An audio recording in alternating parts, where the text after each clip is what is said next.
Family. Who could have imagined? I crossed over and became Ace's cousin, and while carrying Ace ashore, I ran into Kizaruin. Just thought he was a kind uncle, but when I looked up, I realized he was actually a Marine admiral. My mind was instantly on high alert, while little Ace was still tugging at Kizar's curly hair. How do we break this situation? It's too thrilling. Let me tell you, I was completely dumbfounded at that moment. I looked up and saw a lewd, impunchable old face right in front of me, dressed in a yellow striped suit, with a crooked mouth and an exaggerated expression that could easily be turned into a meme. Oh my goodness, isn't this Admiral Kizaruin? How did he end up in the East Blue? Did I expose myself? I'm telling you, my mind was racing, and my CPU was almost overheating, wondering whether to contact GARP directly or to take the initiative. What happened? It all started when I first opened my eyes. When I opened my eyes, my mind was like a mess of porridge. Then I looked down, and oh my, I was actually holding a baby in my arms. Family, who understands? I'm a 21st century soloist, and suddenly I'm a mother? This script is all wrong. Before I could sort it out, there was a loud bang, and the whole ship shook. My body instinctively took an attack posture, and I casually placed the little baby back on the bed. I clenched my fists, and my heart raced. This body is at most 6 or 7 years old, with little arms and legs. It would be too easy to die again. I quietly opened the door crack and saw, oh my goodness, this is a merchant ship being robbed by pirates, with a crowd of people kneeling on the deck, and the pirates were forcing them to hand over money. Fortunately, my room was in a corner, and those careless pirates didn't notice. But when the pirate captain ordered a search of the ship, I could hear the captain on the deck sweating profusely. No, I can't just sit here and wait. I retreated back into the room, glanced at the little baby sleeping soundly, and instantly made a decision in my heart. I have always had good instincts. This little one is definitely an important character, and I need to take him with me. So I took action. I quietly snuck out, spotted a lone pirate, and executed a choke hold, disarm, backstab combo, dragging him into the room to strip him of his clothes. Then I bundled the little baby onto my back and stuffed all the money from the room into my pockets. To prevent this little ancestor from crying out and ruining my plans, I even used a bit of the power I had from my previous life as a Grim Reaper to make him temporarily fall asleep. This was the only legacy I had from my last life as a Grim Reaper. Although it was weak like a small flame now, it was more than enough to deal with the baby. Using the combat experience I accumulated from my previous life, I moved like a ghost through the ship, dodging several waves of searching pirates, and finally found a lifeboat. Just as I was about to untie it, I turned a corner and bumped into a pirate. My eyes narrowed, and I couldn't care less. I lunged forward, covered his mouth with one hand, snatched the knife from his hand, and plunged it into his neck. To be safe, I also gave him a 3-piece farewell, ensuring he wouldn't make sound. I jumped on the lifeboat with a bloody knife, paddling for dear life until that merchant ship disappeared completely from the horizon, and then I collapsed in the boat, exhausted. At that moment, I finally had the time to absorb the memories of this body. Let me tell you, my life is a mess in my first life. I was an ordinary orphan from Huagua who drowned while trying to save a child who fell into the water. As a result, I didn't get reincarnated but was sent to a dying fantasy world, becoming the last Grim Reaper, working overtime every day dealing with those gods hanging on by a thread. After finally enduring until the world exploded, I thought I was done. But when I opened my eyes again, I was here. This is my third life. However, the memories from this time blew my mind. Oh my goodness, this is the world of One Piece. And I am Portgas, Ace's cousin, a pure cannon fodder who died at the hands of pirates while trying to protect baby Ace in the original story. The little baby I'm holding, sucking his thumb, is the future Fire Fist Ace. Looking at his chubby little face, my old Annie heart melted instantly. Family. Something I've never had in 2 lifetimes. All right, I will raise this child.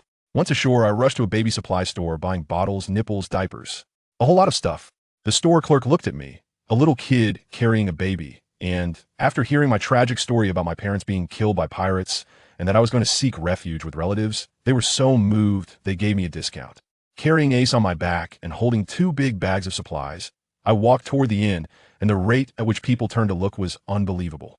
Just then, a big uncle with a strange accent came over to help. He was tall and easily lifted the 2 big bags. I looked up to see what he looked like, but he was so tall that all I could see was his flashy yellow striped suit. I didn't think much of it and hurriedly led the way. After finally getting back to the room, I instructed the uncle to put the things down, and just as I was about to pour him a glass of water to thank him, I looked up and saw that face. Then came the scene at the beginning, and I completely froze. Kizaruin, one of the 3 Marine admirals, the Shining Man. My mind raced, and I immediately squeezed out an expression of extreme admiration, holding the glass of water out with both hands, and said in a high-pitched voice, You You are Mr. Borsellino, right? I've seen you in the newspapers. You're an incredible Marine, and I'm your loyal fan. That old fox Kizaru, with a crooked mouth, revealed his classic expression. Yeah, I didn't expect to have a fan. I thought kids like you would admire those pirates. I felt uneasy under his gaze. This guy definitely had suspicions. I had no choice but to keep up the act. I don't admire pirates. If it weren't for the brave Marines, my brother and I would have been fish food long ago. I respect heroes like you who uphold justice in the world the most. That old sly fox probably thought it was no fun to tease me anymore, so he changed the subject, saying he would take me to the Marine branch. I thought, this is great. With him as my bodyguard, isn't the road to Windmill Village secure? I immediately bowed in excitement to thank him. Just then, little Ace woke up, babbling.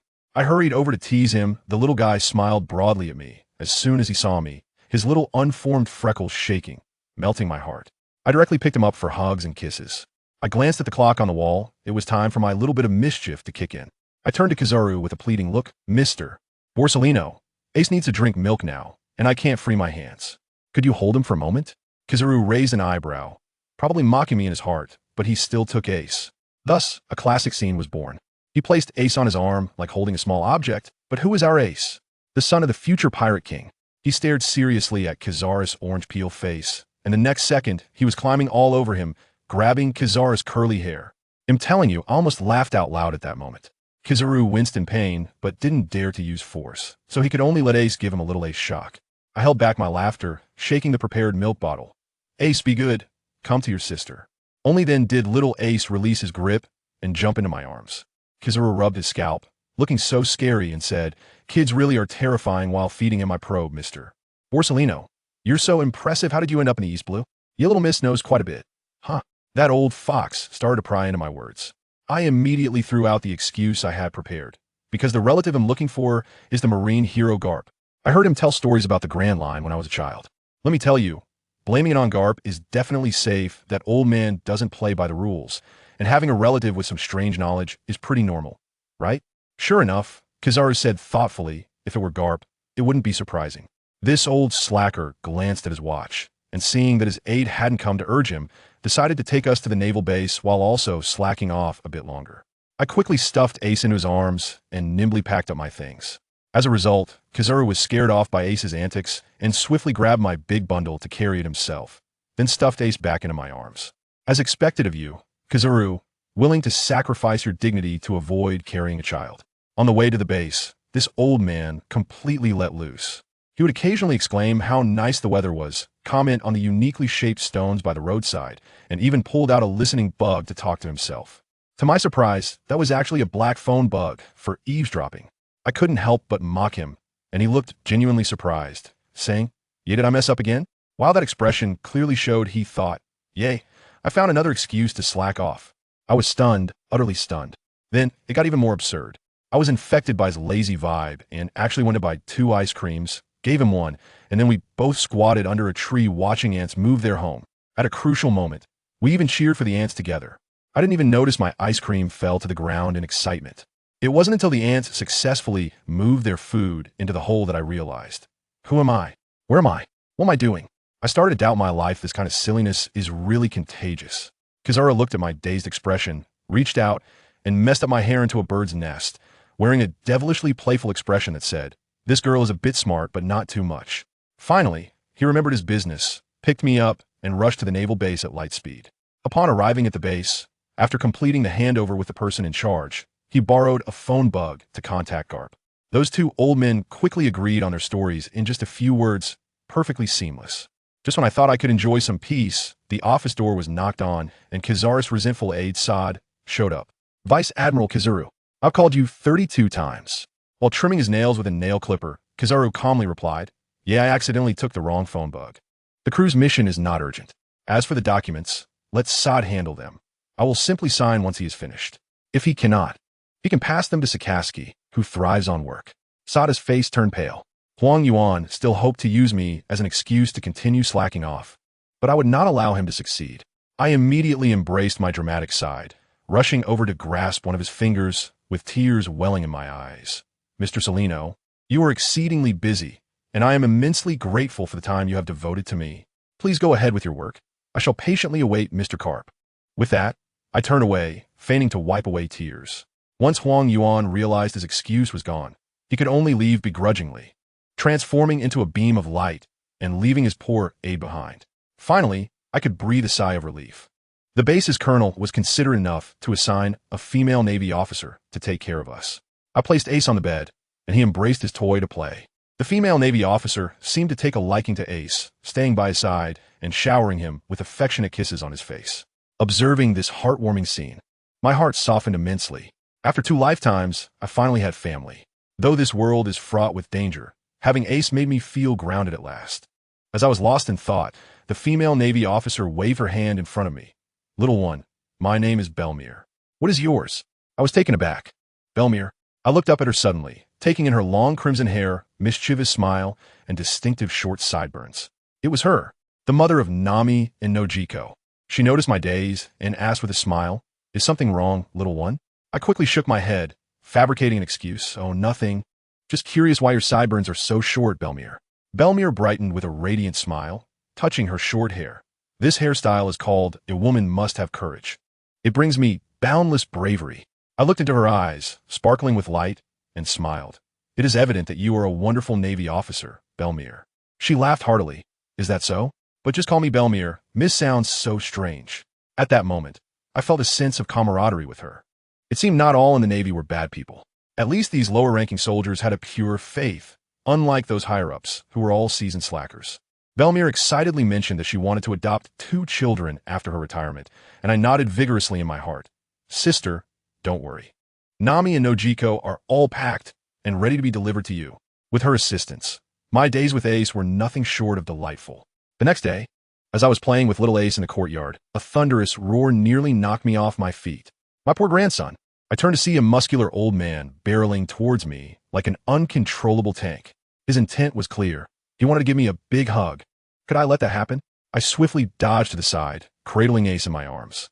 Then, a moment of familial chaos ensued. The old man couldn't stop in time and crashed headfirst into the stone bench I had just vacated, producing a sound that made my teeth ache.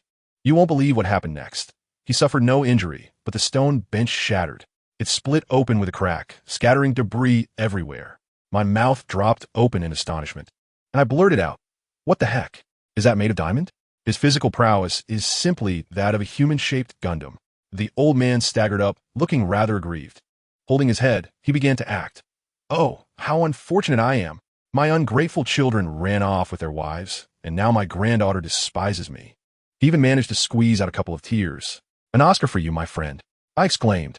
Only then did I notice a tall, handsome fellow behind him. Upon closer inspection, I realized it was none other than the future king of slackers, Qingji. He squatted down, resting his chin in his hands, examining us with an expression that seemed to question if I truly was Carp's granddaughter. Carp, ever the dramatic one, leaned in to take credit. "I am your grandfather. Little Leah, look at how adorable my granddaughter is. Isn't she, Qingji?" Qingji lazily agreed. "Well, the little lady is indeed very cute." I rolled my eyes. "Thank you for the compliment, uncle, but I do not possess such foolish grandparents." Carp looked as if he had turned to stone, paling significantly and retreating to a corner to sulk, his resentment almost palpable. "Hey, is it really necessary to be this dramatic?" I thought, realizing the atmosphere had turned awkward. I pinched my nose and called out in a sing-song voice. Ojaizen, to my surprise, Carp instantly revived, pouncing on me like a hungry tiger, rubbing his scruffy face against mine until my skin felt raw. But that was not the crux of the matter. The important thing was he frightened little Ace to tears. Could I endure this? I exploded in anger, unable to hold back any longer. With a swift right hook, I landed a punch that left his eye bruised. And guess what? He covered his eye and burst into laughter, exclaiming that my anger was adorable. I was utterly astounded by this old man. I struggled to escape his grasp, feeling as if my bones might snap. I pulled that punch. Gently, I cradled the sobbing Ace, rocking him for several minutes until he calmed down. I handed Ace to Belmir, who held him securely, and my anger surged once more. I charged at Carp, gathering my strength for a jump, performing a roll in midair to evade his outstretched hands, landing smoothly on his shoulder. Then, grasping his hair, I unleashed a torrent of grievances. "You old fool! You are reckless! You scared Ace to tears." Qingji was on the verge of laughter, his shoulders shaking uncontrollably. Carp grimaced in pain, but surprisingly softened his tone. I was wrong, I admit. It is my first time being a grandfather. Please forgive me, little Leah. Oomph. That is more like it. Having vented my frustrations, I hopped down with satisfaction, adjusting my little dress before waving at Qingji. Hello, Uncle Kazan. After exchanging simple farewells with Belmir, we boarded the dog-headed warship. En route, Qingji mentioned he had other tasks, producing a bicycle and swiftly pedaling off into the sea, gliding across the surface with remarkable speed. I was stunned. Was he employing a new mode of transportation? Such power allowed for such freedom. I rated that a perfect score. However, the following 10 days aboard the ship were a nightmare. Carp, with his boisterous demeanor, would fall asleep at any moment, insisting on pursuing any small pirate he encountered. This would lead us far off course, and once upon sighting a storm, he commanded us to sail directly into it. Had I not jumped up to tug at his hair and assert my authority, the ship would have surely met its demise. The Navy personnel aboard were practically preparing a shrine in my honor, moved to tears, exclaiming that finally, someone could reign in their vice-admiral. At long last, we arrived at Windmill Village. Carp's loud voice boomed once more as he bragged to an elderly gentleman with a cane. Slarp. I have returned. Look at my grandchildren. Aren't they adorable?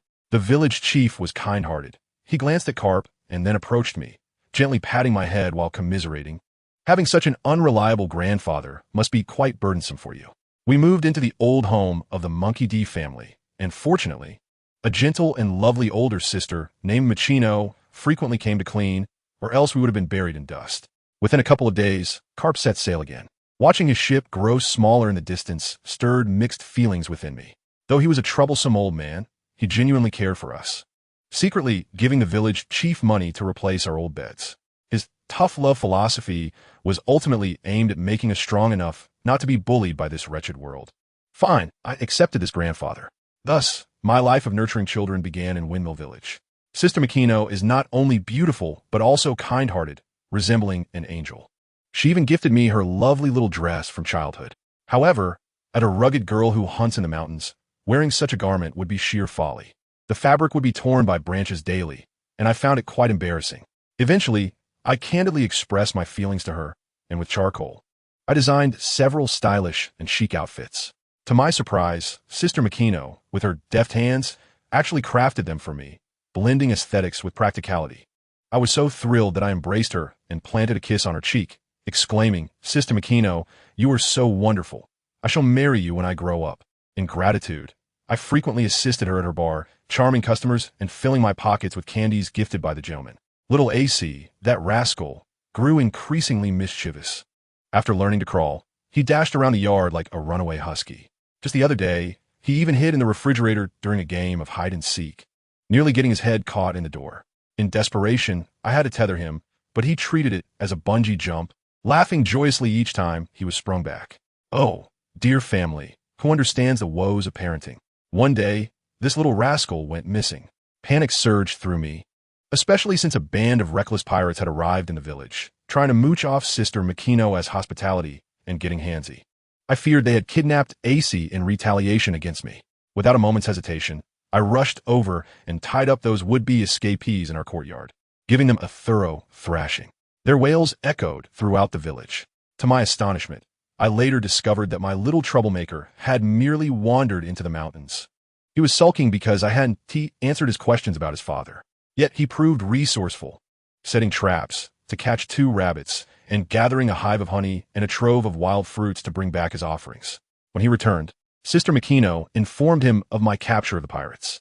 His peculiar reasoning led him to think I, a frail woman, needed rescuing, prompting him to abandon his spoils and dash home to save me. Neijiang, his anxious cries echoed from afar. Upon seeing him safe, my heart finally eased. Just as I was about to scold him, he bowed his head and apologized, saying, Sister, I'm sorry for worrying you. Sighing, I felt my resolve soften. What could I do but indulge my own child?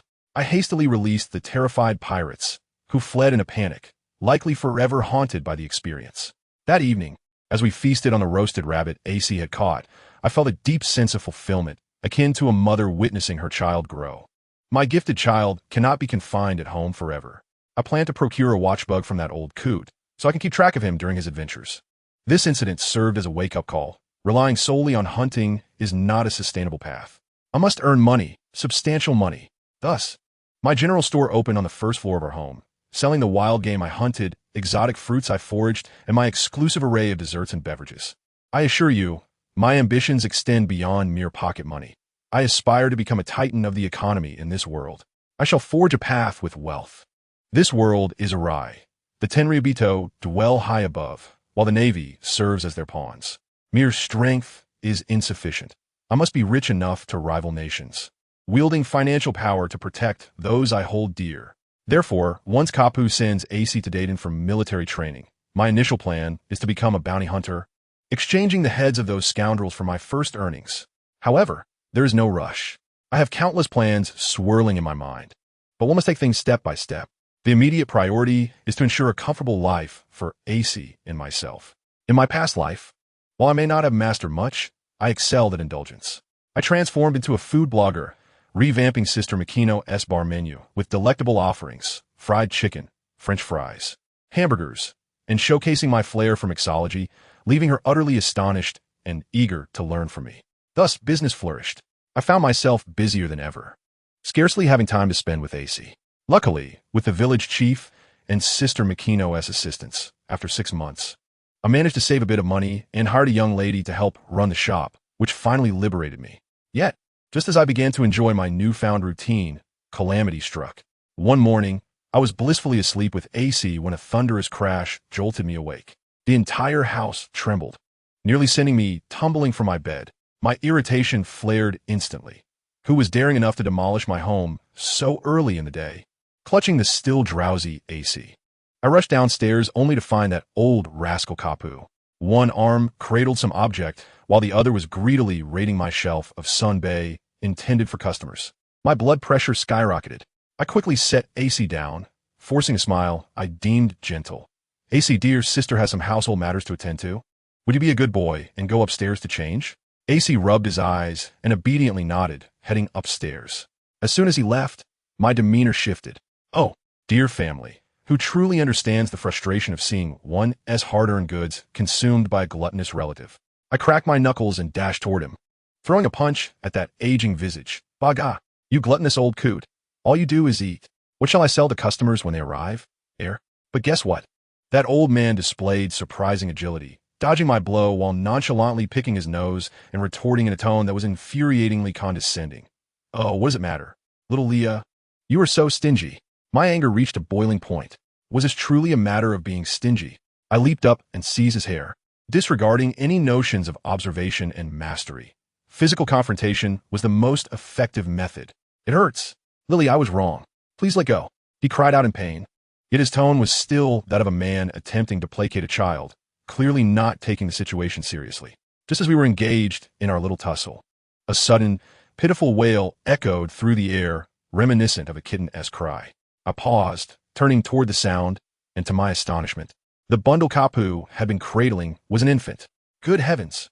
This baby's face was wrinkled like a walnut, bruised and battered, and the cries were so faint they seemed on the verge of extinction. Kapu panicked, quickly placing the child on the sofa and making silly faces in an attempt to coax a smile. Upon witnessing this, my mind went blank. This child was either inherently frail or had been starved into this state by that unreliable old man. Given Kapu's notorious history of childcare, I firmly believed it was the latter. The only family capable of starving a child to such a degree while being entertained by silly faces could only be the monkey family. I was nearly certain this wrinkled little monkey was Lufei. Without time to scold him, I dashed over, scooping up Lufei and quickly assessing his condition. Digestive issues combined with severe malnutrition. My heart ached for him, and I rushed into the kitchen to prepare rice porridge. Kapu, realizing his blunder, was frantically pacing with Lufei in his arms. Just then, AC came downstairs, spotting Kapu and angrily calling him an old man. However, sensing the tension in the air, he quieted down, curiously eyeing the small bundle in Kapu's arms. I heard him mumble, "Is it a monkey?" I cooled the prepared rice porridge with cold water and began to feed Lufei spoonful by spoonful. The little one devoured it eagerly, hardly giving me a moment to catch my breath. After 2 large bowls, his tiny belly was swollen, and he continued to open his mouth for more. Watching his face gradually regain a healthy hue, I finally felt a sense of relief. AC watched eagerly from the side, and once I finished feeding Lufei, he extended his chubby little hand, gently poking Lu Fei's cheek. Soft and tender.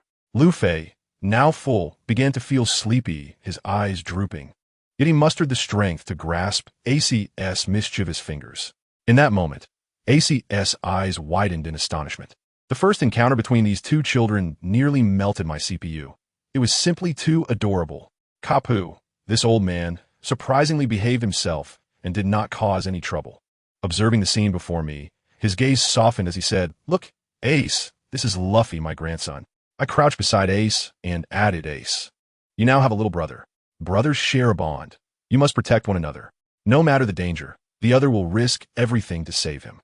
Ace gazed at me with a mixture of understanding and confusion, then lowered his eyes to the fingers tightly grasped by Luffy, who reciprocated by enveloping Luffy's tiny fist with his own. "And Ai-chan," he said, looking at Luffy's radiant smile, "it sounds nice, even if I don't quite understand." With a sudden click, I produced a camera phone from who knows where and captured this historic moment. Later, I scolded Kapu thoroughly. He listened intently, likely aware of the gravity of his mistake. To return with a 3-month-old grandson without even boarding a warship and lacking an aide was indeed a monumental feat. I harbored serious doubts about Luffy's mother. Her identity seemed far from ordinary and might directly relate to Long's defection from the Navy years ago. The implications were vast. Years passed swiftly, and Ace turned 5. Kapu reappeared, intent on sending Ace to the mountain bandit Dayton for military training to mold him into a formidable Navy soldier. I understood this was for Ace's benefit. In a world where the weak are devoured by the strong, one must grow stronger to avoid becoming mere cannon fodder. However, the thought of sending my child deep into the wilderness to battle beasts for months without returning home was utterly unacceptable. I immediately tugged at his hair, arguing my case, and we finally reached an agreement. Ace must return home every Saturday and Sunday to help me at the shop, during which I would teach him English to cultivate his international perspective. On the day Ace was to leave, I packed a cart full of his belongings, clothes, shoes, blankets, snacks, creating a small mountain of items. Yet, Kapu waved his hand dismissively, confiscating all the food and drink, claiming that the forest had everything. I was infuriated, but powerless against him, left to watch Ace's small figure, burdened by a pile of luggage, follow Kapu into the mountains. Family members could scarcely understand. It felt akin to sending a child off to college, except instead of a city, my child was heading into the mountains. Ace, stubborn as he was, had red-rimmed eyes, but resolutely refused to turn back, waving goodbye over his shoulder. I knew he was silently conveying, "And Ai-chan, take care of yourself at home." This little fellow, hard on the outside, yet soft within. When Luffy first arrived, he clearly wished to embrace his brother, but was afraid of hurting the delicate child. When I encouraged him to try, he averted his head and declared, "I do not want to hold him. I detest little children." I could not help but chuckle.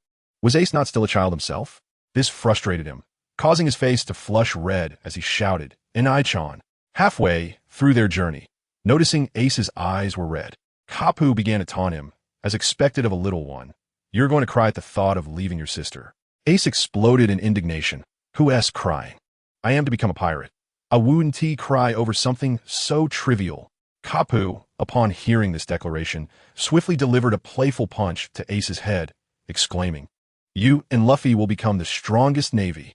The outcome was that Kapu carried the unconscious Ace on his back, dragging the cart toward the bandit's lair. Night fell, and the forest was alive with the glimmering eyes of creatures. I must tell you, Ace possessed remarkable talent. When Kapu sensed danger, Ace awakened, leaping from Kapu's back, seizing a pipe from the cart, shifting into a vigilant stance. Though Kapu feigned indifference, he must have felt immense pride, recognizing the early signs of hockey in the child. A testament to Roger's bloodline. Yet, he continued to jest, "You little rascal, if you're awake, hurry up. If it weren't for you, I would have arrived long ago." Ace retorted, "I know, stop nagging, you old man." Ace's quick reaction was largely thanks to my heartfelt training. I may not understand hockey, but I know one principle. Speed is paramount in martial arts. Daily, I allowed Ace to attack me, honing his speed and reflexes. Of course, as his parent, I couldn't go too hard on him. My training lacked any lethal intent, thus failing to awaken his full potential. Hence, I agreed to Kapu's plan to send him to Dayton for practical training, on the condition that I receive time off. Oh, and I had also equipped him with a watch phone, ensuring constant communication. I often lamented the lack of mobile phones in this world.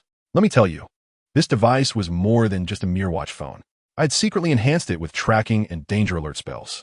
Should Ace encounter peril, I would receive immediate notification, allowing me to rush to his aid. After all, I had survived until now and possessed some minor magical abilities. However, my powers were suppressed by the world as heavenly mandate, rendering most of my skills unusable, so I had to be cautious to avoid attracting lightning. My plan was simple: to provide companionship. As long as I remain alive, I could protect my 2 children until the end. As for changing the world, I was no saint. I could not concern myself with such matters. However, should anyone dare to provoke me, it would depend on my mood. I was more than willing to cause some inconvenience to the world government, ensuring a greater chance for my children. As if summoned by fate, that very night, my unreliable grandfather Kapu, like a man carrying a chick, brought Ace to Corbo Mountain, unceremoniously handing him over to the bandit Dayton. The scene was chaotic. Kapu banged on the door, and Dayton emerged, cursing. Upon seeing Kapu, her expression shifted faster than turning a page in a book, transitioning from fierce to obsequious. Her smile more grotesque than a cry. The band of bandits behind her, terrified, immediately fell to their knees, weeping profusely, fearing imprisonment. Kapu, with a sense of entitlement, pushed Ace forward, declaring, Dayton, this boy is now under your care. Train him to become the strongest navy. Dayton erupted in outrage, her mouth agape. Why should a bandit train a navy soldier? To which Kapu coolly replied, Oh, are you suggesting you want to end up in prison? Dayton promptly lost her bravado, quickly adopting a more conciliatory tone. Glaring at Ace, she warned, You can stay, but it's just 1 bowl of water and 1 bowl of rice a day. The rest you'll have to figure out. Our Ace, however, possessed his own pride. He turned away defiantly. I don't care. Ultimately, through Kapu's amicable persuasion, Ace settled into the bandit's lair. He diligently moved the cart of supplies I had prepared into a small room, laying out the comfortable bedding I had provided. The child had spent enough time with me to know how to organize his belongings. He managed quite well. Thus, Ace commenced his training in the mountains. Nevertheless, every Friday, he would return to Fengcha village, bringing back the beasts he had hunted as payment for Dayton, and then return home to enjoy my home-cooked meals. Each time he returned, Luffy was the most excited, eagerly awaiting him at the village entrance. Upon spotting Ace, he would dash over, nose running, while Ace, feigning disdain, would always reach out to prevent him from falling. Not long after, my greatest fear came to pass. One day, Dayton, having indulged in drink, slurred, Truly, he is the child of that devil.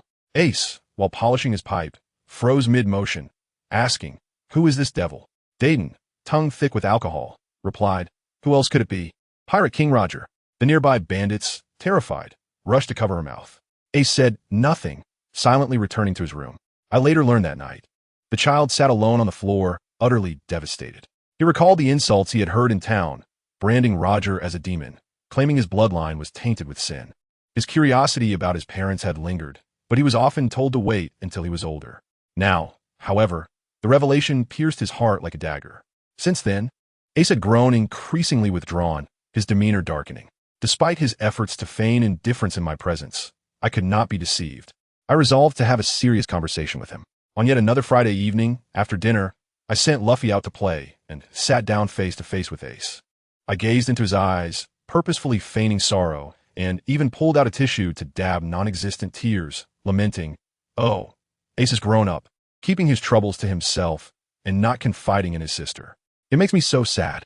The boy immediately panicked, stammering before finally summoning the courage to ask, Sister, my father is Roger, right? My response was calm, as if discussing the pleasant weather. Yes. He became animated, the Pirate King Roger. Yes, I know. His voice trembled as he continued. They all say Roger is a demon. With a bloodline like mine, does my existence truly hold any meaning? Hearing this, my temper flared, my voice quivering with emotion. Ace, after all this time living with me, how could you still ask such a foolish question? I cannot speak for the world, but for me, your mother, Luffy, and Grandpa, your existence is profoundly significant. You were born from love and blessing. Your mother risked her life to ensure your survival. And Roger is Roger. You are you. The notion of bloodlines is mere trash propagated by the celestial dragons. To me, your birth is the greatest gift. We are bound by blood as family, and without you, I might have perished alone in some desolate sea. You are my most cherished brother. I nearly shouted, my eyes reddening with emotion. Ace burst into tears, throwing himself into my embrace. I held him tightly, assuring him, "You must seek out the truth of who Roger truly was for yourself, rather than heed the nonsense from those who have never even laid eyes on him." The world government vilified him as a demon precisely because they feared his strength.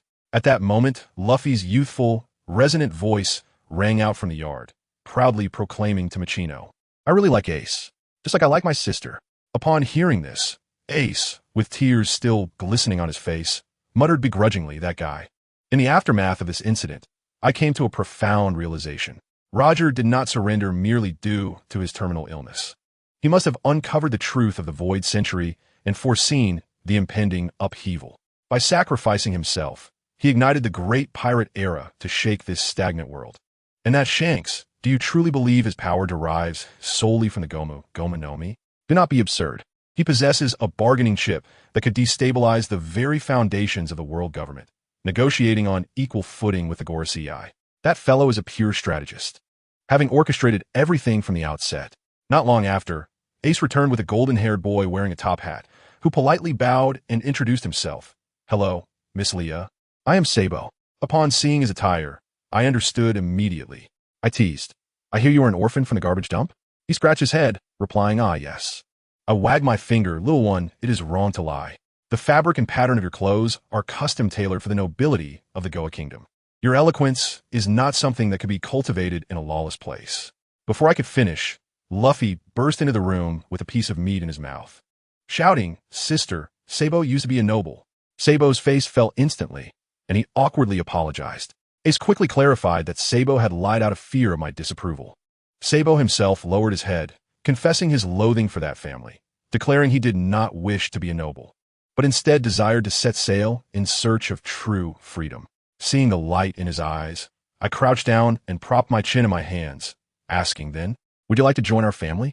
You could be alongside Luffy and Ace, calling me sister." Sabo's eyes widened in astonishment. "Really? Is that possible?" I responded, "What is there to prevent it?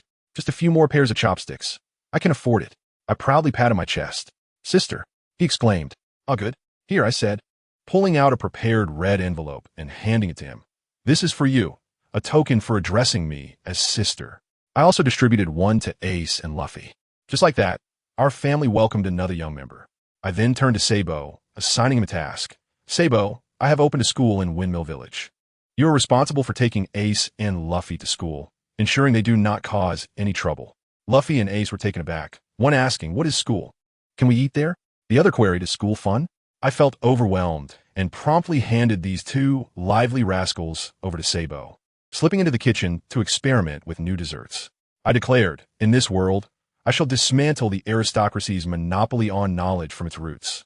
I will ensure schools flourish across the globe. The rules I find intolerable must be shattered by my own hands." Time flew by, and Luffy turned 6, while Ace and Sabo were both 9. One day, the three boys were working at Machino's tavern, listening to pirates boast. I was assisting in the kitchen, as Machino had taken care of us in the past. Interestingly, my initial capital was earned here. In the past, anyone daring to default or misbehave in Machino's establishment would find themselves on the receiving end of my fists, all money confiscated, and if they were a wanted criminal, promptly delivered to the Navy.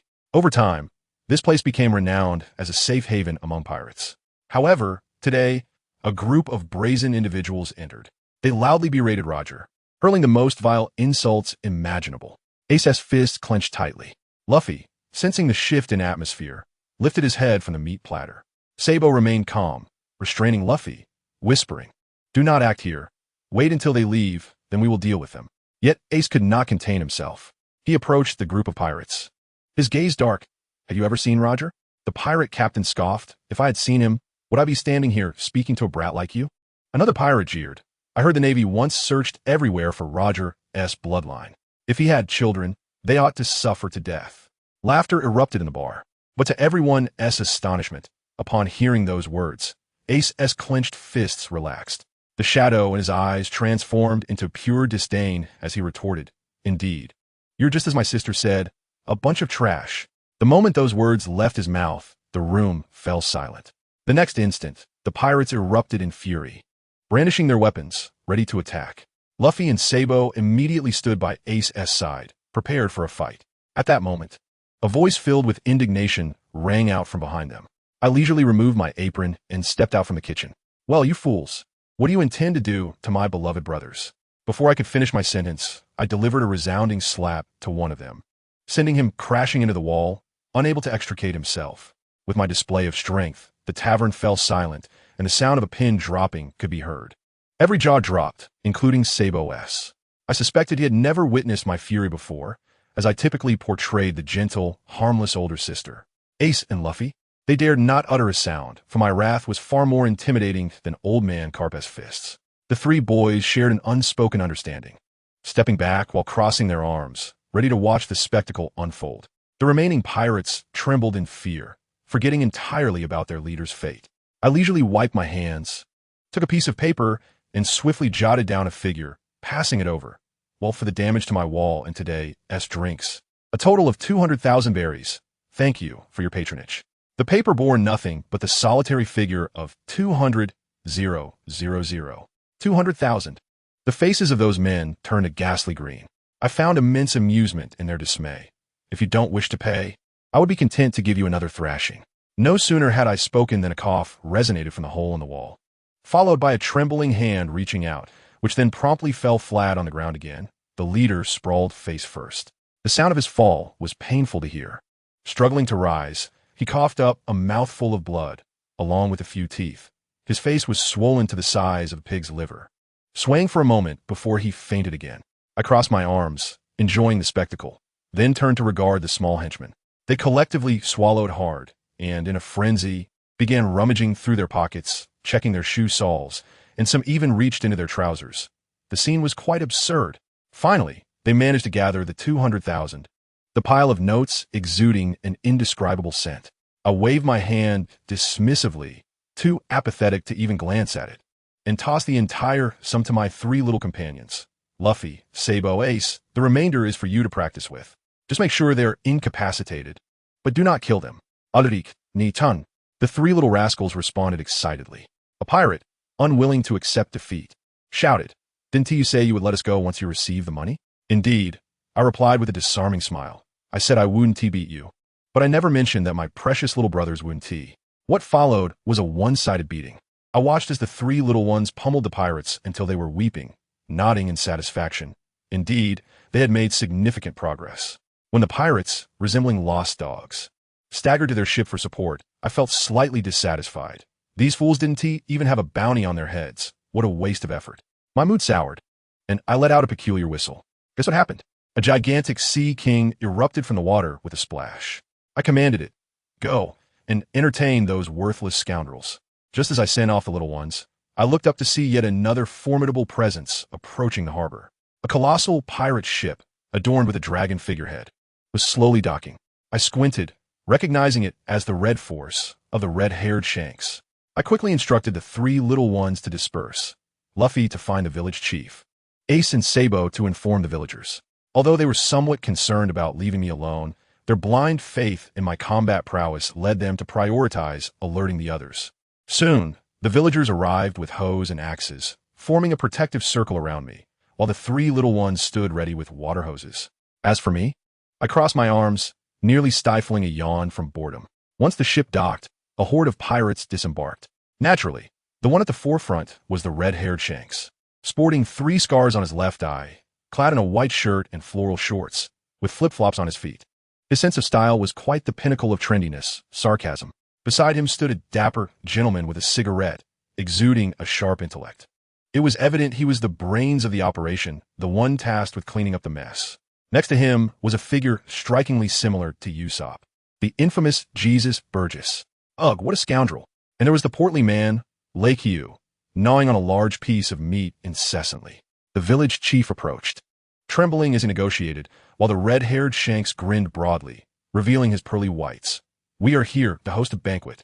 The suave first mate, Beckman, quickly interjected to smooth things over. "We are here to resupply, and we mean no harm." Only then did the village chief relent, requesting they refrain from disturbing the children at the school. "Do you have a bar here?" Shanks piped up again. Upon realizing the opportunity, I stepped forward. "I'll take you there." The villagers were understandably anxious, Aunt Cadle waving her axe, declaring, "Leah, if they dare bully you, my axe is no toy." Uncle Fishmonger brandished his knife. I couldn't help but laugh in disbelief, urging the villagers to lower their voices. They could hear us. Shanks and his crew remained unfazed, merrily following behind me. That red-haired nuisance kept inching closer. "Little girl, what's your name?" The scent of alcohol wafting off him made me scrunch my nose. I ignored him completely, but he unabashedly shoved Ace aside, grinning as he continued. "I'm Shanks. How old are you, Lily-chan?" Ace and Sabo shot him countless glares, but he remained oblivious. Luffy, on the other hand, had already been scooped up by Jesus Burgess, listening to stories. I was thoroughly annoyed by Shanks, so I discreetly distanced myself, taking Ace's hand, and coldly replied, "I want to tell you, a lady's age is a secret." Upon reaching Machino's bar, the pirates unleashed their wild side, pounding on tables demanding drinks. Shanks plopped down at the bar. "Bartender, 5 crates of rum, to start." I sent the 3 little ones to assist in the back while I presented my personally crafted cocktail menu. Instantly, the bar fell silent, each pirate staring wide-eyed, as if they were schoolchildren in class. I began to introduce the drinks, concocting a potent martini for the suave first mate Beckman, as he certainly needed a jolt to manage such a crew of misfits. As for Shanks, he surprisingly ordered a sweet Manhattan. Who knows if he even knew what he was asking for? While mixing drinks, Shanks propped his chin on his palm, starry-eyed as he gazed at me. I tell you, with his red hair and silly expression, he resembled a large golden retriever. Once I finished my tasks, he sidled up to me, clutching a bottle of liquor, grinning as he asked, "Lily-chan, are those 3 little rascals your brothers?" I shot him a glance, and with a straight face, dropped a bombshell. "No, they're my sons." The entire bar fell silent, jaws dropping to the floor. Shanks was utterly flabbergasted, his eyes nearly popping out. "What? Lily-chan, you're so small. Yet you managed to have 3 sons this big." At that moment, I wondered how someone with such a low IQ could become one of the 4 emperors. He pressed further. "What about Lily-chan's husband?" I stared at him expressionlessly. "Oh, he's dead." "Nanny? How could he be dead?" Shanks appeared genuinely heartbroken. I spoke softly, fixing my gaze on him. He choked to death on dates because he talked too much. The bar fell into another hushed silence. Shanks, who had previously sported a triumphant grin, suddenly slumped, retreating to a corner and drawing circles on the floor. Who would understand the plight of a towering man, nearly 2 meters tall, with red hair, resembling a guilty golden retriever? My hand itched to give him a good pat. Sensing my gaze, he surprisingly looked up, his eyes glistening. Then, he leaned forward, lowering his head before me. "Here, Lily-chan, do you want to pet my hair?" I tell you, I couldn't hold back. As my hand reached halfway, I attempted to retract it, but he seized it, firmly pressing it against his head. Well then, if I must, so be it. The sensation was extraordinary, soft and fluffy, despite a tuft of stubborn hair that refused to lie flat.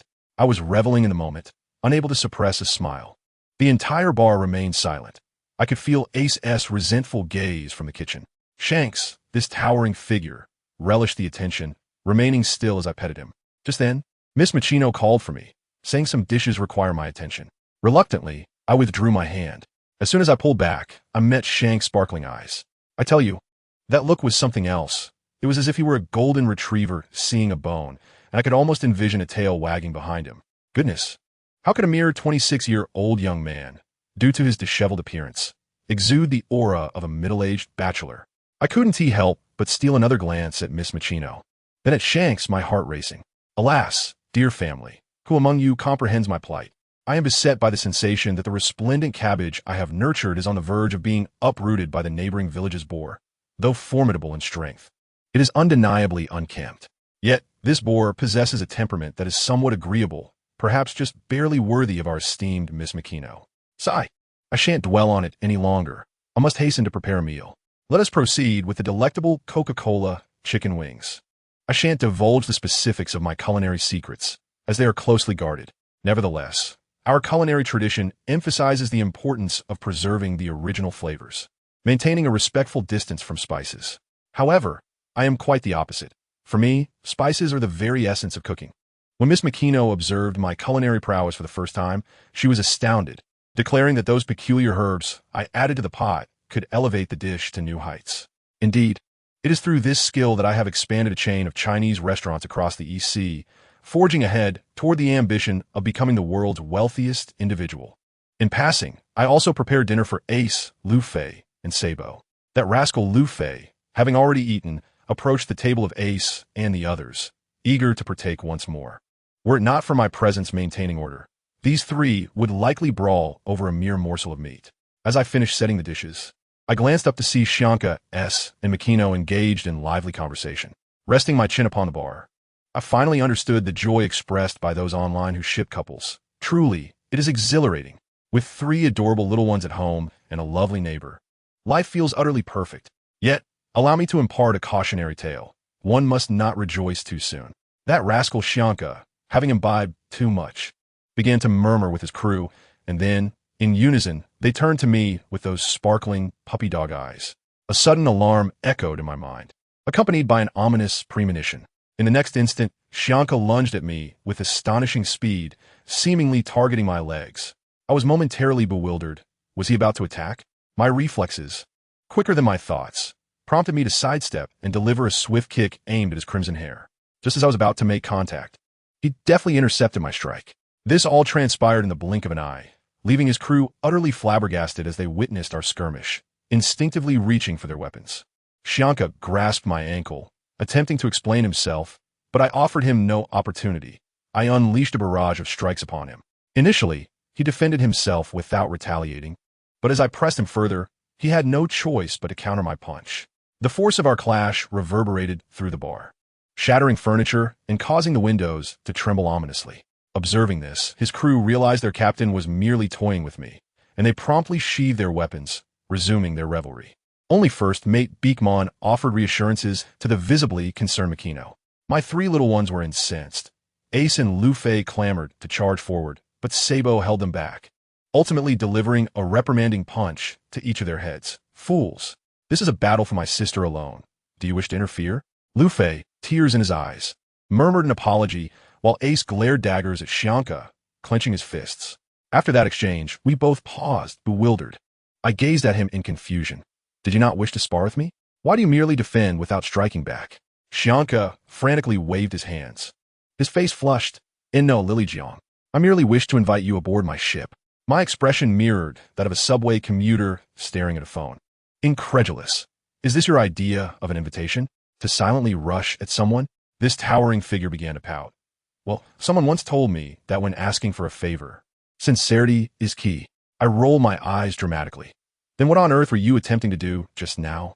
Shianka ruffled his disheveled hair, justifying himself. Of course. I was pleading for your favor. I could hardly contain my exasperation. What brilliant sage taught him such an approach? His method seemed to rely heavily on physical prowess. Did it not? Hearing my sarcasm, Shianka appeared to recall some unspeakable memory, merely grinning foolishly at me. His crew could hardly contain themselves. Yasubu erupted with laughter, spraying his drink. Ha ha ha. The captain is utterly foolish. He actually thought that would win over a young lady. Their jest continued, suggesting that perhaps we should oust him and appoint Beekmon as captain instead. The raucous laughter nearly lifted the roof off. Shianka, unable to withstand the mirth, suddenly adopted a serious demeanor, gazing intently at me. Now, little lady, let me ask you sincerely, would you consider joining my ship?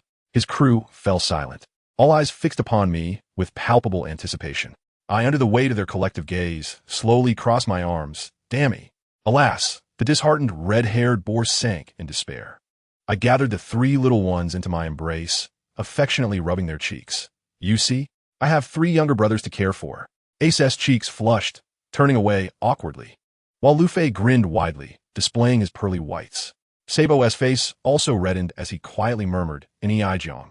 Shianka, undeterred, pinched Luffy's cheek. So, once these three little rascals grow up, will you then join my crew?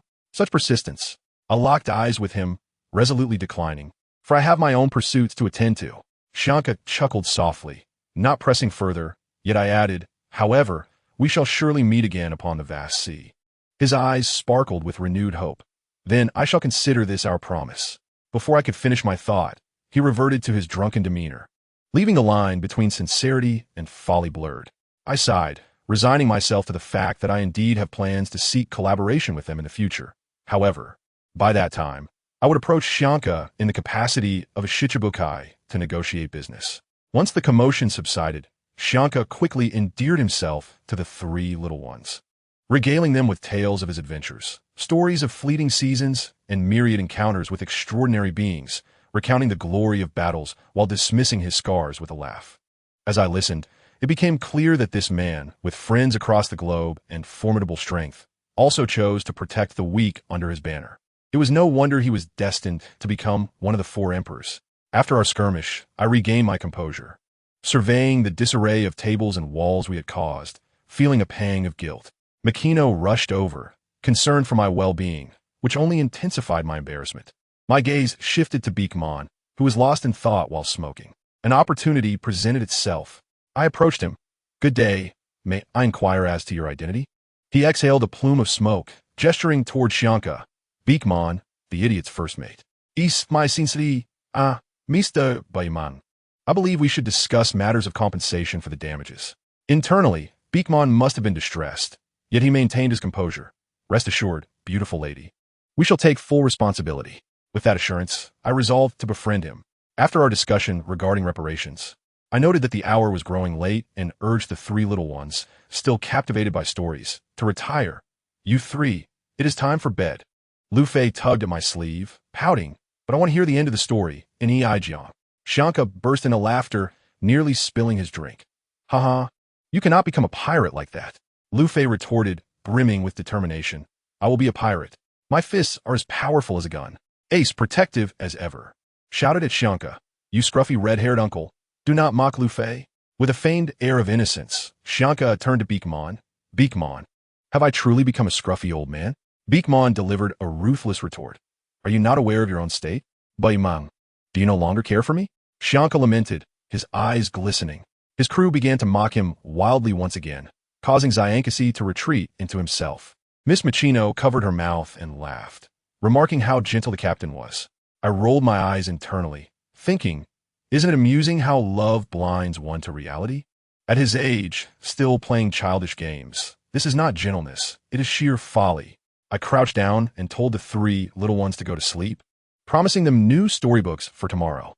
Their eyes lit up, and they nodded in unison, scampering off. Once I finished my tasks and turned around, I saw Zyankasi approaching me, his eyes glazed and reeking of alcohol. "Lily-chan, what are you thinking?"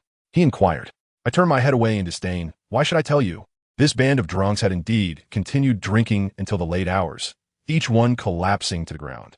Noticing that Machino was also tired, I sent her home. As I yawned and returned to my own yard, I turned back to see Zyankasi bounce back up as if nothing had happened, exchanging a glance with Beckman. Zyankasi lowered his straw hat, his voice heavy, and I thought to myself that this young girl was indeed the person I had encountered years ago. Beckman extinguished his cigarette, his expression flickering. "Are you referring to time?" "Perhaps." The next day happened to be the spring festival in my hometown. I rose early to prepare the New Year's Eve feast, and Machino came to assist. I had sent the three little ones to fetch Dayton and the others. For what is the new year without a lively gathering? I suspected that Zyankasi had calculated that Grandpa Carp would not return this year, which is why he dared to bring a ship full of people to Windmill Village. The village's youth noticed I was overwhelmed and eagerly came to help. As more and more people joined, the red-haired crew caught a whiff of the festivities and, ignoring our objections, brazenly joined in, transforming the courtyard into a large-scale team-building event. Zyankasi was particularly bothersome, alternating between amusing the three little ones and accidentally knocking things over, all while fixating his gaze on me, sending shivers down my spine. Before long, he sneaked into the cellar to steal some wine, only to be captured on the spot by the three little ones. When I pulled him out, he wore an expression of pure grievance. I could no longer contain myself and delivered a love tap to his red head, not for any particular reason other than my annoyance with him. With a swollen bump, Zyankasi sulked in the corner, while the three little ones laughed in a huddle. In the evening, the banquet was prepared, and everyone joyously feasted. Beckman had even prepared red envelopes for the three little ones, truly a warm-hearted individual beneath his cold exterior. We ate dumplings, set off fireworks, and after the revelry subsided, I lay alone in a lounge chair in the courtyard gazing at the stars, wishing for another good year. Turning around, I spotted Zyankasi in the distance, his straw hat pressed down, revealing a genuine smile. After the new year, as things settled down, I began to worry again. I looked at the village children. The fishermen's sons would remain fishermen, and the carpenter's sons would be carpenters, entrapped in a cycle. The vast ocean beckoned. They deserved to explore it. I took the village's youth out to pursue careers, but what about the remaining children?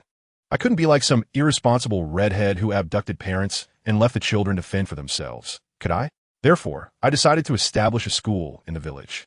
However, I am a firm believer in value exchange. Want to attend school? Certainly, but the tuition must be paid in full. No money? They could work in my shop to offset their debts, or take out IOUs to repay once they earn money. I am offering them the chance to change their fates. Not running a charity. There is no such thing as free lunch in this world. My curriculum would differ from others, with physical education transformed into martial arts classes. In this perilous world, I could not allow the talents I painstakingly nurtured to be snuffed out the moment they stepped outside. I also introduced a sailing knowledge course to prevent these youngsters from recklessly venturing into the Grand Line with nothing but a makeshift raft. Among my 3 charges, Sabo was the scholar, adapting well. Ace was merely putting an effort to avoid disappointing me, while the most exasperating was Luffy. Teaching him to read was more challenging than battling 100 tigers. Thankfully, in his eagerness to understand the adventure stories I penned for him, he was actively learning. I find myself quite content with this mischievous little monkey. However, the 3 of them were most united in their martial arts classes, where they exhibited an overwhelming advantage.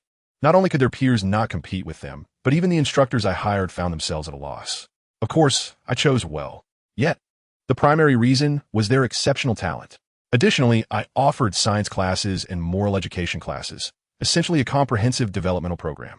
Once the school expanded, I would certainly introduce them to Marxism. Such valuable knowledge should not be hoarded by just one individual. Naturally, all of this relied on the strength of my influence and ample funds.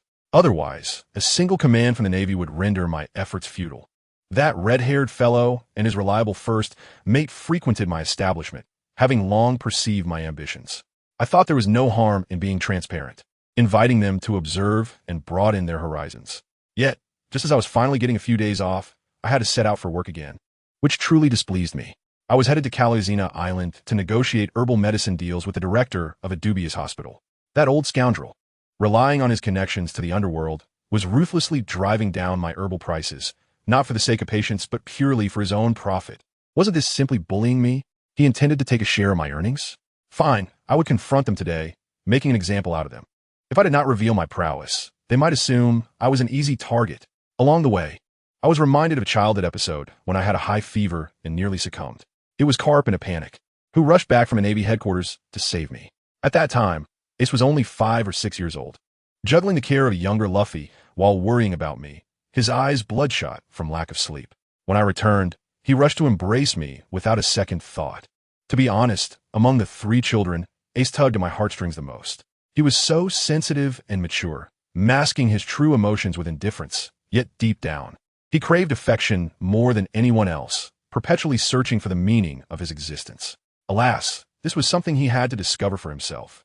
Putting that aside, as I stepped onto the island, I was taken aback by the grand display set up by the opposition.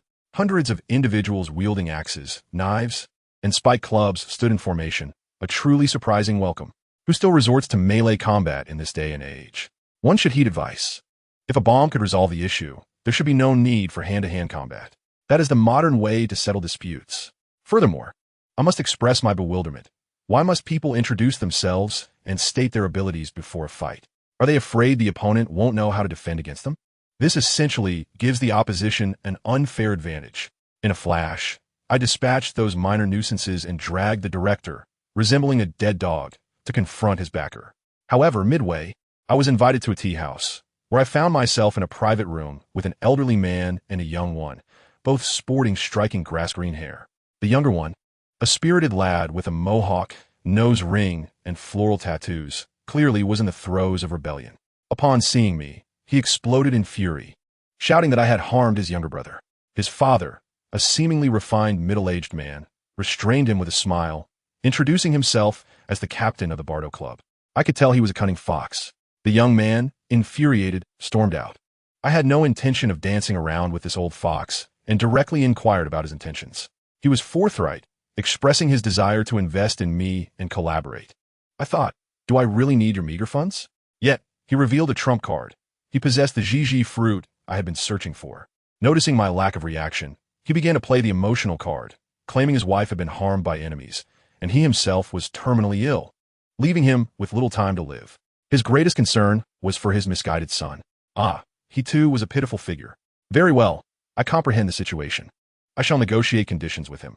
First, I require the fruits of his labor. Second, I shall borrow his men and territory for a number of years. Third, his son Bartolomeo will be under my care temporarily, and once he reaches adulthood, everything will be returned to him. It is as simple as that. I was perplexed as to why he trusted me so readily, only to learn that his family possesses a seer who prophesied that I am a figure destined to change the world. What a mysterious claim. I jokingly suggested meeting this seer, only for him to recount that the seer met a fatal end by lightning immediately after delivering the prophecy. At that moment, I was taken aback. It seems that divine retribution had indeed been fulfilled. However, I also realized that this cunning old fox was using my hand to rid his son of unsavory companions. Experience indeed sharpens wisdom. Meanwhile, during my absence, that red-haired fellow was not idle. I must tell you, his thoughts run deeper than they appear. He is far from the simpleton who merely drinks. He grew up aboard Roger's ship, with Roger being like a father to him. Thus, Roger's execution struck him profoundly. He has always remembered that Roger had a child, a brother he would cherish with his life had he been born. Upon arriving in Windmill Village and hearing the name Ace, his heart skipped a beat. After all, it is the name of Captain Roger's sword, the very name he had chosen for his child. He harbored doubts, but dared not believe. For days, he abstained from alcohol, stealthily following our 3 young ones to confirm Ace's identity. The more he observed, the more he saw Roger in Ace, particularly in Ace's unwavering resolve to protect his brother. His hope grew stronger, and he eagerly awaited my return for clarity. After a fortnight of busy endeavors, I finally returned to the village, bringing with me 3 delightful, rotund corgis. I purchased them at the auction, utterly captivated by their cuteness. As a plush toy enthusiast, I simply could not resist. Although I spent 3 million berries on 3 foolish dogs that could do nothing but look adorable, I shrugged it off. After all, I am wealthy and indulgent. I named them Makabaka, Wuxidixi, and Yagubigu, aiming for names that are easy to remember. Upon my arrival, I was greeted by an overwhelming aroma of alcohol as a drunken redhead barreled towards me, clutching a bottle, with Ace and the others chasing him with a water hose. Could I assist him? I swiftly dodged, watching him tumble headfirst in the ground. My family, including my 3 new dogs, regarded him with bemused expressions. Then came the memorable scene. My Makabaka took a bite of his backside and refused to let go, while Wuxidixi went wild, tearing at his colorful pants. Most astonishing was Yagubigu, who charged directly at his vulnerable spot. The crew of the red-haired pirates roared with laughter, while Beckman's expression darkened as he furiously drew his gun. It was hilarious. I thought to myself, whoever desires this captain can have him. I knelt down to pet the 3 dogs, praising their performance and promising them chicken leg for dinner. The 3 silly dogs wagged their tails at me and barked at Shanks, as if to assert their dominance. My little one's eyes lit up at the sight of the dogs. Ace and Sabo each scooped one up, showering them with affection, while Luffy approached and playfully patted Yagu's rear, gazing at me with starry eyes, exclaiming, "What a bouncy piece of meat, sister! Is this our dinner?" Oh, how I lamented. Why is it that I am surrounded by such innocent foolishness? At that moment, Beckman could no longer contain himself, drawing his gun and pointing at Shanks, who was still writhing on the ground. "Shanks, I am hurt," he protested, pouting. The crew began to tease him, suggesting that perhaps it was time to consider a new captain. I could no longer bear to watch, fixing a cold stare at him. "So, Shanks, what mischief have you been up to this time? You're not bullying Luffy again, are you?" His gaze faltered, darting everywhere but at me. Lily-chan."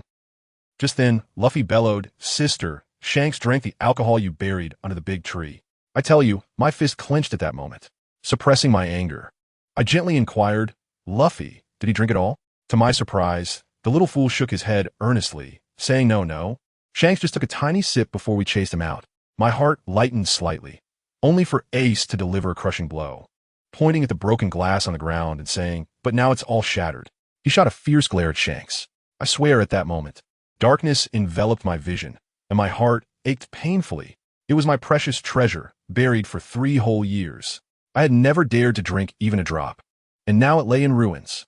The agony was unbearable. Now, I was genuinely furious.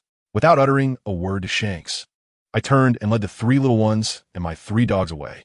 Before leaving, I nodded at Beckman as a form of greeting.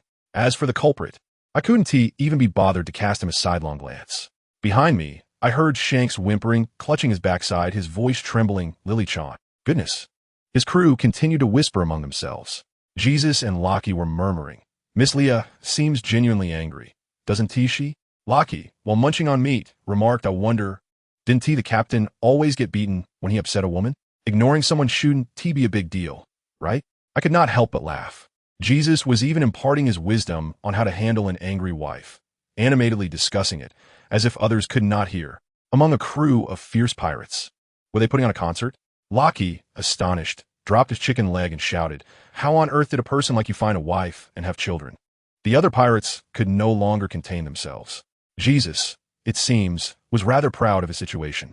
Were the tales he shared something to boast about? If he could have a wife, why couldn't he? One pirate sank to his knees, weeping uncontrollably. Then someone began to ponder the value of such relationships. For us, family is more of a burden. Being alone is preferable, as there are no vulnerabilities. At this declaration, the room fell silent. Pursuing freedom often comes with a price. Meanwhile, Shanks, still clutching his backside, sidled up to Beckman, beginning to whine, Beckman, I think I've really gotten myself into trouble. Beckman, barely lifting his eyelids, replied, as if you've never caused trouble before. This time it's different. What should I do? Jesus could no longer hold back, directly calling him out, Captain, stop pretending. Just put your hand down. Last year on Click Island, that girl stabbed you in the heart, and you didn't even break skin. Can a dog really hurt you? Exactly, Captain. After such a long absence, why are you so weak? He must be trying to feign pity to earn Miss Leah's sympathy. What a cunning man. At that point, Shanks shakily raised his hand, and to everyone's shock, there was indeed blood. But I am truly injured, he protested. The entire crew gasped in disbelief. I assure you, these men know all too well how incredibly resilient their captain is. Not even a fall would harm him. Beckman, the only man aboard capable of matching Shanks, silently lit a cigarette and gravely stated, that dog is no ordinary creature. With that, the red-haired crew, typically not the sharpest minds, began to think rapidly. That dog seemed quite ordinary, didn't it? Speaking of which, Miss Leah has always been enigmatic. Indeed, her strength is extraordinary, yet she has no reputation in the Grand Line. Could she possibly be a member of the Navy? Foolishness. Would the Navy allow us to be so amicable? The crew's minds raced to the brink of exhaustion, ultimately turning in unison to Beckman, leaving the intellectual tasks to the first mate. Beckman exhaled a plume of smoke, looking disdainfully at them. Only now do you realize? I should have never held hope for such fools like you. In truth, Beckman had already begun investigating me. He discovered that several factions were obstructing him. On one side, the Navy, likely led by Old Man Carp. On the other, astonishingly, the Revolutionary Army. He found out I was conducting business in the East Blue. But the intelligence was a smokescreen, a mixture of truth and deception, a typical tactic of the Revolutionary Army. Well, it seems that Beekman has begun to harbor suspicions regarding my connections with the Revolutionary Army. I must admit, I am quite incensed. That wine of mine is no ordinary beverage, dear family. It is akin to a portal, requiring 3 years of careful aging, followed by a burial in breathable purple clay for an additional 3 to 5 years. The craftsmanship involved is exceedingly intricate. I had originally procured only 5 bottles, intending to savor them myself. Now, alas, I have not tasted a single drop, and 1 bottle has been rendered utterly useless. The heartache is so profound that it feels as though I am suffocating. With trembling hands, I unearthed the remaining 4 bottles and placed them in the wine cellar. Glancing back, I saw 6 pairs of adorable eyes, 3 little ones and their companions, staring at me, which slightly improved my mood. I decided to treat them to a delightful meal. We raided our own supermarket, and by the end, all 4 of us returned home laden with bountiful treasures. Remarkably, our dog remained well-behaved and did not stir. I found it puzzling. With such cleverness, why did he feign ignorance at the auction house? Later that evening, Shanks had several stitches in his rear, wincing in pain. Yet, his greater concern was how to apologize to me. His crew suggested various gifts, jewelry, flowers, weapons, but he felt overwhelmed. Ultimately, Beekman struck the nail on the head. Utilize your strengths. Shanks looked utterly baffled. Do I even have any strengths? Beekman, with a deadpan expression, replied, Indeed, such is your audacity. Shanks, feeling somewhat stifled, scurried back to his chaotic captain's quarters and rummaged through his belongings, eventually uncovering a stunning dagger. Its jade handle was adorned with rubies and pearls, and the blade was crafted from high-quality steel, its value evident. With this exquisite treasure in hand, an idea struck him. I had just finished my dinner and was relaxing in a rocking chair with a cup of tea when, in an instant, both Chair and I were hoisted onto someone's shoulder. Tea splashed all over me, and I nearly lost my dinner. I was being carried off at a rapid pace, desperately wanting to curse, but every time I opened my mouth, nausea threatened to overtake me, leaving me no choice but to cover my mouth tightly. Who understands, dear family? This familiar scenario is nothing but the classic method of future Luffy abducting crew members. Little did I know, I had evaded Luffy, but not this foolish guide. It was all too obvious. The one carrying me was none other than that rascal Shanks. His signature red hair was a blur before my eyes. Only he would dare to commit such an outrageous act. Once he finally set me down, I leaned against the wall, immediately succumbing to dry heaves. That fool was in a frenzy, mimicking the ship's doctor, patting my back with his enormous hands. The force of it only made me cough harder, nearly choking me. Just as I regained my composure and considered giving him a piece of my mind, I looked up and was left speechless. The sun had just dipped below the horizon, casting a blood-red hue where the sky met the sea, while the deep blue night sky was sprinkled with stars. To my astonishment, the water beneath us glowed with a brilliant blue luminescence. The sparkling blue light, resembling stars fallen into the sea, was breathtakingly beautiful. All my anger evaporated in an instant as I took a few steps forward, kneeling to dip my hand into the water. Stirring it gently, my hand was soon covered in blue stars. I was filled with playful glee and began to frolic in the water, my skirt and hair shimmering with radiant blue light. When I turned around, I found Shanks watching me, his gaze softer than I had ever seen. My cheeks flushed with warmth, and I quickly turned back, pretending to play in the water. Yet his gaze was not merely tender. It was filled with awe and a possessive longing. The nature of a pirate is to seize what they desire, and how could he possibly let go of something he coveted? He acknowledged that his feelings for me were becoming increasingly difficult to conceal. As the waves calmed and the glow began to fade, a sense of disappointment washed over me. In the next moment, Shanks unleashed a burst of conqueror's haki, illuminating the entire sea. The glow spread across the horizon, merging with the starlit sky above. The crew of the red-haired pirates, hiding in the shadows, felt envious. Our captain is truly extravagant, using haki to woo a young lady. Later, Shanks sincerely presented me with the dagger, apologizing with earnest words. What could I do? Naturally, I forgave him. Do not ask why. Simply know that he had given me so much. This dagger was worth a fortune. In that perfect moment, Shanks hesitated for a while before finally summoning the courage to ask me a question. Did you think it was a confession of love? No, he merely inquired, is Ace your biological brother? He adjusted his straw hat, obscuring his expression, yet his tone was heavy with significance. I began to piece together what he was really asking. As Ace's sister, I immediately grew wary, my hand instinctively reaching for the dagger at my waist, my voice turning cold. Why do you ask? Leah, he replied, his tone calm. I was once an intern on Captain Roger's ship. In an instant, I relaxed. Regardless of whether there was blood relation between Ace and me, he was still my brother. I replied coolly, anyone who seeks to harm him will face my wrath. Shanks looked directly into my eyes, imploring me with a tone of sincerity. Ace is the child of Captain Roger, is he not?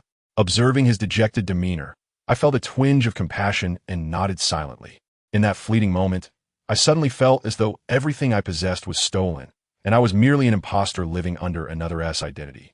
A profound sense of loneliness engulfed me. Just as I was about to sink, Shanks reached out, his warm palm covering my eyes, while his other hand gently rested on my head. He said nothing, yet it felt as if he had said everything. This was the first time I had experienced such a touch, and it felt foreign. My eyelashes fluttered against his palm, tickling me. He quietly lowered his hand, and I finally spoke in a hushed tone. When I was 7, I escaped from the Navy's blockade with my newborn brother Ace. My full name is Portgas Leah, and Miss Lugio is my aunt. Upon hearing this, Shanks resolved to protect this fragile seedling until Ace matured. I looked at him and asked, so, having learned all this, what do you intend to do? Both Luffy and Ace aspired to become the Pirate King. He did not answer directly, simply stating, Luffy and I share a strong bond. Very well, I decided not to dwell on it further. After all, they are both my brothers, whoever becomes the Pirate King. It matters not. I implored him to discuss Roger with Ace when the opportunity arose, but to always respect Ace's wishes. Once the serious matters were addressed, the atmosphere grew tense again. Suddenly, a mischievous thought crossed my mind, and I playfully ruffled his red hair with both hands, turning his hairstyle into a chaotic mess. Leah, what are you doing? He asked, looking quite forlorn. Don't be so serious. It doesn't suit you, I replied, feeling much better as I continued my playful antics. Satisfied, I withdrew my hands, only for Shanks to flip his hair and miraculously restore it to its original state. As someone who struggles with hairstyling, I was rendered speechless and turned to leave. "Hey, Leah, what did I do to upset you?" he called, following me in his slippers with small steps. I responded sarcastically. "How could you possibly upset me? You are, after all, the illustrious pirate everyone knows." Shanks scratched his head in confusion. Why does that sound so strange? Later, I embarked on an extended journey, which lasted much longer than anticipated. Back at home, my 3 dogs had formed a rivalry with Shanks. They would bark at him upon sight. Particularly, Makabaka, with her superior intellect, would relentlessly nip at Shanks' backside, her bite strong enough to break steel. Wuxidixi and Yagubigu took it upon themselves to tear his clothes and steal his slippers. Indeed, Shanks was a man even dogs despised. While I was away, I maintained daily phone calls with my 3 little ones, and Shanks often hovered nearby. Each time, I would send local specialties to the village from various locations, ensuring the red-haired pirates received a share, with Shanks always eating the most, even competing with the children. How embarrassing. As my absence stretched on, I accomplished something significant, but that tale shall remain unspoken for now. Upon my return, I received news that Windmill Village had erupted into chaos. Why, you ask? Due to that foolish Luffy. He unwittingly treated the rubber fruit aboard Shanks' ship as a mere dessert. Remarkably, this was only the beginning. In a bid to prove his manhood, this reckless child, having learned from who knows where, took a small knife and made a swift incision beneath his own eye. I was utterly stunned. Although he was eventually treated, that scar remained indelibly etched. Let me tell you, the look Shanks cast upon Luffy was one of furious exasperation, yet laced with a hint of guilt. He must have been thinking, had I returned a few days later to find my brother had been duped into performing acts of artistic defiance on his face, I would surely have been reduced to a mere shadow of myself. From that moment on, Shanks transformed into an entirely different person, engaging daily in playful banter with Ace, deliberately provoking him. The result was that for several consecutive days, Ace's routine consisted of chasing Shanks across the mountains, only to collapse from exhaustion, ultimately being carried back by Shanks as if he were a mere chick. Sabo and Luffy steadfastly followed in Ace's wake, and for many nights. These 3 little rascals were escorted home by Shanks, each cradled in his arms. It was clear to me that this cunning old fox was not merely amusing the children, but secretly intensifying their training. Before long, an illustrious guest graced the tavern in Windmill Village. Who? The notorious mountain bandit, Shiga? Yes. The very man rumored to wield a wine bottle to strike down a Yonko and tread upon the future pirate king. I was present at the scene, witnessing him stride in with an air of disregard, exuding an aura that could easily be mistaken for that of a deity. He immediately began to provoke Shanks, culminating in the iconic declaration, "I've already taken down 56 pirates like you." With that, he doused Shanks with a bottle of liquor. I was taken aback, thinking this fellow was truly fearless. What happened next? To my astonishment, Shanks sat on the ground, laughing heartily as he wiped away the alcohol, showing no sign of anger. While he could endure such antics, the 3 little ones could not.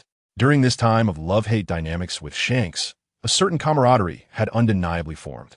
Ace, with his prideful demeanor, feigned indifference while genuinely caring.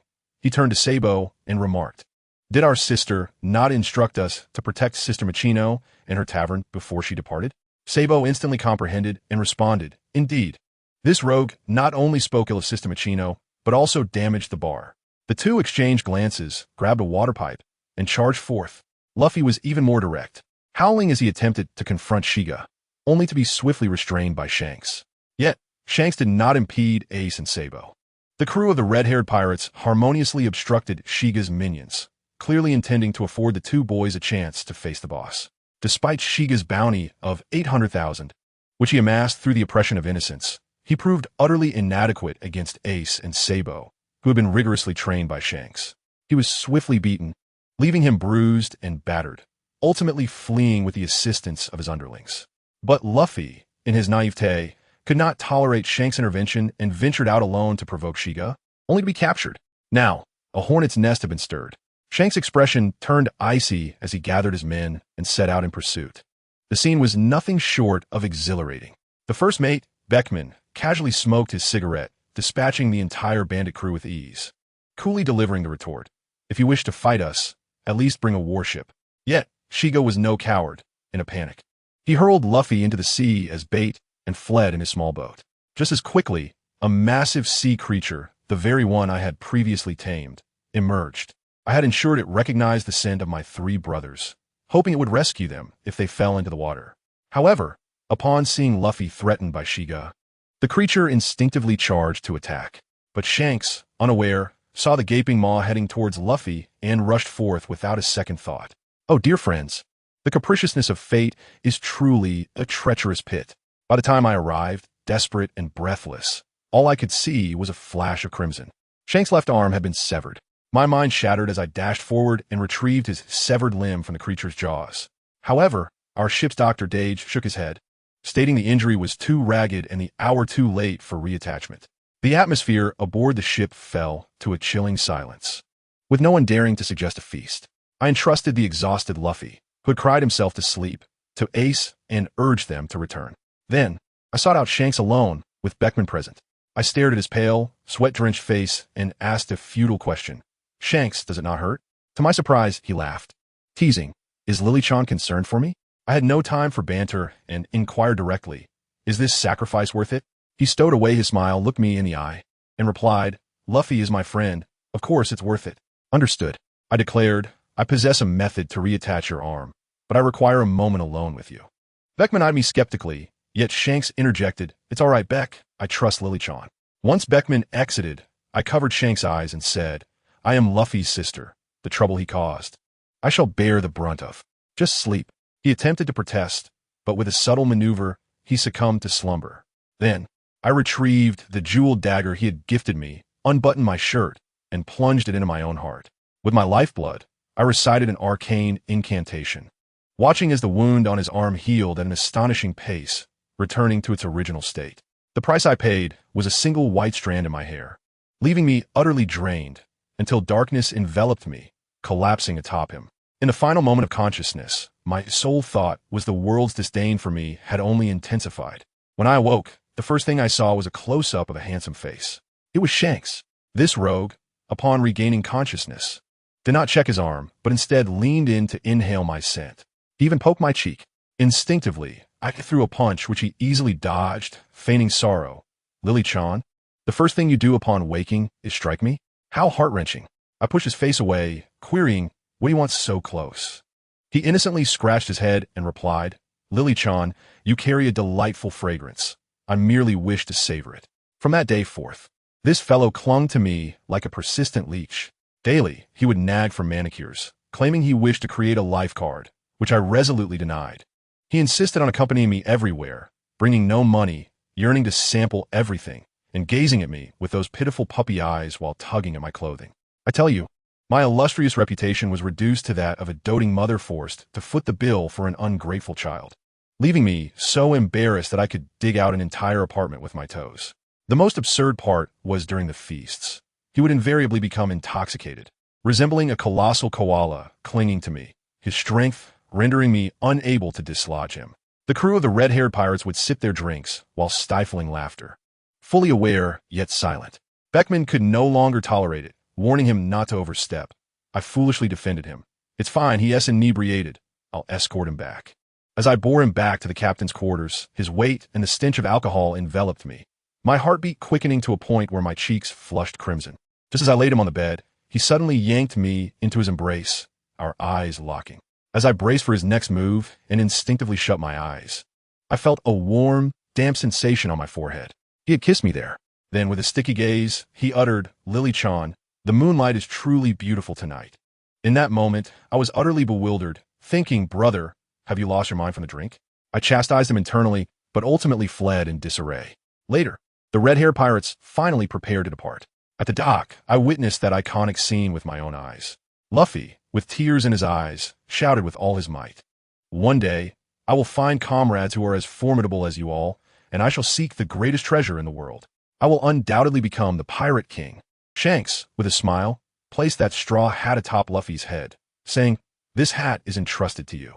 Be sure to return it once you become an outstanding pirate. I must tell you, at that moment, the place where dreams begin, tears nearly fell from my eyes. Ace, standing beside me, muttered in frustration, damn it.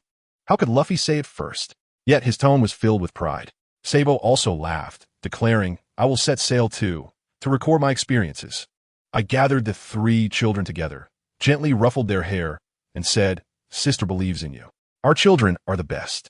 The trio nodded vigorously. Just as I had managed to comfort the younger ones, the older one approached with a new issue.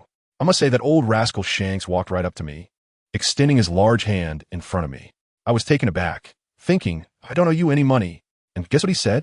He complained that I hadn't bid him farewell or given him a parting gift. I was bewildered. Who are you? If you want a gift, go ask Machino. Why come to me for one? He seemed aggrieved, insisting, I don't care, Lily-chan, I want a gift. Goodness. A nearly 30-year-old man acting like a child gave me goosebumps. I searched my pockets, finding nothing. He pointed at my neck, demanding, give me that. I pulled off a worn coin, my first earnings, which I kept as a reminder to strive for wealth. I asked, this represents my fortune. Are you sure you want it? He nodded seriously. All right, take it, I said, but he would accept it unless I put it on him. Who understands family matters? Ace couldn't bear it anymore and kicked Shanks. And let me tell you, it was fierce. My protective instincts for my younger siblings kicked in. I was truly exasperated and had to lean in to put on him. This guy is nearly 2 meters tall, and my small frame struggled to tie it around his neck. His warm breath brushed against my neck, making me tingle and my heart race. He laughed, realizing even Lily-chan has her shortcomings. Being this close, I could feel his Adam's apple vibrating. I quickly tied it and pushed away, playfully tugging at his red hair. Shanks, stay safe, and next time, bring me some fine wine. Upon hearing the word wine, his eyes lit up. When it was time to board, he was hilariously chased by my pet Makabaka, losing one of his slippers in the process. It was utterly amusing. After bidding farewell to Shanks, my children began contemplating life again. It was Sabo who, with his keen mind, was the first to voice a concern. We all want to be captains. What will we do in the future? Ace wanted to take Sabo on his ship, while Luffy foolishly shouted, come aboard my ship. And just like that, a divergence arose. However, Ace, being perceptive, quickly realized, since we will all go our separate ways in the future, we should strengthen our bonds now. He proposed that the three of us become brothers. The three little ones came to me, asking to use the wine I had buried. What could I say? Of course. I poured them each a drink and asked, will you still recognize me as your sister in the future? Ace erupted first, slamming the table. I will never forget. Sabo added, Miss Liao will always be my sister. Luffy, in a panic, exclaimed, Nichan will always be Nichan. I touched their heads and seated them down. I told them, it matters not whether I drink this cup. As long as you remember me, even if we become rivals at sea, you can always come find me. Then the two younger ones began arguing about who would become the Pirate King, even agreeing to settle it with a duel later. I watched them clink their cups and down their drinks, and I must admit, I was overwhelmed. I abruptly turned away, tears streaming down my face. I knew all too well the hardships that lay ahead for them. The memories of Sabo's amnesia, Ace never knowing he was alive, the Summit War, Ace being publicly executed before my eyes.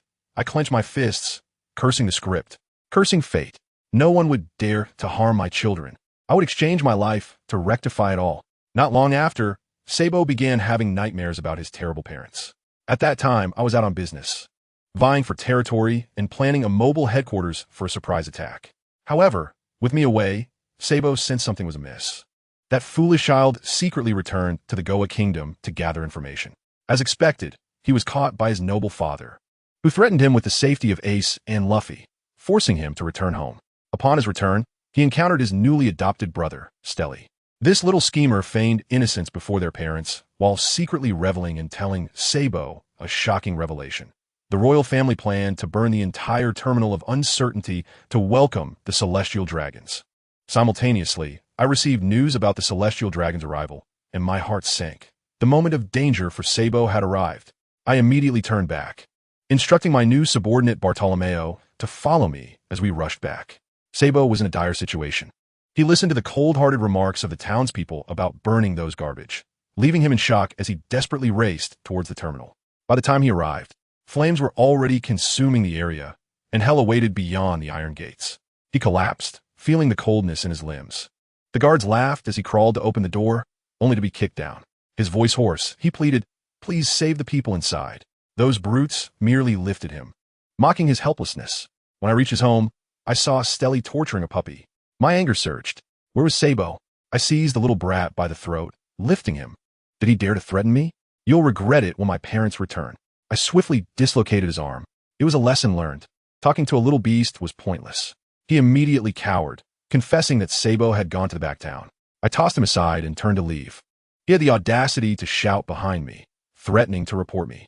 I sneered, glancing back. Now that you've lost an arm, you're of no use. Do you think your parents will seek revenge for you or discard you as worthless trash? His face turned pale at my words. Fear etched in his eyes as he scrambled away, likely in search of a doctor. I couldn't spare him another glance and rushed toward the back town. Sabo's situation was undoubtedly critical, but things were even worse than I imagined. This entire affair was a grand conspiracy. The pirate leader, Brujum, had struck a dirty deal with the king.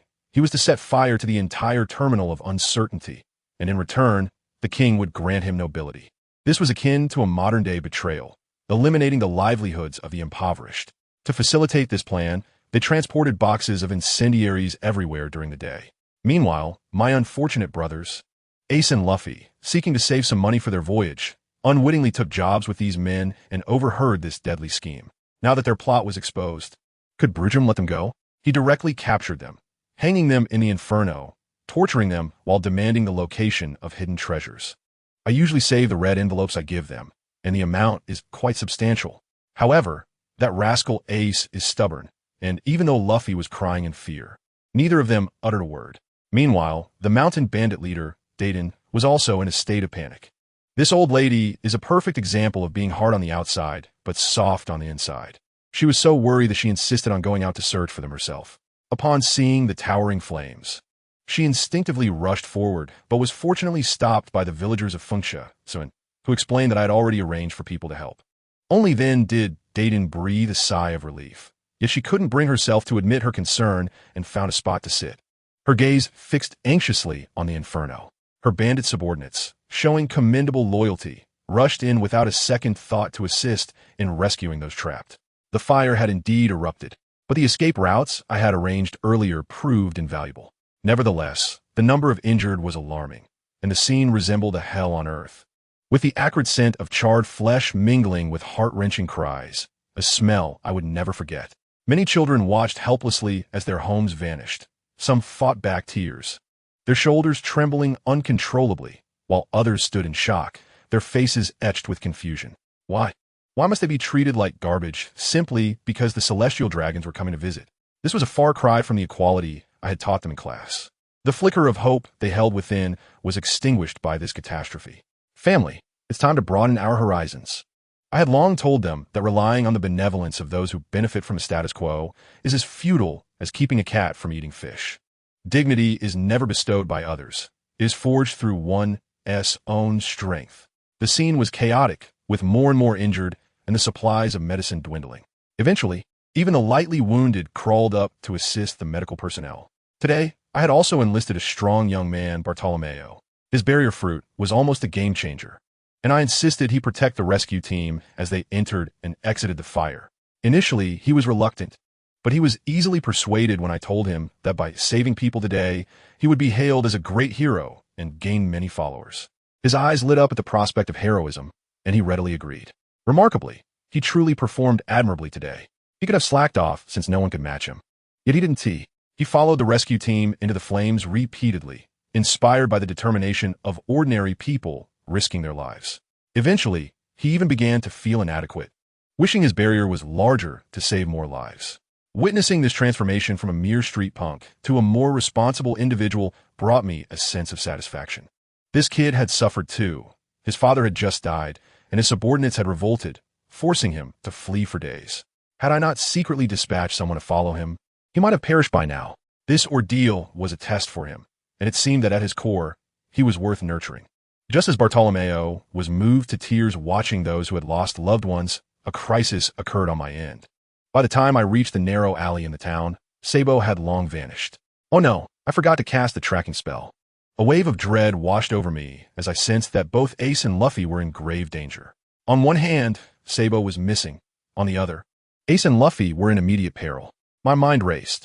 Who would understand my turmoil? Without hesitation, I knew I must prioritize rescuing Ace and Luffy. As for Sabo, I could only hastily contact Yuxia and ask her to leverage her connections with the celestial dragons to search the city.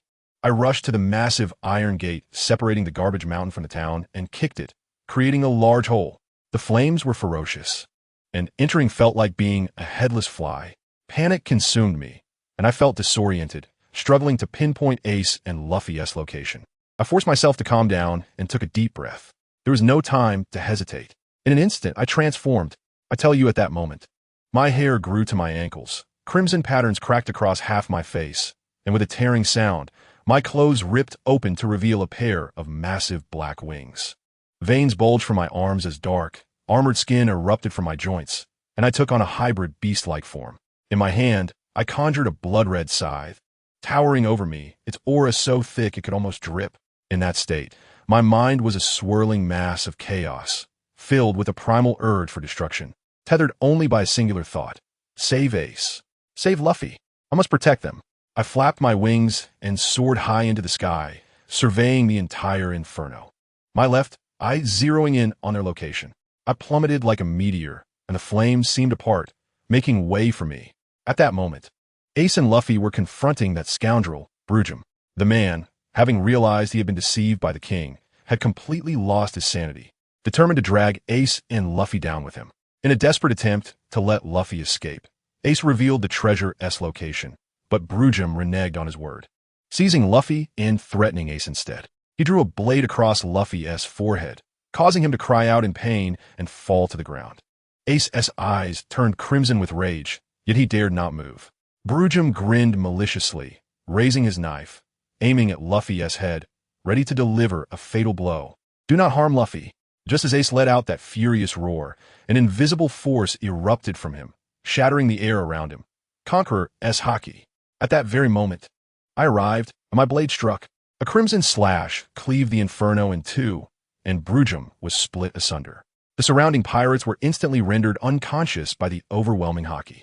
I rushed over to embrace Luffy, checking his wound, relieved to find it was merely superficial. Just as I exhaled in relief, I turned to meet Ace's astonished gaze. I froze in place. Oh no, I had forgotten how monstrous I looked, terrifying and grotesque. Panic surged within me. I was afraid, deeply afraid he would disdain my appearance. But the next moment, I was struck by a projectile. It was Ace. He rushed over, tears streaming down his face, and embraced me tightly, gasping for breath. His words tumbling out in a rush. Sister, I almost lost Luffy. It's all my fault. I was too weak. My heart shattered at that moment. What did looks matter? I had completely forgotten my fears. I quickly patted his back to comfort him. It's not your fault. It's my responsibility for not returning in time. Meanwhile, Luffy, blissfully unaware, was using my clothes to wipe his nose. Goodness, where was the politeness I taught him? Hey, once Ace finally calmed down, I hesitantly asked them, are you not afraid of me in this state? Luffy, in his usual oblivious manner, looked me over, his eyes sparkling. Sister, your look is so cool. I want wings too. Ace, meanwhile, buried his face in my embrace and mumbled, Sister, you are you. No matter how you change, you will always be my sister. Family. Who understands? At that moment, I was on the verge of tears. Yet, the urge for violence within me grew stronger, and the flames were closing in. Without a second thought, I sheathed my scythe, grasped both children, and with a powerful flap of my wings, soared into the sky. As for the scum of pirates behind me, let them be. I considered it merciful that I hadn't personally dismembered them. From a distance, I spotted Dayton and her group, but I didn't want them to see me in this grotesque form. I placed the two kids in a secluded spot, instructing them to find Dayton on their own, as I needed to head into town to retrieve Sabo. With that, I took off, completely unaware that a cloaked figure, Luffy's father, Dragon, had been watching the entire time and stealthily followed me into the city. I tell you, I just knew that someone who liked to wear a cloak and hide themselves must have something peculiar about them. As I soared through the air, I mustered the strength to call my partner, Usia, confirming the whereabouts of Sabo at a small clinic. However, by the time I arrived, he had already fled. I was utterly exasperated. That unfortunate child had been beaten up the previous night and, upon awakening, resolutely decided to venture out to sea by himself. He even left a note, took some money, and stealthily absconded with a small boat. Fine, I will cease the search and directly head to the port to intercept him.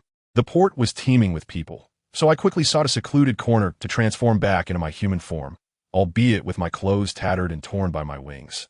Resembling a beggar, I dashed back to my shop to change into a new outfit before hurrying towards the port.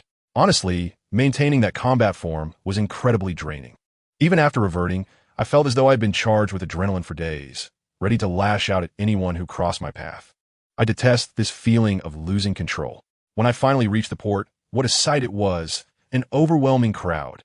A group of nobles seemed to be in a fervent discussion about how to curry favor with the imminent arrival of the celestial dragons. The topics they broached were so grotesque that they nearly made me lose my lunch. One flamboyantly dressed noblewoman coyly remarked, "I've heard that St. Charlos has a penchant for girls aged 12 or 13. My daughter is just 11. I wonder if she would catch his eye." Another woman chimed in, "Oh, in that case, my daughter is 9. We could give it a shot. After all, she will eventually need to be married off." My fists clenched in anger, and as if that were not enough, they discussed what gifts to present, each suggestion more depraved than the last. I was already on the brink of fury, and hearing such words sent my fingers into spasms, my mind filled with visions of crushing their hearts. I waited and waited, the sun rising higher, yet still no sign of Sabo. I hadn't even donned my mask, leaving my face exposed in the crowd. Let me tell you, when a woman possesses even a hint of beauty amidst a throng of people, it becomes a magnifying glass for humanity's ugliness. The lecherous gazes of the greasy men were palpable, as if they wished to strip me bare, their foul mouths uttering, "That girl appears aloof. One wonders what she is like in bed." Meanwhile, the noble women, with their snide remarks, speculated that I was here to seduce the celestial dragon, suggesting I had just crawled out of Samana's bed. Under normal circumstances, I would have knocked them out one by one and tossed them into the sea to feed the fish. But not now. I fear that if I acted, chaos would ensue, and Sabo, that hard-headed kid, would escape. If another amnesia plot were to unfold, I might not withstand it. Fortunately, Sabo finally made an appearance. He was clad in a small suit, paddling a rickety boat, seemingly in good spirits. The surrounding nobles erupted in outrage. Whose child is this? To set sail at such a time is a grave insult to the celestial dragon. Some began to mock Sabo as father, and his mother, shockingly, declared before all, "Had I known this would come to pass, I should have suffocated him at birth." His father was even harsher, stating a worthless child like the lower class should be disposed of without a second thought. I stood there, dumbfounded, when suddenly a gaudy, golden ship approached, its bow occupied by a fool wearing a fishbowl helmet, none other than the celestial dragon, Charlos. Sabo's small boat surged forward as if propelled by a motor. I attempted to intervene, but the sycophants cleared the entire port of vessels in their eagerness to show loyalty. I found myself stranded without a single boat. As Sabo was about to be struck, I had no choice. I unfurled my wings and soared into the sky, using them to send a few of the obnoxious fools flying. I flew beneath the grand ship and snatched up Sabo, just as his small vessel was obliterated by cannon fire. Charlos, infuriated, began firing at me, but I adeptly evaded his shots. As I landed behind the crowd with Sabo in my arms, he brazenly continued firing into the masses, instantly inciting chaos. Then, he pointed at me and issued a decree that sent the nobles into a frenzy. "Whoever captures that woman for me shall be granted the status of a celestial dragon. I demand her. I want her to kneel before me like a dog." Let me tell you, that single utterance snapped the thread of my reason. Those who had just been fleeing halted, their gazes greedily fixated on me. I realized I could not fly away. If I did, they would trace back to Fengche village. And my family, my employees, none would escape. A mad thought formed in my mind. Perhaps I should join forces with the Revolutionary Army and overthrow this wretched country. I tightened my grip on Sabo, my form shifting once more as I wielded a blood-red scythe. I fixed my gaze upon that fishbowl-headed fool and calmly asked, "What was it you desired from me?" My voice was soft, yet at that moment, it felt as if the entire port had heard me. In an instant, a colossal strike capable of cleaving the grand ship in two surged forth, infused with an overwhelming aura of murder. Just as the blow was about to connect with Charlos, it was unexpectedly deflected by a gust of wind. The strike grazed past him, slicing the opulent vessel cleanly in two. Charlos, stunned, clung to the railing to avoid plummeting into the sea. The ship began to sink, and the individuals aboard fell into the water like dumplings, chaos engulfing the port. I immediately heightened my senses and spotted a tall figure shrouded in a cloak atop the highest lookout tower. Despite the fierce wind, their cloak remained perfectly still. Instinctively, I shielded Sabo behind me, watching the figure with caution. Suddenly, the cloaked figure gestured, and a motley crew of oddly dressed individuals surged forth, methodically taking control of the scene. A massive, striking dragon-shaped ship rose from the depths, and at its prow stood a bizarre figure, face adorned with smoky makeup. Dressed in fishnet stockings, none other than the transgender king, Ivankov. It struck me. This individual could perform gender reassignment surgery. My first thought was how splendid it would be to transform Shanks into a woman. Imagine a red-haired, voluptuous goddess. Ahem, I digress. I suddenly realized that the coup was commencing right now. What an intriguing coincidence. I suspected it was somehow linked to me. But how long had this eccentric cloaked figure been tailing me without my notice? Clearly, the strength of the dragon was unfathomable. As I pondered this, the cloaked figure leaped down from the tower, landing gracefully before me. He raised his head, revealing a left cheek adorned with red checker tattoos and an expression so fierce it could frighten a child. I wondered how such genes could produce someone as adorable as Luffy. He seemed to attempt a friendly smile, but his facial muscles twitched uncontrollably, rendering his expression more grotesque than a grimace. Noticing my growing wariness, he abandoned the effort, his face devoid of emotion as he stated, "I am Monkey D. Dragon, Luffy's father." I scrutinized him. My mood had already soured, and the thought of this scoundrel spying on me only fueled my ire. I retorted sarcastically, "Oh, so you're the ungrateful son who ran off to join the Revolutionary Army, as your father described?" Dragon seemed unfazed. Father is as he always was. At this moment, Sabo regained his composure and politely introduced himself. "I am Sabo, Luffy's sworn brother." "Uncle, are you Luffy's father?" But Luffy said he has no father and has never seen you return to him. His question rendered the leader of the Revolutionary Army momentarily speechless. I waved my hand dismissively. "Enough of the past. It bears no significance. I am more curious if you originally intended to intervene in the affairs of the Goya Kingdom." He candidly replied, "I merely intended to stop for supplies and check on Luffy and you. Then you saw me dashing about, looking like a specter, did you?" I interjected. "It was not intentional. I was merely worried about you." He faltered again. "Why not just come out directly? Why follow me so secretly?" I remarked with a hint of sarcasm. As I spoke, Sabo listened to our conversation, his expression shifting to one of sorrow. He realized that even if the king were overthrown, the essence of this nation would remain unchanged. I gently patted his head, crouching down to say, "Sabo, dear, I do not wish to deceive you. Countries as deeply rotten as the Goya Kingdom are everywhere. As long as you exist in this world, regardless of where you go, true happiness will elude you." Such words were harsh, and despair instantly clouded Sabo's eyes.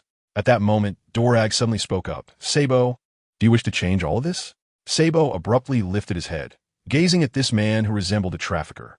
"Yes," he nearly shouted, tears streaming down his face. "More than ever. The corruption in this country is more nauseating than a mountain of garbage. Even if I set sail, I cannot feel freedom in such a world." Dorag lamented. "Is this country so corrupt that it can compel a 10-year-old child to utter such words?" I exhibited my first genuine smile in days. I nudged the weeping child in my arms towards Dorag, guiding him towards the path he had chosen. "Sabo, what this uncle is doing is exactly what you desire." I told him. Once Uncle Long speaks, the look in Sabo's eyes instantly transformed. He finally understood that my daily discussions about breaking the old order and establishing a new one were not mere fanciful talk. I had paved the way for him long ago. Who could understand my family? This child Sabo is indeed bright. I had often wondered why. As one destined to be a pirate, I spent so much time discussing social reform with him. Now, what makes sense? I am indeed a prophet, having foreseen that one day he would embark on this path. As his little mind whirled, he glanced at Uncle Long's fierce yet admiring face, then back at me. I nodded slightly, and thus it was settled. My heart swelled with pride and reluctance, akin to a mother sending her child off to Hogwarts. A mix of emotions overwhelming me. With Sabo's matters settled, I immediately shifted the conversation to inquire how Uncle Long planned to deal with those celestial dragons. Uncle Long sighed and earnestly informed me that once the questions were asked, they had to be released. Otherwise, if a Marine admiral arrived, the Revolutionary Army's foundation would be exposed, and they were not ready for that now. I was taken aback, exclaiming, "Uncle Long, are you joking? After going to such lengths to capture them, you intend to release them just like that? Isn't that a complete waste of effort?" I propped my chin on my hands and said, "Uncle Long, since you've seen some of my secrets, I wouldn't mind showing you more. Let's find a place to talk privately." Uncle Long, being sensible without a second thought, entrusted the matters to Ivankov and led me to a secluded corner. He cautiously activated his kin Bunchika Haki to ensure no one could overhear us before gesturing for me to proceed. I tell you, he treated me with the utmost respect, engaging in a conversation as equals. Lowering my voice, I stated plainly, Uncle Long, simply releasing them would be too lenient for these scoundrels. I have a solution that not only addresses your immediate concerns, but also significantly eases the difficulty of embedding undercover agents within the world government in the future. Uncle Long's eyes brightened, and I continued, there is a region in the human brain known as the prefrontal cortex, responsible for memory. I possess a unique ability that I refer to as puppet mastery, which allows me to physically invade a person's mind, rendering them a mindless drone who can only follow commands. Furthermore, I can transfer this control to your agents. Uncle Long instantly grasped the concept, but remained composed, asking me why I would assist them. I chuckled and replied, Uncle Long, I typically do not engage in discrimination, but I harbor a particular disdain for the celestial dragons. Their unhappiness brings me joy. You could send someone to masquerade as that dim-witted Charlos-esque slave, accompanying him back to Mariewa. Wouldn't that be the perfect tool? In the future, acquiring intelligence would be a simple matter. Uncle Long regarded me, his gaze softening, likely pondering, this young girl, though not old, is filled with cunning thoughts. Yet she is quite straightforward. With a newfound warmth in his demeanor, he spoke gently. That sounds promising, but Leah, you must have your own agenda for helping us, right? My eyes sparkled as I recognized an opportunity. Uncle Long, shall we discuss business? I proposed. You Revolutionary Army members are constantly on the move. Food must be a significant concern for you. He nodded candidly. I laid my cards on the table. Let us collaborate. Given your connection to Luffy's father, I will provide you with food at half the market price. The additional condition is simple. I want a copy of all intelligence collected from the Grand Line. We will share intelligence and achieve mutual benefits. I assured him, with Usia's Shokushin fruit, producing rice is as easy as pie. Exchanging food for information is a surefire win. Uncle Long hesitated, and I quickly added, Uncle Long, there are numerous avenues for us to collaborate. I plan to establish a laboratory to develop new weapons. Priority will be given to supplying you, not only food, but also medicines and military supplies. I have access to all of it. In light of Sabo's involvement, I can offer you a discount. Collaborating with me guarantees your advantage. To support my laboratory, I had employed every means necessary to recruit notable scientists from across the seas. For those with backbone, I painted enticing prospects. My persuasive skills were honed. Even I believed the grand visions I spun. Though I may not grasp the intricate formulas, I understood the direction.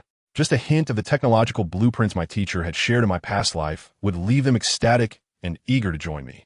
After some contemplation, Uncle Long finally nodded in agreement. My heart swelled with joy. Had it not been for his connection to Luffy, this matter would not have proceeded so smoothly. I extended my hand, saying, then, may our partnership flourish.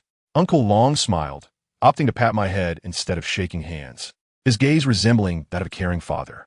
I shot him a playful look. Uncle Long, please don't pat my head. It might stunt my growth. With Uncle Long's matters settled, everything went even more smoothly with the Goya Kingdom. The Revolutionary Army seized the opportunity while the entire city was preoccupied with the spectacle of the celestial dragons at the port. They executed a flawless operation, swiftly apprehending the king and his entourage of nobles. The king, Old Deng, was left in shock. He had initially planned to capture me after entertaining the celestial dragons, only to witness me sprout wings and effortlessly dispatch their ship, subsequently finding himself a prisoner. As for the subsequent issues of national reform, I had little interest in managing them. I simply packaged the lesson plans I had previously crafted, which integrated Marxist and Engelshian thought, and sent them to Uncle Long for his examination. I dared not claim these ideas as my own. It would be blasphemous to dishonor the greats.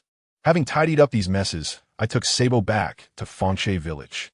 I thought it essential for him to bid farewell to Ace and Luffy properly. However, as soon as I pushed open the door, I was met with a shocking sight. Luffy was crying as if he were about to dehydrate, while Ace fidgeted anxiously beside him. Upon seeing us, Luffy, with tears streaming down his face, lunged forward, wrapping his rubbery arms around Sabo, wailing, "Wah!" The uncle who sells salmon said Sabo is dead. He also said you were taken by a very fierce person. Ace and I were so worried.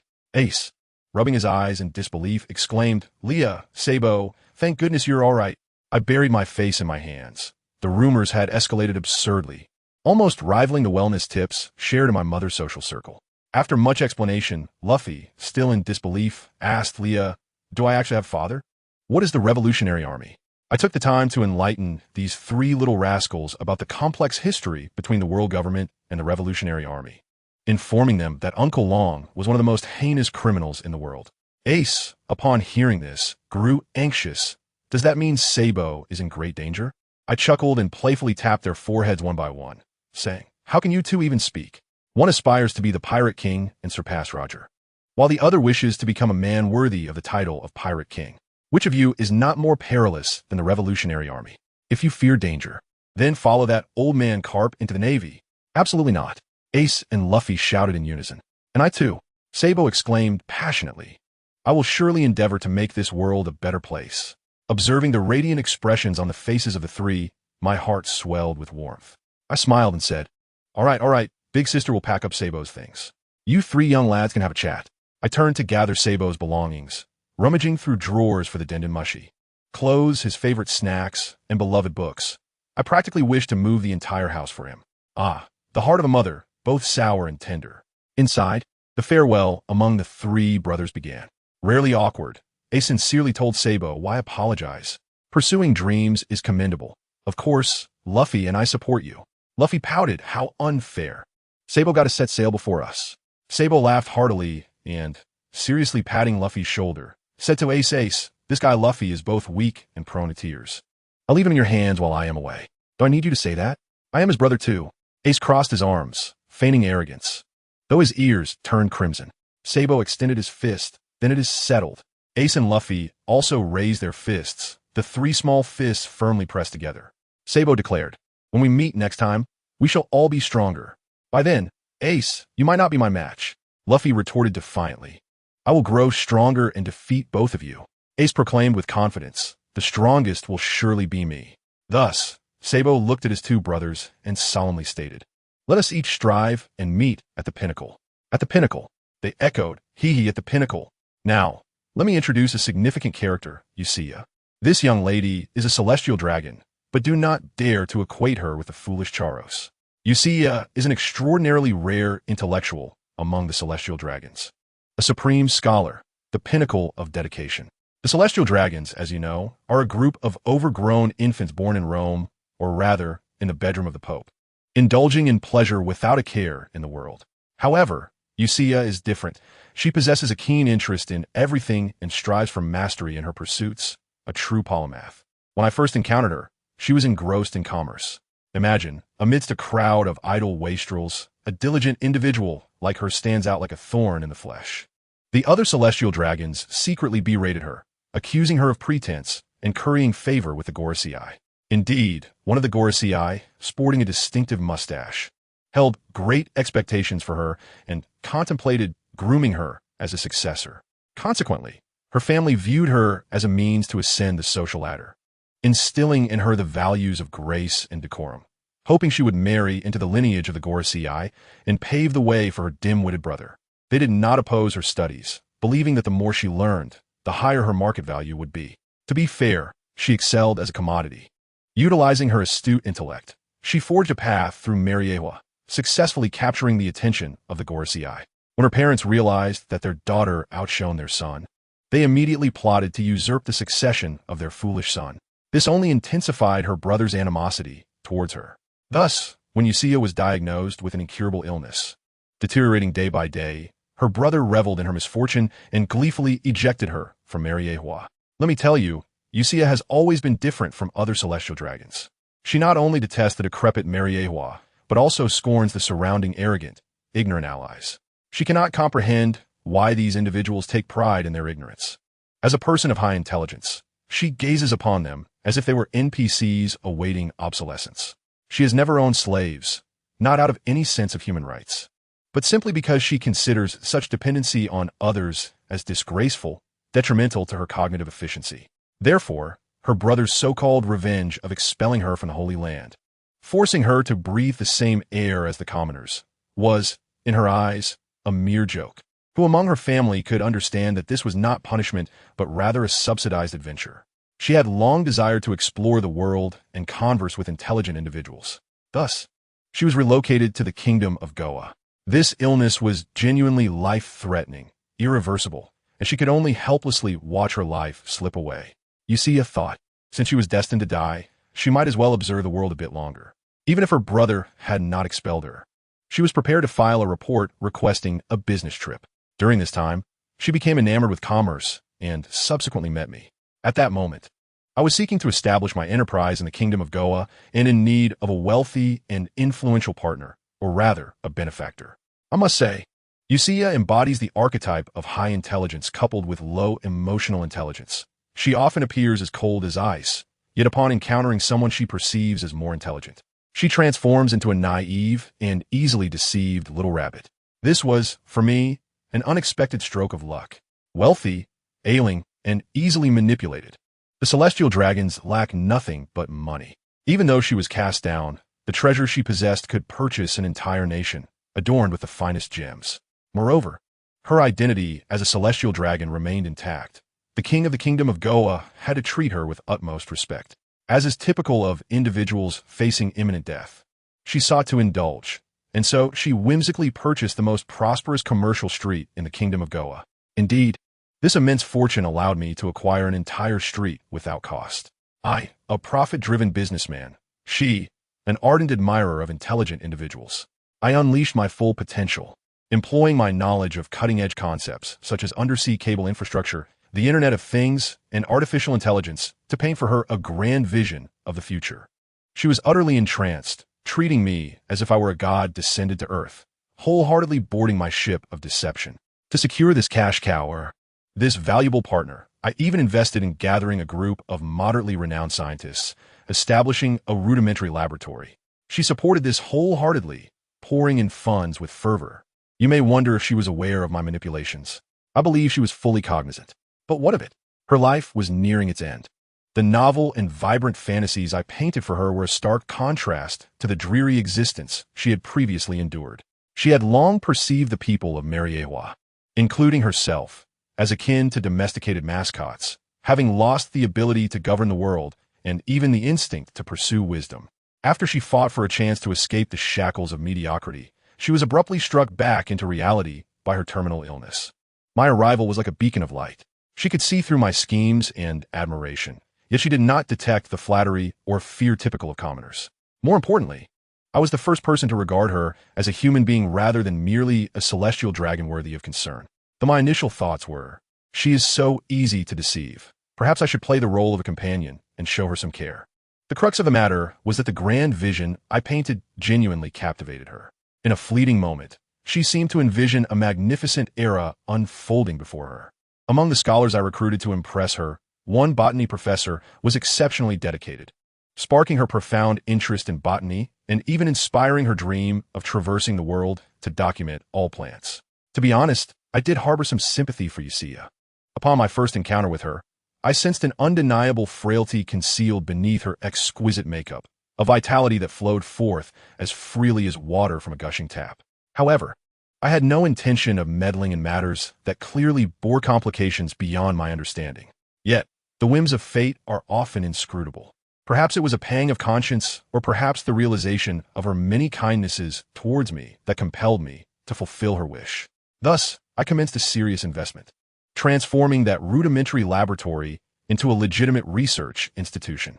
Yuxia was utterly delighted, following the scientists with starry-eyed enthusiasm, diligently recording data, calibrating reagents, and immersing herself in the bustling environment.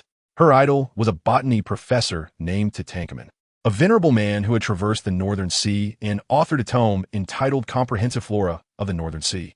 I discovered him adrift, clinging to a plank in the sea for an eternity, his bald head adorned with a tuft of vibrant seaweed, a sight to behold. This old professor was a formidable character, surviving through sheer willpower. He had never married, nor lingered in one place for long, dedicating his life to writing. Perhaps his experiences adrift had imparted the lesson that human endurance has its limits. After I rescued him, he chose to remain at my research institution to finalize his book. To put it plainly, his days were numbered.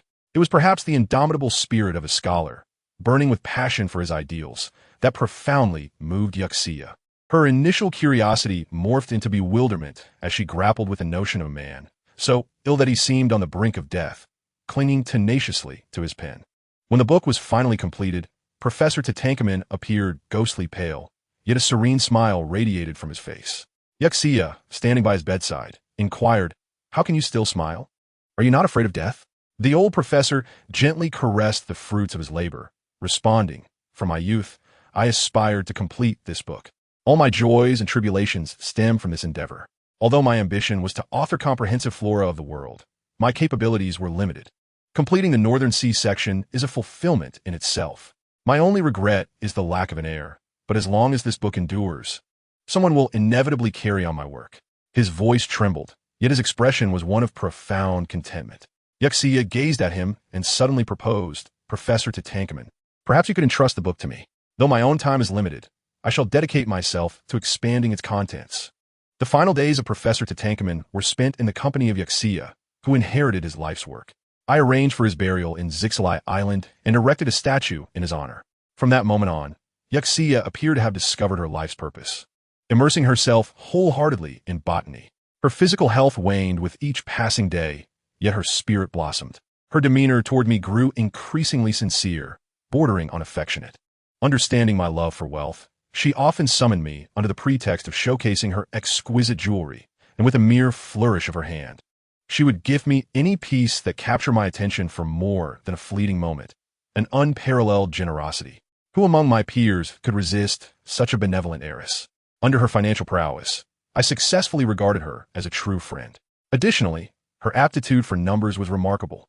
My chaotic accounts, often plagued by errors due to the limited skills of my subordinates, were swiftly clarified under her adept touch, making her the most formidable ally in my commercial endeavors. Eventually, her illness rendered her bedridden, and she summoned me to discuss her final arrangements. Lying in bed, she smiled with a countenance reminiscent of Professor Tatankaman. "Leah, you are my only friend. Upon my passing, I bequeath all my jewelry to you. No one else shall receive a single piece." Upon hearing these words, I felt not the anticipated elation, but rather a heavy discomfort settling in my chest. I acknowledged that I had come to regard her as one of my own. Witnessing her serene acceptance of death stirred an unsettling feeling within me. I pulled a chair to her bedside and, with a serious expression, asked, "Surely you understand that my initial approach was motivated by self-interest?" She weakly rolled her eyes. "Initially, I was oblivious, but as I observed your inability to resist the allure of jewelry, I began to suspect. Then why continue our association? Could it be that you harbor feelings for me? Enjoy being exploited?" I was taken aback. She suddenly laughed, but a fit of coughing interrupted her mirth. After regaining her composure, she replied, "In truth, Leah, there's a certain captivating essence about you that draws me in." "What is it?" I inquired. "It is the vibrancy of life," she answered earnestly, her gaze unwavering. "I have encountered pirates whom I expected to embody freedom, yet they are merely wretches consumed by greed. You, however, possess an innate vitality, even as a commoner. Your confidence and courage shone brilliantly. I could perceive it even through a mask." All right, I interjected. "Was it my charm that captivated you from our very first meeting?" "That seems accurate," she admitted with a smile. I regarded her and returned her smile. "In that case, Yuxia, since our acquaintance began with mutual benefit, how about we strike another deal?" "Oh, what do you propose?" I inhaled deeply and declared, "Yuxia, your ailment is more complex than it appears, but I possess the means to heal you." She waved her hand dismissively, her gaze penetrating. "In recent years, I have come to suspect as much. Among a herd of swine treated as good luck charms, a clever cat emerges, and it is inevitable that someone will take offense, fearing the cat will awaken the pigs. Then why have you never confided in me?" "It is not a matter of distrust," she replied, her smile softening. "I am aware of your aversion to complications. My illness is entangled with an immense problem. I do not wish to leave you with a mess after my demise. That would be rather lowly." I abruptly turned away, feeling an unexpected surge of emotion. I endeavored to maintain a calm demeanor as I suggested. "Then do not die. If you do not wish to burden me, find the strength to survive and resolve your issues." "It seems Leah is reluctant to part with me," she teased, coughing slightly. Once she regained her composure, she earnestly inquired, "Now, tell me the price, Leah." With a sigh, I hesitated, contemplating the immeasurable value of life. "How about this? You can work for me." Her eyes lit up, and she eagerly responded, "I shall work for you for a lifetime." "Isn't that a bit too long?" I questioned. "Not at all," she replied with clarity. "Being by your side is the easiest path. I can fulfill Professor Tatankaman's legacy, and, most importantly, I will have the opportunity to resolve my own issues. It seemed a win-win situation for me. Then, shall we seal the deal? A smile graced her pale visage, of course, Boss Leah. No, I correct you. You should call me Captain. Thus, I informed her that her body resembled a deflating balloon, with her life force steadily dissipating. The sole remedy lay in consuming the Gigi fruit, which symbolizes vitality, and implanting a generator within her to continuously supply life energy. However, for complete cure, she must grow stronger and confront those responsible for her predicament. I understand, she declared, clenching her fist with unwavering determination. I will personally journey to that place and settle the score. The quest for the fruit proceeded smoothly.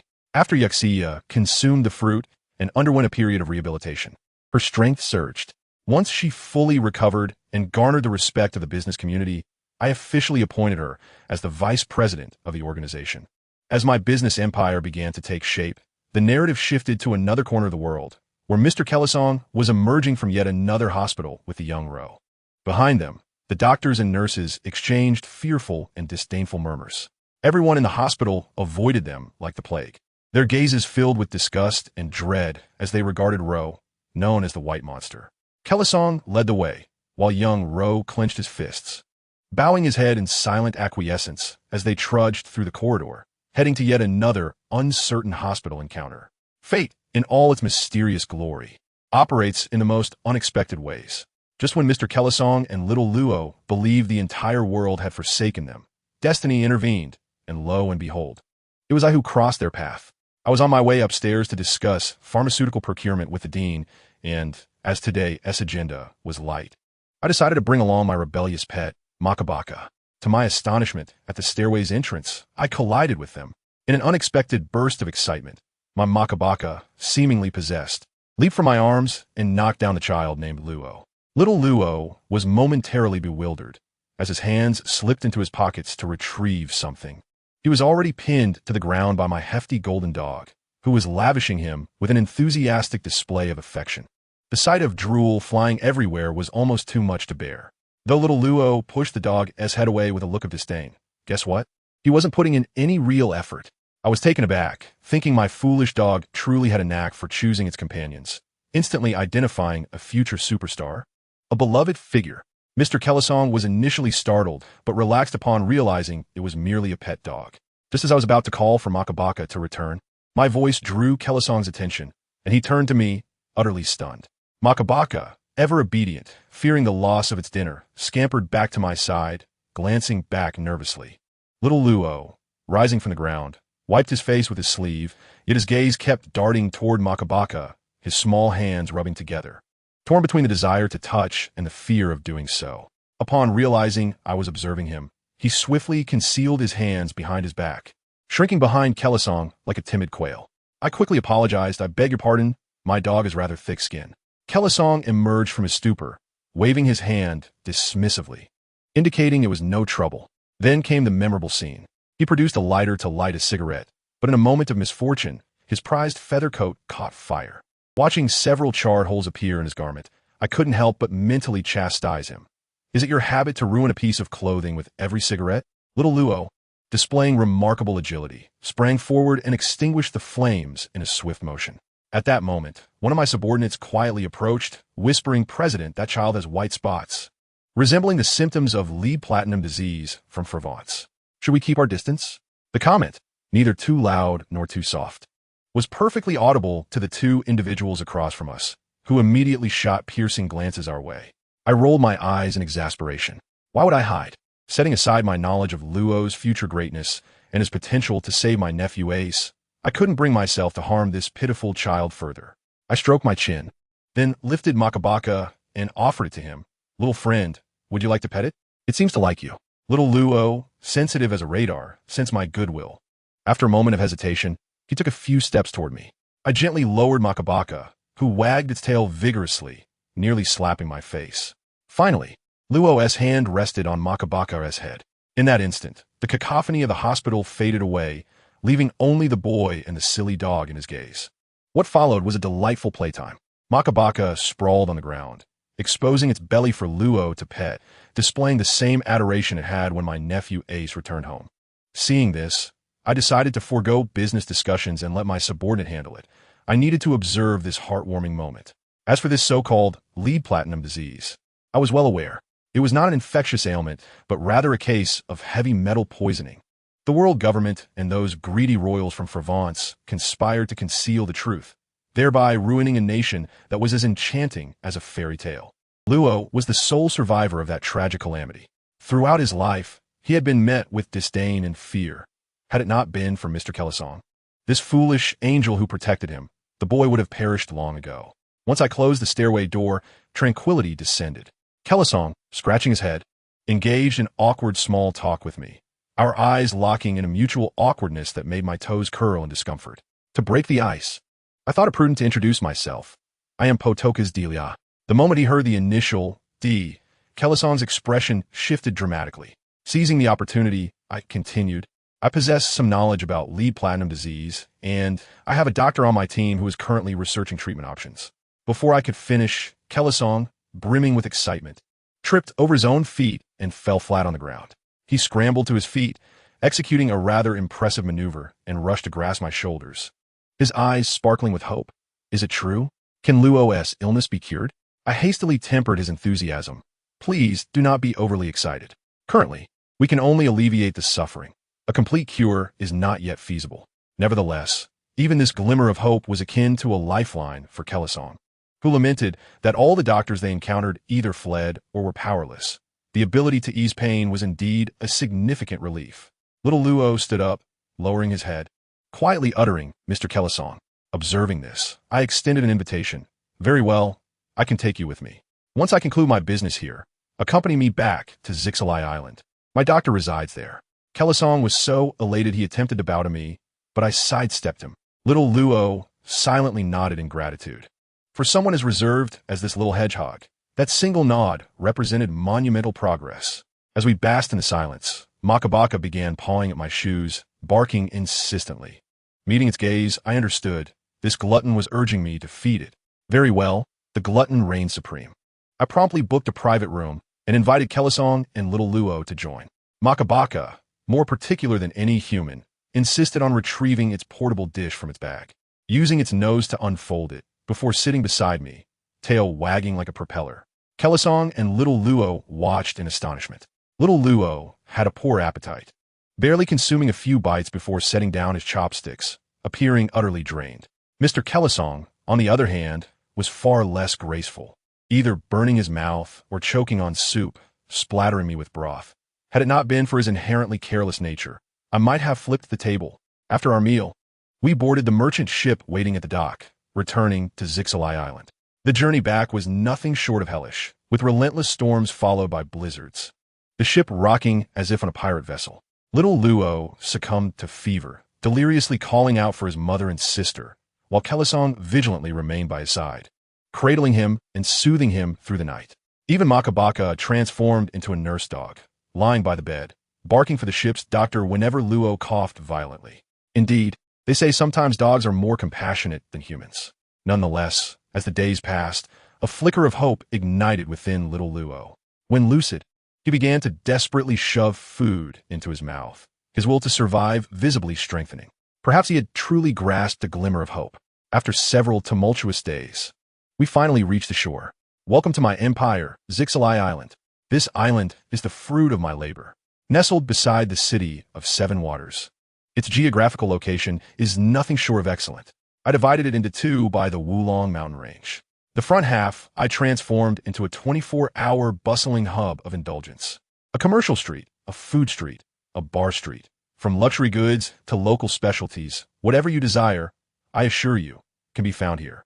At the very center, I erected a colossal amusement park featuring a roller coaster that, I assure you, is a true thrill ride, spiraling through the Wulong mountain range, with angles and speeds meticulously engineered to challenge even the bravest of souls among the four emperors. As for the island's rear half, I preserved much of its pristine beauty, emphasizing a high-end, relaxing atmosphere. Hot spring hotels, romantic retreats, and expansive resort complexes cater to those affluent individuals seeking to savor the pleasures of life. But do not assume this is the end of my offerings. This is merely an appetizer. The true spectacle lies ahead. Let me tell you, Leah is truly a daring and audacious individual. She has ingeniously hollowed out a concealed mountain within the island, establishing an extraordinarily impressive secret laboratory inside. This facility is equipped with state-of-the-art precision instruments and staffed by a cadre of professors donned in lab coats, their thinning hair betraying the intensity of their scientific pursuits. However, mere advanced technology is insufficient. It requires a vibrant atmosphere. Therefore, Leah has acquired land adjacent to the commercial district, erecting a plethora of high-rise apartments and standalone villas, all openly priced for sale. Yet, she offers substantial discounts to her employees. This strategy is nothing short of remarkable. By gifting housing, she not only fosters loyalty, but also attracts talent from around the globe.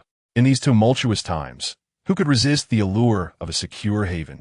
Despite nearing the completion of the island, Leah remains unhurried to commence business operations. Why? Because two matters remain unresolved. Firstly, the advertising partnership with the media mobile mall Argonsi has yet to be finalized, and there is still room for negotiation on pricing. Secondly, and most crucially, she does not wish for her cherished sanctuary to transform into a raucous revelry for pirates upon its opening. Thus, she must first acquire the official certification of protection from the Chi Wu Hai and establish a connection with the underworld figure, Du Fulaming, to cultivate a favorable relationship. At this pivotal moment, Leah, accompanied by Kelisong and the ailing young boy Luo, set foot on the island. I must say, when Kelisong and little Luo beheld the scale of the island, their eyes nearly popped out. Yet, that is not the crux of the matter. The priority is to save Luo's life. Without hesitation, Leah whisked him away to the laboratory, seeking out the finest medical scientists. The researchers, perhaps lacking in emotional intelligence, gazed at Luo as if he were a rare giant panda at the zoo, their eyes gleaming with academic fervor. After a battery of tests including blood draws, urinalysis, x-rays, and ultrasounds, the results revealed devastating news. I stood by, my mind reeling. The child's health had deteriorated alarmingly. Lead poisoning presents a myriad of symptoms, but the most concerning aspect was its assault on his gastric mucosa, causing him to vomit everything he consumed, racked with pain. Even more alarming was the revelation of extensive sores on his back, as the doctor remarked that such agony would shatter the spirit of any grown man. Yet, this little boy remained silent. How could his family comprehend the immense strength required to conceal his suffering from Kelisong and all of us? Kelisong, witnessing this, was on the verge of tears, his heart breaking yet stifling his emotions, fearing that Luo would feel even worse if he were to see him cry. Here were two souls, one enduring pain in silence, and the other suppressing his anguish, both ensnared in a mutual torment. The subsequent 2 months were nothing short of excruciating. Hemodialysis and plasma exchange were employed, utilizing the most advanced medical equipment on the island, with Leah pouring her resources into this endeavor. There was some improvement, but it was merely a temporary reprieve. The insidious lead had already infiltrated his bones. Ultimately, the medical scientists could only shake their heads, offering one final glimmer of hope, a surgical solution. Thus, the wheels of fate began to turn towards the original storyline. Kelisong prepared to embark with Luo once more on the irreversible path of seeking the fabled fruit. Leah arranged for them to have the finest ship, accompanied by 2 attending physicians, providing every possible support. The farewell was understated, devoid of unnecessary words. Yet, just as the ship was about to depart, little Luo turned around and earnestly called out to Leah, "Sister Leah, if I survive this time, I will surely repay you." I must confess, witnessing this moment, I can no longer hold back my tears. Leah, equally resolute, shouted back to the receding ship, "Luo, you must survive. Do not let Mr. Kelisong's perseverance go in vain. Do not give up until the very last moment."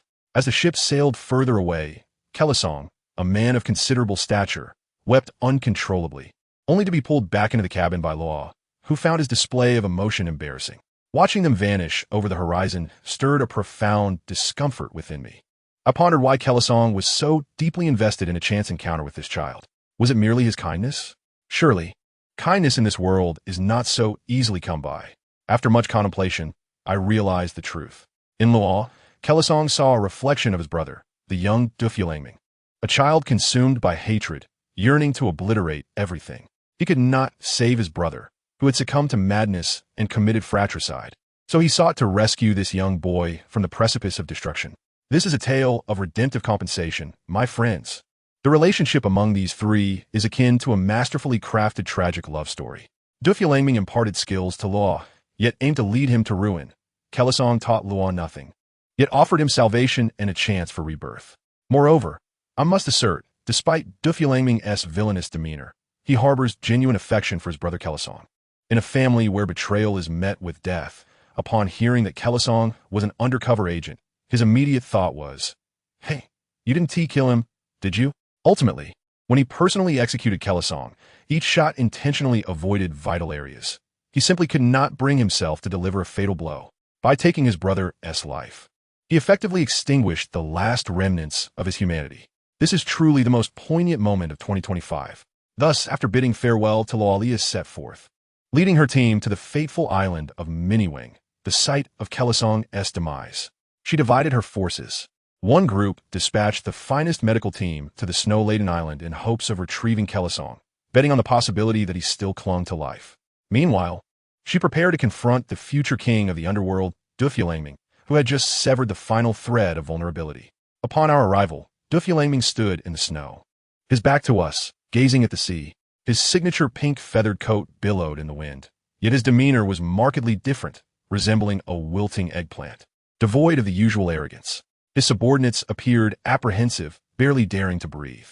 As we approached, Dufilangming's men immediately tensed, muscles coiled, weapons drawn, as the atmosphere thickened with tension. Yet Dufilangming himself turned slowly, his sunglasses obscuring his gaze, yet his posture remained relaxed. He addressed Leah, his tone a curious blend of familiarity and unfamiliarity. "You have arrived late." I was utterly bewildered, my expression akin to that of a subway elder engrossed in a mobile screen, flooded with questions. "Who are you? Do we know each other? How could he possibly know we were coming?" This situation felt decidedly off. At that moment, as I wrestled with my unease, Dufilangming erupted into laughter, the sound sending shivers down my spine, like a villain's theme music, sending a chill through my core. His laughter prompted his peculiar cadre to prepare for action, while my own team, not to be outdone, brandished their weapons, the tension reaching a boiling point. Yet, with a mere lift of his hand, Dufilangming quelled his men. Clearly, his word was law, and I signaled to my own team, indicating that we were not there to engage in combat.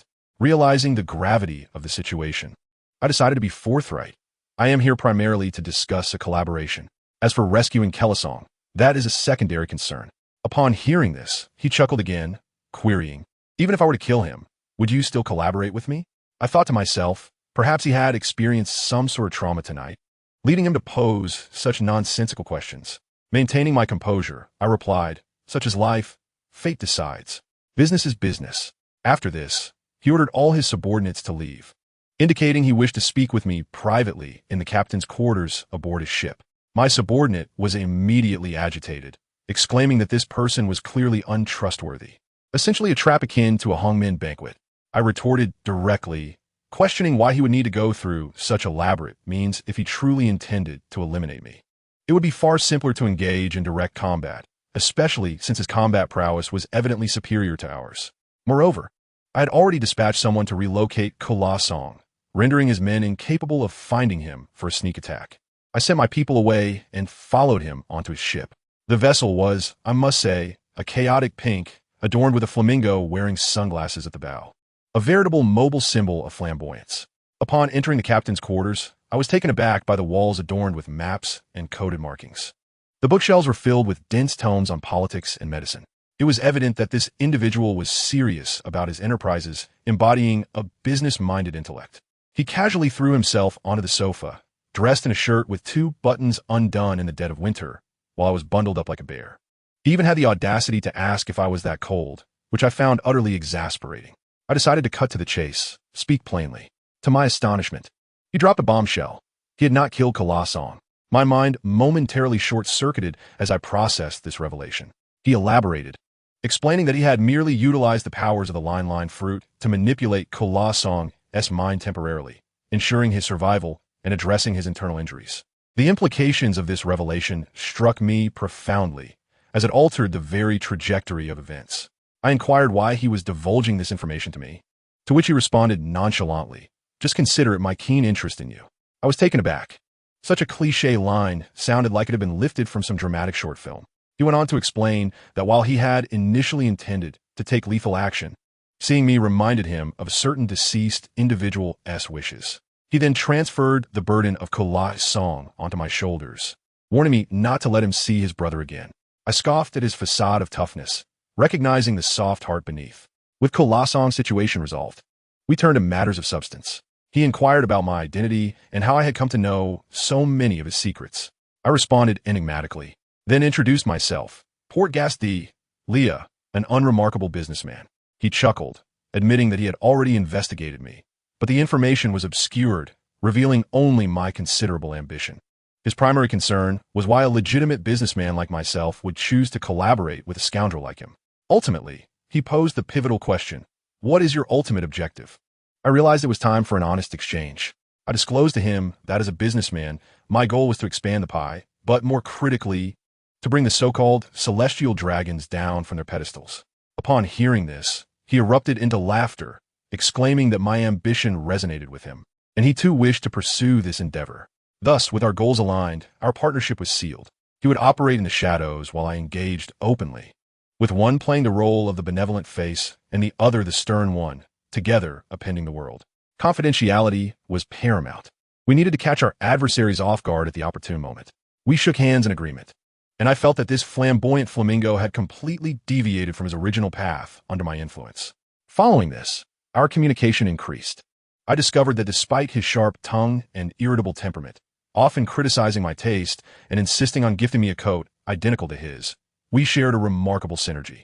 Together, we dealt with a particularly brazen robber. I extracted all his family's secrets with a smile, while he ultimately pulled the trigger to end the encounter, showcasing our seamless cooperation. With his consent, Kulasong finally regained consciousness. When I arrived at the laboratory, I was astonished to see a balding professor fawning over the just awakened. Disheveled Kulasong, offering cigarettes and lighting them, his gaze lecherous. I initially thought I had stumbled into a peculiar film set, but it turned out that the professor was keen on learning the surgical techniques that Doflamingo had used on Kulasong. Assuring him that Luo was safe, but warned him not to seek him out, as it would hinder his future prospects. Although the earnest Kulasong longed for Luo, he ultimately heeded my advice, deciding to stay with me as an elementary school teacher. Finally, I could breathe a sigh of relief. However, just as I began to relax, a brilliant idea struck me. I am someone who thrives on activity. A day without stirring up trouble feels unbearable. I slapped my thigh, recalling Kulasong's silence fruit. Wasn't he a custom-made for mischief? I immediately rushed to inquire whether the ancestral graves of the celestial dragons were buried separately from the Don Quixote family. Kulasong, the earnest fellow, nodded in confusion. I laughed heartily, thinking, what a perfect opportunity. I brought Kulasong along, boarded my newly commissioned submarine, and headed straight for the graveyard of those worthless beings. The sight was dazzling. The golden tombstones nearly blinded me, while a group of slaves wearing explosive collars toiled away, scrubbing the stones. I activated my domain, enveloping the entire cemetery in obscurity, rendering it invisible from the outside. I signaled to Kulasong, now, activate the silent barrier. Let this place become an absolute soundless zone. In the next moment, my subordinates bound all the slaves. Regardless of their cries, no sound escaped. Finding the noise bothersome, I ordered that they be gagged. Gazing upon the gleaming tombstones, I was nearly drooling and grabbed a shovel to begin digging. The thrill was exhilarating, even more satisfying than unboxing a delivery. The treasures were beyond my wildest dreams, enough to stretch my grin. After collecting the riches, I realized I couldn't leave the slaves to perish here. If the celestial dragons returned to find their ancestral graves disturbed, they would surely take it out on them. So, I waved my hand and had them all bundled up.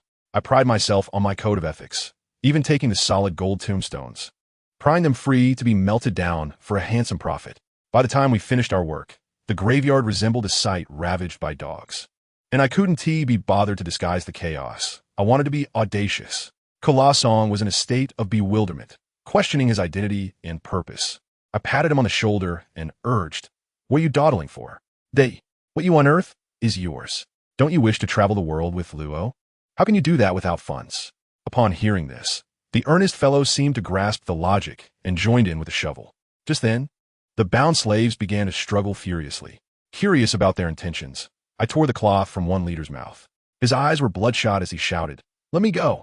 I want to run. I'm going to vent my anger before I die. I raise an eyebrow, intrigued. Oh, what do you intend to do? He gritted his teeth and spat out 2 words, desecrate the corpses. In an instant, my eyes lit up. Indeed, since we were already here, how could we not indulge in some delightful mischief? I promptly untied him. The leader took the initiative, inspiring the others to request their bonds be cut as well. Knowing they posed no threat, I complied. They did not disappoint, unleashing a torrent of fury upon the coffins and remains of the celestial dragons. Kicking and spitting in a frenzy, the most audacious among them even unbuckled his pants and relieved himself upon the remains. I was utterly astonished. Was he truly going this far? Had he turned the act into a spectacle? I was exhilarated. Such a grand spectacle could not be enjoyed alone. I swiftly utilized a din mushy to record the entire high-energy scene. Without delay, I sent the video to Doflamingo. Why him? Because in matters of wicked humor, we were kindred spirits. As expected, Doflamingo replied immediately. I cast a guilty glance at Kalasong and hurried to the side to answer. The din mushy mimicked Doflamingo's exasperated expression. You really can't sit still for a moment, can you? I shrugged nonchalantly. Who cares? No one will ever know it was me. However, it was splendidly executed. The corners of Doof's mouth began to rise wildly, and merely observing the scene brought immense joy. Unfortunately, I was not present to witness the underlying melancholy in his tone. It was as if he nearly expressed, you went to such a delightful event without me. I quickly deflected with a laugh. Oh, it was a spontaneous decision. I just wanted to share the joy with you at the first opportunity. Yet, he abruptly shifted his tone, embodying that of a concerned father. You recorded it, but why include those unsavory elements? You are but a minor. Do not allow such sordid images to taint your vision. I was immediately displeased. First, I shall be of age next month. Second, such trivial matters. I have seen far worse. The veins on Doof's temples bulged, and his tone became dangerously intense. Who taught you such nonsense? I stammered. Come on. Don't sweat the small details. The following day, the world erupted. Morgan's, that old bird, worked through the night, and the front page headline read, shocking. The graves of the celestial dragons have been excavated, and the bones are nowhere to be found. The newspaper was filled with harrowing images of the scene, and most strikingly, bold letters in red paint were scrawled on the main tombstone. Celestial dragons are trash. How exhilarating. It was as if my words had become the voice of the internet. The world government turned green with rage, issuing a blank bounty of 500 million berries, yet not a single suspect could be found, bringing them utter disgrace. The 4 emperors also received the news. Aboard the red-haired pirates, Shanks, upon reading the newspaper, had his eyes shining bright, exclaiming he wanted to recruit this intriguing person onto his ship. Meanwhile, Whitebeard was laughing heartily, expressing a desire to meet the mastermind behind it all. Kaido and Big Mom went so far as to command, find this person and bring them into our crew. Even Mihawk cast a glance at the newspaper, uttering 2 words, interesting. I must capitalize on this wave of popularity. To aspire to be a warlord of the sea, I must have accomplishments, right? Who to target? Moonlight Mariah. It shall be you. I prepared copious amounts of sea salt. Was this not a pure dimensional strike? Mariah had fallen into despair for far too long, making him an easy target for me. Yet, after defeating him, I discovered he was rather protective, willing to battle fiercely for Perona and the others. I found myself appreciating him, refraining from delivering a fatal blow, and amicably gifting him several celestial dragon corpses for him to transform into zombies. In summary, a multitude of friends opens a myriad of pathways. Subsequently, I staged a grand performance with Doof, feigning an intense conflict that shattered our relationship. This solidified my reputation across the seas. My pirate crew was officially established, and after discarding the ridiculous name of the Corgi Pirates, I decisively named it the Moonlight Pirates. The ship was christened the Statue of Liberty. Most remarkable were my bounty posters. Morgan's, that old bird, knew how to capture my essence in stunning images. The first featured me in a form-fitting cheapao, with my hairpins fallen, long hair cascading, and a hint of a smile gracing my lips. The second depicted me fresh from a bath, donning a white shirt while drying my hair, illuminated by the morning light, radiating purity. The third captured a moment when Doof and I were acting. I wore battle makeup, my dress torn, and he glared fiercely at me. What a compelling chemistry. When Carp laid eyes on the bounty poster, he erupted, spraying Sunbei all over Sengoku in a fit of rage. As for Shanks, I heard he collected every one of my bounty posters, displaying them prominently in his captain's quarters. Upon seeing the second one, he instantly bled from his nose. It was utterly hilarious. He even deceived the ship's doctor, claiming it was merely a fever. Later, when the battle-damaged photo of Duff and me was released, he promptly tore apart the half featuring Duff. Shanks and I maintained correspondence, as he feared I might not read them. He would often tuck the letters among piles of documents. On one occasion, Baby 5 inadvertently included a photo of Duff and me in a letter I was preparing to send. In the photo, Duff was seated, his finger pressed against my forehead while I indignantly pointed at him, a scene that exuded intimacy. In the letter, I foolishly shared with Shanks that I had befriended Duff and planned to engage in business together. This was the tipping point. Shanks' jealousy erupted, brandishing the photo and letter. He suddenly burst into Beckman's room, shouting, "Beckman, teach me how to do business. This way, I can cozy up to the young lady." Beckman could only respond in disbelief. Shanks then insisted on traveling to Dressrosa to visit Duff, but before he could initiate his declaration of intent, an invitation arrived from the Navy headquarters. Following my series of maneuvers, I received an invitation to become a warlord of the sea. I gladly accepted and was appointed at Navy headquarters. On that day, Carp, usually boisterous, was unusually silent. He gazed at me, his expression complex, and, after a long pause, he closed his eyes and placed his hand on my head, saying nothing. When he remained silent, I took his large hand and dragged him into his office. Let me tell you, the old man's office was akin to a candy store. Not a single sheet of paper on the table, just sunbae of every flavor. The most conspicuous item was a framed photo of me at 12, cradling 3-year-old Luffy in one arm and holding 5-year-old Ace's hand with the other, all of us grinning like 3 little fools. My heart swelled. Who understands the tender side of this tough man? He is the type to scold you 100 times, yet secretly fill 3 large albums with your photographs. I embraced him from behind, burying my head in his chest and murmuring, "Gigi, those 2 little rascals of ours, do you still expect them to become Marines? They are undoubtedly destined to be pirates." Surprisingly, the old man did not yell at me. Instead, he murmured in a deep voice, "Old man knows." Thus I continued, "Our family must have someone on the inside to protect them in the open, right? Before they grow strong enough to overturn the table." I did not elaborate. He understood the implications of Dragon's son and Roger's son, these ticking time bombs. I anticipated he would remain silent for a while, yet he suddenly pulled me in tightly. His voice hoarse as he said, "I simply feel that placing all this burden on a young girl is a failure on my part as a grandfather." Good heavens! I nearly burst into tears on the spot. The feeling of being cherished so deeply is truly wonderful. I quickly reassured him, "It's all right, Gigi, we are family." This matter was settled. I encountered several familiar faces at Marineford. Just as I exited the old man's office, I unexpectedly bumped into Akiji.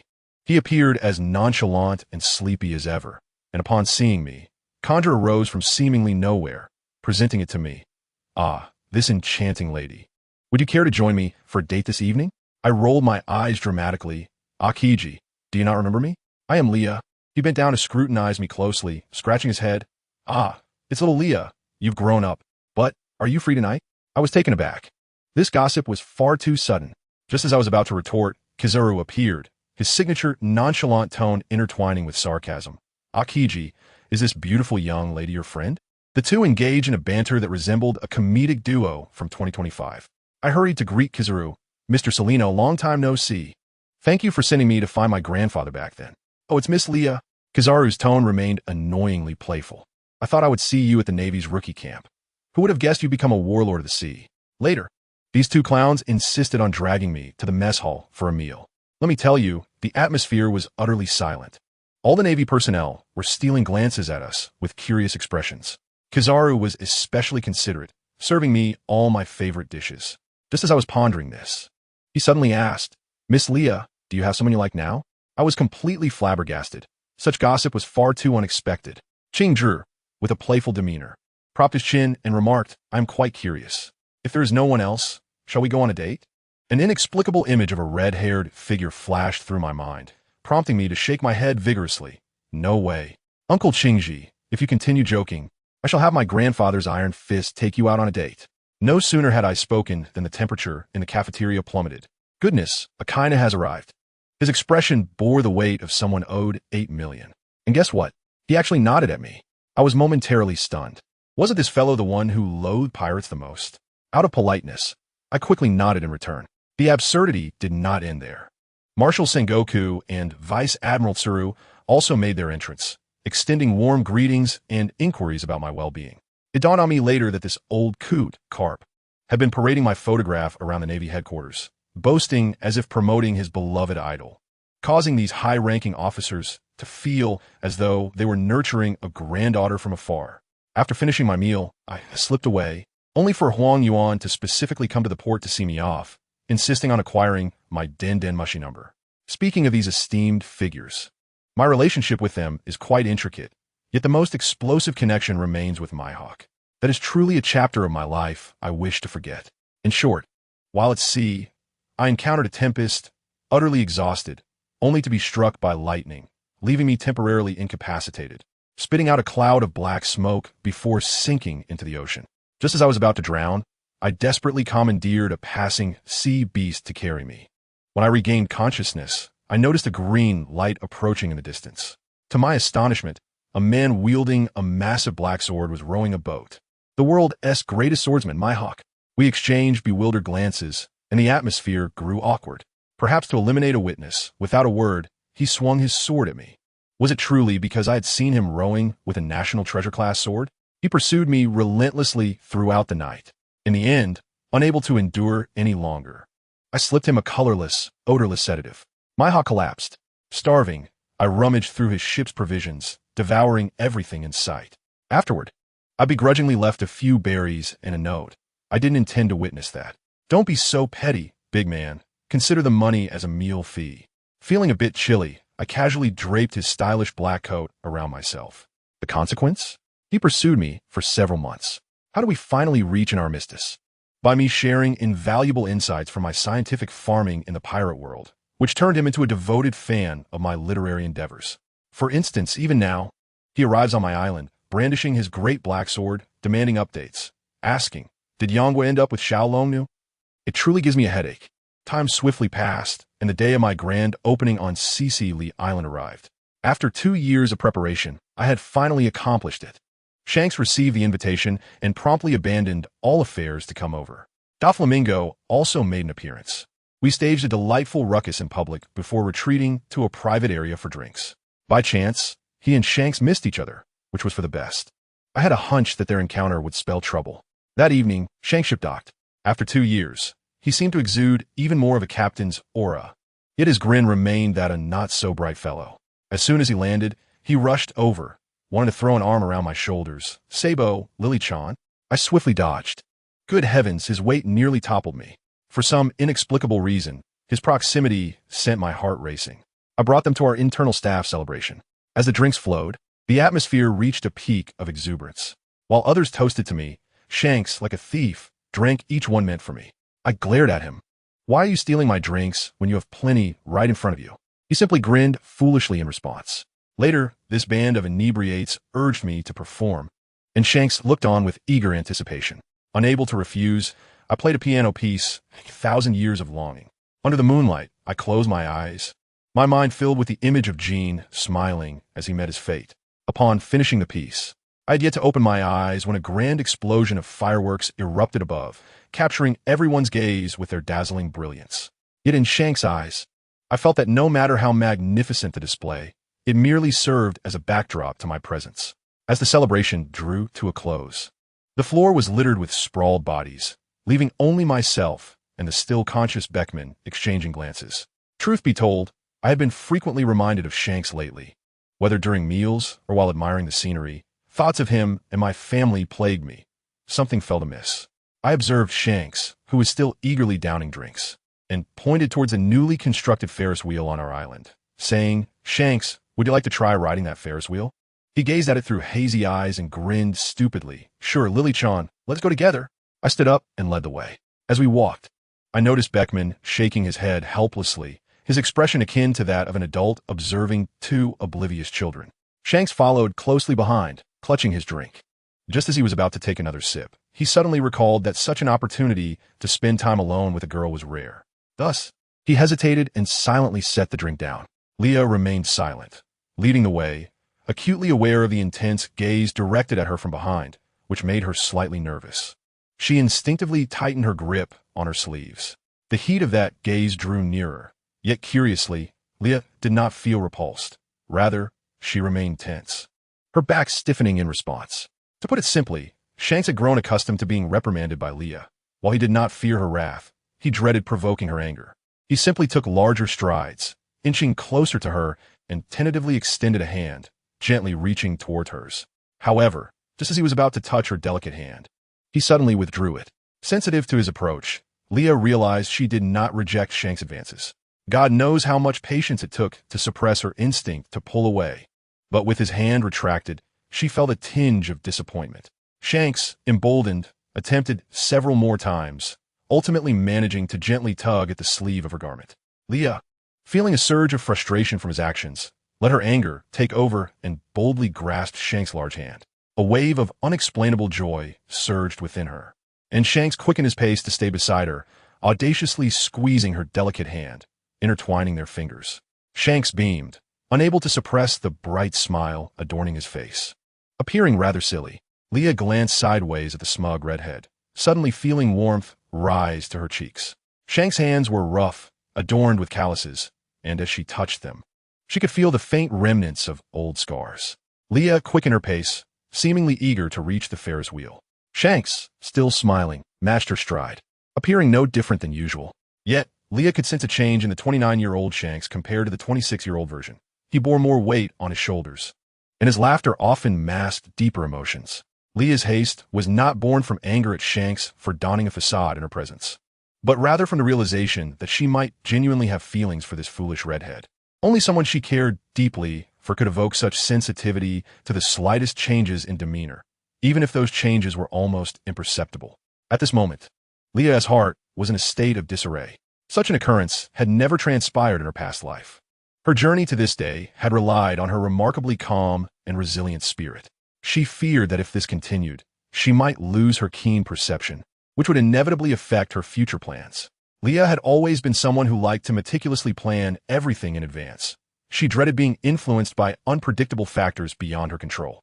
Hence, she often prepared several contingency plans to ensure the smooth execution of her designs. Now, however, Leah felt a surge of anxiety, her mind in turmoil, her emotions swayed by the unknown. Zainkes, sensing Leah's unease, gently grasped her hand, turned back with a reassuring smile, and led her towards the Ferris wheel. The gentle night breeze caressed their cheeks, and Zainkes's red hair danced in the wind. In her hurried state, all that Leah could see was the tall red figure ahead of her. She relinquished her panic and entrusted the path forward entirely to Zainkes. A smile crept onto her lips as she quickened her pace to keep up with his stride. Arriving beneath the grand Ferris wheel, which offered a panoramic view of the entire commercial district from its summit, Leah and Zainkes were the first to ride it before its official opening. Under Leah's careful orchestration, the operators had already taken their positions, and the park's lights began to illuminate gradually with their arrival. Enormous searchlights beamed across the park's corners, while the Ferris wheel itself was adorned with a ring of small lights that changed colors periodically, currently radiating a soft pink hue, quite fitting for the occasion.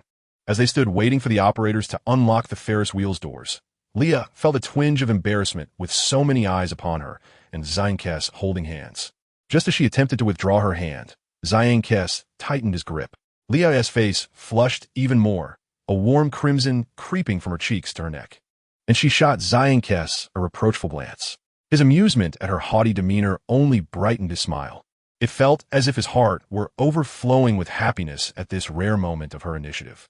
Seeing Zainkes's smug expression incited further irritation within Leah, prompting her to reach for his waist, yet finding no excess to grip, just the firm muscle beneath. She inadvertently brushed against it, noting the pleasant sensation of his toned physique. What was she thinking? Why had her mind wandered to such thoughts? Fortunately, they did not linger long below. Soon they were seated within the Ferris wheel, free from the gaze of the staff. Leah felt a wave of relief wash over her, her body loosening in response. As the atmosphere settled into a tranquil silence, only the sound of the Ferris wheel turning could be heard. Both sought to dispel the awkwardness with conversation. Zainkes, Lily Jiang. They both hesitated, hands still intertwined, exchanging glances that spoke volumes. Leah couldn't help but chuckle, her face no longer warm, gradually acclimating to holding Zainkes's hand. Meanwhile, Zainkes felt a flush rise to his cheeks. The glass enclosure separated them from the outside world, where the island's myriad lights twinkled. In this cocoon, The exquisitely beautiful girl smiled sweetly at him, quickening his heartbeat. To evoke such a blush in one another was perhaps the purest form of affection. The girl's smile resonated with memories of someone from years past, and Zainkes suddenly realized he had never lost that connection. He had always possessed it. He extended the hand Leah had once taken into hers, now hidden for reasons beyond their control, and gently tucked a stray lock of hair behind her ear. Looking earnestly into her eyes, he confessed, "Leah, I have liked you for a long time." Leah, having only recently clarified her own feelings, found herself momentarily stunned by his forthright confession, unable to react. Love could render one foolish, and Zainkes, who was not particularly astute to begin with, felt a pang of urgency upon seeing her stunned silence. "Lily Jiang, did you hear what I said?" he exclaimed, shaking her shoulders in excitement. Startled back to reality, Leah's emotions oscillated between joy and trepidation. She did not pull away from his grasp, but slightly lowered her head, whispering, "Zainkes, are you serious?" He nodded vigorously, his crimson locks bobbing. "Of course I am serious. There has never been a moment more earnest than this." Leah suddenly lifted her gaze, responding, "But you hardly know me. I am not who you think I am. I like you, regardless of who you are. There is no idealized version. The you beside me is the one I adore." Before she could continue, Zainkes pulled her into his embrace, holding her tightly. He was desperate to claim her as his own, unwilling to endure another lengthy separation. "What if I say I don't like you?" Leah murmured, her voice somewhat hoarse against his shoulder. "Lily Jiang, you need not do anything but stand here and wait for me. I will always draw closer to you. My only wish is for you not to retreat or harbor dislike for me. That is enough." As he spoke, Zainkes rested his head gently against Leah's shoulder, his tone tender, each word resonating within her heart. Touched, Leah instinctively wrapped her arms around his waist, holding him tightly, savoring the authenticity of the moment. After a while, she finally spoke, "Actually, Zainkes, I do have some feelings for you as well." Zainkes, overwhelmed with joy at her admission, felt as if his heart could burst with elation. If not for the confined space, he would have lifted Leah and twirled her around. Sensing his exhilaration, Leah leaned against his sturdy chest, feeling the rapid rhythm of his heartbeat, which inexplicably fulfilled the longing within her. Pulling back slightly, she looked up and said, "Zainkes, while I harbor some feelings for you, I cannot immediately agree. I cannot abandon everything for you. I have my own career and aspirations, and many concerns to consider. None of that matters, Lily Jiang. I like you, but you are free, and whatever you choose to pursue, I will silently support you from behind. It is perfectly fine if we're not together for the time being. I have said it before, Lily Jiang. All you need to do is stand there and wait for me." His words silenced Leah's every doubt, assuring her that he would always be there. "All right, I understand, Zainkes." Leah suddenly broke into a radiant smile, her joy palpable. Leah reached out to gently caress Shank's face, inch by inch, until her fingers came to rest near his left eye, where 3 scars lay etched, deepened by the passage of time. As if fearing to cause him pain, Leah touched the scars with utmost delicacy, her gaze reflecting a hint of tenderness. Unable to restrain herself, she pressed a kiss to the corner of Shank's eye. Feeling the softness beneath her lips, Shanks instinctively swallowed, his throat moving, and in a sudden motion he grasped Leah's hand that was playfully disturbing him, intertwining their fingers. With his other hand, he lifted her chin and leaned in for a kiss. Words unexpressed were drowned in that kiss. As Leah's mouth was engulfed by his warmth, Shanks greedily savoring her essence. Initially hesitant, Leah gradually began to reciprocate the kiss, releasing her hold on his hand, and instead wrapping her arms around the nape of his neck, while Shanks deepened the kiss by cradling her head. In that fleeting moment of passion, they lost awareness of everything around them. Just as their feelings intensified, they reached the pinnacle of the Ferris wheel, where the second round of fireworks commenced, illuminating the night with breathtaking beauty, yet they were oblivious to it all. In the ensuing chapter, as Leah began to feel breathless, Shanks finally released her. A bit flustered, she playfully pinched his cheek.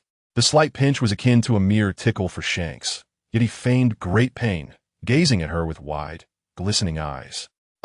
How delightful it is to indulge a man. Observing Shanks' expression, Leah felt her heart soften, though she was still somewhat annoyed, prompting her to cover his eyes. Seizing the moment, Shanks adeptly pulled Leah into his embrace, his large hand encircling her slender waist. She felt so delicate, her arms so slight, that it seemed they could break with a mere squeeze.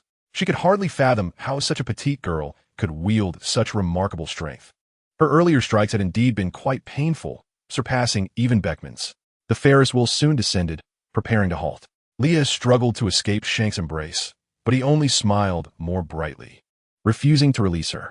Instead, he tightened his hold and lifted her from the ride. Leah, who usually maintained a serious demeanor in front of her employees, felt a wave of embarrassment being cradled in his arms, especially under the gaze of so many onlookers. Unable to help herself, she burrowed deeper into his chest. Shanks, noticing her shyness, had no intention of setting her down.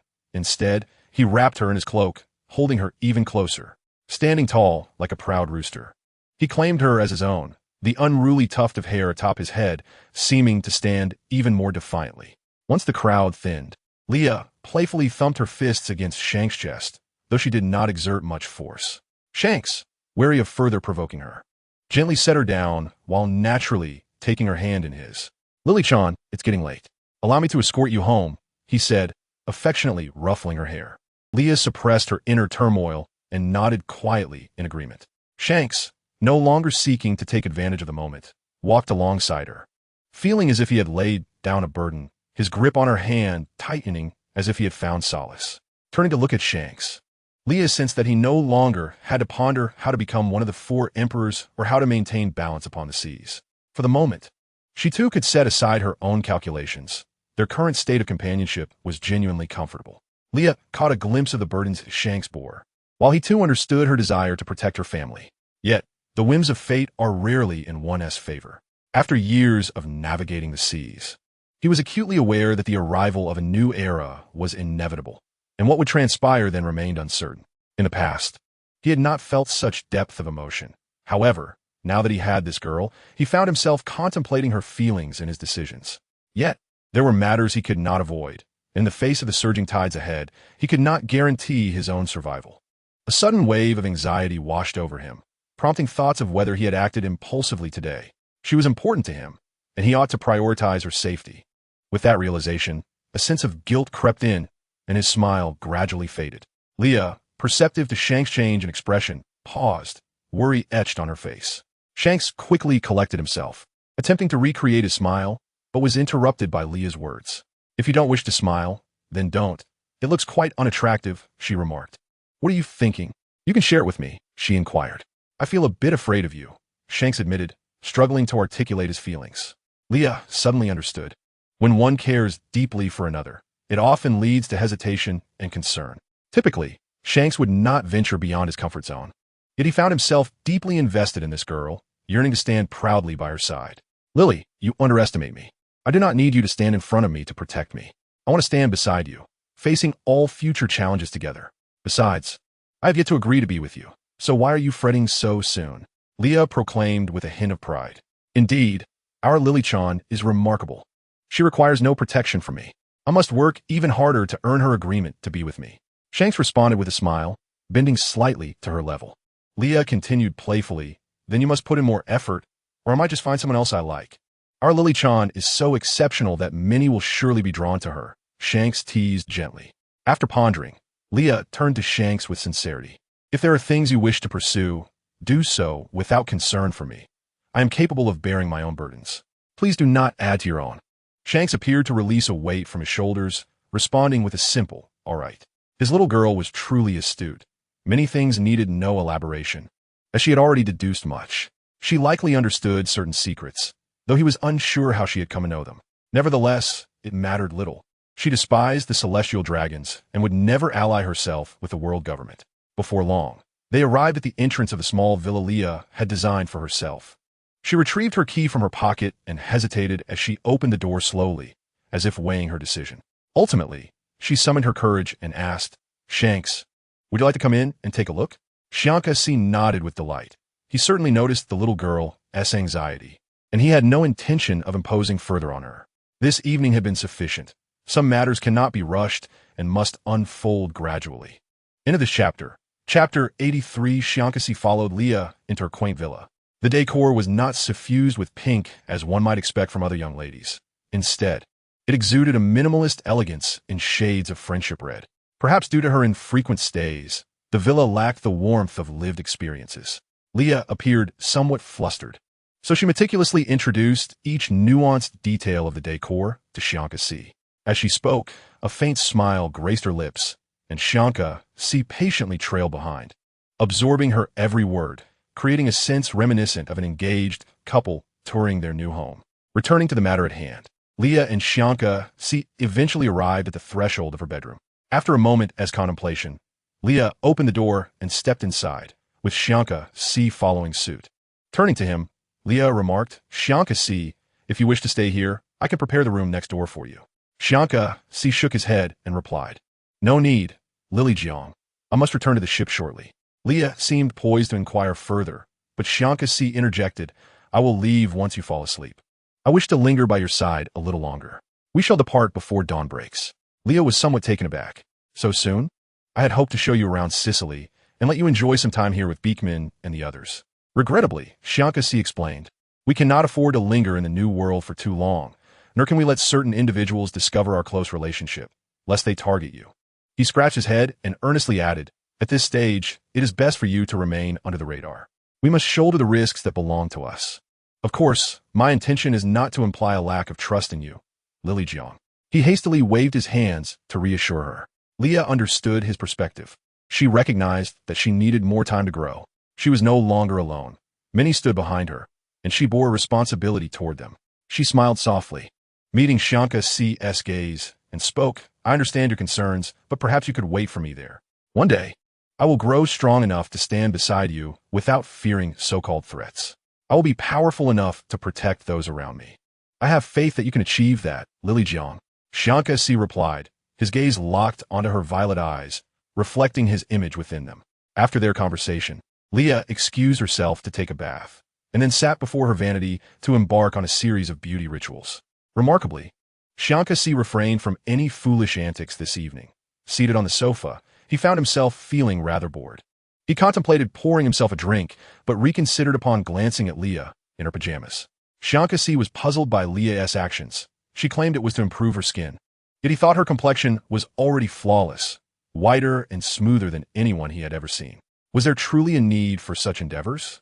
As Xianka C began to drift toward sleep, Leah finally prepared to rest. She peeled off her facial mask and pulled back her warm yellow quilt. Admittedly, being watched while sleeping was rather embarrassing. She hesitated as she opened the quilt, but reminded herself that she would eventually need to acclimate to such moments. Unbeknownst to her, despite not verbally agreeing with Xianka C, she had subconsciously included him within her sphere of possessions, striving to adapt to his presence. Xianka C moved a chair to sit at the foot of Leah's bed, propping his chin on his hand as he gazed at the girl whose cheeks began to blush. Leah kept her eyes tightly shut, feeling shy about looking at Xianka C. She attempted to relax, but it proved ineffective. She could not ignore his presence as he slept beside her. Sensing her discomfort, Xianka C chuckled softly, placing his hand gently over her eyes and humming a peculiar lullaby. This melody diverged significantly from typical soothing tunes, yet it possessed an inexplicable calming effect. Xianka C's voice was deep and resonant, exuding warmth as he hummed the tune, drawing Leah's attention and gradually easing her restless spirit. Initially, Leah believed she would never fall asleep that night, but as she listened to Xianka C's melody, her agitated heart began to settle, her body relaxed, and her consciousness gradually sank into the darkness. Time passed unmeasured before Xianka C ceased his humming, and Leah drifted into slumber. He gently withdrew his hand from her eyes, observing her peaceful visage with a subtle smile, though he remained silent. After a moment, he gazed at her with profound tenderness, recalling how she had once lulled him to sleep with equal gentleness, and in that instant, time seemed to overlap. He tucked in the quilt around her and pressed a soft kiss upon her delicate lips before quietly withdrawing his left hand. Without a sound, he slipped out of the villa. Eventually, Xianka C returned to the Red Force, where Beekman had summoned the crew back aboard.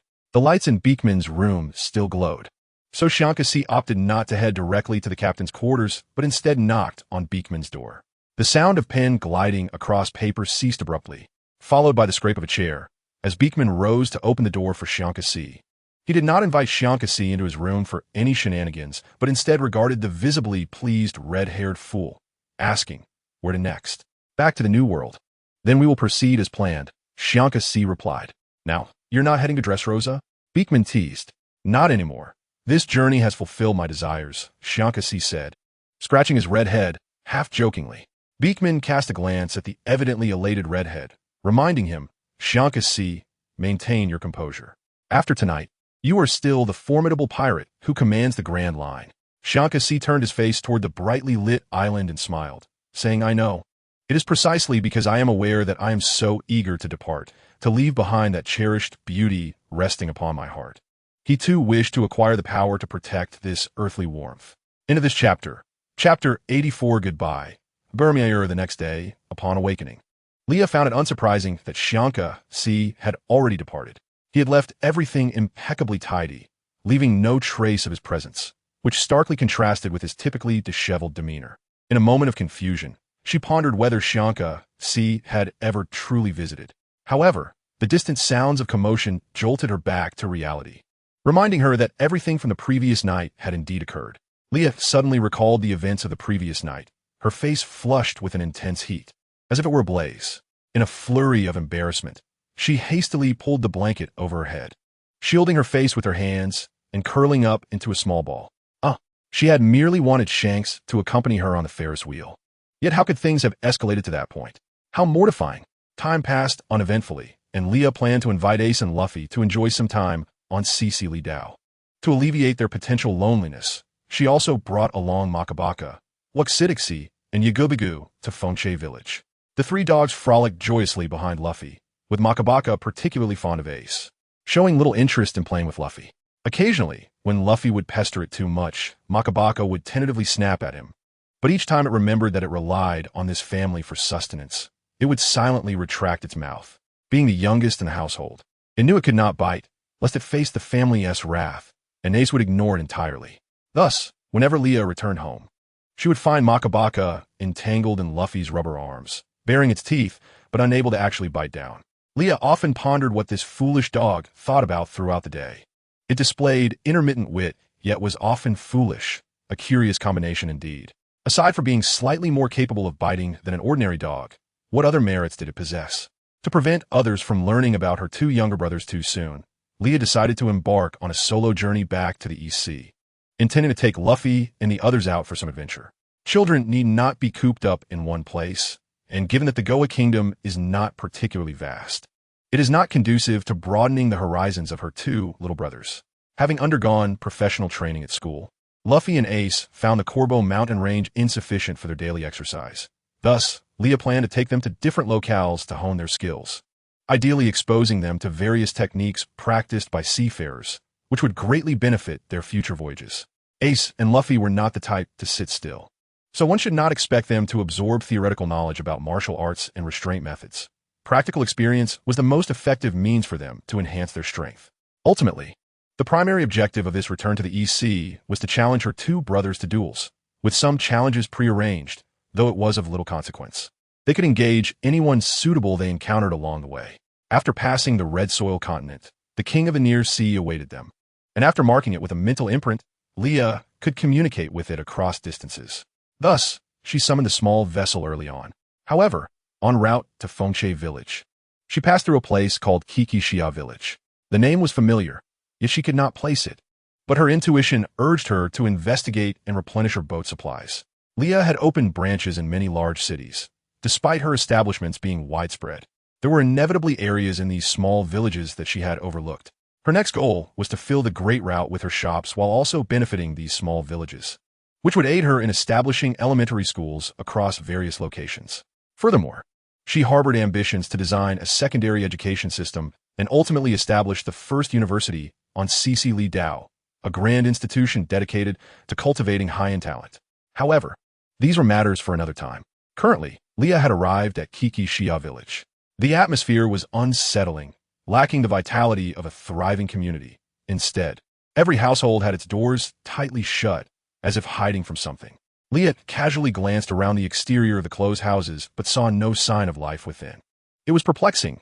There were no fishermen out at sea, and in such an economically challenged village, fishing was the most common means of livelihood. They would not cease their activities without a significant reason. What had transpired in this village? Nevertheless, Leah did not harbor excessive caution, for she was confident that in the East Sea, Under the jurisdiction of the Navy, there were unlikely to be any individuals capable of threatening her. The moniker of the weakest sea was but a jest. The monkey family of Fengshe Village, Roger from Lowtown, along with many other formidable figures, were all notable. The reason the reputation of the weakest sea persisted was twofold. Firstly, in recent years, Smoker had been stationed in Lowtown, stifling many aspiring pirates before they could set sail. Do not underestimate Smoker, for while he may be considered weak in comparison to the Grand Line and the New World, in the East Sea, akin to a novice village in the OP world, his strength was enough to thwart most budding pirates' dreams. Secondly, Admiral Garp frequently traveled between Marineford and Fengshe Village to look after his grandchildren. Who was Garp? He was one of the most powerful figures in the OP world, directly comparable to Pirate King Roger. On his journeys to the EC, he had also cleared out many small pirate crews, and one could reasonably assume that he would not allow any pirates threatening Fengshe Village to linger, especially to protect Ace's secret lineage. Yet, Leah still found the village too quiet. To avoid any unforeseen troubles, she quietly summoned her scythe. As she approached an orange grove, she noticed a gathering of people. With keen eyes, she quickly spotted a familiar pink-haired woman amidst the crowd. It dawned on her that she had arrived at the residence of Belmare, who had settled here after retiring, and this was also the future birthplace of Nami, the navigator of the Straw Hat Pirates. At that moment, Belmare appeared disheveled, lying on the ground with blood flowing from her arm, while an ugly fishman stood over her, laughing maliciously and trampling on her arm. Chapter 85. Rescuing Belmare. Leah did not immediately rush to save Belmare, for there were many fishmen surrounding the area. Acting impulsively could result in them taking villagers hostage, leading to dire consequences. After a moment of hesitation, she sheathed her blood scythe and stealthily moved closer to the center of the crowd. Initially, she remained still, observing the situation. The events escalated to the point where Belmare refused to deny the existence of her two children, and the ugly fishman had pressed a gun to her forehead. In truth, this situation could have been resolved without bloodshed. Had Belmare shown a modicum of compromise or restraint, she might have averted her demise. However, it was precisely her refusal to back down and her unwavering acknowledgement that defined her character's allure. If Belmare had chosen a lie and claimed she had no family, even if it meant temporarily separating from Nami and Nojiko, it did not signify that they would never reunite. Even after Arlong's departure, Belmare could have sought out Nami and Nojiko, relocating with her children. The reasons behind her choices were twofold. Firstly, Belmare was concerned that her departure might endanger the villagers of Kikishia. Secondly, as a former Marine, she likely suspected that Arlong might collude with the Navy, rendering them unreliable. The naval cloak symbolizes the unwavering beliefs of the Navy. Generally, they would not relinquish their emblem of justice until their convictions have crumbled. However, at this moment, Bay Ermayer has forsaken the Navy, discarding the cloak of justice, which, to a certain extent, indicates the collapse of her ideals. Leah vaguely remembers that Bay Ermayer discovered Nami and Nokigao on the battlefield. At that time, Bay Ermayer had already abandoned hope for survival. It was the two children, Nami and Nokigao, who rekindled her will to live. It is reasonable to deduce that Bay Ermayer may have heard rumors similar to those regarding Punk Hazard or the Lamb's House. Entrusting the two children to the Navy would be akin to leading lambs to the slaughter. Hence, Bay Ermayer felt compelled to personally nurture the children she had rescued, taking on the responsibility for their well-being. As Arlong prepared to pull the trigger, Leah calmly stepped out from the crowd. "I come to purchase oranges from Bay Ermayer," she declared, unclasping a pouch of coins from her waist. "My order is quite substantial, as I intend to buy 100,000 berries worth of oranges. This should suffice to cover the price of their lives, correct?" With a smile, Leah presented the pouch to Arlong. Typically, Leah would wear a mask when venturing out, so even though she had recently risen to prominence as a new warlord of the sea, Arlong did not recognize her. Upon hearing her words, Arlong did not lower the gun aimed at Bay Ermayer. While keeping his weapon trained on her head, he turned to command his subordinate, Octopus Xiao Ba, to count the coins in the pouch. In this urgent situation, Leah could not take the time to verify the 100,000 berries. Thus, the pouch contained far more than that, including a wealth of exquisite jewels. Money could be stolen again, but the priority was to rescue Bay Ermayer. Xiao Ba emptied the pouch, causing several in the crowd to gasp in astonishment. Naturally, Arlong had no intention of returning the ill-gotten gains to Leah. After threatening and intimidating her, he departed with his fishmen followers. Leah posed no significant threat to Arlong. Her apparent retreat stemmed from a fear that these ruffians might become desperate and take the villagers hostage to coerce her. Although she might not compromise for the villagers' lives, it was preferable to avoid unnecessary casualties. Leah was a quintessential miser. She would tolerate emotional manipulation but would never allow her finances to be compromised. Anyone daring to take her money must be prepared for the consequences. Once Arlong and his crew had retreated, Leah finally turned her attention to Bay Ermayer and the others. Bay Ermayer, clutching her bleeding arm, regarded Leah with a perplexed expression and hesitantly inquired, "Who are you, and why are you helping us?" As she spoke, she instinctively shielded the two frightened little girls behind her. Leah, unfazed by this gesture, slowly removed her mask and said, "Sashibu Lidina, Miss Bay Ermayer." "You are Leah?"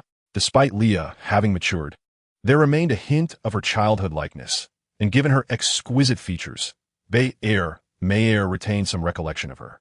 Leah nodded and replied, "Yes, I am Miss Bay Ermayer. I did not expect you to have grown so much.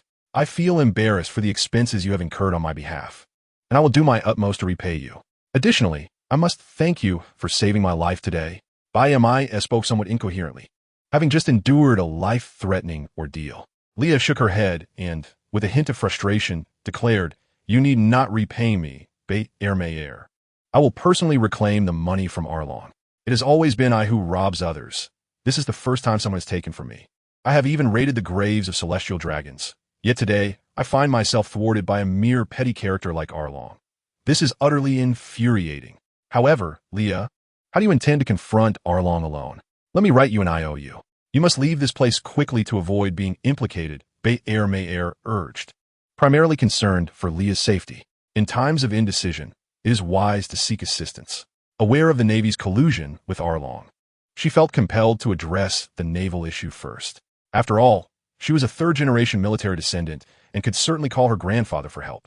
Meanwhile, the crowd had not dispersed, their curious gazes fixed upon Leah, while some regarded her with suspicion, having recently endured Arlong's extortion. Yet, witnessing Bay Ermayer's demeanor towards Leah and recognizing that this beautiful girl had saved her, the crowd's attitude began to soften. Leah noticed the collective scrutiny and, somewhat irked, exclaimed, "What are you all staring at? Hurry and fetch a doctor to tend to Bay Ermayer's wounds. If she does not perish from Arlong's gunfire, it would be tragically ironic if she succumbed to blood loss." Leah had never been one to tolerate disrespect. If treated unkindly, she would reciprocate. Moreover, she was still reeling from the indignation of having her money stolen. In the next chapter, Leah procured a den mushi and, upon connection, a snail morphed into the visage of an elderly man digging at his nose.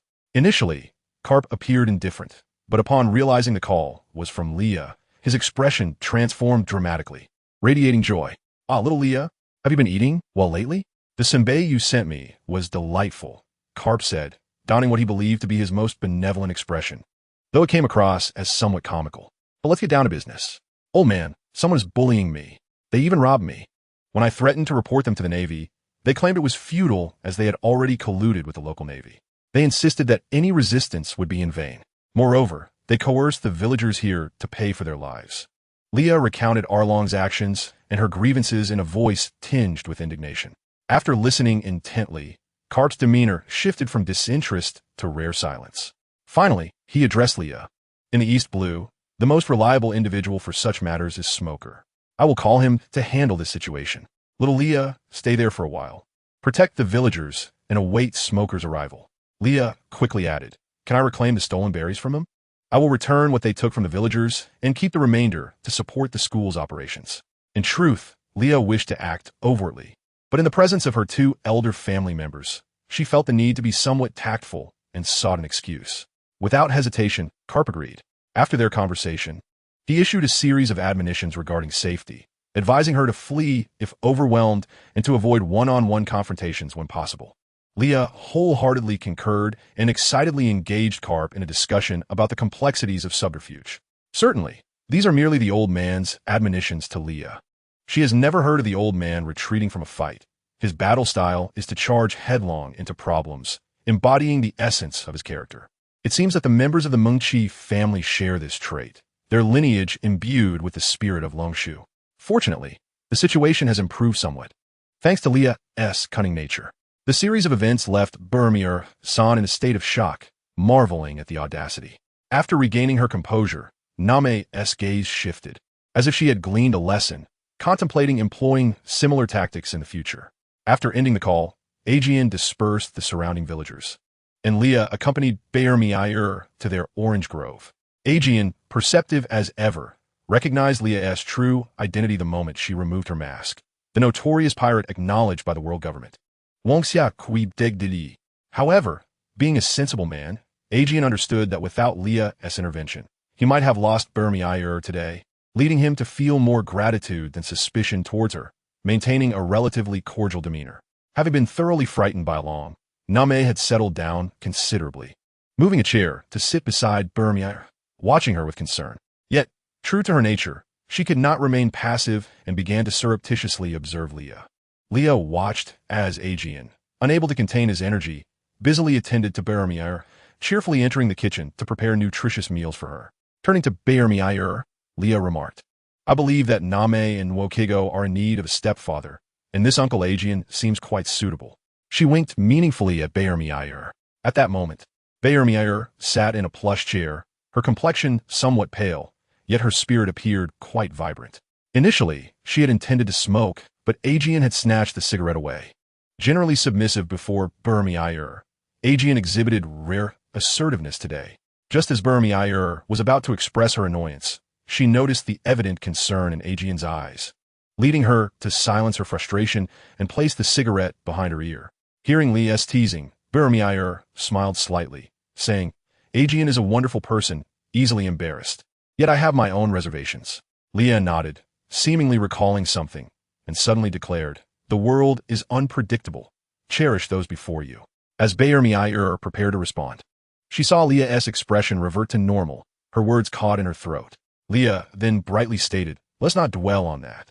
Tonight you must inform the villagers to stay indoors. I will be leading a group to deal with Along and reclaim the money. This must be done promptly. Waiting for Smog and his crew would complicate matters." In truth, when she mentioned dealing with Along, it was more about raiding the treasures he had amassed. Though Along may bully ordinary villagers, he was no match for Leah. After all, he was merely a small fry from the former Sun Pirates. With her haki enveloping her scythe, Leah struck Along, leaving a gaping scar across his chest. As he collapsed, struggling to rise, he coughed up blood, realizing he could not stand, yet he laughed maniacally. Indeed, humans can be the most despicable of races, feigning weakness in daylight. Straining to lean against the wall, Along glared at Leah and said, "The East Blue cannot harbor a strength like yours. You hail from the Grand Line." He fixated on Leah, asserting with conviction, "You need not concern yourself with that. I offer you a chance. Speak your final words while you can." Leah had no intention of killing Along. Rather, she was intrigued to see what this blatant racist would utter at his end. Gazing at the fallen fishmen around him, Along declared, "This is all my doing. My subordinates acted on my orders. I hope you spare them. I alone bear all the blame." He coughed again, blood spilling forth. "Boss, we fear not death." "Along, brother." Leah retorted with mockery. "So affectionate now. Did you consider that when committing your misdeeds, the truth would one day surface and humans would spare you?" Along immediately rebutted. "What do you know? I do all this for the future of the fishmen." Leah chuckled lightly and said, "With your meager strength, you dare speak of shouldering the fate of the fishmen? The fishmen are tenfold stronger than humans, inherently a nobler race." His expression faltered. "Fishman Island lies beneath 10,000 meters. You traverse the Grand Line to arrive in the East Blue. Surely you comprehend the strength of its inhabitants. Your emphasis on fishman nobility merely conceals your own impotence." Leah remarked with a hint of sarcasm. "Enough with your empty words. If you wish to kill, then do so." In the next chapter, Leah observed the increasingly agitated Along and slowly replied, "Did I ever state that I intend to kill you? Then what do you seek? To defeat me merely for the sake of humiliation?" Along rasped, "I lack the patience for such trivialities. All the wealth you extorted from the villagers belongs to me. Furthermore, I wish to inquire if you would be interested in acting as an intermediary for trade between myself and Fishman Island?" Leah folded her arms, her scythe resting away. "Absolutely not. I despise humans. I will never collude with them. I shall never forgive humanity." Leah had no intentions of killing Along. At this juncture, he had not committed enough atrocities. She sought to leverage him to connect with Fishman Island. Certainly, If she were to encounter him years later, she would not hesitate to strike him down. I never asked you to forgive humanity. Regarding those who harm fishmen, my stance is to repay them in kind. Leah stood in the light, speaking with an air of righteousness. Along was taken aback by Leah's words, exclaiming, "But you are a human too. All beings are equal. I regard every race in this world with equal scrutiny, and I equally disdain those who wantonly violate others." Leah expressed her perspective calmly. "You." Along's pupils widened. "Thus, I hold you in contempt, Along." Leah hesitated for a moment before continuing. "I do not oppose your desire for revenge against those who have insulted your people. But you must not unleash your wrath upon innocent villagers who have wronged you not. True strength directs the blade towards the mightier foe. If you speak so easily, you know nothing." Along continued to defend his actions. "Stop making excuses for your weakness, Along." Leah's smile faded as she coldly stated, "Do you truly believe that establishing Along's paradise in the East Blue will alter the fate of fishmen enslaved by humanity? Do not be so naive. Only by inflicting pain upon those who wish to enslave fishmen, leaving them with lifelong scars, will they think twice about provoking you. In this world, where strength reigns supreme, weakness is a sin. The fishmen require a formidable champion to uphold their dignity. Only then will the scoundrels hesitate to threaten you. Respect exists only at the edge of a blade." Along yearned to articulate his thoughts, yet Leah uttered a phrase that shattered his inner resolve. "Along, you have capitulated to reality, retreating with your kin to the East Sea. You have forfeited the right to bear the destiny of the fishmen." Along ceased to smile. Instead, tears streamed down his face as he confided, "In my youth, I harbored a deep admiration for the paradise of the Chambered Archipelago. Fishman Street is dark and frigid, yet above the surface, the sunlight is warm. I genuinely desire to lead my fellow fishmen to the land above, where we too long to bask in the sunlight." In that moment, Along finally revealed his most authentic feelings. "To speak frankly, while your aspirations may seem easily articulated, they are fraught with complexity." Leah paused before continuing. "You wish to live under the sun with your brethren. I alone can facilitate this. I possess an island where you and your companions may reside, provided you are willing to work for me. However, if your aim is to alter the fate of the fishmen who are subjected to discrimination and enslavement, you must first dismantle the world government and topple those celestial dragons who revel in the collection of slaves. Furthermore, to genuinely transform the animosity and suspicion between humans and fishmen, we must enhance communication and mutual understanding between our races. This can only be achieved through equal dialogue, a feat that cannot be accomplished in a single generation. Our immediate goal must be to earn the right to engage with humanity on equal footing." Leah's words, though blunt, bore truth. She merely laid the harsh reality before Along and his companions. "You once expressed a desire for me to act as an intermediary for trade between you and Fishman Island?" Along recalled Leah's previous remarks. "Indeed, I intend to establish trade with Fishman Island, aspiring to have my business flourish across every inhabited isle. If you agree, as a condition of our arrangement, I shall ensure that the orphans of Fishman Street receive education. I can guarantee that as long as you do not mistreat my employees on the island, I will welcome as many of your kin as you choose. They will not face discrimination. Labor will be compensated equitably, and I shall treat all with fairness." Leah earnestly conveyed her sincerity to Along. Along, astutely discerning the crux of the matter, inquired again, "You mentioned that the orphans of Fishman Island could receive an education?" Leah nodded and reiterated, "Indeed, but they cannot exploit their inherent fishman abilities to bully their classmates. They must pay tuition, and, if they cannot afford it, they may work for me on weekends to offset the costs. To be candid, the orphans of Fishman Street endure harsh living conditions. Merely reaching adulthood is a struggle, let alone receiving an education." Along cared deeply for his compatriots, and upon hearing this proposition, he felt a flicker of hope. Yet, his profound animosity toward humanity restrained him from immediately acquiescing. "You must accept the current state of affairs. Given the overall strength of Fishman Island, you are temporarily incapable of overcoming humanity. My presence here, standing before you as a defeated foe, is testament to my sincerity," Leah asserted. After a moment of contemplation, Along replied, "I cannot agree to your terms on the spot. I must consider my people. I wish to visit the island and the school you mentioned before making a decision." "Very well, but you must first take your fishmen companions and hide. Tomorrow the Navy will address the issue of Colonel Rat. If you wish to avoid imprisonment and impel down, you must seek refuge." "How will I find you afterward?" Along asked. Leah assured him, "I will find a way to reach you." In Chapter 88, Smoker, Leah released Along and his companions, providing them with a permanent pointer to Sicily. She harbored no fear of their escape.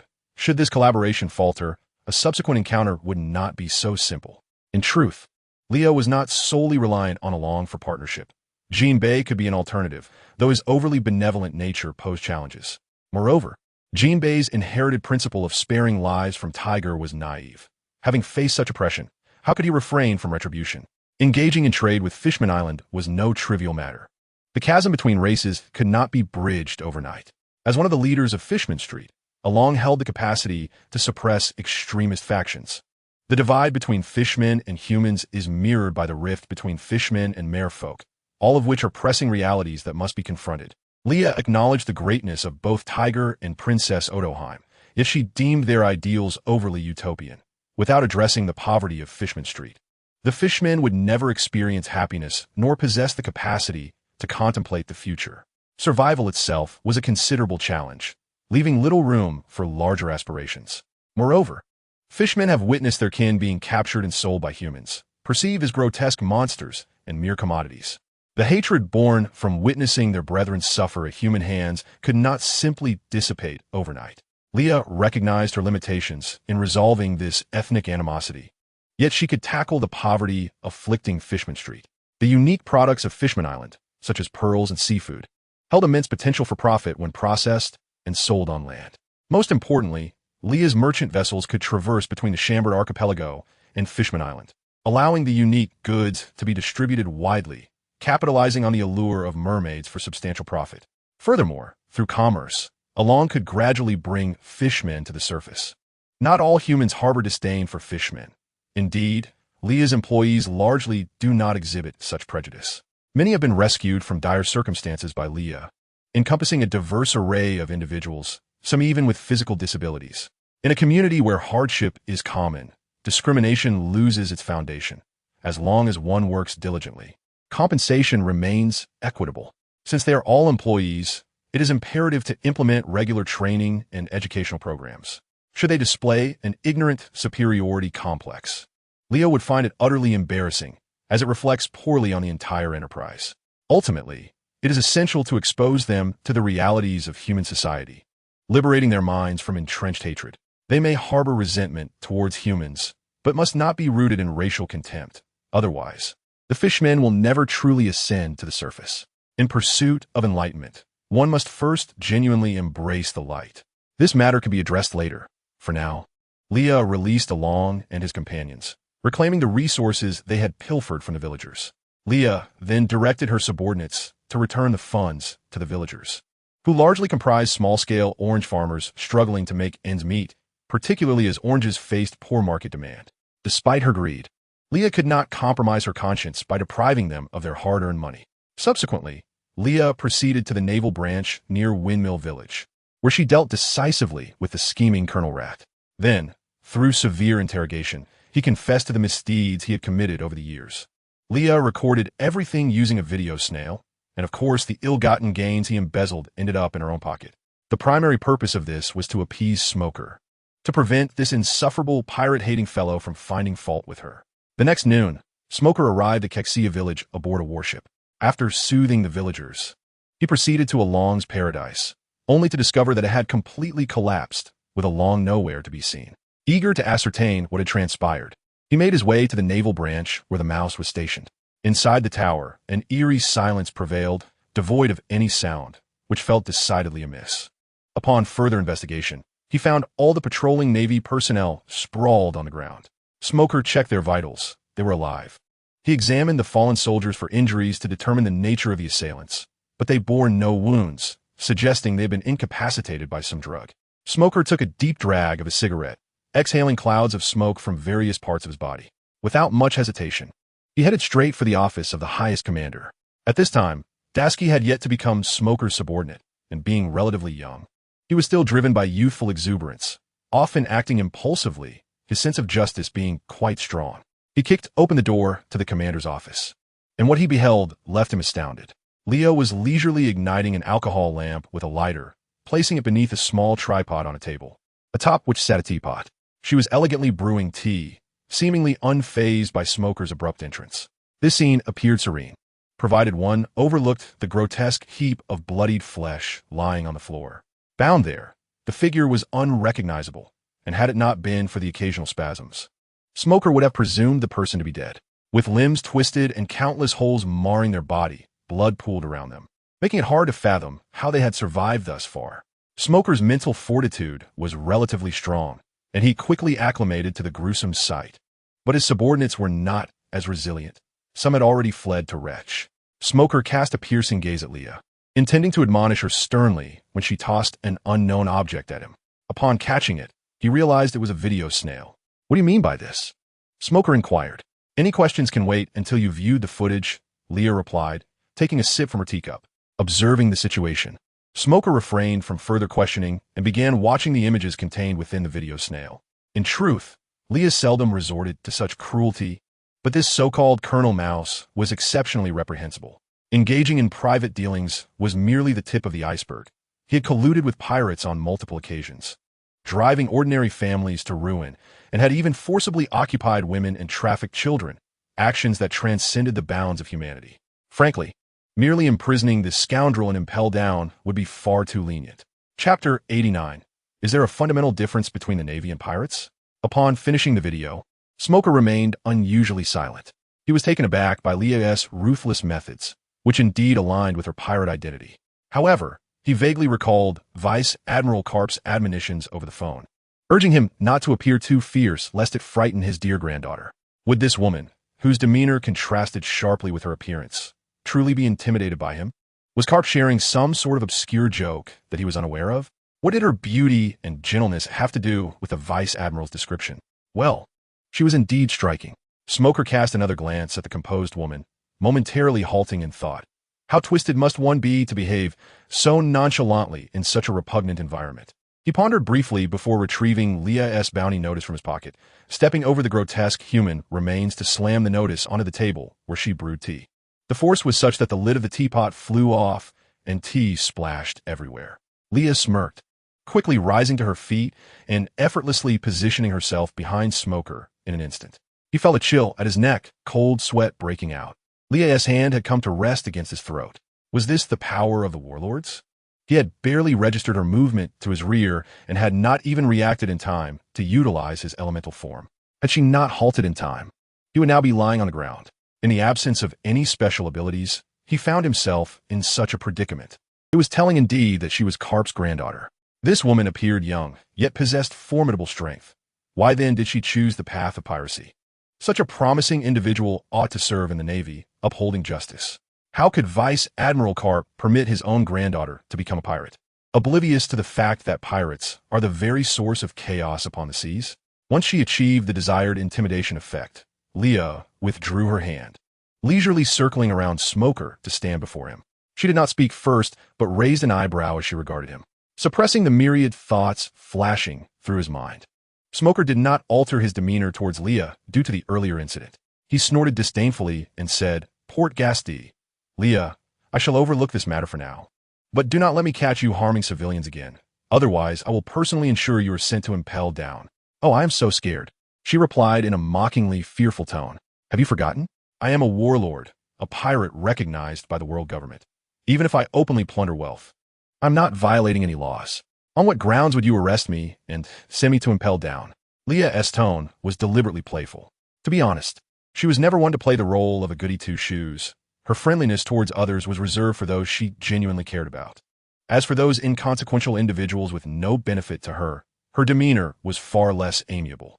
Hearing Leah's taunts, Smoker could not help but clench his fists, his frustration boiling over as he exclaimed, "The warlord system is a disgrace that should never have been implemented." Leah nodded. "Yes, you are correct, but it already exists.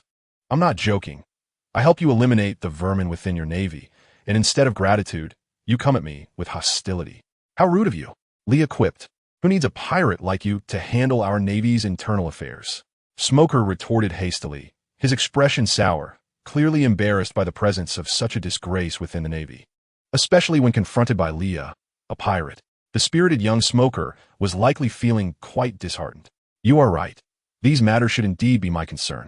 However, A friend of mine nearly lost their life because of your navy. No, because of that scoundrel on the ground. Leah indicated the heap before them. Mr. Smoker, if the navy behaves like that trash lying there, then what fundamentally distinguishes the navy from pirates? Ultimately, the navy is merely a subordinate enforcement agency established by the celestial dragons to maintain their dominion. It is not so. I possess my own sense of justice. Not all naval officers are alike. Regarding the incident in Kikishia village, it is indeed the Navy's fault, and I shall apologize to the villagers.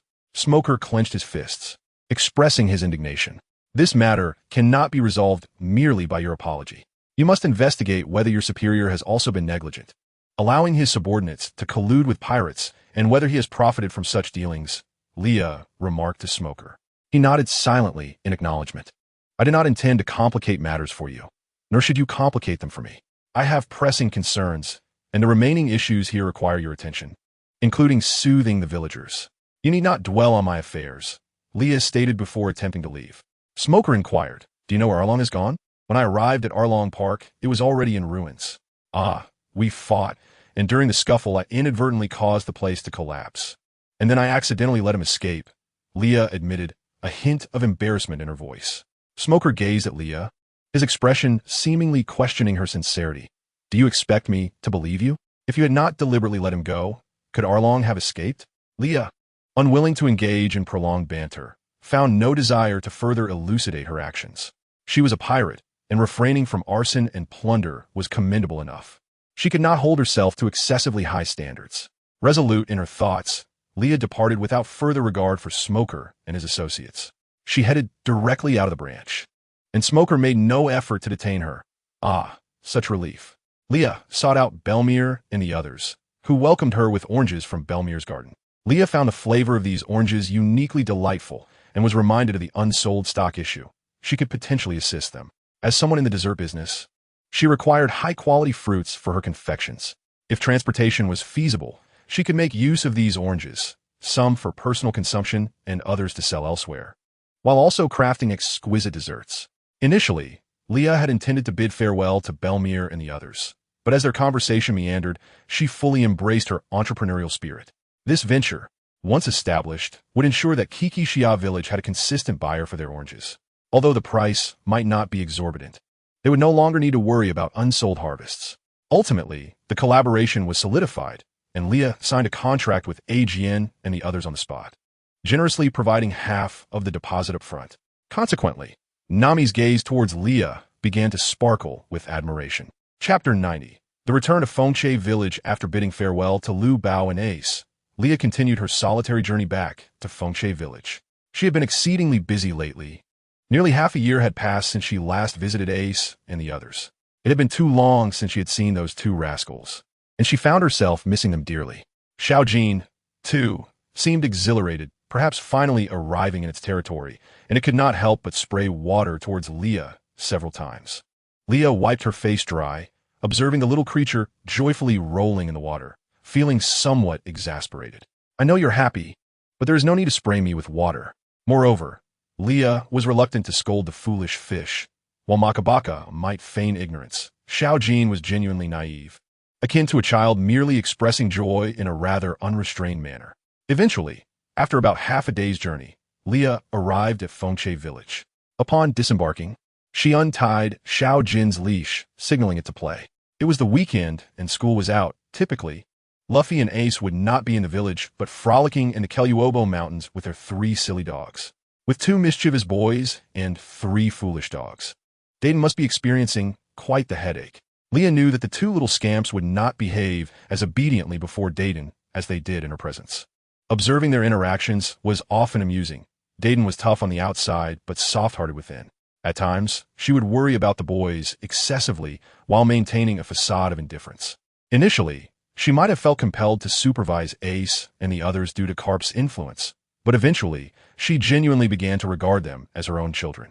With Leah and Machino around, Ace and the others would never lack clothing. Each time Leah returned, she filled their wardrobe anew. Not merely for the sake of it, but because Luffy and Ace frequently returned with their clothes tattered beyond repair. Thus, updating their closet was a regular necessity. Of course, the 2 boys were diligent. They never discarded wearables, opting instead to wash and wear them again as they ran off to play in the mountains. Another reason for the wear and tear on their clothing was that Luffy and Ace would often give their clothes to classmates facing hardships. While they held a reputation as little tyrants at school, they were inherently kind-hearted.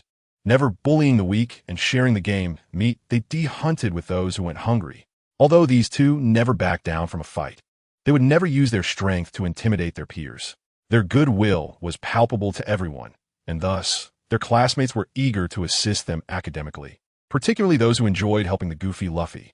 Bartolomeo aspired to become a notorious underworld leader. Initially, he proposed to follow Luffy and the others to seize territories. But due to his lack of intelligence, Leah tricked him into attending school instead. Leah promised him, if you could defeat all your classmates, I will allow you to join them in seizing territories. Sure enough, Bartolomeo, brimming with pride, agreed to Leah's terms, yet upon entering school, he remained there for 2 years without emerging. Indeed, Leah had enrolled Bartolomeo alongside Luffy and Ace. At first, Bartolomeo relentlessly sought out Luffy and Ace to challenge them, and without exception, he lost every time. It was quite a revelation. He could not even defeat the younger boys. Thus, Bartolomeo grew more emboldened in his attempts, eventually becoming a devoted follower of Luffy and Ace. One day, neglecting his studies, he followed the two boys around, causing mischief. To mitigate her financial losses, Leah sent Bartolomeo out to hone his skills upon turning 16.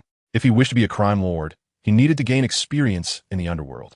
Leah assured him that any territory he acquired would be his own, as she preferred he not return to bother her unnecessarily. Of course, Leah would periodically summon Bartolomeo for some moral guidance, although it was often unnecessary. Since he had become infatuated with Ace and Luffy, his demeanor had softened considerably, and he approached tasks with greater gentleness. However, he often found himself smiling foolishly at photographs of little Luffy, much to Leah's chagrin. After greeting the village chief in Machino, Leah made her way to Dayton's home. Upon entering the quaint courtyard of the Dan family, I noticed the delightful addition of several chicks, carefully enclosed within a wooden fence. Furthermore, a dairy cow was tethered within the yard. Duo Gula had taken a small stool, diligently feeding the cow with bundles of grass, while Ma Gula busily milked the cow from beneath its belly, exerting considerable effort. Meanwhile, other bandits were either feeding the chicks or gathering firewood, creating an atmosphere of harmonious camaraderie. It was difficult to fathom that they were engaged in such tasks. Leah pushed open the courtyard gate and greeted Duo Gula, inquiring, "What are you up to?" Duo Gula replied, "Huh?" Ace instructed us before he left to properly care for the cow, ensuring the quality of the milk. This cow was brought back by Ace. Wiping the sweat from his brow, he offered another bundle of grass to the cow. At that moment, Ma Gula emerged from beneath the cow, stating, "Ace told us not to go hunting. He would handle the meals. He said we should take good care of the cow and the chicks, and that drinking milk would help Lu Fei grow taller."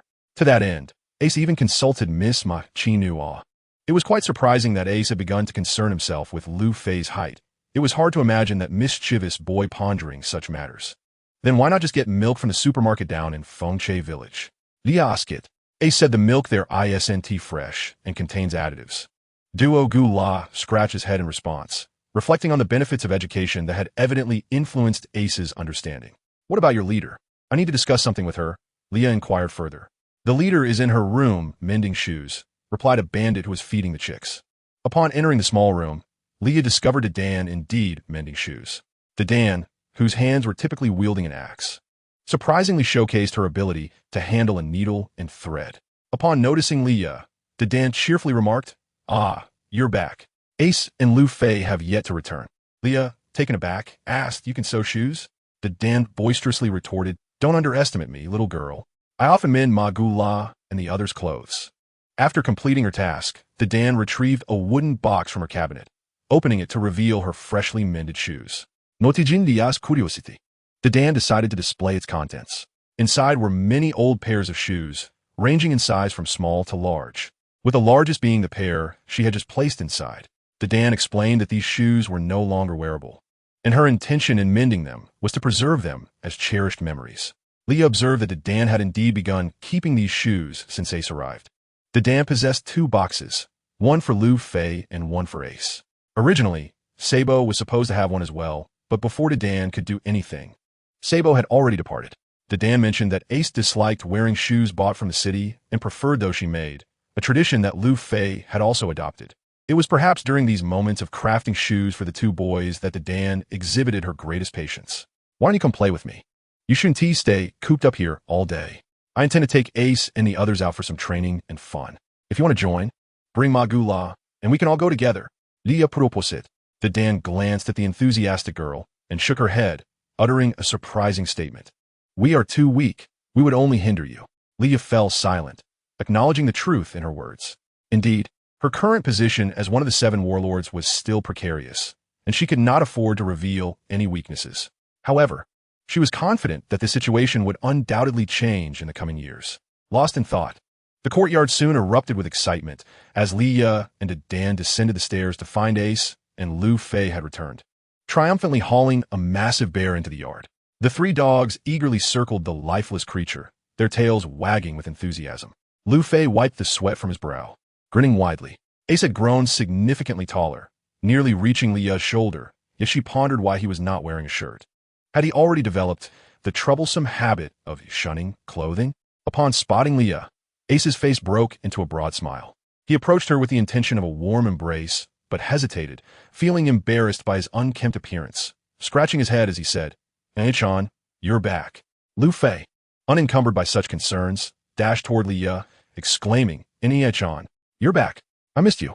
Leah quickly caught the exuberant Lu Fei, who not only leapt into her arms, but also extended his rubbery arm to wrap around her tightly. The signature Lu Fei hug, though delayed, was never missed. As Lu Fei clung to her, Ace could no longer bear to watch and jumped up to deliver a playful punch to Lu Fei's head. "Why did you hit me again, Ace?" Lu Fei pouted, his eyes glistening with tears. "Did you not see an Chan struggling to breathe?" Ace replied, crossing his arms. "That's not fair." Lu Fei protested, feeling wronged. Leah approached the fallen bear and asked Ace, "So, Ace, are you planning to eat bear meat today?" "Yes." "Nei-chan, it's been ages since we had bear meat." Lu Fei perked up at the mention of food. "Is that so? During my absence, did you eat your vegetables properly?" Leah inwitted, pinching Lu Fei's cheek. Lu Fei began to sweat nervously, stammering, Nei-chan, of course I did." Seeing Lu Fei's expression, Leah understood, but chose not to press the matter, gently patting his head as she said, "All right, I won't hold it against you this time. But remember to eat well in the future." Turning her attention to Ace, whose face bore an awkward expression, Leah asked, "What have you been up to lately? Why did you bring cow home?" "Well, last time you mentioned that the milk sold outside isn't fresh, and since Lu Fei needs to grow taller." Ace's face reddened as he spoke, his voice diminishing. "I appreciate your thoughtfulness, our little warm-hearted Ace. I promise to drink more milk at breakfast tomorrow," Leah teased, amused by Ace's embarrassment. "No need to drink too much. 1 cup is sufficient." Ace blushed even more, but did not forget to remind Leah. "All right, you two. You're filthy from your adventures today. Go take a bath. I'll handle dinner tonight." Leah instructed the 2 obedient boys. "Okay." They both agreed in unison. Before heading off to wash up, Ace handed Leah a ceramic jar he had been carrying on his back, saying, "This is honey. It can be used to cook the bear meat." Leah received the item and upon inspection, found its quality quite satisfactory, perfect for stewing bear paws. After a flurry of activity, Magura and the others assisted in setting up a barbecue grill in the yard. They ventured into the cultivated vegetable patch nearby and gathered a plethora of vegetables. Leah skillfully began to process the bear meat, washing it thoroughly, slicing it, and chopping it with remarkable agility. Meanwhile, laughter echoed from the bathroom, and Leah immediately recognized the playful antics of Ace and Luffy. She chuckled and shook her head, realizing they were still just children. After preparing the meat, everyone eagerly dived into their meal. It must be said that food truly tastes best when fought over. Even Leah savored every bite. Typically, Ace would not guard his food, especially from Luffy. Yet tonight, he was quite protective of his portion. Later, Ace, with his cheeks puffed out, brought the food from his table to Leah. This was a heartwarming chapter between siblings. After dinner, the mountain bandits voluntarily took on the task of washing the dishes, likely wanting to give the 3 siblings some space to converse. As Leah had been away for quite some time, "This time, I mainly want to take you both out to train. Is there anywhere you wish to go?" Leah casually remarked while reclining on a chair. "Are you taking us on an adventure, Niken? But I don't have a specific place in mind." Little Luffy exclaimed excitedly. At this moment, Ace quietly raised a hand and said to Leah, "Niken, I have a place I want to visit." "Where is it?" Leah inquired. "The island where I was born. Ace replied softly, his expression noticeably somber. However, some matters must be faced. And this was the first time in 12 years that Ace had brought it up. Leah embraced the downcast Ace and said, "If you are ready to confront it, then I will take you." "Yes, Niken, I have been ready for a long time. I was just avoiding it before. Now I understand. I want to see Mama and tell her that I'm doing well," Ace stated. Luffy scratched his head in confusion and asked, "Does Ace have a mama? I never heard about her. I thought Ace was like me, without a mama." "Baka, you have a papa. How could you not have a mama?" "Don't assume everyone is like you," Ace retorted, playfully punching Luffy. Luffy, having learned his lesson, covered his head and looked at Leah, saying, "Niken, look who's getting clever and learning to complain." She chuckled, finding his pitiful expression quite adorable. Leah took out a small notebook and recorded their first destination, Nanhai Bari Tai Island. "And what about you, Luffy? Where do you want to go?" Leah swiftly redirected the topic. Unsurprisingly, Luffy's expression brightened, and he exclaimed, "Niken, I want to go to a place with lots and lots of meat." Without a doubt, Leah noted the food festival at Pulisai Island. After spending about 2 more days in Fengshe Village, Leah set sail on a small boat capable of accommodating the 3 siblings. She intended to test Ace's skills and assess what he had learned in school, thus entrusting the helm to him, while she observed and occasionally offered corrections. As for Luffy, Leah placed a variety of food on a small table for him, hoping he would not cause too much trouble. It was already quite satisfactory that he could refrain from falling into the sea, avoid provoking passing sea beasts, and resist the temptation to catch passing newsbirds. Poor Ace found himself repeatedly jumping into the water to rescue Luffy, battling sea creatures that dared to bite Luffy, all while managing the boat's course. It was truly exhausting. Nevertheless, Ace had matured significantly over the past 2 years, assuming more of a big brother's role, and he navigated with a newfound confidence. Once they set out to sea, Ace would no longer be as clueless as before, seeking out partners of questionable strength to sail with. At the very least, he needed to grasp basic nautical knowledge. Thus, Leah engaged in playful learning with Luffy and Ace as they journeyed towards their ultimate destination, Nanhai Bari Tai Island, taking her time to select various locations that would help the children hone their skills. Now, 12 years old, Ace had yet to find a suitable weapon, still relying on pipes or throwing punches. It was quite vexing. The route to enhancing their abilities was straightforward: endure some punishment. Both Ace and Luffy possessed remarkably resilient physiques. No matter how severely they were injured the previous day, a hearty meal and a good night's sleep would restore them by the next morning. Leah introduced them to various individuals utilizing different techniques, aiding them in developing their unique styles, as such skills could not be taught but must be realized through personal experience. Ace had awakened his Kinbunchika haki over a year ago, albeit still at a rudimentary level. Thus, Leah had once thrown Ace into a den of ferocious lions. And when he emerged battered yet triumphant from the jungle, he had indeed mastered Kinbunchika haki.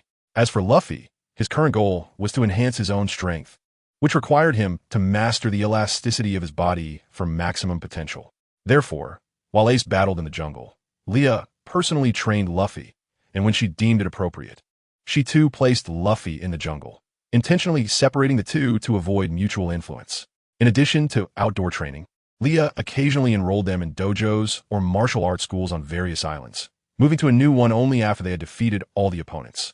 Most importantly, after completing each stage of training, Leah would take them out to enjoy food and entertainment, striking a balance between work and play. Luffy, much like Shanks, was particularly enthusiastic about hosting banquets, and as long as they performed well, Leah would always try to accommodate their wishes. Thus, the 3 siblings simultaneously enhanced their abilities while making their way to the Nanhai region, with Leah delegating most tasks to Yuxia, dedicating herself to accompanying her 2 younger brothers. Doflamingo had called her several times, inviting her to visit Dressrosa. The process by which Doflamingo had taken over Dressrosa had been remarkably smooth. Leah was unaware of how he managed it. In any case, Doflamingo had cultivated an image as a hero defending Dressrosa, and the Riku family had voluntarily stepped down, personally welcoming Doflamingo to the throne. Moreover, Doflamingo revealed that he had not manipulated the original Riku king with his strings. During their travels, Leah unexpectedly encountered the figure of Kizaru. Upon recognizing the familiar yellow-striped trousers, she felt grateful that she had left the 2 children at the dojo on the previous island, sparing them from being around Kizaru, who was not easily deceived. But why was Kizaru here? They had already reached the Nanhai. Could it be that Kizaru was on patrol with the Navy? That shouldn't be the case. Logically, as an admiral, He should be stationed at headquarters unless there was a significant reason for him to venture out, and it would be unusual for him to patrol the Grand Line. Or perhaps Huang Yuan was dispatched to the South China Sea to carry out a mission. Regardless of the myriad thoughts swirling in her mind, Lia came to the realization that she had been discovered by Huang Yuan. Thus, she decided to cease her evasion. As Huang Yuan ambled towards her, Lia took the initiative to greet him. "Mr. Celino, what a coincidence. I never expected to encounter you here." Lia cheerfully addressed Huang Yuan. Well, if it isn't Miss Lia, what a surprise to see you here. I have a task to attend to today. Otherwise, I would surely invite you for a cup of coffee," Huang Yuan remarked, uttering words that could be deemed rather ominous. Yet his visage bore no trace of frightfulness, and he even expressed a hint of regret regarding the coffee invitation. To think that Huang Yuan would forego coffee for the sake of mission. Who could have imagined that one day Lia would hear such a sentiment from Huang Yuan? She mused. A sudden thought struck her. Perhaps the assignment at hand was of utmost significance, possibly even a direct command from the world government itself. What unsavory deeds might the world government be orchestrating behind the scenes that necessitated the intervention of a Marine admiral to tidy up the aftermath? Opportunities for coffee abound. If not today, there will be another time. Nonetheless, Mr. Celino's mission takes precedence, so you should attend to your task first. This sentiment nearly conveyed, "Please hurry along. I have my own amusements to pursue." However, it was evident that Huang Yuan was not one to be swayed by mere expressions. He informed Lia, "My mission commences this evening, so I can spare a moment now to enjoy a cup of coffee with you." With that, Huang Yuan produced his salary card and gestured towards a nearby cafe. "Ah, Mr. Celino, I just remembered that I seem to have something to attend to," Lia awkwardly declined. Perhaps it was merely her imagination, but she sensed a fleeting danger in Huang Yuan's expression. It would be wise for Miss Lia to accept. "This mission is of great consequence. The fact that you, as one of the 7 warlords, serendipitously appear in the South China Sea at this moment is rather peculiar. Should I report today's events accurately, you may find yourself under the scrutiny of the CP agency." Lia abruptly lifted her gaze to meet Huang Yuan's, whose demeanor remained unchanged, still wearing that nonchalant mask. The forced smile on Lia's face diminished considerably as she grew serious, inquiring, "Are you threatening me?" "Not at all, Miss Lia. I have certain matters to confirm with you and to inform you of precautions for this evening," Huang Yuan replied, leaning closer, arms crossed. "Very well, I shall acquiesce. But let it be clear that you are treating," Lia firmly asserted. "Of course. How could I allow a lady to foot the bill?" Huang Yuan replied with an air of propriety. While Lia could have resolved matters directly, she was intrigued by Huang Yuan's purpose in the East China Sea and noted that he was, by nature, not difficult to engage with, often adopting a lenient stance towards many issues. Rarely did he exhibit such earnestness. Lia led the way to the cafe, with Huang Yuan closely following. The remaining crew aboard the warship stared in disbelief at the scene, wanting to voice their thoughts, but fearing the repercussions from their meticulous admiral. The sight of their admiral forgetting his duties in the presence of a beautiful woman was indeed a source of exasperation for Saad. Just then, Saada's voice rang from the warship. "Let us first secure Kabushi's island and prevent anyone from escaping. The admiral has assured us he will arrive punctually this evening." "Understood," the crew responded in unison. Following this brief interlude, the warship set course for a small island 20 kilometers away, where more than 5 warships had already assembled on the unseen horizon, indicating that a significant event was imminent. Meanwhile, in the cafe, the two sat facing one another, and Lia ordered a regular coffee, handing the menu to Huang Yuan, who also ordered a regular coffee and thoughtfully added a strawberry cake for Lia. At this moment, Lia felt no particular tension. After all, the stakes, while high, did not seem to threaten her life directly. After pushing the coffee towards Lia, Huang Yuan stated bluntly, "My mission today is to obliterate Kabushi's island, 20 kilometers away." As he uttered such terrifying words regarding the destruction of an island, Huang Yuan sipped his coffee. Why must that island be destroyed? Lia could not restrain her clenched fists, knowing Ace and Luffy were training on that island. She had visited it previously, and it did not possess any remarkable features. There exists a laboratory for the modification of humans on that island, which has now been compromised. Many unfinished subjects have escaped, and these failures harbor strong anti-government and anti-social sentiments. In order to conceal the government's experiments on orphans and eliminate all traces of these subjects, I have been dispatched to eradicate the evidence, Huang Yuan stated, his expression revealing no discernible emotion. Perhaps he had grown desensitized after dealing with numerous similar situations. "Why are you sharing this with me?" Lia inquired. Because I have been informed that you were seen on that island, Miss Lia. What business do you have there? Huang Yuan took another sip of his coffee, locking eyes with Lia. I have friends on that island.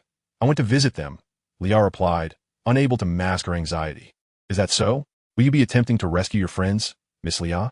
Huang Yuan probed further. Having referred to them as friends, of course, I must go. I must bring my 2 brothers out at the very least, Lia thought to herself. You must leave that place before 10 o'clock tonight. After 10, it will be under artillery fire, and I will deploy the Hakashaka Kogu, Huang Yuan warned. Mr. Salino, why are you reminding me of this at this time? Lia questioned. Perhaps I do not wish for Miss Lia to harbor ill feelings towards me, Huang Yuan replied, covering half his face while glancing towards the window. I have always held Mr. Salino in high regard. I do not dislike you at all, Lia retorted, though she knew she was being disingenuous. Is that so? Huang Yuan turned to regard Lia, inquiring further. Why must it be this way? Keeping company with this individual requires constant vigilance. Why must he persist in questioning me? How tiresome. Chapter 93. A tribute to Lu Jiu regardless of the circumstances, Lia ultimately expressed her gratitude to Huang Yuan, for he had come specifically to alert her. As for the destruction of the island, there was little she could do about it. Time was simply too short. Moreover, the world government had gone so far as to dispatch Huang Yuan to ensure the mission's flawless execution. What would be done? In order to avoid entanglement, Lia hurried to fetch Ace and Luffy, making no further delays as she set off for Baritai Island in the South China Sea. Due to her haste, she missed the arrival of the Revolutionary Army, and the 3 siblings missed Huang Yuan's secret meeting with the leader of the Revolutionary Army.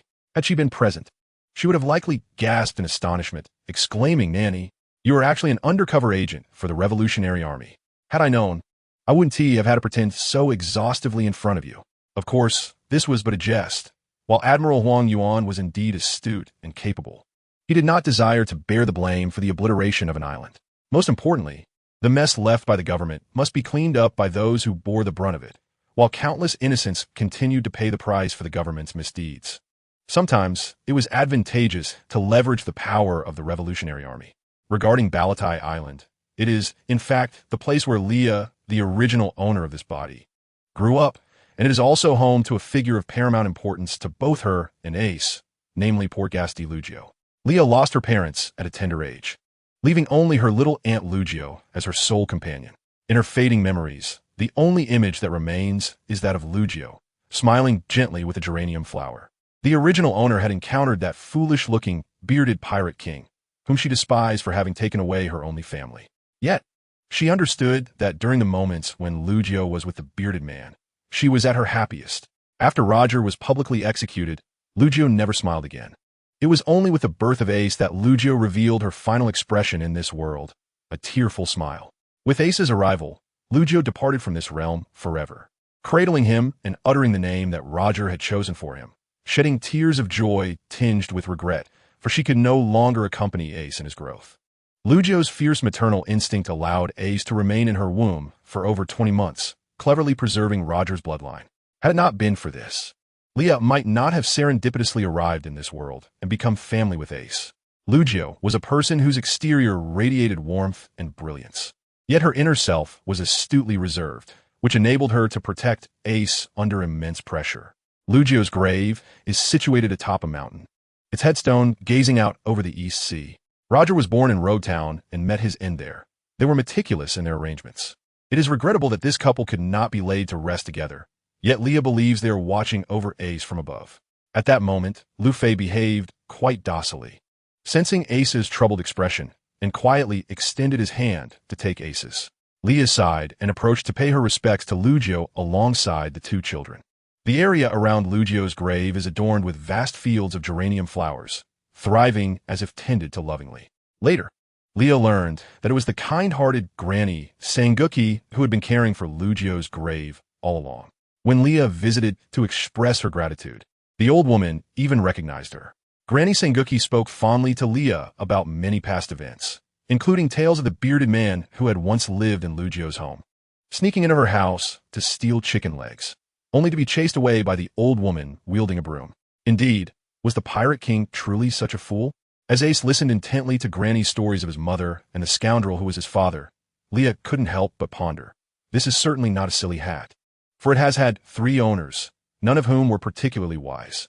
Roger, in particular, is utterly perplexing. What could Lugio have seen in him? During the storytelling, Ace occasionally smiled, and upon witnessing this, Leah felt a sense of relief, for Ace had found some solace in his heart. After Granny Sanguki departed, Leah approached Lugio's grave and spoke at length, while Ace sat quietly beside her, listening intently. Lu Fei, on the other hand, eagerly conversed with Lugio, expressing his gratitude. I heard you were Ace's mother. Thank you so much for bringing him into the world, or else I would not have a brother. Lu Fei spoke innocently to the cold gravestone. Ace remained composed this time, gently patting Lu Fei's head, and said to Leah, Can you give me a moment? I wish to speak with my mother alone. In a continuation of the tale, ever since Doflamingo seized control of Dressrosa with his family, he constructed a grand swimming pool within the royal palace. It is unclear why Doflamingo is so fixated on this pool. Could it be a means to showcase his collection of beautiful women? To be frank, the little people are exceedingly weak, easily dominated, and possess a simple nature. It is no wonder they were exploited by the Don Quixote family 9 centuries ago. However, this statement does not endorse the actions of the Don Quixote family. Extremes tend to provoke a backlash. Any situation that surpasses a certain threshold inevitably leads to counteraction. The little people's temporary endurance stems from their frailty, fearing that rebellion would bring catastrophic consequences upon their families. Presently, Doflamingo has not resorted to oppressive tactics to exploit the little people's value. He has promised them protection against arbitrary capture by the government and other pirates, but they must pay a protection fee to the Don Quixote family. Furthermore, the Don Quixote family is engaged in certain illicit enterprises. To prevent potential betrayal from the little people, Doflamingo has involved them in collaboration. Only through mutual interests can loyalty be maximized. To make the horse run, one must provide it with grass. Employing a more compromising approach may yield unexpected results. A lesson Leah taught him, and thus far, this strategy has proven effective. Doflamingo has also painted a rosy picture for the little people, encouraging them to realize their collective struggle for a radiant future. This tactic has been remarkably successful, as the little people are now more enthusiastic about their work, with many regarding Doflamingo as a hero destined to bring them a bright future. They have even willingly sent their princess, Manxueli, to the Don Quixote family for medical assistance, signaling their intent to collaborate. As for the Liku royal family, Leah initially proposed their complete eradication to pursue and eliminate the royal members. However, it is unclear what machinations Doflamingo orchestrated behind the scenes as he manipulated the situation to its utmost, leading the Liku royal family to voluntarily abdicate and transfer the throne to Doflamingo. The Liku royal family now regards Doflamingo as a hero who will rescue their nation from poverty. In summary, Doflamingo has become the newly recognized heir to the Liku throne. Leah remains skeptical of this development, believing it prudent to eliminate these unpredictable factors to prevent her allies from facing assassination due to unexpected elements. Nonetheless, Doflamingo steadfastly adhered to his viewpoint, retaining the Liku royal family, albeit now as an ordinary family within Dressrosa.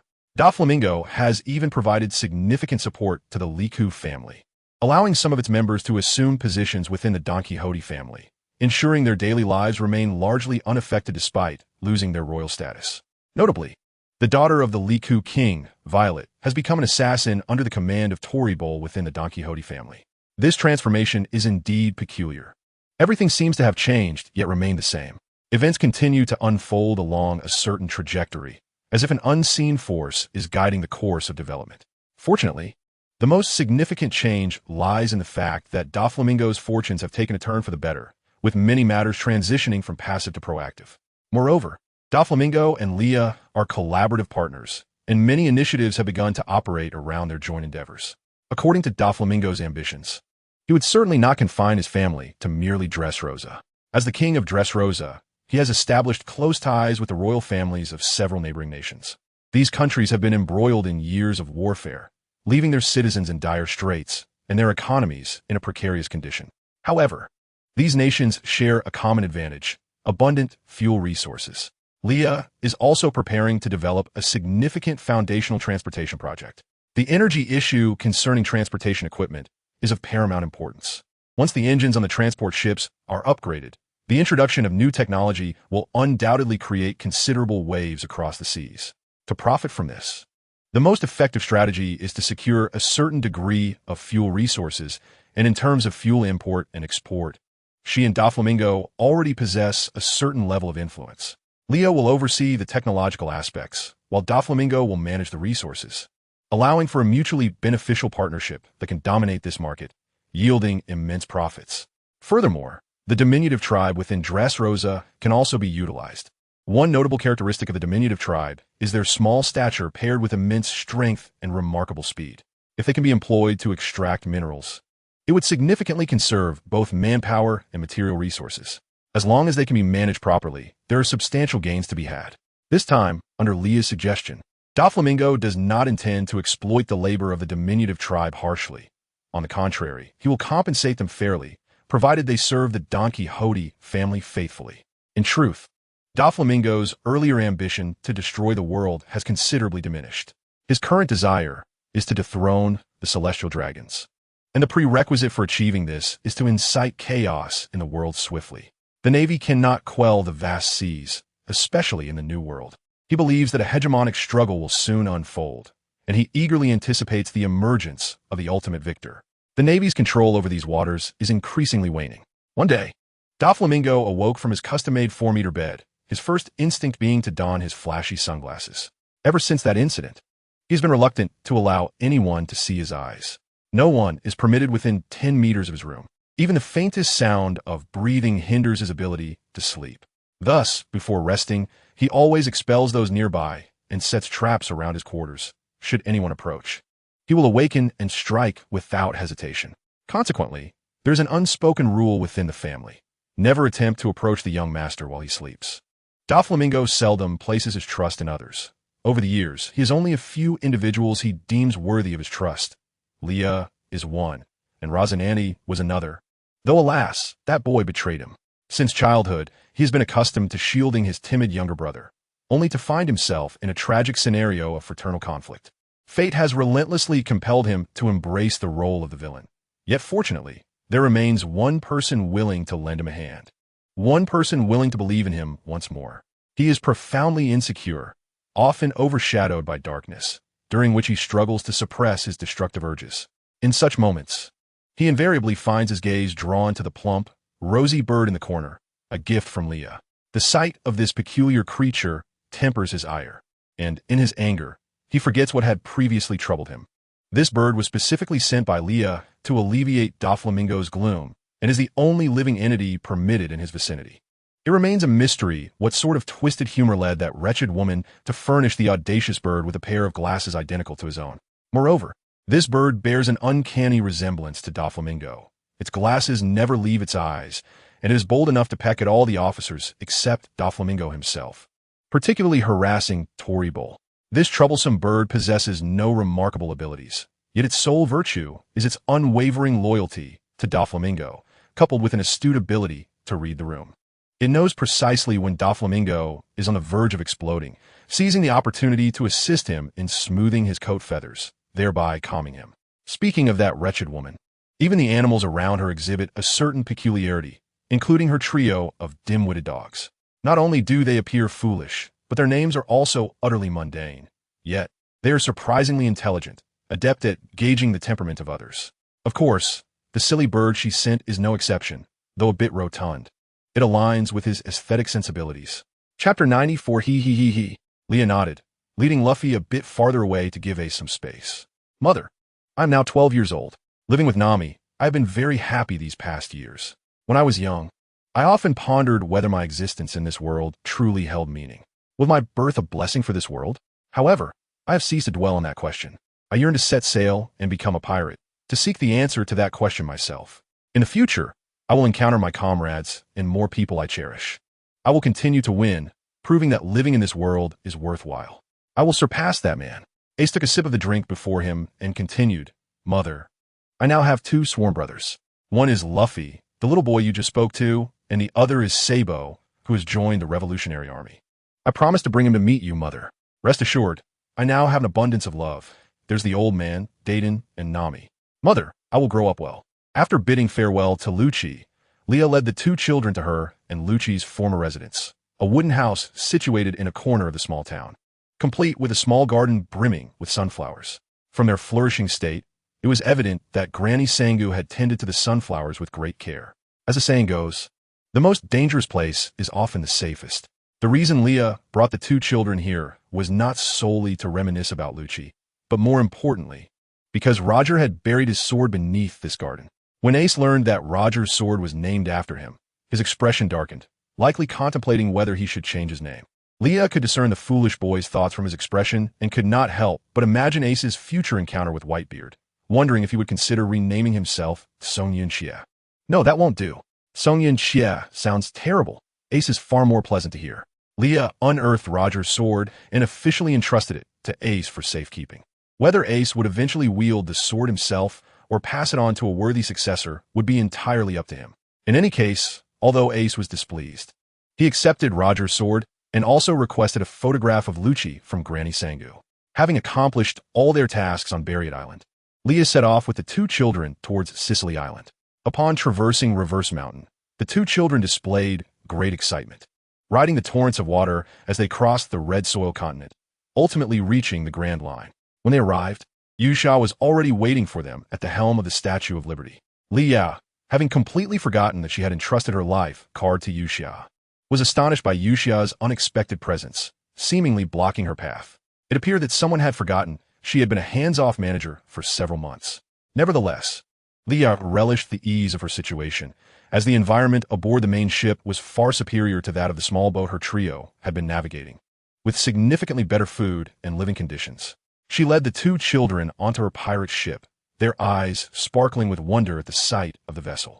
Both children, rather sociable, quickly mingled with the crew, even Yuxia, who, despite her outwardly aloof demeanor, prepared some of her favorite snacks for the little ones.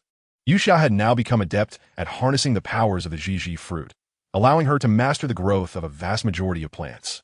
All flora she had interacted with fell within her range of abilities. In simpler terms, any plant she touched could be created, nurtured, or utilized through her powers. This ability proved to be exceptionally advantageous, especially in the field of medicine, as it enabled Vria to control the scarce resources needed for growing delicate medicinal plants, alleviating her concerns over logistical support. In terms of offensive capabilities, Yuxia's powers were also remarkably formidable, allowing her to unleash powerful area control attacks with various aggressive plants that could ensnare foes. Toxic and carnivorous plants surged from the ground, delivering substantial damage, a boon for team battles. Most importantly, according to ancient texts, the awakening of the Zhiji fruit could even allow the user to channel and absorb the life force within human beings, aligning with Lia's inherent power of death and life deprivation. Thus, Lia took great pleasure in mentoring Yuxia in the development of her abilities. In the following chapter, I will introduce the crew of the Moon Pirate crew and the abilities of Gezi. Initially, I intended to craft several short stories, but my patience waned, and I yearned for the main narrative to commence, though I find myself slightly overwhelmed. Chapter 95. The crew first, let us discuss Kasamoto, a combatant of the Moon Pirate crew. To explain, Kasamoto's body harbors two souls. The other soul belongs to his twin brother, Stolori. From birth, they shared a single body. Kasamoto possesses two heads, and aside from their distinct heads, they share all other organs. However, Stolori remains in a perpetual slumber, awakening only when Kasamoto faces peril. Kasamoto is a kind-hearted individual, yet due to his two-headed appearance, he has endured ridicule and scorn from others since childhood. In adulthood, he resolutely established a salt field to aid the impoverished in his hometown. After achieving financial success, he founded an orphanage, sheltering numerous homeless children, and even graciously took in those who had once mocked him. His benevolence, however, did not shield him from a tragic fate. Those he sheltered conspired to seize control of the salt field, spreading rumors that Kasamoto was a reincarnation of a demon. Upon hearing that association, the townsfolk, blinded by fear, forgot the contributions of this fearsome-looking man and resolved to burn him alive. Though Kasamoto possessed the capacity to resist, his spirit was profoundly crushed, and as he reflected on over 2 decades of existence, he deemed life devoid of meaning. Thus, he offered no resistance as the ignorant mob bound him to an iron frame, feeling that life held no value. He had never experienced kindness, only the filth of a cruel world, and he thought death would be preferable. In an unexpected turn of events, he did not perish, for his brother Stolori awakened. Not only did he awaken, but he also exacted vengeance upon all present. When the Navy arrived to investigate, they were met with the sight of a smoldering town and scattered, torn bodies. Hence, Kasamoto was branded a fugitive.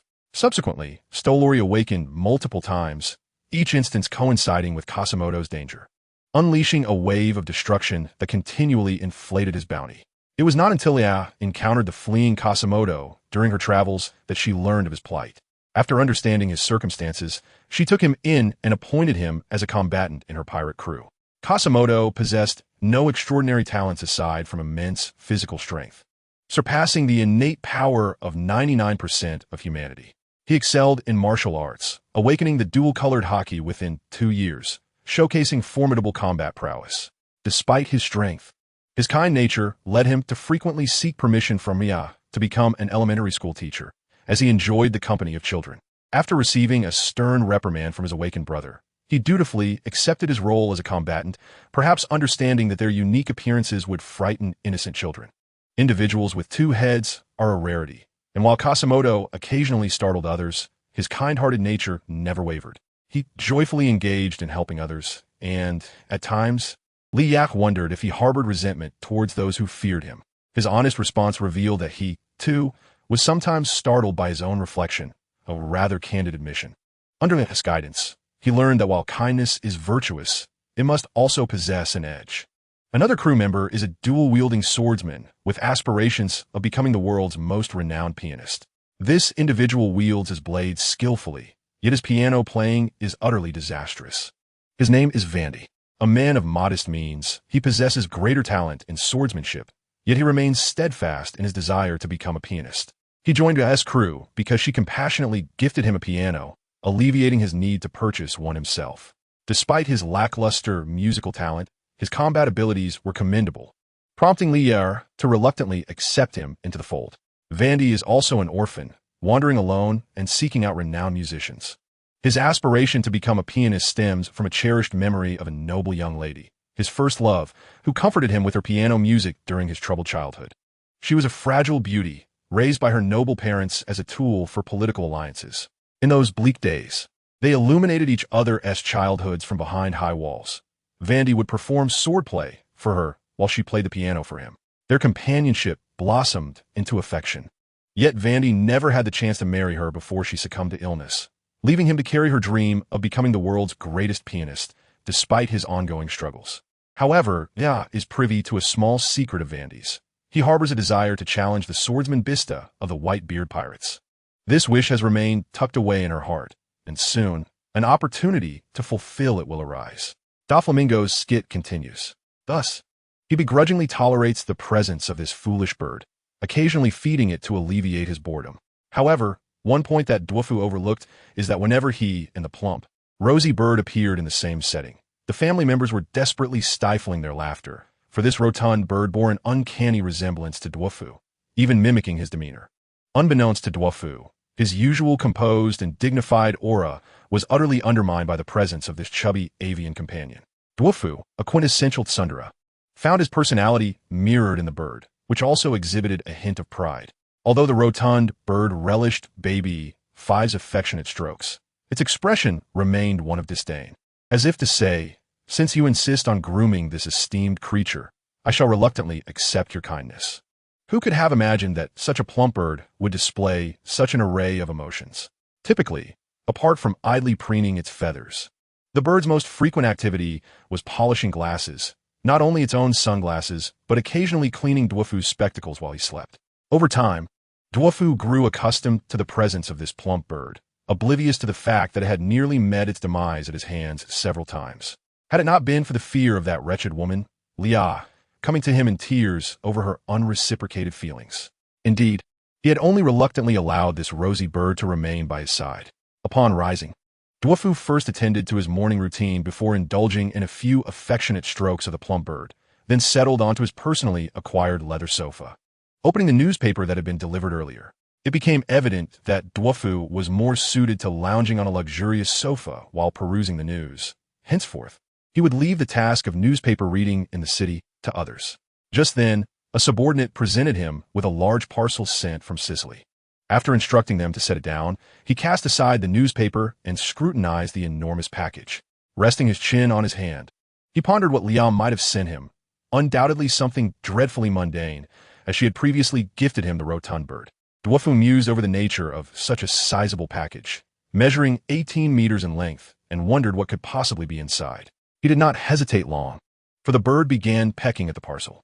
Armed with a fruit knife, he sliced through the tape, securing the package. Once he extricated the assorted packing materials, he found himself unable to suppress the tension in his expression. To his astonishment, the parcel contained a life-sized silicone doll, the identity of which remained unclear. But he could distinctly discern that it bore the visage of a beautiful woman, striking a rather unsettling chord with his aesthetic sensibilities. A handwritten letter, scrawled in a haphazard script, floated down, adorned with a large smiley face. The letter read, "Dear Mr. Flamingo, I have heard from your subordinates that you cannot sleep if there are people around you. I remain skeptical, as every time I see you, you are frolicking in the pool with a bevy of beauties. However, to alleviate any potential feelings of insecurity, I have specially commissioned a life-sized silicone doll to keep you company at night. Moreover, Duofu, you are not getting any younger. It is time to find yourself a princess. Once you have a princess, you need not sleep alone anymore, and I can promptly present you with a sincere wedding gift. Well, that is all for now. Please do not neglect your well-being. Good day to you, Duofu. From your most beloved ally, Miss Sa. That wretched woman, always fussing over me. I appreciate the sentiment, but this gift is unnecessary." Chapter 96. A half-hearted naming, as the saying goes, buy one, get one free. During his travels, Vander was accompanied by a young woman who was quite enamored with him. Only she could comprehend the melodies that Vander played on the piano, wholeheartedly supporting his musical endeavors. To remain by Vander's side, she learned navigation, culinary skills, and even took up axe throwing, a stark contrast to her previous life as a pampered noblewoman. Liao found their relationship exhausting. The young lady insisted on addressing Vander as brother. Vander, in his foolishness, proclaimed that to express gratitude for their years of mutual support, he would prepare an extravagant dowry to ensure the young lady's grand marriage, vowing that she would not be bullied and that others would recognize she was not without family. If you care so much, why not just marry her? Liao thought as she observed the young woman smiling through her pain, forcing a smile that was truly disconcerting. Oh, I forgot to mention, the young lady had a delightful name, Cinderella. It was evident to any discerning eye that there was something more to their relationship. Little Vander, one day, I shall find a moment to have Duofu introduce a plethora of suitors to Cinderella, and I will relish watching your reaction. Indeed, there were plenty of honest souls aboard the ship, yet one could hardly find a clever person among them. Apologies, but there truly was not a single person capable of deciphering the intricate subtleties between the astute individuals. Fortunately, her subordinates were obedient, executing commands with commendable efficiency. On board, there was also a maintenance worker who, despite being labeled as such, was actually a mechanical scientist. His greatest passion lay in researching advancements in weaponry and installing his innovative designs on cargo ships. Research and development were inherently costly pursuits, so Liao often found her spirits dampened upon encountering this fool in her office. Fortunately, this fool was a rare genius in terms of intellect. He had begun exploring artificial intelligence, aspiring to create a supermodern robot army, a vision inspired by Liao. I must mention this fool's name, Boar. As a mechanic and shipwright, he had his own workshop aboard, with an entire research team stationed in Sicily. Additionally, Boar was a devil fruit user, though his ability was somewhat lackluster, merely enhancing speed with limitations that could not exceed the speed of light. This was hardly comparable to Admiral Huang's light fruit. Thus, Boar's greatest weapon remained his intellect. Boar was responsible for equipping the rear with substantial upgrades. Liao had also established a farm, along with a pig-rearing team, feeding the piglets with delectable fare. Each piglet was easily dispatched, and the same could be said for humans, much to Andy's dismay, as she cared for the piglets far more than for people. Andy was the leader of the pig-rearing team and had even bestowed upon Liao the honor of naming her favorite piglet. Upon glancing at the adorable little piglet devouring its meal, Liao confidently named it Super Pig, for she considered herself the caretaker of a litter of piglets and deemed the naming rights well-deserved. Andy was devoted to researching and producing the finest pig feed in the world, even once entertaining the idea of incorporating human flesh into the mix. Though this plan ultimately did not come to fruition, Liao had coaxed her into believing that she would help establish a pig farm, and indeed, the earnest pig-rearing girl had been lured to Sicily by Lia's words. Andy is not the kind of rugged pig farmer one might expect.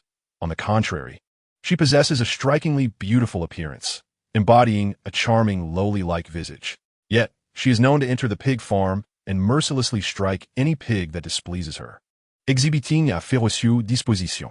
Despite her adorable looks and penchant for Lolita fashion, the male inhabitants of the island who are acquainted with her harbor a deep-seated fear.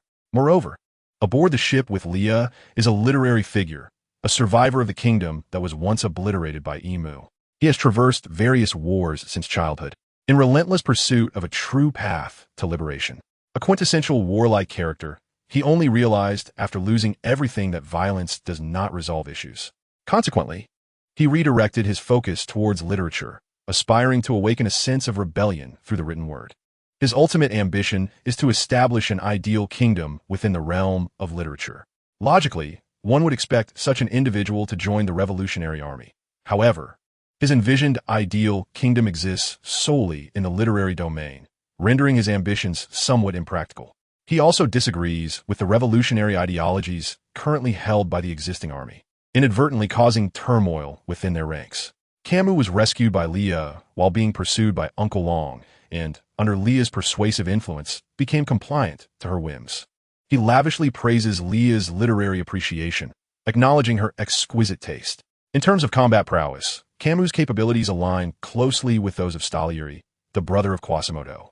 Overall, Leah is not lacking in formidable allies. However, many of them shy away from bloodshed, each harboring distinct life goals. Yet it is Leah who unites these disparate personalities. Frankly, Leah does not possess a life goal that can truly resonate with others, aside from her ongoing pursuit of wealth and the aspiration to become the richest. She feels a pressing need to work harder towards this endeavor. Nonetheless, this does not deter her from goading her subordinates into laboring on her behalf, such as encouraging Andy to wield her pig-hitting tool to expand the pig farm's prosperity. The mantra is that for the collective to thrive, everyone must benefit. Only then can they secure a stable and flourishing existence, amassing sufficient strength to protect those they wish to shield. In essence, Leah conveys a noble principle that collective interests supersede individual desires, a concept she refers to as PUA. Of course, Leah treats them exceptionally well, providing top-notch benefits, insisting that if a pig farm is to be established, it should be done to the highest standards. Her only requirement is that each semester, they dedicate time to impart their combat knowledge at the school. Naturally, Andy is exempt from this obligation, as her expertise in pig farming is far too specialized for anyone lacking a foundational understanding. Recently, Andy has begun studying postpartum depression in sows, a profound field of knowledge that Leah finds perplexing. Consequently, she can only assist Andy in expanding the pigsty, as Andy asserts that every pig, unless they are a couple, requires individual housing. This serves as a brief introduction to the characters. There will be opportunities for further introductions in the future, should the occasion arise. Chapter 97. The charismatic Shanks Leah, accompanied by Ace and Luffy, arrived at Sicily. Initially, she guided them through the island's amusement offerings and later gathered a formidable group of animals from the mountains, leaving a vast stretch of untouched jungle for children's training. Luffy and Ace became the first students in this experimental teaching program. Leah plans to designate a specific area to establish a genuine university, currently in the experimental phase. If successful, she intends to contact Uncle Long to retrieve the books salvaged from the Tree of All Knowledge in Elbaf and transport them to Sicily, aiming to establish the world's largest library, as preserving knowledge is fundamental to disseminating it. Having recently concluded a cordial discussion with Doflamingo about conquering the New World, Leah's thoughts drifted to a certain red-haired individual. It has been 6 months since their last meeting, and she finds herself longing to see him. Thus, Leah resolves to seek out Shanks, bringing gifts for the red-haired pirates. Though the gifts are merely an excuse, her primary desire is to reunite with him. She wishes that he would refrain from sharing everything with Luffy. Last time she returned to pick up Luffy, he innocently inquired, "In Ei-chan, Shanks said you are his treasure. As a pirate, he will claim what he desires. Will he eventually claim you too?" This naive question left Leah speechless, while Ace punched Luffy and declared, "If anyone is to claim, it should be in Ei-chan claiming Shanks. Besides, how could you let someone take you? We only take from others." Luffy, resting his chin on his hand, suddenly exclaimed, "That's true. We should bring Shanks home." "Hey, Luffy and Ace, don't casually talk about claiming people. I'm not a trafficker," Leah said, feeling a bit awkward, but then she suddenly inquired, "Who on earth taught you such nonsense?" "In Ei-chan, don't mind those details," Luffy pouted. Leah piloted the small boat, once again slipping away and leaving her tasks to Yuxia. Following the guidance of the lifeguard, she set off to find Shanks. At that moment, Shanks and his crew were anchored at a summer island in the New World. Given Shanks's fondness for alcohol, it was no surprise that he headed straight to the island's bar upon arrival. The red-haired pirates were discreetly anchored under Beckman's command. The weather was splendid, and the crew gathered at the bar, where beautiful women danced, their figures captivating and the drinks delightful.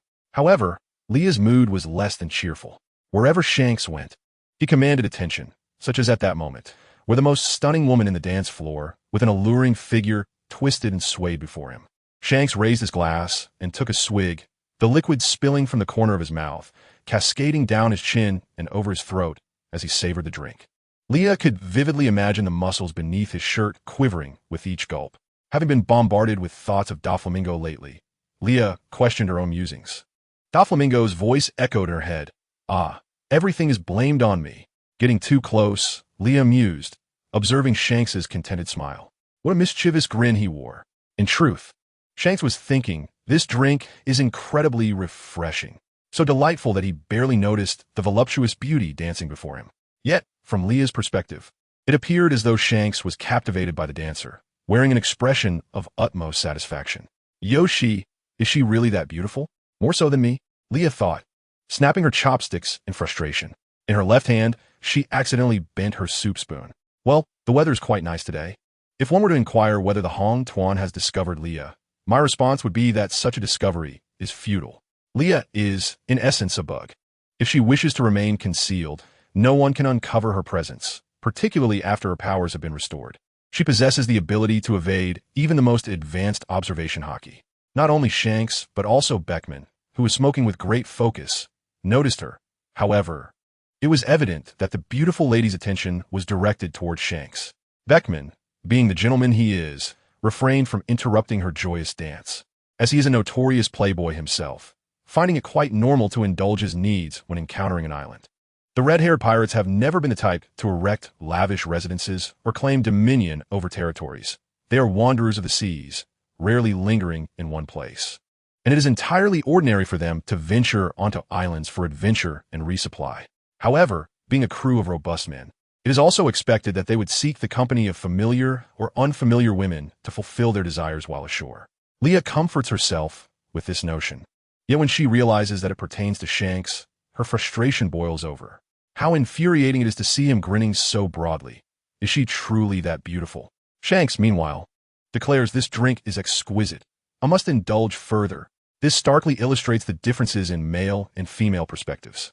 Leah's subtle gestures go unnoticed amidst the bustling bar, where the majority of patrons' gazes are fixated on the dancers and the renowned pirate, Shanks. Except for Beckman, whose keen eyesight, being a sharpshooter, is unmatched. He is accustomed to being aware of the movements of those around him. Even if he initially failed to notice Leah, the time elapsed would surely have alerted him to the changes within the bar. Once he released his observation hockey, a barely perceptible smile graced Beckman's lips as he glanced at the inebriated Shanks, exhaling a plume of smoke. He relished the sight of this fool getting himself into trouble and had no intention of warning him. Indeed, our Beckman is astute and seasoned in such matters. Ultimately, Leah resolved to seek out Beckman, definitively not that red-haired scoundrel. Chapter 98. Who are you? Leah decided to approach and assert her presence. She maneuvered through the crowd and directly confronted Beckman, engaging him in amiable conversation. What a coincidence to encounter you here, she remarked, her words laced with a hint of irritation. Beckman extracted his cigarette with his fingers, releasing a cloud of smoke that, under the dim light of the bar, lent him an air of mystery. I find it rather inconvenient, he replied, gesturing towards Shanks. He is over there. You should seek him out. I have no intention of approaching that fool. I've been here long enough for him to notice me, yet he remains oblivious, too engrossed in the beauty before him to care. Leah retorted, somewhat exasperated. Should he inform the young lady that Shanks was clearly intoxicated and giggling foolishly? Perhaps it was best not to. Shanks indeed deserve a lesson. He is thick-skinned, and merely hitting him would yield no lasting impression. It is evident that Shanks harbors genuine feelings for this young woman and ought to take responsibility, rather than indulging in the allure of women while carelessly drinking. Beckman, being well-versed in matters of the heart, could easily discern the young lady's sentiments. Initially, he had planned to disregard her, but now, driven by a desire to witness Shanks face a setback, he decided to engage with her. With this thought in mind, Beckman raised his glass at the counter and said to Leah, "Since you are here, shall we sit down and share a drink?" "Absolutely," Leah eagerly agreed, settling into the seat beside Beckman. Before Shanks could even notice Leah, the other members of the Red Hair Pirates had already observed a woman seated next to Beckman. They were hardly likely to identify her from behind, so their discussions unfolded as follows. "Beckman is indeed quite popular. He attracted a woman so quickly. She must be a beauty," remarked Locky Lou, gnawing on a chicken leg. Yassop, having downed a gulp of liquor, chimed in, "You fellows are unaware. The vice captain has his way with women." Who would have thought Beckman was such a seasoned player? Leah teased Beckman, overhearing their conversation. Beckman maintained his composure, taking another sip of his drink and casting a mildly disdainful glance at Leah. "Better than you and Shanks, those two children. Why is Beckman so sharp-tongued?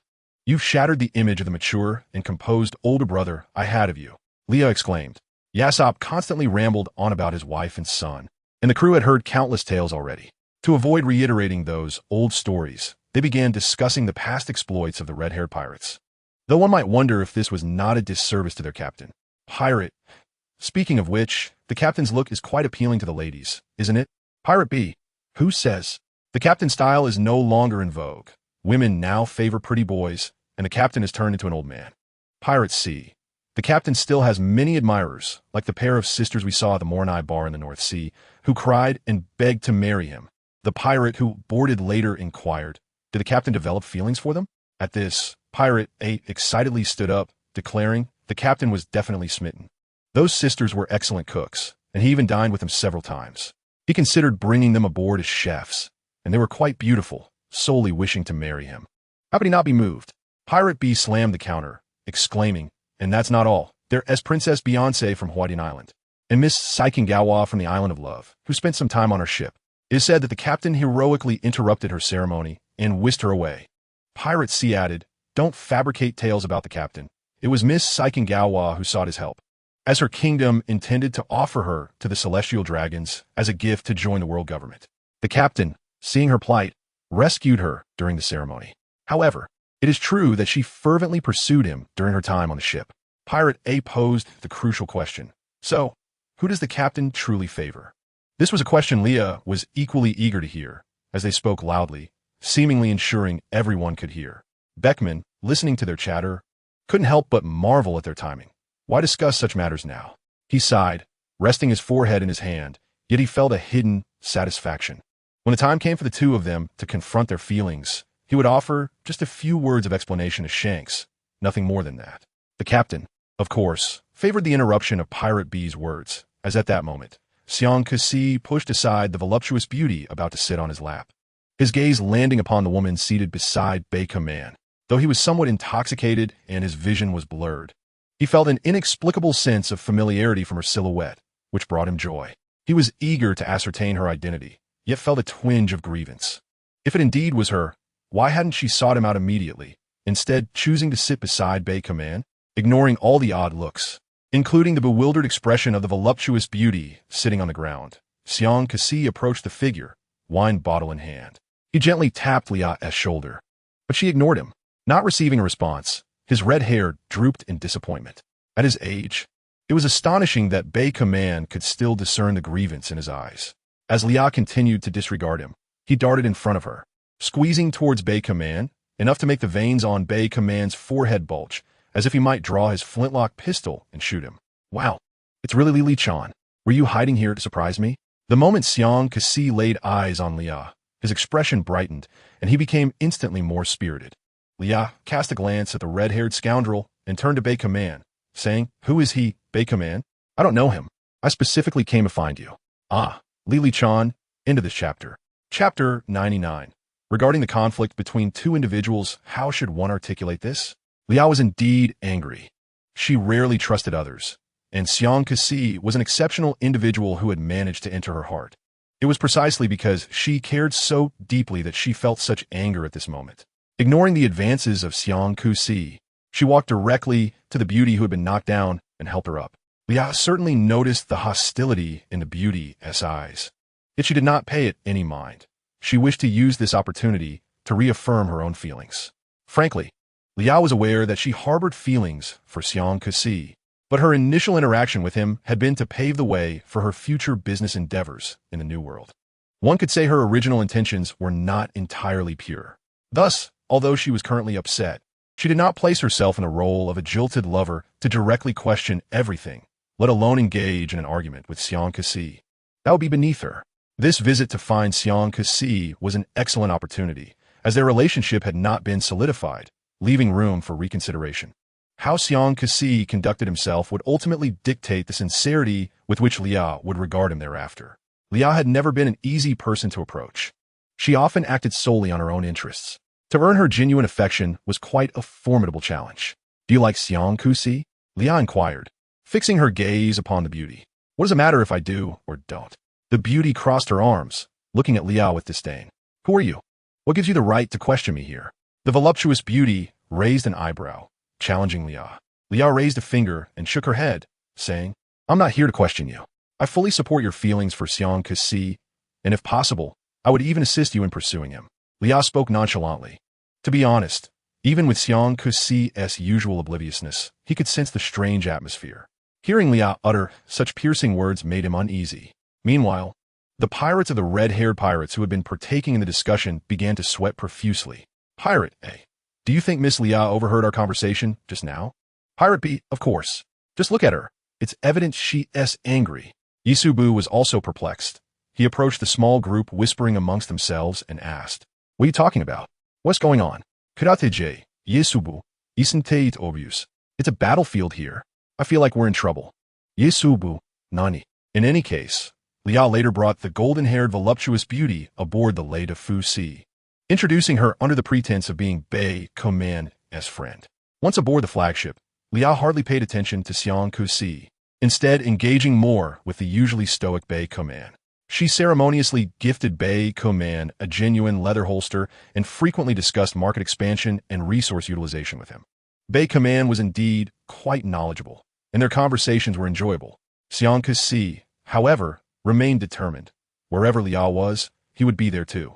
Even witnessing Bei Koman and Liao deep in conversation made his heart churn with jealousy, yet he stubbornly sat at the same table with them. Meanwhile, the golden-haired voluptuous beauty actively pursued Xiang Kexi, preparing him delicious meals in hopes of impressing him. As he attempted to showcase his masculine charm before Liao, the beauty showered him with praise, prompting Bei Koman to retreat to his quarters in discomfort, taking Liao with him to the conference room. The beauty even prepared a towel for Xiang Kexi to wipe his sweat and a drink suitable for post-exercise refreshment. Xiang Kexi was quite vexed. The drink that touched his lips tasted more bitter than sweet. He had long realized he might have upset the young lady, yet he was oblivious to where he had gone wrong. Furthermore, why had she brought this spy aboard? It was infuriating as she clung to him day after day, and he worried that one day she might poison his comrade's food. The young lady's capriciousness was one thing, but why was Bei Koman allowing this to happen? Even urging him to cooperate with the woman? Why was this so? To be honest, he was unconcerned about the various tests posed by this spy. Confident in his own strength, he felt no need to sacrifice himself for her. However, Bei Koman insisted that he cooperate to ascertain her allegiances. Xiang Kexi pondered whether Bei Koman was setting him up. The young lady was also ignoring him. No matter how much he fussed, her expression remained indifferent.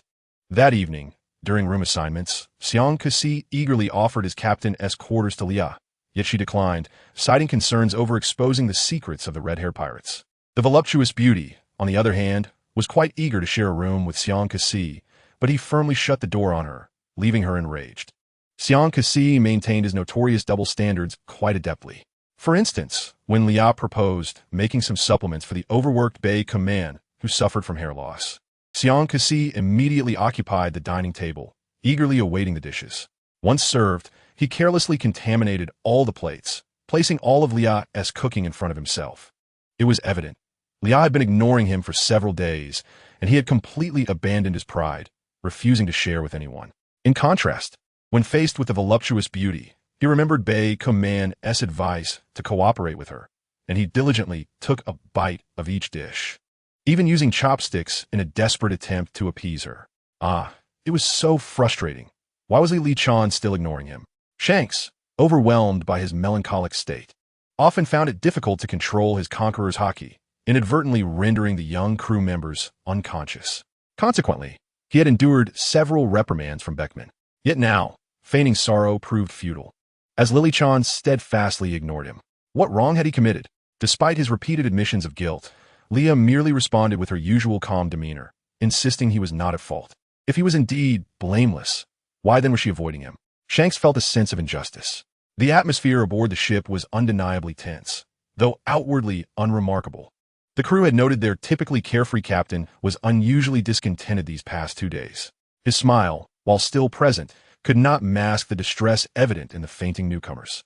It was apparent to all, even the ship's carpenters, that their red-haired captain struggled to manage his strength, particularly in the presence of Miss Leah and the first mate.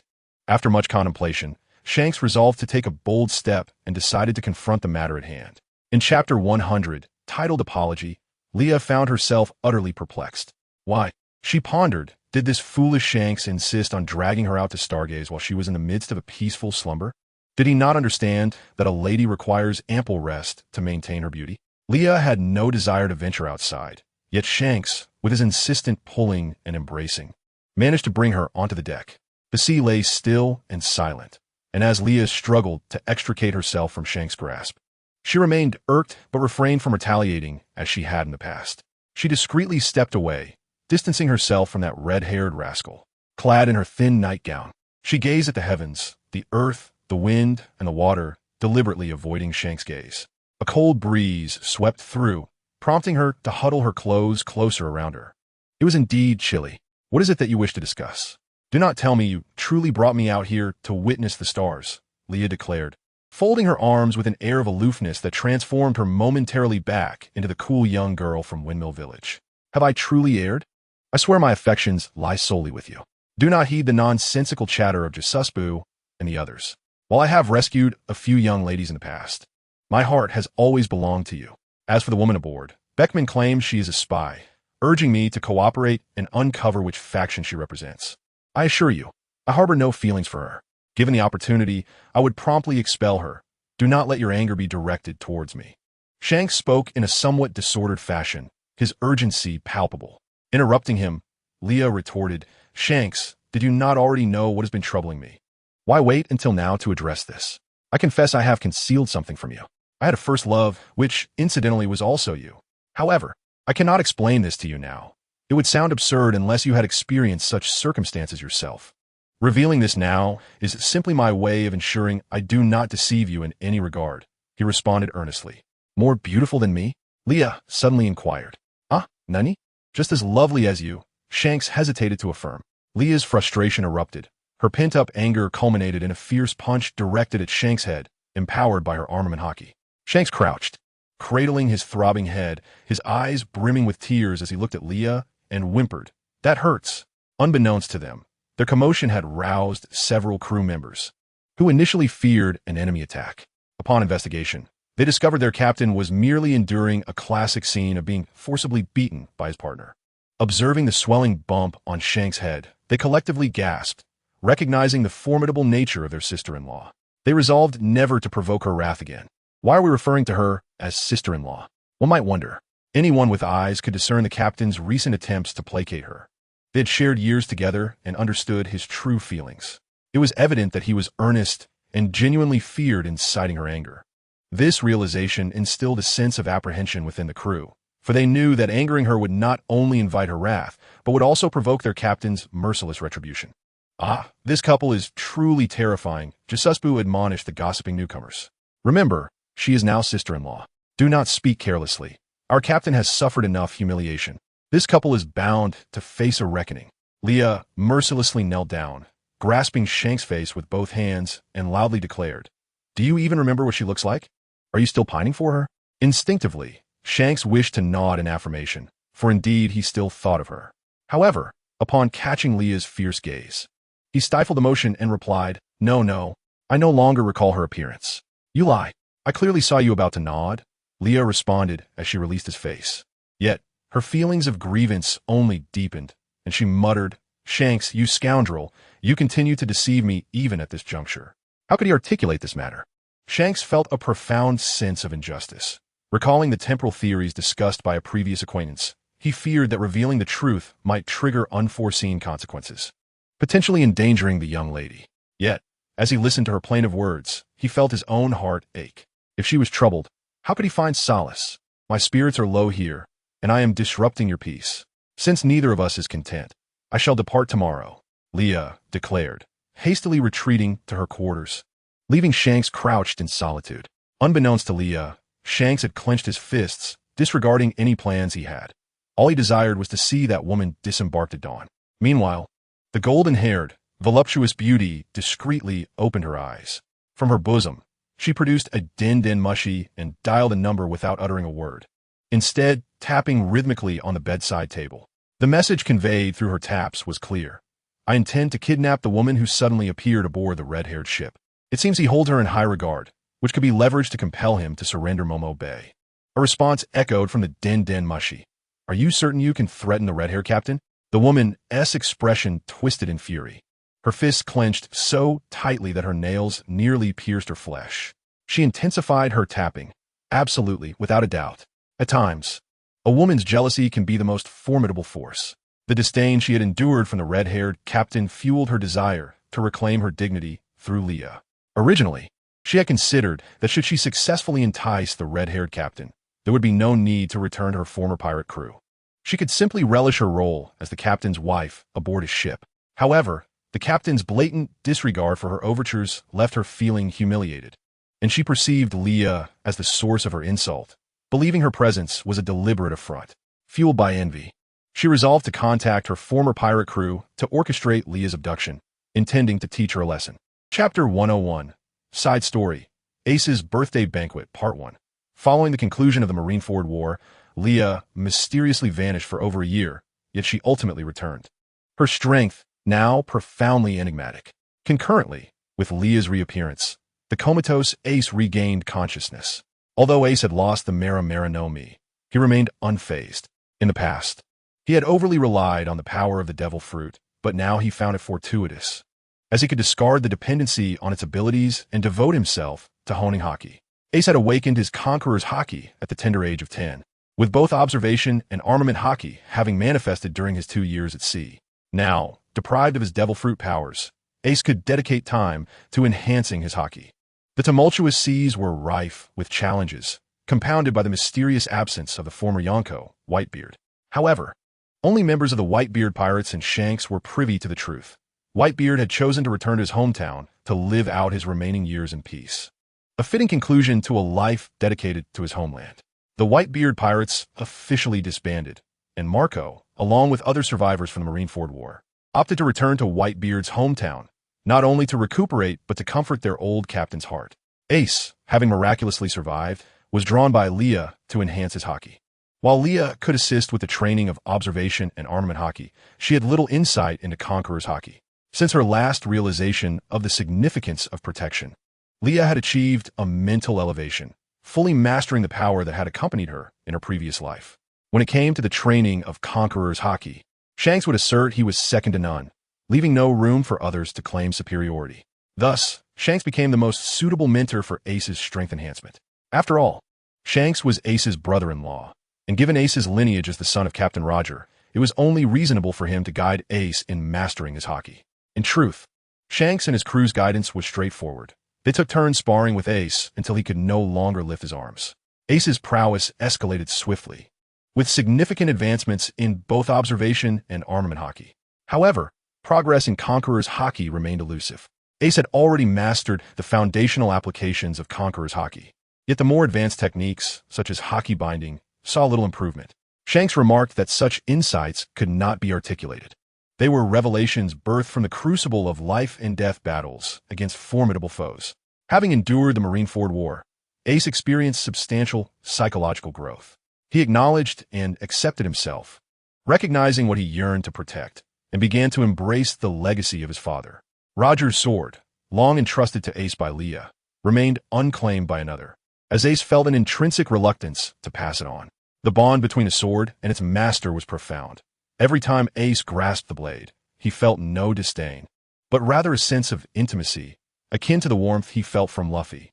Contemplating this, Ace shook his head. The irresponsible scoundrel could never compare to Luffy, whose charm was unparalleled. Nevertheless, despite these thoughts, He unwrapped the cloth shrouding the blade. It was now late at night. His body bore numerous wounds. Yet he paid them no mind, knowing a hearty meal would suffice for recovery. Gently, he caressed the sword that stirred such inner conflict, extending his right hand to summon flames. Predictably, nothing transpired. The loss of the Mera no Mi weighed heavily upon him. Memories of Inazuma surfaced, the inferno of despair unleashed during the Marineford War. Though seated on the execution platform, he could feel the anguished cries of those below, akin to the hellfire used to punish the damned. Inazuma had been terrifying, crossing the line between friend and foe, while Ace knelt on that platform beside his grandfather, undoubtedly worried for him. The events that followed remained a blur. He only knew that Inazuma had disappeared for a time, returning to awaken him. During Inazuma's absence, the unwavering support from the red-haired pirates had safeguarded Leah's business and ensured that the loss of her warlord title did not invite governmental oppression. Upon her return, Inazuma had handed Ace a den mushi, explaining it contained a message from his scoundrel father. He had hesitated to view it initially, but now, as he traced the cold blade, curiosity compelled him to uncover its contents. Ace was not one to linger in indecision. Upon opening the recording, he was met with the image of a grinning, disheveled man, resembling a nefarious figure likely to abduct children. The recording was extensive, featuring 20 birthday greetings from his first to 20th year, each filled with heartfelt messages. It was evident from the details that Roger's health was waning, evident in his uncontrollable cough and trembling hands. Yet, even so, the legendary Pirate King retained a spirited demeanor, his eyes ablaze with life. Ace's heart resonated as he heard Roger's final words. "Child, forget me. Do not let me hinder your journey. You have your own adventures to pursue." After this, the den mushy screen dimmed, but a hearty laugh echoed forth.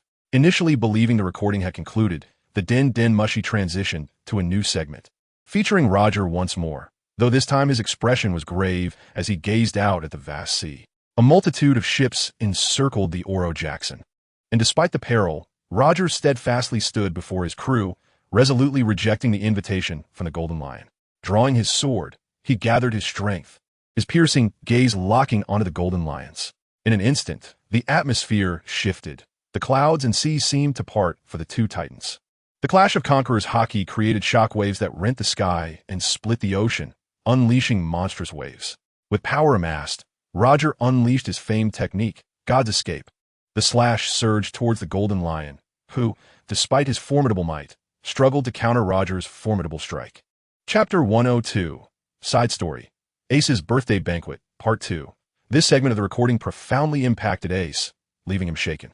The effect of this footage was akin to the moment he had dared to confront his father, when he had truly perceived the terrifying strength of the man, who remained unshakable even while tethered to numerous forelines.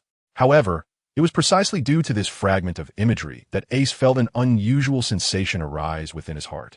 Instinctively, he moved in accordance with that feeling, devoid of any thoughts in his mind. All he desired was to grasp that peculiar sensation. Subconsciously, he clenched his fist, its surface gradually enveloped in a layer of haki. Furthermore, as time progressed, Conqueror's haki began to entwine around his fist, radiating a dark crimson aura from Ace's core to the surroundings. Suddenly, Shanks, who was inebriated, opened his hazy eyes.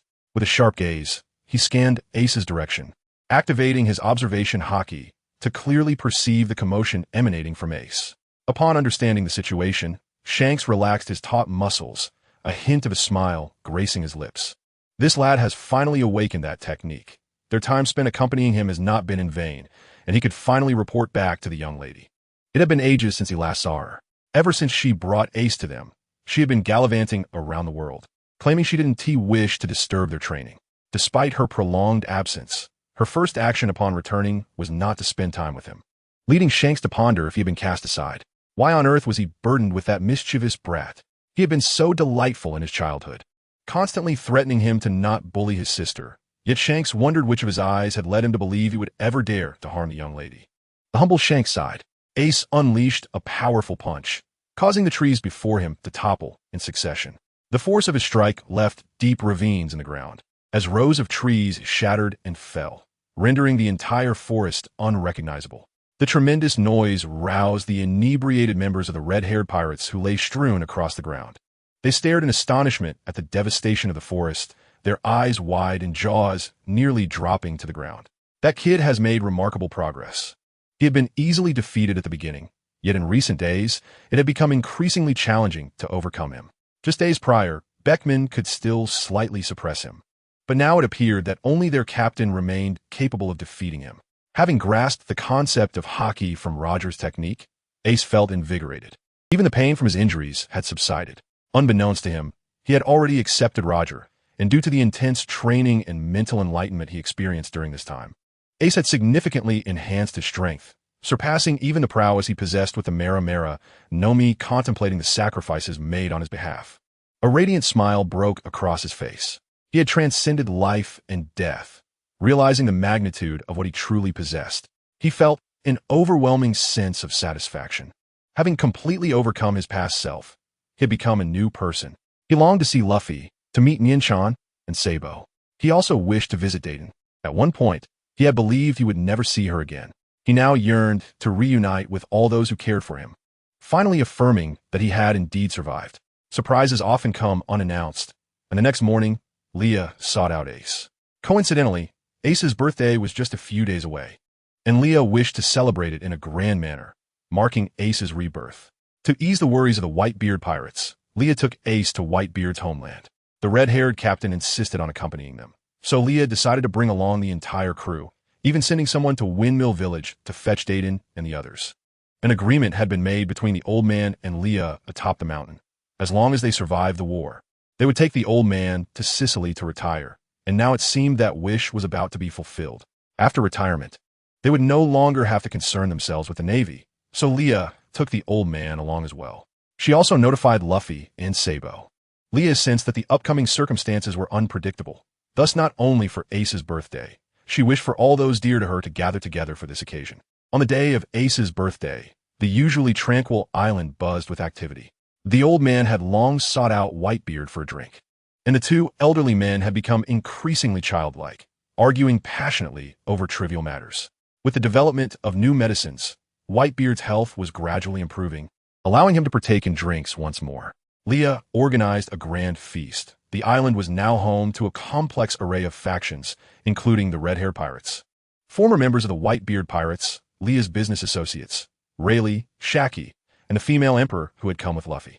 Nevertheless, the feast turned out to be a resounding success.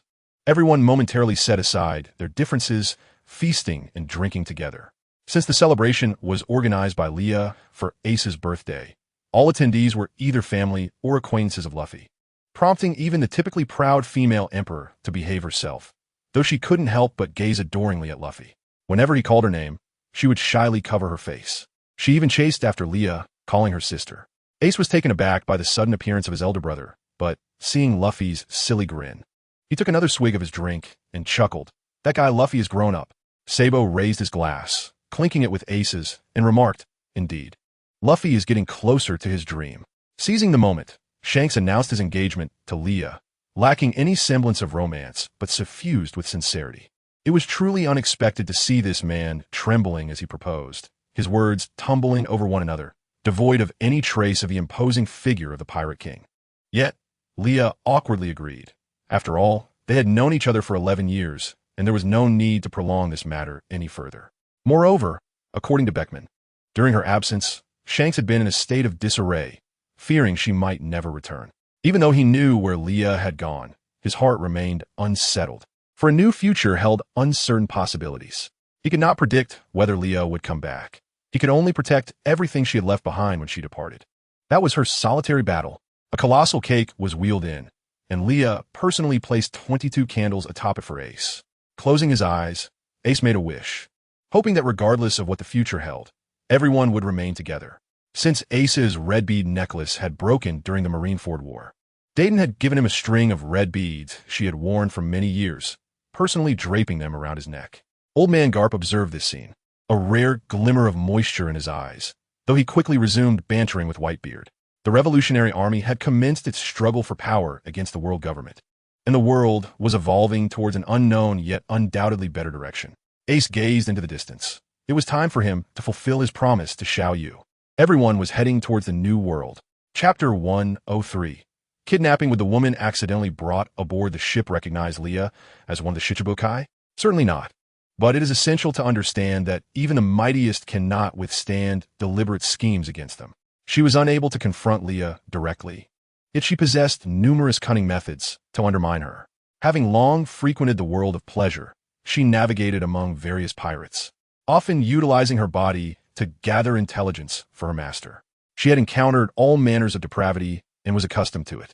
However, the moment she laid eyes on the man with the crimson hair, she instinctively recognized that he was unlike any other. Even the vice captain, who lurked in the shadows, cast glances filled with frivolous desire, yet the man with the red hair remained impervious to such distractions.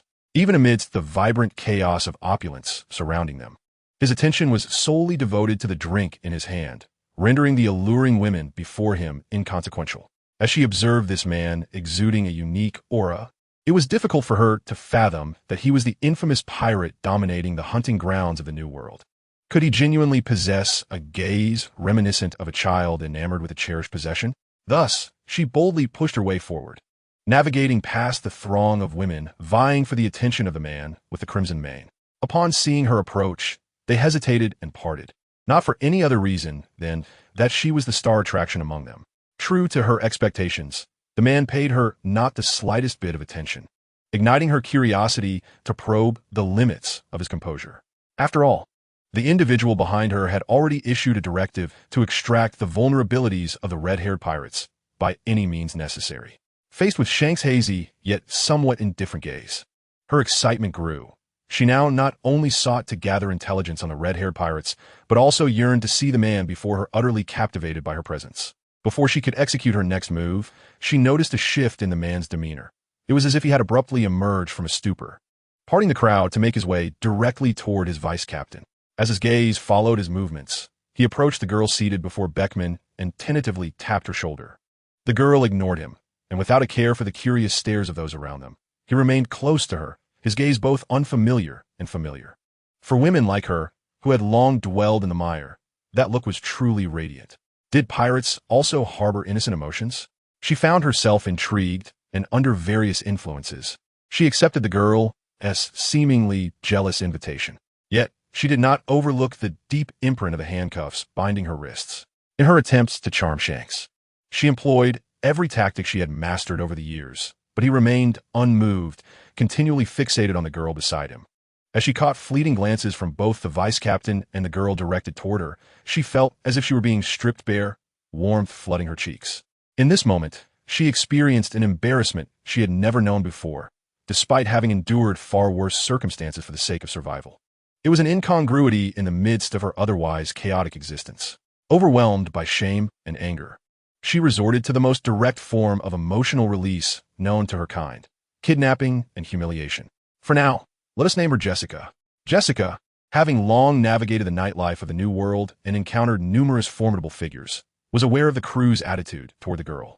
However, she remained uncertain of the girl's true capabilities, prompting her to adopt the safest approach: handcuffs made of kairoseki. Regrettably, the kairoseki proved ineffective against Leah. Consequently, Leah deliberately consumed the tea Jessica had offered, feigning unconsciousness. In that moment of being lifted in Jessica's arms, Leah felt a rush of confusion. Was this the demeanor one should display toward a despised adversary? The little voice within her could not help but raise its chin in contemplation. She found herself perplexed by the current situation, with her first suspicion falling upon Beckman.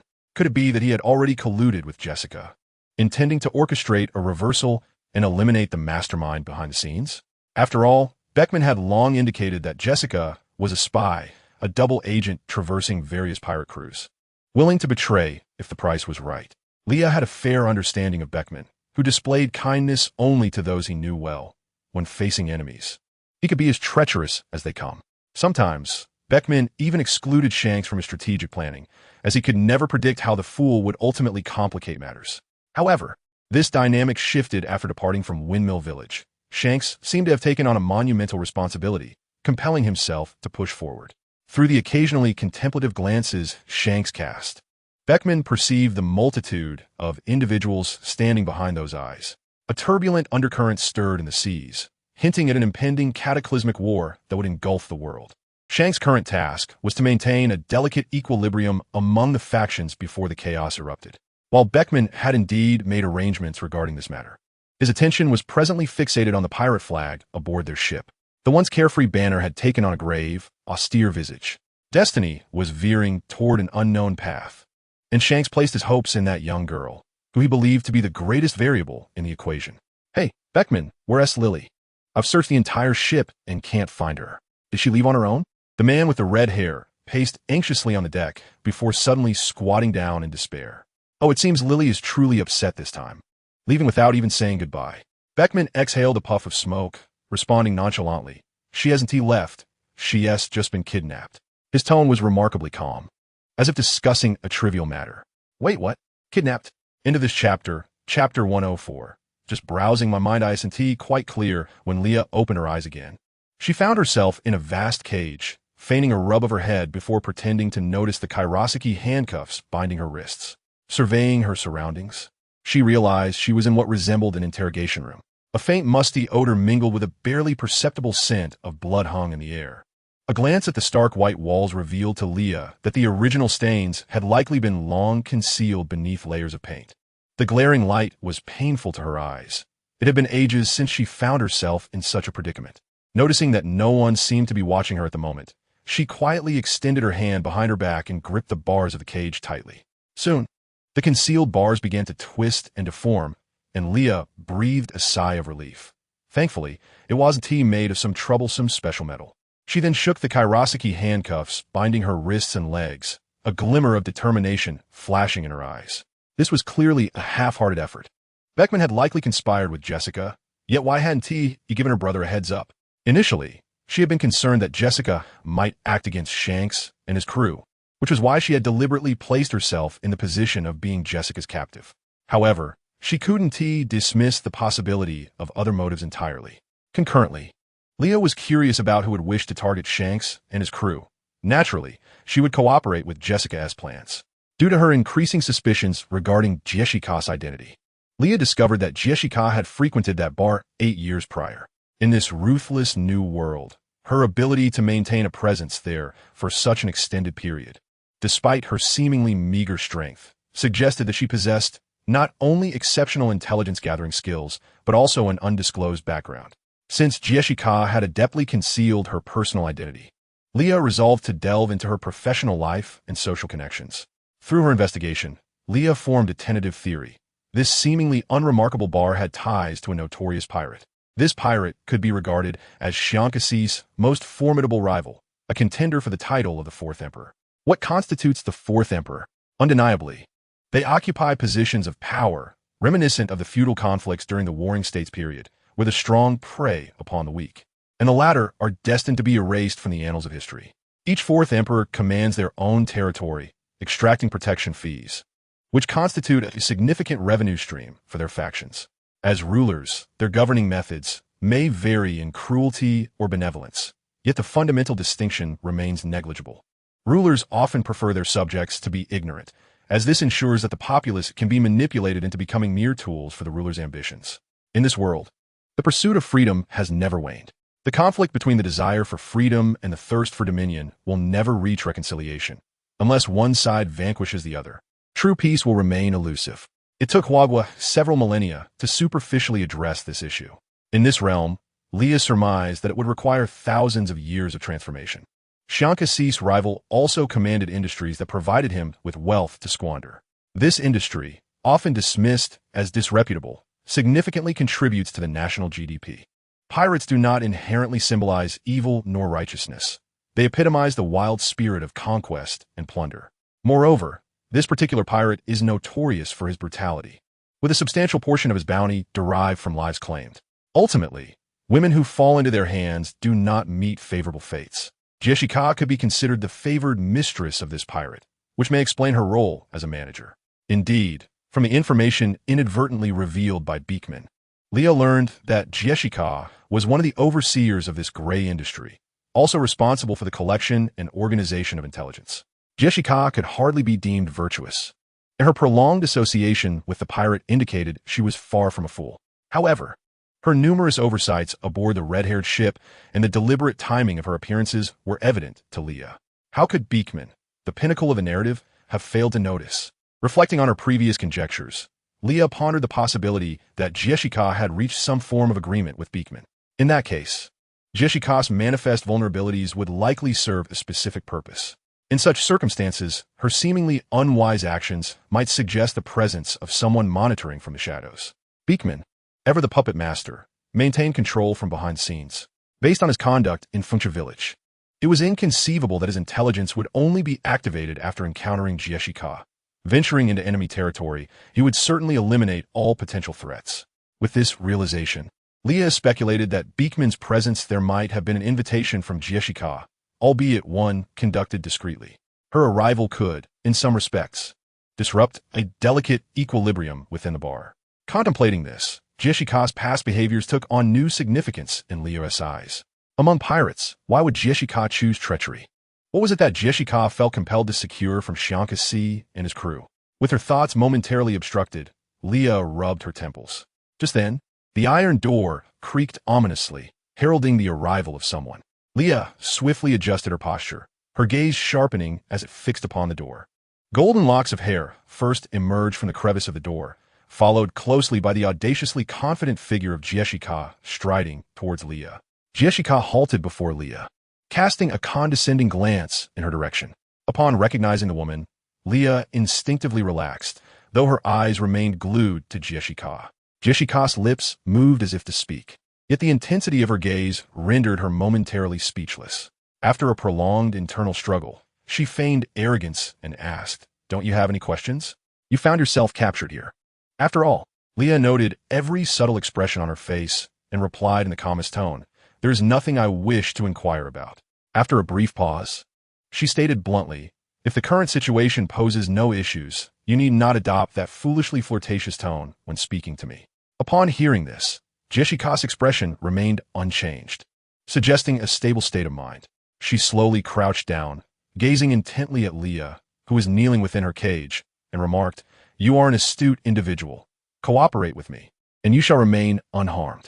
Leah was tempted to assert that even without cooperation, she would still be safe, yet her curiosity regarding Jessica's intentions prevailed. Thus, she raised her shackled hands and asked, "Do you believe I possess any capacity to resist at this moment?" Jessica gently shook her head, saying, "You need not worry about your safety. For the sake of my forthcoming plans, I cannot allow you, the lovely young lady, to come to harm. Have you already colluded with Beekman and the others?" Perhaps colluded is not the right term. The person originally meant to be captured was not you, Jessica, she added, tucking a stray lock of hair behind her ear. "Then why have you brought me here?" Leah inquired, somewhat irked. "Based on my observations, capturing you seemed more secure." Jessica's expression shifted to one of meaningful amusement as she recalled that during her prior discussions with the first mate, the original intention had been to capture Yusubu. "I am not a member of their pirate crew. What purpose do I serve in your plans? Yusubu is a key figure aboard their ship. How could I possibly be more valuable than him?" Leah questioned, bewildered. Jessica smiled enigmatically, her gaze laden with implication as it rested upon Leah. In that moment, Leah felt as though she were laid bare, exposed to Jessica's penetrating scrutiny. Although the gaze bore no malice, it proved difficult to meet, instilling within Leah a sense of guilt, as if she had committed some transgression.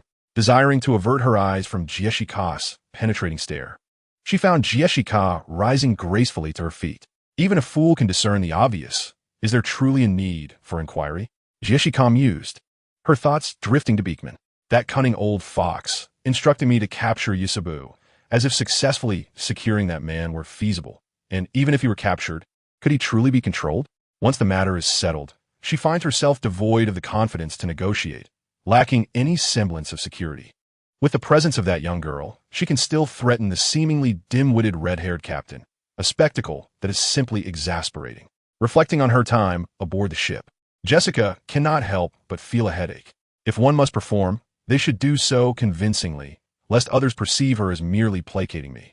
Moreover, Beckman has assigned Jessica a script rife with jealousy and insincerity.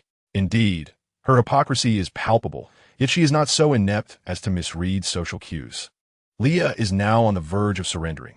For the moment, her safety is no longer a concern, prompting her to reflect on her interactions with Shanks during this period. Leah instinctively covers her face in embarrassment, feeling humiliated before so many, her previous demeanor akin to that of a schoolchild, engaging in petty avoidance. How childish, wasting so many years. Jessica's glance just now must have been mocking her, surely. While mockery may not have been present, there was certainly a hint of sarcasm. Jessica approaches the drab gray wall, directly facing Leah's cage, and presses a protruding red button. The ground trembles, and the wall splits apart, slowly revealing its contents. Leah initially expects a hidden chamber, but instead, what unfolds is a transparent screen composed of a peculiar crystal. Jessica retrieves a device resembling a remote control from her coat pocket. The screen flickers to life, displaying a scene that sends tremors through Leah's heart. Rows of iron frames come into view, each cradling a pregnant woman, their bellies varying in size. Under normal circumstances, one would not immediately identify them as pregnant. Perhaps they suffer from some illness instead. However, the footage reveals not only these women donning breathing masks, but also others in the throes of labor. Have you ever heard of a woman giving birth without a single reaction? The footage depicts just that, a factory assembly line for manufacturing infants, with masked medical personnel patrolling. As they approach each pregnant woman, they assess her belly. If they sense an imminent birth, they manipulate the machines at hand. Soon, a few individuals gather around the laboring woman, preparing to assist her. The methods of delivery are shockingly brutal, injecting substances akin to hormones into the women's bodies to induce the necessary reactions for childbirth in those rendered unconscious. Indeed, these women lack awareness, perhaps intentionally reduced to mere tools of production on an assembly line. Their sustenance is grotesquely simplistic, as they are force-fed liquid nourishment through their esophagus to sustain the energy required for gestation. After giving birth, these women receive no time for recovery. Doctors artificially inseminate them, perpetuating the harrowing cycle until their bodies are utterly depleted. The deceased are treated with callous disregard, discarded like rags, and incinerated. With each passing moment, Leah's fury intensifies, her suppressed rage bubbling to the surface, making it difficult for her to maintain composure. Simultaneously, her expression shifts rapidly. The tidal wave of repressed emotions surges, leaving her breathless. Even as her body relaxes inexplicably, Leah does not glance at Jessica, her gaze fixed upon the screen as she demands, "What do you mean by showing me this?" Jessica does not respond immediately. Instead, she begins to elucidate the footage.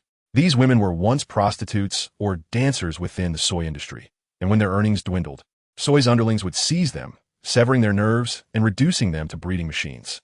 The children they bear are secretly sent to laboratories, a detail Soy inadvertently disclosed while inebriated. The specifics elude me, but your family's vice captain should be well aware, as he was the one who sought me out first. Lia de Kignosis, soy ya santribad. The notion of sending infants to a laboratory hints at something sinister. Jessica continues, people like me, lacking physical prowess or any inherent talent for self-improvement, have managed to reach this point. You must understand, I am no virtuous individual. I once assisted Soy in managing his business, luring many war-displaced women into his grasp. Truthfully, I cannot claim to harbor any profound feelings about these actions. In this harsh world, mere survival is a challenge, leaving little energy for moral considerations. They sell their bodies just to stay alive. So why are you betraying Soy now? Chapter 106. A turn of events, Soy has treated me well. Though I am a wretched person, I cannot bear this sin. Jessica's voice trembles as she speaks, yet she persists in standing firm. Leah's feelings towards Jessica are complex. She is uncertain how to respond to her. She perceives the fear woven into Jessica's words, who musters all her courage to rebel against Soy. Leah knows Jessica is an orphan, raised amidst chaos, and her beauty caught Soy's attention, making her one of his lovers. Soy is no paragon of virtue, but he has treated Jessica relatively well, exposing the 19-year-old to the indulgences of the world. After such time together, it would be disingenuous to claim Jessica harbors no feelings for Soy. I have been without parents since childhood, fully aware that one must strive for what they desire. I have resorted to all means for survival. Soy was the first to extend a hand to me. Jessica slides down the bars of the cage, her back to Leah, her gaze fixed on the ceiling lights. I genuinely wish to have a child with Soy, but I know we would not make good parents. I do not want my child to endure the same childhood I did. Jessica's tone shifts, imbued with a rare sense of longing. Leah interjects, you have embraced the idea of motherhood, which is why you resonate with the mothers on the screen. Initially, I had no idea Soy was involved in this dark industry. I stumbled upon it after a quarrel between us. Soy claimed the direct beneficiaries of these experiments are the celestial dragons. But he admits his limited education prevents him from comprehending the specifics of their research projects. He merely knows the celestial dragons provide ample rewards. Leah instinctively grasps the iron bars before her, squeezing with such force that they bend. Those celestial dragons. Unperturbed by the commotion behind her, Jessica continues. I secretly kept one child from Soy, longing to be a mother. I must eliminate all dangers for him. I need to survive to carve out a path for both of us. You must understand, Soy cannot triumph over Shanks. A man like him will never concede. He will pursue vengeance relentlessly, and those women should not be trapped here. Jessica raised a finger toward the screen across from her. Leah's gaze followed suit. But perhaps due to a circuit malfunction, the screen before Leah began to flicker erratically. A shadow crossed Leah's eyes, regardless of its intended purpose. Why should their very essence be used to satiate the insatiable desires of those swine?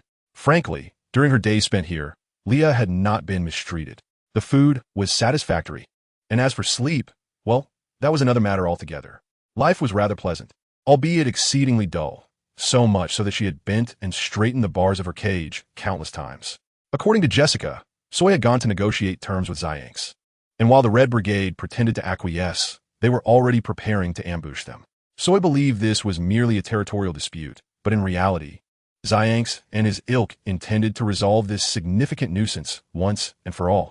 This matter should have been of no concern to Leah, had she not been so idle. Leaving her own mess for Yuxiao to deal with, it would have been Jisuspu, that unfortunate soul who found himself imprisoned here instead. Ah, how dreadfully boring it was. In her ennui, Leah felt an urge to torment Dofu. In truth, if Leah desired to escape this place, it would not pose a significant challenge. However, she softened her heart, considering Jessica's unborn child, and decided to acquiesce, albeit slightly. Suddenly, Leah's thoughts turned to the foolish Xianx. A cunning man like Beckman would surely relish witnessing Xianx flounder. When would she be able to leave? It must be said, Leah had indeed come to understand certain truths. Her combat skills were remarkably adept, to the point where Beckman could calmly light a cigarette amidst the chaos of battle. Beckman inhaled deeply, a smirk forming at the corners of his mouth. After enduring Xianx for so long, he finally felt a sense of relief today. Even Soy across from them could not fathom why Xianx was so fervent today. It was merely a small parcel of land, and they had previously experienced friction over such territorial disputes. As for Xianx now, who could tell if his impatience had led him to strike harder than necessary? Lily-chan, I shall rescue you post-haste, Emma exclaimed, startling Leah's little heart. To her astonishment, Jessica approached with keys in hand. Could it be that Xianx and the others had emerged victorious? The notion of defeat had never crossed Leah's mind. However, Jessica's expression was slightly frantic. Her lock-picking actions not particularly fluid. Had something gone awry? Jessica pursed her lips, remaining silent. Not only did she unlock the cage, but she also freed Leah from her handcuffs and shackles. Follow me, Jessica urged, attempting to pull Leah away, but the entire structure began to tremble. Jessica, not particularly strong, nearly lost her footing amidst the tremors, and it was Leah who steadied her. I must take you to safety. This place is no longer secure. With that, Jessica led Leah through the labyrinthine passages of the immense factory. What on earth was happening? Leah hesitated little before following Jessica. Now was not the time to hinder others. She had 2 children awaiting her at home and could not afford to falter here. Chapter 107. The depths of the heart. Jessica did not respond to Leah's inquiry. She stifled the pain in her abdomen and quickened her pace. Leah observed her surroundings. There were still many people within the building, yet given the current circumstances, it was clear they were being invaded from outside. Leah unleashed her observation haki, noting that individuals were collapsing in agony. The invaders had rendered the inhabitants incapable of resistance. It was a one-sided massacre. Leah felt no sorrow for those who worked on this island. She was indifferent to their demise. As for the pregnant women, Leah believed that for them, death would be a release. Jessica's condition was also alarming. Her complexion was pale, and beads of sweat glistened on her forehead. After escaping the building, they found themselves in a dense forest. Jessica said little, pulling Leah deeper into the thicket. Only after they had distanced themselves from the enveloping structure did Jessica halt, collapsing to the ground in pain, sweat cascading from her brow. But she bit her lip. suppressing any sounds of distress. At that moment, a tremendous explosion echoed in the distance, flames illuminating the sky. Leah held no particular affection or disdain for Jessica. At least during this time, she had not been unkind, and the woman was nurturing a small life within her, regardless of the identity of the parents. That child was innocent. Thus, Leah summoned her scythe, positioning it before the woman to shield her from the blast's impact. In that fleeting moment, Leah keenly sensed that they had been located by someone, and the approaching presence was formidable, causing Leah to furrow her brow. Under ordinary circumstances, it would be manageable, but today she bore a burden. To swiftly resolve the current predicament, she would have to resort to a certain tactic. There were many adversaries before her, and even if Leah wished to escape alone, it would not be an easy feat upon realizing their situation. Leah found herself oddly calm, her eyes fixed on an unseen point in the distance as she asked Jessica, "Can you hold on?" Jessica nodded. "I can still manage. Those people over there are likely from CP0. With this revelation, Leah understood the gravity of their circumstances. Coupled with the earlier mention of human experimentation, Leah could vaguely outline the contours of the situation in her mind. The fact that they could arrive here at this moment suggested that the conflict between Xianx and Soy was nearing its conclusion, with Xianx poised to emerge victorious. Such egregious acts, capable of inciting worldwide upheaval, had occurred before. Even if they sparked public outrage, simply suppressing dissent with force sufficed. However, with the emergence of the Revolutionary Army, if such matters were exposed, an increasing number of non-aligned nations would inevitably band together, leading to an influx of countries joining the Revolutionary Army. The Celestial Dragons, with their decrepit elders, would not hesitate to issue commands to annihilate all witnesses and obliterate all structures. Leah was not surprised. After all, had annihilated the Lelucia kingdom with a single stroke. Were they not concerned about leaving survivors who might divulge the sordid truths of this place? Leah was determined to expose it all to the world. Leah rummaged through Jessica's pocket and retrieved a den mushi. She called Morgan's, urging him to send reporters immediately. There was a significant story unfolding. Without further ado, she hung up, sensing that their pursuers were closing in swiftly. At that moment, Leah's appearance began to transform rapidly, though the specifics of her new form remained veiled in mystery. CP0 agents emerged from the thicket, decidedly less ostentatious than their predecessors. Most were clad in black, wearing masks adorned with ghostly patterns, their expressions cold and reminiscent of a cadre of trained assassins. Leah said nothing, launching directly into action. Villains perish from excessive chatter, and she had no desire to engage in pointless banter with them. Prior to this, in anticipation of their possible attempts to trouble Jessica while she was distracted, Leah had placed a protective talisman on Jessica. This talisman was compulsory, for any attack directed at it would be redirected towards Leah herself, and it could only be dispelled upon her death. With her heels firmly planted, Leah propelled herself forward, wielding the crimson scythe, taller than even herself, and cleaved towards the leader of the group. The personnel from the CP department were unaware of the presence of a formidable opponent. They regarded Leah's assault as the futile thrashings of ants, merely lifting their weapons to parry her strikes. Fortunately, Leah had developed the habit of concealing her visage, so they momentarily failed to recognize her. Even if they had, she had never displayed this form in front of outsiders. The leader was an imposing figure, standing at a staggering 4 meters, yet he approached Leah's attack with a casual demeanor, and his subordinates, exuding confidence in their leader, refrained from counterattacking. A smirk played on Leah's lips as she seized the initiative. While swinging her scythe, the shadows beneath her feet began to spread and coalesce into a vast darkness, swiftly moving towards the others. Their attention was primarily focused on Leah, and in a moment of carelessness, they found themselves ensnared by the shadows below. At the same time, as Leah struck the weapon in the leader's hand, she swiftly altered her attack trajectory, aiming directly for his neck. The man's expression shifted, and he hastily enveloped his neck in a layer of armed color. However, perhaps due to his inadequate mastery of this technique, the metallic sheen of protection cracked upon contact with the scythe. Moreover, the formidable man could not withstand the force, and half of his body sank into the ground. He attempted to block Leah's scythe with his left arm shrouded in armed color, but Leah would not allow him to counter. She leapt and delivered a kick to his temple. This was no mere kick. She never engaged in low-level combat. Armed color, how impressive. She possessed it as well. The absurdity of an individual taking on a group was evident, As those around her were incapacitated, the shadows consuming their flesh and binding them, rendering them unable to rise.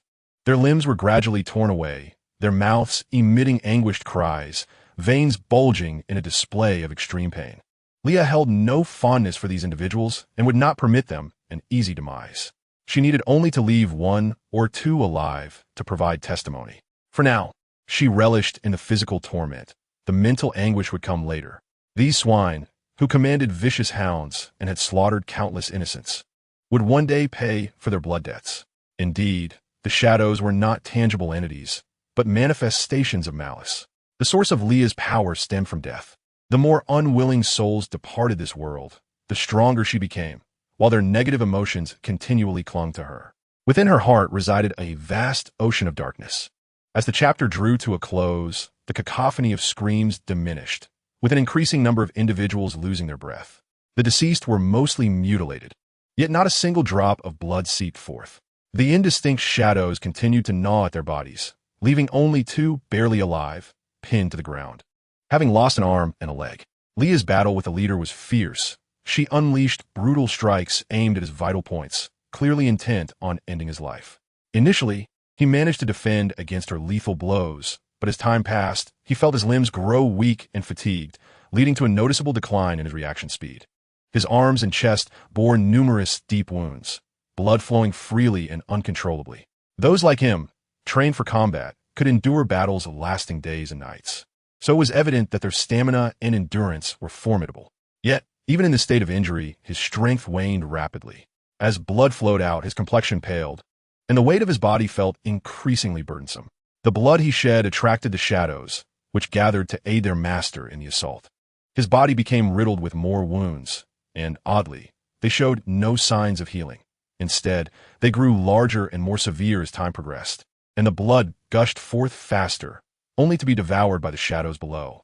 Meanwhile, Leah hastened her scythe strikes. A deep pit formed around the two combatants. After approximately 10 minutes, the man could no longer endure, coughing up a mouthful of blood before collapsing to his knees. The dull thud echoed as his knees struck the ground, creating two more depressions. His vision blurred, becoming increasingly difficult to discern the world around him. Yet he fixed his fierce gaze upon Leah. She was unfazed by his glare. She reached out, leapt, and seized his hair, slamming his head into the ground with force. Stepping on his head, she generated a crimson energy in her hand and infused it into his mind. At this point, only his head remained visible. The shadows had consumed everything below his neck.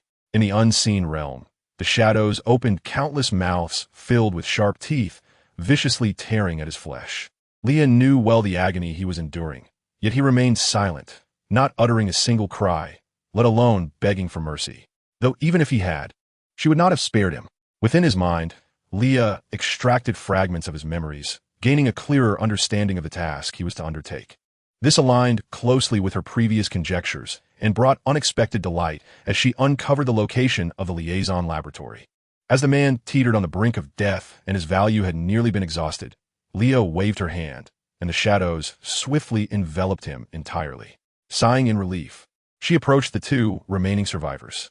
As Leah drew near, their bodies trembled uncontrollably. Once more, she concentrated red energy in her hands, imbuing it into their minds to ensure that when reporters arrived, they would recount the events that transpired here. After confirming their pupils were unfocused, she rushed to Jessica's side, noticing her consciousness was fading. With a sigh, she lamented, "What have I done?"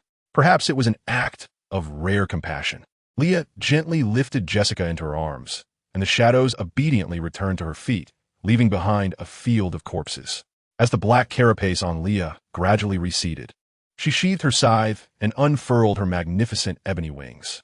With a powerful leap, she soared into the sky, carrying Jessica with her. Following the direction indicated by the life card, Leah hastened toward Shanks and his crew, for this expectant mother was in dire need of a physician. She felt an urgent need to locate Benxiang, and she surmised that their battle was not yet concluded, providing an opportunity for the little mother to bid farewell to her child's father. To be candid, driven by a certain malicious curiosity, she eagerly anticipated witnessing such a moment. Ah, how could someone as beautiful and benevolent as I emulate Doflamingo? Upon her arrival, the outcome of the battle appeared to have been largely determined. as the opposing forces were nearly incapacitated. Blood stained the entire battlefield, leaving only their leader, Soy, still engaged in combat with Shanks. Leah cradled Jessica and sought out Benxiang, who was momentarily silent. Had his lover come to collect a debt? His face bore numerous scratch marks, and his hair was in disarray, while his body showed no significant injuries, merely his clothes being in tatters. It was as if he had been forcibly accosted by a woman, but had resisted, resulting in his garments being torn apart. Leah cast a furtive glance at the plump woman lying not far away. Hair was tangled within her fingernails. Could it be? Leah felt she was piecing together the truth. For a moment, she forgot to manage her expression, and Benxiang's countenance darkened further. I know nothing. I saw nothing. Leah hastily set Jessica down and waved her hands to mask her embarrassment. Benxiang, somewhat irritable, remarked, "What nonsense. Why are you here? And why did you bring this woman along? To heal her. Look at her current state. Are you an idiot? Wasn't he who took you away? You still want to save him? If it weren't for your foolishness, I wouldn't have been running around with the captain these past few days, looking after so many people, almost compromising my integrity." "What do you mean by almost?" Leah inquired curiously. "Cough, it's nothing." Benxiang coughed to cover his awkwardness and, as if to evade the topic, knelt down to examine Jessica's condition. "Well, there's nothing seriously wrong. She's merely frightened, compounded by prolonged exertion, which has unsettled the pregnancy. Once we return, I'll prescribe some medicine and ensure she gets ample rest. She'll be fine," Benxiang stated calmly, lifting the pregnant woman's eyelid and then looking up to say, "I'm not the child's father. You can discuss this with her once she awakens." As if sensing a connection, Jessica stirred awake, her gaze drawn to the two fighters still battling in the distance. The tide of battle was clearly against Soy, who was now merely standing through sheer willpower, repeatedly being knocked down, yet rising again, showing no sign of surrender. Once more, Soy fell, his body riddled with countless wounds, yet he yearned to stand again, though his body could no longer support his desire to rise. At that moment, Jessica surged forth with unprecedented strength, racing directly towards Soy. Chapter 109. The death of Soy. Leah found herself unable to comprehend Jessica's actions, based on her strength. What made her believe that the numerous formidable pirates present would allow her to approach the captain's battle? Her thoughts were soon validated, as she barely managed a few strides before being halted. This was a battlefield, and no one would harbor any tender sentiments. Jessica was seized by the shoulder, abruptly halting her motion, the grip strong enough to draw a sharp intake of breath from her. As Soy struggled, preparing to rise once more, it was a mystery what force compelled him to stand again. In truth, Shanks was not easily victorious in his confrontation with Soy. Had he not experienced an epiphany, grasping a higher level of Haushikahaki, he might very well have been the one lying defeated on the ground. Soy was a formidable warrior, possessing remarkable resilience, a pirate who had truly carved out his reputation from the blood-soaked seas. Once ensnared in battle, he transformed into a relentless killing machine, persisting until one side lay dead. Not long before, the members of the red-haired pirates had contemplated overwhelming him with sheer numbers, but Shanks had intervened, likely foreseeing that he was on the cusp of a pivotal power enhancement. Regardless of how unreliable he might seem, he was the captain, and obeying the captain's orders is a fundamental duty of any crew member. Thus, the current situation unfolded. Despite Soy's brutality, he remained a respectable adversary, and his indomitable will in battle commanded admiration. Now, Shanks pressed his griffin against Soy's neck, declaring, "You have lost. Cease your struggle." Upon hearing these words, Soy's eyes reddened, his gaze fierce as he retorted, "I have not lost. If it weren't for someone betraying me, how could I have engaged in battle unprepared? If I discover who it was that betrayed me, I will make them suffer 1,000 deaths." Jessica, not too distant, overheard this declaration, and in an instant, her body weakened, feeling as though all her strength had been drained. Tears that had long been brimming in her eyes cascaded down her cheeks, though she wept beautifully. The gravity of the situation left her firmly restrained by the surrounding pirates. As the battle reached this critical juncture, Soy still refused to concede, rendering further conflict increasingly futile. It was uncertain what prompted Beckman to signal the pirate restraining Jessica. Consequently, the pirate secured Jessica's hands behind her back and carried her towards Shanks and his crew. Beckman exchanged a glance with Shanks, who then stepped back slightly, ensuring he maintained a safe distance to protect his subordinates. Upon seeing Jessica, Soy's emotions shifted. Perhaps he had developed genuine feelings for her, prompting him to hurl mockery. "I once thought you were different from other pirates, Shanks. But it appears you are just the same, even resorting to using that woman to threaten me. Shanks remained silent, equally surprised that Leah had brought Jessica here at such a moment, as if something unexpected had transpired. After gazing at Jessica, Soy gradually calmed, addressing Shanks. Allow me a few words with her. I will commit suicide afterward. I am aware that I have already met my demise, and there is no chance of turning the tide. Soy's pupils were crimson, a deep gash marred his face, lending him a particularly fearsome appearance. Upon receiving the captain's nod, the pirate released Jessica, stepping back quietly. Soy began, I know you betrayed me. From the moment Shanks engaged me in battle, I had already suspected it. Though my words may chill the heart, my tone remains composed. Please, Soy, Jessica wept, at a loss for words. Just listen to me. After years of navigating the seas, your petty schemes have not escaped my notice. I simply chose not to expose you. I was remiss, never anticipating you possessed such audacity. However, I trust you will manage to live well in the future. The breath of Soy began to wane, seemingly due to the severance of a spirit that had long sustained him. The grotesque wounds adorning his body gradually began to erode his flesh. Since you were aware, why did you not end my life sooner? You have always loathed betrayal. Jessica inquired. I assumed you had known all along, yet now that is of little consequence. I never anticipated that the last person I would see would be you. I harbor no other wishes. Once I have perished, bury me atop a high mountain where I may gaze upon the sea as a token of gratitude for the years I have cared for you. Having uttered these words, Suoi fell silent, his gaze drifting to the sky above. He drew a dagger from his pocket and, with a sudden ferocity, plunged it into his own neck. Such was his nature, ruthless toward enemies, even more so toward himself. He would not permit himself to succumb to a slow death from suffering. He resolutely severed his own windpipe, yet even then, he managed to smile, blood streaming from his mouth and nose. He continued to smile. Blood gushed from his throat, splattering Jessica's face. Tears streamed down her cheeks as she frantically pressed her hand against Suoi's neck, as if that could staunch the flow of blood from his wound. As Suoi's pupils began to dilate, Jessica leaned closer to his ear, trembling as she whispered, I am pregnant with your child. Suoi laughed even harder, his face smeared with blood, rendering him a ghastly sight. Yet Jessica could feel his joy. The resonance within his chest echoed, and the sun dwindled to a mere sliver, casting a blood-red glow. I do not regret, were Suoi's final words, heard only by Jessica. This declaration was not solely directed at her, but also spoken to himself. I do not regret this life forged in blood, for fate has never granted me a choice. It is simply that I met you too late, and there was no chance to be a good father. End of this chapter, chapter 110. The New Year's preparations. As darkness gradually descended, the battle reached a temporary cessation.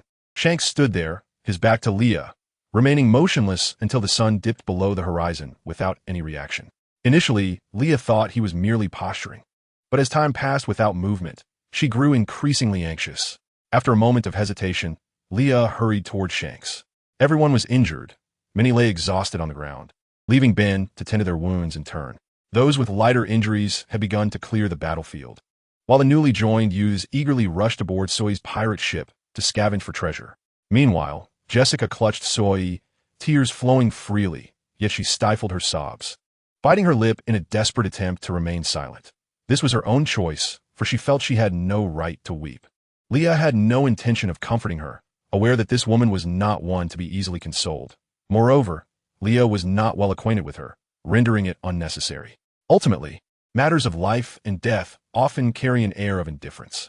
Leah approached Shanks from behind and gently patted his back, to which he showed no response. Growing more anxious, Leah quickly stepped in front of him. Shanks lowered his head, obscuring his expression, his body marred by numerous wounds. Leah genuinely began to worry that Shanks might be gravely injured, especially considering the arduous nature of the battle. She turned to call for Ben to examine Shanks. Just as Leah was about to shout, a rough hand covered her mouth, and Shanks forcefully pulled her into his embrace. Perhaps due to the recent bloodshed, the aura surrounding Shanks had yet to dissipate, and Leah's thoughts began to spiral. Could it be that Shanks was being petty, upset over a few days of her ignoring him? Surely he wouldn't display such an expression as if he meant to devour her. Feeling inexplicably guilty, she pondered. Shanks bent down, resting his somewhat disheveled head against Leah's delicate neck. Leah, I'm so glad you're safe, he murmured. Leah sensed the intensity of Shanks' aura gradually diminishing. When she was beside him, it felt as though his heart had found its resting place, and he slowly relaxed. Perhaps it was Leah's imagination. But when Shanks spoke those words, she detected a tremor in his voice. He was to be one of the future 4 emperors. While he may not yet possess the same strength as he would in the future, he had undergone a significant transformation since deciding to entrust the straw hat to Luffy. There was no way he would panic over such a trivial matter. Yet, the feeling was undeniable. Shanks was wholly leaning on Leah. Even at nearly 2 meters tall, and having just vanquished a formidable foe, the emotion he conveyed to Leah was one of needing her presence to feel truly at ease. With this firm embrace, he communicated to Leah that his heart belonged with her. Feeling such emotions, Leah chose to follow her heart. As Shanks held her tightly, she struggled to extend her small hands, wrapping them around him in return, gently patting his back in a soothing manner. At that moment, Shanks revealed his vulnerability, saying, "I truly thought I might never see you again." "It's all right, I'm here." Leah nuzzled against Shanks' broad chest. Though her voice was soft, it echoed within Shanks' heart, resonating with profound impact. "I cannot falter. I must prevail. I must save Leah. I have comrades behind me, and the captain's will is yet to be passed on. I absolutely cannot fall." Even in his darkest hour, his thoughts were consumed with concern for Leah's safety. He had to live to see her, to witness her joyful life continue. He had always believed that the nature of piracy was about plunder and possession. His affection for Leah had manifested in a desire to claim her as his own. After their reunion in Windmill Village, he had already deemed her part of his possessions. He once thought love equated to ownership, to giving everything so that she would see only him. Yet, in the face of adversity, Shanks realized this was not the case. He thought then that even in his absence, she must find happiness, even if that meant being with someone else, as long as that person brought her joy. Perhaps he could accept that. However, he quickly steeled himself. No, such thoughts were infuriating. Just the idea of it ignited his anger, prompting him to wish to eliminate that person. Had his mind been struck by a donkey? Why did he entertain such maddening images? No, absolutely not. At least while he was alive, he could not allow anyone to approach Leah. Not for anything. Gradually, his spirit rekindled, and he even managed to overpower Soi, growing more enraged with each thought. In certain aspects, Shanks truly resembled a child. Shanks acquiesced. Ultimately, he did not confess his fears, his confusion, or the encouragement from his comrades and beloved, for he saw the answer reflected in Leah's eyes. The feeling of being held in someone's heart was truly delightful. Shanks mused as he nuzzled against the young girl once more. "Shankusu, please refrain from being so coy. I find myself quite uncomfortable. Given our ages, let's first call Bin Xiang to tend to your wounds." The heat emanating from Shankusu, coupled with the tight embrace, renders her uneasy. A flicker of her remaining conscience warns her that they should not further wound someone already in sorrow. Meanwhile, Jishikar continues to weep while cradling Si, who is also pregnant. Their plight elicits sympathy. After a tender embrace with Shankusu reluctantly loosens her grip, though she still holds onto a small hand. An unspoken understanding lingers between them, both parties tacitly agreeing to reconcile without mentioning past grievances. The injured crew members share silent sentiments. Their previous physical wounds have now morphed into an emotional ache. They exchange glances, a mutual feeling of camaraderie and shared suffering enveloping them. However, Shen, undeterred by the turmoil, now finds Ea by her side, victorious from battle, and raises their joined hands high. In a moment of sheer joy, she proclaims, "Little ones, the banquet is commencing." This declaration ignites the previously somber atmosphere of the battlefield, reviving spirits and eliciting cheers. As night falls, the air resonates with the boisterous laughter of pirates echoing across the land. Leah, unperturbed by any disorder, sits beside Shankusu, while others offer her toasts, which Shankusu promptly commandeers, pouring them into her mouth. Amidst laughter and jest, someone quips, "Captain, you truly are a bore. Come, let's drink on." Leah gazes upwards, contemplating, "The moonlight is truly splendid tonight." Chapter 111. The auction after Shankusu's banquet. Leah returns, recognizing that while taking occasional breaks is acceptable, prolonged absence is not. Upon her return, she receives the first piece of good news. The team sent out has successfully located the legendary, long-thought-extinct divine herb. Under challenging preservation conditions, Yoshia has mastered the herb and developed an even rarer ability to revert mature plants back to their seed form, allowing for replication as long as one possesses the seeds. In her botanical pursuits, Yoshia can now prevent the extinction of precious flora. In the realm of medicine, this signifies that the guild can potentially control all existing rare pharmaceuticals. It also suggests that many would seek to trouble Liya due to the enormous stakes involved. Life's inevitabilities, birth, aging, illness, and death, affect everyone. No one is immune to injury or disease, particularly in cases of complex ailments. Consequently, Liya contemplates that rather than expending vast resources to safeguard these treasures, it would be wiser to utilize them as bargaining chips, forging alliances across various sectors and cultivating relationships. The weight of debts of gratitude naturally elevates one as standing. Perhaps those who might desire to bribe her are untroubled by afflictions themselves. However, their loved ones may not be. Mastering this advantage could serve as a unique shield against misfortune, granting her respect wherever she ventures. Of course, this must be balanced with overall strength, not solely as prowess, but the extensive network, wealth, and influence she wields, which constitute true prestige. Time swiftly passes, and Liya receives a personal invitation penned by Defu, stating, "You, tarnishing my reputation daily. I have acquired a rather intriguing fruit and intend to hold an auction in Isaza. Many will attend. I shall introduce you to some well-fattened sheep. Lastly, whether you come or not, do not tell Baby 5 that I coerced you, you rascal." The weather has turned increasingly volatile, and Doafu's temper has escalated correspondingly. Rubbing her temples, Liya finds herself in good spirits. The two children are diligently working to overpower the notable figures on the island to enhance their strength. Liya finds joy in their endeavors and has entrusted Ku with guiding them in addressing the unruly pirates disrupting the peace, affording Ku more time to delve into his studies. Contemplating Doafu's acquisition, Liya wonders what kind of fruit it could be. His insistence that it would pique her interest leads her to suspect it may be something akin to a Jinjin Guashue. To confirm her suspicions, she resolves to journey to Luosa for the auction. This time, she decides to bring Yo Xiao along. Duoleisu Luosa, also known as the land of toys filled with love and passion, is adorned with flowers and renowned for its exquisite cuisine, making it a rare gem. In addition to its gastronomic delights and musical ambience, the island's young women and their alluring dances are a significant draw. Moreover, the primary entertainment for the populace lies in the gladiatorial contests held in the Colosseum, featuring the so-called sword fighters. However, the Colosseum primarily serves those interests, eliminating potential rebels and enticing tourists to place bets. These contests are also a spectacle. To challenge Dufeng, one must triumph in the arena, presenting their winnings before him. The Colosseum effectively rids Defu of many presumptuous challengers while simultaneously bolstering his family's ranks. Regardless of the armaments and armor present, they hold little significance for the bloodthirsty audience. Only the blood of the defeated ignites their fervor. Yet, amidst the brutality, Liya remains unfazed. Everyone present harbors their own motives, and to gain, one must inevitably pay the price. It is truly commendable how Doafu has managed to cultivate Luosa into its current state. Some matters are simply not worth dwelling upon.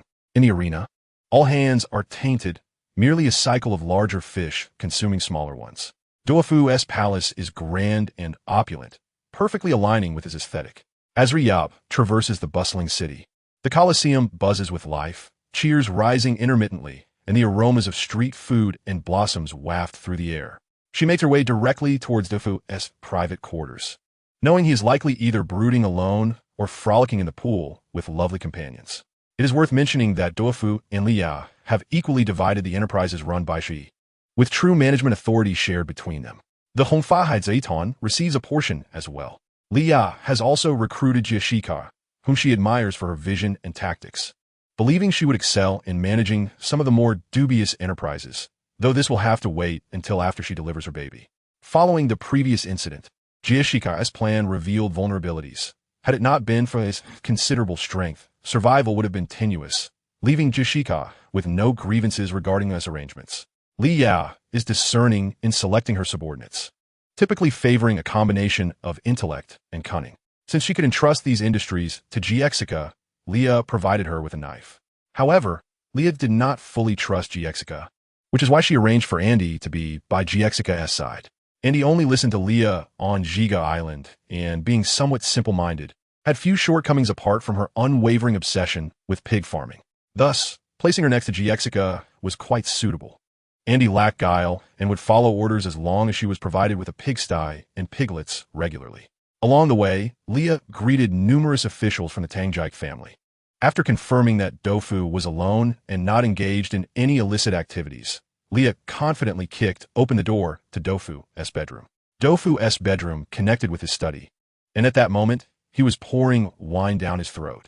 The loud noise of Leah's kick startled him, nearly causing him to choke. He dropped the bottle, his neck reddening with anger, but upon seeing Leah joyfully petting Xiao Jiji, he paused. Has Dofu been losing his temper at you lately? Leah inquired. Do not call him such a disgusting name. His name is Tease, and I do not often lose my temper, except when it comes to you. You foul woman, when have I ever mistreated my subordinates? Dofu stood up, donned his feather coat, and strode menacingly towards Leah, lifting her by the collar. Despite being in his grasp, Leah remained unperturbed. She raised her head and addressed the matter at hand. It was fortunate that Dofu had mentioned her, allowing Leah and Dofu to meet eye to eye. Are you in desperate need of money? What extravagance to auction off a devil fruit. In certain respects, you really are a benefactor, Leah remarked, taking on a teasing tone. Originally, I intended to give to my competent subordinates, but Dofu leaned down to place Leah back on the ground and pulled out a chair for himself. But what? You insufferable flamingo, do not keep me in suspense. Leah feigned anger, crossing her arms. However, there are no suitable candidates. Although this fruit, once awakened, could bring immense wealth to the Tangjike family, I do not have that much idle gold to supply them at this stage. If I possessed that much gold, it would be better invested in developing new projects and establishing emerging industrial parks. Wouldn't that yield quicker returns? As Dofu spoke, he covered half his face and laughed maniacally. What I wish to accomplish cannot be achieved with mere gold. Hey Dofu, do not act so juvenile, Leah said, her face displaying disdain. Indeed, Dofu felt a twitch in his hands. This was one of Leah's rare moments of consideration. Although Dofu often laughed, she understood him well. The more he smiled, the more suppressed his feelings were, and when he could not control his emotions, he would occasionally feel the urge to destroy everything. During such times, Leah would deliberately provoke him. The authenticity of his anger could provide Dofu a momentary escape from his inner turmoil, granting him a sliver of peace. A tormented soul accumulates pain over time and must find ways to release their emotions. Is Dofu a fool? Clearly, he is not. Perhaps it is because he recognizes the kindness and concern hidden beneath those vexing behaviors that he has never laid a hand on Leah, instead appreciating her foolish demeanor when she admits defeat after provoking him. Well, that is rather endearing. Dofu intended to use this auction to find a suitably talented individual to utilize the devil fruit and integrate them into the Tangjike family. Am I correct in my assumptions? Leah observed the unkind glimmer in Dofu's eyes behind his sunglasses and quickly shifted the topic. Close enough. If no one suitable is found, aren't you a generous fool? With your wealth, why not purchase it for your subordinates? Dofu sometimes spoke with a roguish charm. Do I appear to be a victim? Leah retorted, pointing to herself. Not just resembling one, you are one. Which fool would stubbornly cling to someone intent on sinking into darkness, losing everything, living like a dog in this world, and having a foul temper? That is too much, Dofu. First, you attacked my taste, and now you are assaulting my intelligence. Leah said indignantly. No, no, no. You are quite clever. Dofu laughed, shaking his beautiful fingers. Perhaps this time we can acquire an additional ally. Keep a close eye on the fruit, and watch out for those surrounding it, Dofu. Leah, undeterred by Dofu's teasing, earnestly advised him. You seem to know something in advance? Dofu propped his chin on his hand, looking at Leah with interest. I merely know some intriguing information in advance. You will find out when the time comes. Leah replied leisurely. You say I enjoy creating suspense, but I believe it is you who does so, always shrouded in mystery. Dofu said, somewhat bored.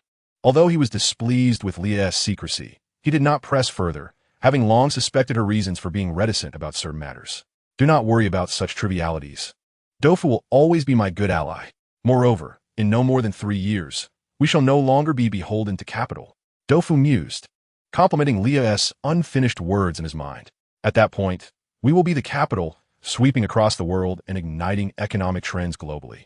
All the policies devised to weaken the influence of the celestial dragons shall be executed one by one. Everything is in preparation. We await fresh blood to enter this vast sea. It must be said, despite Leah's frequent untruths and her tendency to make grand promises, many elements are gradually permeating the world in subtle ways, without raising the alarm among the higher-ups. Even though Leah has already made appearances in public, she has been diligently diminishing her presence, cultivating an image of a ruthless and dictatorial merchant, projecting a self-serving and short-sighted character, thereby significantly reducing her perceived threat at the naval level. However, Dofu understood well that Leah is astute, possessing extraordinary perceptiveness in certain aspects and an excellent investment eye, which indirectly indicated her political acumen. The five elders of the world government are not fools. They can recognize many threats, both overt and covert, and they know the current governmental structure is precarious, so they strive to maintain balance. Their only advantage lies in the military they have assembled, capable of suppressing many threats through force. Yet, they harbor a fatal flaw: arrogance and disdain. They consider themselves superior and are oblivious to the changes occurring among the common populace, unaware that many have discarded the indoctrinated slave mentality. No one understands better than Dofu the fear and hatred the masses harbor towards the celestial dragons. When a majority of the world casts aside their reverence for the celestial dragons, what transformation awaits this world? He eagerly anticipates that future. Moreover, Doflamingo was aware of a significant matter. Leah had utilized her monetary prowess to secure the loyalty of numerous mid-ranking naval officers, facilitating the transmission of intelligence within the Navy. This included several key leaders from various factions. Therefore, should any major upheaval occur, they could readily bring their subordinates into the embrace of the Revolutionary Army. Doflamingo cared not who would ultimately emerge victorious, as long as the existing governmental structure was overturned and the celestial dragons were brought down from their lofty pedestal. He was indifferent to whether he would wield political power in the future. In Leah's words, what purpose does a modicum of political status serve? Even as a commoner, possessing wealth and influence ensures that the government cannot overlook one's impact. Regardless of the transformations in future governmental systems, the affluent would always thrive. Chapter 113. Shopping. Doflamingo cooperated fully, dispatching additional personnel to discreetly patrol around the fruit. Indeed, they soon detected an individual exhibiting peculiar behavior. Although the event was an auction, Doflamingo's true intent was not to sell, but rather to showcase the fruit in advance as bait to lure in potential buyers. The exhibition hall, teeming with people, saw many gazing greedily at the devil fruit. Yet, due to Doflamingo's formidable presence, few dared to act rashly. However, one individual's attention did not fixate on the fruit. Instead, he wandered around the hall for quite some time, stealthily observing the changing of the guards. A discerning observer could easily surmise his intentions. Leah watched the individual's clumsy attempts at concealment, perplexed as to how such a person could potentially steal the Jinjing fruit from Doflamingo. Faced with Doflamingo, this person appeared to have little chance of success. After all, Doflamingo had led the Don Quixote family for many years. How could he possibly lose to a newcomer who had only just consumed a devil fruit? Even if that person were to develop later, he would still pale in comparison to the Don Quixote family, unless, perhaps, this was all part of Doflamingo's design, and he had reached some form of agreement with this individual, who ought to be referred to as Disoloro, allowing Doflamingo to let him go. Unfortunately, before this agreement could be fulfilled, Disoloro had already been dealt with by Luffy and his companions. Leah caught a glimpse of Disoloro's face and was taken aback. At that time, he bore a striking resemblance to Ace, albeit without the freckles. Covering her face, Leah pondered what she would do if she found it difficult to act against him later. Perhaps it would be best to leave the dirty work to Doflamingo while she focused on brainwashing. After identifying the target, Leah signaled to her companions to keep a close watch and prevent any escape. Leah took Baby 5 by the hand, intending to explore Dressrosa thoroughly, as it was renowned as a tourist destination. As for Yuxia, she had gone to meet Toribol to renegotiate certain collaborative terms upon their arrival. These matters were intricate, involving sourcing, origin of materials, and profit sharing, all of which required meticulous planning. Leah found these issues quite burdensome, but Yuxiao excelled in managing them. Naturally, as their business expanded, such matters ought not to fall on Leah's shoulders. With so many industries under her purview, her role was to determine the overarching direction and identify suitable partners. If every detail required her direct involvement, what purpose would there be in hiring so many people? Baby 5 had grown considerably, now reaching Leah's chest. Despite her growth, she retained the mentality of a child, chattering away and often falling prey to others' deceit. Observing Baby 5's delicate visage, Leah thought the little girl was delightful, albeit with poor judgment. Doflamingo, in a sense, could be considered Baby 5's surrogate father. One could only imagine the agony he would endure upon witnessing Baby 5 being led astray by old Kai. prompting Leah to stifle a laugh at the thought. Suddenly, Doflamingo's chilling voice interrupted her reverie. What devious scheme are you concocting now? Leah was startled, her heart racing at his sudden appearance. When did you arrive? You did that on purpose, she exclaimed, pointing an accusatory finger at his waist in indignation. Leah, the young master has been here for a while now. You didn't notice him standing beside you, and then he slipped behind you. Baby 5 chimed in, her little hand waving animatedly, her bow bouncing with each movement. Baby 5, dear, when you grow up, don't emulate your young master. His petty demeanor will certainly deter any potential partners, Leah replied with a hint of exasperation. Before Baby 5 could respond, Doflamingo retorted, my pool is filled with women. If I desire a queen, it would be a simple matter. Leah let out a sigh, expressing her hope that Doflamingo would find someone who truly understood him, someone who would stand by him regardless of circumstances. After a moment's reflection, she waved her hand dismissively, saying, never mind, why am I even discussing this? I feel increasingly like a matron, and I'm only 20 this year. Doflamingo smirked, half mocking who could argue. You go on and on. You are the one I find most bothersome. True love is indeed a source of concern, and despite still being a young girl, she spoke of the kind of person that was unlikely to appear. Her trust in others had long since waned. Yet, having this little one buzzing around her ear was not entirely unwelcome, though the child's judgment left much to be desired. What business did that scruffy redhead have with that wretched woman? Angry Doflamingo, Leah declared, pulling Baby 5 into the throng of people. Doflamingo effortlessly followed, his long legs making it easy to keep pace. Don't run so fast. Aren't you tired? Today, I am in a good mood, and I shall foot the bill for everything you purchase. What do you say? Doflamingo strolled leisurely. Leah halted abruptly, her eyes widening with excitement as they transformed into the shape of berries. Really? Why would I deceive you? This sum is quite manageable for me, Doflamingo boasted, fluffing his feathers with pride. Thank you, dear young master, Leah exclaimed, wrapping her arms around his long, yet muscular arm before promptly dragging Baby 5 to scour the shops. Doflamingo observed the vibrant figures of the two women ahead with a soft chuckle, signaling to someone emerging from the crowd. Beneath my command, have the selected items delivered to the palace. Doflamingo issued his order nonchalantly. Yes, the individual responded before hastening to catch up with the two lively women. Doflamingo chose not to return, but instead maintained a respectful distance, ensuring he could monitor Leah's actions without concern for how much she acquired. After a lengthy shopping spree, Leah suddenly remembered the necessity of paying attention to her temporary benefactor. What if Doflamingo decided against covering the costs? Thus, she and Baby 5 gathered an abundance of food before beckoning Doflamingo to join them. The three settled at an empty table, laden with their bounty. Leah, in a gesture of camaraderie, handed Doflamingo an ice cream, urging him to eat quickly before it melted. Doflamingo, though not particularly fond of such saccharine treats, refrained from discarding it since it was given by Leah, savoring the ice cream slowly. Leah then took a piece of meat from her own plate and mumbled, Doflamingo, hurry and eat. Don't be polite. Do I need to be polite with you? After all, I am the one paying. Dover quietly murmured to himself. Yet he still picked up his utensils and began to eat.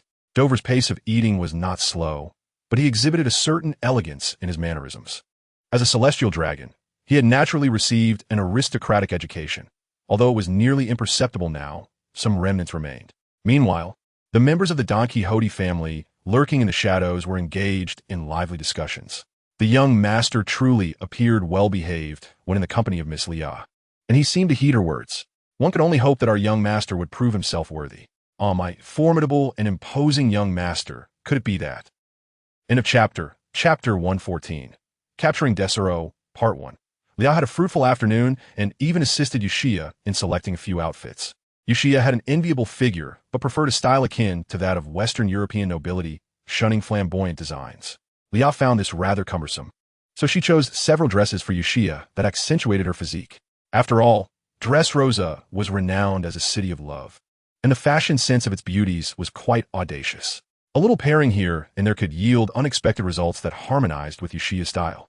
Leah also helped Andy select a few outfits, albeit there were no Lolita styles that Andy favored, so she opted for several suitable for feeding pigs. Andy insisted that when facing those piglets, one must wear vibrant colors.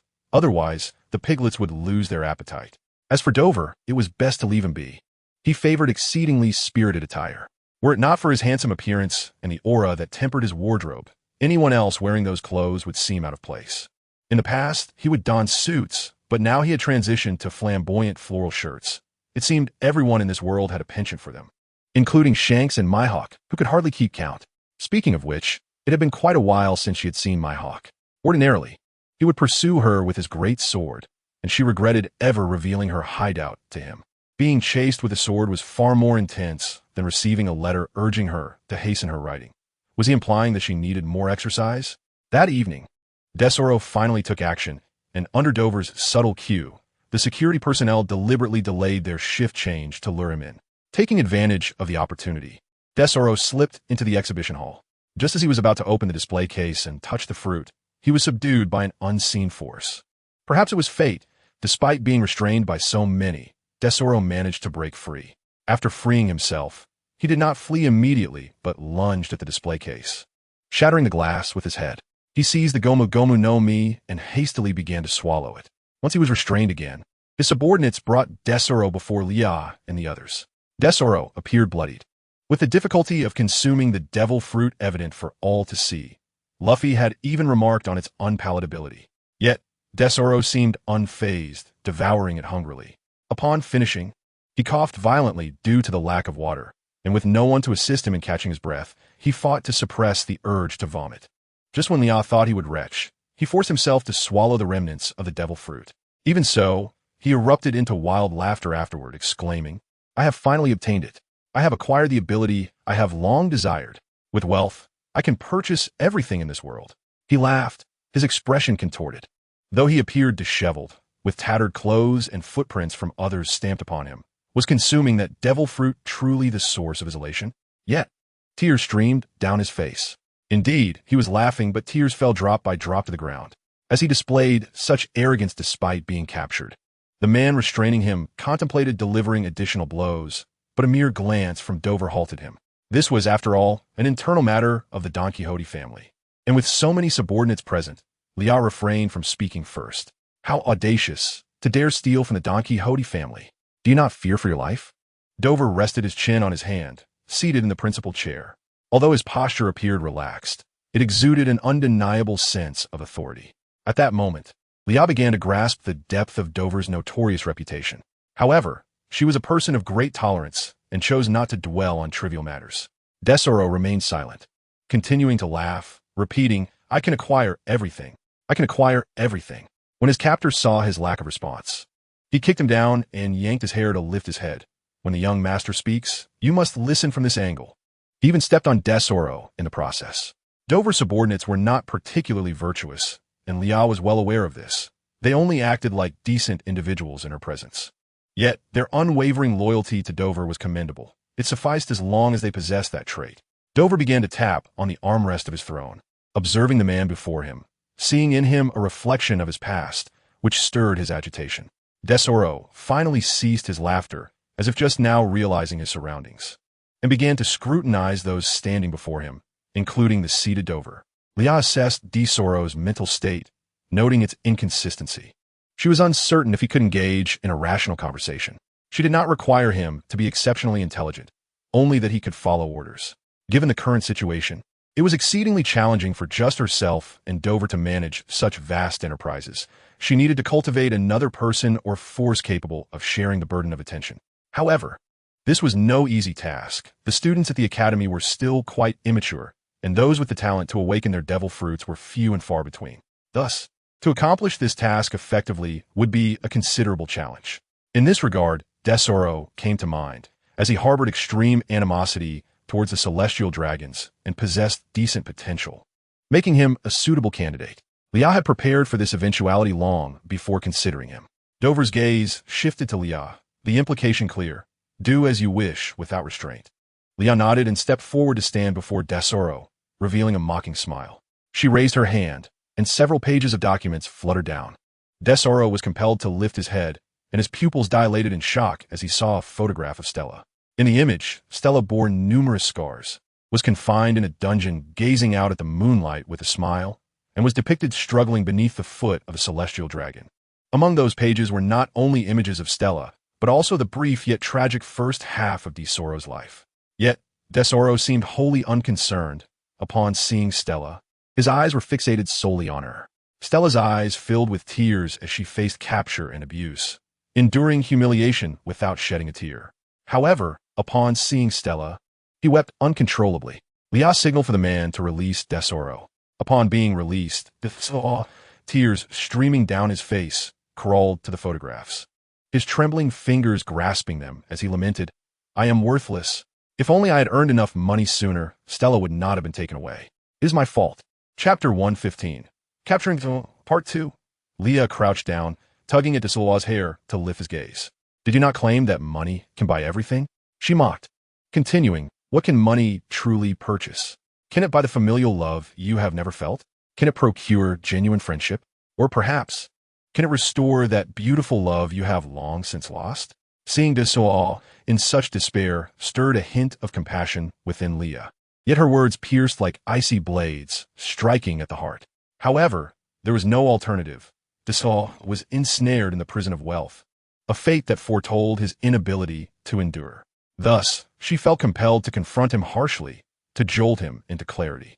Only then could she exploit his hatred towards the celestial dragons, ensuring his obedience to her. Lia was never a benevolent person, lacking the camaraderie exhibited by figures like Luffy and Shanks. Her primary concern lay in protecting those close to her.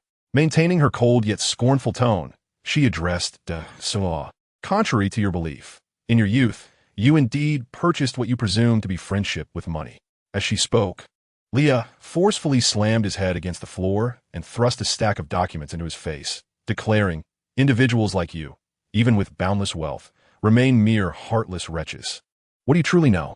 My lack of money led to the loss of all hope. Stella was my only hope. Yet now, I find myself utterly devoid of everything." Tesoro finally began to retaliate, but Lia deftly evaded his clumsy attempts. Recently having consumed a devil fruit, he was still unfamiliar with how to wield its powers. The confrontation ensued, yet Tesoro was no match for Lia, and even struggled against the nameless subordinates present. His punches were awkward and devoid of technique. As he overlooked the abilities granted by the devil fruit he had just ingested, Lia allowed him to flail, permitting him to release the pent-up rage within. Anger is the most authentic of emotions. If one cannot even feel anger, it signifies a complete desensitization to reality. Doflamingo observed quietly from above, his mind racing with countless thoughts. Lia's unique method of extending goodwill was familiar to him after so many years. He had grown accustomed to her clumsy yet warm concern. He could sense the concealed insecurity within her, a constant belief that she was not a good person. Yet in his eyes, her actions surpassed those of most individuals in this world. However, Doflamingo felt a twinge of annoyance at her indiscriminate kindness towards everyone.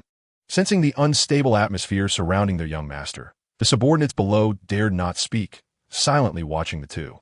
As Tesoro's fury began to dissipate, Lia delivered a powerful punch, knocking him down onto the floor. He could not suppress a cough of blood. At this moment, he was far from the golden emperor he would one day become, lacking the resilience to withstand blows. As Tesoro lay on the ground, catching his breath, the release of his emotions sparked a flicker of clarity in his mind. Reflecting on the events of the night, he realized he had likely been seen through by others, merely awaiting an opportunity to reveal his worth. "I have consumed your devil fruit. What is the price?" Tesoro acknowledged that he still possessed value for others, as they would not have spoken to him otherwise. Although the sorrow within him could not be alleviated by this brief exchange, it did grant him a measure of relief from the oppressive emotions he had been harboring. Lia, satisfied by Tesoro's awakening, remarked, "I need you to rapidly enhance your strength and become the leader of the entertainment industry. My subordinates are already in discussions with Morgan's, formulating a detailed plan. We intend to collaboratively establish a burgeoning entertainment sector, setting trends and creating new idols for a new era. I will present you with these plans shortly. As our public figurehead, you will hold a share in the company. And should you wish to pursue a career as an idol singer, I will provide you with the opportunity to become a renowned artist." Lia observed Tesoro's expression carefully. He lowered his head and replied, "It seems I have little choice in this matter. I often see reports of your strained relationship, yet I did not expect such camaraderie behind closed doors. It appears not all rumors hold truth. Well, I can show you more of what may pique your interest. Lest it seem we are forcing your hand," Lia said, retrieving a recording snail from her coat pocket and placing it before Tesoro. The footage began to play, revealing a video of celestial dragons under control, Their actions manipulated to gather various intelligence and facilitate Leah's business dealings with Usia. Desua's pupils quivered in disbelief. Once a slave to the celestial dragons, he had been unable to even smile on his own accord. Now, witnessing them reduced to puppets, he abruptly lifted his gaze, his eyes darting between Leah and Doflamingo. The ambitions of these two were formidable. Their ability to orchestrate such events in Mariewa hinted at a desire to overthrow the reign of the celestial dragons. One of Desua's motivations for acquiring the abilities of the Goma no Mi was his animosity towards the celestial dragons. He believed that with enough wealth, he could seize their power and, perhaps, avenge Stella. Have you made your decision? Should you choose to ally with us, I assure you that one day, I will grant you the opportunity to personally avenge yourself against the celestial dragons, Leah stated, looking down at Desua with an indifferent expression. Leah seldom invested such effort into subduing a subordinate. While individuals like him were rare, they were not irreplaceable. Her sincerity had been laid bare, and to refuse again would be to display a lack of wisdom. Leah sensed Doflamingo's growing impatience, the tension palpable as some of the more timid subordinates trembled visibly. Leah believed that Doflamingo, still youthful, exhibited a somewhat hasty temperament. The young indeed required further cultivation. I agree. I will personally avenge Stella, and I will also seek retribution for myself, Desua declared, this time not hesitating long before consenting, for refusal could result in him being eliminated by Doflamingo. Leah, pleased, patted Desua's shoulder and said, those who recognize the times are truly wise. In light of your prudent choice, I have decided to bestow upon you a small gift. From her seemingly infinite pocket, Leah produced an aged letter and handed it to Desua. This letter was entrusted to me from Mariewa, written by Stella just before her demise. It contains sentiments that money cannot procure, as well as Stella's heartfelt wishes for you. Desua silently accepted the letter, intending to open it when fewer people were around, eager to read the final words from Stella. Leah said nothing further, turning to give Doflamingo an approving gesture. Doflamingo scoffed. Quite clever, I must say. The content of the letter is as follows. To my dearest Desualuo, it is with deep regret that I have failed to convey my heartfelt sentiments to you until now. I have cherished you since the very first moment our eyes met. Your gaze upon me resembled that of an innocent puppy, imbued with curiosity and yearning, as though you beheld a precious treasure. Never before has anyone regarded me with such delightful eyes. I am but a mere slave, often viewed by others as mere merchandise. I take great pleasure in hearing you sing, and when you express your desire to earn money to buy me, it filled me with immense joy. You mentioned seeing hope in me, yet I must share that I, too, have found redemption in you. It is a profound happiness to know that someone can look at me with such sincerity. Witnessing your gradual upliftment and your earnest efforts to earn money from me fills my heart with gratitude. When I learned that you were nearing the sum required to take me away, I yearned for that day. Alas, I regret that someone has purchased me before you could.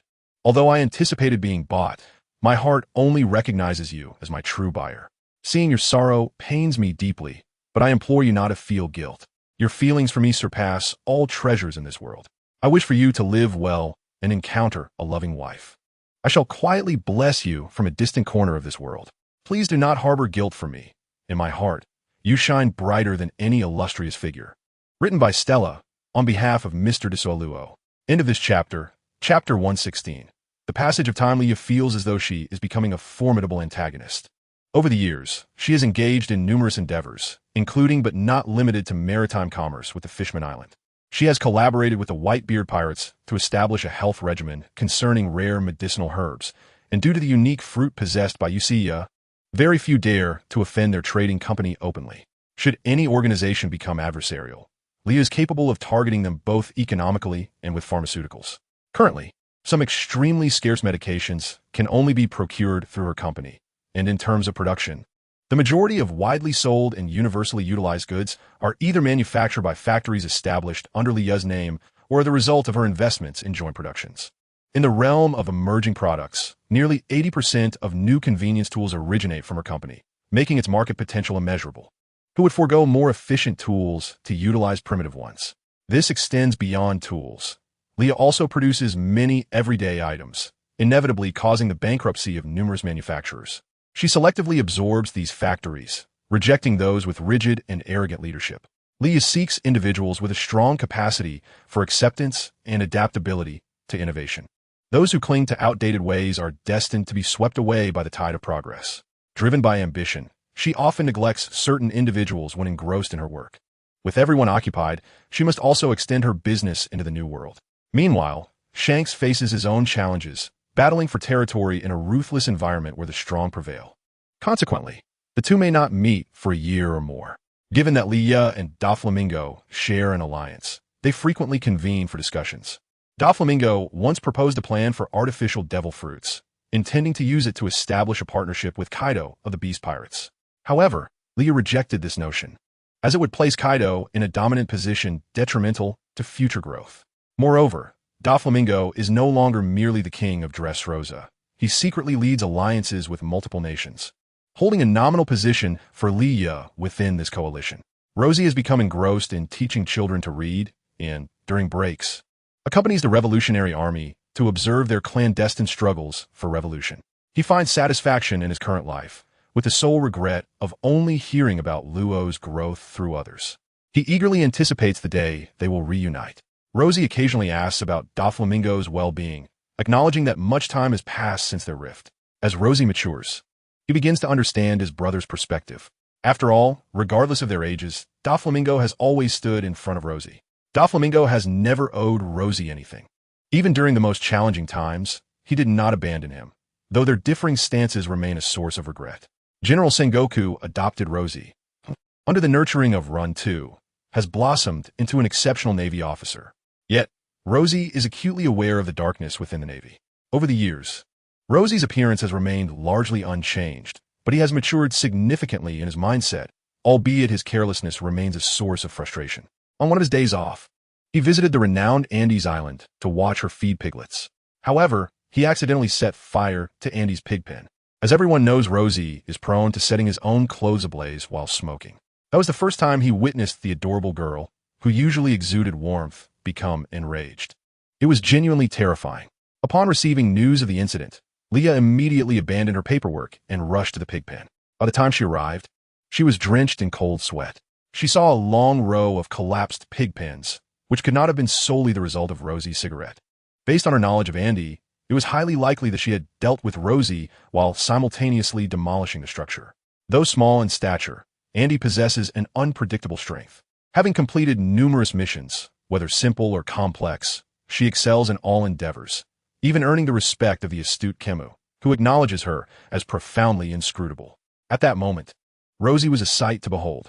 Standing at 3 meters tall, he was left clad only in his undergarments, his body marred with numerous injuries, bound tightly to a chair, and with a white towel stuffed in his mouth.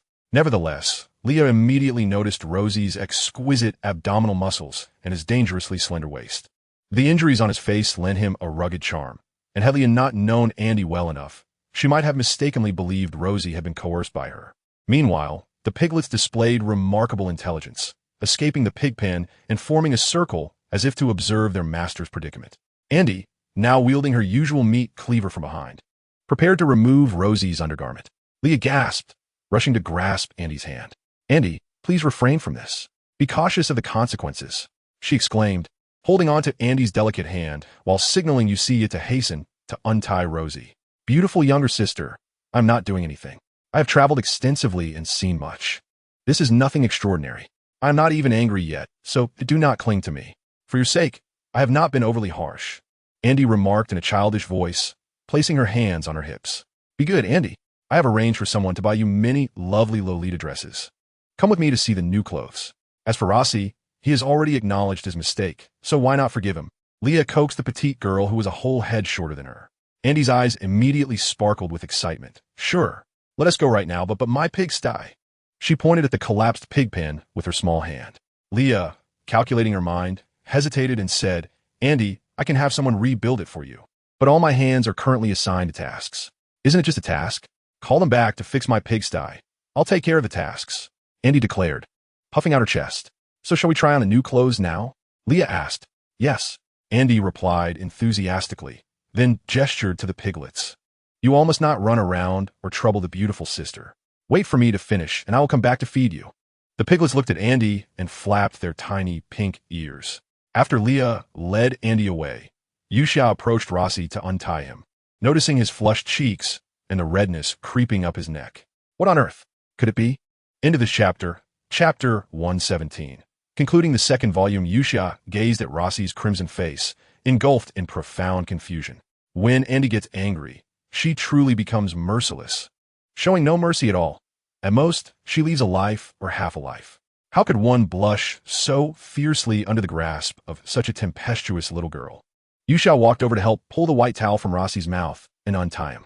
She didn't do anything to you, did she? Your face is so red, Yuxia asked, smoothing her golden hair. Rossi hesitated, lips trembling as if to speak, but ultimately shook his head. Speak plainly. A grown man should not be so coy. Having spent much time with Leah, Yuxia had abandoned her previous composure and became rather irritable, especially since her superior often left her to clean up the messes.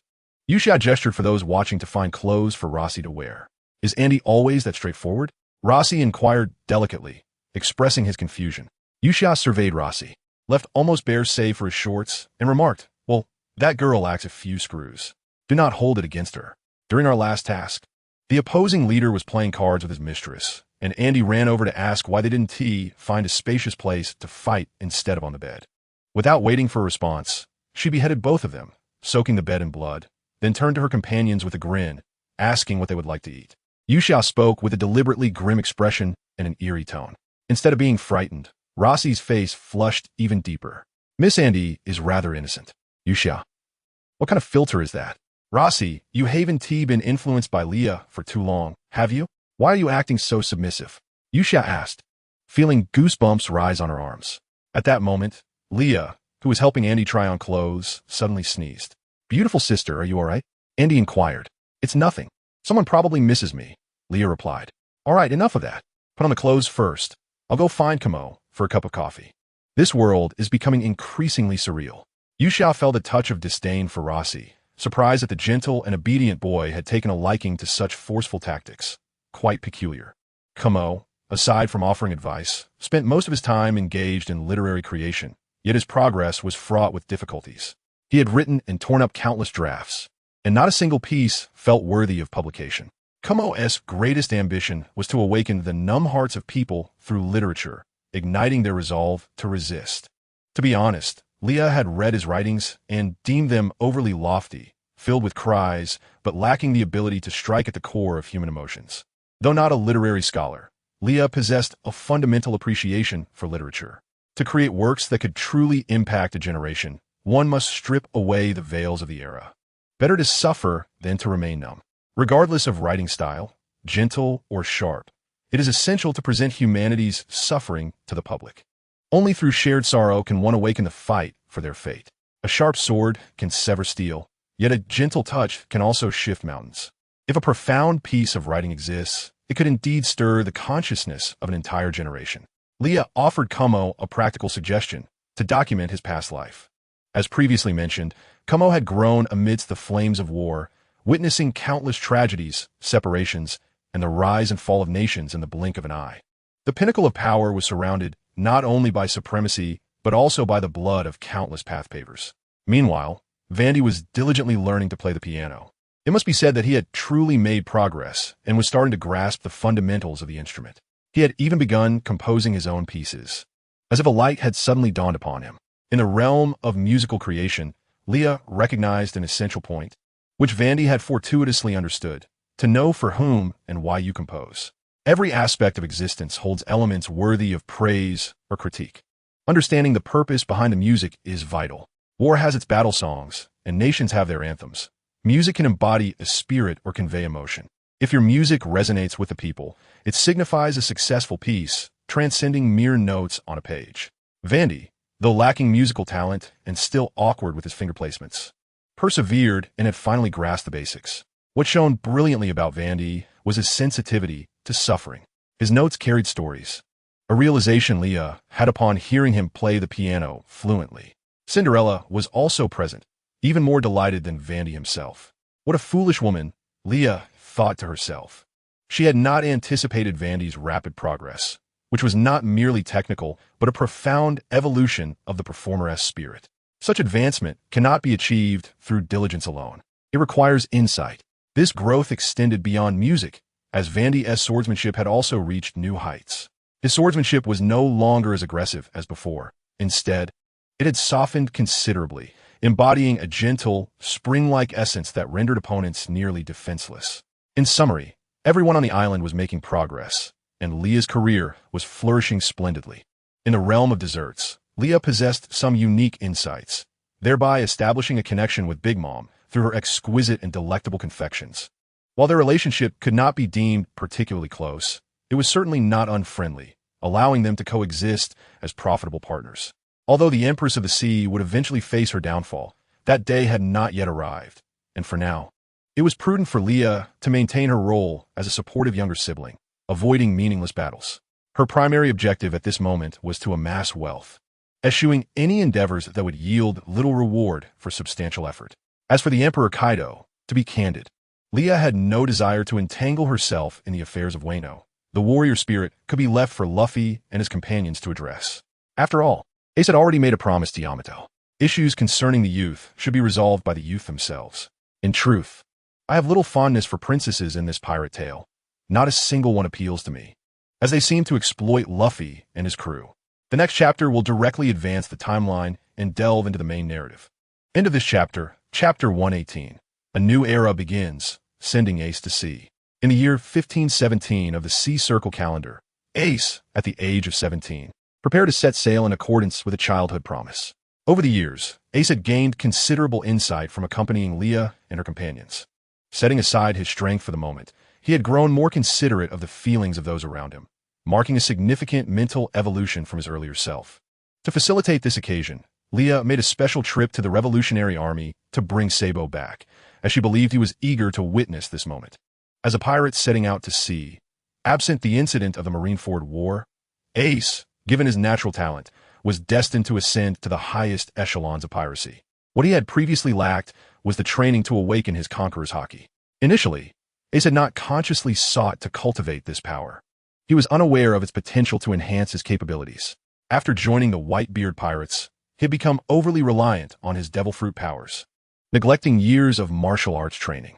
During this time, his mindset shifted, his dreams swayed, collapsed, and were rebuilt, impacting the growth of his strength. However, Whitebeard would likely guide Ace towards awakening his conqueror's haki. Leah did not believe Ace would divulge his past with Luffy to others, which meant that most people were probably unaware of Ace's extraordinary abilities. Nevertheless, Whitebeard was probably cognizant of this, harboring a personal desire to cultivate Ace as the future pirate king. Though the reasons behind Ace's lack of utilization of his conqueror's haki remained unclear, the Marineford arc was too early, and Oda's world-building was not fully established. Among those Leah knew, there were indeed individuals who possessed conqueror's haki, such as Doflamingo. Yet, Leah's intuition suggested that Ace and Doflamingo were not suited for an early encounter. They were fundamentally different types of individuals. Furthermore, Leah intentionally concealed her relationship with Ace and Luffy. At this early stage, she had not yet attained the strength to fear no one. If she were to prematurely reveal the existence of her two younger brothers, her visible or latent enemies would undoubtedly exploit her vulnerabilities, jeopardizing not only her endeavors, but also the safety of Luffy and Ace. Mihawk might possess some form of haki, but he specialized in swordsmanship, which did not encompass his strengths. As for Shanks, he seemed a suitable candidate, yet he primarily operated in the New World, where conflicts over territory were rampant. Given Ace's age and mentality, such an environment would be perilous and could easily lead to his manipulation. Therefore, Ace had primarily honed his conqueror's haki on his own over the years. It could be said that he could utilize it, albeit for only brief durations, capable of intimidating smaller sea kings and the like. Nevertheless, his physical skills had reached a new pinnacle, occasionally allowing him to evade his father's iron fists. It is noteworthy that Ace was only 17 years old and had yet to experience a true battle for survival. Achieving such a level of prowess was already remarkable. Children inevitably grow up, and the world outside is vast. They have their own journeys to embark upon. The Revolutionary Army had much to contend with, thriving in their endeavors. Sabo, as the chief of staff, had numerous responsibilities, including post-war reconstruction in the XX Kingdom. However, upon hearing of Ace's situation, he did not hesitate to temporarily delegate command to Koala and remotely oversee the situation through a transponder snail. In the 7 years since their last meeting, the three of them had maintained frequent communication, each holding the others in their hearts. They grew in different locations, quietly enhancing their strengths, awaiting their reunion. Now that Ace was about to set sail, this moment was profoundly significant for them. Thus, to see his brother off, putting aside their immediate tasks, was hardly an excessive request. Regardless of their future standings or identities, whenever any one of the three brothers was in need, the others would willingly abandon everything to assist. At the port, as a super-wealthy individual on the seas, Leah would certainly not allow her brother to set sail in a humble wooden boat. To avoid drawing attention with excessive opulence, she prepared a vessel for Ace that appeared understated yet was constructed from robust materials. The interior design was sophisticated, equipped with many newly developed weapons. Unfortunately, Ace was utterly clueless in this area, leaving it to be addressed once he recruited a shipwright. At this moment, Ace stood on the small boat, while Luffy, Sabo, and Leah remained on the dock. The siblings had already exchanged heartfelt embraces. Leah's eyes glistened with moisture as Ace's sister. She watched him grow from a small child into a cheerful young man. Over the years, they had accumulated countless cherished memories. Leah prepared a scrapbook for Ace, Sabo, and Luffy, chronicling each significant moment from their childhood to the present. While we cannot halt the passage of time, we can preserve it in the form of photographs, embedding it within our shared memories. Dayton did not come to see Ace off, but Leah understood that Dayton, being so prideful, likely feared she would break down in tears in front of the three children, losing face. After all, she had watched them grow up. How could she remain entirely indifferent? Nevertheless, it was of little consequence, as Leah was also preparing for her own transition. Separation was merely temporary.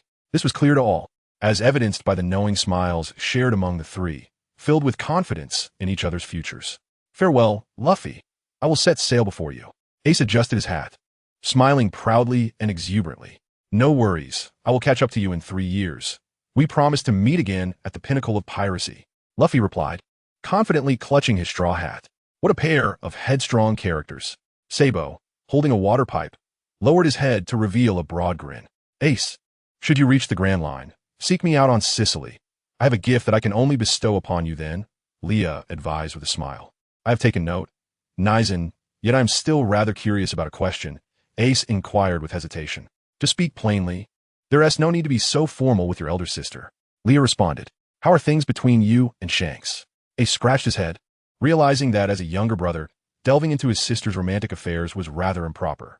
Meanwhile, Sabo and Luffy's attention was also directed towards Leah. Well, Leah stammered, unsure of how to respond to such a question. Observing her discomfort, Ace smiled reassuringly and said, It's perfectly fine if you choose not to answer. For I shall personally inquire with Shanks. Whether it concerns Luffy or your matters, I will seek him out directly. Oh, is that so? Leah awkwardly scratched her head. Indeed, this question holds great significance, and I too shall seek confirmation from Shanks. At that moment, Sabo chimed in. After all, neither Ace nor I will permit anyone to toy with Nizen's sentiments, not even if that person is one of the 4 emperors of a new world. You need not worry. This is a conversation among men. You are an important family member to both Sabo and me, and we shall never allow anyone to bully you. Ace added, In truth, he does not bully me. I merely refrain from bullying him. However, Ace did not hear this, as he quietly set sail, accompanied by the gazes of his siblings. End of this chapter, Chapter 119.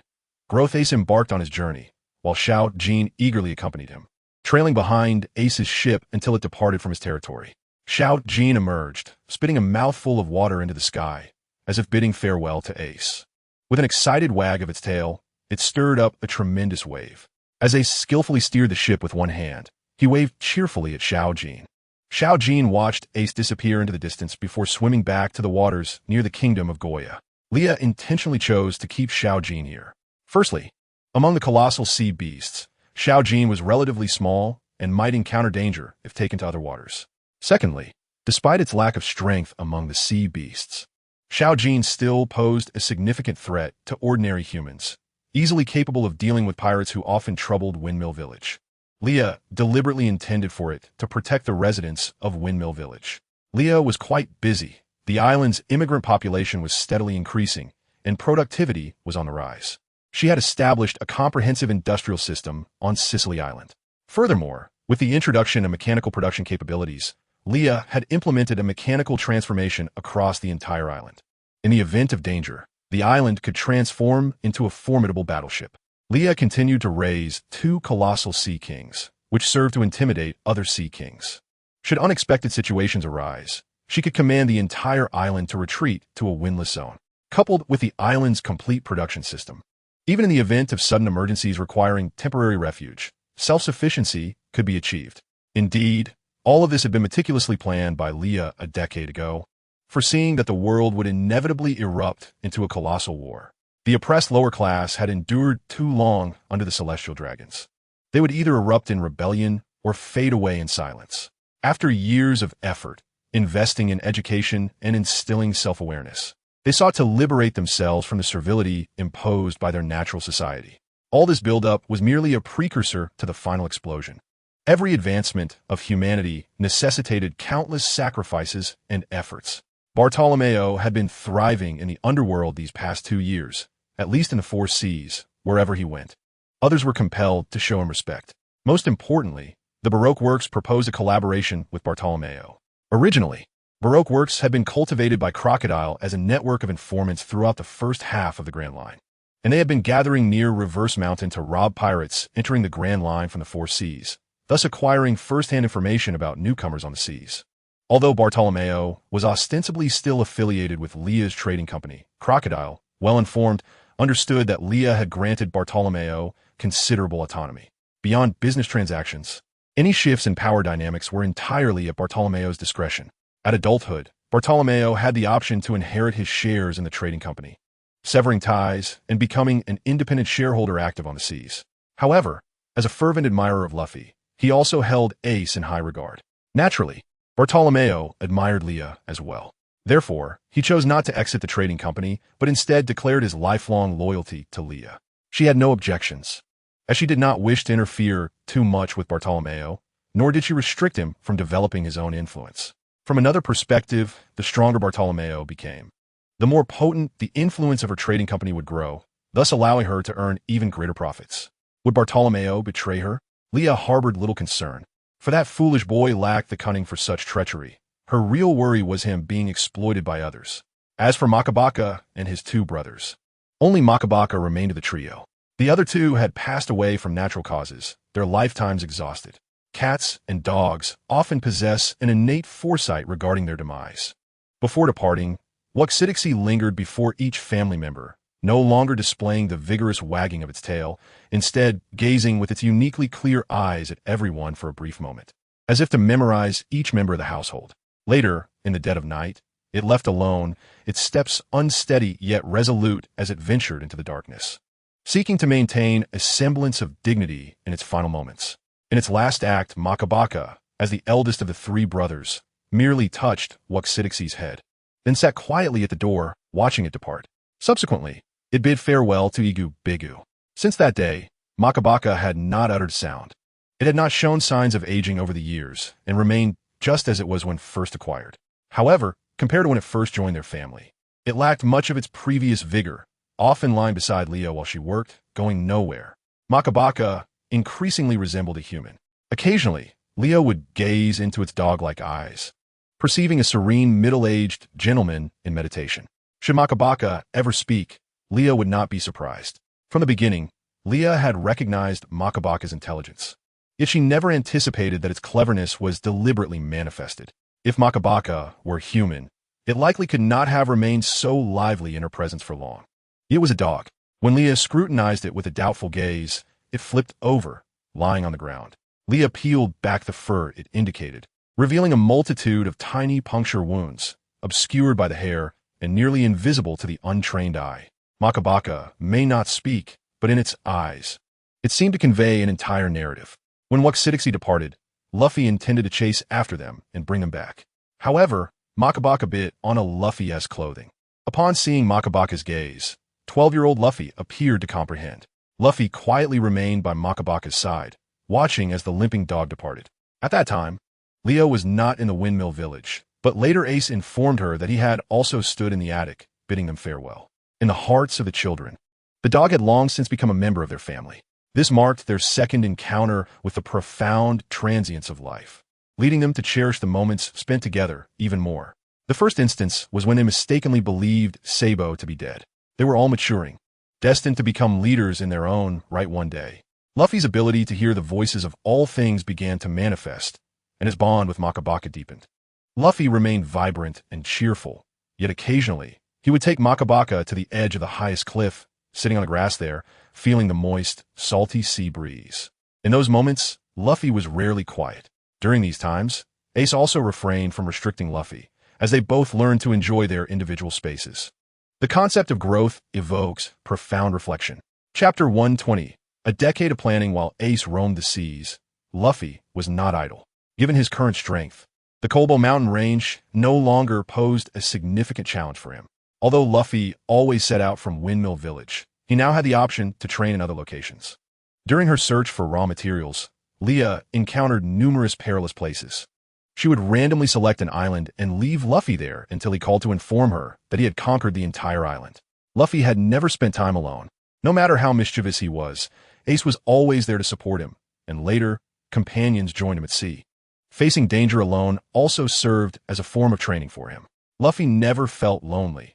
Even without anyone to converse with, he could play with the animals around him. A lover of meat, Luffy learned to kindle a fire and roast his meals. Though the taste left much to be desired, to Luffy, any meat was a delicacy. Remarkably, Luffy seldom pondered deeply, yet he possessed a compassionate spirit and refrained from bullying the weak. In moments of moral significance, he displayed a keen intuition. Though Luffy often acted impulsively, inexplicably, events invariably returned to the right path in the end. Leah regarded her youngest brother as a person of immense energy. This tremendous energy did not refer to his strength, but rather his capacity for empathy. As long as Luffy continued to smile, life would not be too grim. His smile also infused Leah with energy, enabling her to persevere. Luffy's departure for the sea signified the commencement of everything. Meanwhile, Leah was en route to the Whitebeard Pirates, where she had new business to discuss. Concurrently, the Whitebeard Pirates were contemplating Leah's impending visit. Marco often fretted over financial expenditures. The Whitebeard Pirates were among the few relatively ethical pirate crews, while they would charge a protection fee from the nations and organizations within their territory. This was still a far cry from the extortion practiced by Big Mom and Kaido. The Whitebeard Pirates, being a large crew, had considerable monthly expenses due to the number of individuals on board.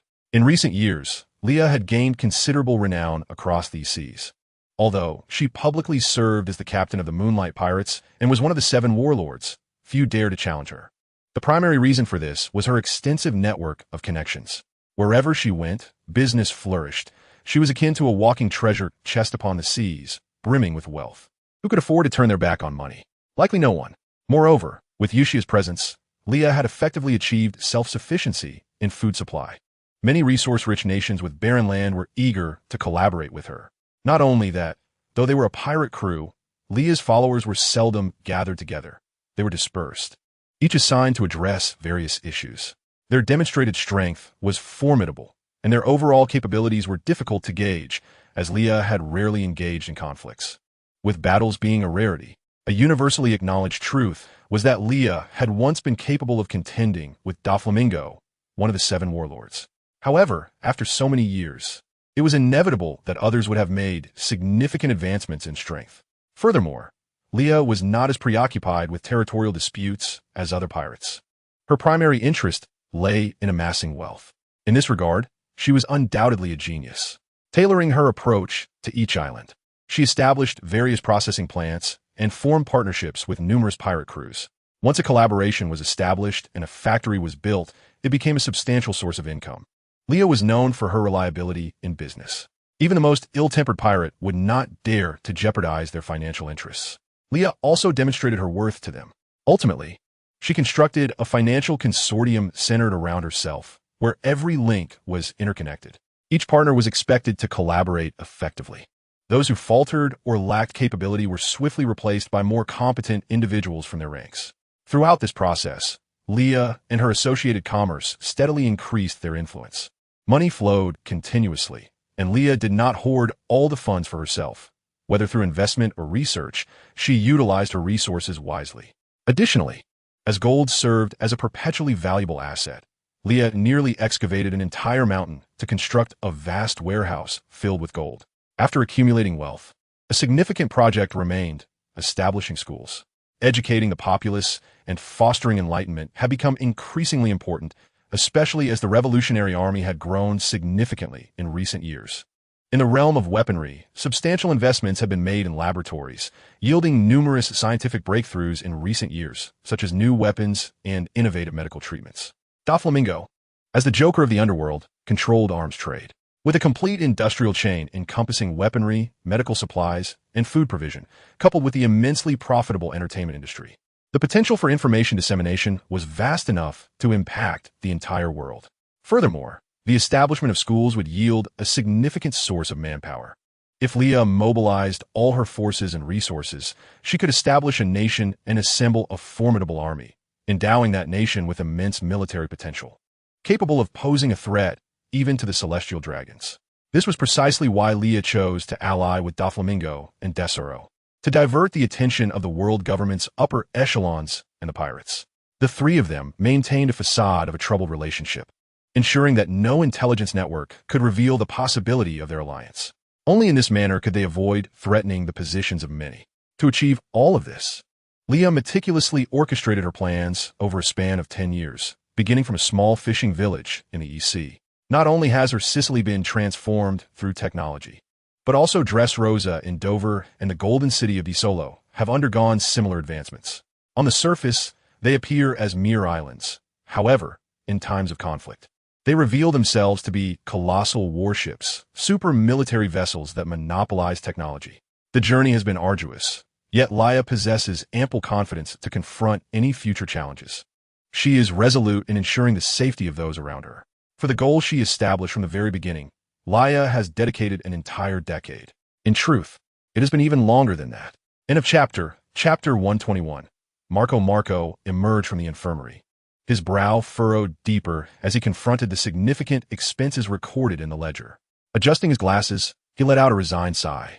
Meanwhile, the others aboard the ship engaged in their own pursuits, some sharpening blades, others indulging in drink, each preoccupied with their own affairs. Even Blackbeard sat in a corner, relishing a cherry pie, occasionally casting a shifty glance at those around him, only to revert to an innocuous expression when someone looked his way. News arrived that Leah would be visiting, which brightened Marco's mood after days of melancholy. It is said that she, fond of wealth, must have her own motives for coming to them, yet it is highly probable that she seeks to discuss collaboration. Miss Moneybags is not only beautiful, but possesses both strength and status, albeit her choice in men leaves much to be desired. In Marco's eyes, Shanks, who ardently pursues freedom, is not suited for Miss Moneybags, as he cannot settle down. During times of peril, he would be unable to appear promptly, and when she is unhappy, he cannot be by her side. Marco believes that despite her youth, Miss Moneybags shoulders an immense burden, proving herself to be an extraordinary sister. However, he recalled their first meeting when she remarked that he resembled a pineapple, which he deemed somewhat impolite. Speaking of pineapples, feeling his spirits lifted, he decided to reward himself with one. With this thought in mind, Marco made his way to the kitchen, retrieving a key from his pocket to unlock the refrigerator. There was no alternative. If left unguarded, the refrigerator would soon accumulate additional expenses, for the ship was home to numerous gluttons who, after a hearty meal, would return to the kitchen to pilfer snacks. Soon, Marco found himself in the classic scene of devouring a pineapple. Although Leah had witnessed this spectacle before, it never failed to amuse her. Each time, she pondered how one could eat a pineapple without peeling it, and she had never heard of a myth where the phoenix enjoyed pineapples.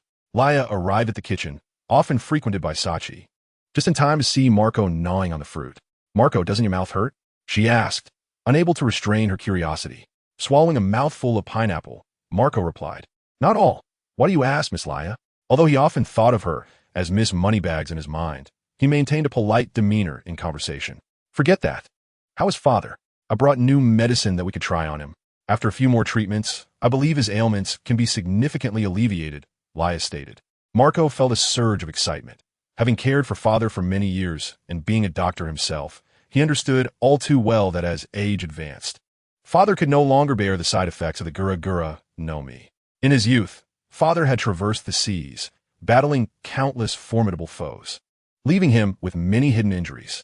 As the years passed, his health had deteriorated. The Gura no Mi could rend space, but it was also tearing apart Whitebeard's body. Fortunately, The newly developed medication could effectively mitigate these side effects, stimulating the division of primordial cells within the bone marrow, thereby subtly repairing the damaged organs. This breakthrough stemmed from new plant species discovered in this world, with the laboratory combining various herbal components to create numerous medicines capable of treating hidden injuries. Customized treatment plans were devised for different individuals, and recently, the synthesis of these medicines had made technical advancements, lowering costs and integrating them into an industrial chain for mass production. Of course, the laboratory staff meticulously crafted medicines specifically for Whitebeard, ensuring they were tailored to his needs. "Follow me," Marco beckoned as he led Laia to the captain's quarters of the Moby Dick. As they walked, Minnie greeted Laia, and she responded graciously. "Lady Laia has returned. Miss Laia is truly stunning, rivaling even the so-called pirate empress. If only Miss Laia could be our sister." "Impossible. Miss Laia comes from a grand lineage. Which fortunate fellow is destined to be with Miss Laia?" One pirate expressed with a foolish grin. "Isn't this a well-known fact? You haven't heard the gossip? Didn't red-haired Shanks become one of the new Yonko last year? He stands alongside father. Yet at the celebration, an angry Miss Laia kicked him into the sea, and he didn't dare surface, remaining in the water for a whole day. Is that so? What happened next?" The aftermath was that Shanks unilaterally declared his relationship with Miss Laia. "You all didn't know that? We don't pay much attention to such matters. We are more concerned with noteworthy newcomers on the seas." Out of jealousy, he made it public without discussing it with his wife, got kicked, and his stubble was too bothersome, prompting his irritable wife to send him overboard. "Shanks, isn't life about pushing limits?" "Laia, my period was already bothersome, and having that redhead flit about was even more annoying. How has Beckman tolerated him for so long?" Beckman remarked, "When I'm in a foul mood, I don't hold back." Marco scratched his head, feeling embarrassed after having kicked those two muscle-bound pirates off the ship, and said, "Miss Laia, please don't take offense. They are just straightforward fellows without any ill intentions." Pirates tend to speak candidly among themselves, but discussing Laia's personal life before others seemed disrespectful. While others might disregard such matters, Marco could not. The Whitebeard Pirates and Laia's trading company had numerous collaborations, and the relationship was one of mutual respect. Laia chose to refer to Whitebeard as father out of admiration and respect. "Marco, just call me Laia. There's no need for formality. Haven't we been friends for some time now?" "Very well, Laia," Marco responded, recalling the gift she had sent him last time, which had left a lasting impression. His brothers had teased him about it for quite a while.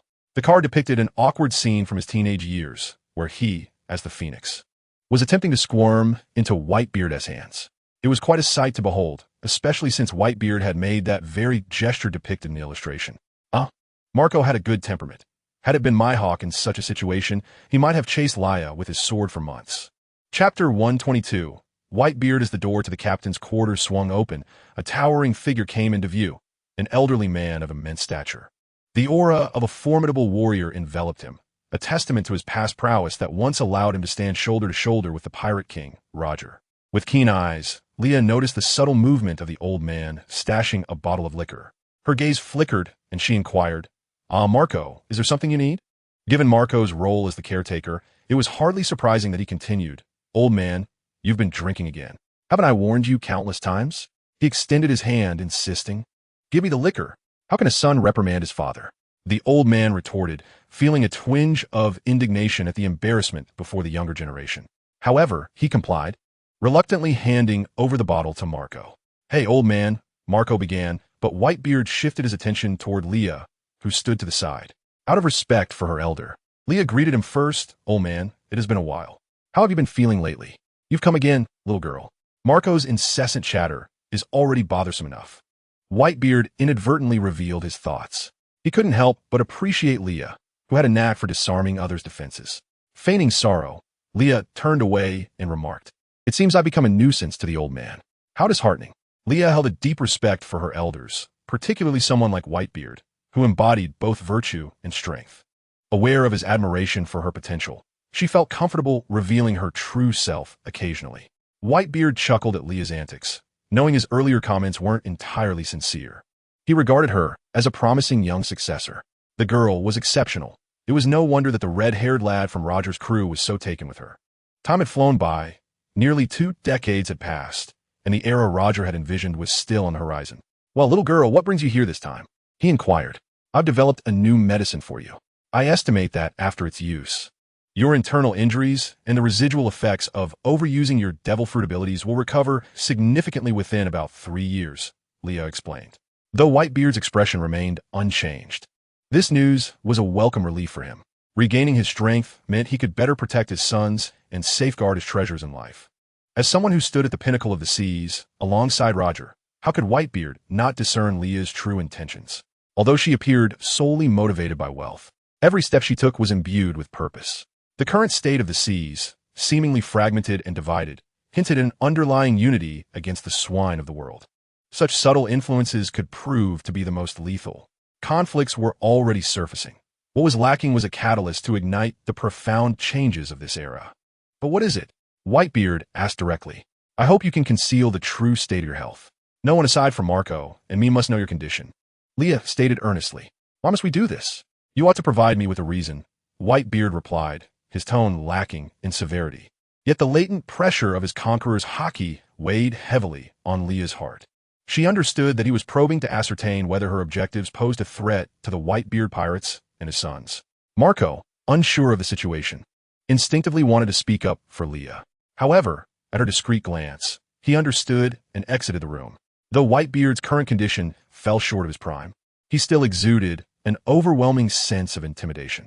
As long as he drew breath, he remained an insurmountable mountain in the hearts of many. For countless pirates, their lifelong ambition was to defeat Whitebeard. Take Crocodile, for instance. His fixation on ancient weapons to vanquish Whitebeard was a misguided endeavor. Even in his weakened state, Whitebeard instilled fear in many. One could only imagine the despair his younger self would have inspired. Leah recognized that Shanks was striving to maintain a fragile balance in these waters, but such equilibrium was destined to shatter, especially with the dawn of a new generation. While Shanks pursued his own goals, Leah had her own boundaries and principles. She would not allow her family to be threatened. Thus, a rift existed between her and Shanks, one that could not easily be bridged. The sacrifices required for Shanks' ambitions were immense, and her younger brothers would inevitably find themselves at the center of tumultuous events.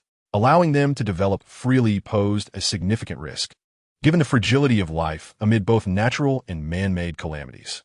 They each had dreams to chase, and Leah should have fully supported them, allowing them to learn valuable life lessons along their journeys. However, as their kin, her bond with them was one of the closest in the world, and human nature is inherently selfish. Her singular wish was for their survival, and nothing more. Hence, she felt compelled to strategize ahead of time. Leah shared her forecast for the future and her plans with Whitebeard. Surprised by her foresight and planning, he realized that the era of youth was fast approaching. Whitebeard acquiesced to Leah's request to conceal his condition. Leah refrained from mentioning Blackbeard's ambitions, believing Whitebeard was already aware of the threat he posed.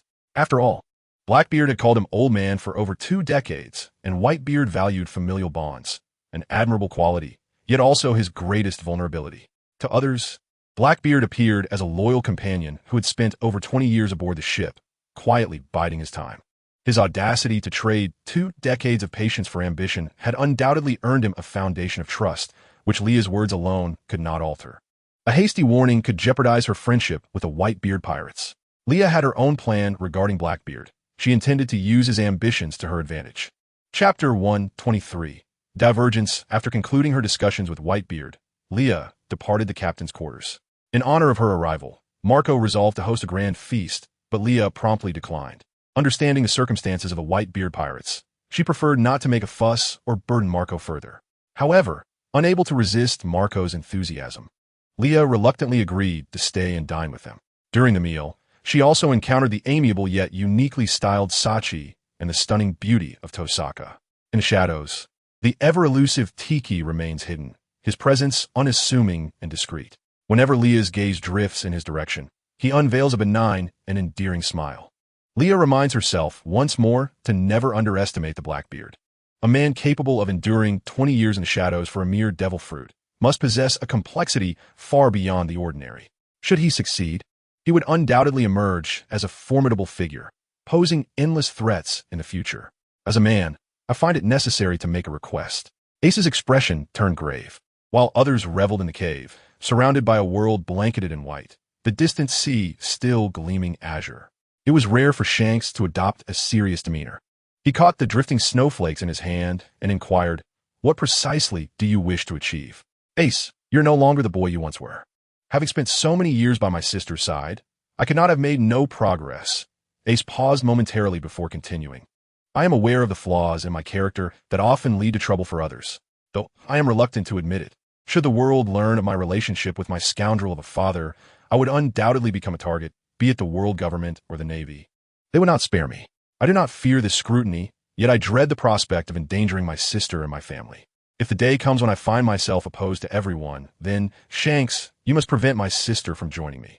Given Inchan's nature, even if I stand against the world, she would side with me, a certainty Ace has never doubted. However, he does not desire such a fate. This is his destiny. The path he must tread. Life and death are predetermined, and he shall not relinquish his existence easily, for there remain many who care for him. Yet one thing is certain. His affairs must not entangle those he cherishes. Shanks understood the unspoken implications of Ace's words and suddenly broke into a smile. I cannot acquiesce to your request, for if I do, your sister may never regard me again. Moreover, your sister is not as simple as you perceive. If you cannot manage such a trivial matter, I genuinely worry for your ability to protect her, Ace retorted, somewhat vexed. She does not require my protection. She is not my subordinate. Your sister is an independent individual. Shanks paused, then continued, she does not wish for my assistance, at least in her professional endeavors. We operate independently. Shanks recalled Leah's words when she stood atop the highest point of Sicily. I agreed to be with you because I like you, not to utilize you for my own purposes. I will ascend to the heights I desire through my own strength. Her words, though not entirely resolute, resonated deeply with Shanks, the confidence emanating from her soul more radiant than any gem he had encountered. Perhaps Leah's initial intentions in approaching Shanks were not entirely pure. Yet, as their relationship evolved, she gradually accepted him. Leah and Shanks are companions, yet she does not require any form of assistance from him. Life's unpredictability means they may not ultimately unite. Only that which is achieved through her own strength can she safeguard entirely. Leah has never believed that being together necessitates a partner support. She is strong in her own right, independent of any external validation. Shanks shared tales of his captain, Roger, with Ace. He refrained from imposing his subjective evaluations of Roger upon Ace, for it was he who had shared moments with Roger and reaped the benefits, not Ace. Ace's perception of his father, Captain Roger, must be determined solely by himself. In this regard, Shanks and Leah share a similar philosophy. Time passed swiftly, and Ace bid farewell to Shanks, embarking on his own journey. What choices he would make remained uncertain. Just as Ace departed, Leah arrived to seek out Shanks. Her visits had become a familiar occurrence. Beckman acknowledged Leah with a nod, while Lockie began preparing a meal for her, gnawing on a chicken leg. The members of the red-haired crew held Leah in high regard, often treating her as a younger sister. Leah, now 24, had known Shanks for 7 years. Both had their own aspirations, yet they refrained from prying into each other's ambitions, for such inquiries would inevitably lead to disputes. Shanks placed his hopes for the future of the New World in Luffy, which is understandable. However, one must ponder the sacrifices Luffy would make during his solitary growth. What if, in the end, he failed to awaken the powers of the Gum Gum fruit? Some might argue that Luffy is destined for greatness, but in this world, Leah's arrival has already instigated significant changes. Even if she chose to retreat to a small village to live out her days, it would not preclude her from influencing the world. Moreover, she has already altered much. Corazon has survived, though he has recently taken to learning how to feed pigs from Andy. As for Shanks, he is the one who conceals himself the most deeply. He does not aspire to be a mere pawn, yet he bears a heavy burden. He is fated never to become a pirate like Roger, nor to embody the ultimate freedom of the seas. In a world teeming with giants, Shanks may not stand particularly tall, yet he must bear the weight of an entire era upon his broad shoulders, guiding the arrival of a new age. Chapter 124. Promises and plans. Leah's journey is not hers alone. The responsibilities she carries are immense. Many have entrusted their futures to her, and she must shoulder that burden. Although the trajectory of a team is determined by Leah's decisions, she must ensure that such developments align with the interests of the majority. Her responsibilities are profound. And what of Shanks? He too bears a similar weight.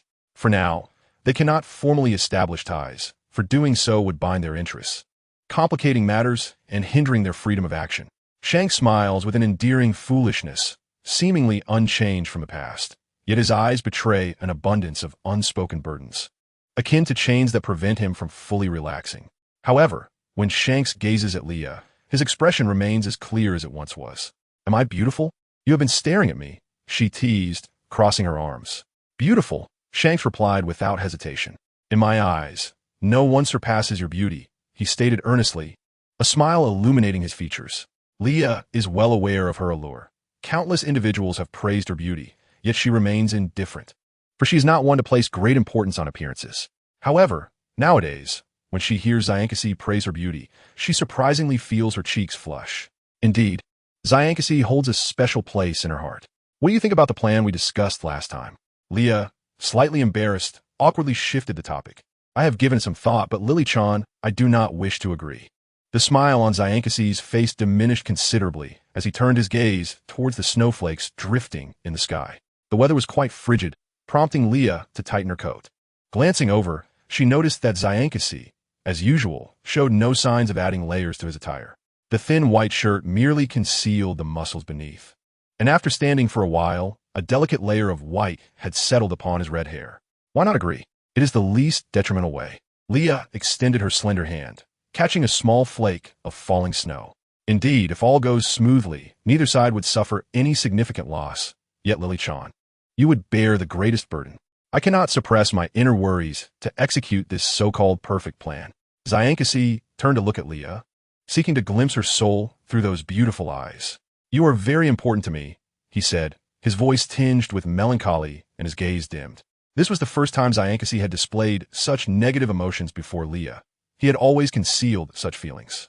Zyankasi, a formidable presence atop the vast sea, surprisingly exhibited this vulnerable side in front of Leah.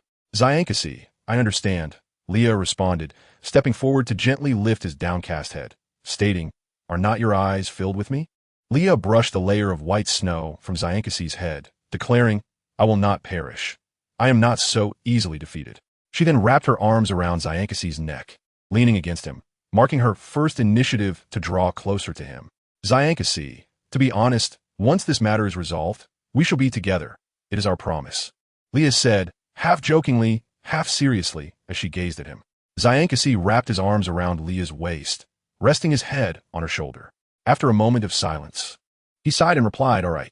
Leah smiled and kissed Zyankasi's lips.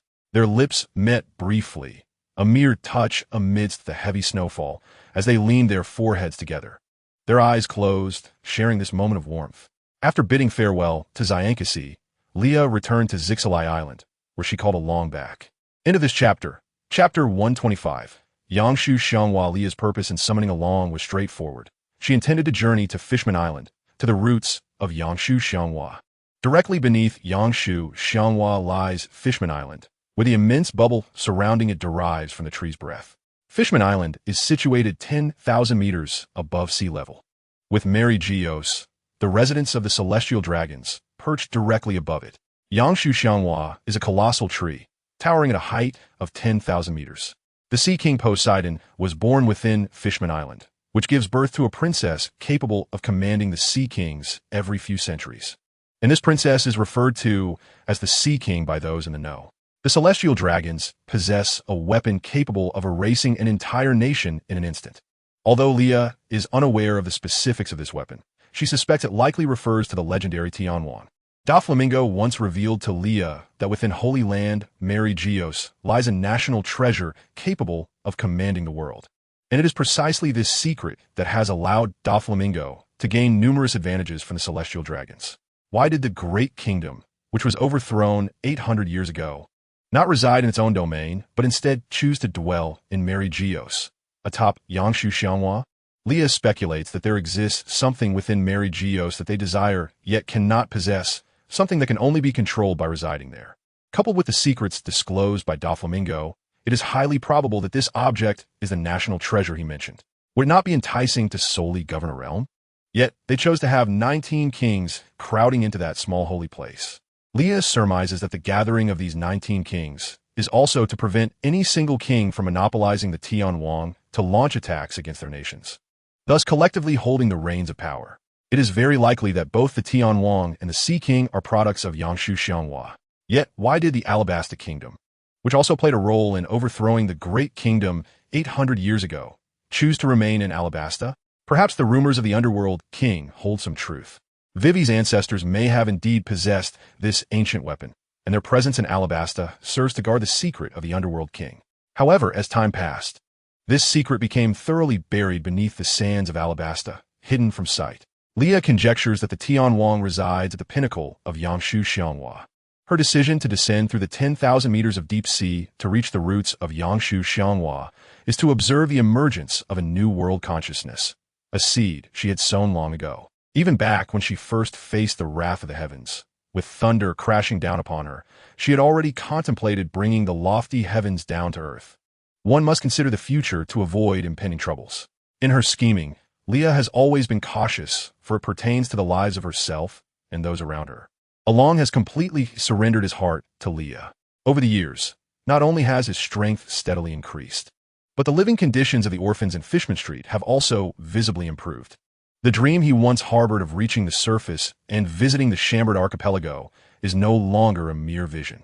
The orphans of Fishman Island no longer need to endure the profound solitude brought about by the vast ocean, as anyone willing to comply with the rules can accompany the trading caravans to the land and learn the skills necessary to adapt to this world.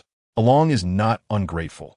However, the trauma from the death of Tiger and the impact of his twisted childhood have shaped Along's obsessive personality. Nevertheless, he has changed significantly now. Fishman Street still harbors many rebellious and human-hating fishmen, a consequence of long-standing grievances and intergenerational discrimination. Leah cannot alter this. She can only permit and restrict those fishmen from causing trouble on land. Surprisingly, Along does not oppose Leah's methods. On the contrary, he supports them. A wise individual recognizes the times. Along understands the efforts Leah has made for them, and he cannot demand more. For the safety of the fishmen, Along cannot allow them to wreak havoc on land. People grow. Only by witnessing the broader world and the realities of society can one gain a more comprehensive perspective. And Along exemplifies this. This world operates on the principle of the survival of the fittest, where the strong dominate. When one finds themselves in a position of weakness, they naturally become prey to the powerful. Humanitarianism sounds noble, but it can only be practiced when both parties stand on an equal footing. The so-called humanitarianism of capitalists is merely a facade, a mask adorned with a veneer of moral brilliance that they wear to preserve their esteemed reputations. It serves solely to conceal the grotesque and bloody reality of primitive capital accumulation. Tease is regarded as a spiritual leader by Along, yet he must concede one truth. Tease is excessively idealistic. Whether it was the former Princess E.G. or Captain Tease of the Sun Pirates, their lofty aspirations ultimately remain unattainable within the confines of such a historical backdrop. The world is in dire need of transformation, one that is built upon fresh blood to forge a better existence. Fishman Island is too feeble, reliant on others for its continued survival. In this world, the potential for individual strength is alarmingly vast. A single powerful individual can easily obliterate an entire nation. What kind of world does this create? A chasm of wealth disparity, the trade of human lives, rampant resource plunder, all concentrated in the hands of individuals or organizations centered around them, where the rich grow richer and the poor grow poorer. This disparity is inescapable. Having traversed many worlds, Leah no longer harbors faith in the ideal futures painted by politicians. She realizes they cannot cater to everyone. Yet she can incite chaos in this world, granting young visionaries another opportunity to redefine their realm. As society shifts towards a technological era, those endowed with exceptional talents and immense power will gradually fade from the historical narrative. At least, they will become estranged from politics. When ordinary individuals harness technological means to inflict destruction, they will either massacre the powerful or delineate societal boundaries that lead to their self-elimination. This is the inevitable trajectory of history, as the human heart is inscrutable. Leah does not desire such a society. However, the wheels of history cannot be swayed by individual will. Moreover, she favors a society where everyone can strive for opportunities to ascend and alter their social standings. Both the world and she yearn for a chance. Thus, she chooses to plant a new consciousness of the world within the Eve tree. Along stands nearby, uncertain of Leah's intentions. He knows, after all, that possessing too much knowledge may not be a blessing. Leah raises her gaze towards the towering ancient tree, its grandeur and profundity difficult to fathom. Having stood here for an unfathomable duration, This colossal tree, soaring 10,000 meters high, emerges from the ocean floor, stretching straight up to the surface. The passage of time is distant, with only this ancient tree remaining, steadfast and unchanged. Leah's eyes gradually shift in color, revealing flecks of gold as she concentrates, peering into the core of the massive trunk. Within, she perceives a misty light, undulating in the interior of the ancient tree. It appears tender and lively, exploring its surroundings with curiosity. Sensing an observer, it timidly extends a small portion to peek forward, but quickly retracts in shyness, attempting to conceal itself. A smile flickers across Leah's face. Threads of crimson emanate from her hand, enveloping the small light. She deftly extracts the diminutive orb, examining it closely. The small light quivers in her palm, hesitant yet inquisitive, touching this and that, even tugging at the red thread binding it. Leah gazes at this little creature with a hint of exasperation. It is still too small. There are ways to accelerate its growth, one being to inject malice into its essence. In confronting malevolence, the small orb would instinctively engage in a struggle for existence, thus compelled to grow. However, such a method would yield a flawed creature, with slim chances of prevailing against the old consciousness of the world. The Eve tree is the maternal source of world consciousness. Only within its embrace can the small orb be shielded from the probing of the old consciousness, as the ancient tree itself is impervious to harm. Nurturing the small orb here is the safest course of action. It seems necessary to bring Luffy here once. Gaining the recognition of the world's protagonist will spur rapid growth. The small orb attempts to establish a mental connection with Leah, yet it has yet to master human expression. Reading Leah's memories proves too complex for its current stage of development. "Call me sister, little one," Leah chuckles softly, beckoning the small orb within her mind. The little orb stirs, sensing Leah's presence with a trace of confusion. "Be good and grow quickly, little one." To an outside observer, Leah merely stands in a trance, occasionally stirring. Even Along regards her with a puzzled expression. He glances at the Eve tree, indeed a magnificent sight, capable of channeling sunlight from the land. A remarkable phenomenon for one accustomed to life above ground. Suddenly, Leah recalls the mermaid princess, the one endowed with the ability to command sea kings. If she could bring the princess to meet the small orb, might it accelerate its growth? This secret must remain undisclosed. However, based on her memories, the mermaid princess seems rather innocent. Perhaps it is worth a try. Resolute, Leah prepares to act. After returning the small orb, she dusts her hands and sets off towards Fishman Island.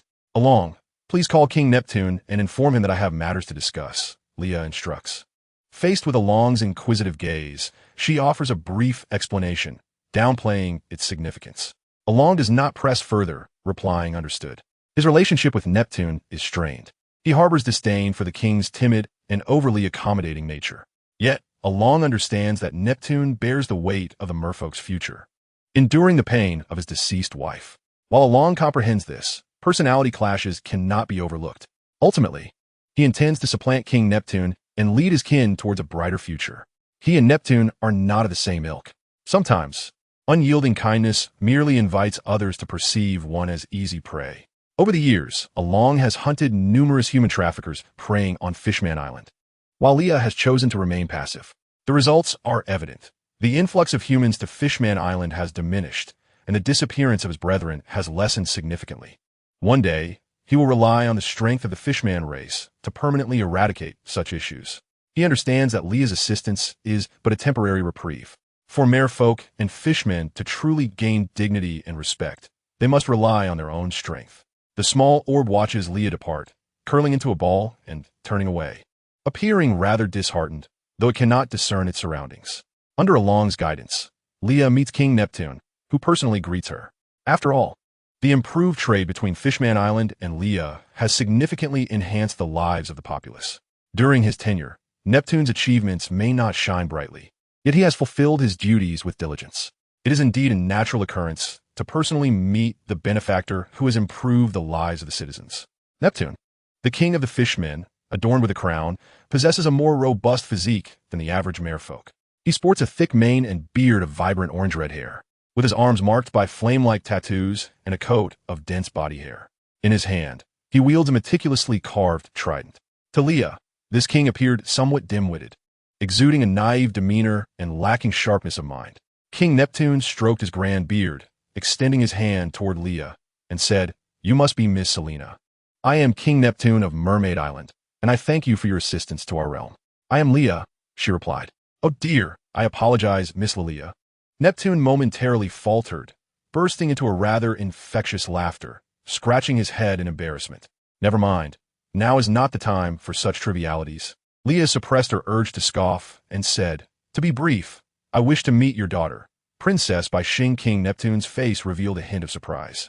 Yet he stifled his suspicion and addressed Leah, "Please, Miss Leah, accompany me to the inner chamber. The matter concerning Bai Shing is far from simple, and I fear your visit may lead to peril." Leah nodded in agreement. She turned to Aaron and instructed, "Aaron, you should wait at the port. I suspect a group of teachers arriving from the mainland today, and they are quite interested in Mermaid Island. Please keep an eye on them. I worry they may wander into Fishman Street, which would complicate matters." Aaron nodded and departed without concern for Leah's safety in the presence of Neptune, whom he deemed a rather foolish old man. Chapter 126. Princess by Shing. King Neptune, in such a short time, have you laid bare all your treasures? Fearing I might sell them? Leah jested, caressing a bracelet that Shanks had procured for her from an unknown source. Indeed, Neptune pondered for a moment before adding, "Let's consider that you have not heard anything." Leah, exasperated, covered her face. "Do you truly think that is possible? Enough of the jesting. I believe you are a good person, Miss Leah." Neptune finally spoke with sincerity. "It is Leah. So, you wish for me to assist in rescuing your daughter?" Leah's finger lingered on the most rounded gem of the bracelet as she spoke. "Indeed, I can offer a reward. Anything that I can provide without harming the citizens of Mermaid Island," Neptune replied eagerly, only to be interrupted by Leah's gesture. "The matter concerning your daughter is not overly complicated, but the timing is not right. She cannot yet emerge from the shell tower." Leah shook her delicate finger nonchalantly. "Why? My daughter is." Neptune pressed anxiously. "You cannot protect her adequately, and she is still quite young. Releasing her now would expose her to the world's malice." "She must refine her character," Leah remarked, forking a piece of pastry and bringing it to her lips. Leah's eloquence concealed her true intention. She sought to grant the favor of rescuing the mermaid princess to Luffy. Having already assisted Mermaid Island significantly, she felt no need to further burden herself. King Neptune's expression turned sorrowful, a sense of helplessness enveloping this father. Leah delivered another dose of encouragement. "Moreover, your daughter is still quite young. Do you believe she can restrain herself from using that power?" Neptune's pupils constricted, his lips quivering. "Miss Leah, you know? Ah, I have a bit of influence." Leah winked, swallowing her pastry without a care. "I understand now, Miss Leah. I shall ensure Bai Shing remains where she is," Neptune said, his tone tinged with sadness. Leah rose and patted Neptune's shoulder, saying, "Your Majesty, do not be too sorrowful. Your daughter will not remain imprisoned in the shell tower forever. Someone will come to rescue her, though that person is not me.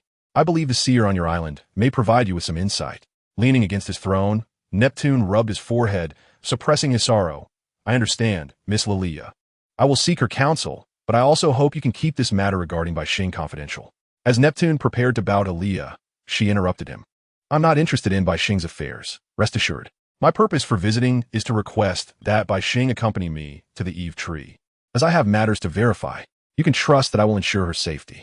Leah then articulated the purpose of her visit. "I believe you are a trustworthy individual. Miss Leah, please make any requests you may have. As long as Bai Shing consents, as her father, I have no reason to object." "But Leah, why do you trust me so easily? We have only just met."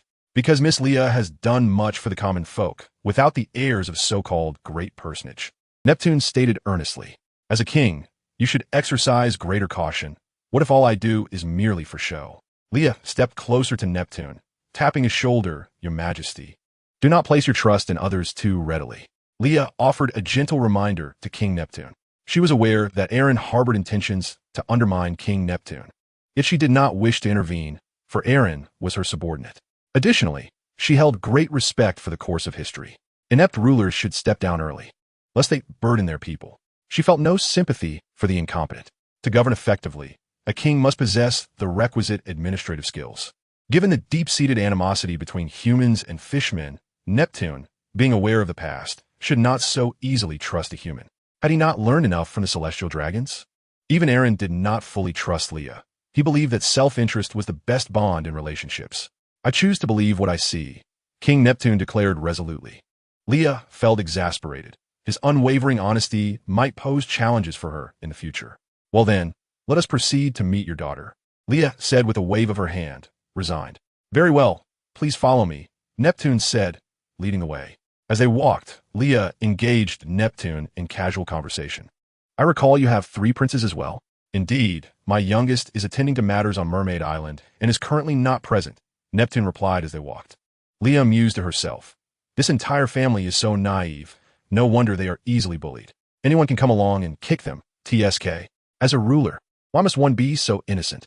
Soon, Leah and King Neptune arrived at the Shell Tower. Was it here that the Grand Princess was confined? Leah pondered as she prepared to step inside, only to see an object hurtling towards the tower from a distance. Leah furrowed her brow, retreating a step to gather her strength, then leaped to summon her scythe, cleaving the spinning object from the air. The object embedded itself deeply into the ground. Upon closer inspection, Leah discovered it to be a large sword, its hilt still adorned with a letter. King Neptune's brow furrowed deeply upon seeing the letter. The pain for his daughter unmistakable. Leah stepped forward and tore off the paper to examine its contents, her brow furrowing deeper with each glance. She crumpled the paper into a small ball. How old is Bai Xing this year? Ah, how old indeed. King Nippuden counted on his fingers, right? Bai Xing is 11 this year. What a derelict father you are, relentlessly pursuing an 11-year-old child. Tisk, truly pathetic. Jizeshu shredded the paper in her hand into pieces, which scattered as the wind picked them up. Forming a seal with her hands, a surge of crimson energy gradually enveloped the entire Shell Tower. After a moment's thought, Jizeshu inscribed a message to Mary Bai Xing. A toad wishes to feast on swan meat. With a flick of her hand, the words were etched onto the Shell Tower. Having completed her task, Leah entered the tower. King Nippuden wished to inquire further, but before he could utter a word, Leah interjected. I have placed a restriction on this tower. As long as Bai Xing remains inside, she will be safe. Pointing to the guards surrounding the Shell Tower, she continued. You may dismiss some of these protective forces. Thank you. You need not thank me. Consider it my payment for requesting assistance from Princess Bai Xing. Leah waved her hand, releasing her observation, and made her way directly toward Bai Xing. From a distance, Leah spotted a magnificent mermaid and a rather dim-witted shark. Although Bai Xing was merely 11 years old, she had matured early, appearing fully developed, bearing no resemblance to a child of her age. Bai Xing, with her impressive stature, was likely the largest among all mermaids. She possessed long, flowing pink curls adorned with a sea brim-shaped hairpin, wearing shell-shaped earrings. She had striking blue eyes and a lovely visage, her lower half a gradient of pink in her fishtail. At this moment, Bai Xing appeared troubled, a hint of sorrow etched between her brows. She was animatedly conversing with the shark beside her. Bai Xing, King Nippuden called out to his daughter. Bai Xing turned her head, seeing her father's joy, and was about to rush over when her gaze fell upon Leah, halting her tail's movement. Leah observed as Bai Xing transitioned from confusion to fear, the entire mermaid retreating behind Nippuden. Leah raised an eyebrow and inquired, Little one, are you afraid of me? Bai Xing remained silent, or perhaps she simply found herself at a loss for words. To soothe Bai Xing, King Nippuden silently took her hand. I feel you're somewhat frightening. No, I mean it's the aura you emit. Tears welled in Bai Xing's eyes, yet she valiantly restrained them from falling. Can you perceive it? Leah asked, somewhat astonished. I don't know, Bai Xing stammered. Leah pondered for a moment and addressed King Nippuden. Your Majesty, if it pleases you, I hope to speak with Bai Xing privately. King Nippuden hesitated, sensing the tense atmosphere. At that moment, Bai Xing steadied her trembling body and said, Father, I am fine now. Please, as this lady suggests, step outside. Bai Xing, do not force yourself if it is too much. It's all right, Father. I know my limits. Nippuden said no more and exited the room, well aware of his daughter's character. Bai Xing had always been kind-hearted, yet the incident with Queen Iji had compelled her to harbor a secret for so many years, hiding in the Shell Tower and enduring the pain of losing her mother alone. Bai Xing possessed a sense of righteousness. Moreover, her grasp on that power did not surprise Nippuden in the least. He glanced back at Leah's silhouette and sighed. So young. It seemed Miss Leah harbored many secrets as well. Now it was time for the youth to navigate their own world. Concentrate. Feel deeply. What can you discern for me? Leah spoke solemnly to Bai Xing. All right, I will try, Bai Xing replied softly. Miss Leah, You are enveloped in a layer of crimson mist, emitting a terrifying aura. I can vaguely see some totems, but beyond that, I cannot discern much else. I understand, Bai Xing. Do not worry, I shall not harm you. Leah reassured her. Yes, I will do my best to restrain myself, Bai Xing said, her voice trembling. I have a strange feeling. I think I'm being blinded, she added, tapping her head in frustration. Is that so? Leah focused intently, beginning to observe Bai Xing closely. After a long pause, Leah's arm trembled as she silently extended a hand toward the sky, slowly raising her middle finger. Damn it, you're cheating, you shameless heavens. This was the first time Leah had uttered a curse. How can the heavens be so unjust, bestowing advantages on others while targeting me? Miss Leah, what is the matter? Bai Xing asked, puzzled. Nothing, I just think the weather is rather unpleasant today. Leah paused before continuing. Bai Xing, would you accompany me to a certain place? I believe your concerns can be resolved there. But, father said I cannot go. Bai Xing's face reflected her disappointment. Fear not, I will speak with your father. Leah assured her. Can I truly go out? Bai Xing inquired cautiously. Indeed, and afterward, I can take you to see Queen Iji, Leah stated earnestly. I can see mother? Bai Xing asked again, her hope rekindled. Yes, Leah confirmed. All right, I will go with you, Bai Xing declared gravely, as if making a momentous promise. Leah couldn't help but chuckle, feeling a surge of fondness for the little girl. Initially, she had harbored little affection for this pampered princess, or perhaps for individuals of such ilk in general. However, upon reflection, it was quite remarkable for someone who had lived in such a pristine environment from a young age, endured the loss of a mother, and yet retained a pure heart. Perhaps her expectations had been too high. With this in mind, she grasped Bai Xing's hand, leading her out of the tower. Realizing that Bai Xing was still just a young girl, a sense of protectiveness welled up within Leah. Girls are indeed treasures, soft and fragrant, far preferable to those foul men. Having obtained King Nipuden's consent, Leah took Bai Xing to the roots of the Yangshu Eve. Typically, many sun-seeking fish folk or mermaids would bask in the sun here, but currently, Along had stationed guards to create a secluded space. It's so vast. I haven't been here in years. Even having been here before, seeing it again still astonishes me, Bai Xing exclaimed. End of this chapter. Chapter 127. Acknowledgement and affection after expressing her awe at the magnificent Yangshu tree. Bai Xing turned her gaze toward Leah, her eyes inquiring what the next step would be. Leah first dismissed the surrounding individuals, leaving only herself and Bai Xing, and then established a barrier to obscure their surroundings. Additionally, leveraging the mark on Bai Xing, she cast a curse, her disdain for that Vander Daken 9 palpable. He was nothing but a pervert, obsessively pursuing a young girl. When she eventually caught him, she would ensure that scoundrel paid dearly. However, a mere curse would likely cost him half his life. This time, Leah was swift, directly pulling the small light orb out. She waved the orb in front of Bai Xing and inquired, "Can you see it?" Bai Xing's gaze followed the movement of the orb, her eyes sparkling with delight. "So adorable," Bai Xing exclaimed, her eyes shining brightly. "All right, understood, I can see it. You are indeed still a child. Bai Xing, do you like it?" Leah extended the small light orb towards her.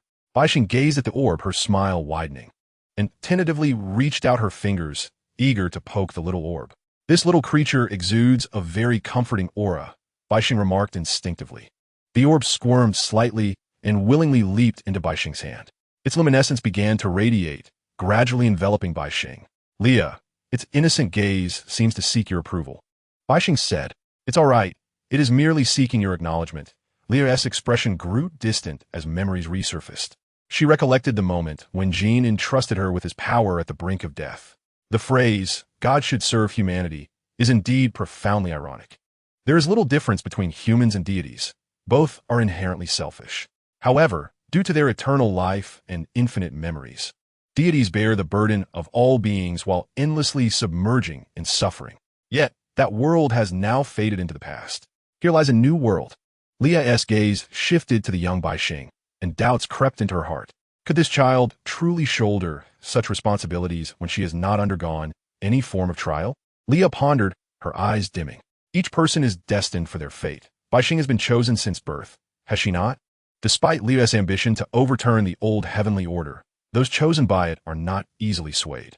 Only when ensnared in peril can one truly reveal their essence. Perhaps there are qualities within Bai Xing that she has yet to perceive. A soft voice echoed in her mind, the gentle tone of the small light orb. Leah glanced back. Baixing was beaming, her eyes crinkling with joy. The orb, now growing, filled Baixing's hands completely before ceasing its expansion. Observing Baixing's expression, it seemed she could indeed communicate with the little orb. Leah, Baixing said, I am so happy. It says it hopes all races can coexist peacefully, and it mentioned my mother is a great person. Baixing joyfully looked up. The small light orb had begun to read the memories of others without permission. Yet, it had evidently gained Baixing's acknowledgement. The ensuing days would likely see her pursued by thunder once more. End of this chapter. Chapter 128. The lost green algae head, as previously mentioned. The small light orb had gained Baixing's recognition and thus began to grow rapidly. Leah initially expected to be chased by lightning again, yet instead, the atmosphere remained calm. This unexpected tranquility made her somewhat anxious. Surely, it harbored no benign intentions. Perhaps it was concocting some grand scheme in anticipation of her arrival. She needed to exercise greater caution, although the celestial beings could not directly harm her.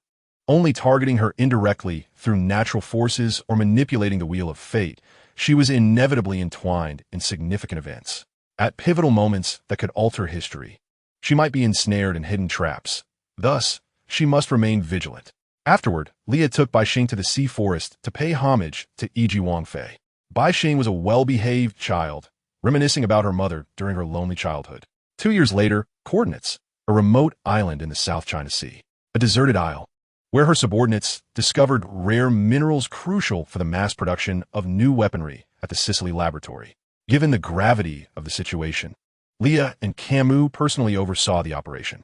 Frankly, these minerals emitted a certain level of radiation, posing risks to human health. Thus, large-scale mining was unfeasible. Special personnel were hired after signing confidentiality agreements to work in shifts. Of course, the remuneration offered by Leah was quite generous. Initially, there were suggestions to hire ordinary laborers at high wages to extract the minerals, sacrificing lives for increased output.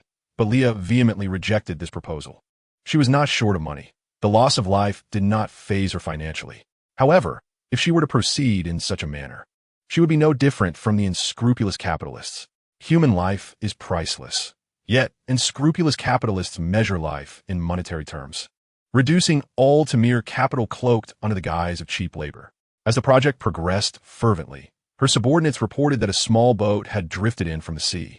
The man piloting the vessel seemed to have clashed with her men on the shore, inadvertently damaging several boats. Why does this scenario seem so familiar? Leah mused. However, it was uncharacteristic of her to damage a boat without seeking to take advantage of the situation. Approaching the shore, she saw the person who had been restrained by Camus, an acquaintance she had yet to meet. Wasn't he this the notoriously lost green algae head?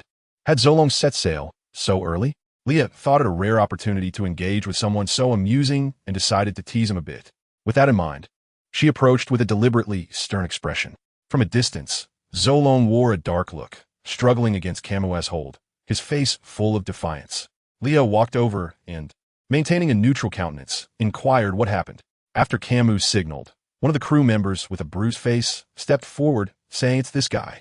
Without a word, he came at me with a knife, and my brothers only acted to help me. I would never instigate trouble. I have always heeded your teachings, boss. If there is to be punishment, let it fall on me alone, not implicating my brothers. The speaker's face was swollen, and he struggled to articulate, his eyes glistening with tears, appearing rather pitiful, a genuinely honest child. Not one to instigate trouble, Leah's gaze shifted to the fuming green algae head. What are you looking at? He called me green algae first. Zolong retorted angrily. The crew member, clutching his face, countered, "At that moment, you were lying in the small boat, with only your head visible. You truly resembled a green algae. But you said more after that." Zolong fumed. "Who told you to throw a punch without saying a word?" "Wait a moment. We can argue about your squabble later." "Zolong, you damaged my boat. How do you intend to address this matter?" Leah feigned anger. In truth, a few boats were of little consequence to her. They merely delayed the project. Nonetheless, she desired to take advantage of Zolong to extract some compensation from Lu Fei's novice package. "I'll compensate you." Zolong attempted to break free from Camus' grasp, but after struggling for a while, he discovered it was futile. "Money is no issue for me. But because of you, my project has been delayed," Leah said leisurely. Indeed, Zolong was quite handsome, exuding a robust masculinity, based on his later actions. He would prove to be a reliable individual. As for his current predicament, It could only be attributed to the naivety of a young sailor just embarking on his journey. "What do you wish to do?" Zoro inquired, a hint of concern creeping into his voice. After all, he found himself in a precarious position, and most importantly, he needed to save money for the village. Just where had he drifted off to? "Well, I harbor a rather peculiar hobby, collecting human organs. If you could part with one of your kidneys, I'll let today's event slide," Leah remarked with a sly smile, clearly teasing him. However, the oblivious Zoro failed to catch her jest. "One must bear the consequences of their own actions. If you want it, I'll give it to you. But you truly are quite the weirdo," Zoro replied earnestly. At that moment, Kamo released Zoro, recognizing that holding on to him was rather tiresome. Kamo understood Leah well enough to realize she had no intention of pursuing the matter further. Once Kamo let go, Zoro swiftly drew his sword, aiming for his own kidney. A man must be fearless. "Wait, you're serious?" Leah exclaimed in astonishment, summoning her scythe to knock the sword from Zoro's grasp. "Where did you pull that scythe from?" Zoro asked, running his fingers through his green hair. "Ah, that's an intriguing question. It's the first time anyone's ever noticed that," Leah mused. Has Zoro's muscle-bound mind experienced a moment of clarity? Yet Leah was not inclined to answer. She shifted the topic, asking, "What brings you here?" "This place is quite difficult to locate without a navigation pointer." Zoro's expression shifted, and his speech became hesitant. "I am just here for sightseeing." "Are you certain? Sightseeing in this desolate place?" Leah chuckled mischievously. "Who are you to question me?" Zoro retorted, fiery indignation evident in his demeanor. "By the way, do you know where this is?" Leah probed further. "East Blue?" Zoro could only provide a vague answer, as he had lost track of how many days he had been adrift at sea. "Damn it! Why is Frostleaf Village so hard to find?" "Oh, but this is South Sea." Nanny. Chapter 129.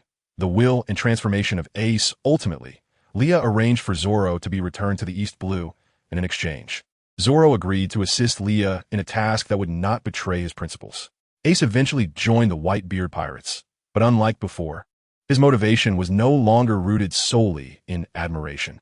Jinbei still clashed with Ace as before, but this time, Ace emerged victorious. This was, in fact, a rather ironic twist. Under Leah's tutelage, Ace had learned to temper his impulsiveness. His quest to find Whitebeard was driven by a desire to uncover more about Roger. Yet he remained uncertain whether Roger and Whitebeard were adversaries. Moreover, Ace was acutely aware of his own limitations and recognized he could not defeat Whitebeard at present. Nevertheless, he yearned to experience the prowess of one closest to Roger, believing that as long as he survived, he would eventually surpass that man. Ace did not wish to remain in Roger's shadow. He was Ace, not merely someone's child. He aspired to carve his own name across the seas, striving to transcend that figure through his own strength. However, Ace found himself drawn to Whitebeard's charisma, discovering in the Whitebeard Pirates what had long been absent from his life. His decision to join was a quest for self-affirmation, as he began to doubt his previous ambition of becoming the strongest. Deep within, he questioned whether he genuinely desired to be Pirate King. During his time with the Whitebeard Pirates, he gradually discerned the true nature of his dilemma. Though reluctant to admit it, he had indeed lived in Roger's shadow since childhood. He had never escaped its influence, bearing the derogatory title of Demon Child due to Roger's legacy. He found himself at a loss for solutions. Thus, in his youth, he adopted the pursuit of surpassing Roger and becoming Pirate King as a means to resolve his inner turmoil. Yet within the Whitebeard Pirates, he realized that this approach would not rectify his issues. In Whitebeard, he discovered the essence of what he truly sought. "The light of others is the flame of my hope." Ace's life was a journey of self-discovery, seeking the meaning of his existence and affirming his identity. His reflections were far more profound than Luffy's, a fact Leah, as the elder sister to both, understood all too well. She recognized Ace's confusion, yet she could not resolve it, for the meaning of life must be sought individually. Only when Ace identified what was truly beneficial and suitable for him could he pursue the path that was best for him. In the original timeline, Luffy and Sabo were more like appendages to Ace during his childhood. They accompanied him in dreams, striving alongside him, alleviating his loneliness and solitude, allowing him to feel for the first time that there were people worth protecting and that he could be accepted, not regarded as an outcast. Later, he chose to learn etiquette from Ichino, hoping to safeguard Luffy alongside Sabo. After Sabo's demise, protecting Luffy became the essence of his existence. Whitebeard helped Ace realize his worth. The Demon Child was warmly embraced and acknowledged by others, affirmed by fellow captains, and recognized by his brothers. he discovered another facet of his value. A warrior dies for those who understand him. Assisting Whitebeard in standing atop the world was yet another avenue for Ace to seek his self-worth. The Marineford War allowed him to fully reconcile with his past and affirm his identity. Yet he also witnessed his father's decline and recognized his brother's potential.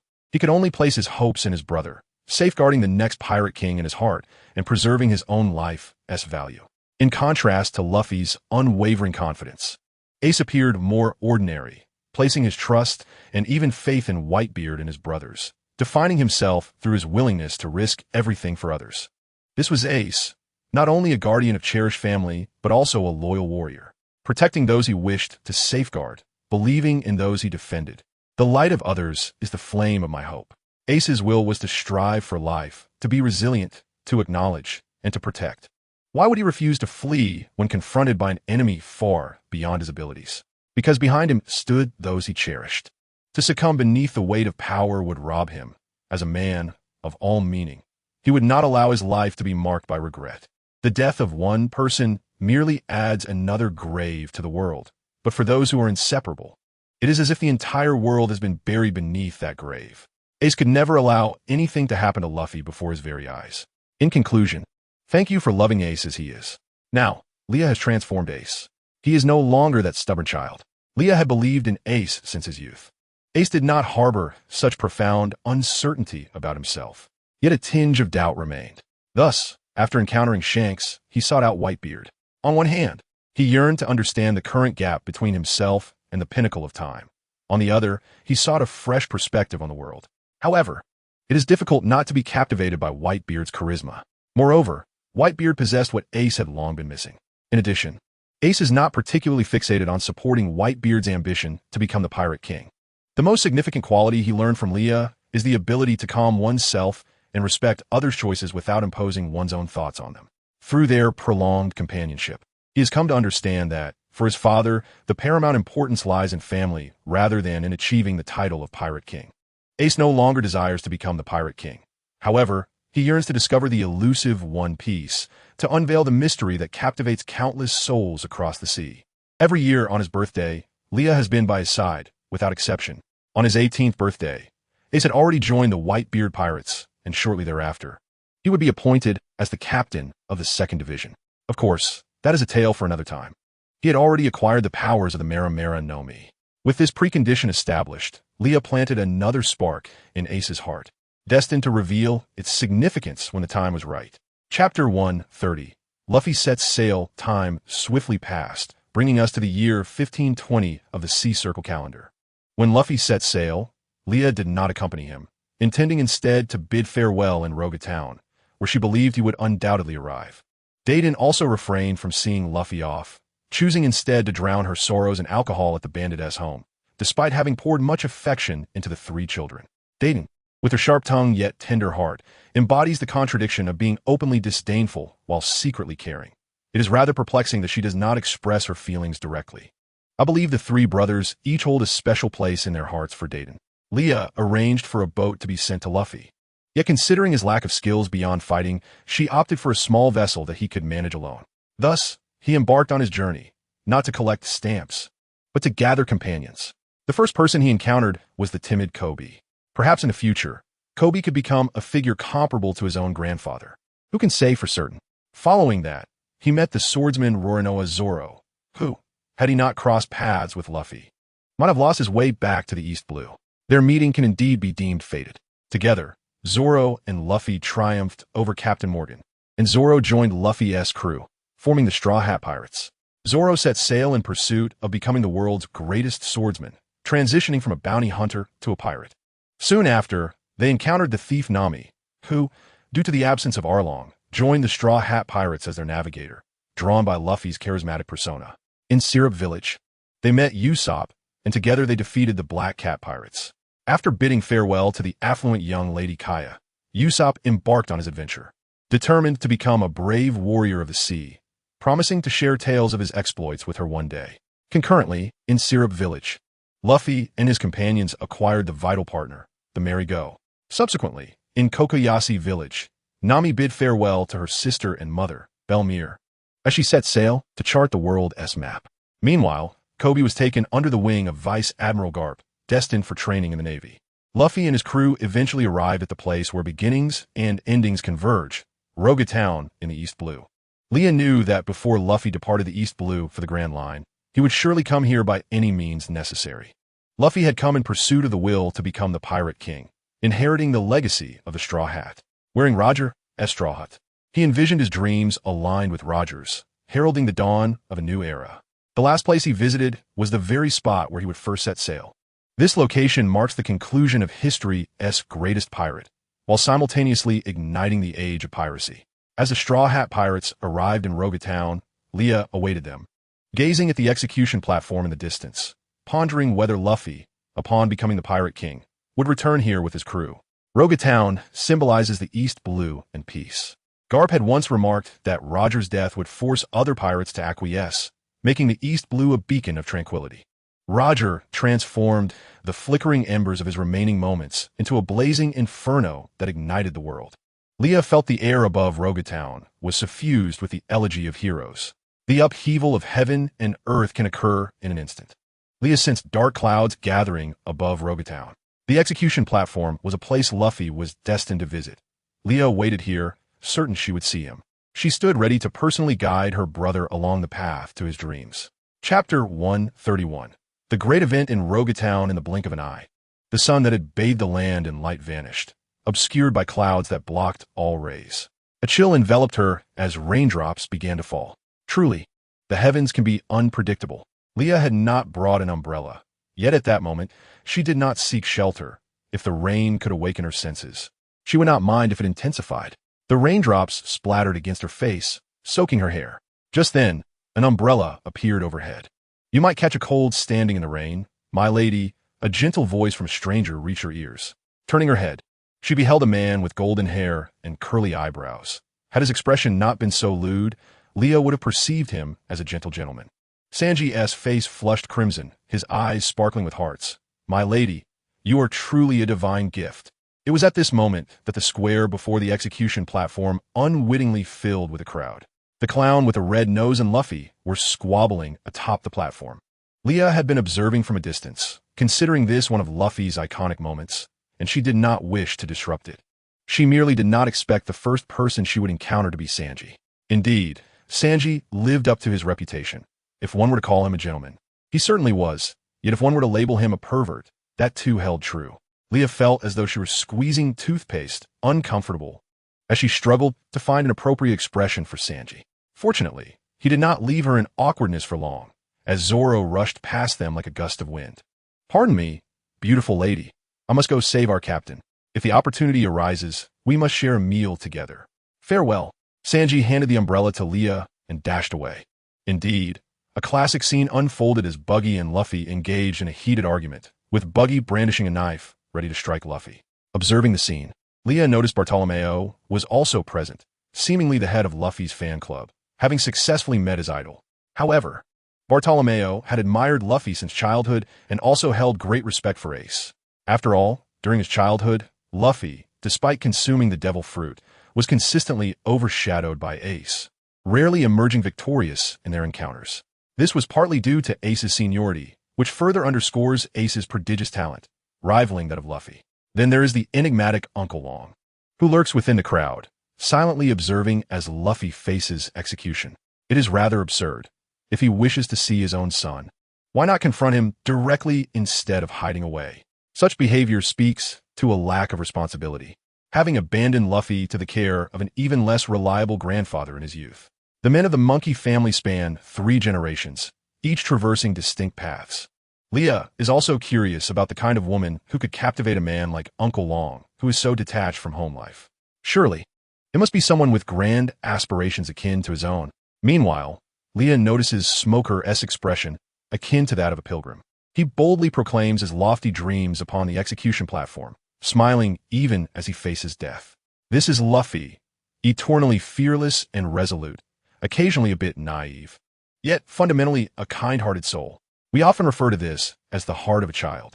Jizai Chu stands in the rain, holding an umbrella, witnessing this poignant scene. Although she is drenched, the square before the execution platform remains dry. The clouds overhead loom ominously, while the crowd below gradually falls silent, as if bearing witness to the downfall of this inconspicuous yet audacious pirate. The hawkers, who usually scurry about, come to a halt, their lips curling into sardonic smiles, eagerly anticipating Luffy's demise, perhaps hoping it might bring a sliver of comfort to their mundane lives. Just as the blade is about to descend, a tremendous thunderclap reverberates through the skies. Leah, through her observation, discerns that this is certainly not the doing of Uncle Long. Could it be mere coincidence? Luffy possesses an extraordinary ability, immunity to lightning. As a rubber man, he is impervious to such natural forces. Luffy extricates himself from the ruins, while Buggy, in his failed attempts, is met with a shocking reception. As the lightning approaches, Leah immediately plans to flee, but it seems the dark clouds are deliberately intimidating her. After a brief moment, they retreat into the depths of the storm. Seizing this opportunity, Leah completes her final arrangements with Uncle Long, planning a grand scheme that would ensnare everyone involved. With Uncle Long preoccupying Smoker, Leah races towards the merry-go. During her escape, she hands a business card to Alvida, who has consumed the Suna no Mi. The card bears the name of the Golden Media Performing Arts Agency. Alvida is quite attractive and, as a grassroots pirate with no significant background, could potentially become a lucrative asset with proper training. Leah never forgets the importance of profit. Wearing a thin layer of human skin mask, Leah ensures that the world government remains oblivious to her connection with Luffy during this sensitive period. Otherwise, those despicable high-ranking officials might dispatch experts to eliminate potential threats preemptively. After years of meticulous planning, she is on the verge of achieving her goals, and she cannot afford any missteps. There is no wall that does not allow the wind to pass through. The world government has begun to harbor suspicions about Leah. She has noticed numerous suspicious individuals mingling within Sicily, and reports from her subordinates confirm this. However, these individuals cannot be openly expelled. They can only strengthen security, which is no easy task to breach. Moreover, it is difficult for them to fathom that Leah would invest immense resources to excavate an entire mountain to establish a research base. Simultaneously, under Uncle Long's influence, he adeptly tosses the Straw Hat crew onto the merry-go.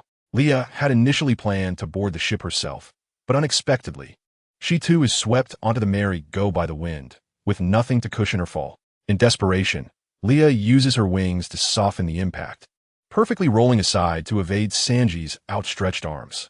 Although she quickly retracts her wings before anyone else can react, Luffy recognizes her immediately, and at that moment, Jizaichu finds herself ensnared by Luffy's extended arm. Luffy, loosen up a bit. I can't breathe. Chapter 132. The first encounter with the Straw Hat crew with the westerly winds at their backs. The merry-go sets sail once more. Smoker, thwarted by Uncle Long's deliberate interference, is unable to board the warship in pursuit, yet he vows to capture the Straw Hat boy, despite the warships trailing them. Uncle Long lends a hand to the merry-go, allowing them to sail swiftly with the wind, evading capture. The crew works in unison to navigate the merry-go to safety, momentarily oblivious to the additional passenger aboard. Meanwhile, Luffy clings to Leah, refusing to let go. Inchan, it's been so long since I saw you. You didn't come to see me off when I set sail? Luffy whines playfully. I'm here to see you off now, aren't I? Leah responds with feigned exasperation. After evading the Navy's pursuit, they finally have the opportunity to address the newcomer aboard. Nami instantly recognizes Leah. Having seen her in her childhood, Nami has not forgotten Leah, for she saved the most important person in her life, her adoptive mother, Belmere. Nami can hardly fathom what might have transpired if Leah had not appeared during that perilous time, as Uncle Akin and the villagers could have easily succumbed to Arlong's oppression. Leah soon spots Nami and greets her. Are you Belmere's daughter? I can't believe you remember me, Miss Leah, Nami exclaims, playfully stepping on Sanji's chest to prevent him from becoming entranced by Leah. Before Nami can utter another word, Zoro approaches, his expression one of disbelief. Huh? How is it you again? Nanny. Even that moss-headed idiot recognized this beautiful lady before I did. Sanji lies on the ground, seemingly soulless. Allow me to formally introduce myself. I am Leah, Luffy's sister. Leah smiles warmly at everyone. Ah, so you're the Leah? Usopp emerges from behind Zoro, wiping sweat from his brow, clutching a wanted poster featuring Leah. Do you think I look unlike her? Leah inquires with a smile. Usopp gulps. The legendary warlord of the sea stands before me. He is left speechless, his expressions exaggerated. Indeed, the sister of a monster is also a monster, Zoro remarks. Nami gazes at Leah with fervor. After all, Leah is recognized by the world government as the wealthiest person in the world, which holds a potent allure for someone like Nami, who is obsessed with wealth. Sister, let us hug.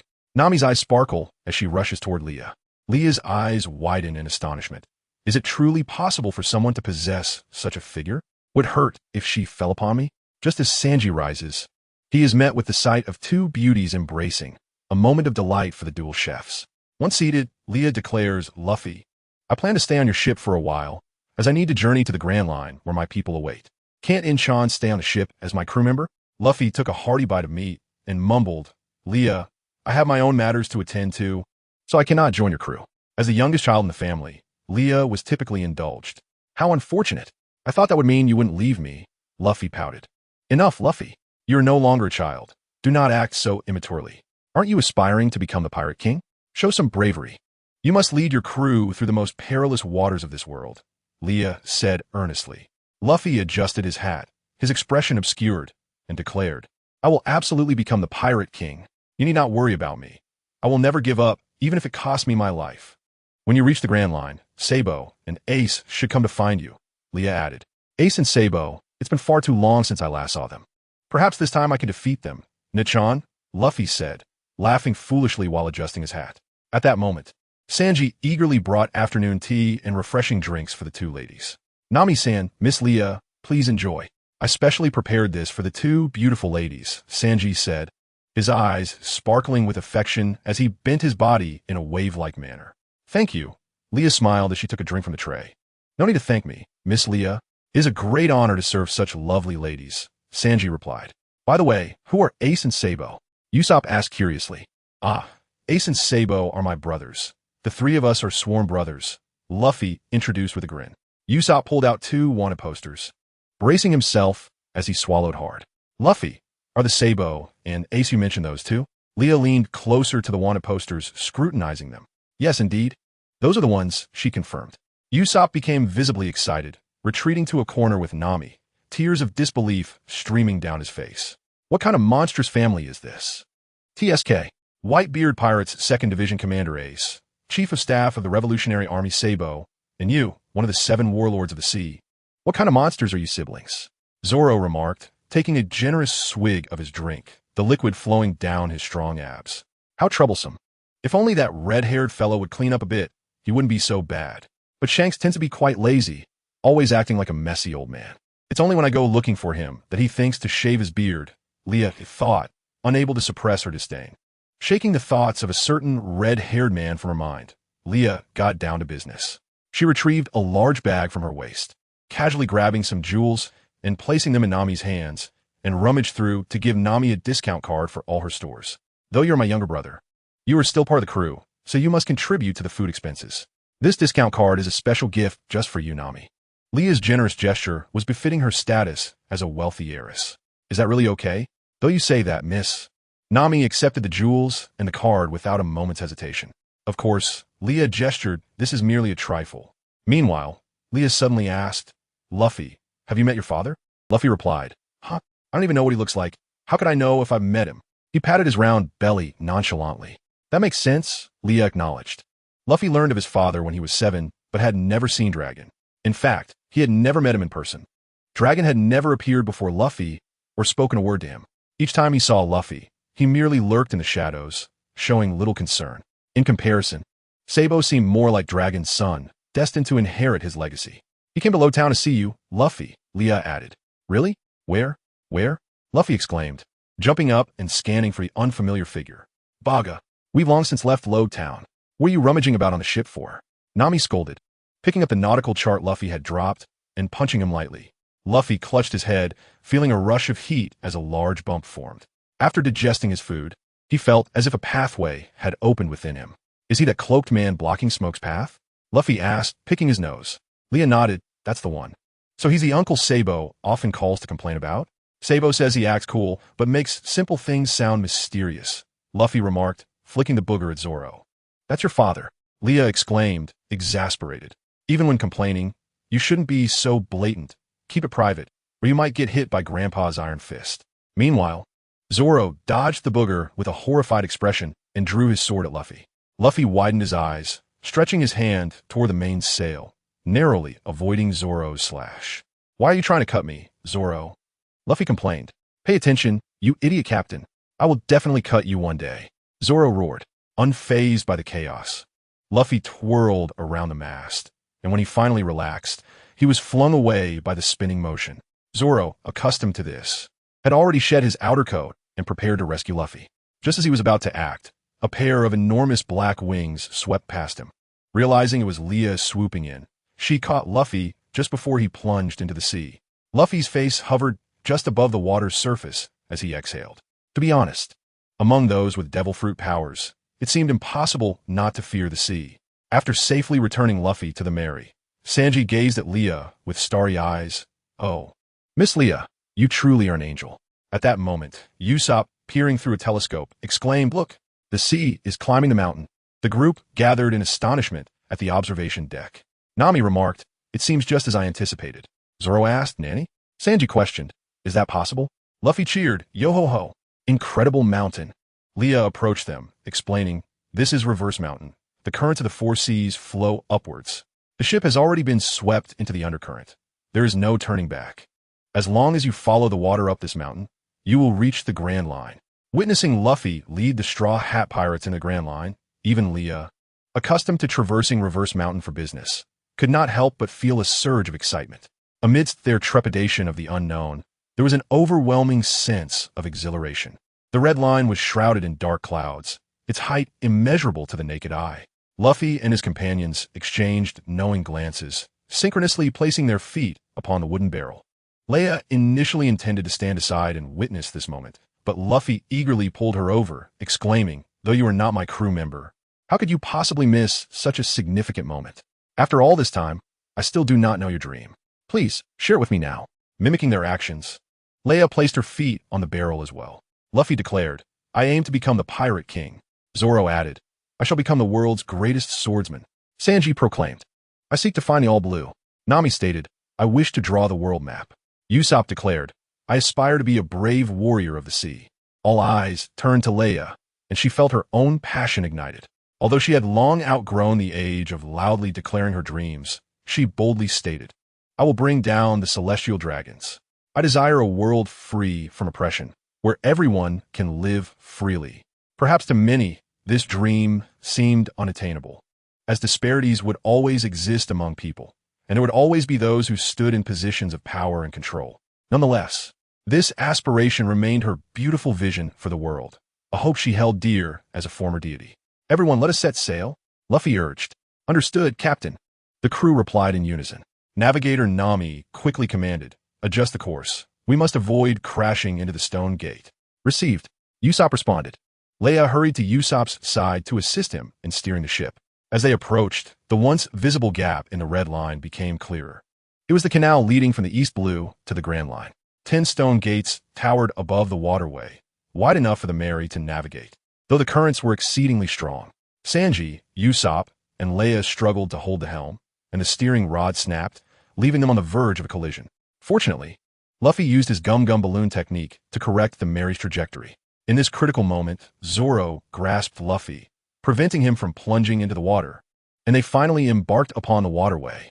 The Mary, propelled by the waves, surged toward the summit, swiftly passing through thick clouds. The white waves crashed against the peak of Reverse Mountain, and the Mary leapt, landing precisely at the entrance to the Grand Line. After descending, they found themselves on the path of their voyage, everyone laughing. Leia felt no surprise.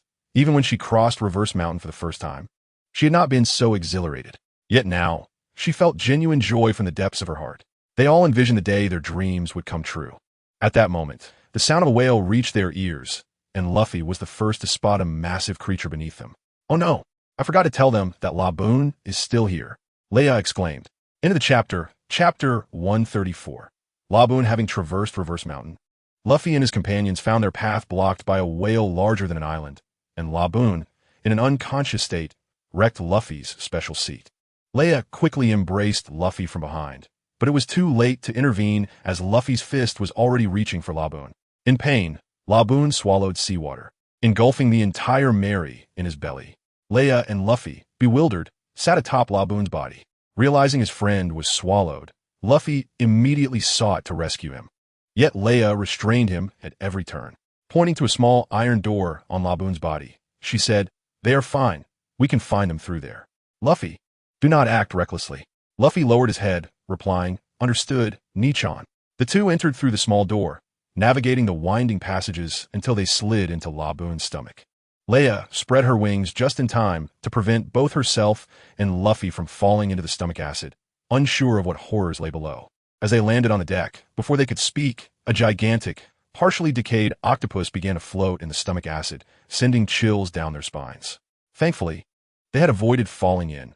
Otherwise, Leia's fastidious nature might have left her skin raw from scrubbing. It was then that Luffy surveyed their surroundings and spotted an elderly man in flowery shorts, leisurely emerging with flowers adorning his head. Indeed, flowery shorts were a hallmark of One Piece. This was Leia's first time inside Laboon's belly, and she marveled at the artistic skill of Uncle Kurakasu. If one did not look closely, they might truly believe this was a sky filled with blue and white clouds. Having frequently traversed Reverse Mountain, Leia was somewhat acquainted with Kurakasu, so she greeted him first. "Uncle Kurakasu, long time no see." "Good afternoon." Uncle Kurakasu set down his newspaper, adjusted his reading glasses, and remarked, "Ah, it is little Leia. Where are you off to this time? How did you end up on another pirate's ship?" "Oh, it's nothing," Leia said, pulling Luffy closer. "Uncle Kurakasu, this is my brother. He aims to become the Pirate King. Is that so?" Kurakasu's tone was indifferent, as Luffy was merely a fledgling pirate with a bounty. Each year, many pirates passed through Reverse Mountain seeking Roger's treasure, so it was not unusual. Kurakasu did not perceive anything particularly special about Luffy and chose not to comment further, though his gaze narrowed upon seeing the straw hat Luffy wore. He refrained from asking any more questions. Suddenly, the liquid mixture of stomach acid and seawater began to backflow, causing even the island where Kurakasu resided to tremble. Kurakasu immediately stood up, aware that Laboon was once again crashing into the red line. He jumped into the sea, climbed the small iron door, and retrieved a massive syringe, preparing to inject Laboon with a large dose of tranquilizer, which, given Laboon's size, was hardly substantial. After calming Laboon, a pair of individuals emerged from the water, climbing aboard the Mary. Kurakasu warned them, "As long as I draw breath, not a single hair on Laboon's back shall be harmed." When their plan was revealed, the pair hoisted a cannon and fired directly at the whale's stomach wall. Observing this, Leia flapped her wings, shielding herself from the explosive impact of the cannonball. Such a minor task was effortless for Leia, akin to a mere tickle, and she sustained no injuries whatsoever. Kurakasu paused, casting a look of approval at Leia, regarding her as an exemplary junior. Beautiful and capable, she would bring him local specialties every time she passed through. Though not extravagant, the gifts were cherished for their sentiment. Yet, Leia had ulterior motives. What she truly desired were the medical texts Kurakasu had penned over his years of practice. Previously, Leia had invited Uncle Kurakasu to teach at the school he had founded, but due to Laboon's collisions with the mountain, he could not free himself, and thus declined. Kurakasu, having no children of his own, dedicated his life to medicine. As an exceptional healer, he wished for his medical texts to be passed down, for they were his most treasured legacy. However, once Luffy departs from this place, she can call someone to invite Uncle Kaloka's, which should work. By then, Labo will no longer crash into the mountains. Coincidentally, Leia has already put the construction of a university on the agenda. The foundational infrastructure, such as dormitories, classrooms, and cafeterias, has been established. All that remains is to furnish the library and invite the selected teachers. With this in mind, Leia realized she must carve out time to visit Elbaf. After she landed, Sanji was the first to rush over to express his concern. Leia, valuing his sentiment, gently reassured him that she was fine. Observing this interaction, Luffy's instincts warned him that these two were not good individuals. He sprang into action, effortlessly knocking the two agents unconscious. Old Man Kalokas began to narrate the identities of these two individuals and recount the past stories of Labu. Leia was already aware of this information, so she paid little attention to that side of the conversation. She approached the two unconscious agents, squatting down to scrutinize them closely, especially the girl with blue hair, Nefertari Vivi, the princess of Alabasta. Being a girl, Leia refrained from playing any tricks on her. In truth, Leia was not particularly fond of this so-called princess. Her abilities were lacking, always relying on others for protection, and her mindset resembled that of a child. How could such a person bear the weight of a nation? Much like Shirahoshi, she had been overly sheltered. Had it not been for the turmoil in Alabasta, she might never have grown. Leah's expression changed as she conceived a plan. She intended to reveal the girl's true identity to Luffy ahead of time. Would Luffy and his crew still rush to aid her in saving the Alabasta Kingdom? Strictly speaking, without Luffy and his crew, Alabasta might have been rendered powerless. However, there were no signs of the Underworld King. If it were to be discovered, the crocodile would not continue to dominate Alabasta for long, likely seeking a new target after securing sufficient benefits. Both Crocodile and Doflamingo were prideful individuals, not one to linger solely for a throne. Otherwise, what was the point of becoming a pirate? Just then, Old Man Colokas opened the small iron gate and released the Going Merry. Chapter 135, Seeking Medical Books in Fact. Leah believed that Luffy was not foolish. Or rather, he was not as simple-minded as he usually appeared. He could clearly distinguish between good and bad, and sometimes his unexpected actions carried profound meaning. For instance, at this moment, Luffy had thrust the main mast of the Going Merry against Labu's head, firmly planting the flag of liberation into Labu's wound. Labu was not dead, merely aged, and it too could feel anger. Thus, after being in pain, Labu retaliated against Luffy. The crew aboard the Going Merry could not comprehend Luffy's antics, but Leah understood. Labu possessed great wisdom, having spent its life awaiting the return of the Rumbar pirates to set sail once more. Like a human, when hope is shattered and life loses its expectations, one may begin to neglect oneself and merely exist. Labu was similar, yet more pure and persistent, unwilling to believe that those it awaited would never return. It merely acted as a sentinel, crashing against the red soil continent day after day. Luffy's actions were intended to give Labu's weight a sense of purpose, to provide it with something to anticipate. However, it was only after the crew witnessed Luffy and Labu making a pact and marking the Straw Hat Pirate's emblem upon its scar that they truly understood.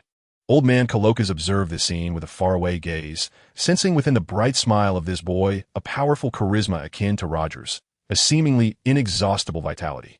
Yet, he was still too naive and required more experience.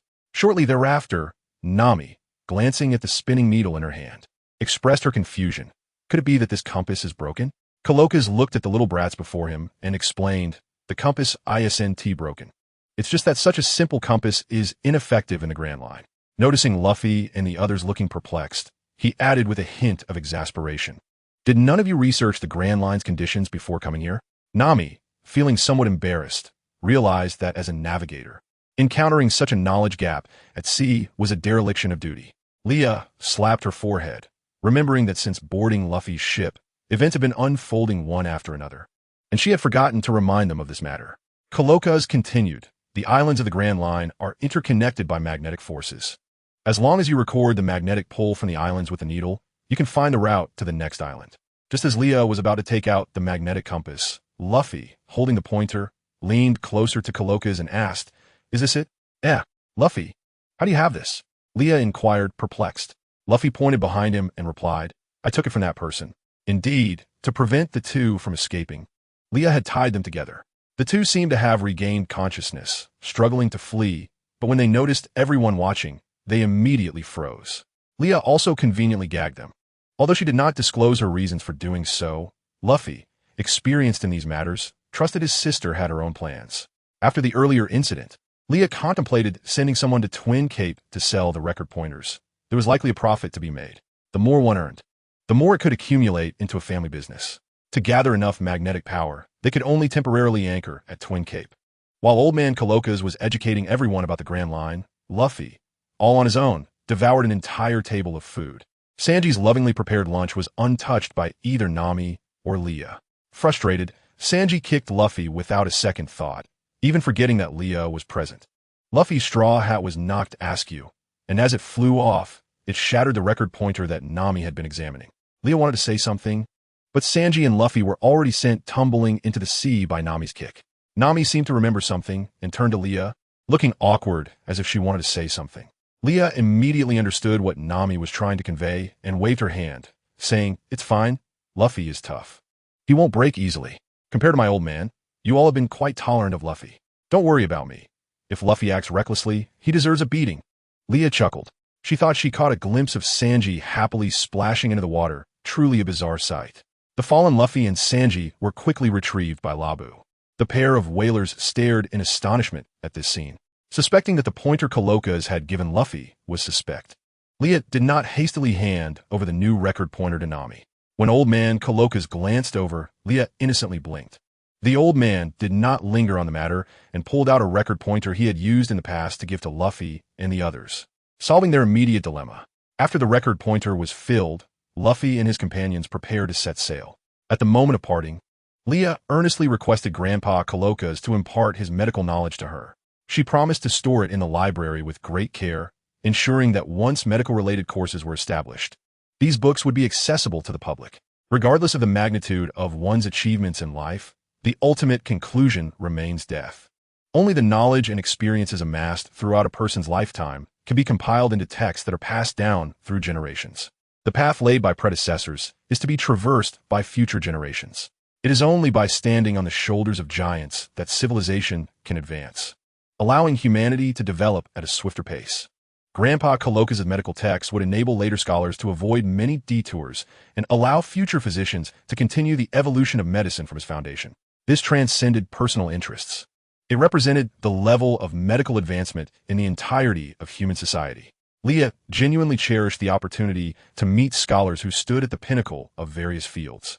Their collective efforts propelled the forward momentum of humanity. Grandpa Coloca's understood Leah's intentions and gladly consented to leave his most treasured wealth to future generations. Finding solace in this decision, although Leah was a bit overly thoughtful, she possessed a kind heart and was an exceptional young individual. Entrusting her with the medical texts allowed Grandpa Coloca's to rest easy while safeguarding Laboon, enjoying his twilight years. To avoid revealing future events, Leah discreetly approached Laboon, informing him that Brook was alive, albeit temporarily trapped and unable to seek him out. She urged Laboon to be patient. Brook would undoubtedly return.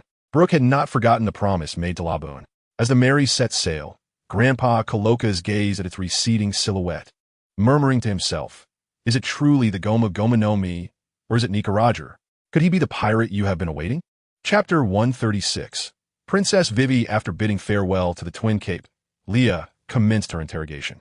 Covering half of her face, she removed the gags from the mouths of the two members of Baroque Works.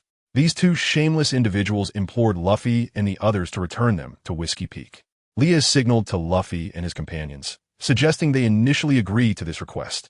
Despite knowing the ulterior motives of these two, Luffy trusted that Leah would not engage in any actions that could harm them, thus willing to comply with her wishes.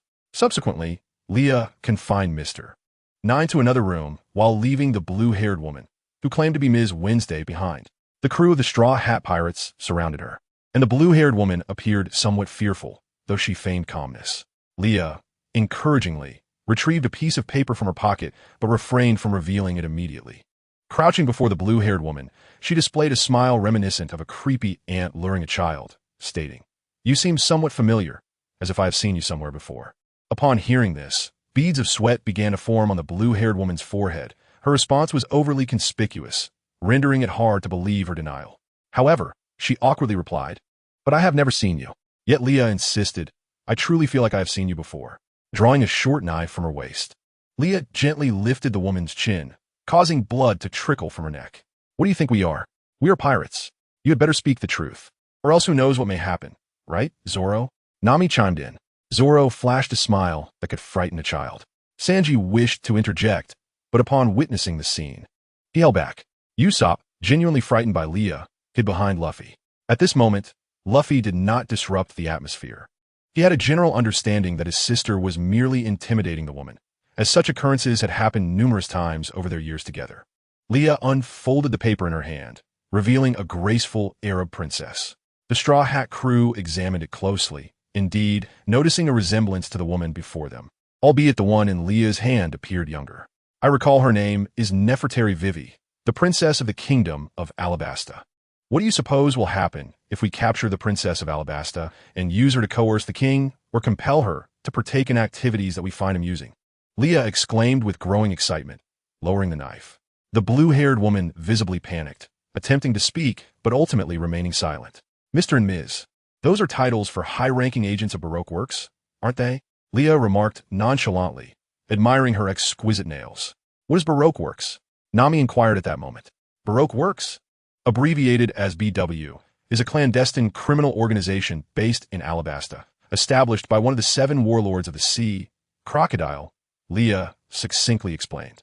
The blue-haired woman appeared extremely anxious, seemingly wanting to kneel, but was halted by Leah's grip.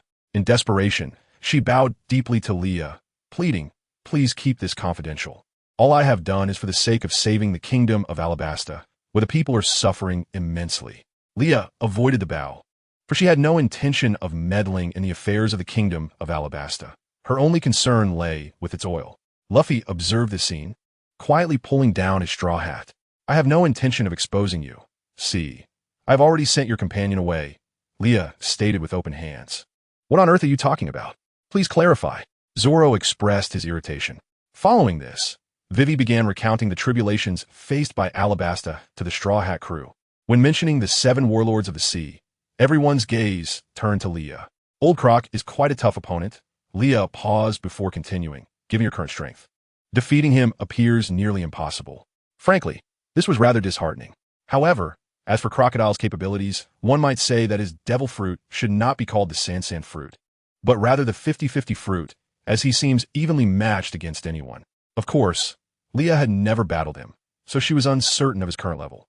Nonetheless, it seemed that Crocodile was currently in a low point, desperately trying to leverage external forces to defeat Whitebeard, so he probably wasn't too formidable. Yet, to claim he was easy to handle would be misleading. The current 7 warlords of the sea were certainly not just for show. Amidst the low spirits, Leah suddenly remarked, "By the way, Luffy, have you mastered what Kabu taught you?" "Nanny? Is this it?" Luffy replied, extending his fist, now encased in a substance resembling steel. Leah nodded, her face beaming with pride. Luffy's talent was indeed commendable. He had grasped the concept of haki, and although he had endured many beatings in the process, it was all worthwhile. Crocodile is a Sansan fruit user. If you encounter him in the future, use this technique to strike him, Leah instructed. At this moment, Wei Wei and Luffy were not yet well acquainted, and she did not possess sufficient understanding of them. Thus, Wei Wei refrained from hastily making any requests for assistance. Moreover, having just been threatened, she was not foolish enough to act impulsively. Her primary concern was to return to Whiskey Peak to reunite with Icolum, and subsequently return to Alabasta to reveal the truth and resolve the turmoil afflicting her nation. At that juncture, Leah suddenly removed the mask obscuring her face and addressed Wei Wei, inquiring whether, following the resolution of the matters concerning Alabasta, she might have the privilege of engaging in some business dealings with her country. As a member of the Warlords of the Sea, Port Gasti Leah, who had infiltrated Baroque works, was known to Wei Wei through intelligence reports. It could be said that Leah was perhaps the most enigmatic of the 7 warlords. Even her father harbored a mixture of admiration and wariness towards her. After their conversation, Luffy and his companions resolved to head to Whiskey Peak. Luffy took the lead, and the Straw Hat Pirates decided to assist Wei Wei and the people of Alabasta. Leah had anticipated this decision, but wished to confirm it nonetheless. She did not intend to continue accompanying Luffy and his crew, having already observed their lifestyle and methods since they set sail. She had faith in Luffy's ability to navigate the forthcoming challenges, and her next course of action would be to seek out Shanks. Ace had not perished. He had merely sustained some injuries. During that tumultuous period, Leah had remained steadfast within the Whitebeard pirates, successfully preventing Ace from being slain by Whitebeard and even outsmarting Blackbeard. After Ace expressed his lack of interest in a certain devil fruit, Leah promptly negotiated its price with him, securing it for herself. Blackbeard, oblivious to the machinations at play, had plotted an attack on Ace. Once the truth came to light, Blackbeard was forced to abandon his ship and flee, but this only fueled his resentment towards Leah. However, Blackbeard was a man who could bend and adapt. Upon realizing he could not best Leah, he sought to test the waters for a potential alliance, aspiring for dominion over the seas. Yet, collaborating with such an individual was akin to courting danger, and Leah had little interest in maritime supremacy.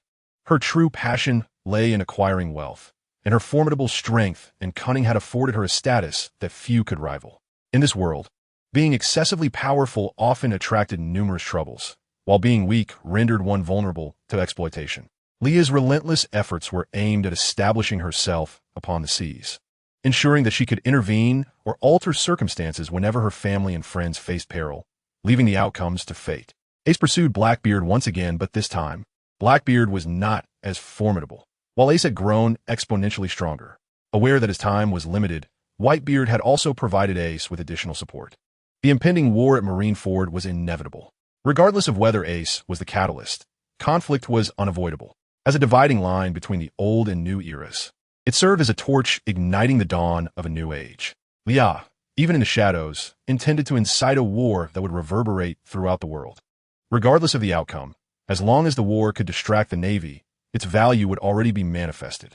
Va invariably entails casualties, but she aimed to keep them within manageable limits, ensuring the safety of certain individuals. The Navy was also experiencing internal divisions, with hawkish factions plotting against Whitebeard to assert their dominance. It had been 22 years since Pirate King Roger's execution, and the Navy's authority had been continually provoked, leading more individuals to choose the path of piracy. They needed to re-establish their deterrent, and Whitebeard was the ideal target. The title of the strongest man on the seas was not merely a boast, but a testament built upon tangible achievements. Whitebeard was not a mere chicken. He was a fierce tiger of the jungle. Ace, as Whitebeard's chosen successor, was also akin to a cherished child. Leah would not allow them to come to harm. They had never been mere stepping stones on Luffy's path to kingship. The relationship between Ace and Luffy was one of rivalry, and even now, Leah held this belief. Ace's personal strength was unquestionable, yet his judgment in choosing companions left much to be desired. He once aspired to conquer the seas solely through his own prowess. But after integrating into the Whitebeard pirates, he understood the impossibility of such an endeavor. In contrast, Luffy surrounded himself with exceptionally promising allies. Furthermore, Luffy possessed a charisma that transformed all those around him into his companions. 2 years hence, they would no longer strive solely for their individual aspirations, but also to support Luffy's ascension to kingship. Incidentally, to prevent any unforeseen circumstances following the war that might jeopardize those close to her, she had begun planning to discreetly relocate her home island, Sicily, to the Devil's Triangle, seeking mutual support with Moria during the most precarious times. After this tumultuous period, the likelihood of anyone threatening her and her loved ones would significantly diminish. Now, in her haste to find Shanks, she was also apprehensive about the potential for unforeseen events during such a critical juncture, whether due to human intervention or fate's design. One of her reasons for instigating the conflict at Marineford was to extricate herself from such targeting. When the scales of destiny tipped in their favor, the original design of fate would be weakened, rendering it more challenging to target her. Leah pondered whether fate had been unusually subdued of late, perhaps waiting for the opportune moment to eliminate her. What was her purpose in seeking Shanks? Why dwell on such thoughts? If she wished to find him, she should simply go. Perhaps they would not have the chance to meet for an extended period. Leah had a premonition, one that she knew was not unfounded. After meeting Shanks, she would also need to retrieve the stubborn Ace. Although he possessed considerable strength, his intellect was lacking, and Whitebeard's protective instincts had rendered him somewhat naive compared to the seasoned pirates of the sea. The monkey family was remarkable in many respects, yet their intellect appeared concentrated solely in the mind of Uncle Dragon, leaving the rest lacking in cunning. Ace, obstinate and headstrong, was easily manipulated. Nevertheless, he was affable and could strike up conversations with anyone, making friends wherever he went. Keeping him close would provide Leah with some peace of mind, especially considering Ace's unique lineage. If the Navy were to uncover any secrets, they would likely target Ace first. Moreover, the captains of the Whitebeard pirates needed to avoid isolation during this period. Any reason could serve as a pretext for capture. Leah's concealment of her island was also intended to safeguard her experimental data and newly developed technologies. Even if the structures were destroyed and the entertainment district razed, these could be rebuilt with sufficient funds. However, the loss of experimental data would be irretrievable in the short term, and the most crucial scientific personnel had recently fallen victim to treachery. Leah surmised that it might be the handiwork of the CP organization, yet she could not afford to divert her energy to confront them at the moment. All personnel had been dispatched on missions, awaiting the arrival of a significant event. She intended to make the Celestial Dragons and the world government pay a hefty price. As for the businesses scattered across other islands, Leah felt no concern. Her associates were a complex mix of individuals from various classes, and even the world government dared not recklessly move to seize their operations. For to disrupt those businesses would be to tamper with the very cake of capital. Should they dare to act, the financial chain of the world government would falter, potentially leading to internal discord. Losing a little money in exchange for such a result was something Leah welcomed. However, the Gorosei were not fools. They would not act impulsively. Chapter 138. Tomato and Durian. When Leah found Shanks, he He was joyfully indulging in stolen liquor. The food that Lucky Lu had painstakingly hidden was now uncovered by him. He evaded everyone, blissfully relishing the afternoon. Frankly, Shanks had quite a few challenges awaiting him, and it seemed he had an inkling of what was to come. Finally, exhibiting the demeanor of a maritime sovereign. Did Shanks comprehend what Leah was engaged in? Or rather, did he understand the implications of her actions? Leah believed he did. Yet, he simply did not wish to impose upon her. Leah was undoubtedly a variable, a fact that Shanks might well appreciate. Granting her a degree of freedom, even if her actions led many things astray, was his approach. This relative freedom implied that if he could not assist her, he would strive not to interfere or hinder her. Shanks bore too many burdens. He could not act solely according to his own desires. Even freedom eluded him. He could not attain absolute liberty. Becoming the Pirate King? He had entertained the thought, but was reaching Raftel the sole objective of such an aspiration?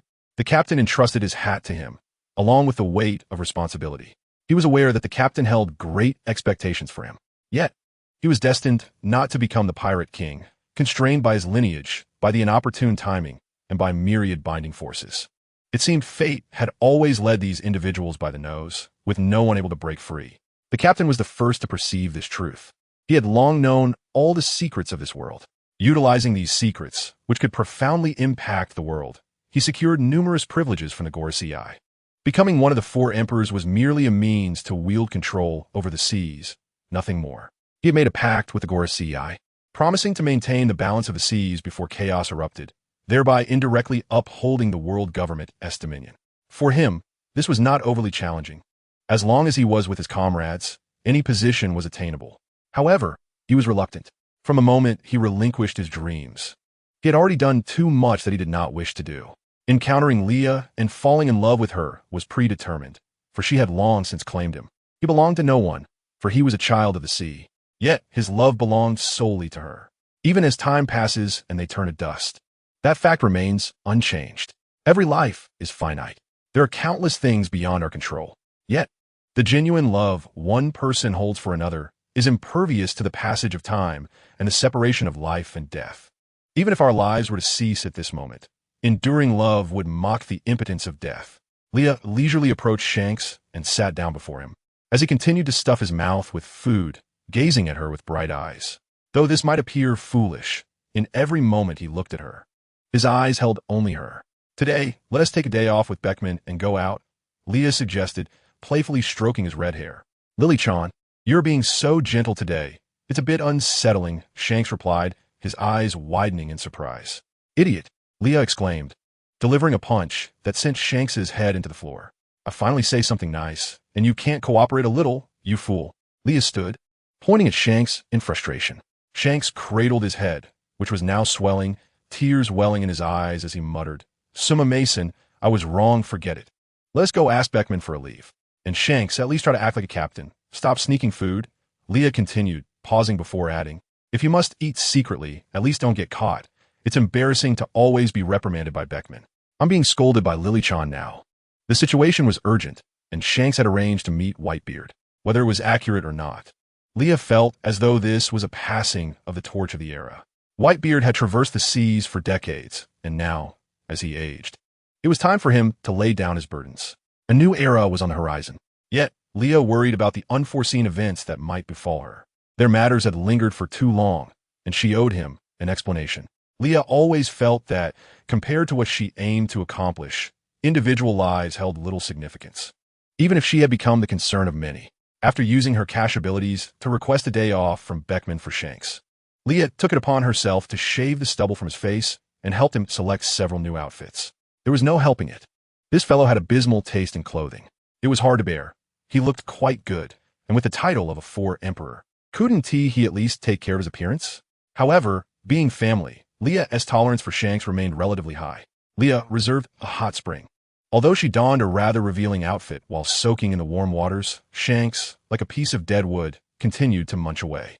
Leah could feel her patience wearing thin, and finally, in her dripping bathrobe, she yanked Shanks into the pool. The mist enveloped them, and after blinking in surprise for several seconds, Shanks's gaze became fixated on Leah. "What a sham," Leah teased, leaning closer to him and biting his lip.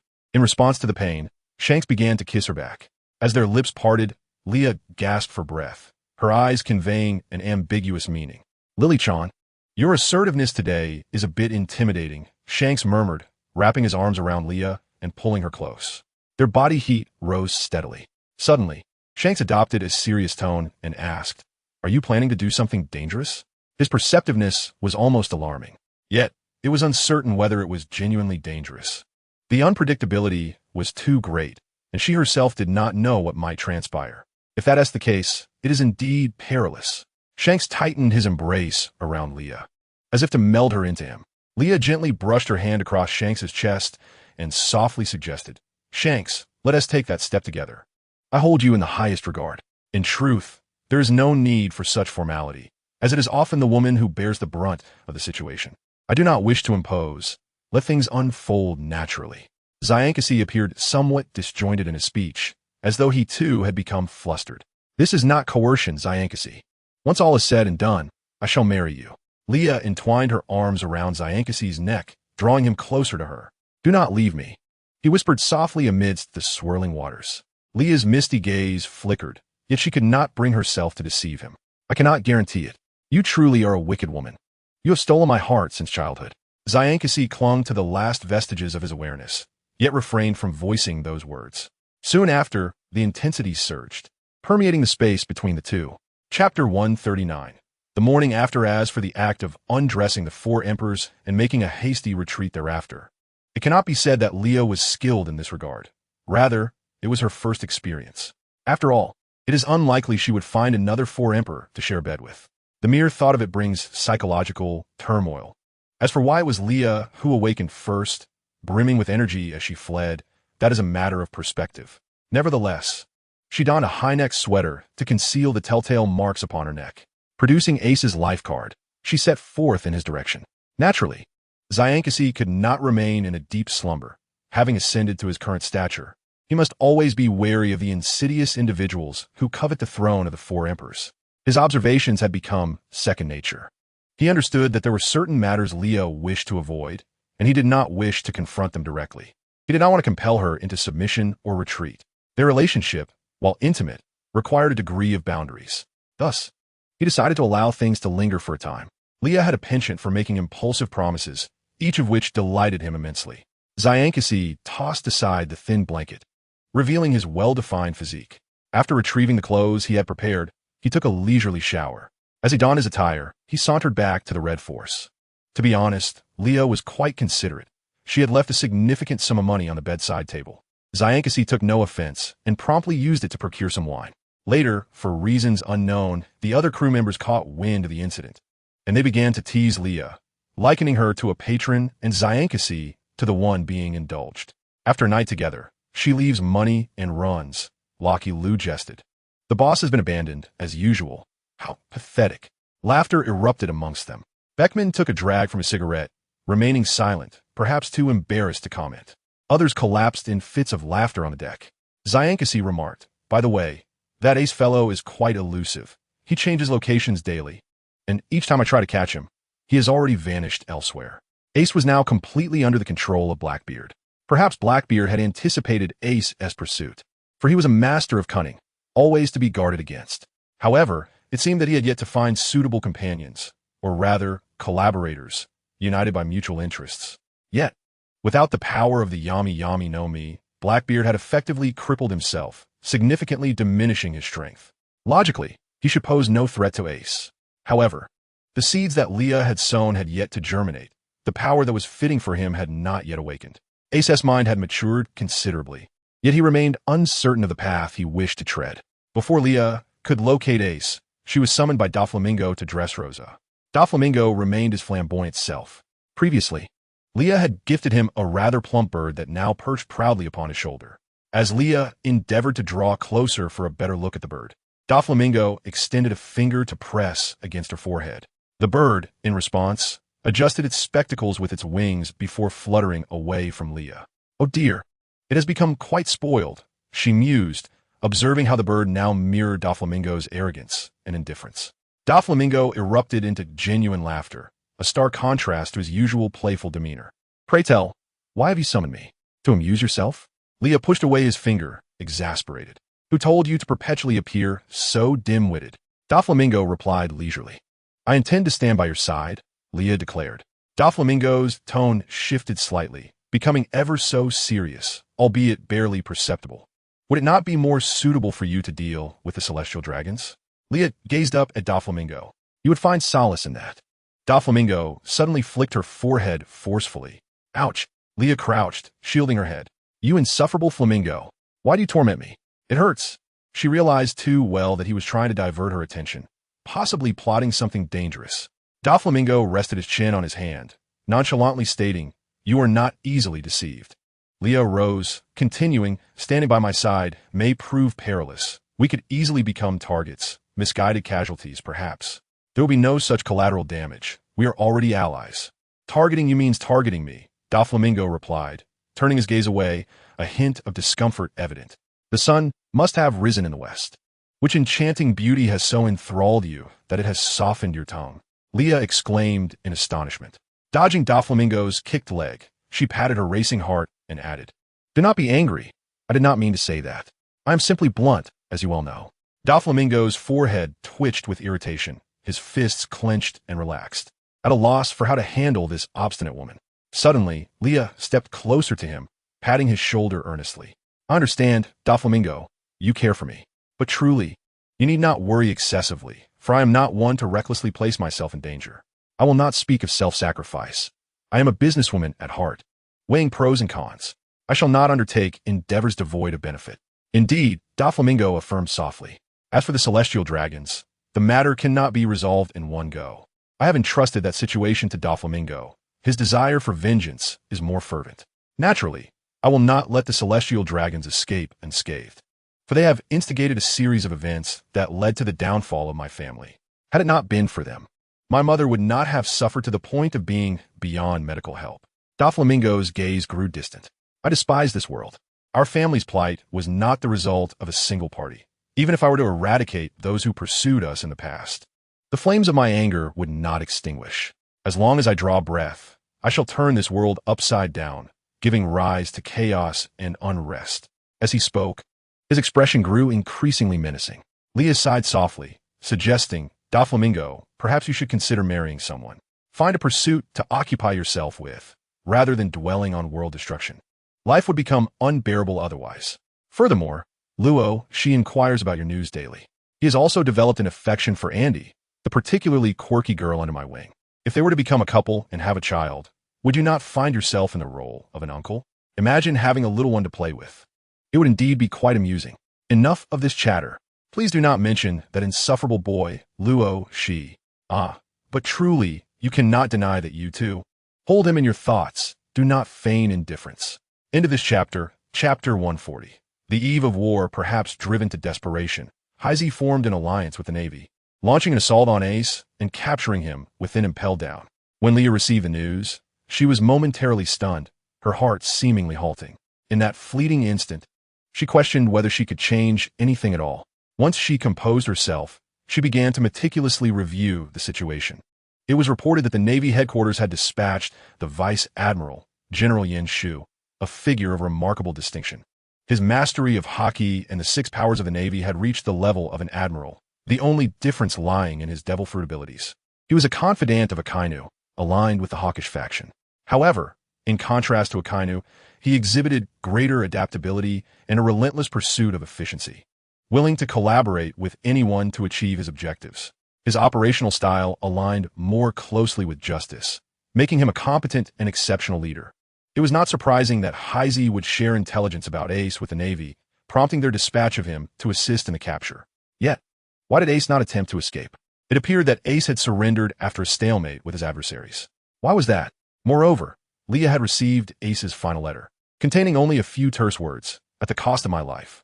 She crumpled the paper in her palm, closed her eyes, and then reopened them. Ace had matured. Yet, he need not have resorted to such extremes. There were undoubtedly more suitable methods available. No, perhaps this method was indeed the most fitting, as it incurred the least cost. As a business person, one might say so. However, how does one reconcile emotions with interests? Leah could even envision Heisey using Luffy as a bargaining chip, juxtaposed with her own actions in that regard. Was it fate? Ace knelt in the 6th level prison of Impel Down, battered and shackled with sea-stone cuffs, appearing disheveled, yet still exuding an air of pride. At an unnoticed moment, a faint white flame ignited in his hand. Coincidentally, at that very time, the four emperors, red-haired Shanks and Whitebeard, were engaged in a momentous meeting, drawing widespread attention. Naturally, such a gathering could not go unnoticed. Should the two emperors conspire to assault Navy headquarters, it would spell considerable trouble for the Navy. Furthermore, should the balance of the seas be disrupted, the underclass would rise in revolt, shaking the foundations of the world government's rule. This outcome was unavoidable. A decaying social order is bound to collapse, such is the tide of history. Over the past 8 centuries, Leah could not ascertain how many times the world government had brutally suppressed such uprisings through overwhelming force. She required a catalyst to ignite a global upheaval, enabling commoners, nobles, and even slaves to rise in rebellion and utterly overturn the oppressive mountain bearing down upon them. To ignite the flames of indignation within the hearts of the people, the simplest method was to take the lead. For instance, by launching an assault on the celestial dragons, not through mere provocation or subtlety, but through large-scale capture and slaughter. Should someone take the initiative, those long oppressed would be inspired to rally against the local nobility. To dismantle the old social order could not rely solely on individuals or organizations. It required the collective union of humanity. The few individuals of great strength are ultimately outnumbered. It is the ordinary populace who truly wield control over society. They are the essential cogs in the machinery of social function. End of this chapter. Chapter 141. The momentous meeting the Jolly Roger of the Red-Haired Pirates has undergone numerous modifications, a detail unnoticed by many. Yet Leah could not overlook it. From the laughing skeleton of Windmill Village to the recent ordinary pirate flag, and the fearsome visage encountered during their last meeting, Shanks seemingly prepared himself for the challenges of a new era. During his time aboard the Roger ship, Shanks could not have been unaware of the prophecy surrounding Fishman Island. Would he be able to locate Joy Boy, the harbinger of a new era? Risking the ire of the world government, red-haired Shanks led his crew to confront CP9. Seizing the rubber fruit capable of altering the world, or perhaps it should be referred to as the Nika fruit. Yet, who is the one capable of awakening the powers of the rubber fruit? Due to his lineage, he has long been excluded from consideration for this role. His life has faced 2 devastating collapses. The first occurred during his confrontation with Heisey, when he was injured in the eye, nearly believing he would lose his sight. This time, he buried the deeply hidden memory of Heisey within himself, while reminding himself that there are always greater forces at play. The second collapse came upon learning the truth of his heritage. The devastation he felt was palpable. He was a descendant of the very person he loathed most. Could his dreams still be realized? Yet, the captain showed no concern and reassured him, declaring that he was a child of the Golden Jackson, a child of the sea, and that he must boldly pursue his desires. To encourage him, the captain entrusted him with his treasured straw hat. Shanks understood profoundly the significance of this hat. Even prior to this moment, it was merely a hat. To put it more broadly, it belonged to Pirate King Roger. At the time of gifting the hat, Roger had not yet ventured to Raftel, one might assume. However, once this hat was passed on to another, it became a token, a symbol of the legacy of Will. Upon acquiring the rubber fruit, he hesitated, discovering in that moment that the child of Captain Roger had survived, adopted by Garp, and concealed in the East Blue. With a sense of tentative curiosity, he asked Beckman to investigate Garp's whereabouts over the years, largely confirming the general area. After Roger's demise, he single-handedly formed a pirate crew, and in that solitude, he began to sense his own inadequacies. Did he truly wish to become the Pirate King? Was it not true freedom he had sought all along? In poverty, one may focus solely on oneself. In prosperity, one ought to benefit the world. He had always borne the mission entrusted to him by the captain. Had he not, perhaps he should pause and seek out the captain's child. He might indeed be the more suitable candidate. Upon meeting Luffy, he nearly believed Luffy to be the captain's child, for Luffy bore a striking resemblance to the captain in many respects. Yet the age did not align. Later, he encountered Ace, the captain's son. While Ace shared certain similarities with the captain, his demeanor was somewhat melancholic, likely due to his upbringing. In contrast to Ace, he was the child who had experienced the captain's full affection, as had Buggy. A fleeting thought crossed his mind. Should he bestow the rubber fruit upon Ace? Yet, his heart was more inclined toward Luffy. Certainly, he could eat by himself, yet his heart had already wavered. In the midst of his inner turmoil, Luffy consumed the Gomu Gomu no Mi, The mythical Zoan fruit inherently chooses its master, a fact that this seasoned pirate, who had traversed the seas for many years, understood all too well. It was fate. Subsequently, Ace joined the Whitebeard pirates and caught the attention of Whitebeard, who intended to nurture Ace as a potential future pirate king. Shanks was well aware of this. However, Leah had been deeply involved in many matters, causing the aged Whitebeard, even if not for Ace's sake, to ignite a fire for the new era. Yet, Ace was captured. Whitebeard could no longer remain uninvolved. At the moment their blades clashed, Shanks understood that Leah's conspiracy had succeeded halfway. As formidable as he was, Shanks felt as if he had witnessed the moment 20 years ago when Whitebeard faced Captain Roger. Though he lacked power, the difference was minimal. He observed that the people around him seemed unperturbed, and his heart settled. He had never questioned Leah about anything, but that did not imply ignorance. The Marines had long intended to strike Whitebeard. Ace was merely a pretext for the war to commence, a convenient excuse. Whitebeard gazed at this powerful and reliable boy he had not seen for many years, conveying his speculations about future events, even though he already knew in his heart. Whitebeard was the guardian of an era. However, he was aging and needed someone to inherit his responsibilities. The red-haired boy was a dependable successor. When he passed his hat to the Chosen One, he had already accepted this realization. Had he not, with his last strength, he would pave the way for these fresh bloodlines. Whitebeard made his resolve. The two men drank in silence, and ultimately, Whitebeard burst into hearty laughter, as if completing a kind of transfer ritual.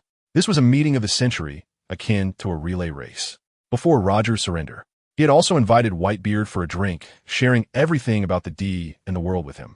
Compared to the future of the world, Whitebeard cherished his family more. He had made his choice long ago, and now, once again for his family, he would engage in the final battle of his life. He could perish, but his children must continue to sail freely across the seas. Who would lead them then? Ace, or Marco, or perhaps other strangers? All of this was unpredictable. Yet, as a father, Whitebeard hoped for a future of freedom for them all. He represented the old era, while his children were part of the new age. In the end, Shanks departed with his crew. He now had to keep an eye on Kaido, lest this fearsome creature stationed at Onigashima conspire with Queen and others, exacerbating the situation. He understood that he must monitor Kaido and the other monsters of the New World. As long as he handled this matter well, Leah's danger could be minimized. It truly seemed that everyone was ensnared in a grand scheme. He now harbored doubts about Leah's intentions in approaching him. Though she had long acknowledged that her goodwill in Fusha village was far from pure, he did not mind, yet felt a tinge of sorrow. However, these thoughts were fleeting. Ultimately, he could not blame her. Beckman stood beside Shanks, silent and contemplative. As his first mate, he shared all the risks and was determined to accompany this man on his chosen path. "Set sail, boys," Shanks commanded.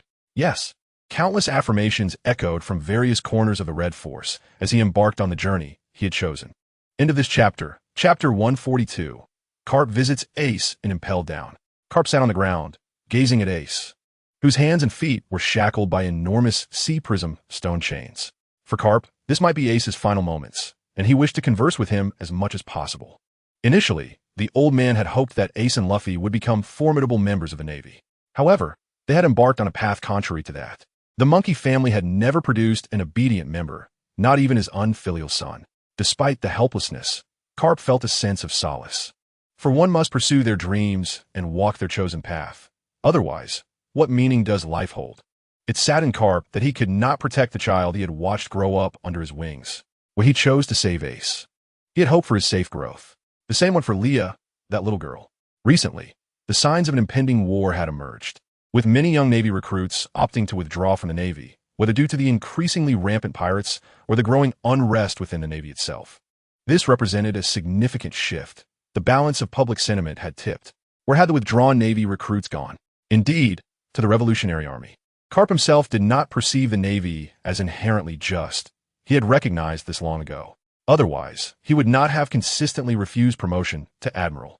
Yet, the justice he bore throughout his life was not something he could easily relinquish.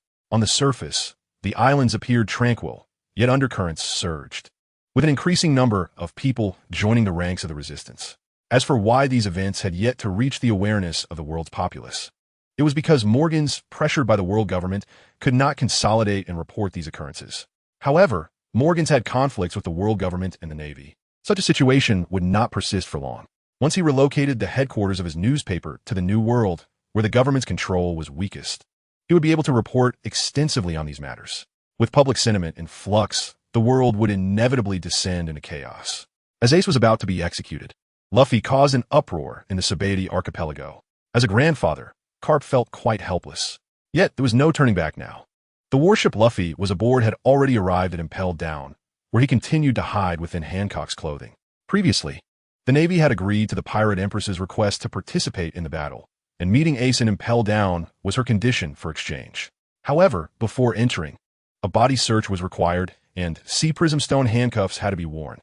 Upon entering the prison, Hancock was greeted by Vice Warden Hannibal. Under Hannibal's arrangement, Hancock followed Deputy Warden Domino to a room for a search. They arrived at the examination room, which was equipped with a surveillance Den Mushi. Domino produced the Sea Prism Stone handcuffs and stated, "Please cooperate with my work." Hancock, blushing, replied, "Could you be a little gentler?" Seizing the moment when Domino was distracted by her beauty, she activated the powers of the Mero no Mi, petrifying both Domino and the surveillance Den Mushi. At that moment, Luffy emerged from Hancock's clothing. Grateful for her assistance, Luffy grasped Hancock's hand and earnestly declared, "I will never forget this kindness. One day, I will repay you." Hancock's face flushed crimson, and her mind began a flurry of imaginative thoughts.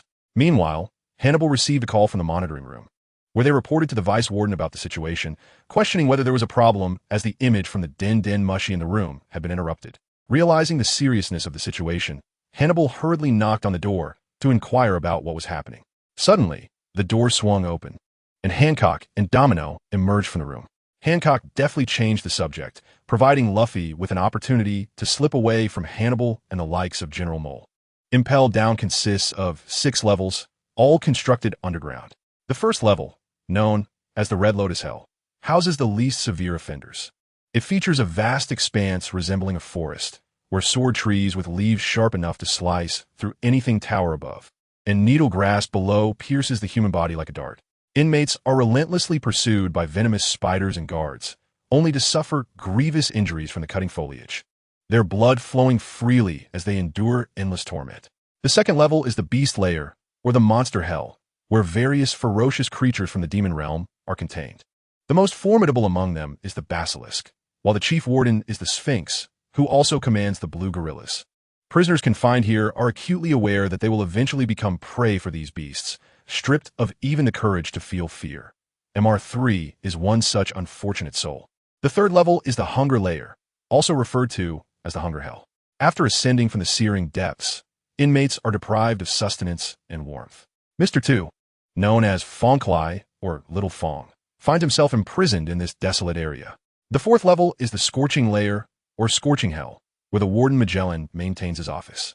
The temperature here is unbearably high, resembling a colossal furnace filled with boiling blood and seas of fire, and prisoners must endure this searing disinfection before their incarceration.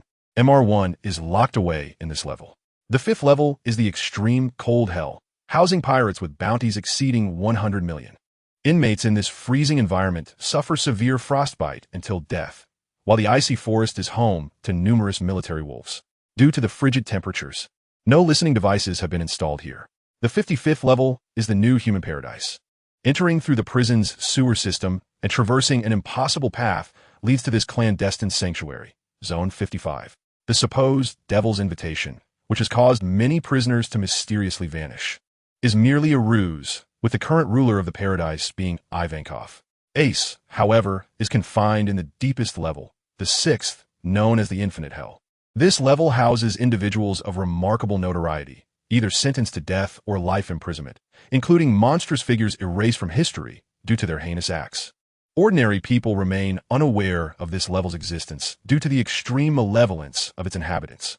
The life card serves as a guide, and Luffy, clutching the remaining fragment of Ace's life card, ventures deeper underground. Meanwhile, Buggy has made his escape from prison, indifferent to the fate of his cellmates, quietly slipping away. Retreat seems the wisest course, yet his fortune proves lackluster as he is captured on camera at a corner. The staff in the monitoring room activate the alarm, reporting Buggy's location. A swarm of blue gorilla guards rushes out, searching for Buggy's whereabouts, while Luffy is on the first level, seeking the entrance to the next floor. At this moment, the pirates in the cells call out to Luffy, pleading for his assistance in stealing the keys. They coax him, claiming that their meeting amidst such a vast sea of humanity is fate. One pirate, with a sycophantic demeanor, remarks, "Don't you think our encounter is serendipitous?"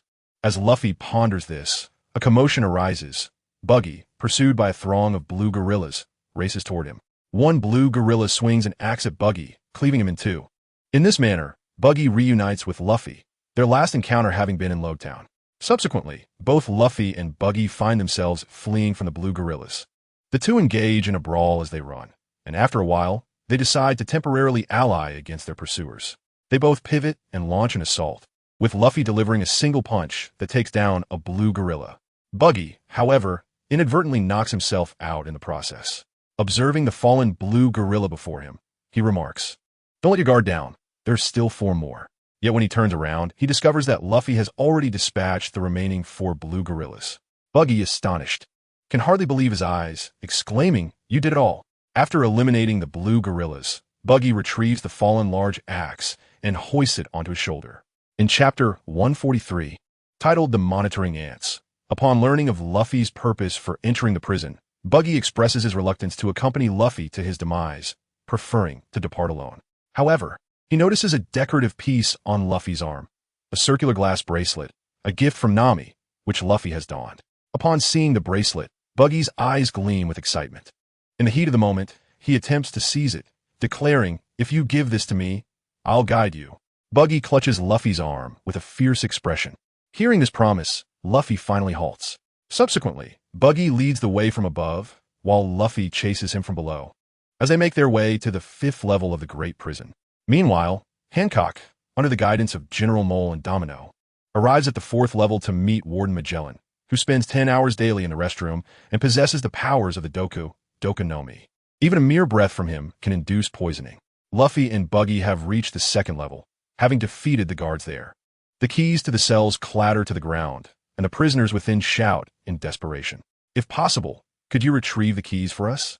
Buggy ponders for a moment before picking up the keys and playfully twirling them in his hand, stating, "I can save you, but you must know that it is Captain Buggy who is your savior." Once an agreement is reached, Buggy begins unlocking the cell doors, freeing the prisoners from their shackles. Unbeknownst to them, the area is riddled with miniature monitoring ants, one of the new experimental outcomes from Sicily. By studying the transmission principles of the phone bugs, Leah proposed a new concept, discovering inconspicuous organisms that could replace the phone bug's functions. However, the experiment remains incomplete, relying on mass deployment, and the ants possess a degree of self-awareness. What they will record is yet to be determined, due to the sheer number of deployments. Monitoring personnel will be rigorously tested in their ability to discern useful information from vast amounts of video data. As the prisoners are released en masse, they surround Buggy, cheering and treating him as their leader. Among them is MR3, an old rival of Luffy, who excitedly clings to the iron bars, muttering, "It seems I have not been completely forsaken by the divine." MR3 steps out, his shattered gaze fixed on Luffy as he brazenly inquires, "Do you remember me?" After Luffy mistakenly calls him by the wrong name, MR3 joins forces with Luffy and Buggy. MR3 was unaware that Luffy was heading to the 6th level. He mistakenly believed that Luffy and Buggy were attempting a jailbreak. Upon learning Luffy's true intentions, MR3, much like Buggy, immediately resolved to flee. However, Luffy obstructed his escape, insisting that MR3 disclose the location of the entrance to the 3rd level before he could leave. At that moment, a rather large soldier ant, seemingly the leader of its kind, stealthily climbed onto Buggy's prison garb, hiding itself upon him. Meanwhile, Camus, who was frantically scanning for information, immediately honed in on this particular frame. With a deft movement of his finger, he magnified the image and centered it on the screen, focusing intently with one eye while the other began sifting through nearly 1,000 frames. At this juncture, MR3 began to craft a devious plan. The stairway connecting the 1st and 3rd levels provided him with a means of escape, but he needed to divert the attention of the monsters on the 2nd level. After careful consideration, he verbally acquiesced to Luffy's request, all the while intending to use Luffy to distract the beasts. It wasn't too long before they encountered the grotesque guardian of the stairs, a sphinx-like creature. This beast, capable of human speech, pursued the trio relentlessly. Seizing the moment, MR3 conjured numerous wax figures resembling himself.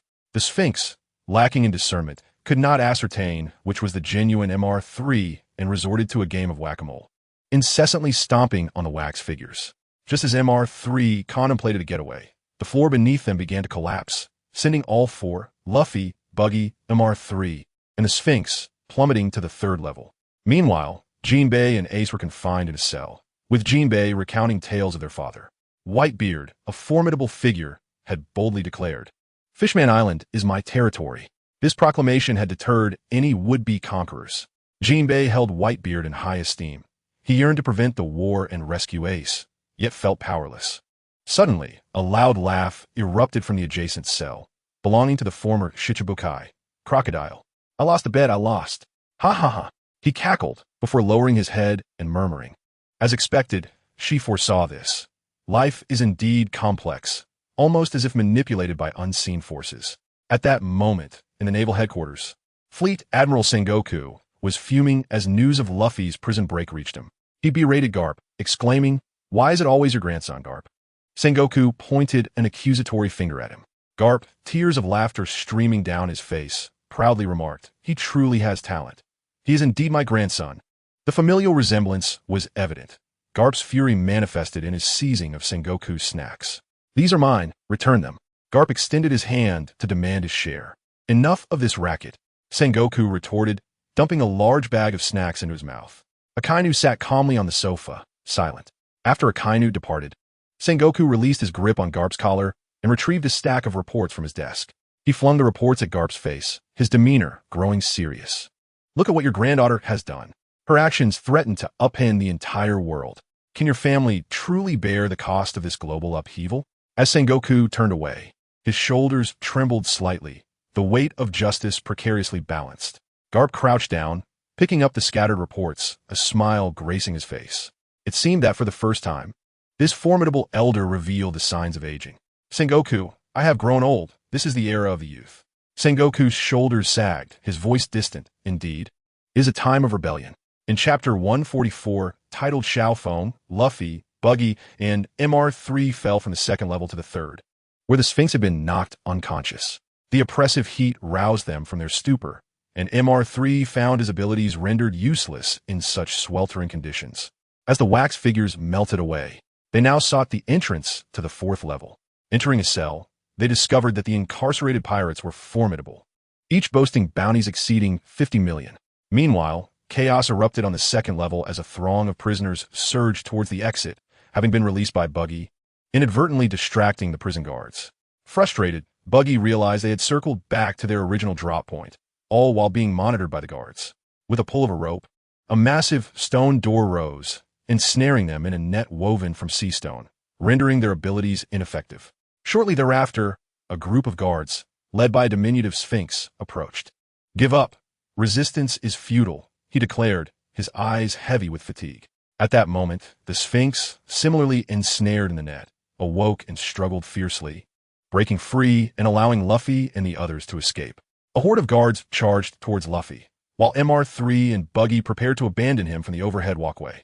Yet, Luffy's optimism surpassed their expectations. Unfazed, he waved at them in gratitude, saying, "Goodbye. Thank you for bringing me here." "Is he serious? So optimistic?" Buggy and MR3 exclaimed in astonishment. The guards focused their efforts on Luffy amidst the chaos, allowing Buggy and MR3 to make their exit. Meanwhile, an ant antenna quivered on Buggy's attire, as another soldier, Ant, stealthily climbed Luffy's pant leg.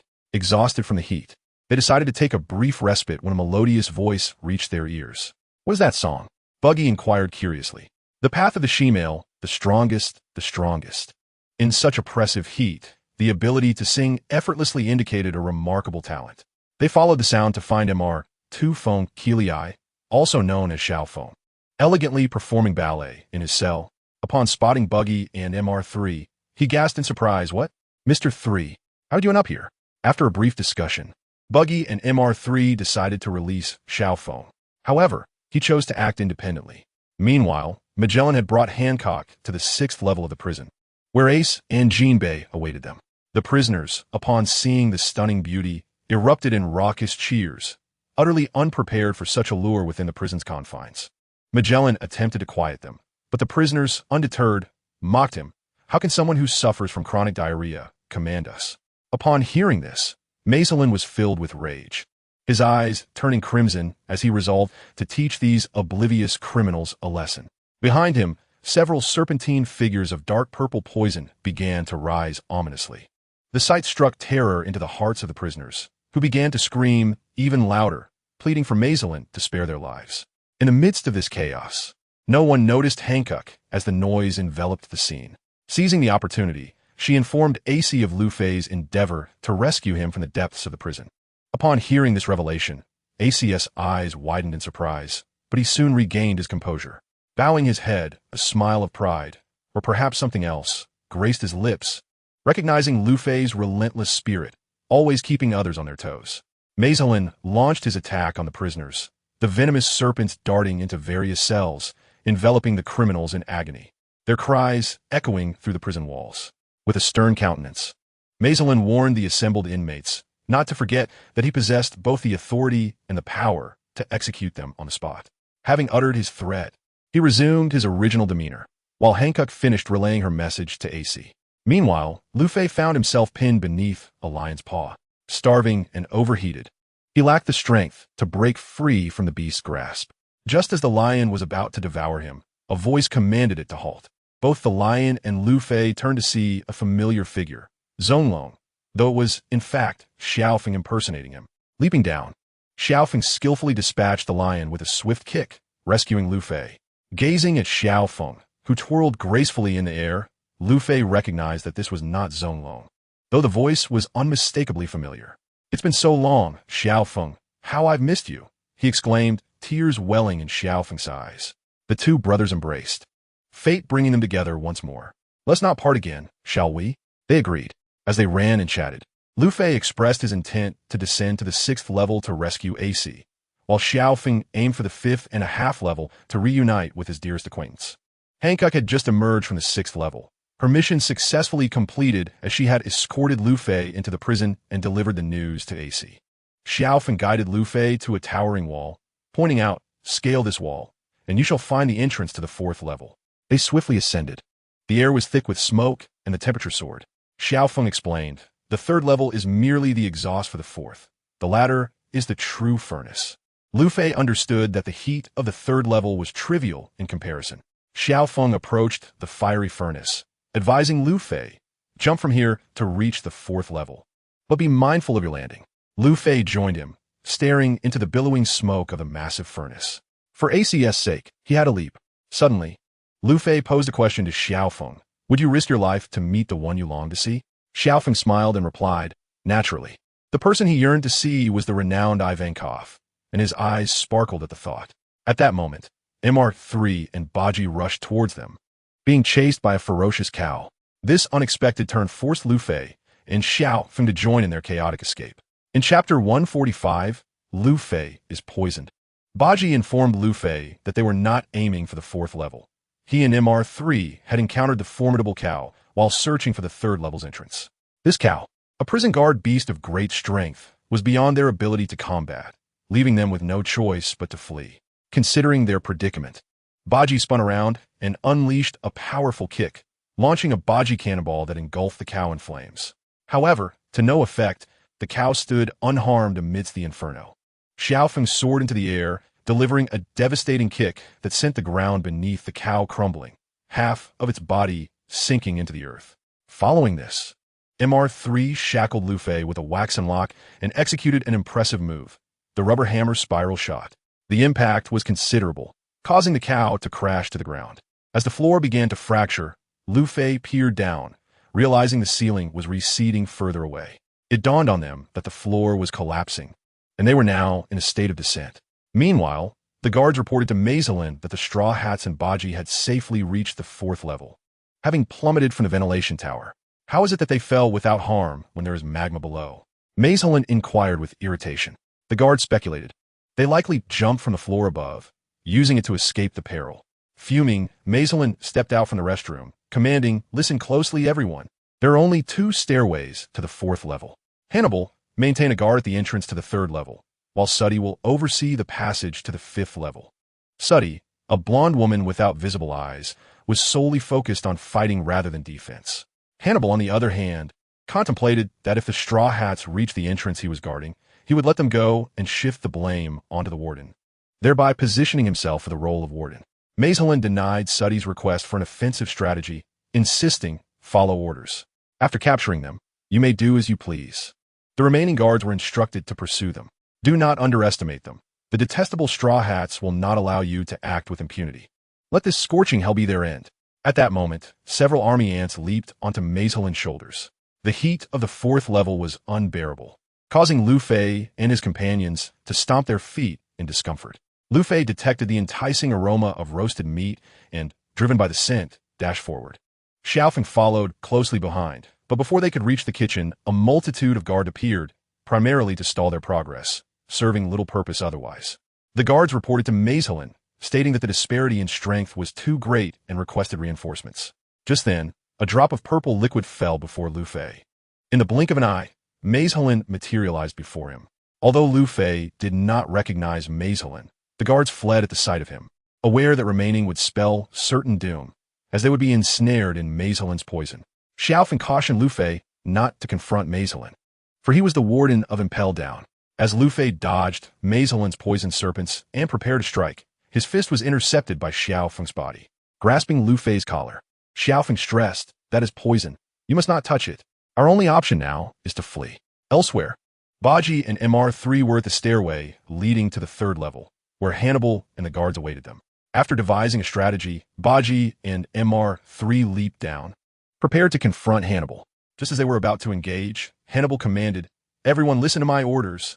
Remain on standby. Now let them go." With the intrusion of the Straw Hat Kid, the superiors will certainly blame Magellan. At that point, Hannibal will ascend to the position of warden, making this plan exceedingly flawless. Hannibal then instructed the guards to clear the way for Buggy and his companions. Magellan, with an obsequious tone, remarked, "Thank you for your patience. Come this way." He then commanded the guards, "Hurry up and let them through. It is quite disrespectful to our guests." "All right, please proceed," Magellan said to Buggy and the others. Buggy exchanged a glance with Mr. 3 and retorted, "What nonsense is this? It's so obvious. This must be a trap." No sooner had he uttered these words than Conqueror's hockey surged forth, and Buggy's cannonball was launched. As the smoke cleared, Hannibal remained unscathed, thinking, "What fools. Why not just comply and move along?" Consequently, Buggy and Mr. 3 found themselves bound. After all, as the deputy warden, Hannibal was not easily humiliated by Buggy. Meanwhile, Luffy was being relentlessly pursued by Magellan, gasping for breath. This escape was futile. To rescue Ace, he must leave this place. Resolving to act, Luffy halted and activated Gear Second. The rocket punch struck Magellan's abdomen, delivering a satisfactory blow, causing Magellan to kneel in agony, venom spilling from his mouth. Luffy's hands were also tainted with the purple poison. The venom paralyzed his nerves, rendering Luffy unable to rise, yet the battle was far from over. Both combatants regained their footing. Luffy unleashed another rocket punch against Magellan, who continuously spewed venom balls. As Luffy dodged, he maneuvered behind Magellan. Seizing the opportunity, a venomous dragon lunged at Luffy, but his air pistol struck the dragon's mouth, dispersing the poison, which then adhered to Luffy's body. Subsequently, Magellan exhaled a copious amount of toxic gas into the air, saturating the space with a purple mist that embodied Magellan himself. The poisonous fog enveloped Luffy, making it increasingly difficult for him to breathe and slowing his movements. He cannot continue like this, or he would perish here. Luffy leaped into the air, inflating his abdomen and expelling a vast quantity of gas to disperse the toxic fumes. Magellan informed Luffy that all his efforts were in vain, as the toxic gas was inexhaustible. Overwhelmed by the inhaled poison, Luffy collapsed in agony. Meanwhile, Buggy and Mr. 3, bound together, wept profusely. Just then, Xiaofeng arrived, leaping down to kick away the guards, thus rescuing Buggy and Mr. 3. Subsequently, Xiaofeng engaged Hannibal in combat. Luffy was completely engulfed by the venom. It wouldn't be long before he succumbed to its effects. Magellan commanded the guards to imprison Luffy in the 5th underground level. However, when Magellan reached Hannibal, he discovered that the guards had all been vanquished. End of this chapter. Chapter 146. The friendship of Xiaofeng and Luffy. The guards reported to Magellan that a certain ladyboy had employed seduction against the deputy warden, leading to Hannibal's defeat. Magellan ordered them to send the soldiers from the 4th underground level to the 3rd, directed by Xiao Sudi, deploying all prison beasts. Magellan, suffering from stomachache, excused himself from participating in the capture. After Magellan's departure, Hannibal instructed the soldiers to rise and pursue the ladyboy, while he intended to interrogate Buggy and Mr. 3 about important matters. The two were then unceremoniously tossed into the interrogation room. Once the door was closed and locked, Buggy and Mr. 3 revealed wicked smiles, realizing that this Hannibal was merely an imitation by Xiao Feng. Mr. 3 inquired about their next plan, to which Xiao Feng responded that their objective was to rescue Luffy. The two vehemently disagreed, having only just escaped, and now they were to throw themselves into danger.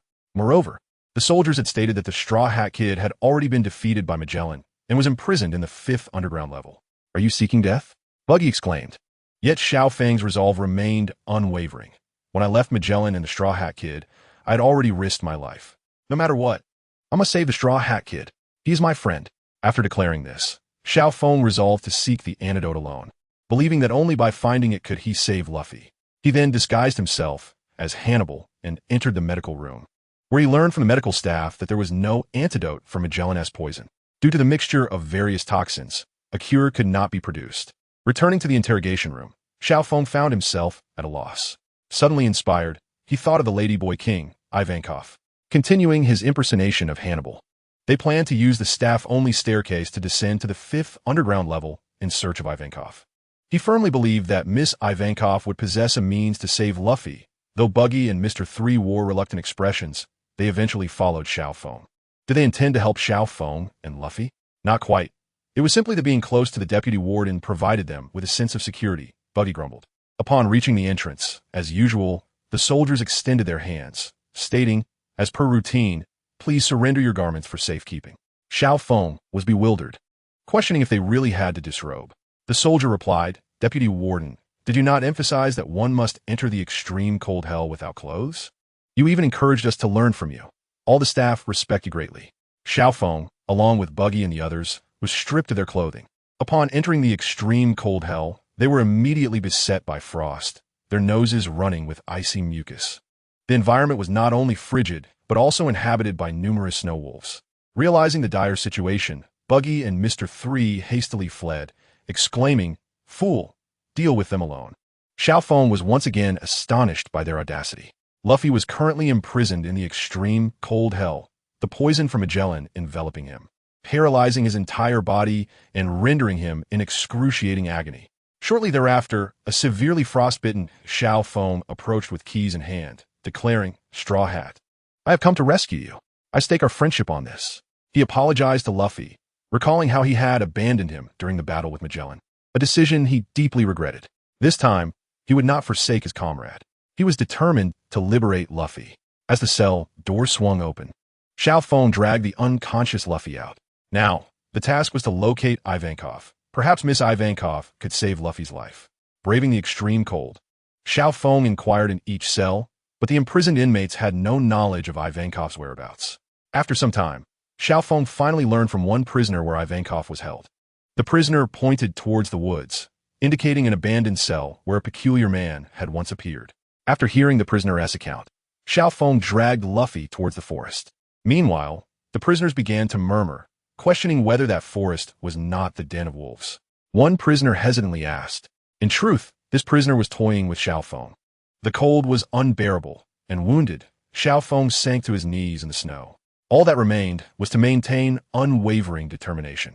At this moment, Ywankafu held a small metal box with a display screen, showing the current situation of Xiao Feng and Luffy. Another subordinate approached Ywankafu cautiously and inquired, "Should we set off to find the Straw Hat Kid? His condition appears dire, and if something were to happen to him, Miss Leah might not supply us with provisions at a low price anymore." Ywankafu revealed a mysterious smile and replied, "There's no need to rush. We will send a video of rescuing the Straw Hat Boy to Miss Leah shortly. At that time, the leader can use this to negotiate with her." Ywankafu snapped his fingers, demonstrating his shrewdness. However, he could not let them come a harm, so he led his team towards their location. Upon arrival, it became evident that Xiao Feng and his group were besieged by snow wolves, yet all of them, including the wolves, lay on the ground. The vibrations in the air indicated the presence of Haushikahaki. Meanwhile, Hannibal was suspended in midair, recalling previous events. Xiao Feng had transformed into Nami's form to seduce Hannibal, exploiting his lust to lower his guard. Sweating profusely, he pleaded, "Could you help me remove my clothing?" Nami said, lowering her prison uniform. Enraptured by desire, Hannibal followed Xiao Feng's instructions and opened the entrance door, having been confined in the prison for so long. The lack of female presence left Hannibal in a state of desperation. Once inside the room, Xiao Feng seized the opportunity to bind Hannibal with ropes and suspend him in the air. Upon regaining consciousness, Xiao Feng's immediate concern was to locate Luffy. Hearing voices, he steadied himself against the wall and slowly made his way toward the source. A door appeared ahead, and upon pushing it open, he was met with blinding light. It resembled a bar, filled with people indulging in food and merriment. The patrons greeted Xiao Feng warmly. "You've awakened, young man. You slept for quite some time. Would you care to join us for a drink? What is happening? Is this heaven?" A young woman holding a glass of wine informed Xiao Feng. "You've been asleep for 10 hours. I was the one who saved you." Yima Juina, a subordinate of Yuankafu, stood by. Xiao Feng remained cautious. "You claim to have saved us, but where is the straw hat person? I do not see him." Yima Juina urged Xiao Feng to remain calm, assuring him that the answer he sought would be revealed by their superior. Ahead lay a stage, and as music filled the air, a figure emerged, illuminated by a spotlight. The performer, clad in a netted outfit, swayed rhythmically, captivating the audience.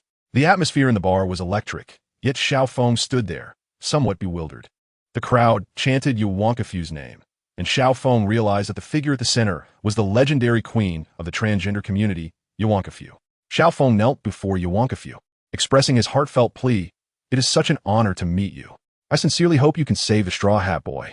Yuankafu understood Xiao Feng's intent and agreed to take him to Luffy. As they journeyed, Yuankafu inquired, "Do you know why we treated you?" Xiao Feng glanced at his bandaged body, puzzled, and asked why. "Because the Straw Hat Boy implored me to save you," Yuankafu replied, pausing momentarily. "Initially, I intended to fulfill Miss Leah's request, simply administering the injection to the Straw Hat Boy to assist our leader. However, due to his plea, I also brought you back. To think he was so severely injured yet still insisted on our aid. It's truly moving," Yuankafu remarked, pulling a handkerchief from his pocket to wipe away tears. Clearly, Yuankafu was a person of deep emotions. Treatment for the Straw Hat Boy had commenced 10 hours prior, Yuankafu stated. "Is that true?" Xiao Feng asked excitedly. Just then, noticing a locked wooden door ahead. Luffy was inside, undergoing treatment, but anguished cries echoed from within. The serum brought by Miss Leah could significantly unlock human potential. Yuankafu continued. "The first injection detoxifies, while the second expands the meridians, greatly enhancing physical capabilities. However, without proper training, forcibly raising an individual's limits leads to excruciating pain. If one S is not steadfast, they risk compromising their original physical foundation. Miss Leah truly has a ruthless side towards her brother," Yuankafu lamented. "Does the Straw Hat have a sister?" Xiao Feng inquired. "You should be familiar with her. She is one of the Shichibukai, Port Gasti." "Leah," Yuankafu replied. I should have realized. That surname. Ace is the Straw Hat's brother," Xiao Feng responded, momentarily pausing. "But the Straw Hat family is somewhat terrifying." Xiao Feng peered through a small window in the wooden door, eager to see Luffy's condition. As the treatment would take an additional 2 days, they returned to the hall to wait. Yuankafu informed Xiao Feng about their surroundings, explaining that they were in the prison's sewer system, where all present were transgender individuals. Former inmates who had been fortunate enough to undergo transformation. They enjoyed a degree of freedom, able to procure various materials, and there was surveillance to monitor prison activities. Most were aware of the Straw Hat Boy's efforts to rescue his brother through the cameras. Long ago, among the imprisoned, there was an individual with the ability to dig tunnels. Under their leadership, this paradise for prisoners was established, located at the intersection of the 5th and 6th underground levels. Xiao Feng was puzzled. Is there truly a 6th level? Yuankafu smiled and revealed the most dangerous criminals are confined on the 6th level. Ace, Crocodile, and Jinbei are all held there. Xiao Feng understood now. Luffy's brother Ace was not imprisoned on the 5th level, but rather the 6th. Additionally, the 6th level housed the dangerously formidable Shiryu of the Rain, the former head warden of Impelled Down, who relished in killing and left no prisoners alive. Yuankafu explained. Magellan could no longer tolerate his indiscriminate killings. Should word spread, Impelled Down's reputation would suffer. He used his authority as warden to arrest Shiryu and ultimately confined him to the 6th level. where Shiryu's strength was second only to Magellan. Yuankafu then shared a heartbreaking fact. The Straw Hat Boy would be unable to rescue his brother from impel down. Luffy's treatment required another 12 hours. And Ace's execution was scheduled for 3 o'clock that afternoon. In just 7 to 8 hours, Ace would be led from the prison to the execution platform. Xiao Feng, upon hearing this, could not bear to keep his eyes open. Nevertheless, Yuankafu's next words brought Xiao Feng some solace. However, Ace will be fine. Miss Leah has everything planned out. Even our chief of staff, upon receiving the news, hastened towards Marineford. Xiao Feng felt that he could not be of much assistance at the moment, so he rushed to the cave where Luffy was being treated and shouted words of encouragement. Passers-by mocked Xiao Feng for his futile efforts, but he paid them no heed, remaining steadfast in his pursuit of what he believed to be right. 3 hours later, when the same group returned, they were astonished to find Xiao Feng still persevering. His throat had grown hoarse, and blood had been coughed up from his mouth. Eventually, he collapsed from exhaustion, prompting several individuals to rush forward, intent on taking him for treatment. However, they were halted by Ivan, who insisted that they allow Xiao Feng to continue his chosen endeavor. He believed that despite the slim chances, Luffy would surely prevail, and he was willing to sacrifice his own life to shout encouragement for him. The two had long surpassed their limits. Xiao Feng, summoning his last reserves of strength, struggled to his feet and approached the door, continuing to cheer for Luffy. In that moment, tears welled in the eyes of everyone present, and the words "Go, Straw Hat," echoed from various voices. Meanwhile, a few guards finally noticed Hannibal, who was bound in midair. As time swiftly passed, morning arrived, and by 7 o'clock, everyone was exhausted from shouting. Blood seeped from beneath the wooden door, and the sounds of Luffy's screams had faded. Ivan and Xiao Feng grew anxious. Ivan feared something must have gone terribly wrong with the Straw Hat Boy. He could not bear to think of explaining any setbacks to Leah. Just then, the wooden door, locked by chains, shattered with a resounding bang. Luffy had punched his way out. As he emerged, he loudly declared his hunger. Xiao Feng was immediately overcome with joy, tears streaming down his face. The inhabitants hurried to present an array of food to Luffy, who was greeted by a multitude of offerings. A chaotic assortment of both cooked and raw food strewn about the cave floor. They were astonished by Luffy's voracious appetite. By the time Luffy stepped out, he had swollen to the size of a large pumpkin. Yet, in an instant, he returned to his normal form, his remarkable digestive abilities on full display. Kemu, watching this unfold on a screen, felt a wave of relief wash over him. Luffy's physique bore a striking resemblance to what he had read about in the book on life restoration. A throng of inhabitants rushed forward, lifting Luffy and tossing him into the air as if celebrating their collective triumph. This was the result of their united efforts. Xiao Feng felt elated, but his body succumbed to fatigue, and he collapsed. Luffy quickly leaped to Xiao Feng's side, concern etched on his face. However, Ivan reassured Luffy that there was no need to worry. Xiao Feng merely required rest after his exertions. Ivan then relayed Xiao Feng's actions to Luffy. During your treatment, he stayed by your side, cheering you on. Luffy looked at the unconscious Xiao Feng and sincerely bowed his head in gratitude. Shortly thereafter, Imarizuna brought Luffy his clothes and hat. She intended for him to rest for several days, as the toll on his body from the treatment had been severe. Ivan mentioned that Leah had made arrangements regarding Ace, allowing Luffy to recuperate for the time being. However, Luffy abruptly interrupted, declaring, "I will not rest easy until I witness Ace's rescue with my own eyes. I must go save him, even if it costs me my life." Luffy was now full of vigor and appeared much improved. Ivan sensed a newfound strength emanating from Luffy, who had taken a few steps before suddenly recalling something. He turned to Ivan, asking, "Aren't you coming with me to break out?" Xiao Feng came here to save you. I appreciate Xiao Feng's intentions, but even if he didn't come, I intended to leave. That man has already begun to act, Ivan replied with a wink and a smile. That man? Luffy inquired, puzzled. Indeed, the one I am loyal to, the leader of the Revolutionary Army Dragon. Ivan spoke of Dragon with a mix of reverence and subtle disdain, recalling the leader's earlier negotiations with Leah, which had left him flustered and red-faced. Leah was one of the few capable of altering Dragon's demeanor. In truth, it was quite simple to threaten Uncle Dragon. All it took was the line, "Uncle Dragon, you are deliberately underpricing. I will inform Grandpa." Luffy casually remarked, "Oh, so that's my dad." Ivan's face froze for a moment before turning pale with shock. "Dad!" The inhabitants gasped in unison, exclaiming, "You mean he is your father?" Ivan was left speechless, his disbelief evident as he mocked Luffy for boasting. Ivan, nearly spitting with incredulity, could not fathom how such a rigid man as Dragon could possibly have a son. Luffy, scratching his head innocently, replied, "This is what my sister told me. And later my grandfather confirmed it. I have never met my father, so I am not entirely sure. Then it follows that Miss Leah is Dragon's daughter. How shameless for a father to take advantage of his own daughter." A voice in the crowd remarked. Ivan's eyes flickered with doubt, yet he found little reason to disbelieve. For the Straw Hat Boy did not seem like one to fabricate tales. Furthermore, the thought of Leah suddenly made the situation seem plausible. Could it be that Dragon had fathered children so early on? "Where are you from?" Ivan inquired. Luffy replied, "East Blue." Ivan had long suspected that Dragon harbored some secret. As he often gazed toward the East Blue, it appeared he was longing for loved ones. Ivan suddenly made a decision. He would not head to the Revolutionary Army, but instead accompany the Straw Hat Boy to Marineford, ensuring his safety until he reached the battlefield. Ivan asked, "Wait a moment. If Miss Leah is your sister and Ace is your brother, then aren't they also children of Dragon?" He immediately instructed Imarazuna to investigate the timing of Ace's transport. "Hurry, it's a race against time. Ace is the brother of the Straw Hat Boy, which means Ace is also Dragon's son. I must go to Marineford to assist Miss Leah and the Straw Hat Boy in rescuing Ace." Ivan finally resolved. At this moment, Ivan could not help but remark on how adept Dragon was at both fathering and concealing his children, as none of them had revealed any hint of their lineage. "No, Ace and I are sworn brothers, and Sister Leah is Ace's sister. Ace's father is Roger, and my father is Dragon." "Nanny, Roger, the Pirate King Roger?" Ivan exclaimed. Luffy nodded, puzzled by the astonishment.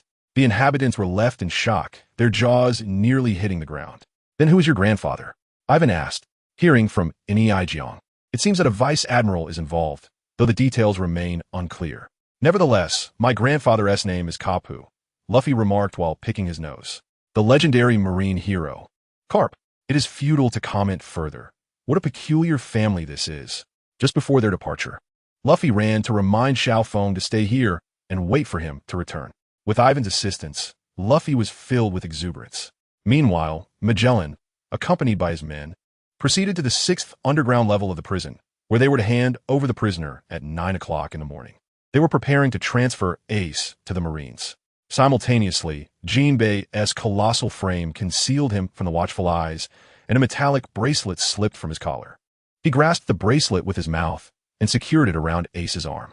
In a hushed tone, Jinbei said, "This was given to me by Arlong. He insisted I come to rescue you. Thus, he entrusted this to me on behalf of Miss Leah, instructing me to give it to you if I were captured." Ace closed his eyes momentarily, whispering in Yajiang.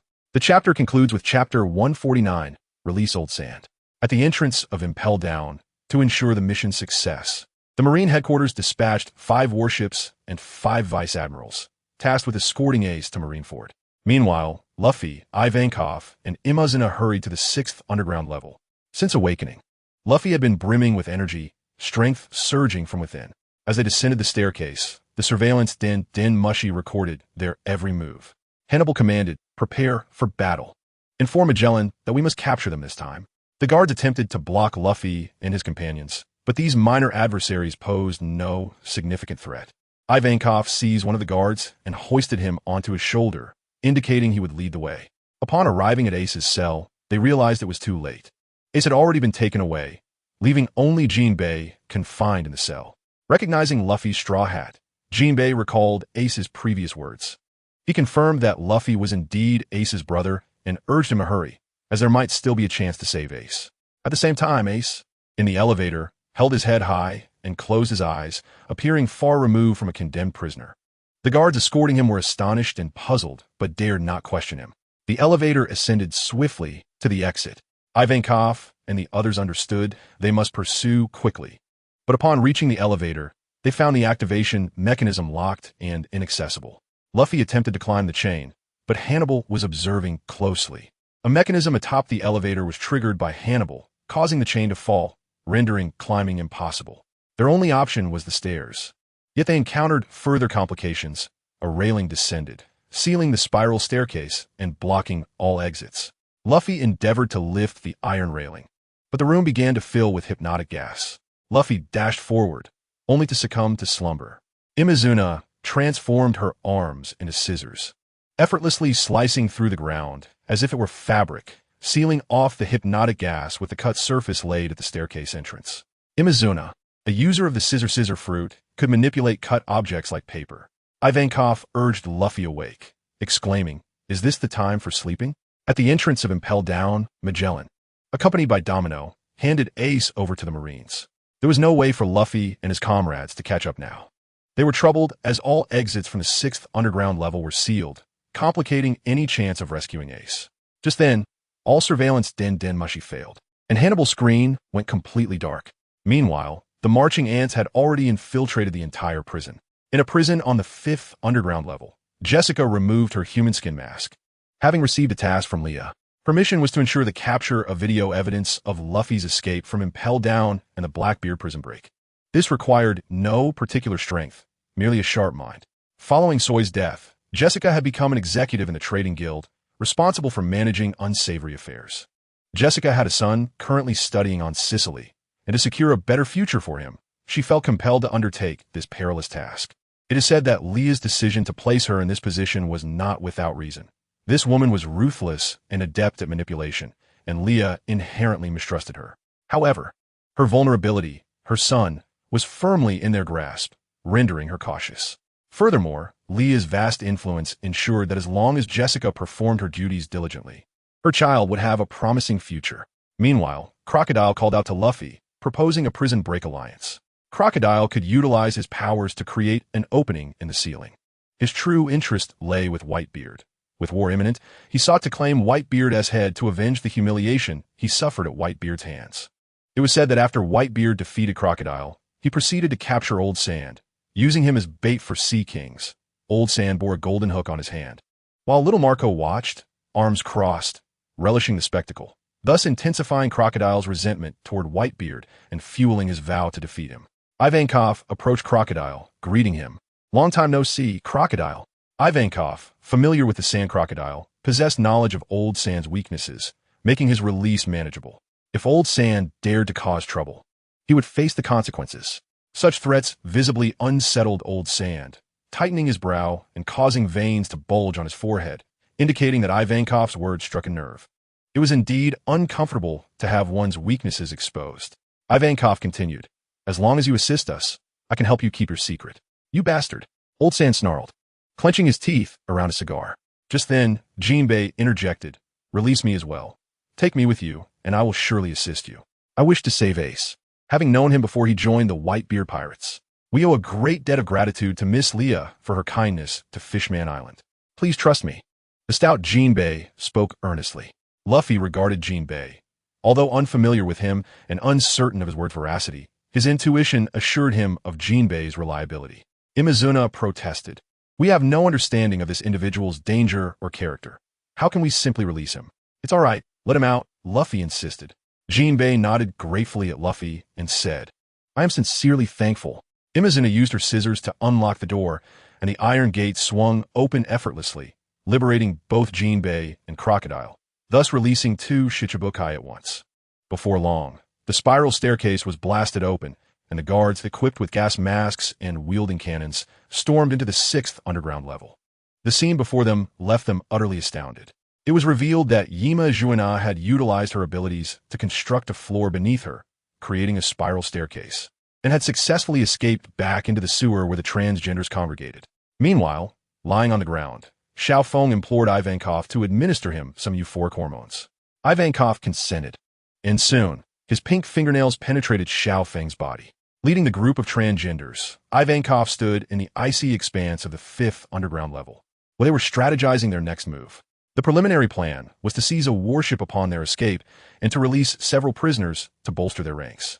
Exiting Impel Down would prove to be a formidable challenge. Along the escape route, sacrifices would be inevitable. Thus, their immediate task was to liberate as many prisoners as possible on their way from the 5th underground level to the 1st. If the prisoners could incite a riot, it would diminish the enemy's fighting strength. Let us instigate unprecedented terror within Impel Down. Ivankov rallied the crowd. Meanwhile, Luffy, Jinbei, and Crocodile were already at the forefront. Now, Chapter 150, Luffy confronts Blackbeard. It was 10 o'clock in the morning, and Ace's execution was scheduled for 3 in the afternoon. with only 5 hours remaining. They needed to hasten their pace. The wooden door of the prison posed no hindrance. Crocodile simply sandified it. The guards were easily subdued by Luffy and Jinbei in a matter of moments. Upon reaching the 4th underground level, Crocodile encountered his former subordinate, the Iron Soldier MR1. Yet he remained unperturbed. Meanwhile, Buggy and MR3 had constructed a candle hut, hiding within it to observe a throng of blue gorillas attempting to thwart Luffy and his companions. After the blue gorillas passed, they used the candles to replicate numerous keys, intending to liberate all the prisoners in the vicinity. Shortly thereafter, the criminals on the 2nd underground level were set free. Hannibal was increasingly anxious, receiving reports of chaos erupting throughout the prison. He feared for his position and did not wish to lose his job, let alone displace Magellan to ascend to the warden's position. Meanwhile, Ivankov and his group caught up with Luffy and the others. Xiao Feng appeared invigorated. He and Luffy were safe, which was a relief. Ivankov's imposing visage loomed behind them, fierce yet justified. With 2 renowned Shichibukai, a capable cadre of the Revolutionary Army, and several prisoners, it seemed that unless Magellan intervened, no one could impede their progress. At the Navy headquarters, a naval officer reported on the situation. Blackbeard was unaccounted for, and while he had not yet attained the status of Shichibukai, he remained a candidate. Ace had been captured alongside Blackbeard and Admiral Kizaru. As Kizaru observed Ace lying exhausted on the ground, his expression was one of complex emotions. It was difficult to fathom that the individual poised to instigate the largest conflict in over 20 years was once the infant who wriggled in his arms. Kizaru shook his head, attempting to dispel the impolite memory from his mind. The thought alone was painful. Yet after confining Ace to impel down, Kizaru could not resist remarking, "I used to hold you as a child." What expression did Ace wear upon hearing those words? It was one of incredulity. Ace, known for his laughter, seldom found himself speechless, yet at that moment he felt utterly at a loss. Was Kizaru attempting to bond with him after their fierce confrontation? Kizaru chuckled softly, said nothing further, and turned to leave. "My work here is done. It's time for me to clock out." Blackbeard remained elusive, and a warship without sailing clearance had arrived at Impel Down. A naval officer was about to report this to Sengoku. Indeed, it was Blackbeard who had arrived at Impel Down aboard that very ship. Upon his arrival, he swiftly defeated the guards, inadvertently alleviating some of the escape pressures on Luffy and his comrades. The odd hope that since Blackbeard had made it to the prison, he would not leave. Moreover, the ensuing chaos could serve to divert naval forces, for those in prison were not merely minor criminals. Many were legendary figures whose capture had demanded significant naval resources. The consequences of their release at the hands of Blackbeard would be unfathomable. Upon receiving this news, Hannibal fell into a state of despair, caught between internal and external threats. He felt utterly powerless and resolved to abandon all responsibility. He then suggested, "Let us head to the monitoring room and enjoy some persimmons." He was promptly rebuked by his subordinate. "Maintain your focus. We must protect Impel Down." At that moment, Magellan called, informing Hannibal that the prisoners on the 2nd underground level had all been cleared and the entrance sealed. Meanwhile, Buggy and MR3 found themselves in dire straits. After finally escaping to the 2nd underground level, they discovered the exit had been sealed by Magellan's toxic blocks. Realizing the urgency of the situation, Magellan had no choice but to release Shiryu of the rain. Upon reaching the 6th underground level, several guards liberated Shiryu, who bore an ominous visage. Clearly not a good person. Magellan informed Shiryu over the phone, "Blackbeard is in your hands. You are sentenced to death, but assisting me may delay your execution." Upon hearing this, Shiryu decisively hung up, unsheathed his sword, and killed the guard who had liberated him. "Kill without hesitation," Shiryu declared with a sinister expression. In the 4th underground level, the transgenders opened the cells, liberating as many prisoners as possible to enhance their fighting strength. Blackbeard's crew was now on the 1st underground level, while Buggy and MR3 remained on the 2nd, and Magellan was en route to the 4th underground level to pursue Luffy and his group. Without Magellan to obstruct them, Blackbeard's crew moved unimpeded, yet they faced a formidable opponent in Shiryu of the Rain. Shiryu was ruthless, indifferent to human life. Both sides were composed of nefarious villains. Despite their initial meeting, Shiryu chose to join Blackbeard's crew. Luffy and his companions continued to battle in the 4th underground level. The combative Xiao Sudi stood in front of them. Just as Luffy prepared to charge forward to defeat her, Ivankov pulled him back. "Leave this to me. You must hurry and rescue Ace." Ivankov employed his special ability, his pink nails piercing his own visage, returning to his normal stature, and then engaged in combat with Xiao Sudi. Yima Zhuna opened the exit to the third underground level, but Hannibal was there to block their path. As deputy warden, Hannibal possessed some genuine skills. He twirled his knife, and sparks began to fly. Luffy activated his second gear, unleashing a barrage of attacks toward Hannibal's face. Hannibal could not withstand for long, and was soon knocked unconscious by Luffy. In the depths of his fading consciousness, Hannibal reminisced about his early days at the job. Back then, he was quite innocent. His first impression of Magellan was one of gloom. Yet over time, his perspective had shifted.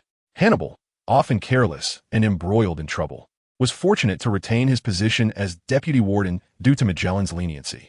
Rising abruptly, Hannibal seemed to have a sudden realization. Determined to safeguard this place with his life and fulfill his responsibilities as deputy warden, he resolved to delay Magellan's arrival. Any prior thoughts of ousting Magellan dissipated unconsciously. It was speculated that Blackbeard possessed 3 hearts, enabling him to wield the powers of 3 devil fruits. Previously thwarted by Leah, who obstructed his acquisition of the Yami Yami no Mi, Blackbeard had inexplicably obtained another fruit, which had the ability to transfer matter. Consequently, all the poisonous blocks Hannibal had used to block the path were swiftly relocated by Blackbeard. Soon, Blackbeard and his crew reached the 4th underground level, with Blackbeard standing triumphantly over Hannibal. In truth, Hannibal was rather pitiful. He had been subdued by numerous adversaries, each far more formidable than himself, while he and his fellow guards fell easily to the ground. At this moment, Luffy faced the treacherous Blackbeard for the second time. Chapter 151. The appearance of Camus. The scene was chaotic, and Jinbei recognized Blackbeard. Upon hearing their exchange, Luffy grasped the entirety of the situation. Ace had mentioned pursuing a particular individual, who was none other than Blackbeard. Granny Nyan had also stated that it was the self-proclaimed pirate Blackbeard who had joined forces with the Marine Admirals to defeat Ace, subsequently becoming a candidate for the Shichibukai. The entire incident revolved around this very person. Luffy, filled with rage, clenched his fists as Blackbeard further fueled the flames of his anger, taunting him that had he not appeared, it would have been him, the Straw Hat Brat, who would have perished. Luffy appeared to have reached a profound understanding, not only activating his gear second, but also enveloping his arms in a metallic substance. He leaped and unleashed a jet pistol upon Blackbeard, the impact collapsing a wall and sending Blackbeard skidding across the ground for quite a distance. Anger, it seemed, served as the ultimate catalyst. Previously, Luffy struggled to control his Busashoku haki, yet now it flowed effortlessly. Blackbeard, however, was not easily vanquished. His tough skin allowed him to rise swiftly. In an instant, he moved before Luffy, attempting to seize him and slam him into the ground, but Luffy was swifter, evading the attack and delivering a kick aimed at Blackbeard's head, infused with Busashoku haki. At that moment, Luffy evidently grasped the fundamentals of Kenbunchika haki as well. Old Sandy, puffing on a cigar, observed curiously why the Straw Hat Brat had become so immensely powerful in such a short span, seemingly mastering his newfound strength. Blackbeard, arrogantly standing there, proclaimed that none of them were his match, asserting he could redirect their attacks elsewhere and challenging them to confront him. Just as Luffy prepared to charge again, a familiar figure emerged from the shadows. Camus, a figure well acquainted to Luffy. Maintaining an air of aristocratic elegance, Camus held a glass of red wine, lightly swirling it as he inquired, "Is that so? Do you think I might give it a try?" Camus, with a heart as dark as his intentions, was adept at provoking others. With one hand holding the wine glass and the other wielding the power of the Yami Yami no Mi, he effectively showcased his prowess before Blackbeard. Witnessing the ability he had long coveted now in another's grasp, even Blackbeard, typically psychologically resilient, faltered momentarily. Luffy halted, astonished, and asked, "Uncle Camus, how did you end up here?" "Miss Leah instructed me to ensure that those who harmed Ace do not escape," Camus replied lazily, yet without hesitation. He launched an assault on Blackbeard. "Stay here, Blackbeard. You'd best remain put." Camus leisurely initiated his attack, while casually speaking.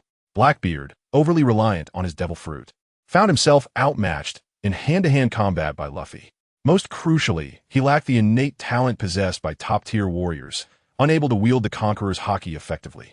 Blackbeard's true strength lay in his cunning.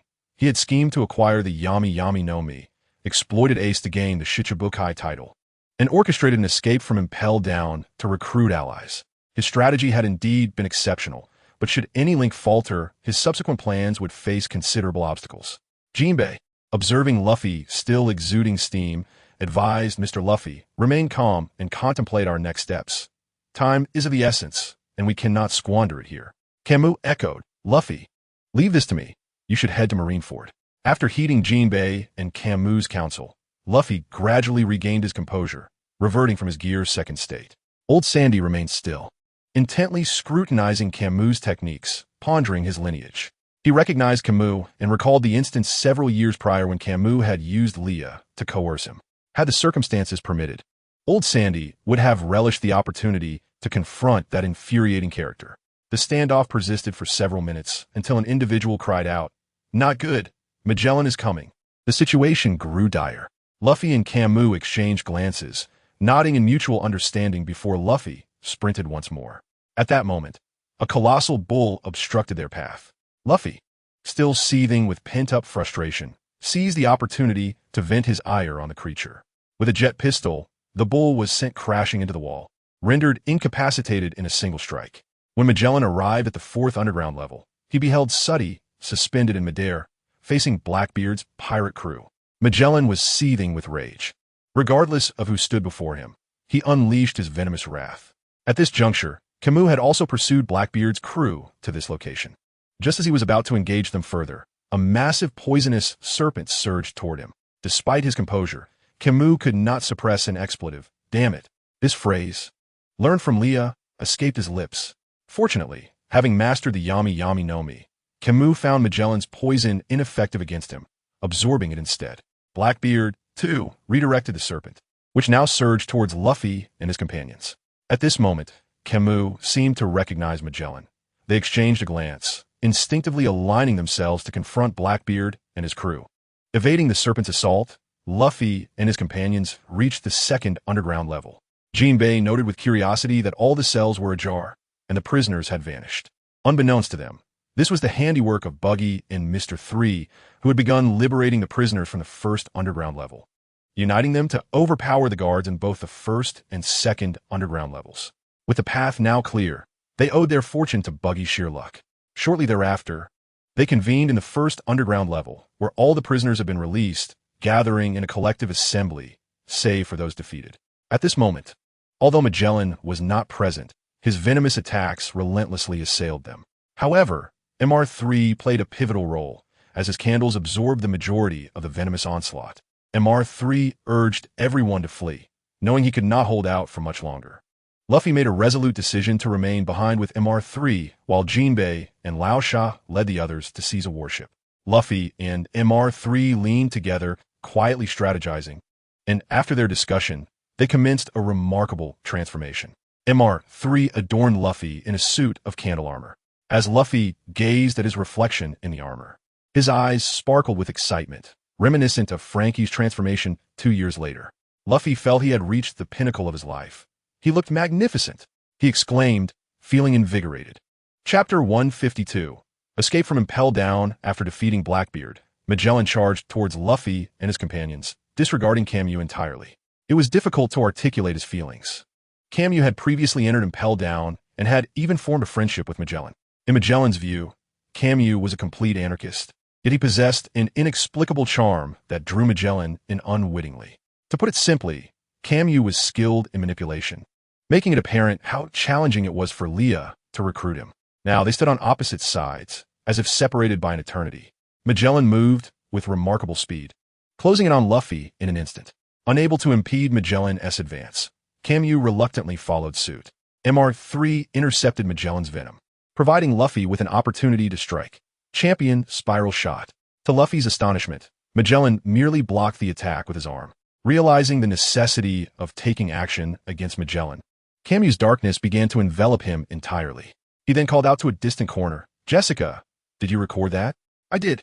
Jessica, clad in protective gear against the venom, responded loudly, then sent it to Miss Leah, instructing the Navy to divert their forces and draw them into Impel Down.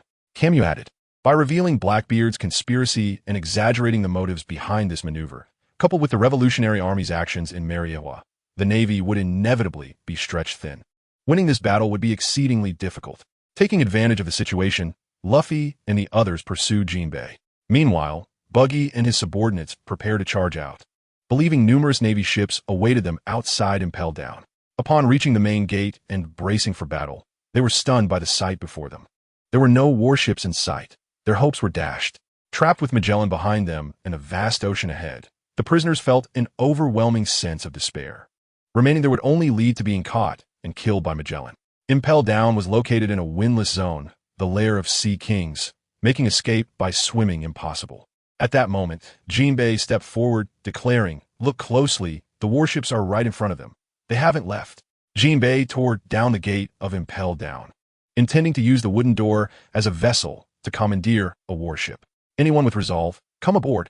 With that, Jinbei lifted the wooden door and leaped into the sea. Lao Sha and MR1 immediately stood upon the plank, leaving Jinbei somewhat speechless, thinking, is it really just these two? Just then Buggy jumped in, revealing a rare smile that showcased his gleaming white teeth. "I can't believe I completely forgot. I'll join you." The prisoners behind him immediately began to cheer. So bold. Truly worthy of Captain Buggy, the so-called mouthy Yonko, Buggy-san. Seeing this, Buggy felt compelled to step up, as so many subordinates were willing to follow him. He could not falter and lose face. Soon they set off. As a fishman, Jinbei showcased his full strength in the water. As they neared the warship, he released the door and dove deep, employing Fishman Karate's spiral shot against the door. A powerful surge of water erupted from Jinbei's hands, launching the door towards the warship. At the precise moment of descent, Lao Sha and MR3 leaped down, landing perfectly on the warship, ready to clear it of Navy personnel. Meanwhile, in the lower level, Magellan seemed unable to contain his rising fury, as his venom transitioned from purple to red. Well-versed in the ways of the world, Camus recognized this as a sign of Magellan's devil fruit awakening.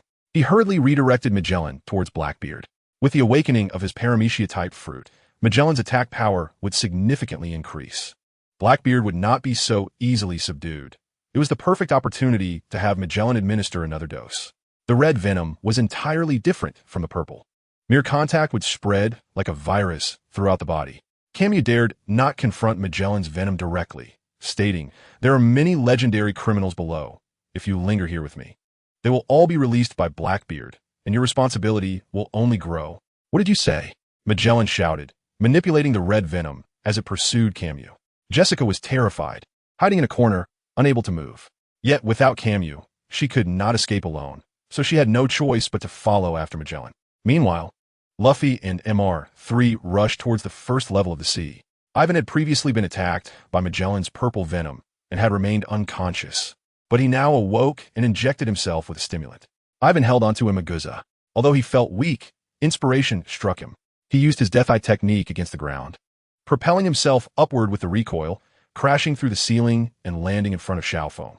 Overcome with emotion, Xiaofeng wept, "Lady Ivan, Imaguza is still alive." "How wonderful!"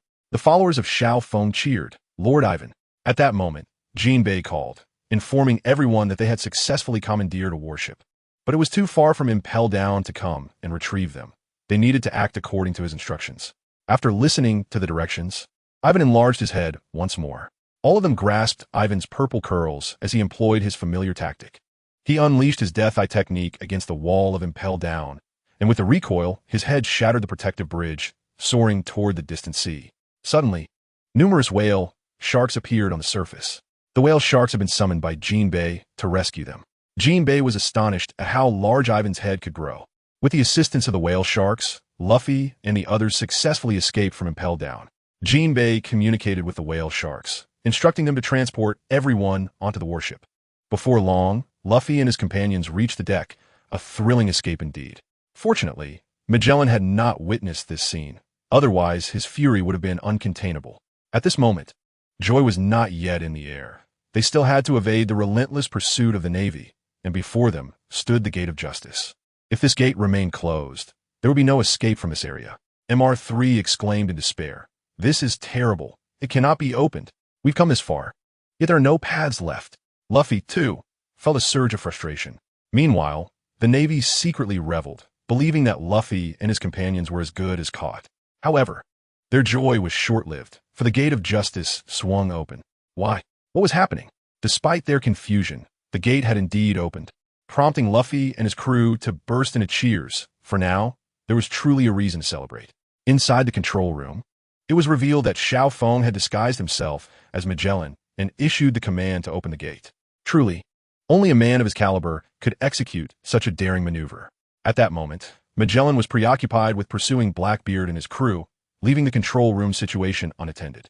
In Chapter 153, the revelation of Ace's lineage came to light. Seizing the opportunity, Xiao Feng sabotaged the power supply, ensuring that no one could hinder Luffy and his crew from their escape. Jinbei handed Luffy a small transponder snail. Its signal was weak, and should the gate of justice close, communication would be severed immediately. Xiao Feng felt elated, sacrificing himself for the benefit of many.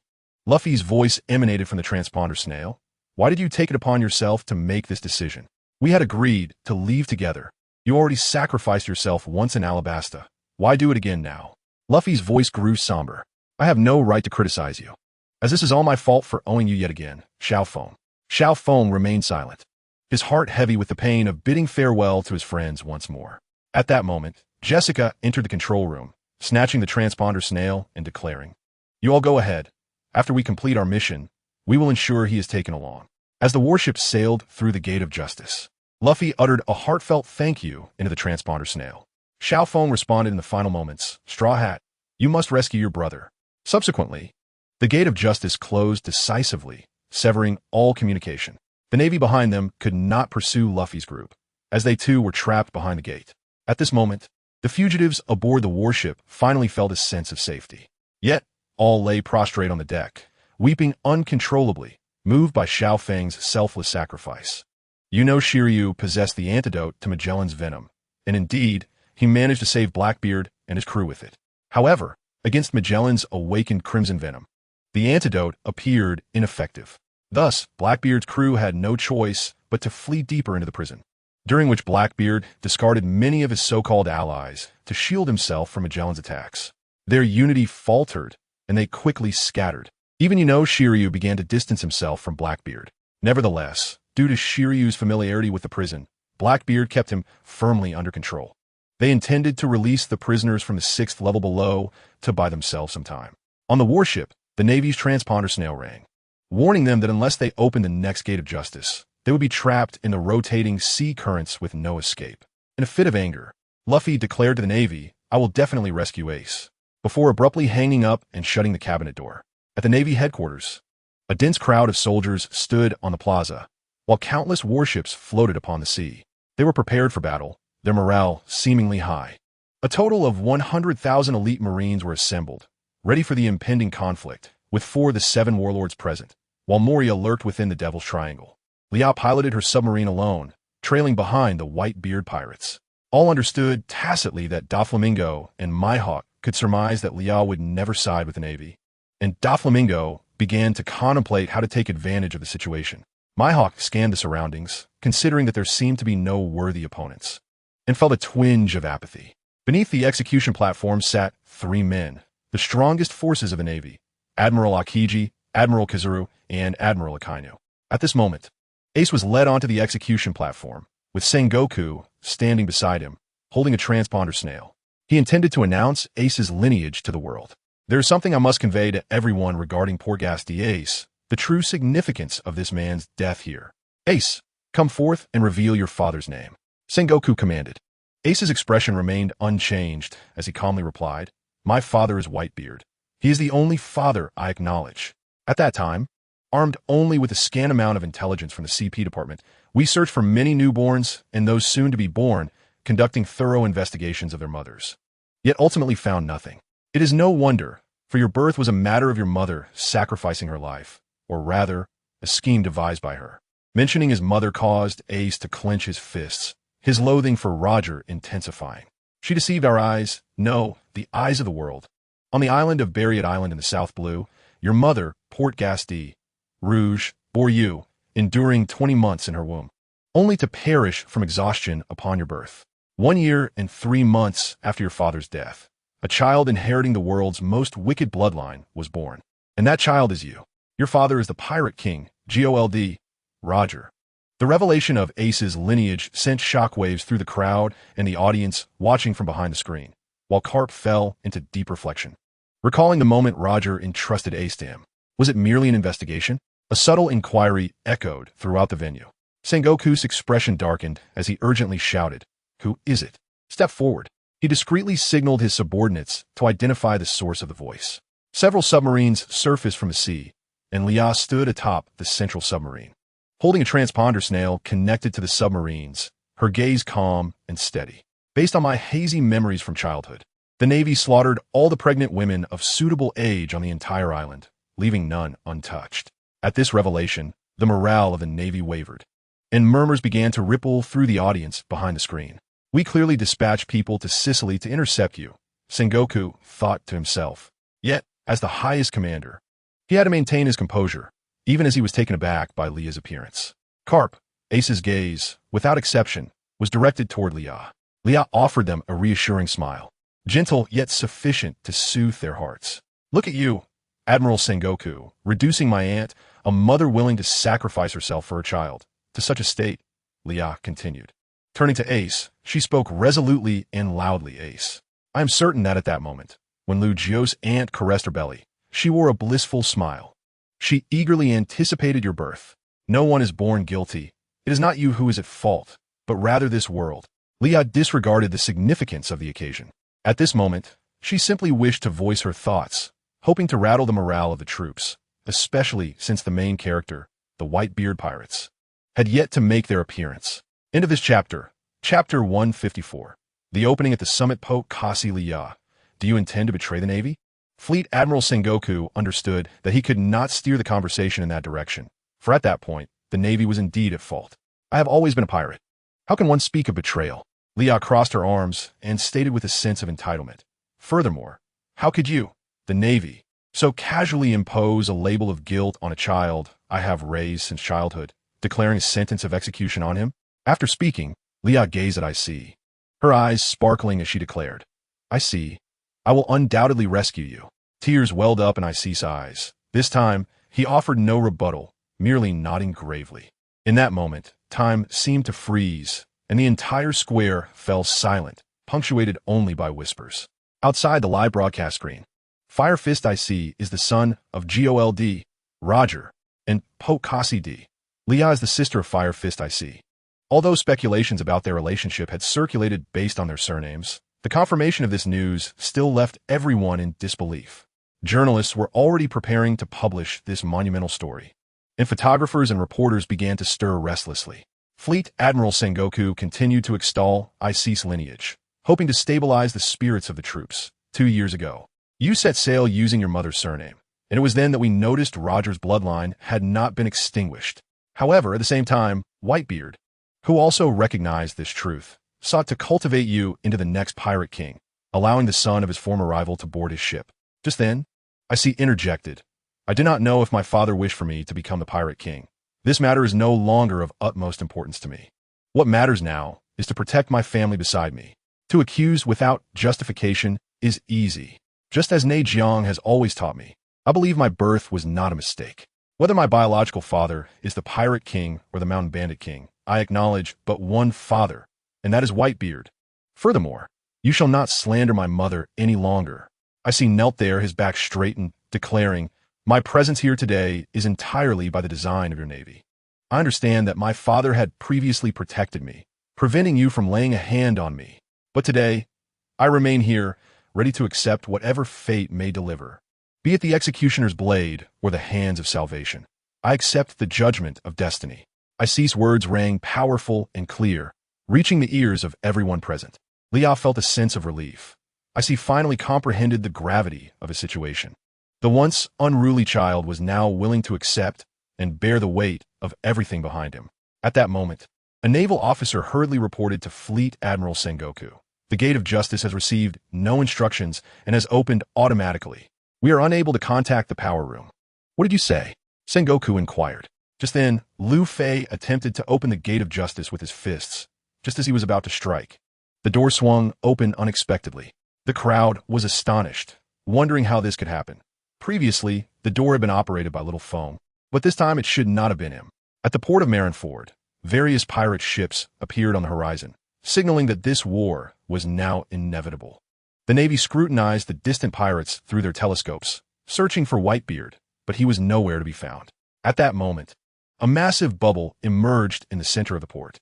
Sengoku, observing the bubble, felt cold sweat bead on his forehead, speculating, could they have surfaced from the seabed after coating themselves?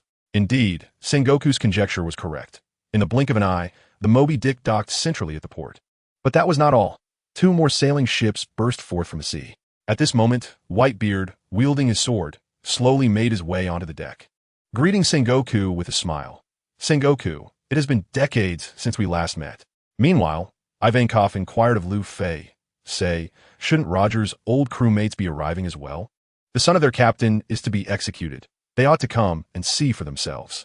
Lu Fei shook his head, stating he did not know. In truth, I too find it perplexing. Even former adversaries risk their lives to save IC, while the old crewmates seem indifferent. On the battlefield, Whitebeard took his stance. Utilizing the power of the Gura, Nomi instantly, the space fractured, the air trembling. IC looked at his father, reminiscing about how he had ignored everyone's warnings and insisted on pursuing Blackbeard. He recalled that during their confrontation, he had sensed that Blackbeard was not his match, nor were the so-called allies surrounding him. He simply had not anticipated that Blackbeard would collude with the Navy. For Lu Fei's sake, he could not retreat. Yet now, seeing the turmoil his actions had caused, he felt a pang of guilt. He had an inkling of what his sister intended to do in collaboration with the Revolutionary Army. He was willing to pave the way for that endeavor. However, had he not been captured, it might have been Marco or one of his other brothers. The Navy would not spare the Whitebeard pirates. Whitebeard's ability conjured a colossal tsunami. Even Leah, standing atop the submarine, was awestruck. Yet surprisingly, the water around her remained tranquil, devoid of even a ripple, starkly contrasting the raging tsunami nearby. This peculiar detail was noted only by her surrounding crew. Andi stood beside Leah, while Luashi was confined within a pigpen by Andi, who found the boy particularly clingy and bothersome. Especially given his lack of strength, during a grand battle, it was impossible to allow him to follow closely. The words that escaped Andi's lips seemed incongruous with her innocent visage, even bordering on indiscretion. That old man's display is quite grand, but ultimately lacks substance. Leah felt a twinge of discomfort, exasperated with the girl. After all, that was a Yonko. Could she not show a bit more respect?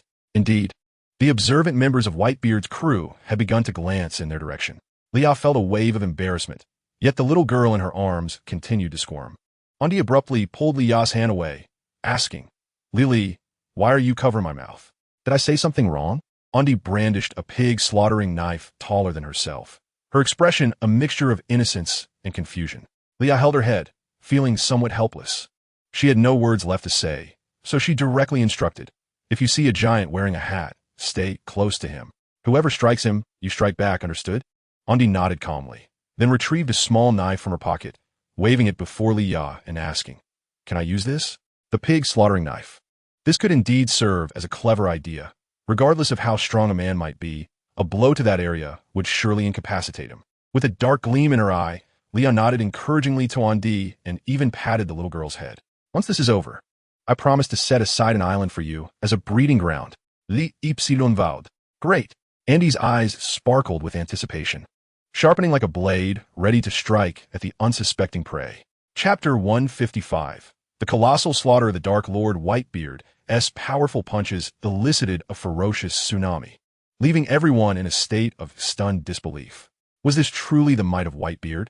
Many in the crowd felt a surge of excitement coursing through them at this spectacle. However, Hancock remained anxious, her thoughts consumed with prayers for Luffy's safety. At that moment, the sea level began to fall, hinting an impending cataclysm. Kobe gasped, thinking how eerily quiet it had become, as if time itself had come to a standstill. Moments later, the ground trembled violently, and an even more formidable tsunami surged toward the Marine headquarters. The towering wave engulfed Marineford entirely. Simultaneously, a colossal silhouette began to emerge from the depths, causing panic among the onlookers who speculated on the identity of this monstrous entity. Meanwhile, Leah, feeling somewhat helpless, had initially hoped to remain concealed for a while longer. Nevertheless, she commanded Bull to maneuver the gigantic killing machines deeper into hiding. Although the element of surprise might diminish, they would still serve a purpose, particularly in dispatching the lesser foes. As the massive tsunami threatened to inundate the plaza and its marine occupants, Akiji swiftly propelled himself into action, harnessing his devil fruit powers.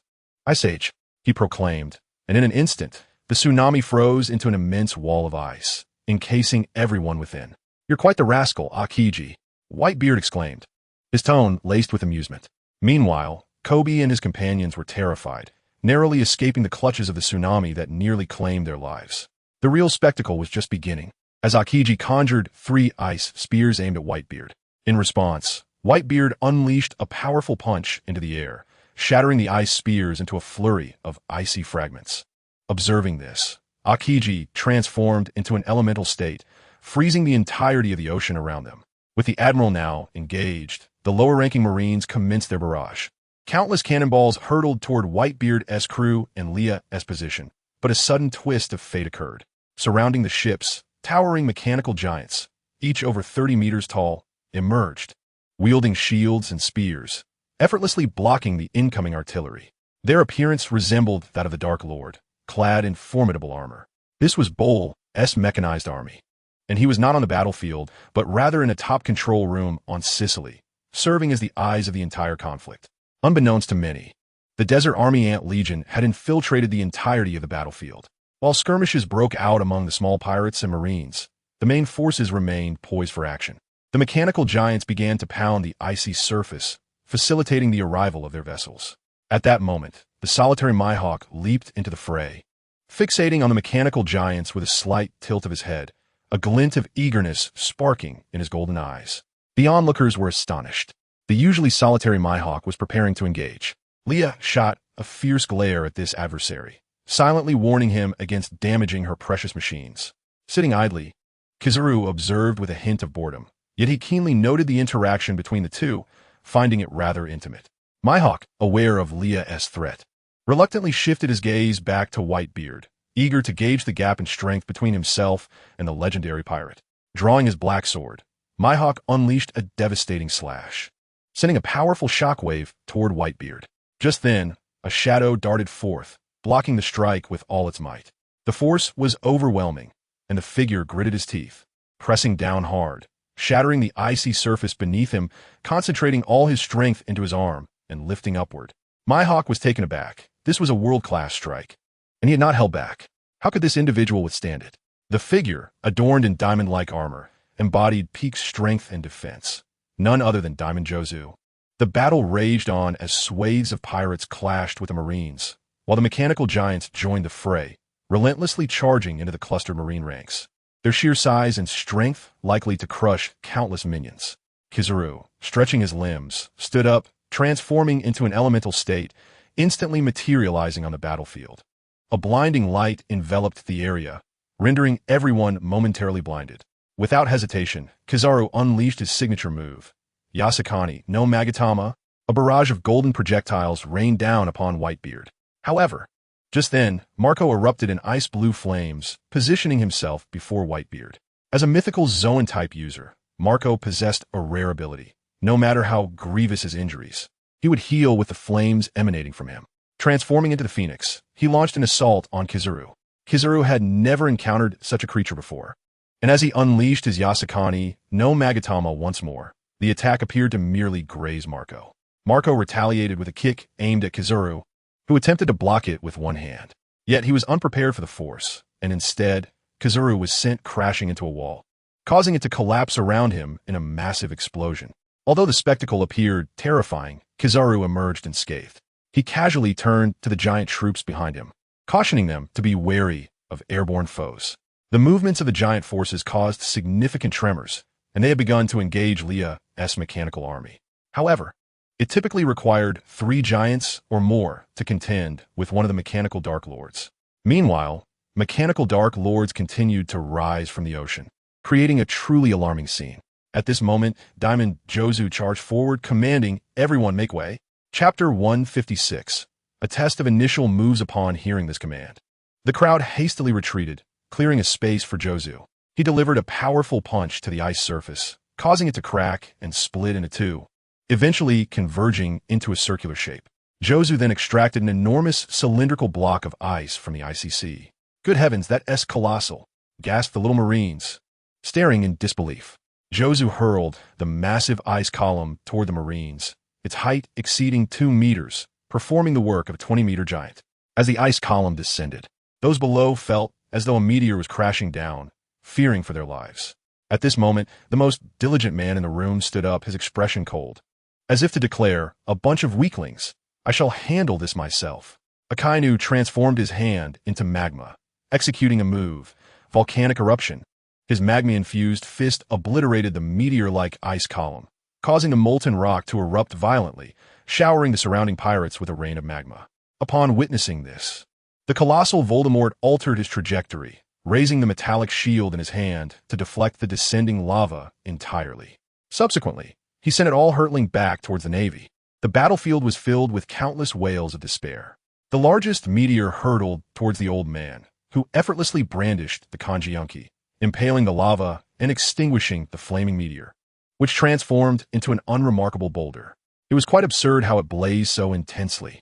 The old man chuckled lightly, suggesting the lava imp should go light the candles on a birthday cake. Even Inu couldn't help but smile, though his grimace was far less appealing. Did he not fancy lavish funerals, Whitebeard? Soon after, Little Oars made his entrance, wielding a massive sword with a clear target, the Navy's turrets. Under the might of his immense strength, those turrets crumbled as effortlessly as cutting tofu. Little Oars belonged to the ancient giant race, a descendant of the demon Oars. Now, at 72 years of age, equivalent to a mere 20-something in human years, still far from reaching his peak power. At this moment, Andy seized Little Oars' hair, darting around him to shield against some ambush arrows. If Morio were present, he would likely go mad. For the corpse of the demon Oars he had collected was now rendered useless, having been thoroughly ruined by Luffy and his companions. Mingus squatted nearby, observing the scene with boredom, scanning the battlefield through his sunglasses, intending to find a route to approach Li Ye and the others while simultaneously battling. He knew that shortly, Kizaruin would have to deal with the matters of Impel Down. The naval bombardment was akin to a mere scratch to Little Oars, as the size of a person was dwarfed by that of Oars' finger. Little Oars effortlessly lifted a warship and flung it, sending several giant rear admirals flying. Consequently, the warship, along with a few giant rear admirals, breached the inner bay. The pirates' morale soared, and chaos erupted on the battlefield, with casualties occurring every second. Kobe stood frozen in terror, witnessing such fierce combat for the first time, paralyzed by fear. The already beleaguered giant rear admirals, under siege by the mechanical Voldemort, found themselves overshadowed by an even greater presence. Before Little Oars, they seemed like mere children. One giant rear admiral broke free, charging at Oars with a blade. Yet, before he could mount much resistance, his sword was severed by Little Oars, and with another strike he fell to the ground. Andy then leapt high, unleashing a crimson slash from her cleaver towards the other giant rear admirals. Even if they attempted to defend, it proved futile, as the red slash severed their arms and left a crimson mark on their necks before vanishing. Several massive figures collapsed, silent and lifeless. Andy shook her blade, only then recalling that she should announce her technique. Slaughterhouse. Little Oars caught the falling Andy and charged forward, astonished by the strength of this seemingly insignificant figure. The Empress began her indiscriminate assault, kissing her finger, which blossomed into a large pink heart. She then tugged at the heart, unleashing her captive arrow. Countless pink arrows shot forth, and those struck were transformed into stone. Whether Navy or pirate, they lost their lives on the spot. Following this, the Empress leapt and delivered a kick, shattering those hit into pieces, proving that one should never provoke a woman, regardless of their identity. Anyone obstructing her path was met with demise, one head at a time, as even the Navy was not spared. At this moment, Tyrant Kuma made his move, his paw-shaped balloon gradually expanding, only to compress again. As Little Oars approached, the balloon had shrunk to the size of a palm. This small energy sphere neared Little Oars, threatening to make contact, but Andy deftly redirected it towards the Navy's turret with her cleaver. The massive energy exploded outward, its power truly terrifying, affecting those nearby as the turret's walls collapsed, creating a vast breach in the ground. Little Oars' straw was nearly swept away by the shockwave, but Andy sat firmly, holding it down. Coincidentally, this attack had created an opening in the inner wall, prompting numerous pirates to surge towards it, while the mechanical Voldemorts forged a path ahead. Their immense frames rendered them impervious to pain, and without an attack powerful enough to shatter the entire robot, it was indeed challenging to impede their movements. At this juncture, Min gis tut besidelia, remaining passive, displaying an ostentatious nonchalance. However, amidst the chaos, no one paid him any heed. Doflamingo inquired, "Aren't you going to make your move?" "I'm waiting for the right moment to unleash something significant. Just watch the spectacle," Leah replied calmly. She then coolly grasped her communicator, issuing a command, indicating that the entire situation remained under her control. The execution platform loomed ahead, yet Whitebeard ordered little oars to retreat, as his primary task had been accomplished. Advancing further would mean confronting an admiral, a foe he could not handle, and it was best left to others. At that moment, a giant Navy soldier attempted to sneak up on Whitebeard for an ambush. However, it was evident that this so-called rear admiral was swiftly incapacitated by a single punch from Whitebeard, meeting an untimely end. Just then, Whitebeard commanded, "You lot, charge ahead." The battle ignited, and whether Navy or pirate, numerous lives had already been sacrificed. Yet no one retreated. They sought vengeance for their comrades. Meanwhile, Kobe yearned to flee the battlefield, reflecting on the fierce clash, feeling insignificantly small as such powerful beings fell in an instant. Following closely behind him was the timid Barumaber, both brothers wishing to escape the fray. As they sought to flee, they encountered Admiral Akainu, who refrained from attacking the pirates, instead positioning himself to intercept any fleeing Navy personnel. Ignoring any explanations, he was solely intent on silencing them. This scene left both Kobe and Barumaber trembling in fear, realizing that desertion was no longer an option. Chapter 157. The appearance of Luffy on the battlefield. A swarm of pirates surged into the inner bay. Leah and her companions followed closely behind. Amidst the throng, a young man clad in a noble suit, wielding a steel pipe, swiftly slipped past. Leah simirkit sidaitli, recognizing that Sabo had successfully infiltrated the ranks. Standing upon the execution platform, Sengoku conversed with Vice Admiral Teru via a transponder snail, seemingly orchestrating a plan. Borsalino, perceptive as ever, promptly relayed this to Leah, who had equipped herself with the earpiece Borsalino had crafted to keep her updated on the battlefield's developments. Whitebeard and Sengoku exchanged glances from afar, Whitebeard chuckling, "What devilish scheme are you concocting, you strategic genius, Buddha Sengoku?" He then directed his gaze towards Leah, his eyes deep with contemplation. He couldn't yet reveal his true strength. He had to wait for the Navy to unveil their genuine tactics. Perhaps this was the most solemn moment for Old Man Carp, as he slowly ascended the execution platform, reminiscing about the first time he encountered Leah and Ace. A small girl and a soft infant, both children he had watched grow, now one fought below while the other knelt upon the execution platform. The weight of justice upon his back became exceedingly burdensome, rendering him unable to stand upright. He approached and sat beside AC, who gazed at the once formidable elder and suddenly realized that his hair had long since turned white. Tears shimmered in Kapu's murky eyes. "AC, you rascal. Why do you not live as I have advised?" The tears cascaded down the old man's face. Perhaps even AC had not anticipated that Kapu, the hero of the Navy, would weep for his own affairs. The elder AC felt momentarily dazed, sensing his own heart struggling.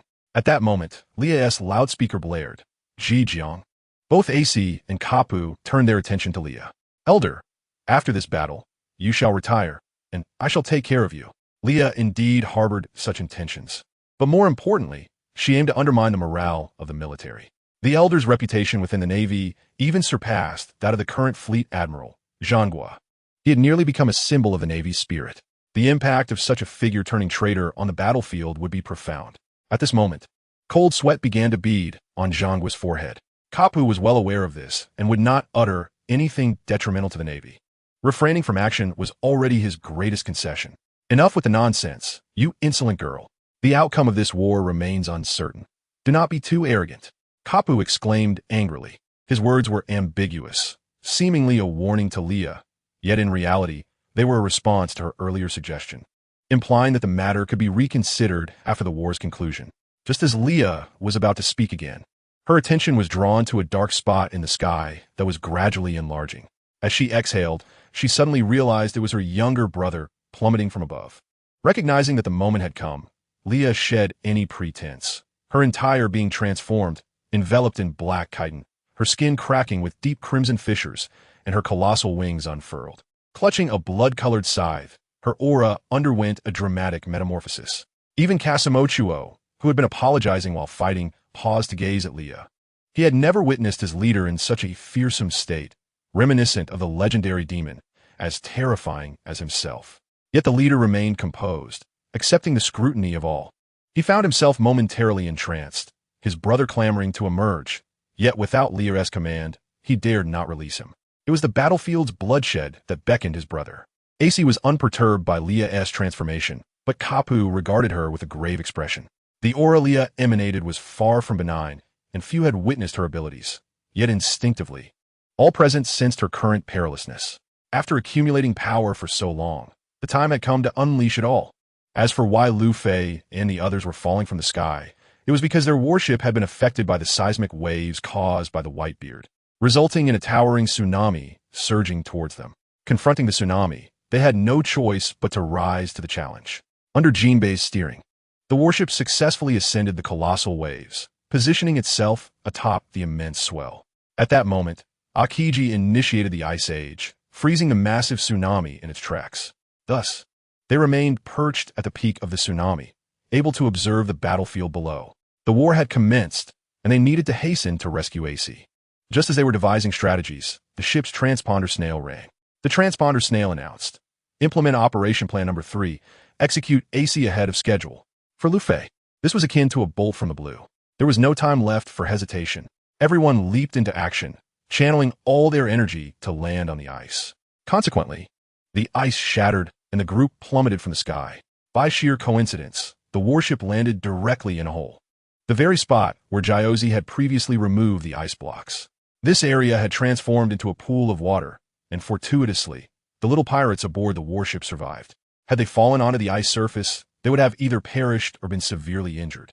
Lia, observing Lu Fei's descent, took flight, soaring forward to grasp Lu Fei's yellow vest.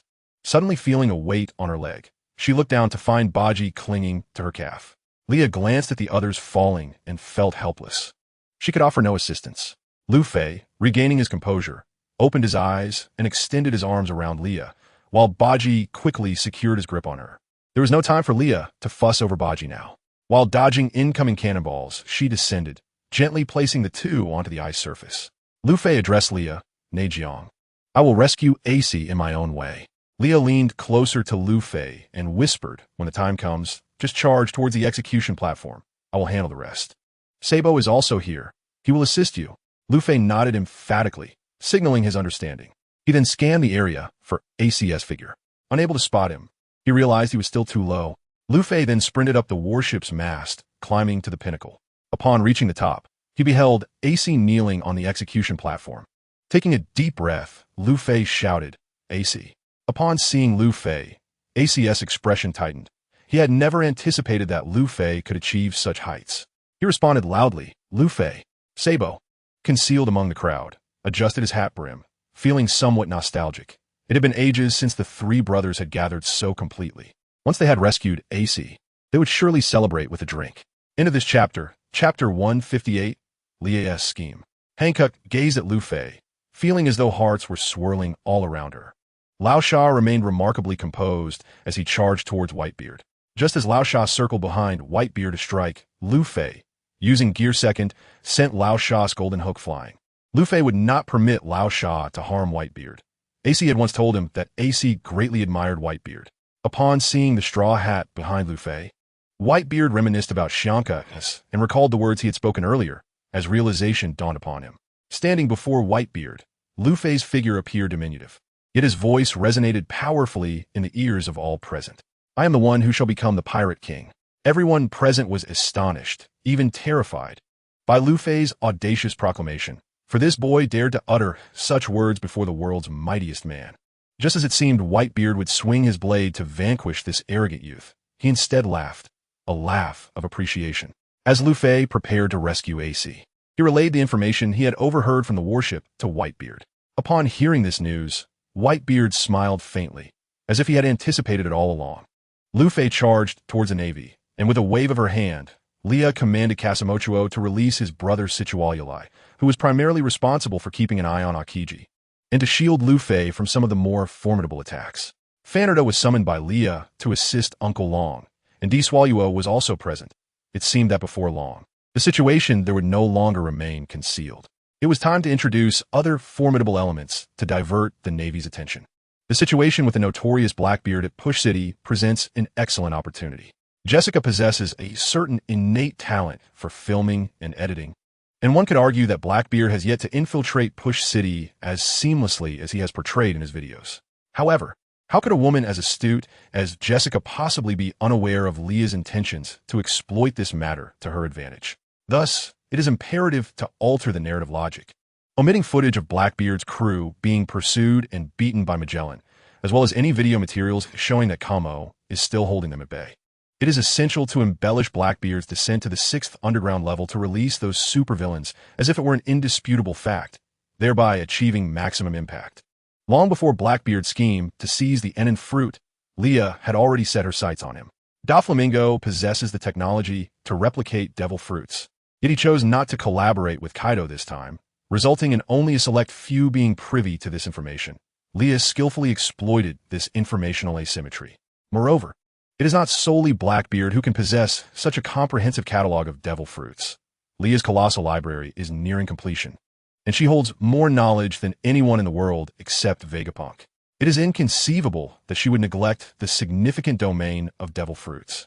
Thus, unbeknownst to Blackbeard, she preemptively acquired the Enin fruit from Sachi and requested confidentiality. Given Blackbeard's ability to conceal his ambitions for over 2 decades within the Whitebeard Pirates, all of this had to be conducted in secrecy. Any misstep could jeopardize her relationships with the crew. Has Blackbeard hidden his ambitions effectively? Indeed, he has. As prior to the outbreak of these events, no one, save for Whitebeard himself, discerned the ambition lurking beneath his seemingly benign facade. Consequently, one might question why Whitebeard had not exposed Blackbeard's duplicity earlier. 20 years is not merely a number. It encapsulates the shared experiences and battles fought side by side. A parent invariably harbors greater tolerance for their own child. The old man regarded everyone on his ship as his own progeny, and Blackbeard, who had referred to him as father for over 20 years, must admit that Whitebeard's heart softened. Even though Leah had previously cautioned him to be wary of Blackbeard, he likely clung to a glimmer of hope. The genuine devil fruit was replaced with a fake long ago. Although Sachi was perplexed, he did not reject Leah's seemingly absurd request, for Leah's experimental concoctions had significantly improved the old man's health. For this reason alone, she had become a benefactor to the entire Whitebeard crew, and there was no reason for her to deliberately deceive him. The reputation of the Whitebeard Pirates is not merely a fabrication. It has genuinely instilled fear across the seas for countless years, and Sachi could not fathom why Leah would wish to harm him. As anticipated, Blackbeard indeed attacked Sachi, but the fruit he ingested was a counterfeit, laced with poison. Remarkably, he escaped despite being pursued by numerous adversaries while wounded, even surviving the poison. Leah speculated that Blackbeard was still graced with a modicum of fortune, albeit the fortune of a villain. She pondered how the impending battle would serve as the catalyst for change. Blackbeard did not perish. Rather, he sustained severe injuries. And at that moment, he realized he had been outmaneuvered. His internal injuries were grave. However, thanks to Leah's intervention, Sachi survived, albeit perhaps with lingering aftereffects. The old man lamented that his compassion had led to his other son's injury. Witnessing the bedridden and frail Sachi, Ace, in a fit of anger, voluntarily took on the task of pursuing Blackbeard. Yet, Ace was not reckless. He consistently reported his status to the Whitebeard crew. Additionally, his childhood training under Leah and her crew had elevated his abilities. His mastery of Busashoku and Kenbunchika haki was evident, and even his understanding of Haushika haki had progressed. Pursuing Blackbeard, who had lost the Enin fruit, provided Ace with a semblance of confidence.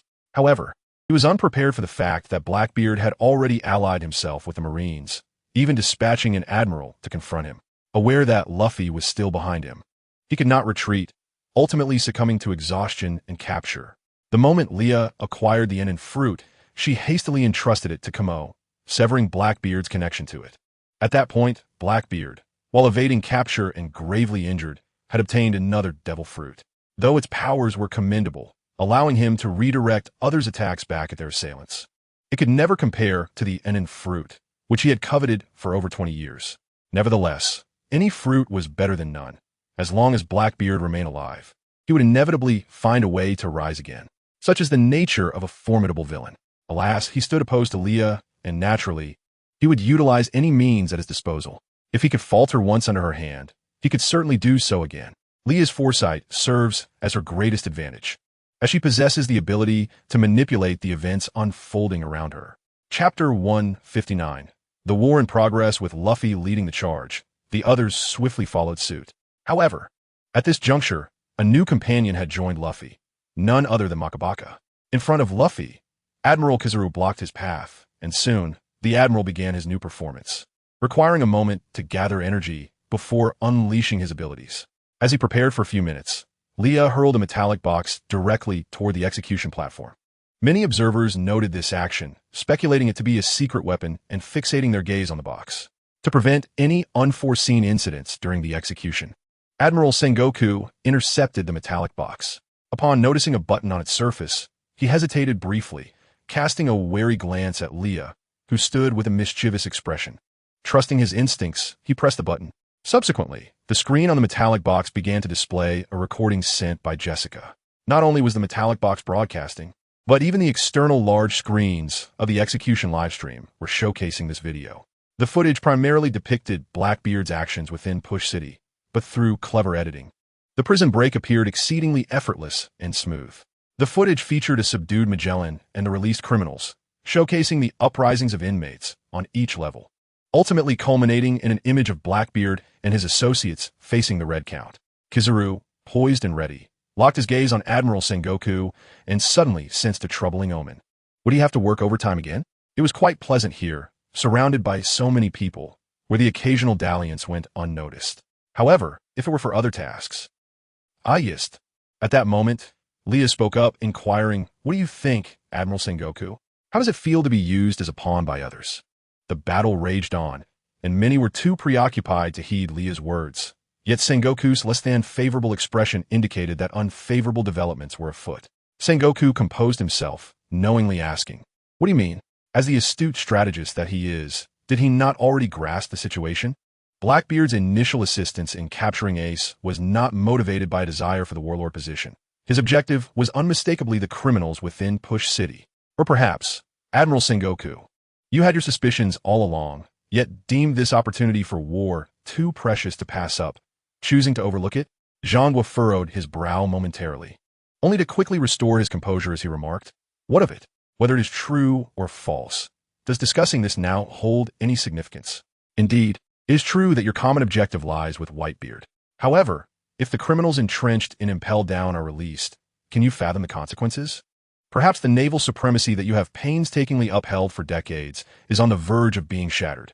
Leah's tone carried a hint of nonchalance. Zhangwa's gaze shifted toward Admiral Kizaru, who silently lowered his foot. If anyone could salvage the situation at Impel Down, it would undoubtedly be the so-called Lightspeed Kizaru. "Oh, it seems he is about to be summoned." Zhangwa approached Kizaru and quietly issued his orders. "You must head to Impel Down to confront Blackbeard and his crew. If possible, eliminate them without hesitation. Regardless of the circumstances, they must remain imprisoned. Individuals of their ilk would pose a grave threat to the Navy if they were to escape." Kizaru said nothing and instantly transformed into light. Sensing that this battle might not favor the Navy, signs of deviation from their main objective were already apparent. Kizaru's sudden departure significantly impacted the morale of the troops. Though following Akainu's fiery encouragement, the soldiers rallied their spirits to face the immediate threat. Outside the live broadcast of the Bodhi Group in Xiangdao, Rayleigh gazed intently at Leah's figure, silently reflecting that many years ago, this scenario had been envisioned and is now unfolding. Certainly, Blackbeard's actions astonished those present. After all these years, it was remarkable that someone would dare target Impel Down. The name Blackbeard had etched itself into the hearts of many, including those supernovas. Luffy continued to charge forward, greeted by the antics of the bumbling Zhang Ao and Navy Lieutenant Fendibo. Zhang Ao proclaimed his newfound strength, eager to showcase an upgraded version of his hypnosis technique. With a chant of 1-2, there's Zhang Ao, both fell to the ground, having hypnotized themselves, highlighting their comedic intent. Meanwhile, Leah soared above the crowd, landing at the very center of the inner bay, as shadows beneath her began to swell and spread outward. Some, sensing impending doom, hastily took to the air, yet fatefully, the shadows began to engulf them indiscriminately. Nonetheless, Leah could not afford to dwell on such matters. This was war, and casualties were inevitable. The mechanical Vorpal beast paused in its actions, its body bearing the scars of prolonged combat. Iron plates on their backs opened, releasing small robots that descended upon the crowd, resulting in a scene of utter chaos. The tyrant Kuma had resigned himself to inaction, aware of the Revolutionary Army's plans and feeling no obligation to assist Vegapunk's experiments.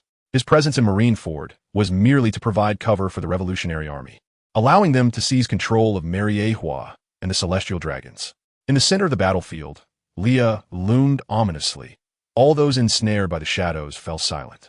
Her terrifying visage, coupled with the ever-expanding darkness beneath her, instilled dread in those who witnessed it. Leah's pupils had transformed into a blood-red hue, reminiscent of a demon emerging from the depths of hell. A palpable aura of murderous intent surrounded her, causing all to evade the encroaching shadows, creating a vacuum of darkness centered around her. Yet, the shadows were not invincible. They struggled against formidable vice admirals, but were undoubtedly effective in eliminating weaker adversaries. At that moment, Luffy activated Gear 3rd, delivering a colossal rubber giant spin that toppled a giant vice admiral. This display left the prisoners feeling unsettled. Luffy couldn't be the sole focus of glory. They longed for their idol, Captain Buggy, to claim Whitebeard's head. Captain Buggy, we cannot afford to lose to them. Hurry and take Whitebeard's head. Buggy grinned arrogantly, issuing commands. Very well, let's advance. Just then, Whitebeard halted Buggy with a shout, "Hey, Rednose." Instinctively, Buggy turned, cursing. "Who are you calling Rednose, you bastard? Watch it, or I'll kill you, bastard." Realizing who he was addressing, he looked up in terror. Whitebeard. Whitebeard, ever the strategist, recognized that their common enemy was the Navy and saw no need to quarrel with this impudent youth at such a critical juncture. It would be more prudent to enlist Buggy's cooperation. Even if these prisoners were not particularly formidable, every little contribution counted. This proposal greatly inflated Buggy's vanity, and without hesitation, he agreed. "All right, Whitebeard, I'll join forces with you. It's me and you together." The prisoners, stirred with excitement, chimed in. "Who is this divine being?" "Indeed, it is our Captain Buggy." Chapter 160. The grand ambition concludes this fellow has become so arrogant that he has lost all sense of reality. MR3 gazed in horror at the wildly grinning Buggy. Smoker, also present on the battlefield, charged toward Luffy, intent on delivering a strike. At that moment, Makabaka leapt forth, biting down on Smoker's weapon. With a snap, the weapon shattered. Luffy dodged Smoker's kick, seizing the opportunity to pat Makabaka on the head as a reward. Yet, Smoker remained resolute, fixated on capturing Luffy. As Luffy considered activating Gear 2nd, Stalieri approached, brandishing a large blade aimed at Smoker. Seeing this, Luffy decided against lingering with Smoker and continued his sprint towards the execution platform. Stalieri was a true madman, indiscriminately attacking anyone who obstructed Luffy's path, regardless of their allegiance. At that moment, Hancock arrived beside Luffy, producing a key from her bosom and handing it to him. This key could unlock Ace's shackles. Elated, Luffy embraced Hancock, causing her cheeks to flush. Though thrilled, Hancock was momentarily taken aback by the unexpected embrace. Luffy, clutching the key, resumed his reckless dash while Hancock remained lost in the warmth of the moment, panting heavily, dreamily murmuring, "Luffy's warmth lingers on my hands and chest. This is marriage." It seemed Hancock was genuinely enamored with Luffy, having already envisioned their wedding after merely a hug. Truly an exaggeration.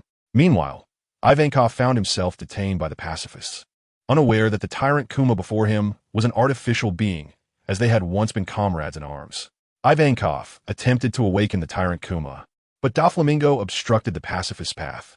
Bored, he began to manipulate the Okama king, claiming that the tyrant Kuma had died days ago, having willingly become a government experiment in weaponization, devoid of human consciousness, and merely a monster obeying government orders. As Ivankov struggled to comprehend this shocking revelation, Doflamingo added, "However, once you capture the research facility, you will gain control over the pacifists." Ivankov was left speechless, realizing that they had intended to attack Mariehua while M was unguarded. What reason would the tyrant Kuma have to continue cooperating with Vegapunk's experiments? As Luffy sprinted to Ivan's side, the pacifist was preparing to launch an attack on them. However, Doflamingo stood before them, raising his hand and urging, "Why aren't you fleeing yet?" Realizing the urgency, Luffy hastened forward, with Ivan trailing closely behind. While running, Ivan inquired, "Luffy, do you know Doflamingo?" Luffy replied, "I don't know him." Ivan continued to question, "Then why is he aiding us?" Luffy explained, "He has a good relationship with his sister, and I believe he is Corazone's brother."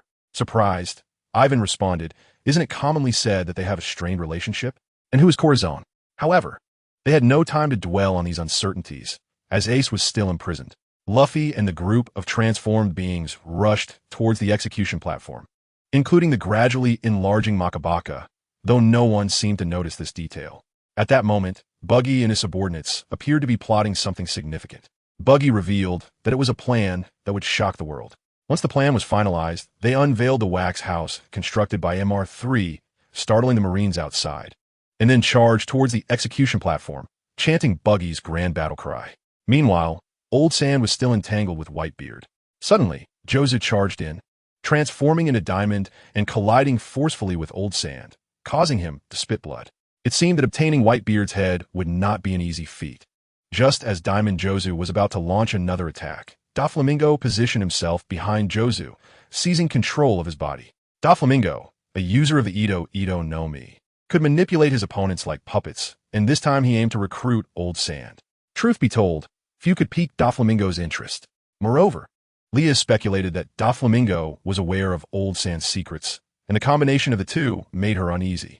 Yet she remained calm, as the true powerhouse had yet to intervene. After all, Whitebeard had not formally engaged. Proud Old Sand would never ally with Doflamingo, and he unleashed a sandstorm, blowing both Jozu and Doflamingo away. Doflamingo seemed to find amusement in this confrontation and clashed with Old Sand, exclaiming, "I thought you were a reasonable guy." Meanwhile, Luffy was drawing ever closer to Ace, only to find another obstacle ahead as the smoke cleared to reveal Mihawk standing before him. Mihawk wished to see if the one chosen by Shanks could survive under his black blade. Luffy understood that now was not the time to engage with such a formidable adversary, so he activated Gear Second and dashed past Mihawk's range. However, Mihawk was not one to let Luffy slip by easily and unleashed his most potent slash. Sensing the impending danger, Leah flapped her wings and positioned herself in front of Luffy. She swung her crimson scythe, sending a scarlet wave of energy towards Mihawk's attack, resulting in a collision that sent shockwaves through the area and propelled countless individuals away. The ground where the blood-red wave struck was marked with crimson fissures, beginning to corrode the surrounding tiles. Witnessing this, many individuals hurriedly retreated. Mihawk, with his golden pupils gleaming with an unusual light, asked, "Do you wish to fight me?" Leah tilted her head in contemplation, a spark of realization crossing her eyes. She then pointed her scythe at Mihawk, declaring, "I may not be able to defeat you, but I can exchange a few blows." Mihawk replied, "You may try. I won't use lethal force." It was rare to hear such words from Mihawk, a notorious battle fanatic. But Leah speculated that his concession stemmed from a fear of her dying and leaving no one to continue the narrative. With this thought, Leah signaled an okay gesture and then fully unleashed the shadows beneath her feet, which began to coalesce into a colossal creature, engulfing Mihawk in a dark shroud. Countless onlookers were left in shock at this spectacle, yet soon after, the emerald slash cleaved through the shadow, heading straight for the frozen tsunami in the distance. This seemingly casual strike was capable of splitting such a massive iceberg in two, leaving nearby Marines astonished. Leah was unfazed. Her devouring beast could only inflict damage with meaningful attacks. Mihawk, the world's greatest swordsman, effortlessly severed the throat of the devouring beast, indicating that they would need to engage in genuine combat. Leah then swung her scythe toward Mihawk, subtly guiding him towards the execution platform. Buggy had already initiated his grand plan. First, he sent his subordinates to search for a camera snail and a recording snail, hinting at a significant undertaking. As Mihawk was preoccupied with Leah, he couldn't help but notice that Luffy had the aura of a protagonist, capable of turning everyone present into allies. Meanwhile, Buggy's crew had located the image snail, and Buggy's grand operation was about to commence. The audience behind the live broadcast was taken aback by the unfolding battlefield scenes. The Marines also began their plan, announcing Ace's execution time prematurely. Why was the Navy advancing the execution? Viewers were left puzzled. Simultaneously, Sengoku ordered his subordinates to sever the signal of the image snail, deeming the events about to transpire not fit for public knowledge. Ultimately, they would only need to proclaim the Navy's victory. However, Sengoku himself was uncertain of which side would emerge victorious in this war. A massive explosion erupted from behind, destroying several pirate ships, as the Marines realized they had been flanked by soldiers who circumvented the ice blocks. However, the Navy's warships were soon tossed aside by colossal waves. with the monstrous jaws of a sea creature crushing them. Leah had taken control of several sea kings to protect the submarines and ships. While their power was catastrophic to ordinary individuals, they were trivial to true powerhouses. Yet, when placed in the sea, they became invaluable, capable of assisting in retreats. Subsequently, the artificial pacifists encircled the pirates, which was Sengoku's strategy, to utilize artificial weapons to trap and obliterate all pirates, led by the axe-wielding Frankie. Responsible for the scientific division and the pacifists' actions, the true tyrant Kuma blended in among the pacifists, intending to exploit the chaos. Once the explosions commenced, Tyrant Kuma effortlessly sent a pacifist flying with each hand, employing a countermeasure against mass destruction weapons.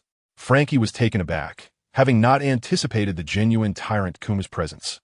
As rumors suggested, he had lost his humanity and become a mere tool of Vegapunk. Alone, Frankie was no match for one of the 7 warlords, Tyrant Kuma, whose massive axe was easily shattered by Kuma's might. Sengoku, holding a snail phone, commanded the Marines, evacuate the ice surface. Upon receiving the order, the Marines scrambled towards the inner plaza. Meanwhile, the residents of Sabaody, engrossed in a live broadcast, were suddenly met with a blackout on 2 screens.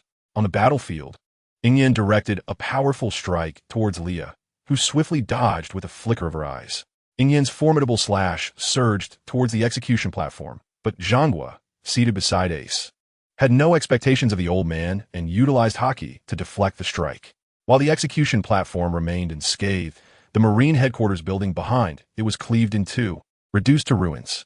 Zhanghua, consumed by fury, wished to voice his thoughts. Yet Ingyen, ignoring him, sheathed his black blade and declared, "No more fighting." Leah, with a hint of mischief, inquired, "Are you really not going to fight?" Ingyen cast a glance at her, and then surveyed the numerous fallen Marines, his meaning unmistakable. All right, if we're not fighting, go find someone else to play with. I'll have someone bring you my newly penned novel when I have the time." Leah hastily waved her hand. Ingyen nodded without further comment. Subsequently, the swordsman Bista approached, and while Ingyen felt a twinge of boredom, he engaged in combat with Bista out of respect for a fellow swordsman. At that moment, Zhanghua began questioning his subordinates, as they had lost a Den Mushi. A Marine reported that they were searching diligently. Those watching the live broadcast were perplexed. Was this a live event or a movie? Why had the screen gone dark? Was there an advertisement being inserted? Meanwhile, the focal point of the Den Mushi, Buggy, was meticulously adjusting his clown makeup, needing to look splendid on camera. With a signal, Buggy appeared on screen, facing away from the audience. "Ladies and gentlemen, thank you for your patience. The sound is back." The voice off-screen cheered for Buggy. "Is it the infamous Captain Buggy?" Buggy turned around, grinning arrogantly. "Indeed, it is I." This maneuver truly left Zhanghua fuming, likely infuriated enough to age prematurely. Zhanghua commanded, "Immediately go and stop them."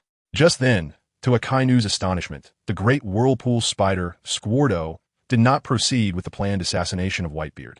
This was due to Ace, who grew up alongside Leah and learned to perceive and understand the emotions of others. Despite his reluctance to acknowledge Roger as his father, he regarded Squardo as a brother and a future comrade to fight alongside on the same ship. Upon learning of Squardo's loathing towards Roger, he had even engaged in a scuffle with him. Emotions require an outlet, and among pirates, a physical confrontation often proved more effective than mere words. While Akainu hesitated during a secret conversation with Squardo, he ultimately chose to trust his father. It was Ace who had spent time with him. He had received his father's blessings and had no need to betray the Whitebeard pirates over mere provocations. At this point, Akainu was likely so enraged that his jaw might have been askew. Chapter 162. The main force commences. Akainu, feeling discontented, began to persuade other members of the Whitebeard pirates, hoping to sway their allegiance. His skill in spreading rumors was unparalleled. He claimed that Whitebeard had colluded with the Marines, and this rescue mission for Ace was merely a facade, with the ultimate goal of their demise here. The members of the Whitebeard pirates, inevitably influenced by Akainu's words, began to question Whitebeard, eager to uncover the truth. "Father, is what he said true? Please tell us. Father, it can't be true." Before Whitebeard could step forward to refute the claims, Leah hurled a slash toward Akainu, mockingly stating, "You're talking nonsense. Your intention in provoking this war is to use Whitebeard as an example to intimidate the seas. Isn't it? To claim you 1T harm him? You're not even bothering to draft your lies." She continued, "Just because you once executed all the infants and pregnant women on Ballad Island in your hunt for Ace. Does that make you a benevolent organization? Don't elevate yourselves too highly, Red Dog. Leah's words flowed like a barrage, uninterrupted, and they were broadcasted live to Sabeti Archipelago. Upon hearing Leah's insults, Akainu felt crude. He contemplated retorting, but found himself at a loss for words. Unable to formulate a sharp comeback, he resorted to launching magma at Leah, only for his attack to be intercepted by others. At that moment, Buggy's team, live streaming, suddenly froze like ice sculptures. Akiji expressed his disinterest in witnessing Buggy's antics any longer, and simultaneously, all the large screens in Sabeti went dark, cutting off the broadcast for the residents. However, at that moment, chain retailers in Sabeti began distributing metal boxes capable of receiving video to the local inhabitants free of charge. Concurrently, small robots from the mechanical Doflamingo began releasing desert army ants. Pheromones transmitted video content would be uploaded to the metal boxes, not only in Sabeti, but across the world. All businesses under Leah's association began distributing metal boxes. Such a lively event should not be limited to the residents of Sabeti. It was a spectacle meant for all to witness. Whitebeard, observing Akainu in battle, remarked, "Indeed, the student surpasses the master. Your despicable and shameless nature likely exceeds that of Zhonghua." After saying this, Whitebeard assumed his stance and swung his fists wide. All the icebergs frozen by Akiji collapsed into heaps. Zhonghua immediately grasped Whitebeard's intention to provide a route of retreat for all pirates. Breaking down the ice wall meant that nearby ships could maneuver, allowing pirates to escape at any moment. The pirates on the battlefield grew exhilarated. For the truth had been revealed. They now clearly understood that Whitebeard would never betray them. At this juncture, Whitebeard declared, "Those who wish to follow me, cast aside your lives and come with me." These words ignited the fighting spirit of the pirates. Meanwhile, Zhonghua commanded all Marines, "Prepare for battle. The world's strongest man is about to strike." Whitebeard wielded his blade, Song Yun Chia, aiming directly at the execution platform, roaring, "Charge!" The pirates surged towards the Marines with near-manic fervor, having awakened the violent instincts within them. Witnessing this, Leah waved her hand, and crimson mist enveloped the area. Its purpose simple: to unleash the potential within everyone, entering a state of frenzied bloodlust, ensuring they would not easily falter. After this, the pirates' gazes glimmered with bloodlust, their strikes growing increasingly ruthless, as if to proclaim, "Even if we die, we will turn the Marine base upside down." As the Marines counterattacked, they also began to retreat, preparing to utilize their defenses to block the pirates' onslaught, encircling and annihilating them. Yet, the fearless determination displayed by the pirates was indeed alarming. Initially, the Navy intended to raise a barricade to facilitate the annihilation of the pirates. However, the ice-covered sea, frozen solid by Akiji, proved too thick, hindering the operation of the lift. To prevent the pirates from charging towards the plaza, a colossal Navy giant stepped forward to intercept their assault. This giant, imbued with an overinflated sense of self-importance, swung his formidable blade towards Whitebeard. To his astonishment, Whitebeard effortlessly countered his most powerful strike with a single hand, seemingly expending little effort. With a mere exertion of strength, Whitebeard repelled the giant, causing him to lose his balance and teeter dangerously. In that moment, Whitebeard grasped the air as if it were a tangible substance, and the entire space appeared to ripple like a transparent fabric. With a decisive tug, the ground began to tilt. Everyone clung to the surface, uncontrollably sliding downwards, while some unfortunate Navy personnel, unable to maintain their grip, rolled towards the inclined ground, impaled directly upon the protruding ice shards. The pirates shouted in unison, "Do not approach our father." Such was the might of the strongest man at sea. With a single blow, he caused the very island of Marineford to tilt, the sea level rising dramatically, ice fragments shattering, and buildings collapsing, until everything eventually calmed down. Anticipating this chaos, Leah embraced Andy, who was eager to wield his cleaver against Akiji, and ascended into the air to survey the battlefield. Whitebeard's display was nothing short of apocalyptic. Undeterred, the giant Navy soldier picked up his weapon again, intent on launching another attack. In response, Whitebeard leaped into the air and delivered a powerful strike towards the giant, shattering the space around him. The immense energy surged through the giant's body, hurtling towards the execution platform and crashing through the surrounding walls. The violent impact resulted in a massive explosion at the execution platform. As the smoke cleared, the platform remained unscathed. Akiji and Akainu joined forces to shield themselves from the energy wave. Akiji remarked, "This is all due to the failure to activate the barricade in a timely manner." Akainu retorted, "Isn't it because of your ice?" Akiji casually continued, "Why not just melt it, Sakazuki-senpai?" Akainu grumbled, "Damn it, they're all playing me." Meanwhile, within impelled down, Kizaru, leisurely obstructing Blackbeard alongside Magellan, sneezed unexpectedly. He muttered to himself, "It must be Sakazuki cursing me from behind. However, I cannot afford to quarrel with him. It would be disastrous if he refused to assist me with paperwork in the future." At that moment, Magellan's voice echoed through the den mushi. "Admiral Kizaru, hurry up. Why are you dawdling? The sooner you finish, the sooner you can return. There is still no resolution at Marineford." Kizaru could not quite discern what Magellan was saying. Every word that reached his brain transformed into the two-character phrase, overtime. End of chapter. Chapter 163. The arrival of Sabo at this juncture. A Navy officer activated the switch for the barricade, and the machinery whirred to life as the copper walls rose from the seabed. Yet, halfway up, they became stuck.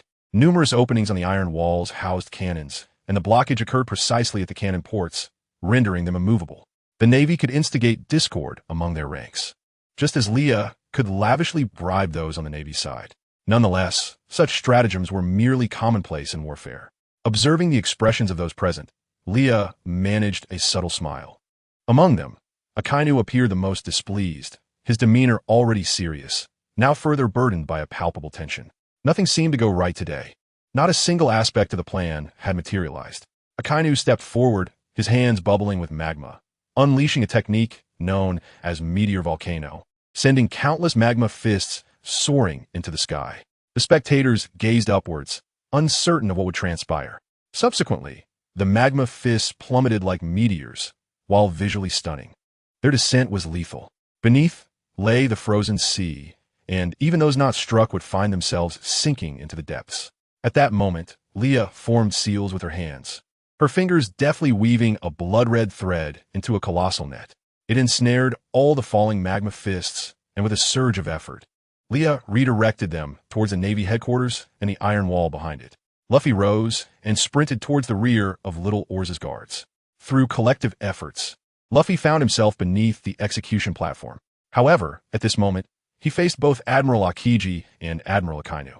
Leah harbored no such concerns, as Andy had already detached from her embrace and dashed towards Akiji. Leah ascended into the heights, raising her blood-red scythe and striking down towards Akainu. The acceleration of her descent and the force of her swing converged into a magnificent crimson point of light, with a red magic circle forming in the air, descending directly. Akainu, clad in haki, braced himself against Leah's strike, resulting in a fierce collision. The ground beneath Akainu cracked and sank, remaining unsettled for quite some time. Once the smoke dissipated, a massive crater, over 10 meters in diameter, appeared centered around where Akainu had stood. Both combatants remained intensely focused on one another. Meanwhile, at Akiji's side, Andy clung to Akiji's leg, refusing to let go, proving more slippery than a fish. Eventually, Akiji, with no other option, encased Andy in ice. He lifted Andy from his pants, holding him at eye level for inspection. The little figure, now frozen and trembling, exhaled visible breaths of cold air. Akiji rested his head in his hand, feeling a sense of reluctance towards taking action. Ultimately, he tossed Andy towards the Whitebeard pirates as a gesture of mercy. Following this, Akainu launched an attack on Leah, the searing magma intensifying in the air, causing Leah's hair to curl and emanate a scent akin to burning protein. How vexing, she thought. While attacking, Akainu mocked Leah for her commendable bravery, yet lamented her lack of strength. Leah, feeling somewhat disinclined to move, conceived a brilliant strategy to confront Akainu. Gradually, a blood-red liquid began to seep from beneath her feet, enveloping Akainu. This substance, even in the slightest contact, could fully envelop an individual, particularly those with heavy murderous intent. The battlefield was rife with pirates, and Akainu's murderous aura reached its zenith. Yet he hesitated to unleash his full power. Instinctively, Akainu sensed that the liquid posed a threat. He dodged while simultaneously preparing for Leah's incoming assault, finding himself in a rare state of disarray.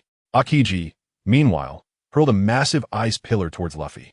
Just as Luffy prepared to disperse the ice with Haki, a 4-meter-tall corgi, the unexpectedly grown Makabaka leaped from the crowd, effortlessly biting through the ice pillar. Subsequently, a water pipe struck Akiji's head from behind. Akiji, sensing the danger, elementalized, shattering the half-formed ice block surrounding him. You truly are an admiral of the Navy headquarters. Even a simple ambush fails against you, remarked a man donning a blue hat and suit, casually lowering his brim. Leah focused her gaze and recognized it was Sabo. Simultaneously, both Ace on the execution platform and Luffy below exclaimed, "Sabo!" Many individuals present were astonished by the sudden appearance of this man, instinctively halting their actions. He was certainly no insignificant character. Moments ago, someone had clearly observed him materializing behind Shinji, without anyone having sensed his approach prior to this. In fact, his existence on the battlefield had gone unnoticed by all, save for those Navy personnel rendered unconscious by Sabo. At this moment, Sabo extended his hand, waving cheerfully at Ace and Luffy, exclaiming, "Hey Ace, Luffy, I'm here." Ace, gazing at Sabo, responded with excitement, "I thought you would head over there. How could I feel at ease without witnessing you escape danger firsthand? You and Luffy are always my top priority. Only when you are safe can I pursue my dreams further." Sabo replied with a hearty laugh. Just then, Leah approached, delivering a playful punch to Sabo's stomach. Inquiring with feigned annoyance, "What about me?" Sabo scratched his head, saying, "Of course, you are important too. You are among my most cherished individuals." Leah pressed on, "What about that girl who has been by your side? Why haven't I seen her today?" Sabo replied, "You mean Clara? I didn't inform her. I snuck away. So she is likely still on another battlefield, calling me on the Den Den Mushi." While they were casually chatting, the identity of Sabo had already been uncovered by some viewers in the live broadcast. The Chief of Staff of the Revolutionary Army. His standing within the Revolutionary Army was second only to the world's most notorious criminal, the leader of the Revolutionary Army, Dragon. Such a terrifying identity.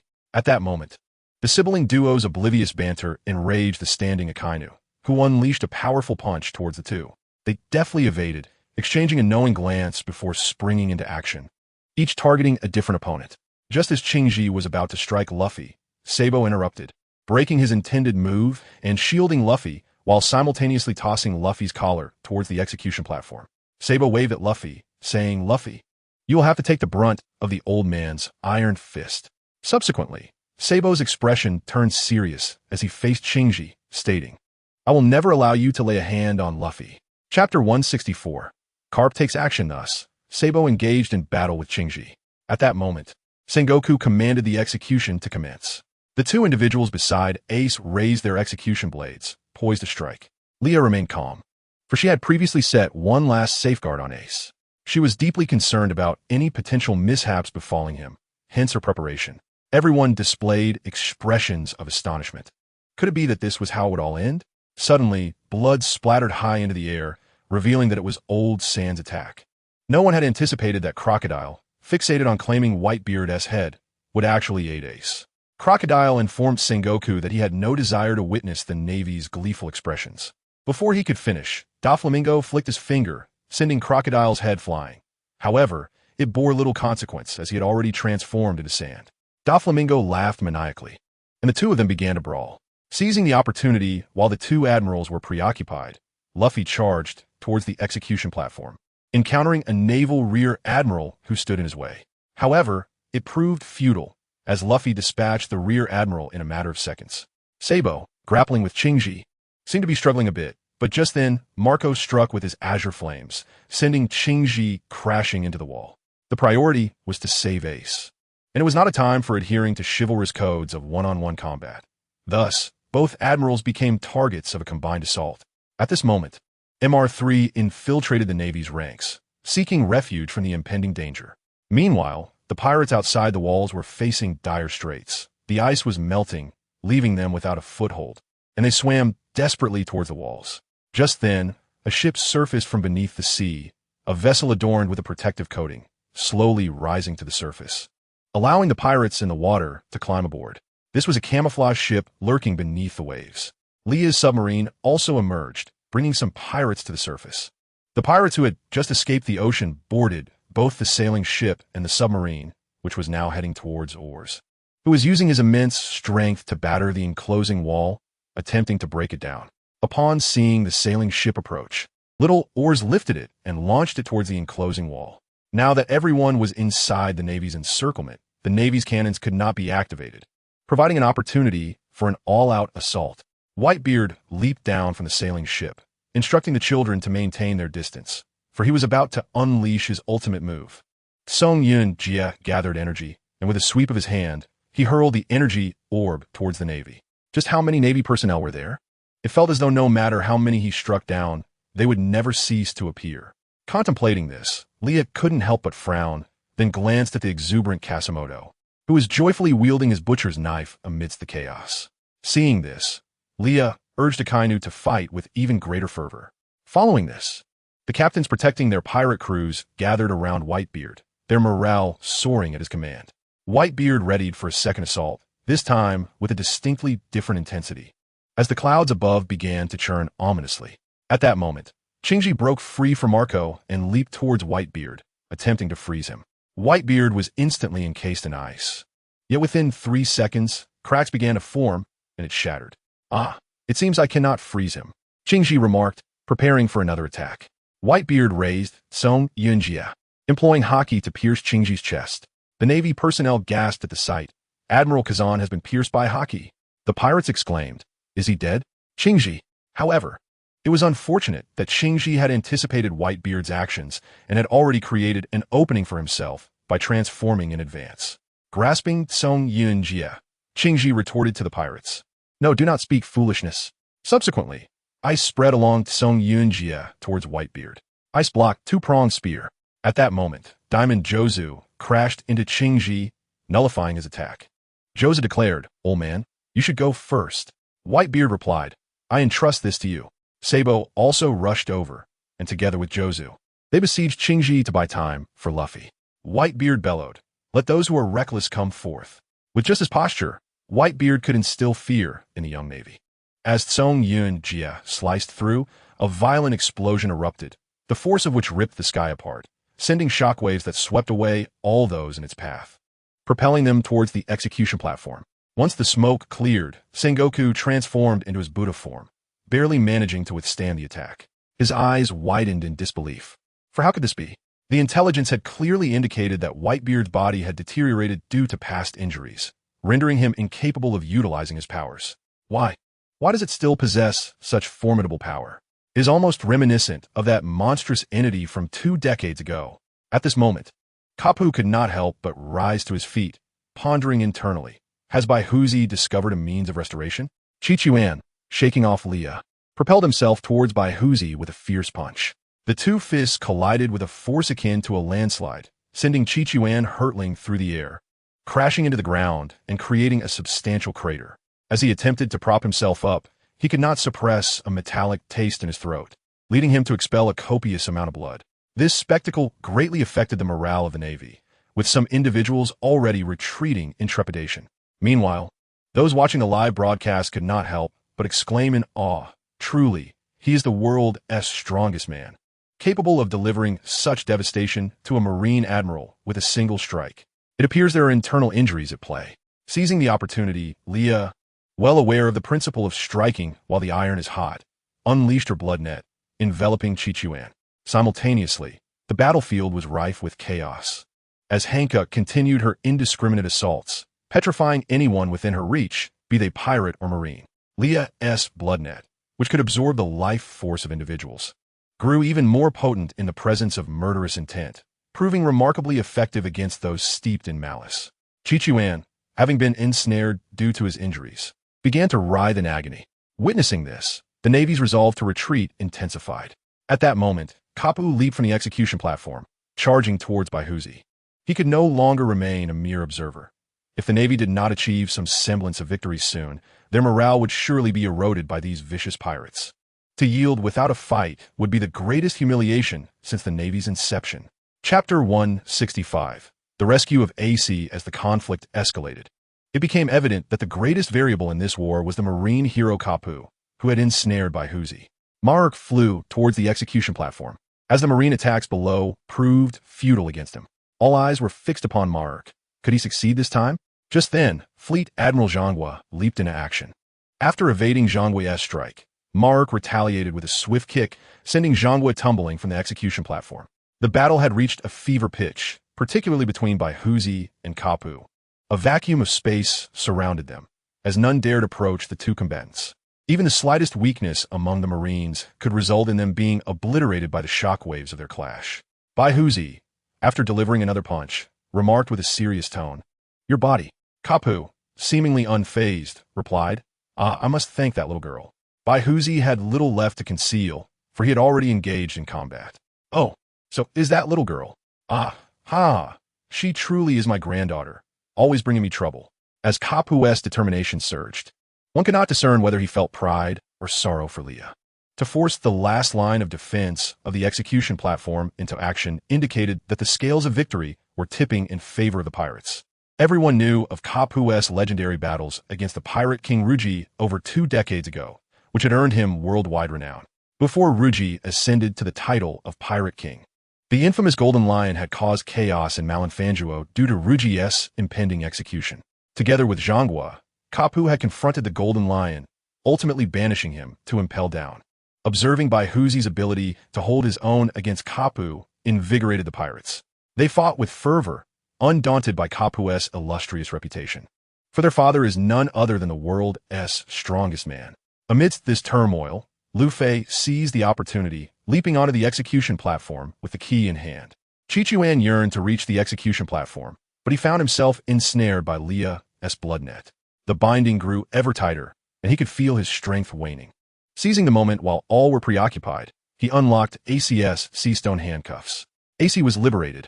A wave of scorching flames engulfed the execution platform, heralding AC's freedom. Flames ignited at his fingertips, and Leah's eyes sparkled with realization. Had AC mastered his abilities? Fending off a Marine attempting to ambush Lu Fei, AC waved his hand, unleashing white flames that blazed a path for their retreat. Though the flames were not particularly intense, they lulled many into a false sense of security. However, once touched, they would incinerate to the very bone. As some individuals encountered the relentless flames and were reduced to ash, the crowd instinctively distanced themselves from AC. Lu Fei and AC stood back to back, confronting the surrounding foes while seeking an opportunity to withdraw. Baihuzi and Kapu continued their fierce exchange. Upon witnessing AC's rescue, Baihuzi's eyes glimmered with satisfaction. If AC was saved, he had already achieved a significant portion of his goal for the day. However, the outcome of his ongoing battle with Kapu remained uncertain. Thus, his priority was to create an opportunity for his children to retreat. Mark entangled himself with Qingji, who cast a glance at Qichuan, ensnared by the blood net, a flicker of concern crossing his eyes. Just then, the sky darkened ominously. A bolt of lightning, thick as a barrel, struck towards Leah. Noticing the impending doom, she swiftly dodged, while Qichuan valiantly took the brunt of the lightning strike. The blood net was severed, freeing Qichuan.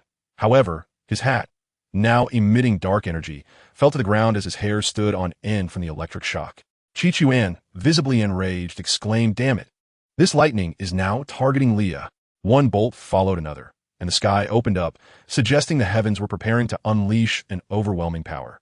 Qichuan's primary objective remained AC.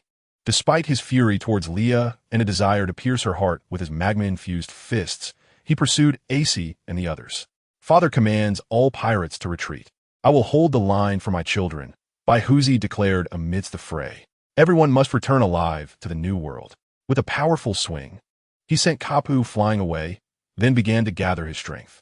Baihuzi concentrated all his might into his arm, intending to demonstrate to the Navy what true terror entails. With a single, devastating punch, the air shattered in succession.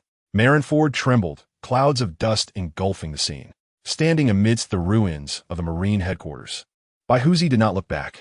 His silhouette seemed to narrate the legend of his life to his children. "Do not look back. This is the changing of the times." The new era can no longer bear the weight of Baihuzi's ship. He believed his life was destined to conclude here, yet that little girl had altered everything. As he reflected, Baihuzi cast a fleeting glance toward Leah, noticing her unfortunate predicament. Why is it that the heavens target her alone? In truth, Leah was not afraid of the lightning, for it could not kill her. However, the aftermath would leave her expressionless for days, a most embarrassing fate indeed. On the battlefield, the pirates were retreating, realizing they had to seize the opportunity created by their father. Ultimately, Ace, Sabo, and Luffy stood united, cooperating as they withdrew. A a formidable trio that few could impede. They joined forces against Akiji.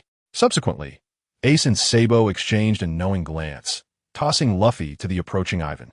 Their fists collided, unleashing a fusion of flames. Fire Fist, Dragon Claw Fist. The combined strike erupted into a colossal column of fire, hurtling towards Akiji, successfully pushing him back.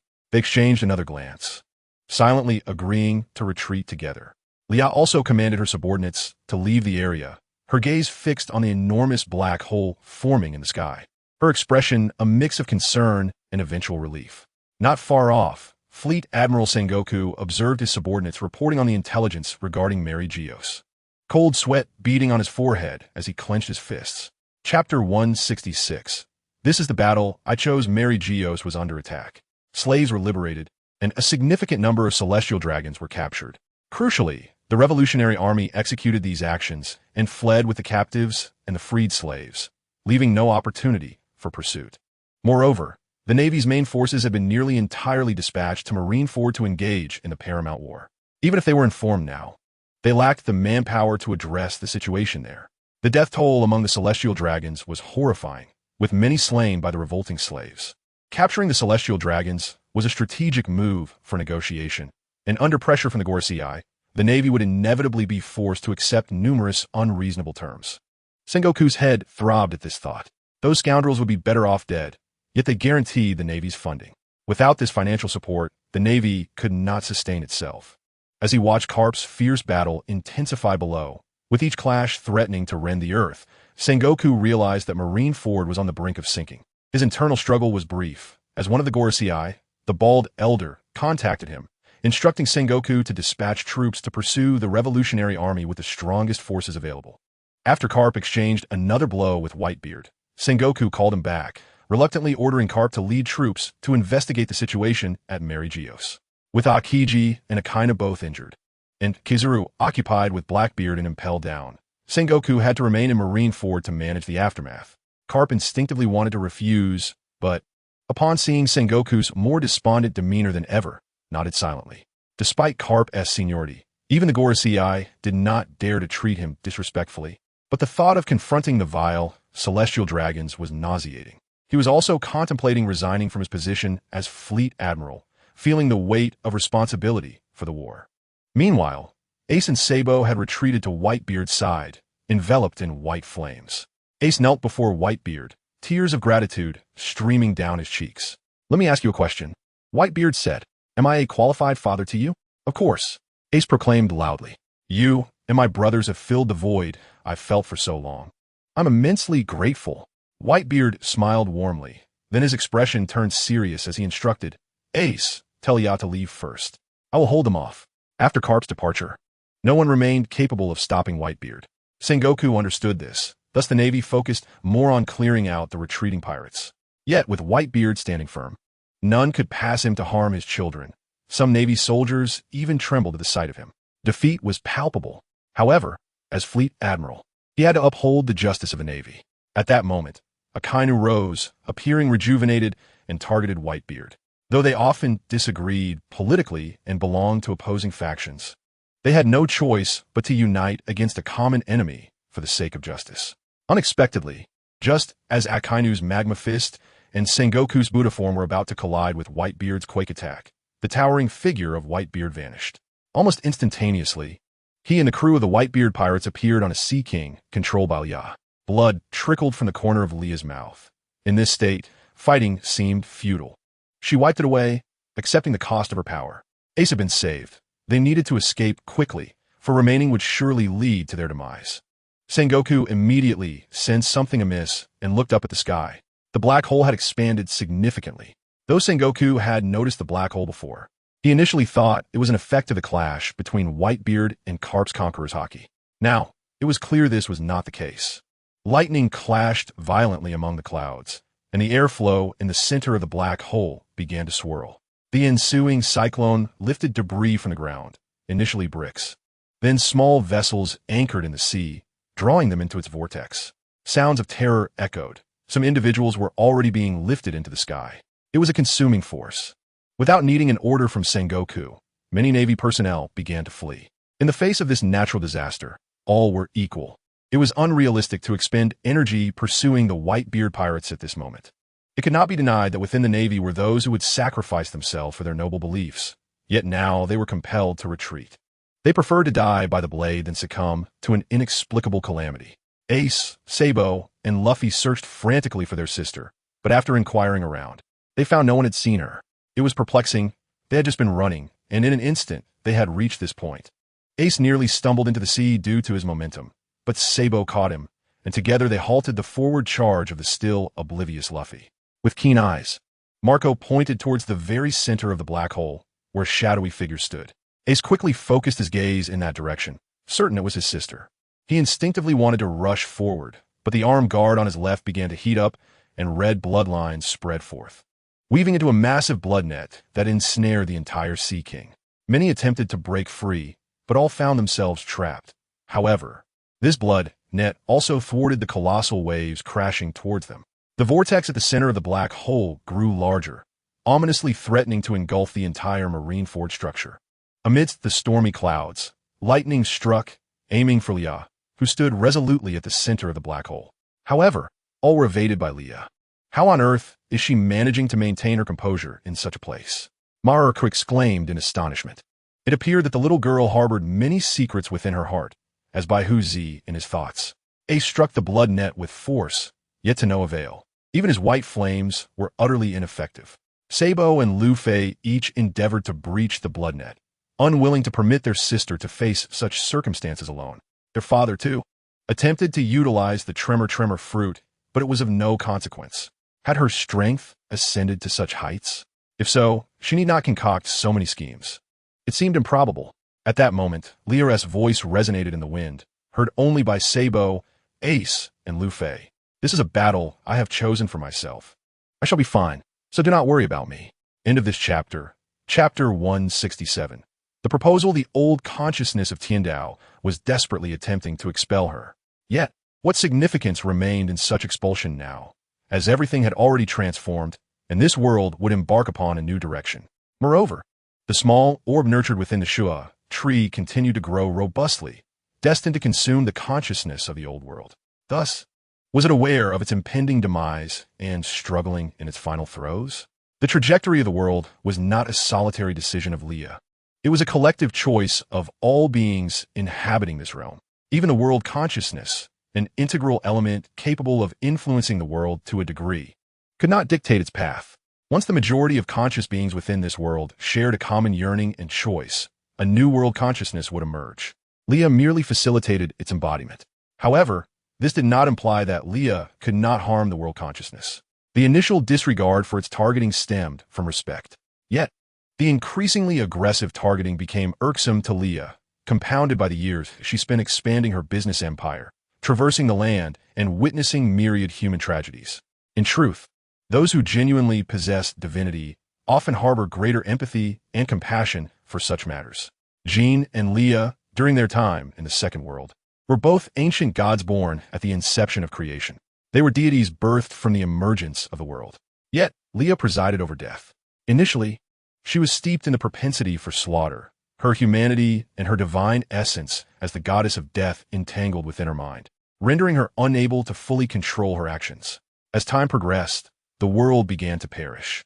Jean fell in battle against the divine race, yet before his demise, he bestowed his divinity upon Leah. Through Jean, Leah gained the capacity for autonomous thought and the right to determine her own actions. Compassion and empathy were the gifts Jean left for Leah. He understood that ultimately, all would transform into cosmic dust with the world's demise. Nevertheless, he hoped that in her final moments, Leah could govern her own actions. Thus, she resolved to no longer evade this so-called world consciousness. Throughout the endless ages, she ultimately triumphed over the inherent flaws of humanity. Perhaps she still possessed avarice, selfishness, and pettiness. Yet she could also offer a sincere smile for all the suffering souls and choose to sacrifice certain things from her life to her personal fate. This was an intrinsic inheritance passed down through her spiritual lineage. Therefore, this was her chosen struggle, a revolution of self. Regardless of what transpired thereafter or what sacrifices she would make, she would harbor no regrets. However, to prevent unforeseen circumstances, She tucked the small orb into her embrace and brought it to the battlefield above. The little creature, however, was terrified, hiding within her garments, too timid to emerge, rendering it seemingly unreliable.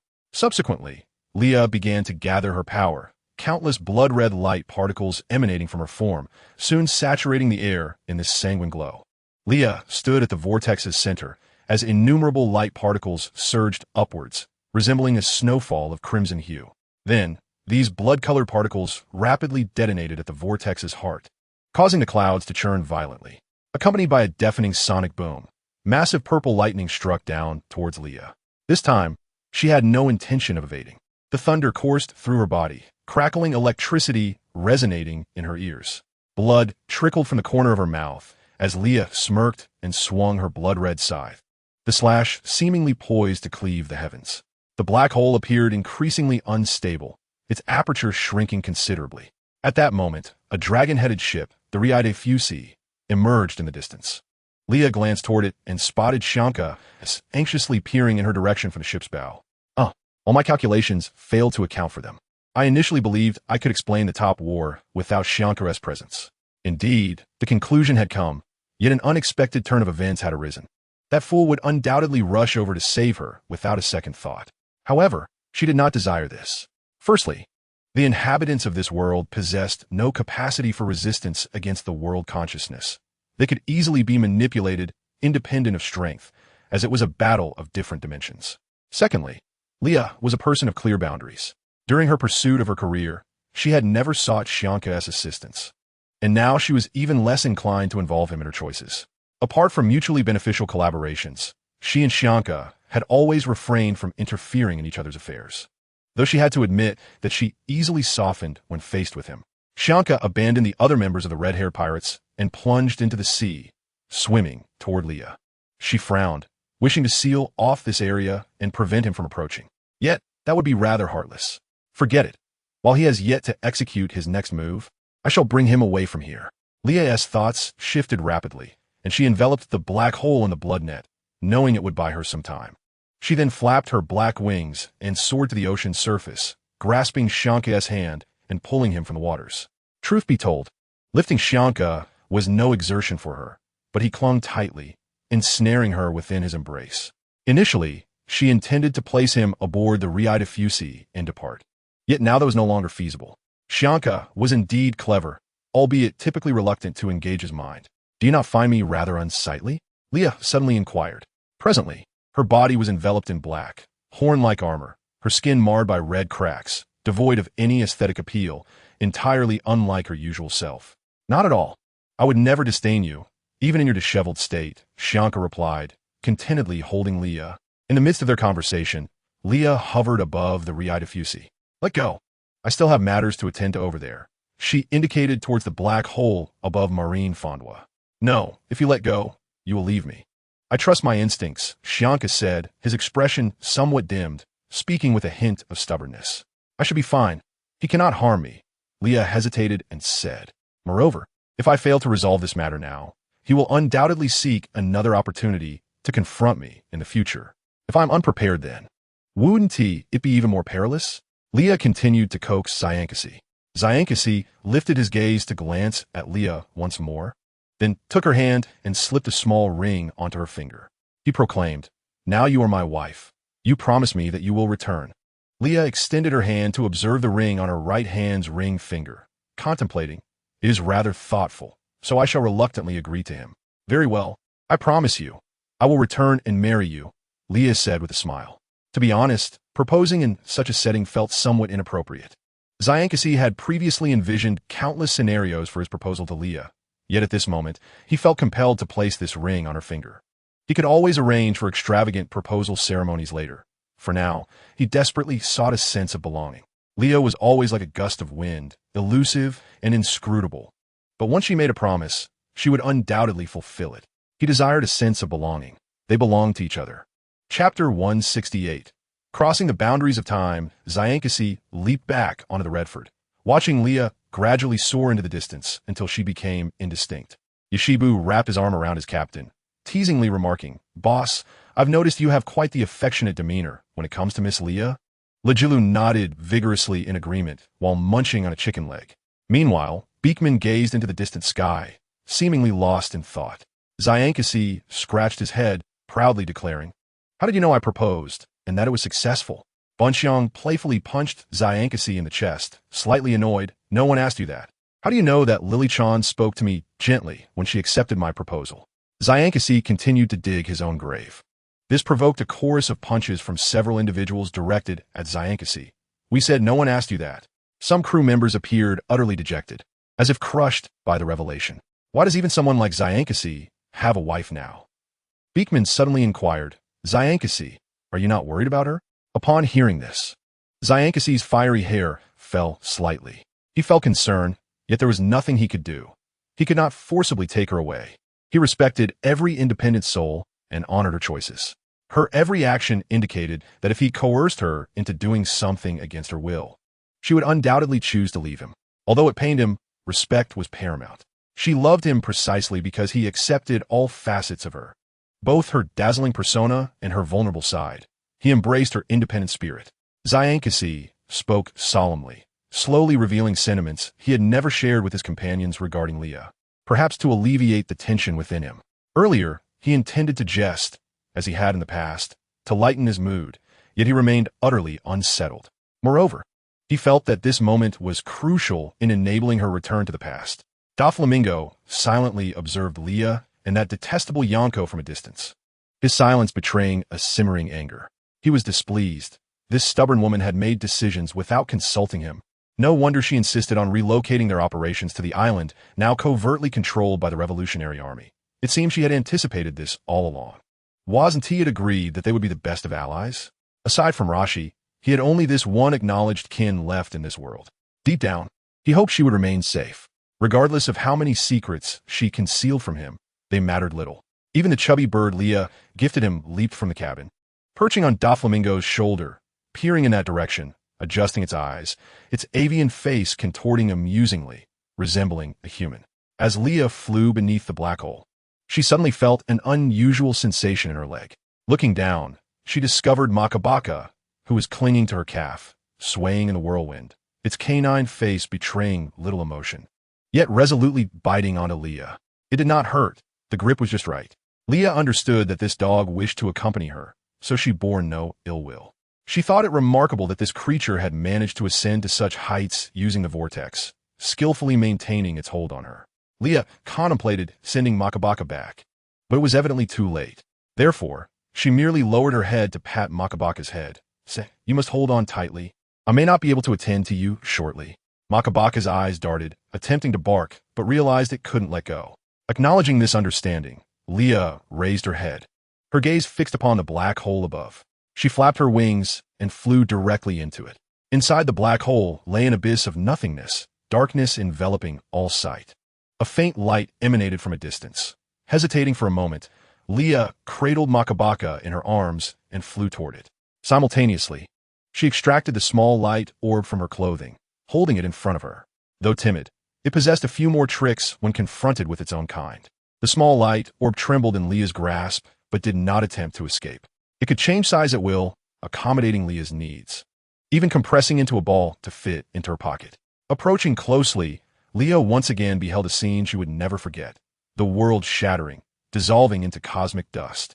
This was the sole psychological trauma she had ever faced, one she had yet to overcome. All of this was something she had personally experienced. The unspeakable pain cast a shadow that lingered in her memory. Her senses gradually faded, leaving only a conscious thought, until even that consciousness began to fragment and disappear, ultimately losing all mental activity. This was a profound agony. A heroic death in battle would be far preferable. At least one wouldn't have to endure the knowledge of walking toward death, ensnared by an inescapable fear. In the fleeting moment when her mind faltered, a person, a dog, and a light orb were drawn into a vibrant green vortex.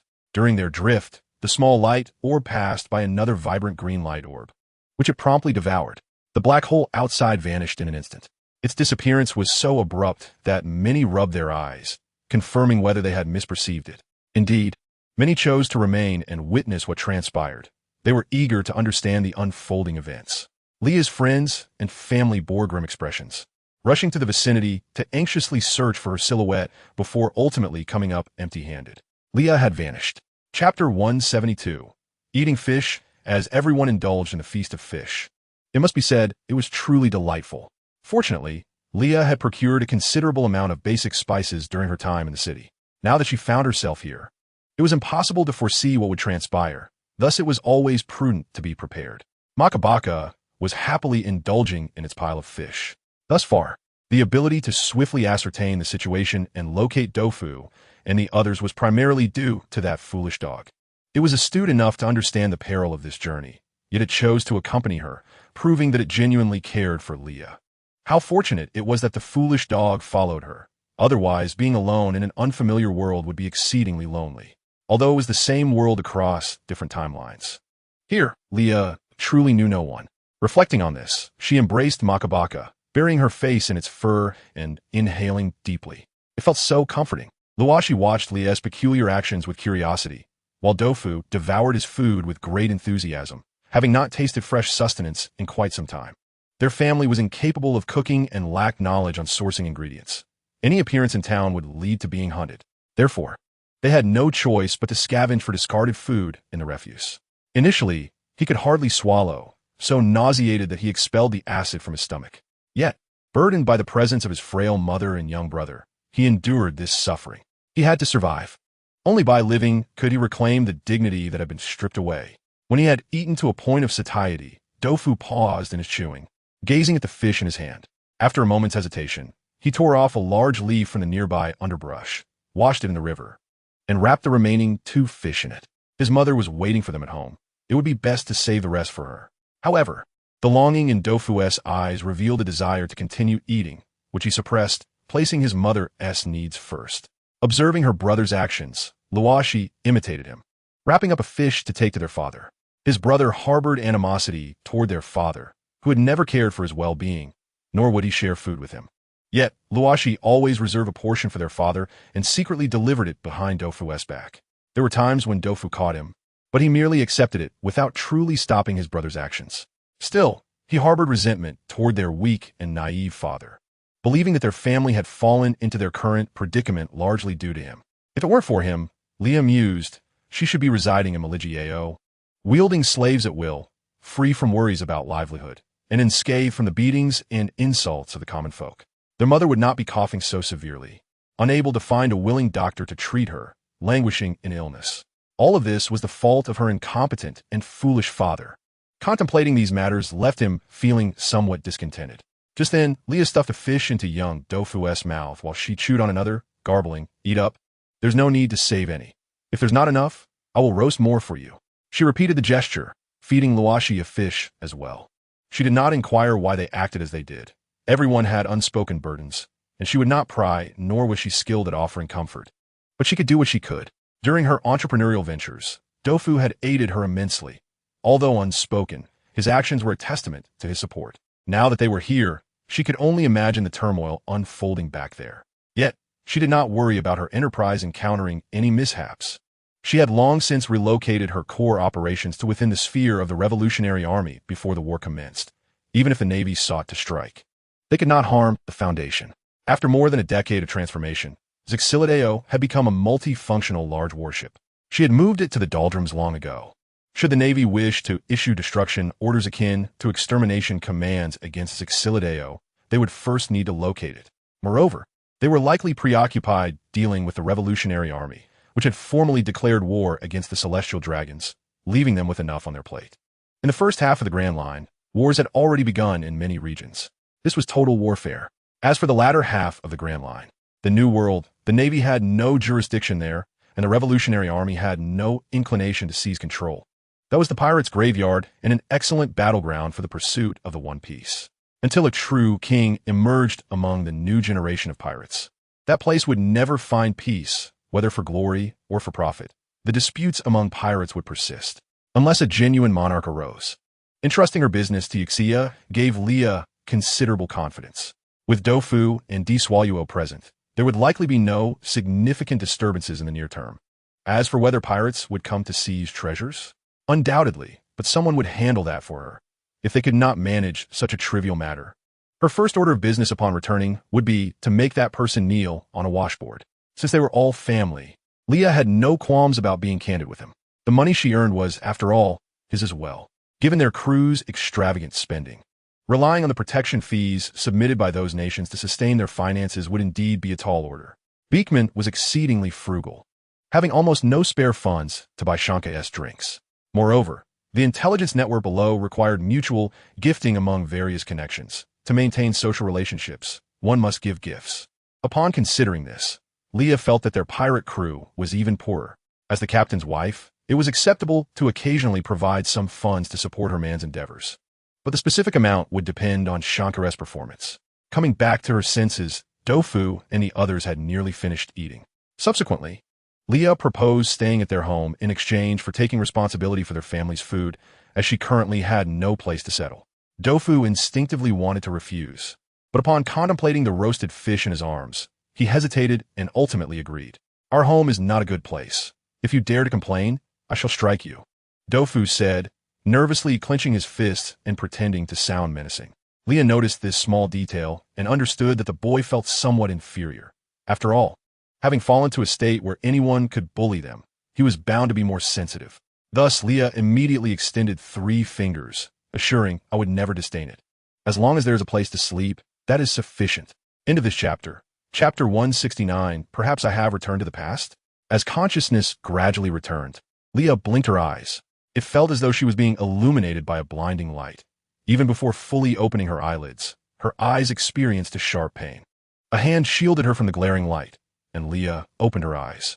She felt a heaviness in her chest, and looked down to find Makabaka sprawled across her chest, diligently grooming its fur. When it noticed Leah had awakened, it turned around, presenting its derriere to her, and continued to lick its fur. Goodness, how infuriating. Why was Makabaka so full of itself? Leah pushed the Makabaka onto the beach and stood up, brushing off her clothes.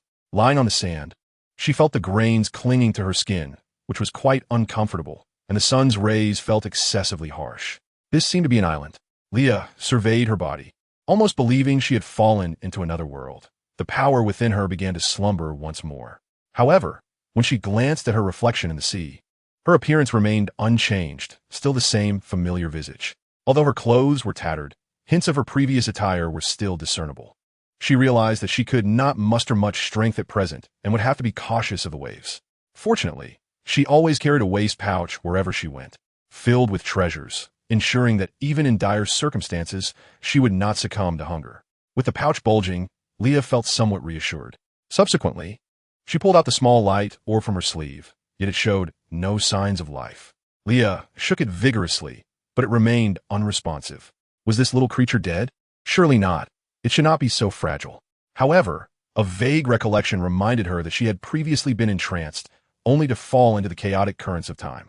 Ordinarily, one would be swiftly crushed within such formidable forces, leaving only consciousness to exist in the tumultuous flow of time. The fact that she could maintain her current state suggested that the little light orb had done something to assist her, albeit resulting in its current half-lifeless condition. With this thought, Leah crumpled the light orb into a small ball and tucked it into her clothing, planning to find a place to settle down before investigating her surroundings. As she walked along the island's edge, she spotted small fishing boats along the coast, which put her mind at ease, knowing she had not landed on a deserted island. After all, having wealth without a place to spend it would be futile, especially in unfamiliar territory. Guided by the locals, she made her way to a town on the island. The Makabaka trailed silently beside her, not uttering a sound. Upon entering the town, Leah's first priority was to acquire new garments. Her current attire was so ragged that onlookers might mistake her for a refugee, drawing unwanted attention. While she possessed wealth, the clothing she purchased was rather ordinary. She preferred to keep her riches hidden, as her strength was currently diminished. If an ill-intentioned person set their sights on her, her situation could turn dire in this unfamiliar place. With this in mind, Leah also purchased a mask, as her appearance was likely to attract unsavory characters. However, after her departure, the shopkeeper observed her retreating figure with a malicious grin. The little light orb remained dormant, and she anticipated staying on the island for some time, so it would be prudent to maintain a low profile.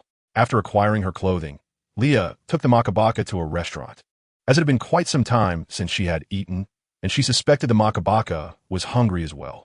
She turned a corner and entered an establishment that was more of a bar than a restaurant, serving both drinks and food. Choosing a secluded corner, she sat down in silence. Once she had placed her order, Leah cradled the makabaka in her arms, listening intently to the conversations of a group of rough-looking men nearby. This eclectic group included dockworkers and young adventurers seeking treasure at sea. Though they hailed from diverse backgrounds, the presence of alcohol united them. Their discussions were fervent, with many eyes gleaming with avarice. The details revealed that this was not a secure environment, and the law was rather lax. Fortunately, Leah had yet to encounter any particularly formidable individuals. It struck her how drastically her circumstances had changed.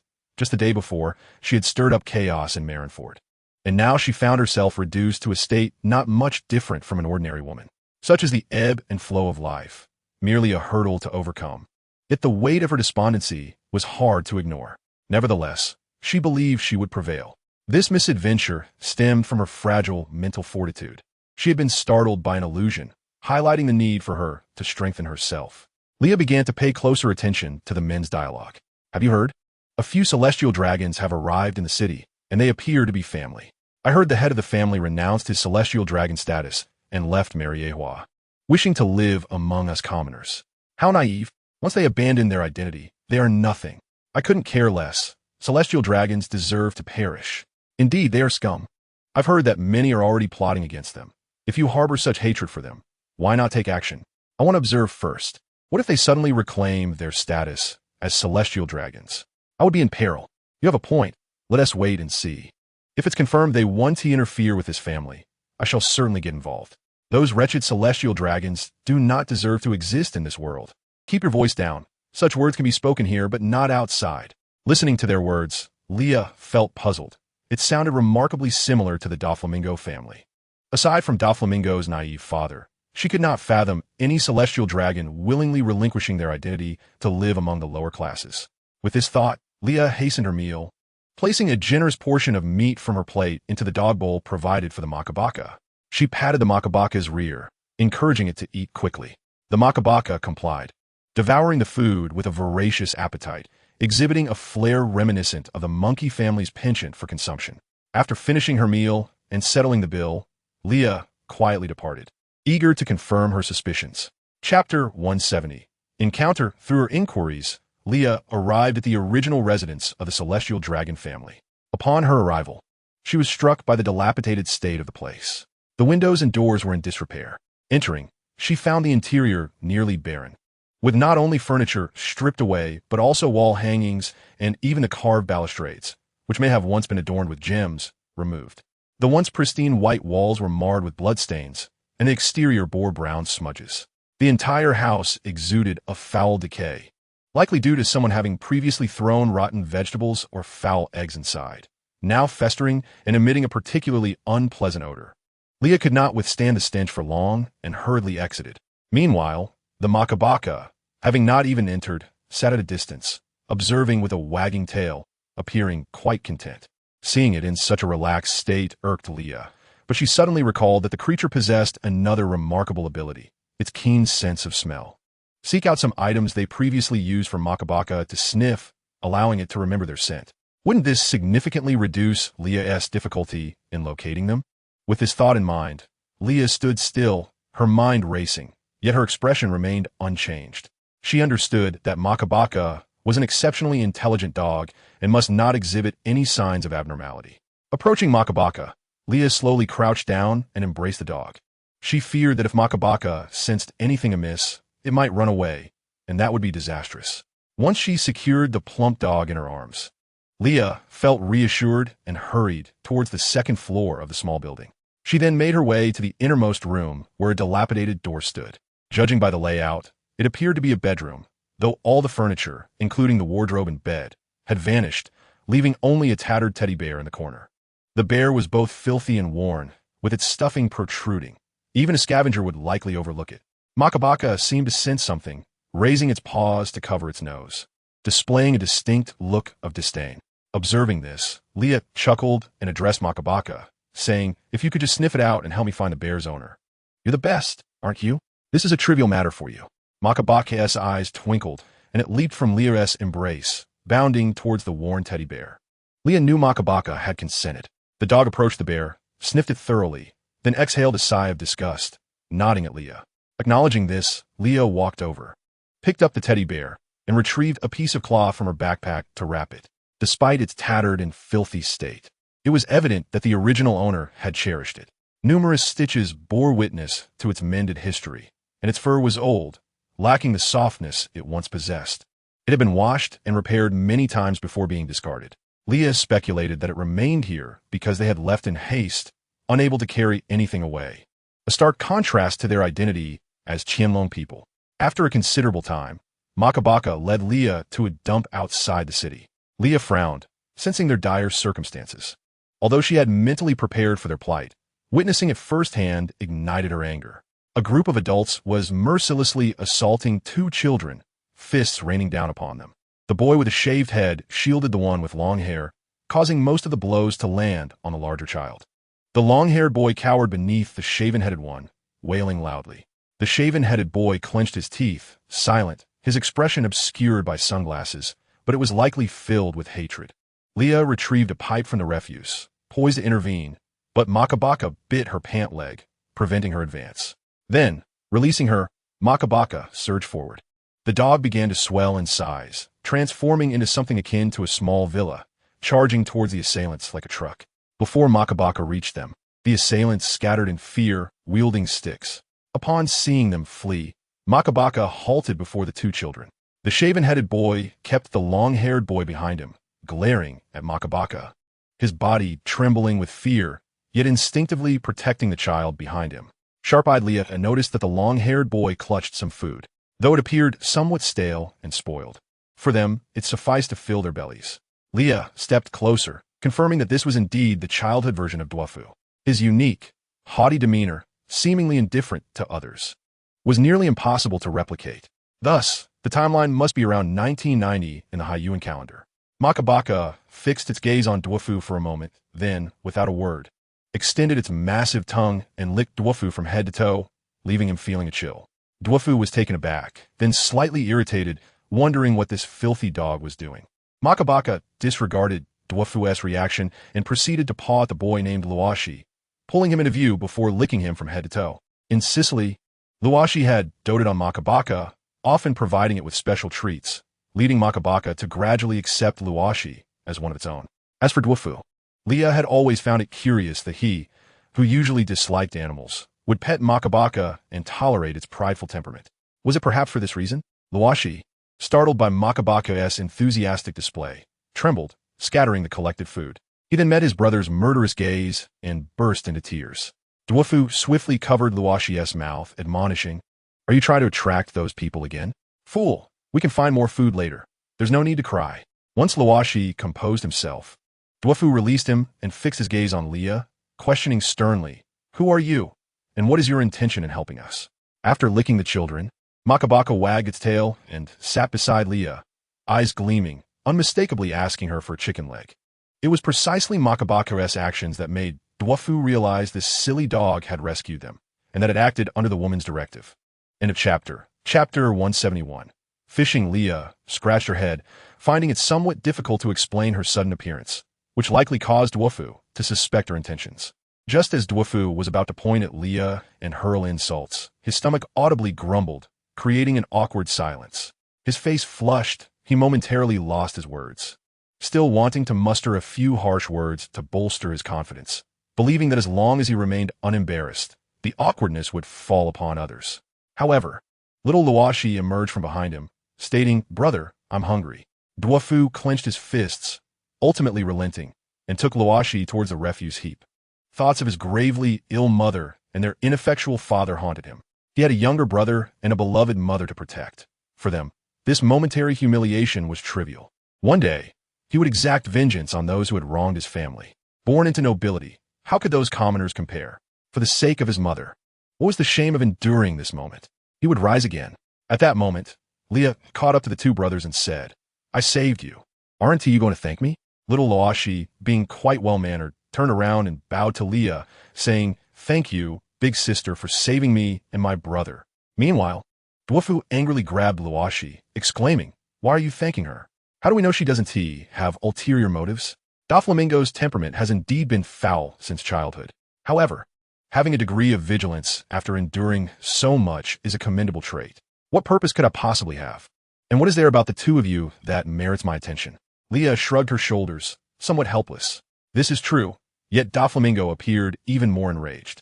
In the past, wherever his family went, the streets would be swept clean, and people would kneel in reverence to welcome them. Now the situation is such, all thanks to his inept father. Contemplating this, Doflamingo could not help but clench his fists, casting a gaze filled with hatred towards Leah. Observing his demeanor, Leah could roughly surmise what Doflamingo was thinking. She stepped forward, maintaining an impassive expression, and fixed her gaze upon him. Doflamingo instinctively shielded Rosie behind him. This younger brother was timid and frail, easily brought to tears, and whenever trouble arose, he would wail the loudest, becoming a source of annoyance. It was best to keep him quiet. Leah then knelt down, gently patting the top of young Doflamingo's shaved head, and earnestly said, "Do not worry. I truly have no ulterior motives, but I cannot clearly explain where I come from. In any case, let me take you both out for a meal." Leah's touch was light and warm. Apart from his mother, no other woman had ever patted his head like that. When he was a celestial dragon, no one dared to offend him in such a manner. After arriving here, he was met with curses and beatings wherever he went, and in those moments, he had never loathed the world more. Doflamingo swatted Leah's hand away and turned his back, refusing to look at her. If one were to ignore the slight reddening of Doflamingo's ears, Leah would certainly believe that he despised her. Rosie looked up, gazing at Leah with a hint of confusion. Both children were quite slender, with delicate arms and legs. Given their young age, they appeared as two tiny beings. It was hard to imagine that Doflamingo and Rosie would grow to over 3 meters tall. Rosie spoke up, "But whenever those people see us, they will beat us." Implicitly, he was expressing that they could not accompany Leah to dine at a restaurant. Leah pondered for a moment and realized this was indeed the case. Nevertheless, she did not feel disheartened. After all, during her early days with Ace and the others, she too relied on the resources of the land and the waters. With this thought in mind, Leah asked Rosie, "Do you know if there's a river nearby? Preferably one with fish." "There is one over there, but the water is too swift. My brother and I are afraid to go in, worried we might get swept away," Rosie mumbled softly, lowering his head. This child was somewhat introverted. "Then, Rosie, leave me there. Once we catch some fish, I will prepare a delicious grilled feast for you." Leah patted her chest and said earnestly, "Hey, that woman, the water is really swift. If you fall in, Rosie and I will not rescue you. We won't take care if you drown." Young Doflamingo turned around and shouted loudly. Leah crouched down and lightly flicked Doflamingo's forehead, somewhat exasperated, saying, "If you care about others, you should express it properly. Who taught you to be so obstinate? Who cares? I do not care about you at all." Doflamingo turned away, a hint of redness on his cheeks. Indeed, as they say, a child's character can be observed early on. Doflamingo had truly been proud since childhood. Doflamingo rarely had anything pleasant to say. Even when expressing concern for others, his words took on a bitter tone. Under Rosie's guidance, the two brothers, along with Leah and a dog, arrived at the rushing riverbank. Leah, filled with confidence, patted Makabaka's head and instructed, "Grow larger and then jump in to catch fish." Makabaka rolled its eyes dramatically, turning its back to Leah, showing her no respect. Leah had anticipated this, so she pulled out a sharpened stick from behind her and declared, "Let me make it clear, Makabaka, if I manage to catch anything, you want to get a single piece." Leah moved in front of Makabaka and continued to coax, "Look, I am not idle either. I still need to gather dry branches to make a fire with the two children. Your role is the easiest of all." Makabaka glanced at the river, then walked to the riverbank with an air of resignation, as if to say, "You're in this miserable state, I might as well help you." Subsequently, Makabaka grew larger and plunged into the water, managing to flip several fish onto the shore. Meanwhile, Leah took the two children to gather firewood. Little Rosie was very obedient, doing whatever he was told without a hint of complaint. Doflamingo, while also collecting wood, wore a furrowed brow as if it might reach the heavens. He piled the dry branches on the ground and shouted at Leah, "Why on earth am I listening to a stranger woman do this?" Leah clapped her hands and said, "That's right. I haven't to introduce myself yet. My name is Leah. Is that the point?" Young Doflamingo grew even angrier.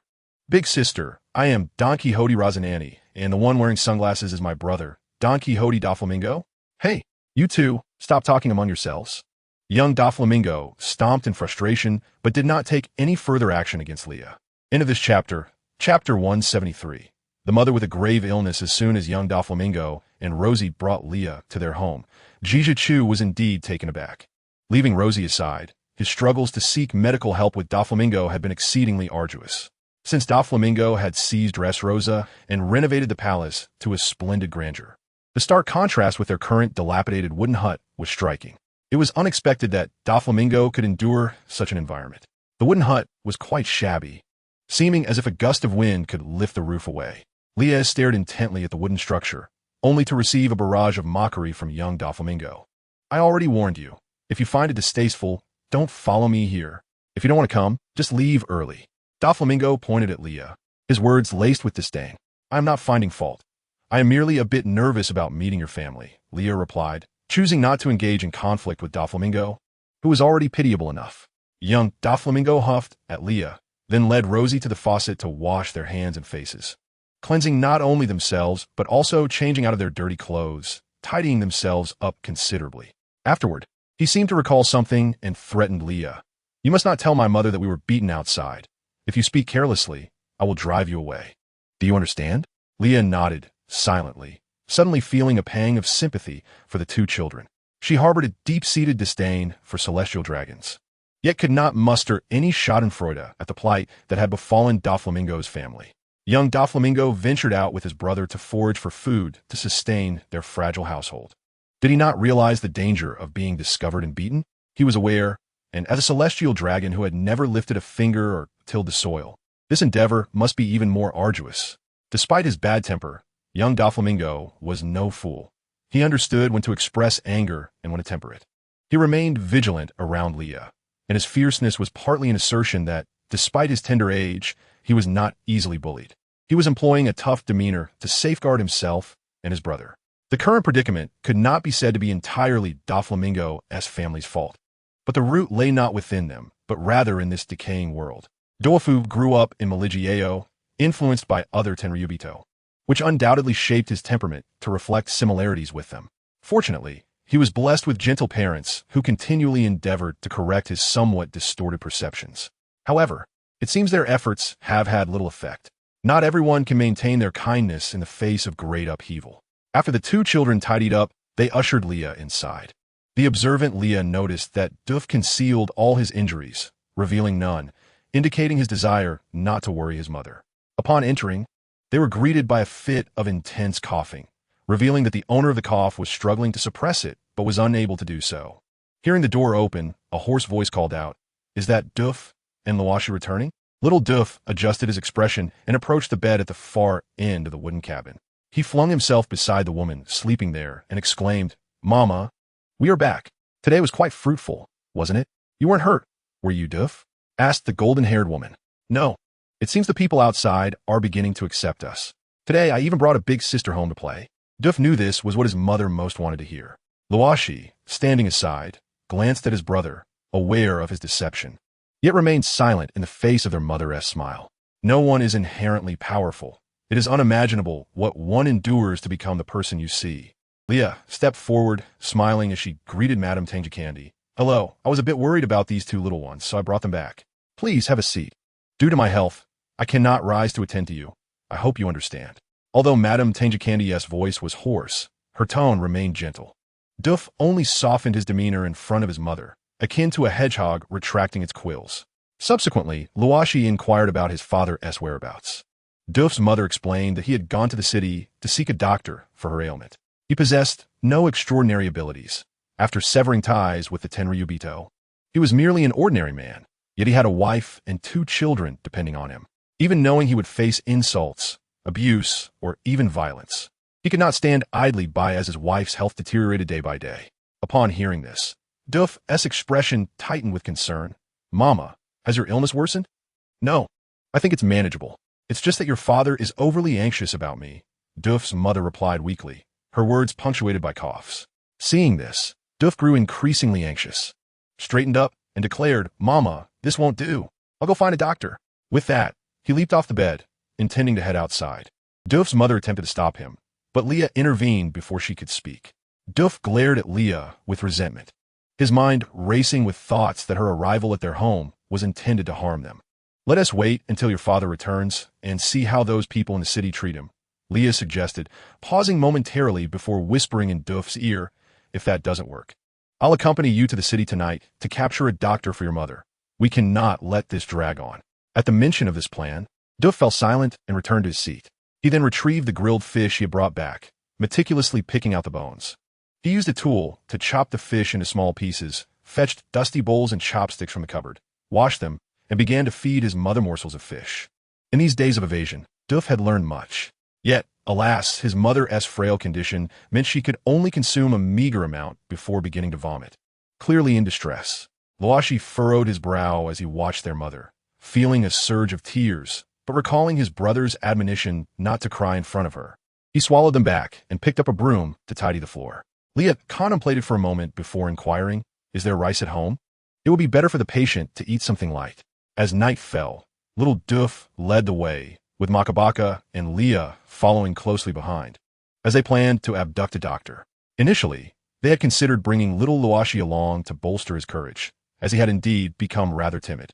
However, given Luashi's clumsiness, which often led to him stumbling, Leah decided it best to leave him at home.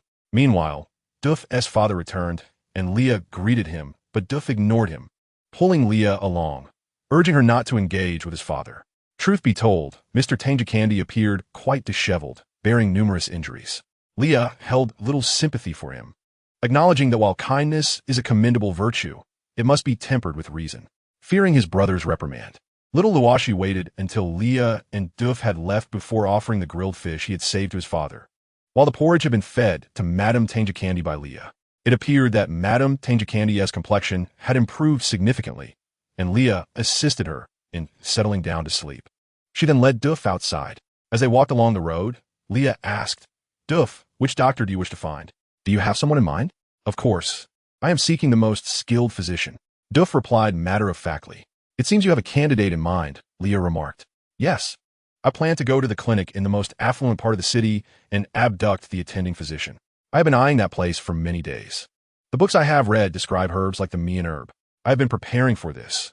Initially, I intended to collaborate with my inept father to bring someone back, but he is too obstinate and has persuaded my mother against it. I cannot execute these plans alone." Duff then clenched his small fist, expressing his frustration. "A child's strength is indeed too feeble. Even if I can incapacitate someone, I would be unable to bring them back. Why choose a clinic in the affluent area?" Leah provocatively inquired, knowing Duff was not lacking in intelligence and curious about his true thoughts. Wealth tends to gravitate towards capable individuals. Those who can establish connections and open clinics in affluent areas possess genuine skill. Moreover, the wealthy are often more fearful of death. Such individuals are easier to manipulate. If I can seize their lifeline, they will naturally be inclined to treat my mother," Duff stated. He then glanced at Leah, his expression inscrutable, before continuing. "The most challenging individuals to contend with are those with steadfast principles and beliefs. Their resolve cannot be shaken by wealth. They may even sacrifice their lives to uphold their values. Encountering such people would render my efforts futile unless I were to threaten their loved ones, which would require even more effort. Moreover, as a mere child, alongside you, an inept adult, we cannot handle so many matters." Duff pointed at Makabaka, adding, "Even that dog would be of no help. At present, Dofu is merely 8 or 9 years old, yet possesses such a keen intellect. A prime candidate for the underworld, indeed. What you imply is that there exists a more suitable candidate. However, due to certain circumstances, you find yourself unable to approach him, thus settling for another physician." Leah's sharp mind quickly grasped the hidden meaning in Dofu's words. "Judging by your appearance, I initially presumed you to be a fool. It seems you're not as dim-witted as I thought." Dofu smirked playfully, his mischievous demeanor reminiscent of the vexing flamingo he would become years later. Leah clenched her teeth in frustration, but considering Dofu was still a child and she, a 27-year-old adult, she felt it beneath her to quarrel with a mere child. Indeed, there is a doctor residing at the garbage dump who offers free medical care to the impoverished, possessing excellent skills, particularly in treating complex ailments. Yet, there is one significant drawback. That old man is maddeningly obstinate, despising the nobles who oppress the poor. Moreover, our family is among the most elite of the nobility, the celestial dragons. Dofu's expression radiated pride as he spoke of this. Leah approached and playfully tapped Dofu's shaved head, saying, You're quite proud of this, but what is so admirable about being a celestial dragon? Have you ever considered why your family is pursued wherever it goes? One can only imagine how detestable the celestial dragons are. Currently, these individuals are suppressed by the Navy and dare not resist. Their spirits are crushed. However, if one day their hearts awaken, what fate awaits the celestial dragons? I sincerely hope that day comes.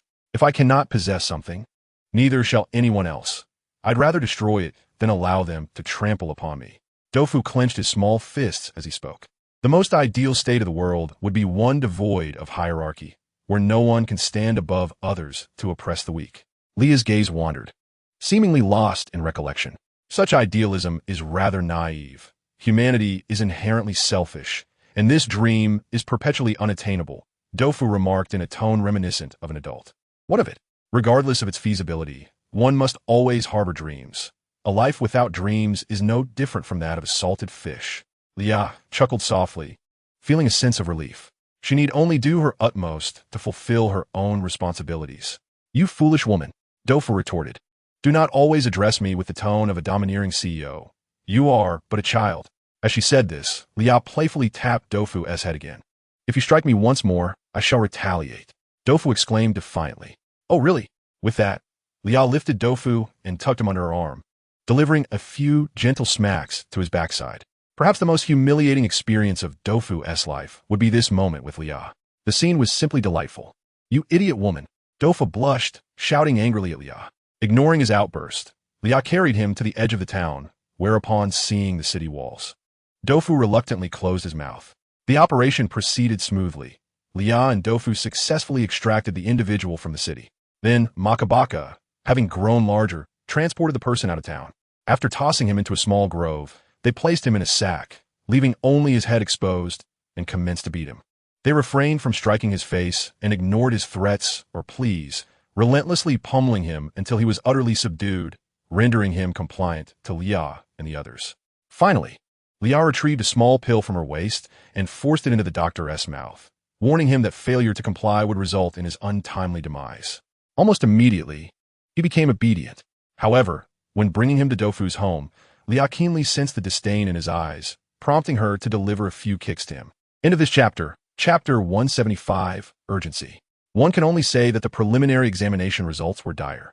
Pulmonary fibrosis, commonly referred to as white lung. Pulmonary fibrosis is characterized by the proliferation of fibroblasts and the accumulation of extensive extracellular matrix, accompanied by inflammatory damage and structural destruction of the lung tissue. It signifies the terminal stage of a group of pulmonary diseases, wherein normal alveolar tissue is irreparably harmed, leading to abnormal structural repair. It is a severe interstitial lung disease that results in progressive loss of lung function. Pulmonary fibrosis severely impacts respiratory function, manifested by dry cough and progressive dyspnea, with the patient's respiratory capabilities deteriorating as the disease and lung damage progress. Under current medical conditions, the chances of a cure are virtually non-existent. If only there were surgical fruit, possibilities might exist. Imagine, pulmonary fibrosis is akin to having your lungs cooked. Such damage is nearly irreversible. If this were to occur decades later, Leah could leverage her connections to seek out someone capable of treating this affliction. Another avenue could be the devil fruit. Aside from the surgical fruit, there is also Marco's bird fruit, mythical zoan form of the phoenix. His blue flame possesses regenerative abilities, proving remarkably effective against such naturally occurring organ damage. Of course, the sole drawback is that its effectiveness against wounds caused by Haki is minimal, as Haki is the natural nemesis of devil fruit abilities. Presently, however, she exists as an undocumented individual in this timeline, her abilities sealed. She is only slightly stronger than an ordinary person, and escaping this island poses a challenge, let alone traversing the upside-down mountain and the first half of the Grand Line to seek Marco's assistance in the New World. Currently, her only hope of leaving this place rests on the awakening of the small light orb, for only it can lift the constraints the world has imposed upon her. Furthermore, Marco does not know Leah at all. She has no ties to the Whitebeard pirates, so why would he assist her? Gazing at Dofu's expression of pain and restraint, Leah felt a twinge of sympathy, yet sometimes reality is ruthlessly unforgiving. Events that are meant to transpire cannot be avoided. Little Rossi was already sobbing quietly, yet she held back her tears for the sake of her mother still inside. The three men of the Don Quixote family simultaneously chose to withhold the true nature of the illness from Madame Don Quixote, hoping against hope for a miracle. Leah gathered the two children in her arms, allowing them a moment to weep. As for the doctor, Leah did not release him. A man who could thrive in the town would undoubtedly seek revenge if released, especially upon discovering he had not been poisoned. At that point, not only would the Dofa family be in peril, but Leah herself would also be in danger. There was no way Leah would leave such a risk unaddressed. She dealt with him decisively, leaving his body for the beasts in the forest to consume, ensuring no trace remained. Leah was not a bloodthirsty individual, but she was certainly not one to show mercy. Leah booked a hotel in the town. Returning each evening, she chose not to reside long-term at Dofu's home, as that would be excessively presumptuous.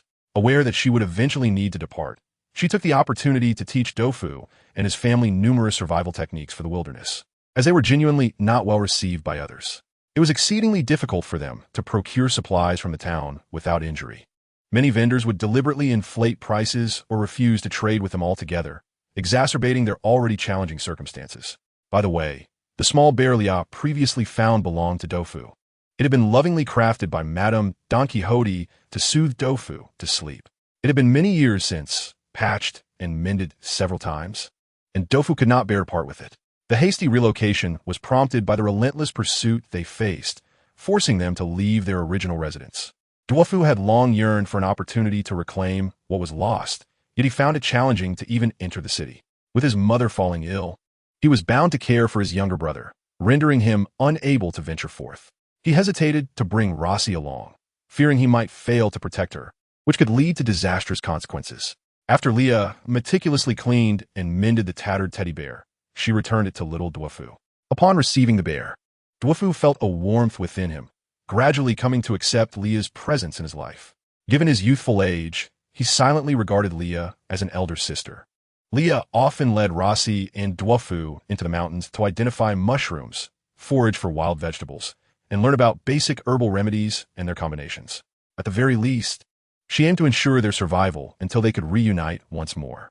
An essential task at hand was to gather firewood in preparation for the impending harsh winter. Leah guided the two children as they swung axes, felling trees and splitting them into manageable pieces for transport. Despite the exhaustion, labor provided a mental respite, temporarily freeing them from their anguish. After sweating through their toil and gazing at the pile of wood, an inexplicable sense of accomplishment washed over them. When one finds themselves in the depths of despair, the urgency to escape can often lead to deeper entanglements in their plight. The truly prudent course of action is to prepare thoroughly before attempting to ascend, ensuring a decisive outcome. Little Dofu was still too weak, yet fortunately, the greatest adversities he faced were from ordinary individuals. Humanity is fragile. A mere cut can lead to death, and severe injuries can claim a life.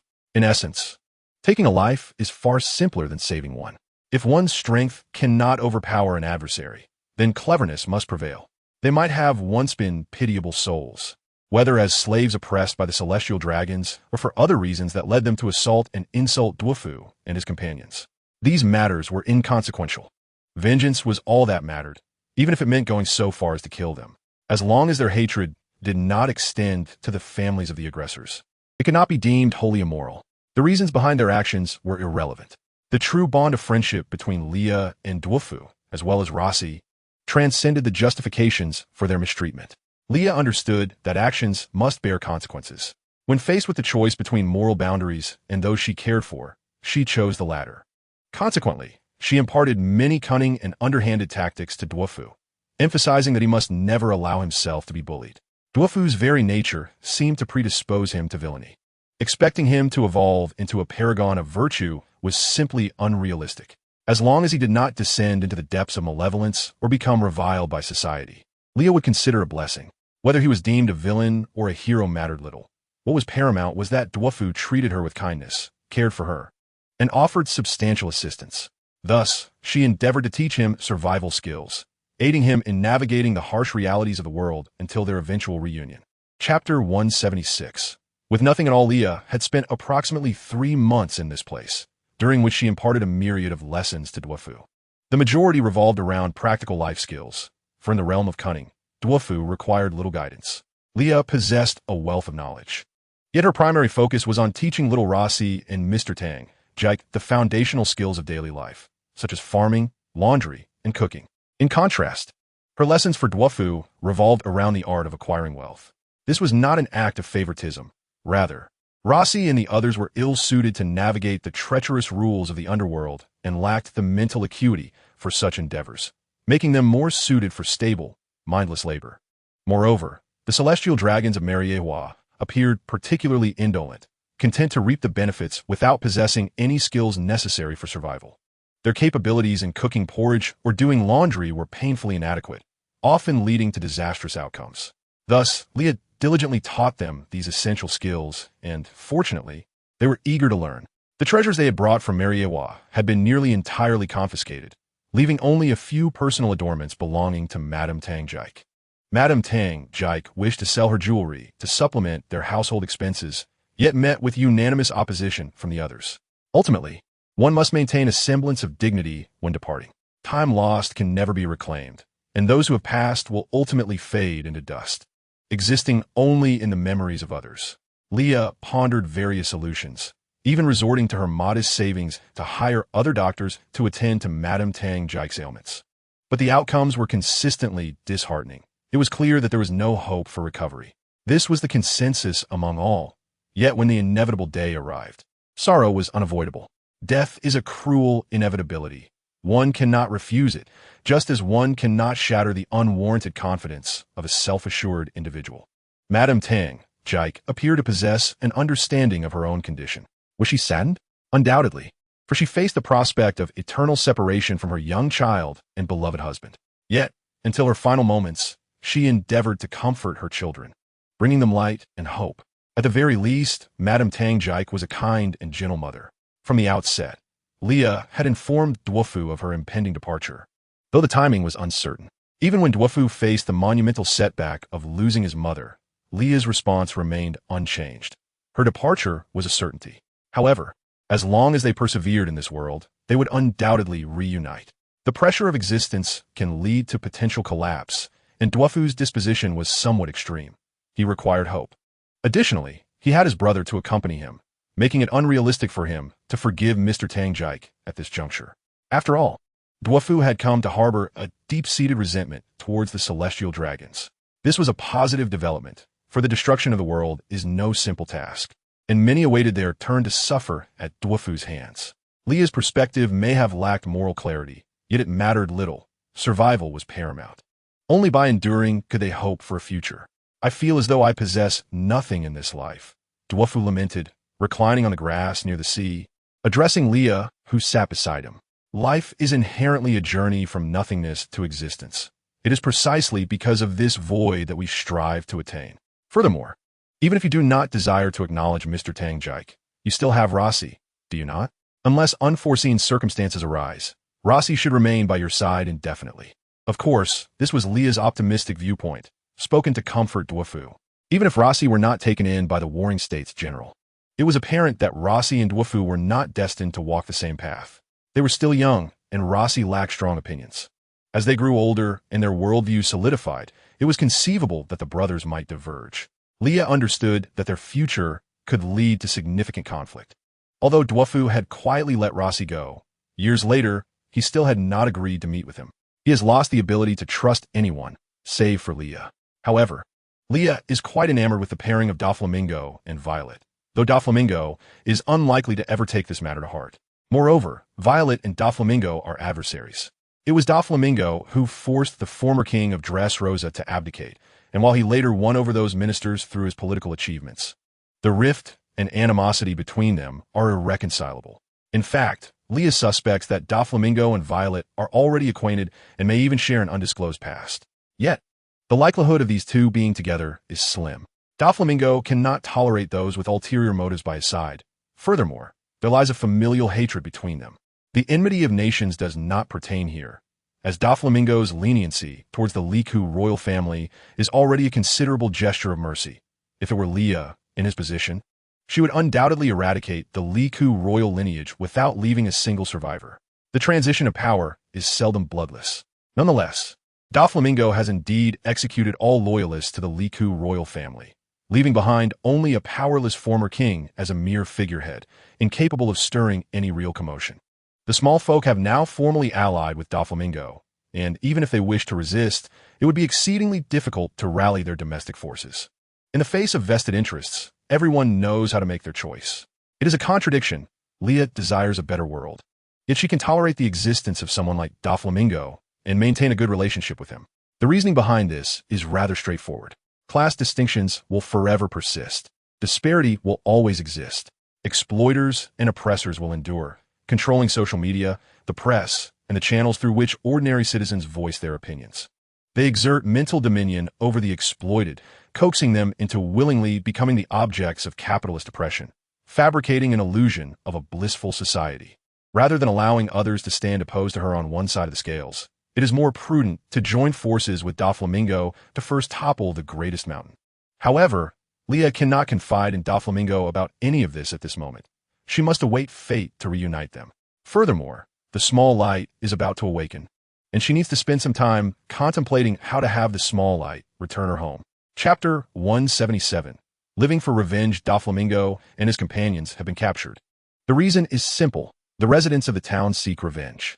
Unable to exact vengeance upon the celestial dragons in Mariehua, they have turned their ire towards Doflamingo and his family, who have attempted to integrate into ordinary life. That day, Leah had gone out because the small light had awakened. However, due to the energy within Leah's body being locked away, communicating with the small light proved exceedingly challenging. She could not allow anyone other than Makabaka to see the small light, so she ventured alone into the depths of the forest. After much effort, she achieved some success. At least a portion of her abilities had been released. Although still far from her peak, it was sufficient for self-preservation on this small island. In a good mood, Leah purchased numerous items, intending to return and celebrate with Doflamingo and the others, while also preparing for a formal farewell. However, when Leah arrived at Doflamingo's home, she found it ransacked. The handcrafted furniture they had made lay scattered on the ground, and the once thriving local chickens were all dead in their coop. Leah realized that something had befallen Doflamingo and his companions. Why? Why would these people repeatedly torment two children? They had only just begun to learn self-sufficiency. Leah had taught Doflamingo and Rossi some carpentry skills. The first thing they did after learning was to craft an exquisite jewelry box for her. Although Doflamingo still had no kind words to say, awkwardly shoving the gift into Leah's arms, his face was flushed, making it seem particularly difficult for him to express any compliments. Leah discarded the items in her arms and rushed towards the town. Suddenly, she became aware of a troubling realization. Those who had previously bullied Doflamingo and the others had already been dealt with by Leah, along with the ill-intentioned Doflamingo. Logically, they should not have dared to provoke Doflamingo again. The other ordinary residents should not have dared either, as not everyone possesses the courage to become a bully. Most are merely self-interested individuals who would not want to court trouble. Unless someone was instigating this behind the scenes, or offering them incentives, allowing them to act with impunity. After all, the Don Quixote family was once among the celestial dragons, a surname that signifies their illustrious status. Even if they are somewhat fallen now, should they ever regain their celestial dragon status, would these people not fear retribution? From another perspective, it could be that they have been forewarned, assured that the Don Quixote family could never reclaim their status as celestial dragons. The orchestrators of this plot are likely celestial dragons themselves. Is there anyone in this world who does not wish to be a celestial dragon? Only a fool would not desire such a thing. To think that fellow nobles among the celestial dragons would want to sever ties with such a prestigious identity is an affront to the absurd vanity of those self-important celestial dragons who look down on everyone. This act has torn away their mask of vanity. They are enraged. They are furious, believing that only the complete annihilation of such individuals can cleanse this disgrace. The Don Quixote family is a disgrace to the celestial dragons. As celestial dragons, they lack self-respect and dignity, wanting to lower themselves to coexist with the commoners. Such disgrace must be eradicated. Homingu, look at the deeds you have wrought. As he witnessed Rossi being struck by an arrow in the arm, and himself bound in a show of bravado, Doflamingo could no longer contain his pent-up anger and unleashed it upon his father. I am so weak. This is why I cannot protect anything. Doflamingo's sunglasses have been lost, and his eyes, injured while evading pursuit, cannot withstand bright light. He can only cover them with a tattered cloth, yet tears still stream down his face. Meanwhile, the murmurs from below continue. They are celestial dragons. Now they no longer hold that identity. Even if they are killed, the Navy will not intervene. Thank the heavens, at last, an opportunity for vengeance has come. I thought I would have to spend my life weeping every night, smash their bones to dust with an iron fist, pierce them with 1,000 needles. My wife was burned to death by the celestial dragons, and you never cared, did you? For the sake of your tribute to the heavenly gold, an entire nation fell into ruin due to famine. That person, filled with emotion, continued to loudly denounce. Have you ever experienced the pangs of hunger? When those people died, they were all skin and bones. My 2 children, aged only 5 and 2, were shot 16 times merely for passing in front of the celestial dragons. They died on the spot, treating humans as mere ants. Do you know what suffering means? What grief signifies? What hardship entails? He wiped the tears from his face and sorrowfully questioned. Speak up, celestial dragons. Isn't it said that this is akin to divinity? Aren't you all supposed to be different from mere mortals? Such an injury surely cannot lead to death, can it? As he spoke, he drew his bow and once again aimed an arrow at Doflamingo. Luasi exclaimed, Brother, Huamingu, with an urgent tone, called out to those below, As long as you spare my child, I will endure anything you do to me. I beg you, let my child go.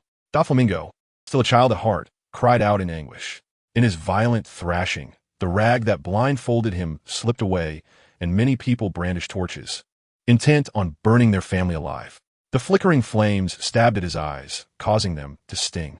Yet he fought back the tears and forced himself to keep his eyes open, memorizing the faces of those who sought to harm him. Sweat dripped from his brow as he clenched his teeth, veins bulging, and then he erupted into wild laughter, directing a gaze full of hatred at the crowd below. He saw the hatred, anger, and sorrow reflected in their eyes, a multitude of emotions, yet his heart harbored not an ounce of pity. Regardless of the circumstances, regardless of what you have endured, regardless of whether these matters concern our family, I, Doflamingo, accept full responsibility. If I survive today, all that I have suffered will be repaid to you 100-fold. You shall await your reckoning. From this day forth, I live solely for revenge. Not only to avenge myself against you, but to seek vengeance upon this world. In a chapter 178, Farewell. It must be excruciating. When Leah arrived, everyone had collapsed. Sensing the residual energy in the air, it was clear that the Conqueror's Haki had been unleashed, albeit in a rudimentary form. Yet, for ordinary people, it was a burden too heavy to bear. Doflamingo, Loasi, and their father Huamingu were suspended high above on a wall. Beneath them, a pyre of wood had been erected, and though the torches were now scattered on the ground, they had already begun to ignite. Doflamingo's eyes glistened with a crimson hue, tears streaming endlessly from the corners, as if he could never be cleansed of them. Yet, a smile lingered at the corners of his mouth, and whenever he felt the urge to cease smiling, he forced himself to maintain that grin. He seemed to have succumbed to a state of madness. Leah hurriedly kicked away the burning wood, directing the flames towards the fallen residents. They would not perish.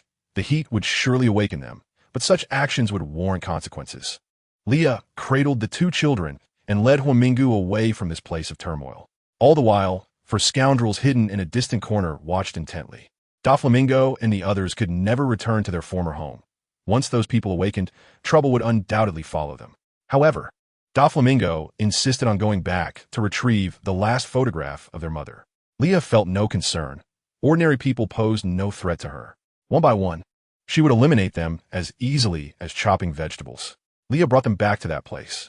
Loasi gazed at the furniture he and his brother had painstakingly crafted, and a sense of melancholy swept over him. Yet, he soon rose to search for a medical kit. Both he and his brother were injured, and this was an opportune moment to tend to their wounds. Luasi truly was an angel. Even now, he harbored no thoughts of revenge against those people. Leah had intended to assist in treating their injuries, but was gently rebuffed by Doflamingo. He directed Luasi to remove the arrow lodged in his arm. Luasi trembled slightly, but upon meeting his brother's gaze, his resolve solidified. Leah felt somewhat helpless. Doflamingo, upon noticing her expression, immediately understood her thoughts and reassured her. It is not your fault for not arriving in time to save us. What is the reason? Leah inquired urgently. Because we cannot always rely on you. Did you not say you would eventually leave? Doflamingo covered one eye, his tone tinged with melancholy. From now on, Luasi and I must depend on one another. At this moment, Luasi successfully extracted the arrow from Doflamingo's arm, causing him to involuntarily cry out in pain. Little Luosi grew flustered and quickly apologized. Brother, I'm sorry. I didn't mean to. Fool. Do not apologize. This is not your fault. What will you do if you leave me in the future? Truly an idiot. Doflamingo reprimanded Luosi softly while pressing on his wound. I'm sorry. I told you not to apologize. Flamingo attempted to assist, but was met with Doflamingo's hateful glare, which pierced his heart with discomfort. Leah had no mind to comfort him. She was far more concerned that once she departed, Doflamingo might turn on his own father. Luosi, apply pressure to stop the bleeding, just as I taught you. Doflamingo commanded Luosi. Ever since Leah declared her intention to leave, Doflamingo had begun to self-study medicine. They were truly prone to injury. Knowing a bit of medical knowledge was a safeguard for their lives. He also started to instruct Luosi, for he recognized that Luosi was his only acknowledged kin. He felt utterly useless if he were to depart. He feared for Luosi's survival. By acquiring additional skills, he could find some solace as an elder brother. After briefly tending to their wounds, Leah led them deeper into the dense forest. Although there were threats from wild beasts, humans were far more fearsome. Having regained a portion of her strength, Leah cleared a territory and eliminated all surrounding beasts, piling their remains together. Animals, especially wild ones, possess a strong territorial instinct and are particularly sensitive to scent.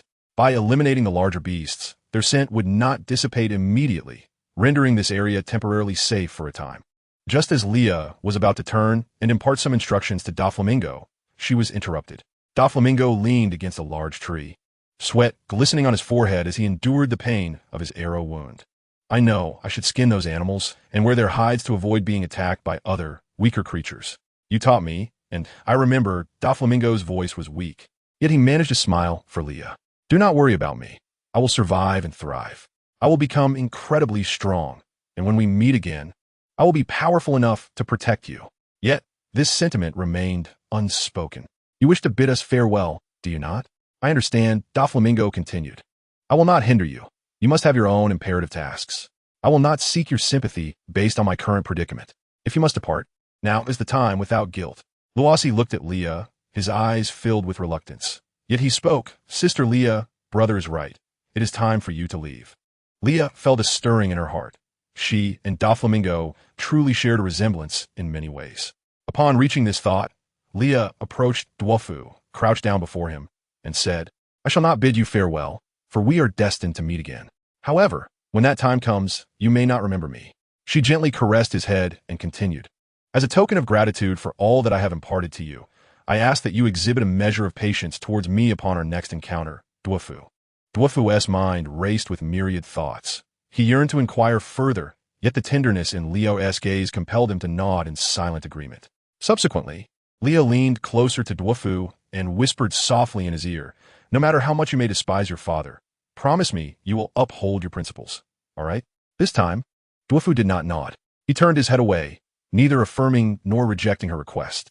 Leah felt a twinge of helplessness, but refrained from pressuring him further.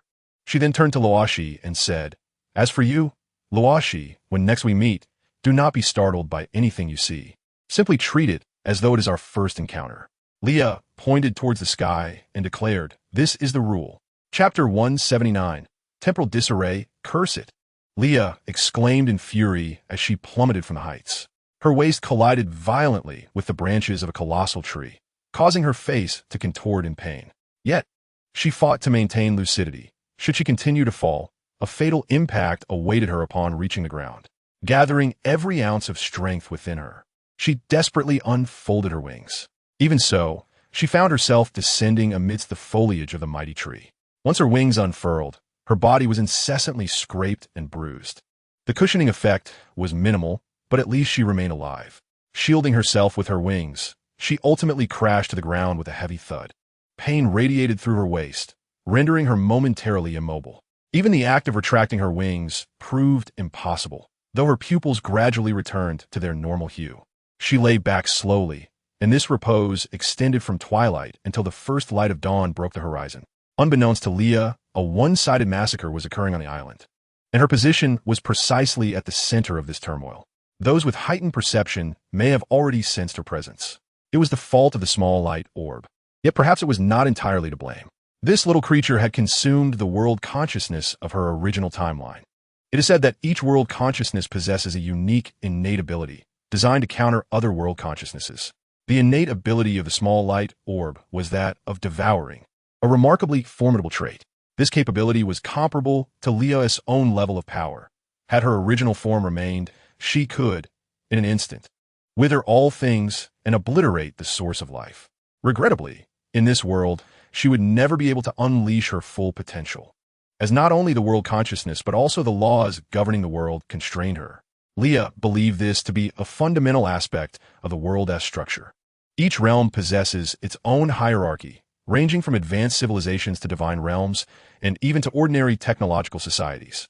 Should the denizens of a highly developed world venture into a lesser realm, the power of a single individual could potentially shatter the world itself. Thus, such restrictions exist for a reason. Currently, the dilemma lay in the fact that the small light orb had devoured the original world consciousness and gained control over the time tunnel. However, due to its recent emergence, it lacked the capability to fully master the time tunnel. It could return Leah to the future, but the exact number of years into the future remained an enigma. This time, as the small light orb brought her to this place, it acted so swiftly that there was no opportunity for her to react. Later, Makabaka arrived, clutching the small light orb, albeit belatedly. Their landing points differed entirely, yet they were still on the same island. Observing Leah, who was propped against a great tree and unable to rise, Makabaka rolled its eyes in exasperation. "Damn it," Leah muttered under her breath, then raised a middle finger towards Makabaka's rear.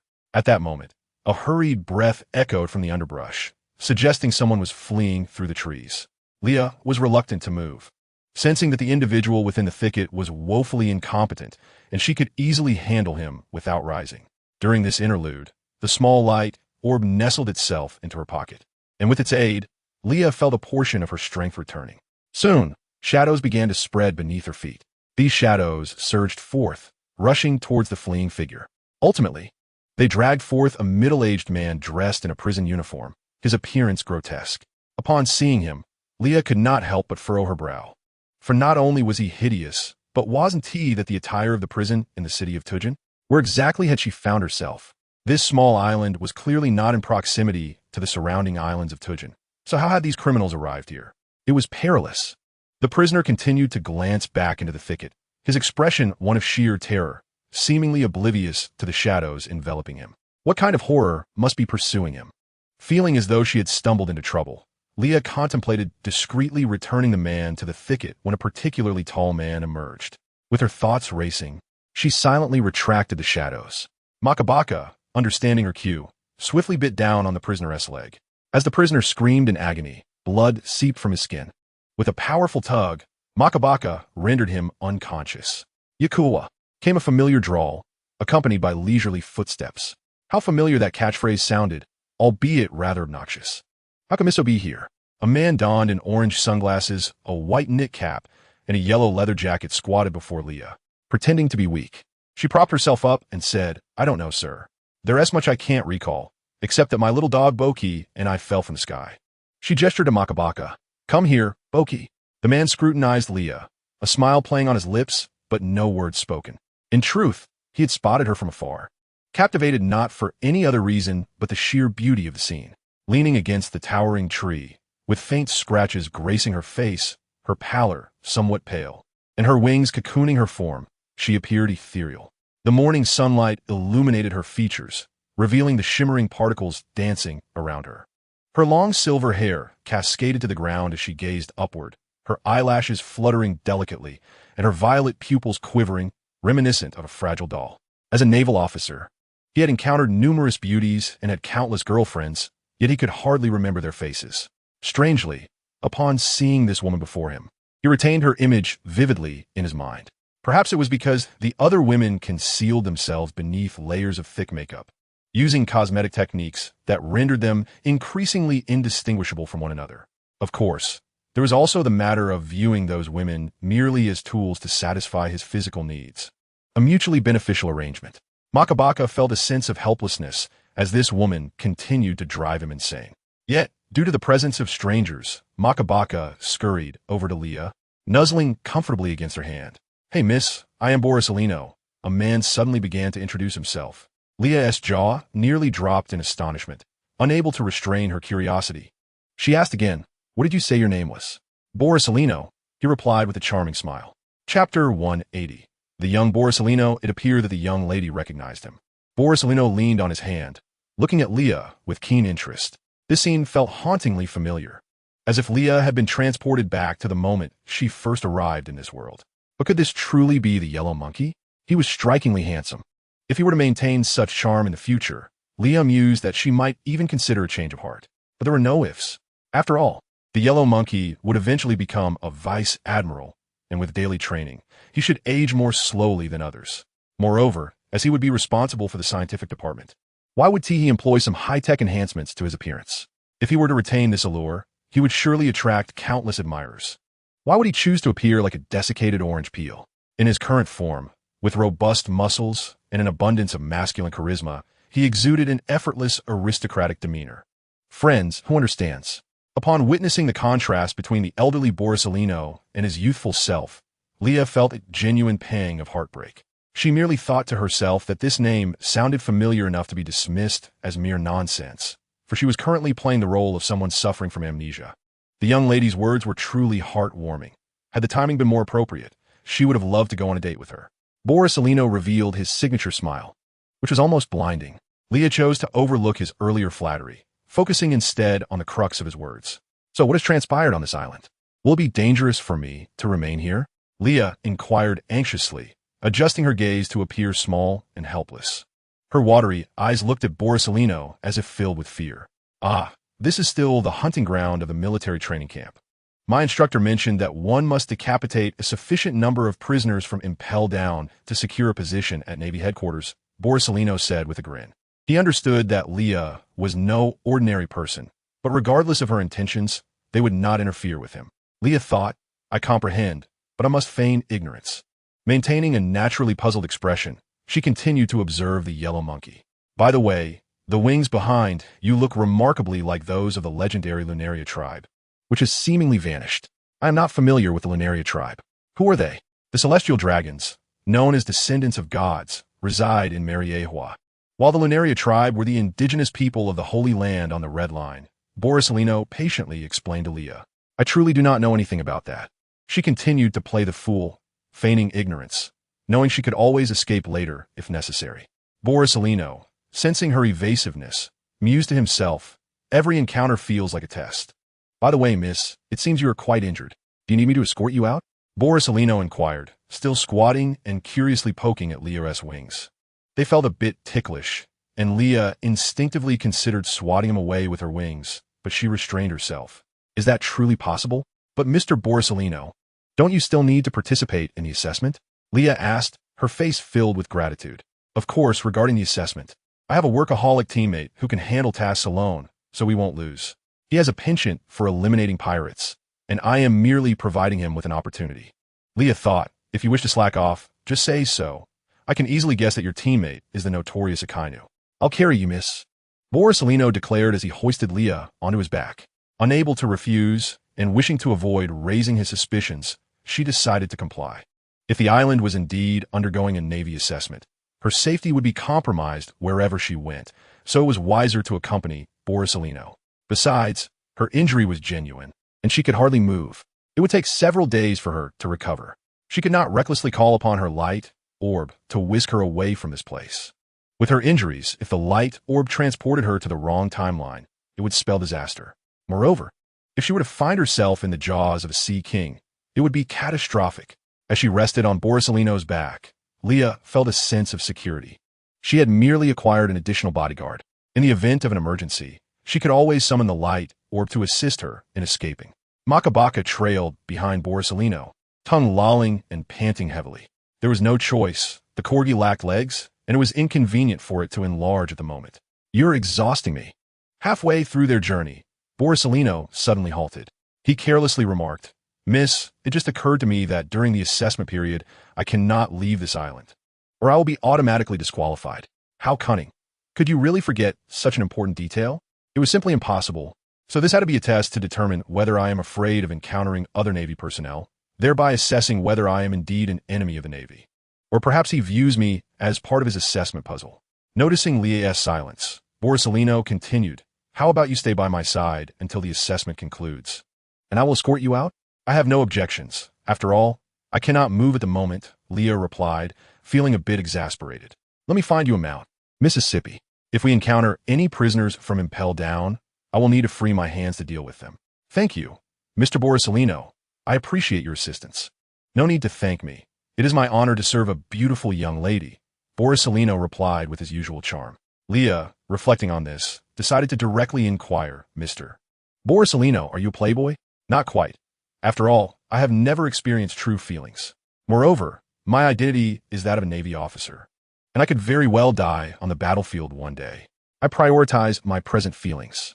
If I'm fortunate, I may secure a high-paying position with fewer responsibilities in the future, at which point I may be able to make promises to others. Borisellino seemed to open up, sharing his thoughts with a blend of sincerity and jest. This was indeed a sentiment Leah could understand. At that moment, Borisellino set Leah down and ventured into the forest to capture a giant deer for her. The deer was stubborn, but Borisellino managed to subdue it. Subsequently, he helped Leah mount the giant deer. Considering her current persona, Leah feigned a bit of fear. Tentatively, she reached out to grasp the deer's antlers. Tears sparkled at the corners of her eyes as she gazed at the crystal-clear lake before her, seemingly attempting to discern her current appearance. Borisellino stood a short distance away, while Makabaka sat beside him. A gentle breeze rustled her silvery hair as she lifted her head to look at him. The faintly lavender hues of her eyes reflected the entire scene before her, crystal clear. The young girl, riding the giant deer, gently fluttered her black wings, cautiously extending them. The reflection on the lake mingled with her silhouette, enveloped by the sounds of chirping birds and buzzing insects. She was utterly immersed in her surroundings. In a moment of daze, Borisellino found himself believing she was not human, but rather a guardian spirit born from this forest. Once, it was indeed true that love at first sight stemmed from mere attraction. At that moment, distant screams echoed closer to the ears of Leah and Huang Yuan. This chapter concludes. Chapter 181, The Hunting Game. Miss, should we hide first? Huang Yuan asked deliberately. Leah pondered for a moment and replied, I think I should hide. Staying here might cause you trouble, and I prefer not to encounter anyone else aside from you. Borisellino glanced at Leah, chuckling softly as he nodded. It seemed she still had her reservations. Huang Yuan mused internally. The giant deer's eyelids had swollen, and Leah pointed toward the other side of the jungle, prompting it to sprint in that direction. Meanwhile, Makabaka, feeling too lazy to walk any further, leaped into Leah's embrace. Subsequently, Leah mounted the giant deer, observing the one-sided dominance unfolding before her. Among the Navy, there existed fierce competition. A small faction had allied with the prisoners to eliminate the duo that posed the greatest threat to them first. Coincidentally, these two had split up, presenting them with an excellent opportunity. However, it appeared they had overlooked a crucial point. In the face of absolute power, any schemes or plots are futile. This assessment did not permit members of the Navy to turn against one another. Yet if someone were to die, who would truly know who the culprit was? They intended to target Huang Yuan, but this was essentially a trap for themselves. Huang Yuan, destined to become an admiral in the Navy, would undoubtedly not be a merciful individual.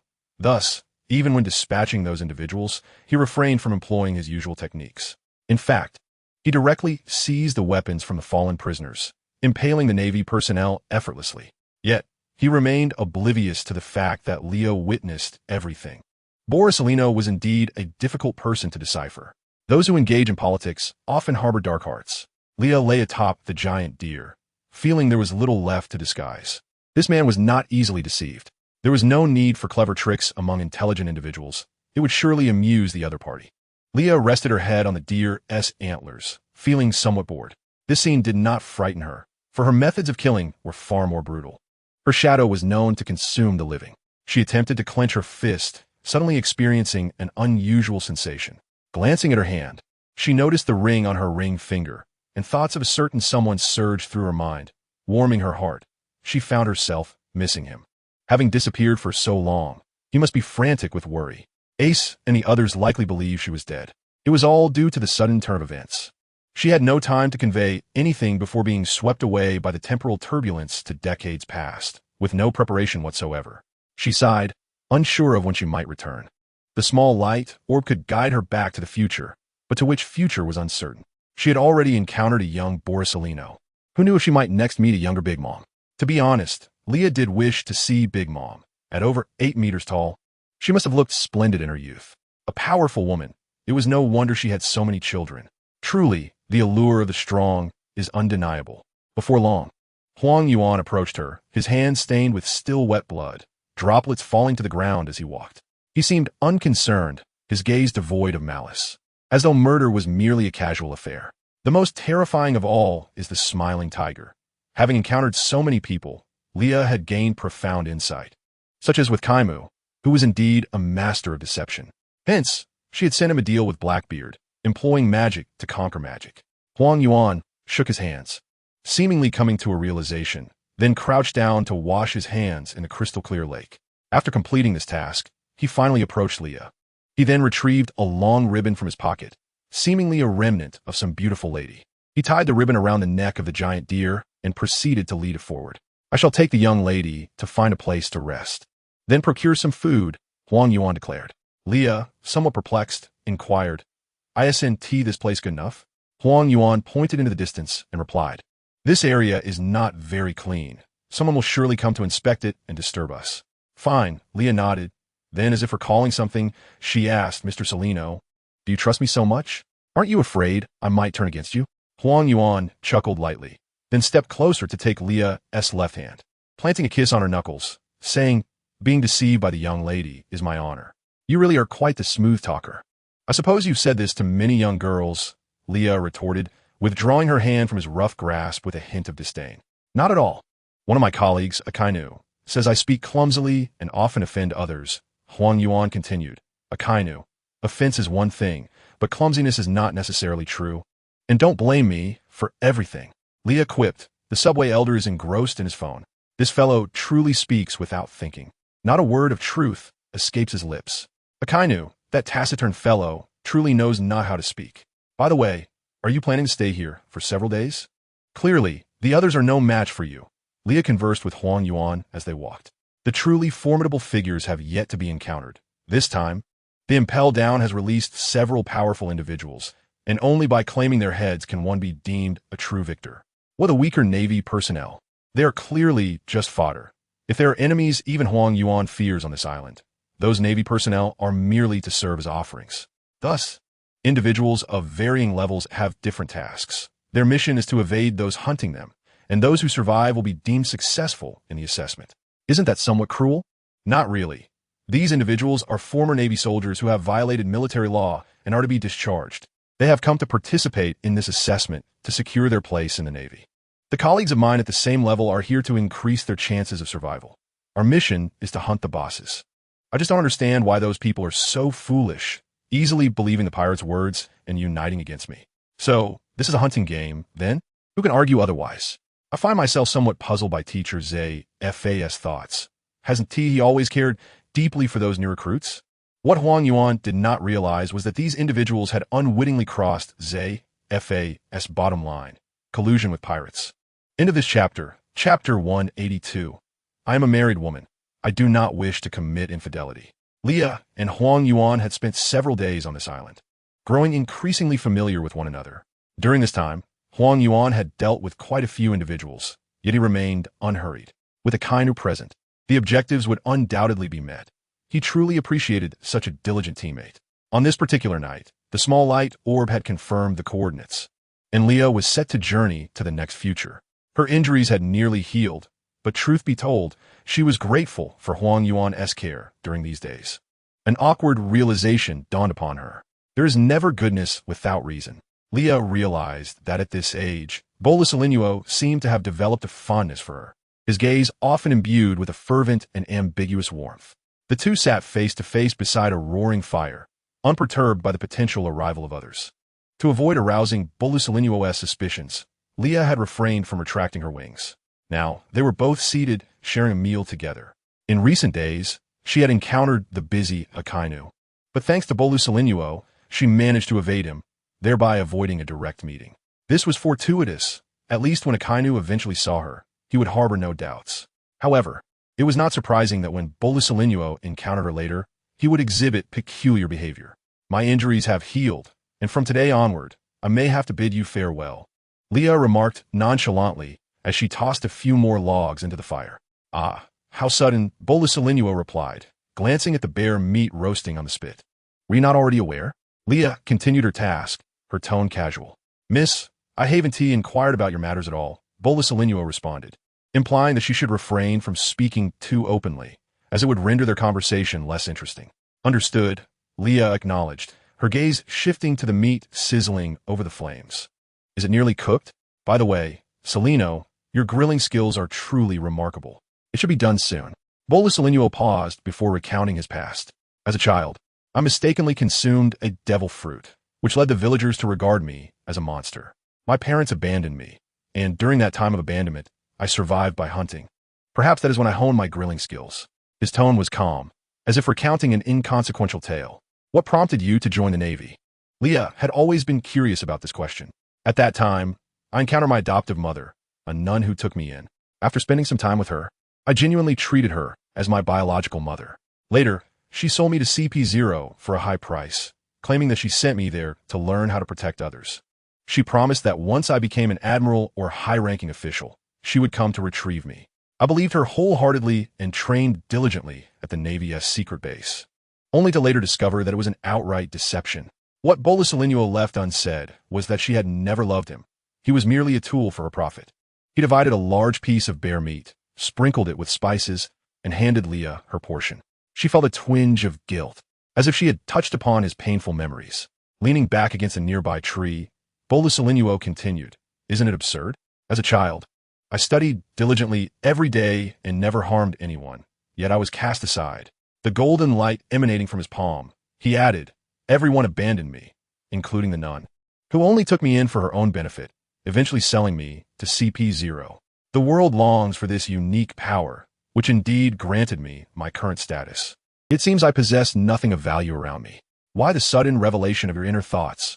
Bolus this truly unsettles me. I preferred your usual ambiguous demeanor. It was more reassuring. Everything will come to fruition. One must always look forward in life. Leah offered a dry consolation, aware of the futility of existence and the pain of life's experiences. Her simplistic words felt inadequate, as she knew they could not alter anything, and she was not skilled at comforting others. Will there be? Bolus inched closer to Leah, asking earnestly. Leah nodded seriously, affirming there will be. Bolus chuckled softly, leaning closer to her neck, his breath tickling her skin. Will this also be a possibility? He asked in a lowered voice. Leah's back stiffened, her fists clenched, as if she might strike him. Yet, recalling his kindness over the past few days, she chose to endure his presence a moment longer. Raising her right hand, she extended it towards him, stating, Do you not see? I am engaged. I know, Bolus replied, his keen eyes certainly not missing the glaring ring. But that does not imply it is impossible. Ipusas no stringen moral compas. It is impossible. I love him, and he loves me. Otherwise, I would not bear this ring. Leah pushed Bolus away, asserting herself firmly. I am a married woman. I do not wish to be unfaithful, she reiterated emphatically. The flames leaped unpredictably, illuminating Leah's eyes, her violet pupils filled with unwavering resolve. Considering this, Bolus distanced himself slightly, respecting her stance. Had you encountered me first, would I have had a chance? He inquired. Perhaps, but there are no maybes in life, she responded. I understand. If we were to meet again, I would wait for your divorce, he suggested. That may never happen, as there lies a vast river of time between us. Under the cover of night, Leah departed from that place, believing Bolus to be asleep. However, he had remained awake throughout the night. Indeed, he found himself unable to possess anything. Chapter 183, Little Zyankasi Dam. Leah, her distant cries echoed through the air. Why must I always fall from such heights? Why is it always like this? That little light orb is utterly unreliable. Next time, I swear I won't trust it. I will just endure.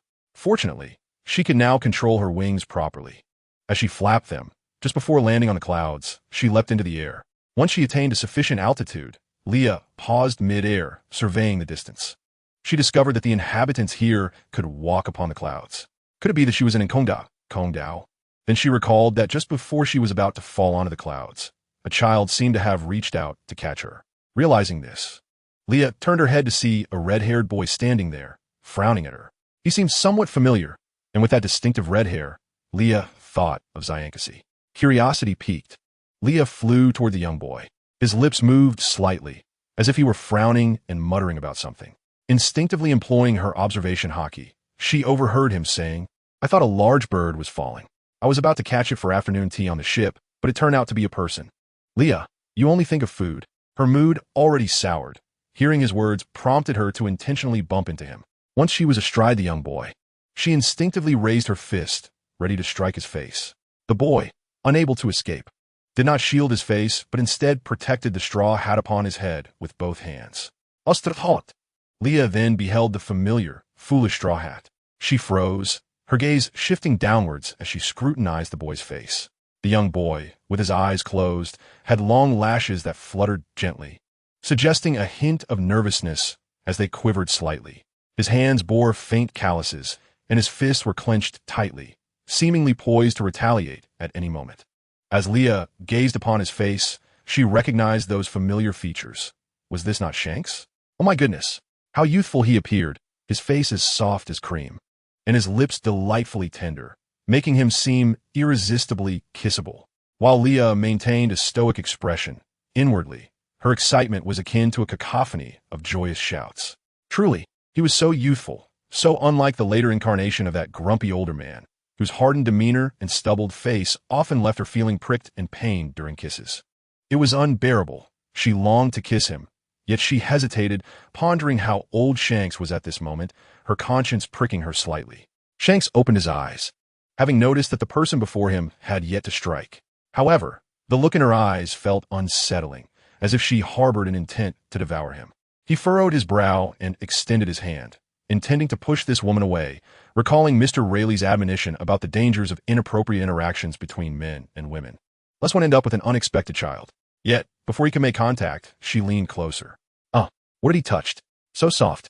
Shanks' pupils dilated slightly, realizing that this woman was indeed being forward with him.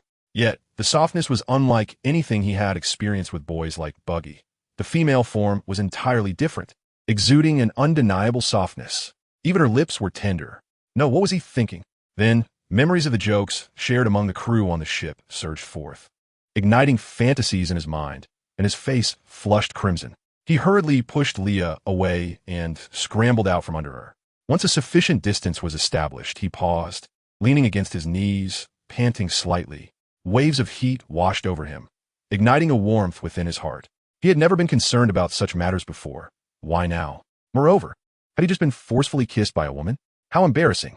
He absolutely could not allow Buggy or the others aboard the ship to learn of this. They would surely mock him mercilessly. Fueled by youthful competitiveness, he considered returning to Leah to regain some dignity. But just then, he felt a weight settle upon his back, accompanied by two soft mounds pressing against him. Upon realizing what it was, a fire ignited in the area of contact. His face burned even hotter. This flush now spread beyond his cheeks, reaching his ears and neck, engulfing him in a feverish heat. What on earth was happening to him? What kind of person had he encountered? He was still so young, and his idol was the world-renowned singer Miss Adele. How could he allow another woman to steal his first kiss at this moment? A wave of tears threatened to spill, and he felt his shoulders tremble slightly. However, the tears remained stubbornly perched at the corners of his eyes. Sensing something amiss, Leah leapt off his back, rounding to the front. She was taken aback to find him on the verge of tears. What should she do now? Should she comfort young Shanks? Of course not. She would continue kissing him, as he had feigned tears to lure her in. What fault did she bear? She had merely committed a transgression common among women. Thus, Leah wrapped her arms around Shanks' neck once more, clinging to him. She then kissed the corner of his eye, trailing soft kisses down to his lips, nearly sealing the kiss when suddenly a small boy with a red nose came running over, shouting, "Shanks, what are you doing here?" "Mister," Rayleigh said to find the history text. Upon hearing this, Leah felt a twinge of regret. She had not finished her kiss. In a fit of frustration, she jumped down and bit Shanks' exposed shoulder with a sharpness. Shanks was left in a daze, unable to process what was happening, his hands trembling from nerves. When she bit him, a tingling sensation spread from the point of contact throughout his body. He felt as though he could barely stand. No, he absolutely could not lose face in front of Buggy. With a rather peculiar thought process, Shanks quickly pulled the struggling Leah into his embrace, covering her mouth with one hand to signal her to remain silent. However, his urgency caused a sudden jolt that left Leah unsteady. They both tumbled onto a cloud, a scene unwittingly witnessed by Buggy, who exclaimed, "Shanks, no. This will lead to children." In that moment, Shanks could no longer contain his embarrassment and covered his face. Feeling exasperated by his childhood friend, who had grown up alongside him yet remained rather dim-witted. Although he had briefly entertained the thought of having children, he was still perplexed. Jeezy raised an eyebrow, casting an unkind glance at the small Shanks sprawled beneath her, deliberately asking, "Are you looking to take things further?" Oh no, that was not right. What was he even saying?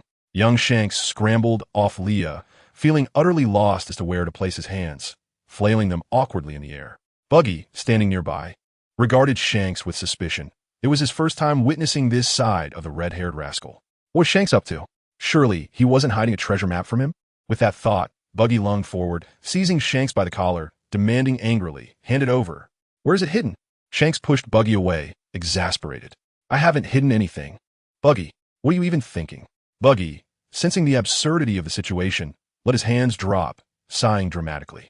Then, suddenly, he widened his eyes, pointing at Leah and shouting, "Who is she?" "Shanks." Shanks hurriedly covered Buggy's mouth, glaring at him in annoyance. "What are you shouting about?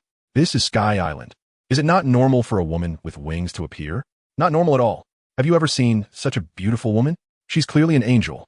Buggy's focus was always uniquely peculiar, and his remark caused Shanks to redirect his attention to Leah's exquisite face.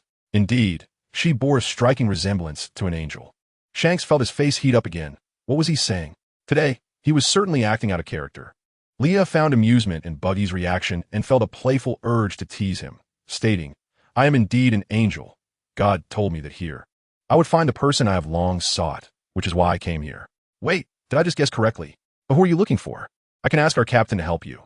He knows many people and can surely assist you," Buggy said earnestly, deep in thought. Now, it was Leah's turn to feel puzzled. Was Buggy truly this kind-hearted as a child? However, upon reflection, it made sense. They had grown up aboard Roger's ship, and Rayleigh had undoubtedly taken good care of them. At this moment, Leah turned her gaze back to Shanks, silently watching him with a smile. Shanks evaded Leah's gaze, feeling a twinge of reluctance to meet his eyes. How peculiar it was that he felt so guilty when he had done nothing wrong. With this thought, he lifted his chin to face Leah.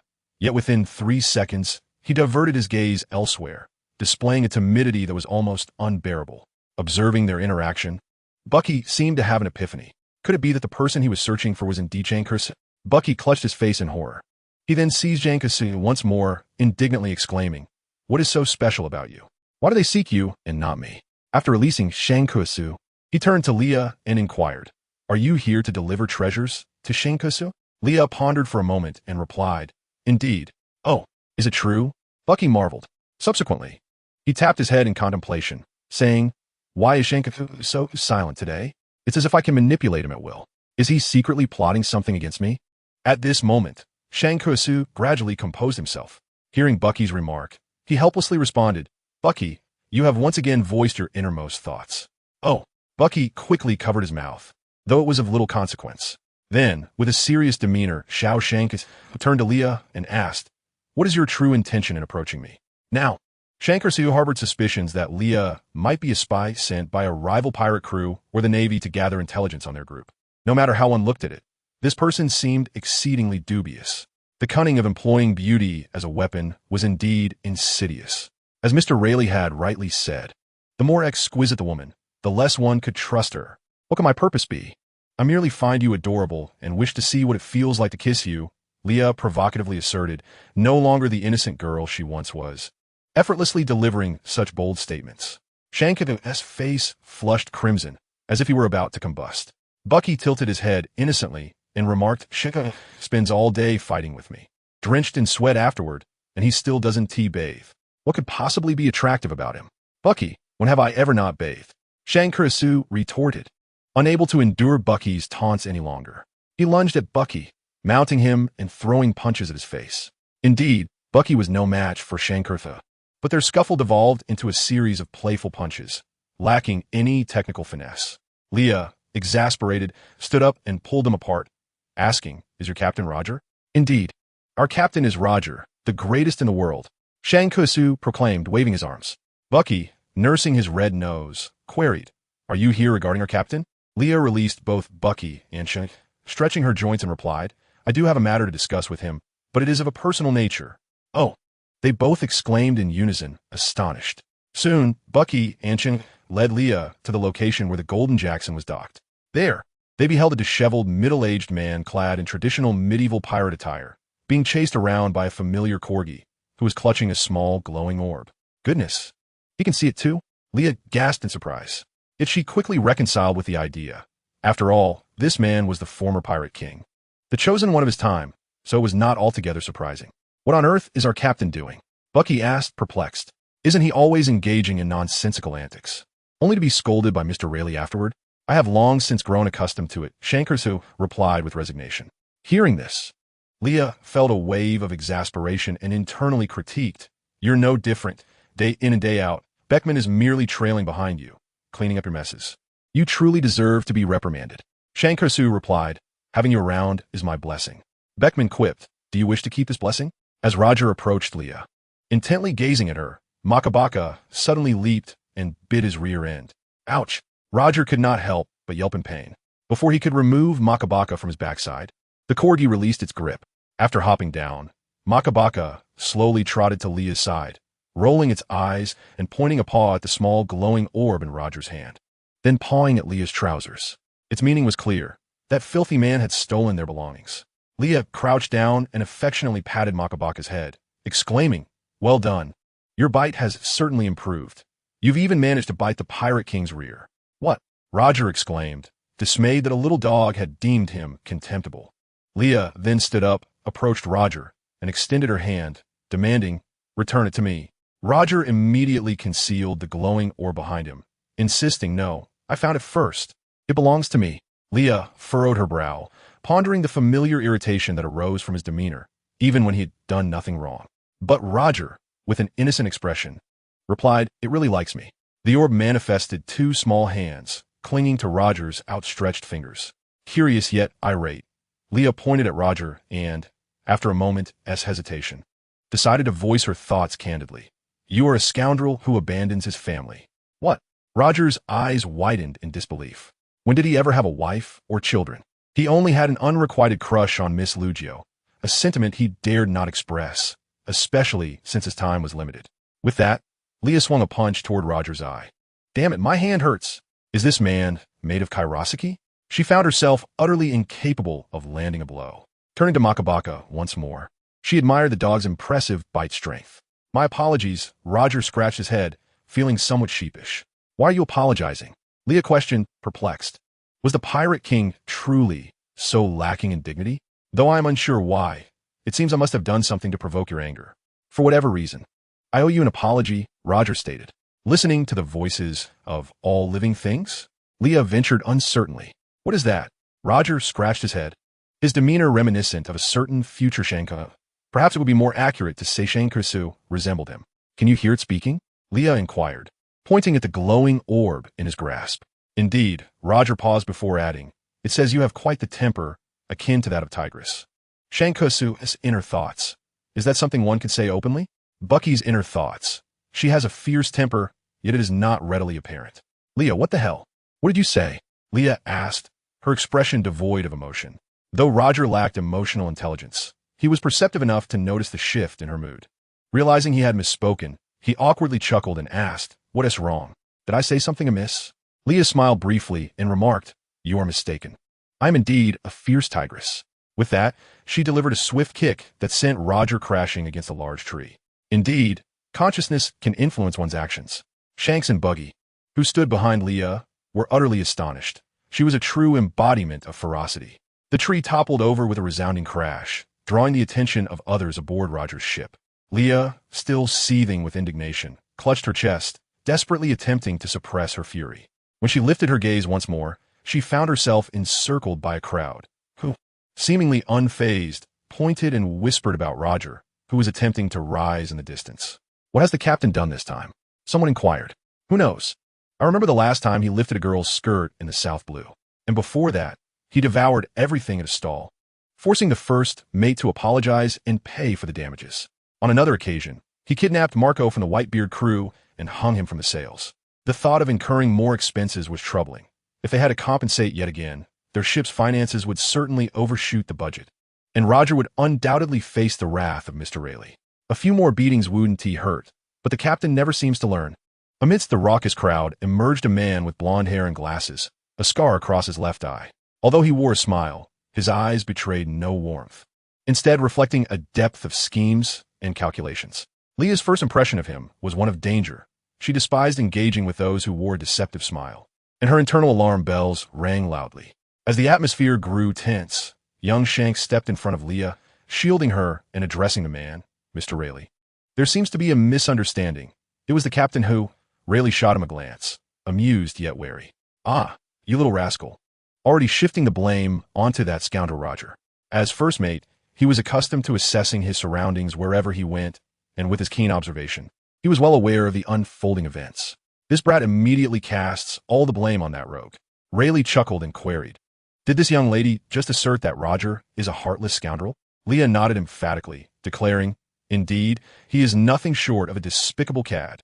Her anger flared as she recalled how Ace had suffered so much discrimination and mockery. Wasn't that partly due to this wretched father? What? The captain has a wife and children? How could someone like him have a family? The jealousy was palpable. Having the Kazuki family aboard was already enough of a headache. And now even the captain was entangled in such affairs. Shanks, upon hearing these discussions, instinctively glanced at Leah, feeling an inexplicable tightness in his chest. Rayleigh adjusted his glasses with a knowing smile. "But to my knowledge, our captain has never settled down. I have been aboard for over 20 years and have never encountered such a situation." At the same time, a dangerous aura emanated from Rayleigh, serving as a warning to Leah not to spread baseless rumors, for they were not to be trifled with. Once the crowd dispersed and resumed their activities, Roger approached Leah's circle, his hand pressed against his chest. Leah, filled with indignation, pointed at him and exclaimed, "I speak the truth. Even if it is not the case now, it will certainly be in the future." Roger, confused by her words, scrutinized her closely and asked, "Do you have a sister? You resemble that child from Miss Lugio's family."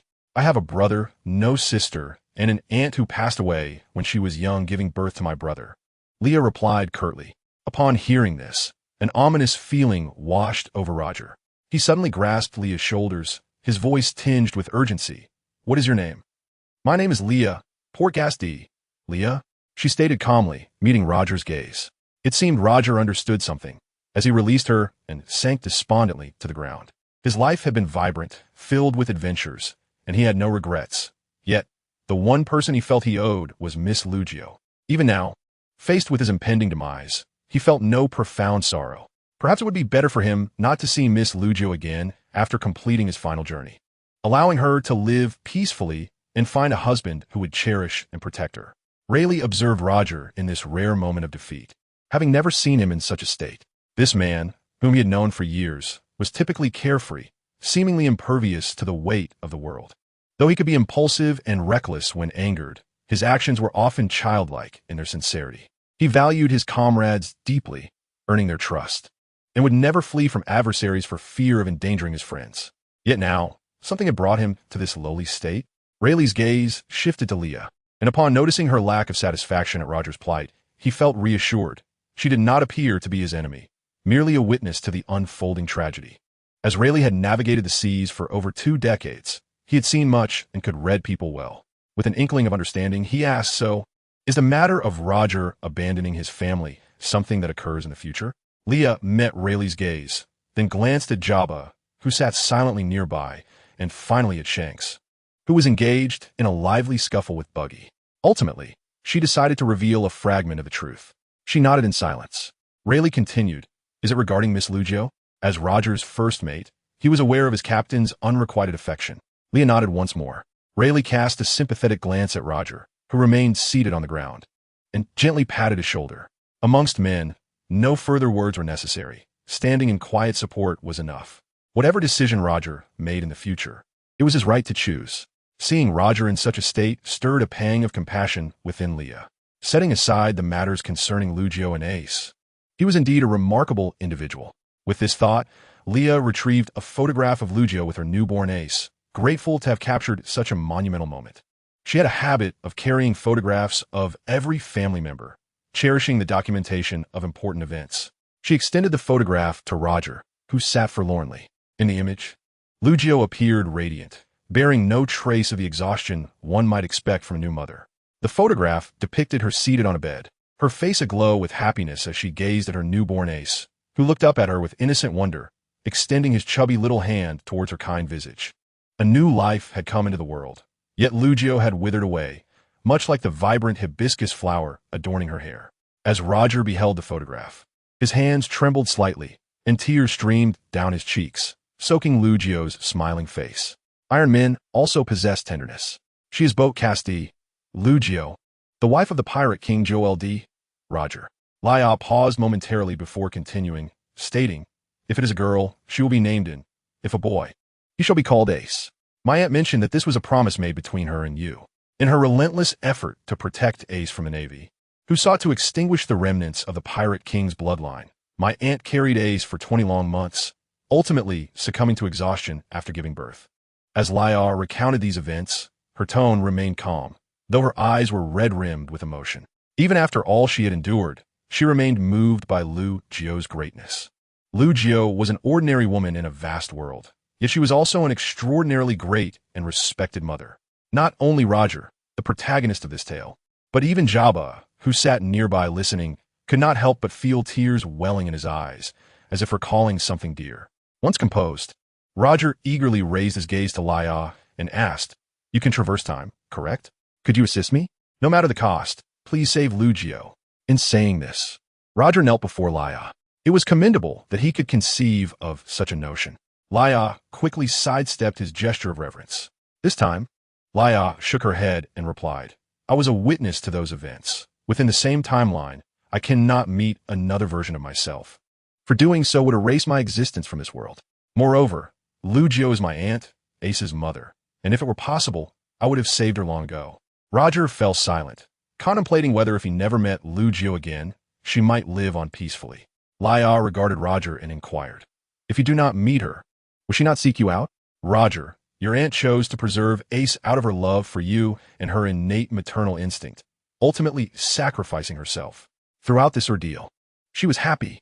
Therefore, you may discuss all of this with her, but you must not impose your own will upon your aunt's choices. You should respect her.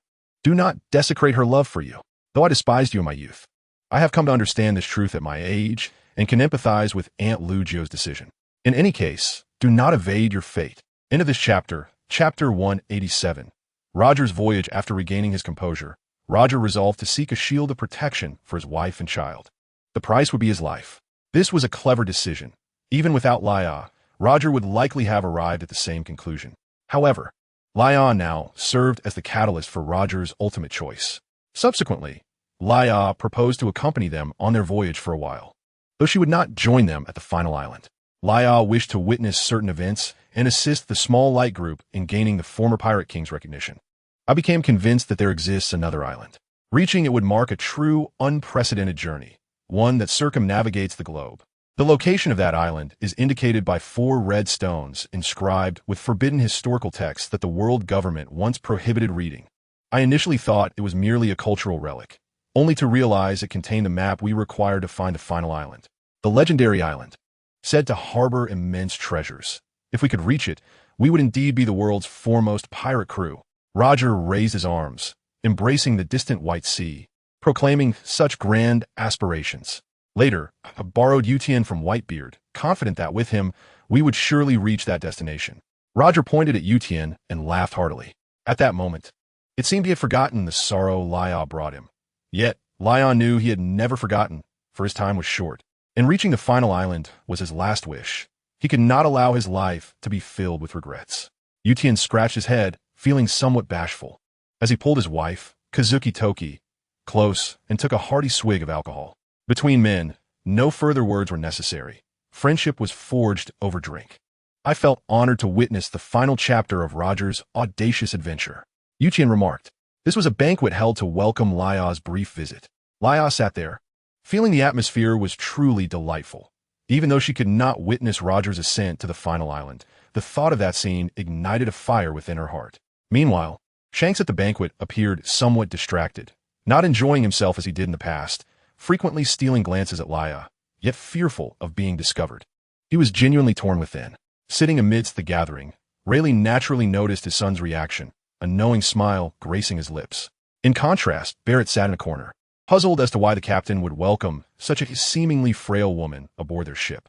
Soon after, Roger and his crew embarked on their renewed adventure. They first located the stone tablet containing the historical text. Yuqian approached the tablet, stroking the inscription, saying, "To convey true meaning to the soul, no words are needed. We are the weavers of history, aligned with the chime of the great clock tower." Roger, utilizing his ability to hear the voice of all things, sensed and discovered the golden bell. Buggy immediately inquired, "Captain, how do we bring this back?" "It's enormous." Roger sighed, "I have no time left. When you become captain one day, you can retrieve it yourself." Buggy. Roger explained that the voice within the stone was powerful and asked Kazuki Yuqian if it recorded a formidable weapon. Yuqian confirmed that it mentioned a weapon known as Poseidon. Roger instructed Kazuki Yuqian to inscribe a message on the steps of the Golden Bell, directing the history of Sky Island towards Raftel. "I arrived here to guide this text to the final destination. Pirate, Gol di Roger." He then led everyone back to the Blue Sea. During their descent, the experience remained unique. An octopus hot air balloon. What a romantic fantasy. Upon reaching the Blue Sea, like Luffy and his crew, Roger's first stop was Water 7. Mr. Tom, upon seeing Roger, exclaimed excitedly, "You've arrived, Roger." Before Roger could respond, everyone aboard the ship warmly greeted Mr. Tom, while Buggy had already climbed onto Mr. Tom's back. "It's been so long, Roger." Mr. Tom greeted him back. "I missed you dearly." Roger replied enthusiastically. After a brief stay, Roger and his crew set off once more. During this time, Yuqian's daughter, Shinobu, was born. Upon returning to the Blue Sea, they led the crew to Fishman Island in search of the truth about Poseidon. Upon arrival, they discovered Neptune guarding the entrance to Fishman Island alongside soldiers. Neptune explained that the Fishman fortune teller, Shirahoshi, had predicted that the entrance would be breached, hence his presence. However, shortly after Roger and Neptune entered Fishman Island, the gate was indeed destroyed by Sea Kings, who also captured the mischievous Shanks. Fortunately, not long after, Liao returned Shanks safely.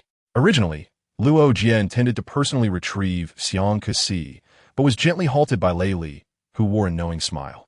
Over the days, he had discerned much. Similarly, Guang Yushi Fu Run, who stifled her laughter, seemed to sense the undercurrents, while the men present remained somewhat perplexed. Witnessing the abduction of Xiang Kasi, Baji was on the verge of tears, unable to restrain his complaints about the captains. Though he and Xiang Kasi had never been particularly amicable, they had grown up together, and should anything happen to Xiang Kasi, Baji would be the first to panic. After Lei Li managed to calm little Baji, Li returned with the sleeping Xiang Kasi in her arms. At this moment, Xiang Kasi was merely a teenager. Once Xiang Kasi was settled, Luo Jie led his crew to meet the oracle, Xiali. Upon meeting her, Xiali informed them that the fury of the Sea Kings was due to their anticipation of the birth of the mermaid princess. When Luo Jie questioned Neptune about his daughter being a weapon of world destruction, Neptune replied that the application of power varied, leading to different outcomes. Luo Jie inquired when the mermaid princess would be born, to which Xiali responded, "In 10 years." Lia then took Luo Jie beneath the Yenshu Xiaohua, where it was just the two of them. Upon seeing this tree, the little light orb was reluctant to leave, but ultimately, Lia allowed Luo Jie and the orb to perform the ceremony, akin to the one conducted with Princess Bai Sheng. Within the halo, Luo Jie seemingly glimpsed the carefree smile of a youth. He felt a mix of solace and relief, recognizing that everyone has their moment to shine, and he had his own mission to fulfill. That night, Xiang Kusi experienced a rare nightmare, and due to the fright, his forehead felt slightly warm. It was his first encounter with the sensation of illness, leaving him uncomfortable and devoid of strength, rendering him incapable of bickering with Baji. Lia entered his small room to care for him, soothing the restless boy in his sleep. This was his first intimate interaction with a woman. Yet he felt no embarrassment, only an overwhelming sense of security. Thoughts of spending a lifetime with this woman began to surface in Xiang Kusi's mind. Young men often harbor unique fantasies about the opposite sex, and the face of the singer gradually faded from his heart, leaving only Li Ye's violet eyes. As Xiang Kusi drifted into slumber, Lia gazed at his youthful countenance and smiled silently. The scene seemed to overlap with moments from years past. Time is indeed a wondrous entity, ungraspable and unremovable, yet capable of uniting destined souls across different realms. The waning moon lingered as Luo Jie's journey continued. Upon discovering the truth, the the Luo Jie pirate crew departed Fishman Island. During their ascent, Luo Jie overheard a conversation among the Sea Kings, who proclaimed, "Our king is about to be born, and in the distant ocean another awaits. The two kings shall meet again." They had long awaited this day, and it was fast approaching, promising success. The sea's tumult persisted as they pressed onward. The crew began to sing Bin Kusi de Magio. To you, I send Bin Kusi de Magio. Upon the vast ocean, we shall shine bright. Waves serve as pillows, our ships as nests. The skull flag flutters with the wind. Across the endless skies, thunder rumbles, waves dance, and war drums echo. Tomorrow, the rain shall clear, and the noble men shall not fear hardships. Amidst these melodies, the Luo Jie pirate crew traversed the fur country and made a pact with Pedro. "Luo Jie, Lord Yutian, I want to go too. Please take me with you." Young Pedro exclaimed, his eyes filled with longing. Luo Jie approached and ruffled Pedro's hair, saying, "Kid, you should remain on standby for now. Remember, everyone will have their moment to shine, and when that time comes, you must come to my aid." "Lo, ye loghead heartily." "Understood.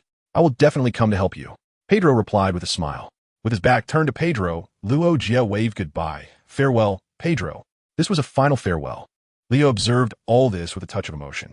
Witnessing history firsthand imparts a profound understanding of time's impact. It was for this very promise that Pedro later wagered his life. Along the journey, Leah also noted that Luo Jie had a fondness for children. Though he appeared a rough captain, he exhibited remarkable patience when holding and comforting children, particularly when dealing with Tao Jizhua and Xiao Zi. He must have cared for young Xiang Kusi and Ba Ji in the past. Regrettably, he never had the chance to hold Ace. As time flowed, Luo Jie and his crew amassed several pieces of historical text and 4 pieces of the road sign historical text. The end of their adventure drew near. Yet, at this juncture, whether by fortune or misfortune, the pirate apprentice Ba Ji suddenly developed a high fever, preventing him from journeying to the final island. Xiang Kasi resolved to remain on the island closest to the final island to care for the ailing Ba Ji, but he showed no signs of despair, appearing as spirited as ever. Leah chose to stay as well.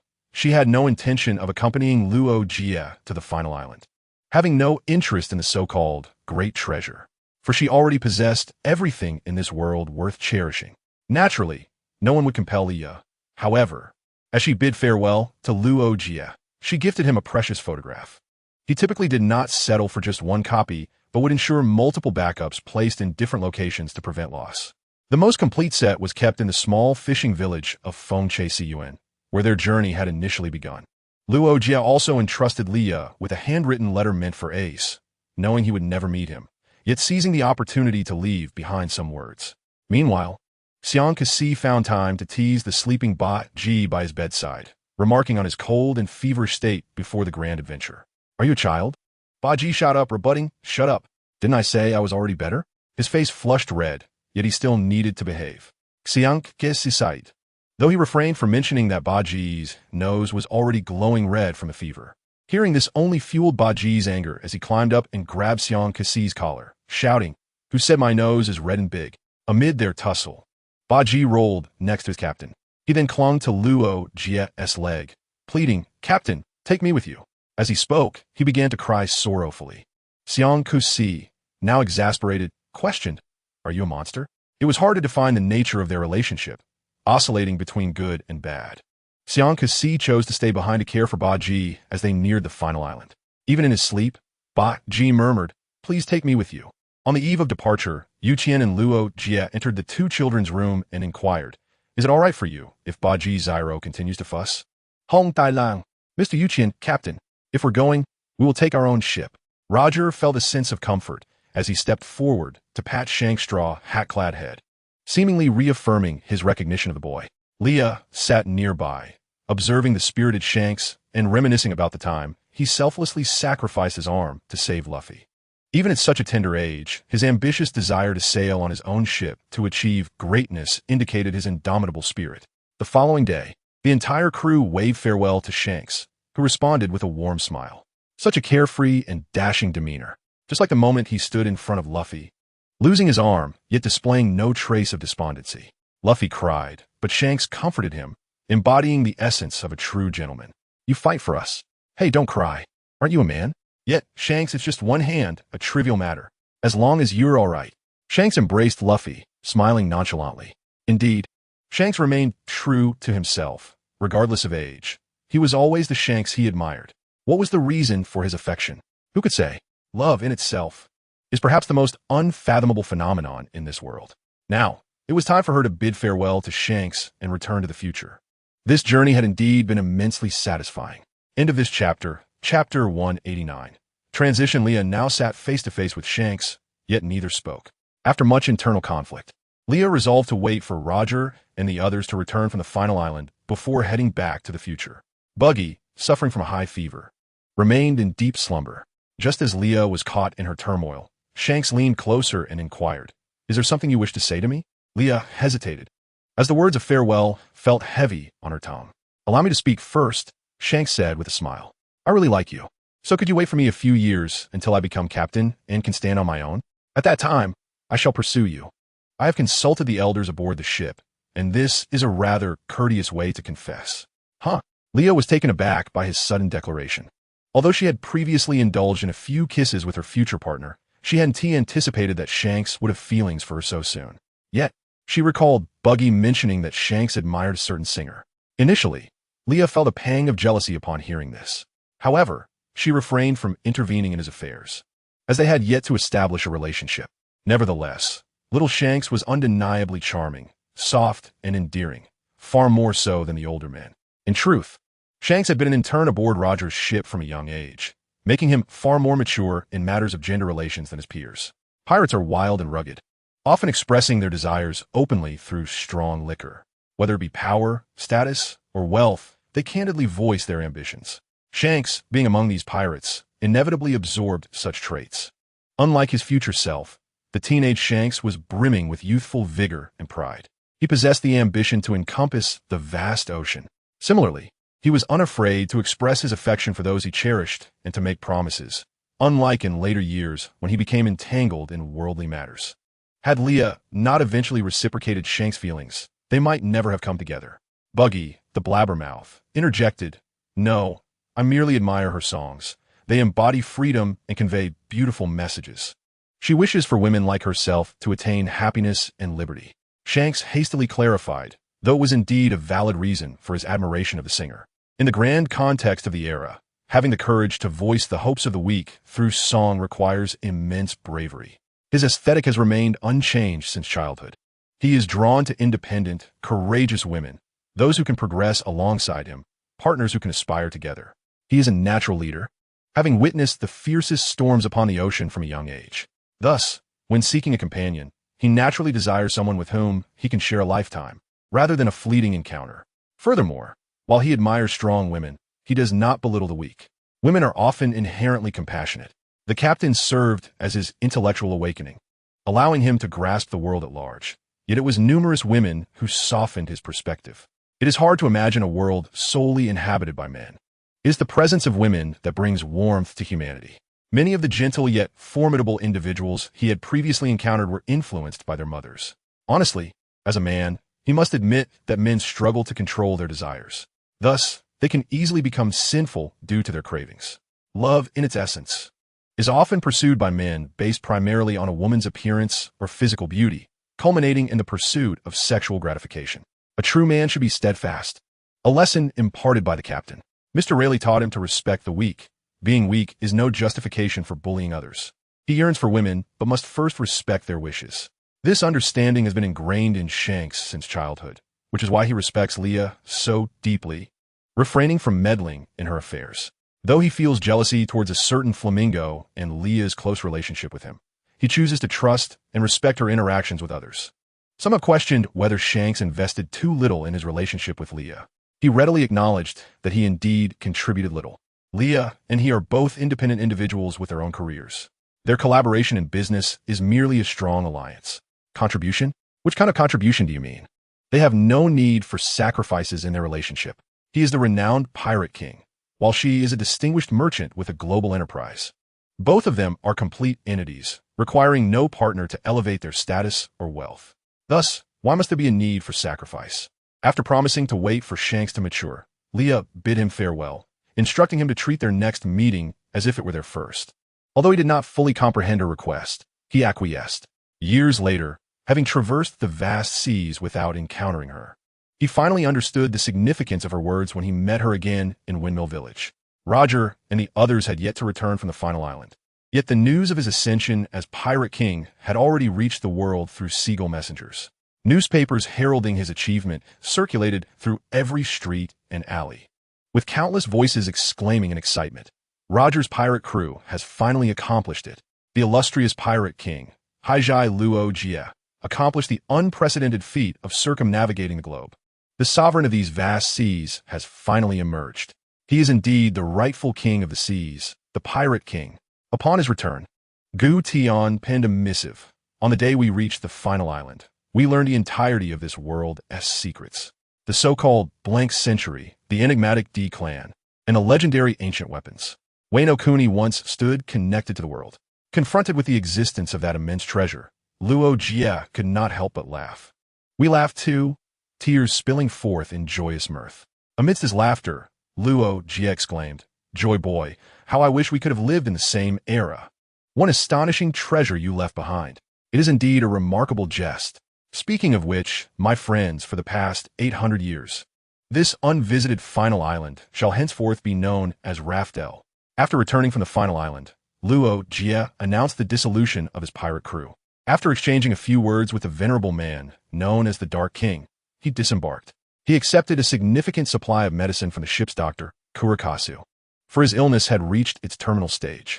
Yet this was a farewell befitting a man, devoid of tears from anyone. Luo Jie was an extraordinary man, having lived a most splendid life. Chapter 190. Xiao Laku Ermi Huaku. This was the first time Liu witnessed Shanks in tears. Upon returning from the final island, he posed several inquiries to Luo Jie, and upon receiving his answers, it seemed that his pride was shattered, leading him to break down in silent sobs while covering his hat. However, he stifled any sound. Leah did not inquire about his distress, for she understood that this was likely one of the pivotal reasons Shanks would later choose to entrust the straw hat to Luffy. Ultimately, Leah bid farewell to Shanks. As she was about to depart, he proclaimed that he would surely become a captain in the future, asking if she wished to join his crew. Leah replied that if she were ever to board his ship, it would undoubtedly be as the captain's wife. Aware of the unreliability of the Little Light group, Leah discreetly requested Lady Odin to escort her back to the year 1521 of the Sea Circle calendar. After more than a year, Leah finally returned to her rightful time and space. However, the landing spot remained as bewildering as ever. For instance, this time, when she fell with Makabaka, she inadvertently smashed a large hole in Mihawk's castle. Incidentally, it was precisely the moment when Zoro was learning swordsmanship from Mihawk. Aslia descended. Mihawk happened to be seated in his designated spot, engrossed in reading a newspaper. Consequently, Leah, along with the dog, landed directly in his embrace, creating quite the dramatic scene. The stone chair was shattered, and Leah clutched her waist, exchanging bewildered glances with Mihawk. She quickly pressed her hand to her chest and thought, "Oh no, locking eyes with this man is terrifying. I might die." Fearing for her safety, Leah hastily retreated, realizing that if she did not escape soon, she might be struck down by Mihawk's great black blade. Now seated on the castle floor, Leah hurriedly moved backward. Mihawk regarded her for 3 seconds in stunned silence before standing up and brushing off the dust from his attire. He then slowly approached Leah. Hey. Mihawk, I truly did not mean to intrude. I had no idea I would fall into your castle and land on you. Please, do not come closer," Leah pleaded as she continued to retreat. Unfazed by her words, Mihawk approached her with an impassive expression. Soon, Leah found herself cornered against the wall. Mihawk was dressed in a casual white shirt, adorned with a small cross around his neck, with only one button fastened. He had not donned his usual blacktop hat, and his gaze lacked its usual sharpness, exuding an air of mundane life. Frankly speaking, Mihawk appeared less dangerous and aggressive than usual. Yet Leah felt a deep sense of guilt for her misdeed. Mihawk closed the distance, crouching before Leah, gazing intently at the woman who had been absent for so long. Whether it was merely her imagination, she perceived a flicker of relief in the eyes of the world's greatest swordsman. Before she could fully process her emotions, she felt warmth in her palm. Realizing that Mihawk had grasped her hand, pulling her up. Sensing something, Mihawk released her hand immediately after helping her to her feet. He then lifted his gaze towards the entrance, where Perona was aiding the injured Zoro back to the castle. Perona's cheeks were puffed up, endlessly chiding Zoro. Annoyed, Zoro cleared his ears and then shifted his gaze to Leah, his expression transforming into one of astonishment. "Isn't this Luffy's sister? So you are still alive?" Zoro exclaimed. Embarrassed, Leah scratched her head and replied sheepishly, "I encountered a little mishap, so I can only say I went missing. But surely you all are not wishing for my demise, are you?" She then looked towards Perona and asked, "Pepe, how did you end up here? Where's Moria?" Leah vaguely recalled that Luffy and the others had refrained from being too harsh on Moria for her sake. Once Moria recovered, he should have remained with Pepe in the Devil's Triangle. "Oh, it's Sister Leah. I thought you were dead," Perona exclaimed, releasing her grip on Zoro's clothing and leaping into Leah's embrace, sobbing. "Hey, this is the little princess raised by Moria. The dark little girl crying is simply adorable." After finally calming Perona down, Leah learned that she had snuck out to play and subsequently lost her way back home, resulting in her accidental arrival at Kuraiko Island, where she found the castle to her liking and decided to stay after a love-hate relationship with Mihawk. Gently stroking the little girl's head, Leah kindly inquired, "I'm feeling a bit unwell at the moment. Once I recover, I will take you back. You must miss Moria dearly, right?" "I really do. I miss Lord Moria so much," Perona responded, on the verge of tears again. However, she quickly ceased her sobbing and pointed at Mihawk and the bewildered Zoro, complaining, "These two always bully me and never take care of me. I really dislike them." "Oof." Perona's tiny finger pointed accusingly at the two towering men, and upon finishing, she huffed at them with all her might, believing her actions to be quite fierce, though they were undeniably endearing. Unfortunately, at that moment, Zoro and Mihawk were utterly oblivious. Zoro stared at Perona with a perplexed expression, saying nothing as he walked into the bathroom to wash up. Meanwhile, Mihawk exhibited no reaction whatsoever, casually remarking, "You should take this woman and help her change clothes. She is filthy." Mihawk then glanced at the hole in the castle caused by Leah's fall before turning his attention back to her. Just as she was about to assure him that she would take responsibility for the repairs, Mihawk interjected, "Never mind, considering your injuries. I shall take care of it this time and will not hold it against you." After a brief pause, he continued, "Before Shanks or any of your crew arrive to fetch you, you must continue to write your novel here." With that, Mihawk turned and strode towards what appeared to be the kitchen. "Is it possible? Even in such a state, you still urge me for updates, Mihawk?" Leah exclaimed, hands on her hips, her face a mask of indignation. After taking a few steps, Ingyin turned back to say, "Yu Xiao has not sent me the continuation." This statement, lacking context, hung in the air as Ingyin entered the kitchen, leaving Leah unable to discern his expression. Yet from those words, Leah gleaned a multitude of sentiments, an unspoken gratitude for the thoughtfulness of sending his previously written novel before his disappearance, along with a sense of relief that she could still continue writing the sequel. However, given Yin's temperament, such sentiments were words he would never articulate. Chapter 191. Kelikagana Island. After Leah had changed clothes and taken a bath with Perona's assistance, she descended the stairs to find a meal already laid out. To be honest, Mihawk was a remarkably disciplined man, starkly contrasting the disheveled and indulgent Shanks. The dishes on the table attested to this fact, featuring a variety of vegetables, all grown by him, light and fresh, accompanied by an ample selection of meats, essential for his daily physical training. He also ensured there were plenty of staple foods, not to mention the red wine, which he kept close at hand. Initially, to persuade Ingyin regarding certain matters, she had scoured for fine wines on his behalf. However, her understanding of wine was rather superficial. She merely recognized its expensive nature without retaining specific memories of the bottles. While Leah and Mihawk were not particularly close, they were not strangers either, enough to engage in conversation, unlike the few instances where Ingyin had actively spoken to others throughout the narrative. His aloof demeanor was perfectly maintained. Moreover, it was evident that Ingyin possessed a subtle need to control his surroundings. He prepared different meals for Perona, Zoro, and herself, with precise portions that were neither excessive nor insufficient. He meticulously orchestrated everything around him. In essence, this moderate desire for control was not off-putting. Who could explain why her pirate crew and Shanks were so preoccupied? Why did they lack the time to send a ship to fetch her? Shouldn't her return be met with a grand welcome? Alas, it seemed love was absent. Furthermore, Perona was occupied overseeing Zoro's training, ensuring he did not inadvertently wander off to Raftel after his session. Meanwhile, Ingyin had set up a small shelter beside the vegetable garden for Leah, equipped with a table and chairs. She sat there, composing her novel, while Ingyin tended to the earth with his black blade.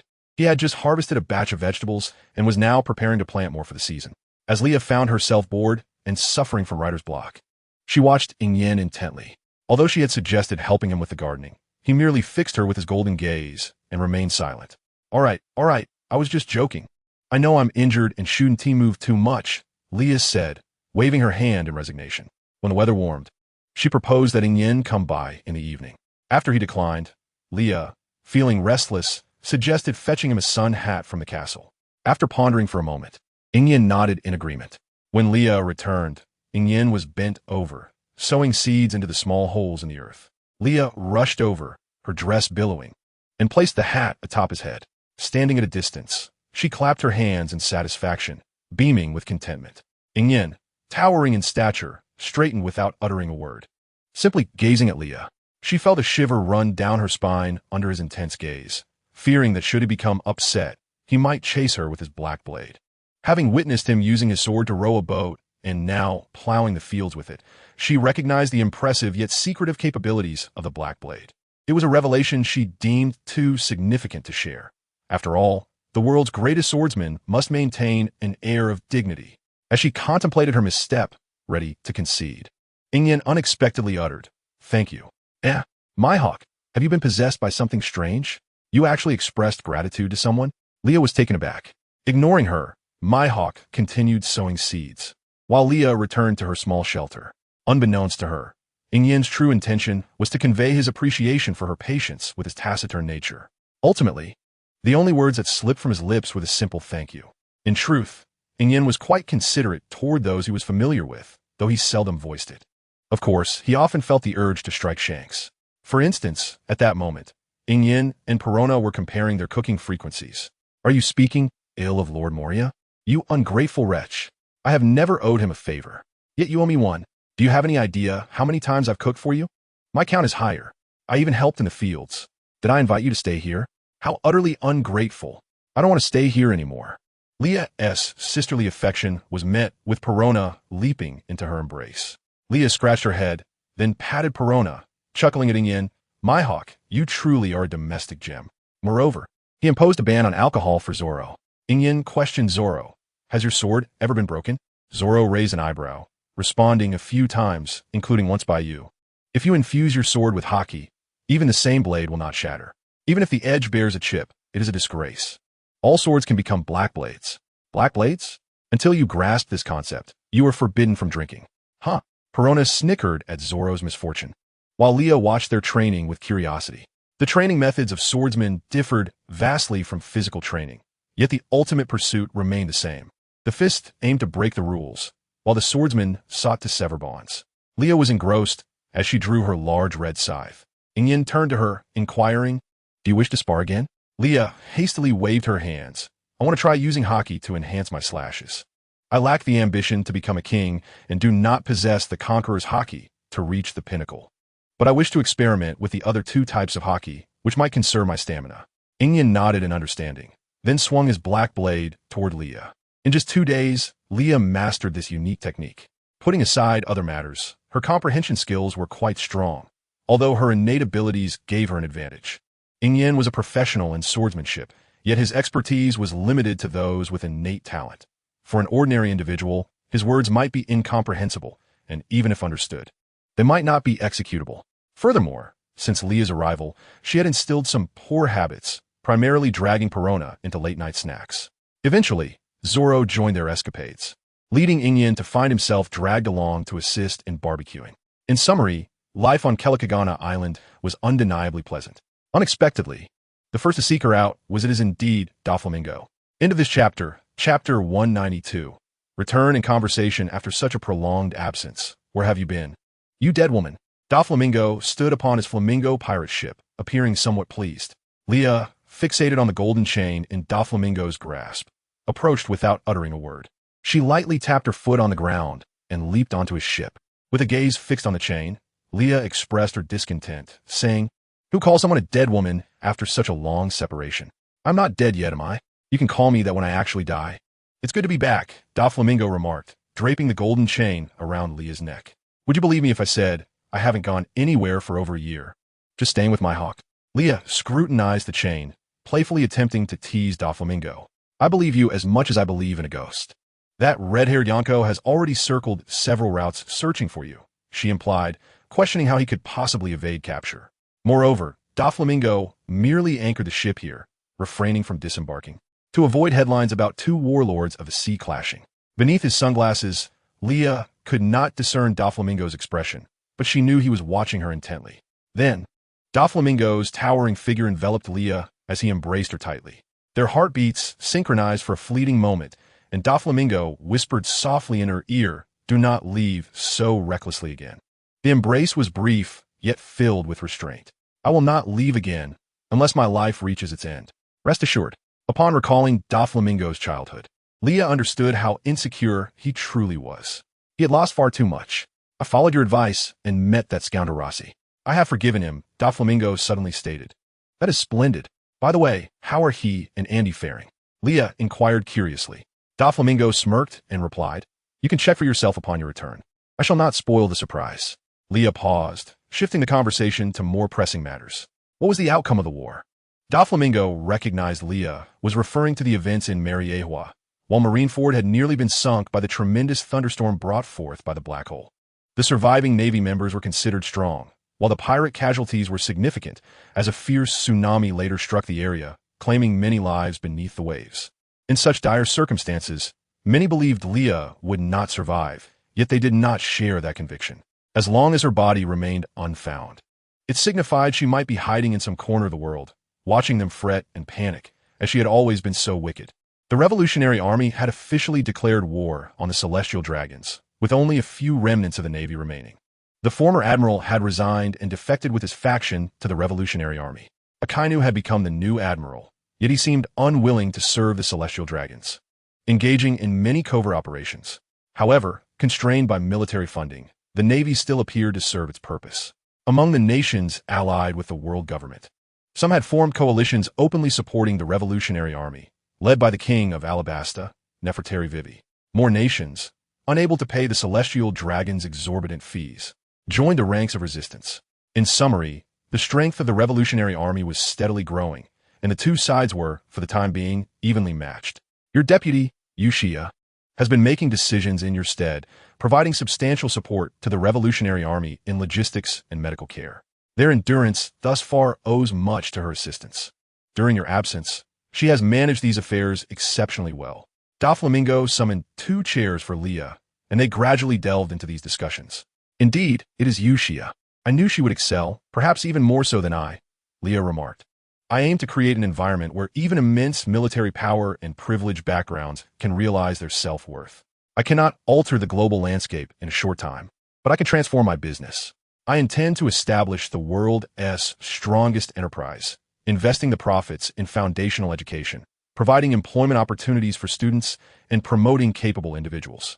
At the very least, my business will set a precedent for others worldwide." Doflamingo, leaning back with his hands behind his head, adjusted his glasses, his tone a mix of casualness and seriousness. "If I had encountered you a decade ago, I would have deemed this a fanciful dream, yet now, it may indeed be achievable." Leah's eyes sparkled with hope for the future as she uttered these words. "Isn't it true? You two feel it, right? That I, through my own strength and the support of others, have begun steering this world towards my desired direction?" "That is what you deserve," Doflamingo replied. And Leah felt her eyes welling with tears at his words. Individual strength is minuscule. There is always a reason behind one's position. Personal effort is but a part, while connections, wealth, and timing are all indispensable. Behind a person's success lies the denial of countless others, and such simple praise is, in fact, the greatest acknowledgement of that individual. As Leah's most significant partner, Doflamingo understood all too well the trials she had faced over the years. To carve out such a significant niche within the original financial framework and to establish such a vast business conglomerate was no easy feat. Bloodshed and loss were inevitable. Many of the mid-level employees who had once worked alongside her had long since vanished, essentially replaced. The reason was simple. They had perished. Though Leah provided substantial compensation to their families, ensuring they could live well despite their loss, she still felt a pang of guilt. Once again, she affirmed that her rise to this position was not solely her doing. It was a collective endeavor.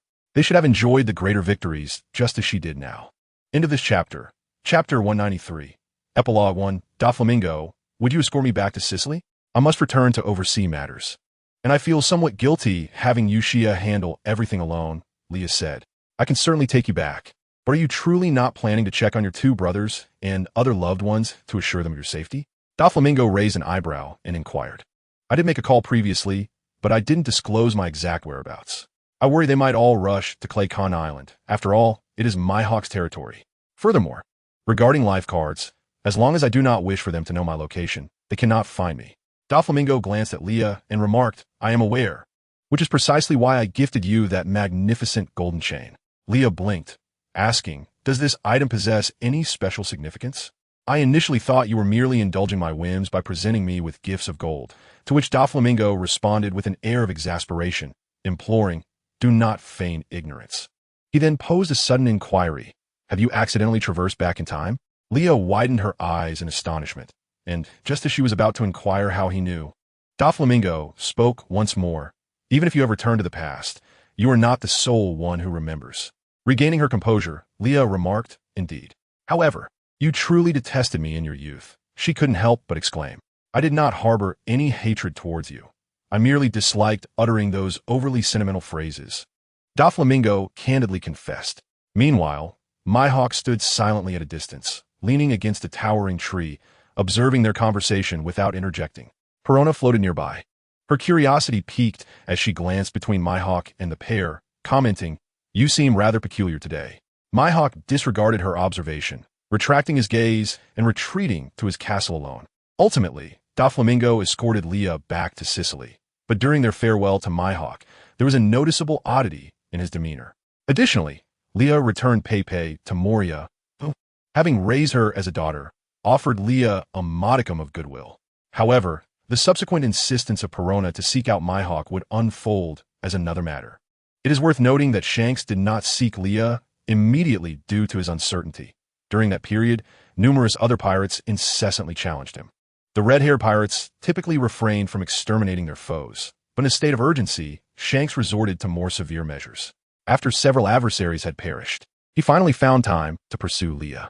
In summary, Shanks approached Leah, still bearing the remnants of his injuries, appearing somewhat disheveled. Having not received reminders to groom himself or to maintain proper attire for nearly a year, he bore a more rugged appearance, reminiscent of a vagabond, albeit one with an imposing presence. Not wishing his current state to tarnish their long-awaited reunion, he even consulted Beckman on what attire to don. Despite their engagement, the thought of meeting Leah made him anxious.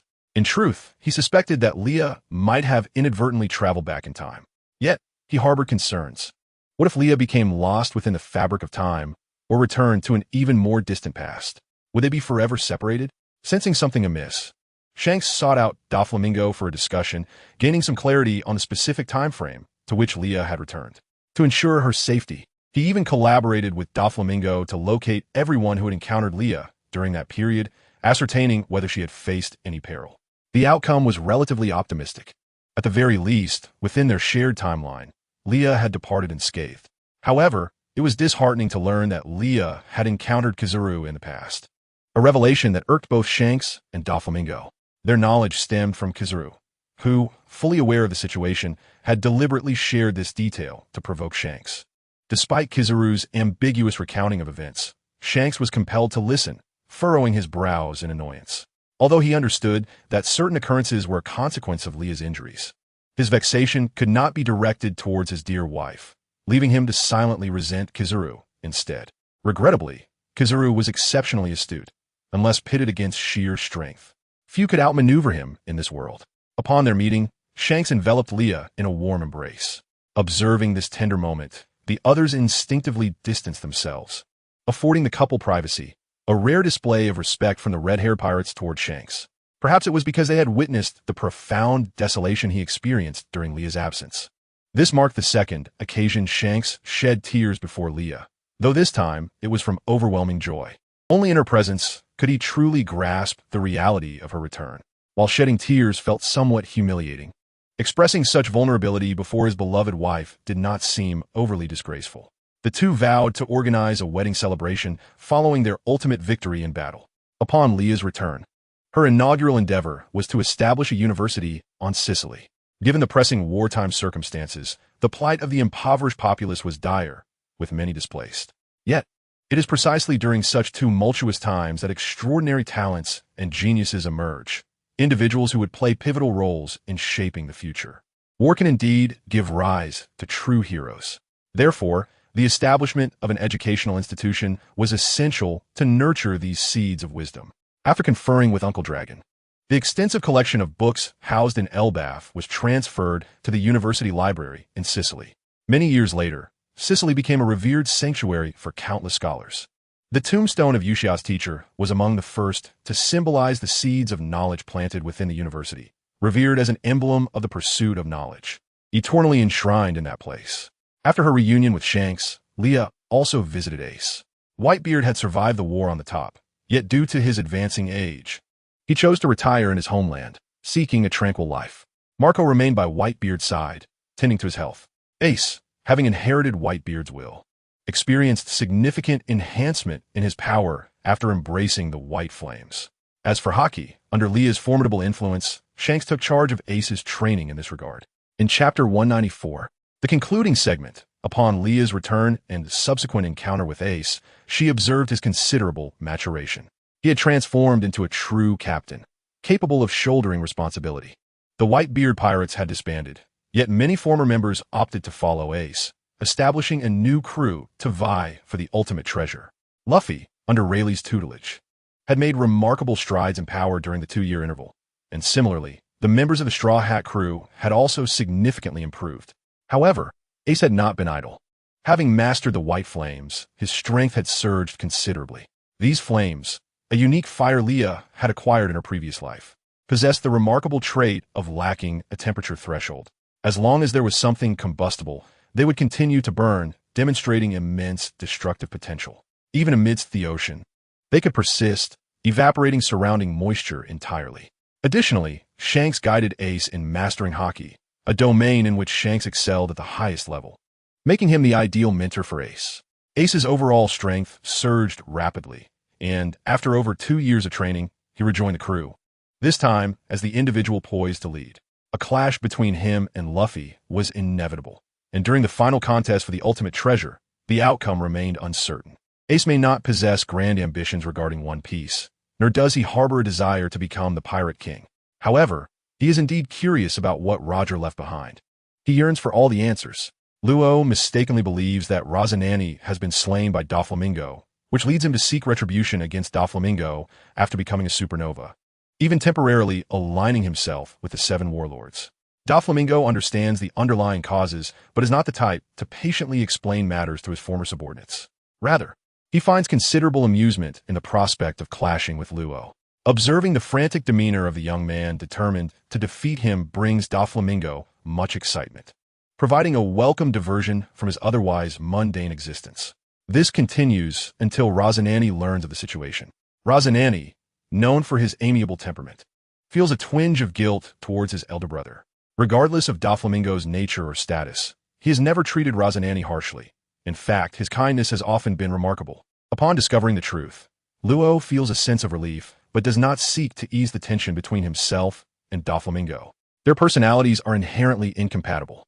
As the war between the Revolutionary Army and the Celestial Dragons reaches its zenith, Yushia reveals the information she has been holding. The Celestial Dragons have secretly conducted inhumane longevity experiments on humans, attempting to eternally dominate the world through such means. The experimental process is exceptionally cruel, and among the subjects are many descendants of influential old nobility who, while not celestial dragons themselves, wield significant power over the economies of several nations, making them difficult to persuade. Due to the protracted stalemate of the war, they are uncertain of which side to support. Witnessing their kin being treated so inhumanely by the celestial dragons, they decide to abandon their support for them, redirecting their considerable resources to the Revolutionary Army instead. It can be said that the influence of the celestial dragons is waning.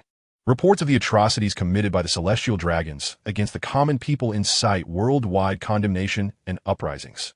Regardless of individual combat capabilities, the global outcry and resistance are what truly terrify. No matter how powerful one may be, can one eradicate every last soul on Earth? The 5 elders, observing the uncontrollable situation, petition him for the use of the Celestial King to eliminate the leaders of the Revolutionary Army, believing that, as in the past, Once the main forces are vanquished, the commoners will naturally fade away. But can they truly eradicate them? Anyone can become a rebel. In an avalanche, no snowflake is innocent. Moreover, the seeds of freedom have already been sown through education, and those students will carry these seeds to every corner of the world. This highlights the importance of education. Only those with spirit and independent pursuits can be deemed complete individuals. The world government prefers an uninformed populace, yet Lilia is determined to enlighten them, granting them the opportunity to pursue the lives they desire, rather than languishing beneath the feet of the aristocracy. Like everyone in this world, she awaits the ultimate liberation. The pinnacle of romance in this world is a grand banquet that all people can attend. However, true liberation will not come from pirates, but from revolutionaries, countless nameless liberators fighting for future generations to be free from oppression, while engaging in revolutionary struggles and sacrificing their lives. They may not know if victory is assured, but they surely yearn for humanity's ultimate aspirations. Heroes are nameless because they have transformed into a spirit of striving forward, inspiring countless generations.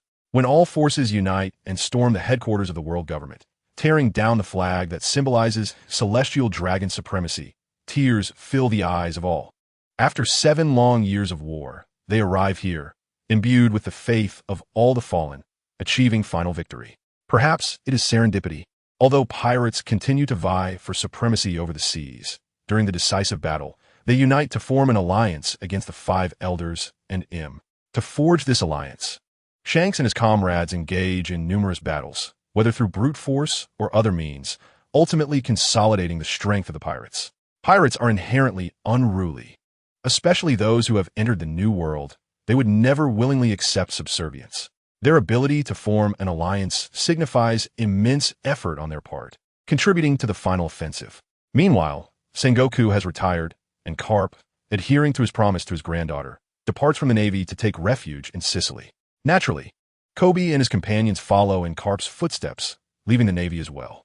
However, Akainu, long dissatisfied with the Navy's subservience to the Celestial Dragons, seizes the opportunity during the war to defect to the Revolutionary Army.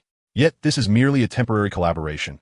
He intends to establish a new navy, a force dedicated to vanquishing pirates. After enduring countless brutal wars, Kobe's strength has steadily improved. He now has a new objective: to create a force that genuinely serves the people, fighting for their safety and well-being. Coincidentally, the newly appointed Admiral Fujitora shares this vision, and the two quickly align in their ambitions, embarking on a new phase of team formation. Ultimately, following the victory in war, Shanks and Lilia celebrate their wedding. The wedding takes place on a picturesque island that Shanks had discovered during his earlier travels, renowned for its breathtaking scenery. Among its many wonders, he cherishes the magnificent waterfall, a sight to behold. The island is lush with vegetation, characterized by a temperate climate ideal for habitation.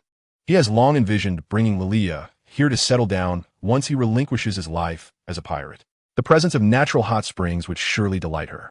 However, as Lilia is somewhat delicate, preparing for her arrival necessitates considerable effort. Shanks, mindful of this, begins to economize, scaling back on the lavish feast that had previously driven his crew into financial distress. He diligently saves the allowance given by Beckman, planning to personally construct a house. He recalls all of Lilia's preferences, incorporating her favorite elements into the design. Admittedly, Shanks' design sketches are comprehensible only to himself, resembling a series of indecipherable scribbles to others. Nevertheless, as a pirate, he strives to create something meaningful, while not capable of intricate designs. He applies his imagination practically when constructing the house. As he personally oversees the building process, he meticulously attends to every detail, even dismantling and redoing many components multiple times. Baikroman was witnessing Sankaku's unwavering dedication to a task for the first time. To be frank, Lia had become one of the wealthiest individuals in the world. Yet her miserly nature rendered her akin to a stingy old hen. Generally, precious possessions failed to stir any emotions within her. However, when she beheld the wooden villa that Shanku had painstakingly constructed for her, she felt a genuine sense of warmth. It was remarkable that someone as careless as Shanku had the patience to engage in carpentry. The furnishings within the quaint villa were all crafted by his own hands, and he had even inquired about Lia's preferences, such as styles and patterns, details that typically only women would notice. His attentiveness was commendable, and the endeavor consumed a significant amount of his time and energy, as their pirate crew frequently roamed the seas. He could only spend approximately 2 weeks on this island at a time. While the other crew members visited for leisure, Shankursu was solely focused on constructing this small abode. The thought of living here with Li Ya and possibly raising their children filled him with immense motivation. Observing Shankursu toil alone, the members of the red-haired crew felt a twinge of guilt and wished to assist, but he steadfastly declined their offers. He desired to independently complete this gift for Li Ya. He was impoverished, arguably the most destitute among the 4 emperors. He had no intention of acquiring wealth through plunder, as such matters held no interest for him. Moreover, the ship's finances were managed by Baikron, leaving him with a rather frugal lifestyle, at times struggling even to afford a drink. He had contemplated unearthing his old treasure maps to seek riches, allowing him to purchase more extravagant gifts for Li Ya. Yet, his beloved wife lacked for nothing and often supplemented his pocket money. Thus, he resolved to create a one-of-a-kind gift for her. And the only thing that could be deemed truly unique was the house he built himself. He would never construct another for anyone else. His heart had long been devoted to leaving no room for another. The island was vast, abundant with fruits and resources, making it suitable for feasts and weddings. He had never imagined that a woman in a wedding dress could appear so beautiful, radiating a sense of purity. As she was escorted towards him by old Manko, he experienced a surreal sensation. Anxiety gripped him, and his palms grew clammy. What should have been a moment of joy felt tinged with tears. It was only upon taking the bride's hand that reality struck him. Today was indeed his wedding day, and Ya was his bride. To marry Li Ya, he had endured 3 punches from Uncle Kapu the previous month, a painful encounter that nearly left him incapacitated. Uncle Kapu had truly unleashed his full strength. However, it was all worth it. He had no regrets about this decision. At the wedding banquet, Lu Fei and Savo were all in attendance. Even the elusive leader of the revolutionary army made an appearance. Thanks to Lu Fei, Nirdi from Joseon was also present. Aisu and Sabo sat together, drinking and lamenting about the red-haired bastard. Lu Fei, however, feasted happily while Nirdi gazed at Li Ya and Shankusu exchanging rings, already daydreaming about her own wedding with Lu Fei. Unbeknownst to her, Lu Fei suddenly raised his head and asked, "Is marriage like that?" Pointing at Shankusu and Li Ya sharing a kiss.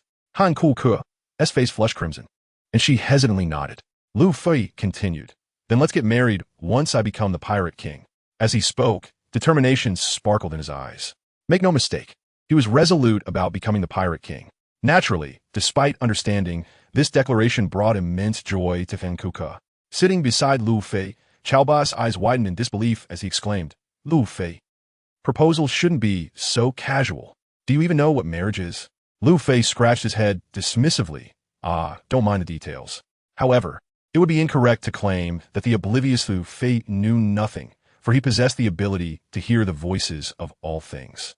Duofu also attended the wedding, his expression sour and displeased throughout the event. Luoshi took care of the happily munching, occasionally casting wary glances at Duofu, fearful that his older brother might cause trouble. Bai Hujik, Kapu, and Jango, along with other elder figures, sat together reminiscing about the past, enjoying the moment. Yet, the glimmer of tears in his eyes hinted at the underlying reason, and his old friends refrained from addressing it, wishing to grant him some dignity on this joyous occasion. After Van's departure from the Navy, his relationship with Li's trading company had improved. Now seated among the guests, he observed the wedding with a detached gaze, lacking any intention to disrupt the celebration. Having experienced so much, he could no longer possess the fervor of his youth. Meanwhile, Murka and Yingyan, being of similar age, found themselves with more topics to discuss.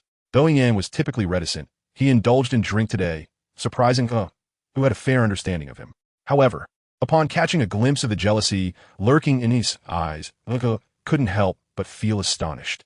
Baji animatedly mingled throughout the crowd, intent on stealing every treasure map aboard the Lei de Fu Su Hao. It seemed as though the wedding had drawn all the prominent figures together. As night fell and the newlyweds retired to their chamber, stumbled in, evidently intoxicated. Yet, his gaze remained clear. Liak urged him to bathe, as the scent of alcohol was unbearable. When Shankatha revealed his toned torso and climbed onto the bed, chuckled softly, teasing him, "You're blushing." "It's not your first time." "No, it's not that," he replied. "What I mean is, I will love you until my last breath."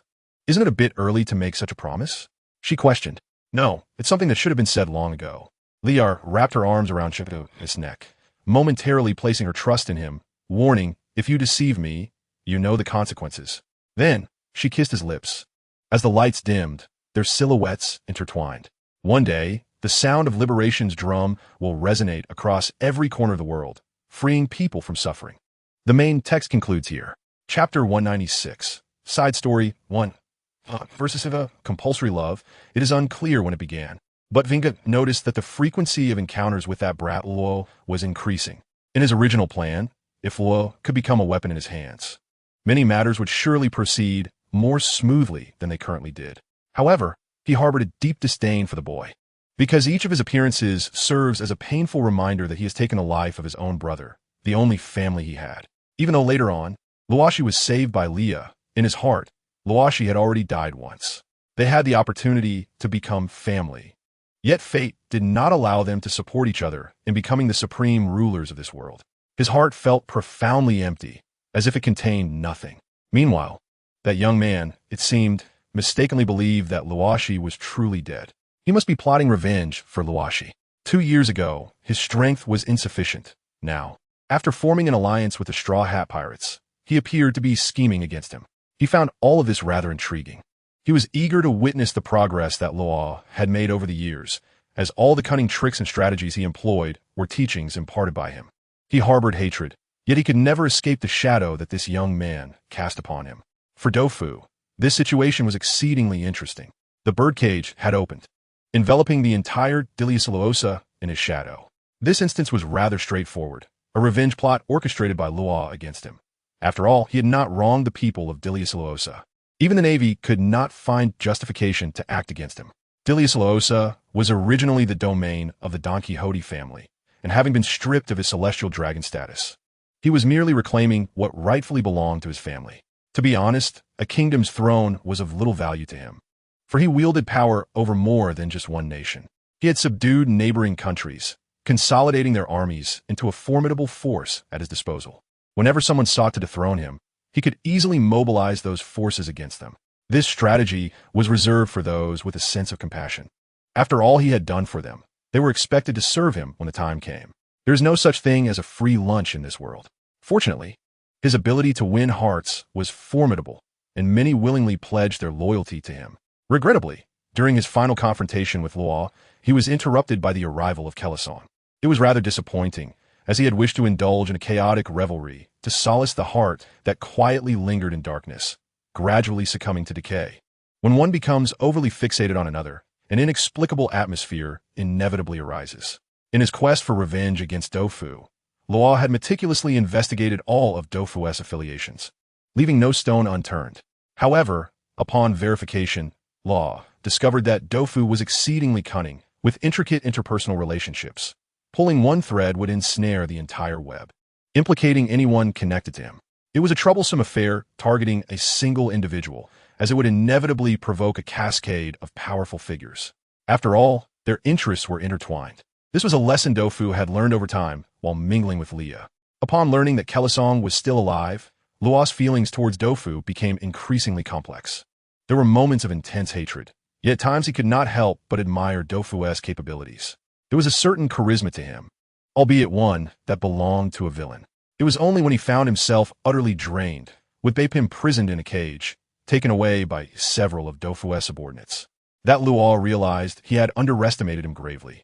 How could Dofu ever let go of someone who had once targeted him?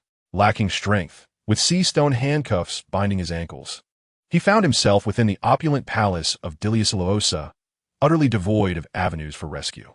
Moreover, he was trapped within the birdcage created by Dofu. To escape, he would have to defeat him.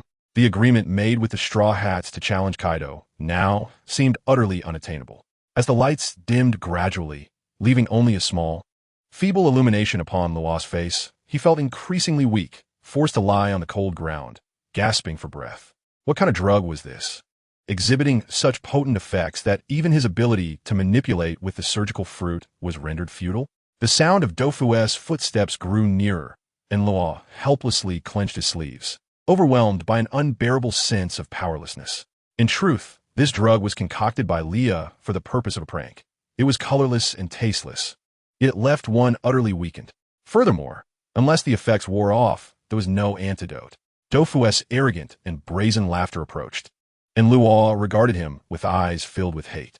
An unusual fragrance wafted through the air once more. Instinctively, Luo attempted to cover his mouth and nose, but it was of no use. Dofu seized his neck and lifted him entirely. Subsequently, fine threads emerged from Dofu's back, weaving a white hammock high within the vast birdcage. Dofu seemed inseparable from his feathered coat wherever he went. He removed his coat and wrapped Luo entirely within it, standing at a towering height of nearly 3 meters. He effortlessly enveloped Luo in his embrace. Dofu then leaped high, tossing Luo onto the hammock woven from those threads. Beneath his shadow, all that could be heard was Luo's weak yet gritted inquiry. What do you truly intend to do? Is it not evident, little one? Dofu laughed arrogantly, declaring that Luo was meant to be his most loyal subordinate. He accepted Luo's betrayal, yet now he had spared him for the second time, and still, Luo showed no gratitude. Why, then, did he still appear in Dilius Laosa, a place where he should have been sailing freely in a new world? Am I truly worthy of your attention? Upon hearing this, Luo's face flushed suddenly. Flustered, he realized that Dofu was aware of his previous observations. Just as Luo attempted to offer a retort, Dofu placed his finger against Luo's lips, halting the words he had yet to utter. I am a pirate, little one. I relish the thrill of plunder. Much like in this very moment, Dofu stated, his fingers tracing Luo's exposed abdomen illuminated by the light. You dare to invade my territory. Prepare yourself for my retribution. At this moment, Dofu buried his head into Luo's neck. Cold sweat broke out on Luo's forehead as Dofu bit into him. The bluish veins throbbed with the rhythm of his heartbeat, further igniting Dofu's desires. Except when facing Leah, Dofu was mostly reckless. For instance now, confronted with the increasingly flushed visage of the young man, he decisively tore open his shirt. The male form, distinct from the female, was undeniably beautiful. Luo's athletic physique ignited within Dofu a primal urge for conquest. He cared not for gender. As long as his desires were fulfilled, he would avoid the decay of his existence in the shadows. A massive figure loomed over Luo, the pink feathered coat enveloping both of them. Their intertwined silhouettes swayed, as the single coat failed to conceal them, and the revealed springtime allure could not be obscured. When the inquisitive Leah learned of this incident, she couldn't help but give Dofu a thumbs up. You truly have discerning taste, she remarked, noting the veins bulging on Dofu's forehead. With a shift in tone, she added, you have indeed tamed that explosive personality of Luo. Dofu raised an eyebrow, neither confirming nor denying. Meanwhile, within the submarine, Luo, wrapped in the black feathered coat, could not help but sneeze again. It is rather peculiar. Ever since their escape from Drezluosa, their captain has fallen ill, and his condition shows no signs of improvement. Fortunately, the captain possesses considerable medical knowledge, leaving the rest of the crew at a loss. Only Babwa silently gazes at the red marks that occasionally appear on his captain's neck. Chapter 197, Side Story 2, Hawkeye vs. The female protagonist. 1. Note: this story assumes that Leah is not in a relationship with Shanks. The timeline is set during Leah's 23rd year. If this is not to your liking, please refrain from entering. Hawkeye has always found Leah to be an exceedingly troublesome woman, incessantly chatty and never allowing for a moment of peace. Wherever she is present, tranquility is a distant dream. Much like his friend, she has a knack for causing headaches. When did his perception of her begin to shift? Perhaps it was when she exerted great effort to procure an exquisite selection of red wines, merely to please him. Or perhaps it was during a moment of boredom when he chose to ignore her, leading her to present him with a large bundle of seeds. Her face adorned with an eager smile. His demeanor is typically calm, and few things in this world can rattle his heart. Thus, there are scant matters that truly captivate his attention. He has always regarded women as the most tedious beings on this planet, constantly pursuing superficial desires that merely enhance their appearances or growing irate over trivial matters. Some even resort to surgical alterations in their quest for beauty. He has never understood why women chase such shallow pursuits. However, his later experiences have illuminated the fact that shallowness is not exclusive to women. It is a common ailment of humanity. Yet, these revelations should not concern him. He ought to focus solely on his pursuit of the pinnacle of swordsmanship. Of course, Leah is not devoid of these desires. She seeks them as well. In fact, her financial means allow her to indulge in a far more lavish lifestyle than most. When he casually inquired whether her daily endeavors were bothersome, She replied that they were not, asserting that she engaged in such activities solely to please herself. Seeing her smooth, fair skin and exquisite attire in the mirror brings her immense joy. She claims this is an act of self-pleasure. In witnessing her radiant smile, he suddenly grasped a profound truth. Women are simply pursuing what they adore, much like his own quest for mastery in swordsmanship. The distinction lies solely in their choices in life. This bears no relation to value, as the pursuit of beauty by women parallels his own pursuit of the sword. However, it seems that Leah is quite different from others. She can don elegant gowns for various events hosted by her guild, yet she can also dress simply in plain garments and frolic in the fields that he personally tends to. Once, when dirt smeared her nose, she wiped it away with her small, grimy hand, inadvertently marking her cheek as well. Despite this, she took out a mirror, examined her face, and burst into laughter. Although her attire and complexion were soiled, he should have frowned upon her untidiness. Yet, listening to her clear and natural laughter, he felt that in that moment, she was cleaner than ever. It seemed that only in his presence could she be so carefree and uninhibited. When he regained his senses, Leah's face was already quite close to his. "My hawk, what are you daydreaming about? It feels rather strange. Are you recalling the time I accidentally crushed your vegetables? Just so you know, I've already made amends and apologized, so please don't pick a fight with me," Leah said defensively, raising her hands protectively. "No, I was merely contemplating that dinner time seems to be approaching," he replied, reminding himself to dispel any illusions as he gazed at her face, which seemed both near and far. After a moment's thought, he set down his tools and decided to return to the castle. Just then, he heard Leah's voice from behind. "If you're going back, I will wash up by the river first. I got rather dirty playing today. By the time I return, dinner should be ready, right?" "Yes," he replied, not intending to answer, but the sight of her expectant smile made him blush involuntarily, prompting him to turn away hastily. He left, as if pursued by a ghost. Today, my hawk seems rather peculiar. When Leah finished bathing and prepared to emerge from the small river, she suddenly remembered a dilemma. She had forgotten to bring a change of clothes. Originally, she had not intended to stay long at my hawk's, but she found herself captivated by the tranquility of his pastoral life, lingering for several days. Usually, she carried multiple sets of clean clothing with her. Yet she had already exhausted her last set. Should she don her soiled attire? Absolutely not. Meanwhile, Hawkeye, who had been waiting at the dining table for quite some time, began to feel perplexed. However, he was not worried. There was nothing on this island capable of harming that woman. So, had she encountered some hindrance? Out of curiosity, he activated his observation hockey. Almost immediately, he felt an inexplicable warmth on his face, compelling him to retract his hockey. At that moment, Leah was grappling with her decision, contemplating whether to wash her clothes while wearing them, or risk returning in damp garments. Although she would not catch a cold, would it not be rather embarrassing?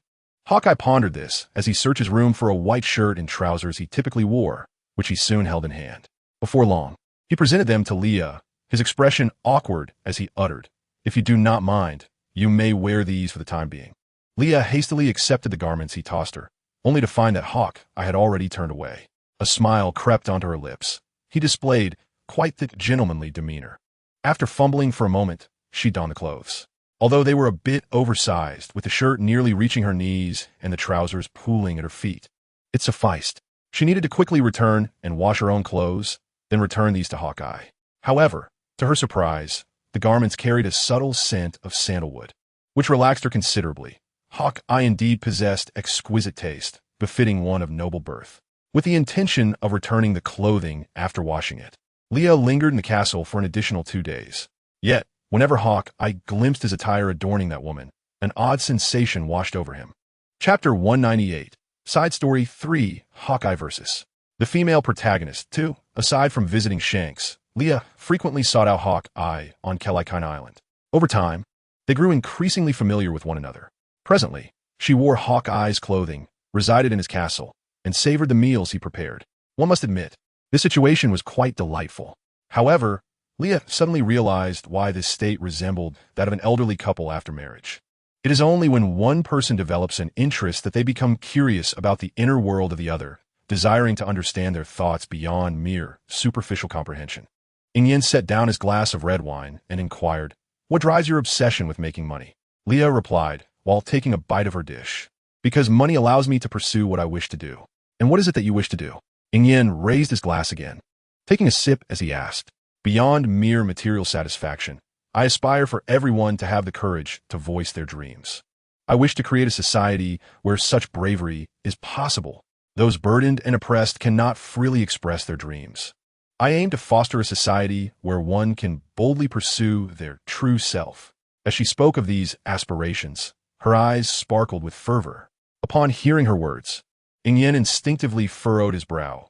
He was acutely aware of the formidable challenges that lay ahead in achieving such goals. At present, it seemed utterly implausible.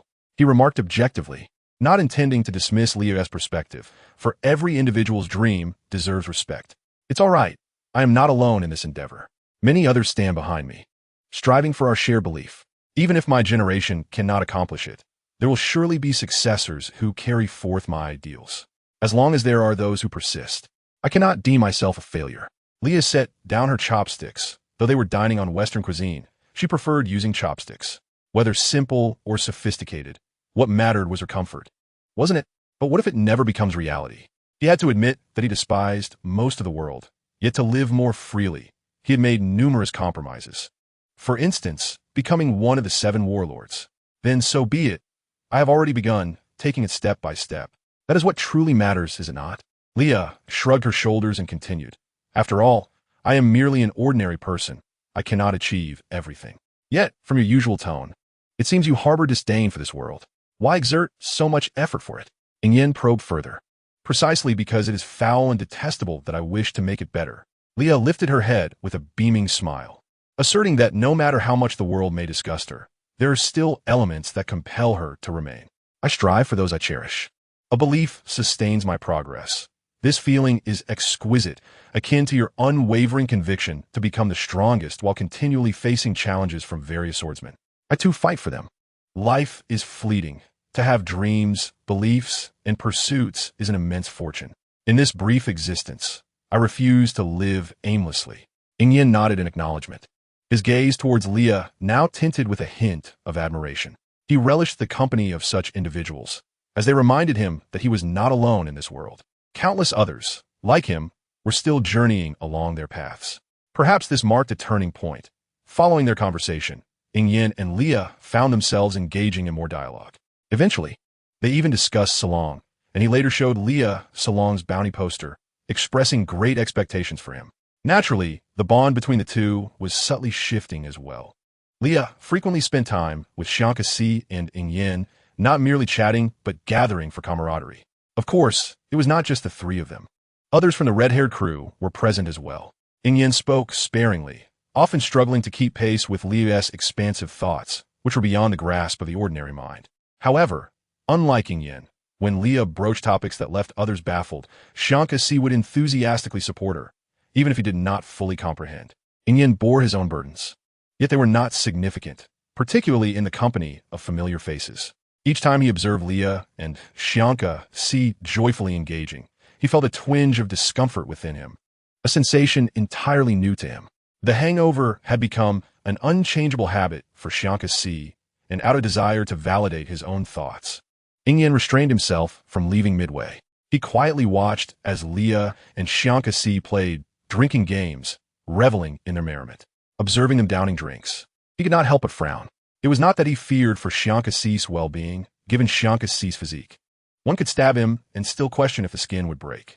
There was no need for concern. This fellow possessed an astonishing metabolism and recovery ability.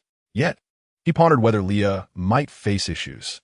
As Beekman caught sight of Yin's expression, he exhaled a puff of smoke, his gaze revealing surprise. Beekman had never seen Yin exhibit interest in anyone outside of swordsmen. However, he was someone who typically saw through situations without voicing his insights, as articulating certain truths often diminished their significance. As Leah's cheeks flushed, teetering on the brink of inebriation, she remained upright, while Xianka Si succumbed to slumber on the table. Other pirates cheered around them, celebrating Leah's drinking prowess. Leah managed to open her eyes, waving at the surrounding pirates, expressing her gratitude for their support. Truly, she had become quite tipsy, yet she was losing her balance. Yin did not deliberate for long. If he did not intervene soon, Leah would likely topple onto the hardwood table. Reluctantly, he gathered Leah into his embrace. End of this chapter, chapter 199, side story for Yin versus the protagonist 3.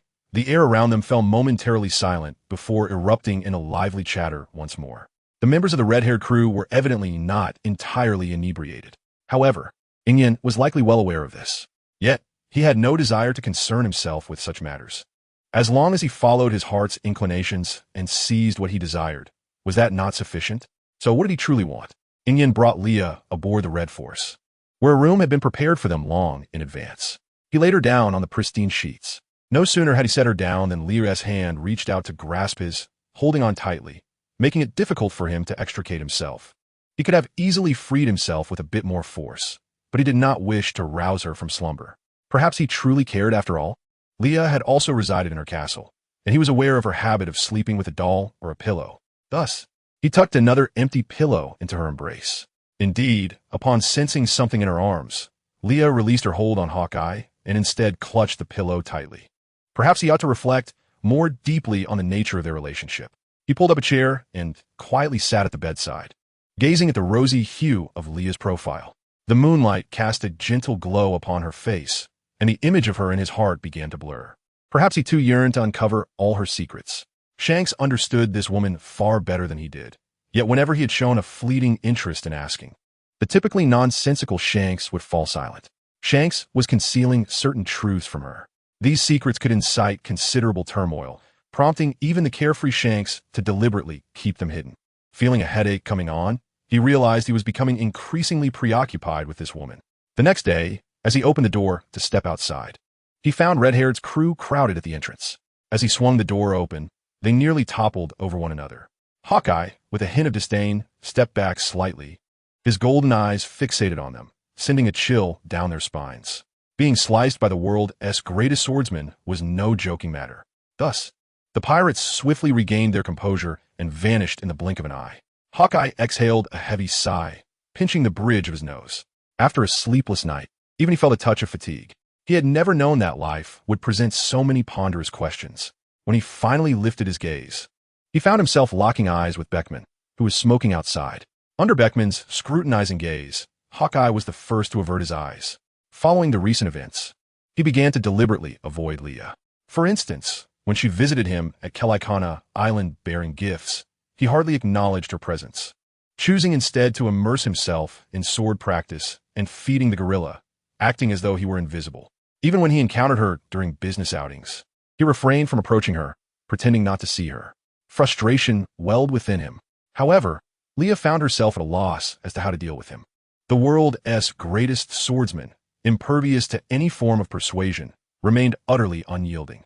After being ignored once more, Leah stood outside the castle, observing the tall figure that showed no sign of lingering attachment. Her eyes began to shimmer with unshed tears, and before she realized it, they began to stream down her cheeks. It was only when the droplets cascaded down her face that she reacted, wiping her face with the back of her hand. The more she thought about it, the more aggrieved she felt. Finally, she sank to the ground, tears flowing silently, unable to contain her sorrow. She had never cried before, but in the face of this obstinate man, she found herself genuinely saddened. Had she upset him? Why should he choose to ignore her so callously? Eventually, once her tears had ceased and she had regained her composure, Hawkeye stood before her, having been there for quite some time. To be honest, Hawkeye was at a loss as to how to comfort a woman in tears. He had never experienced such a situation. He stood there, repeatedly wanting to utter something, yet all words became lodged in his throat, unable to escape. He had never been particularly skilled in expressing himself, but seeing Leah cry made his heart ache. In his mind, Leah had always been strong and optimistic. Why was she suddenly in tears? He found it perplexing, yet his intuition suggested that the issue lay with him. Unsure of the cause, he struggled to find the words of comfort. After contemplating for a moment, Hawkeye extended his hand to Leah, signaling for her to rise. Leah looked up into his unperturbed eyes, steadied herself on her knees, and stood up, turning to leave. Suddenly, Hawkeye felt a surge of urgency and grasped her wrist. Leah shook off his hand and asked, "Do you dislike me?" "No," he replied. "Then why have you been ignoring me lately?" "I simply don't know how to face you. Recently, when I speak to you, I feel somewhat nervous." "Nervous about what?" "I just don't know how to handle you." "Indeed. My Hawk, given our relationship, you now resort to the term handle. You truly must dislike me," Leah said, attempting to walk away again. This time, Hawkeye decisively grasped her hand. earnestly stating, "I am not good at expressing myself, but I do not dislike you. In this regard, I am indeed rather clumsy. However, I have prepared this for you. If I have wronged you in any way, I apologize." Though he spoke those words, his expression remained impassive. Very well, it seems quite insincere, Leah thought.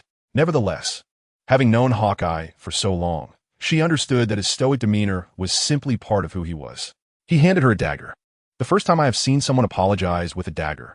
Are you suggesting I should take my own life?" She mused. However, considering her friend's emotional intelligence, she chose not to dwell on it. Taking the dagger adorned with a blue diamond from his hands, she unsheathed it to reveal its sharpness and exceptional craftsmanship, something even she had not encountered before.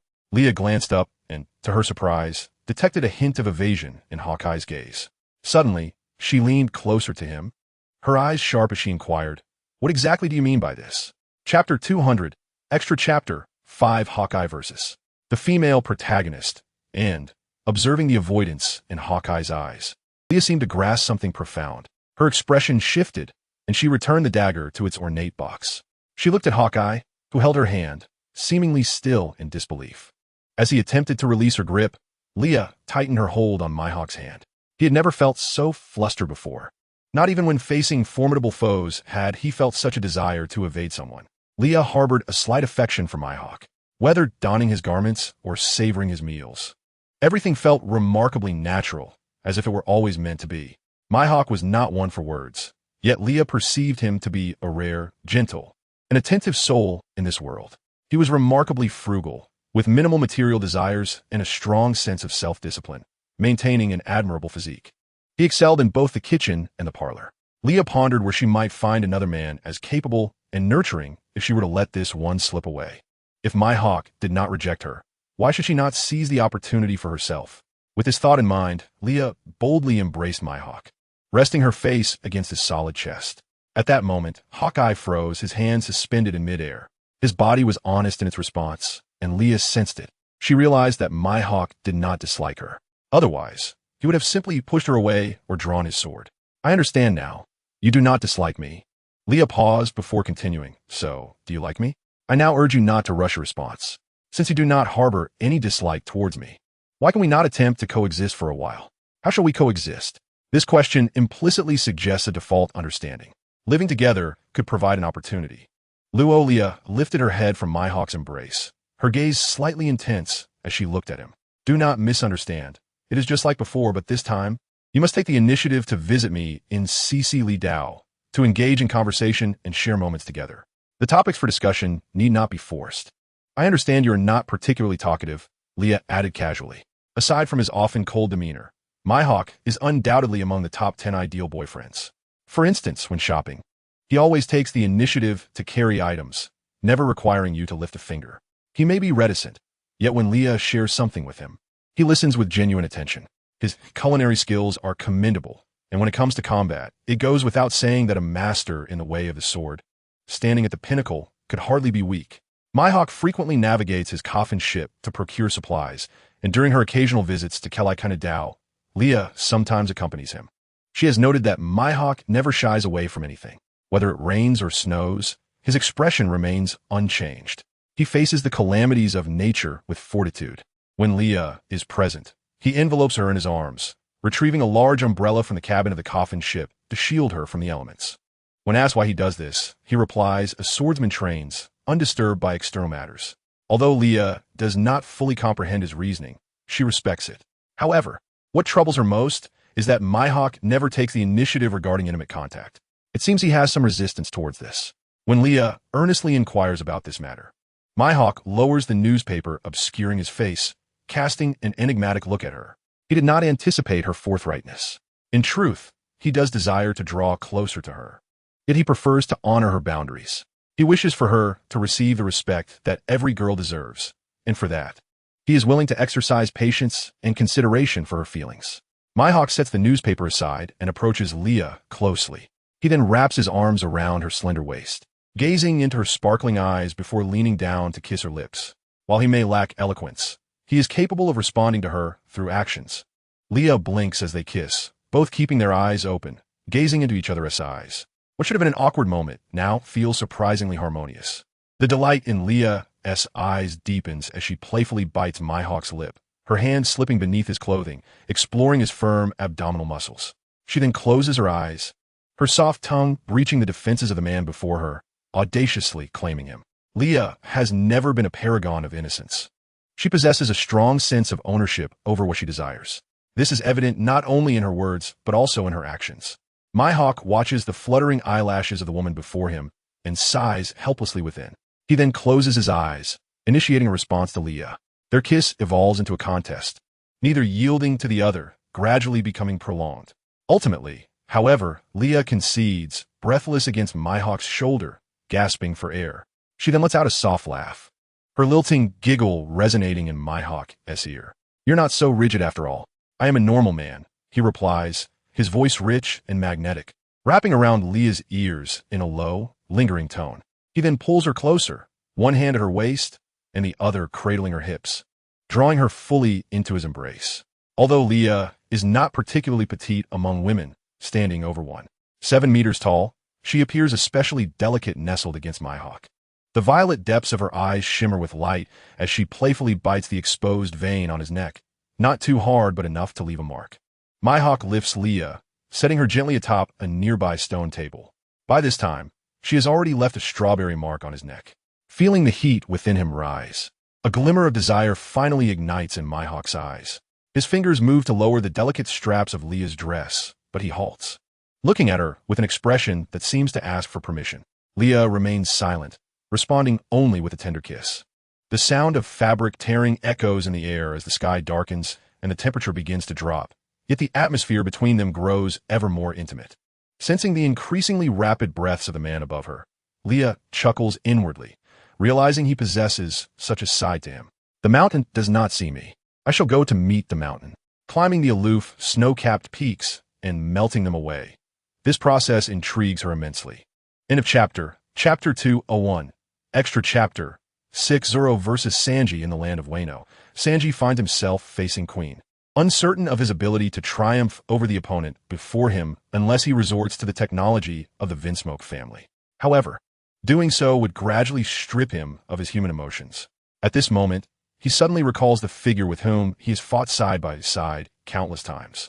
Is it possible that the first person to come to mind is him? With this thought, Sanji retrieves a din mushi to call Zoro, who is fighting somewhere unknown. Zoro answers, but the background is filled with the sounds of intense combat. Will we ultimately defeat the Beast Pirates? Sanji suddenly asks, hearing the clashing of swords and blades through the din mushi. Of course, even as Zoro faces formidable foes, he promptly responds to Sanji. Yet, it seems that the two have an inherent discord in their auras, as they have never softened their tones during their exchanges. Sanji, reflecting on this, feels a twinge of self-deprecation but quickly shifts to a serious demeanor regarding a more pressing matter. "If after the final battle I become abnormal, you must kill me." Sanji speaks these words calmly, yet his mind conjures the image of the figure engaged in battle.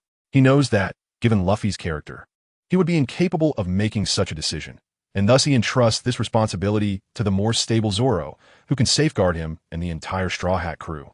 Zoro closes his eyes, a hint of bitterness rising within him, yet he is not one to grasp fleeting emotions, dismissing it as a normal bond between comrades.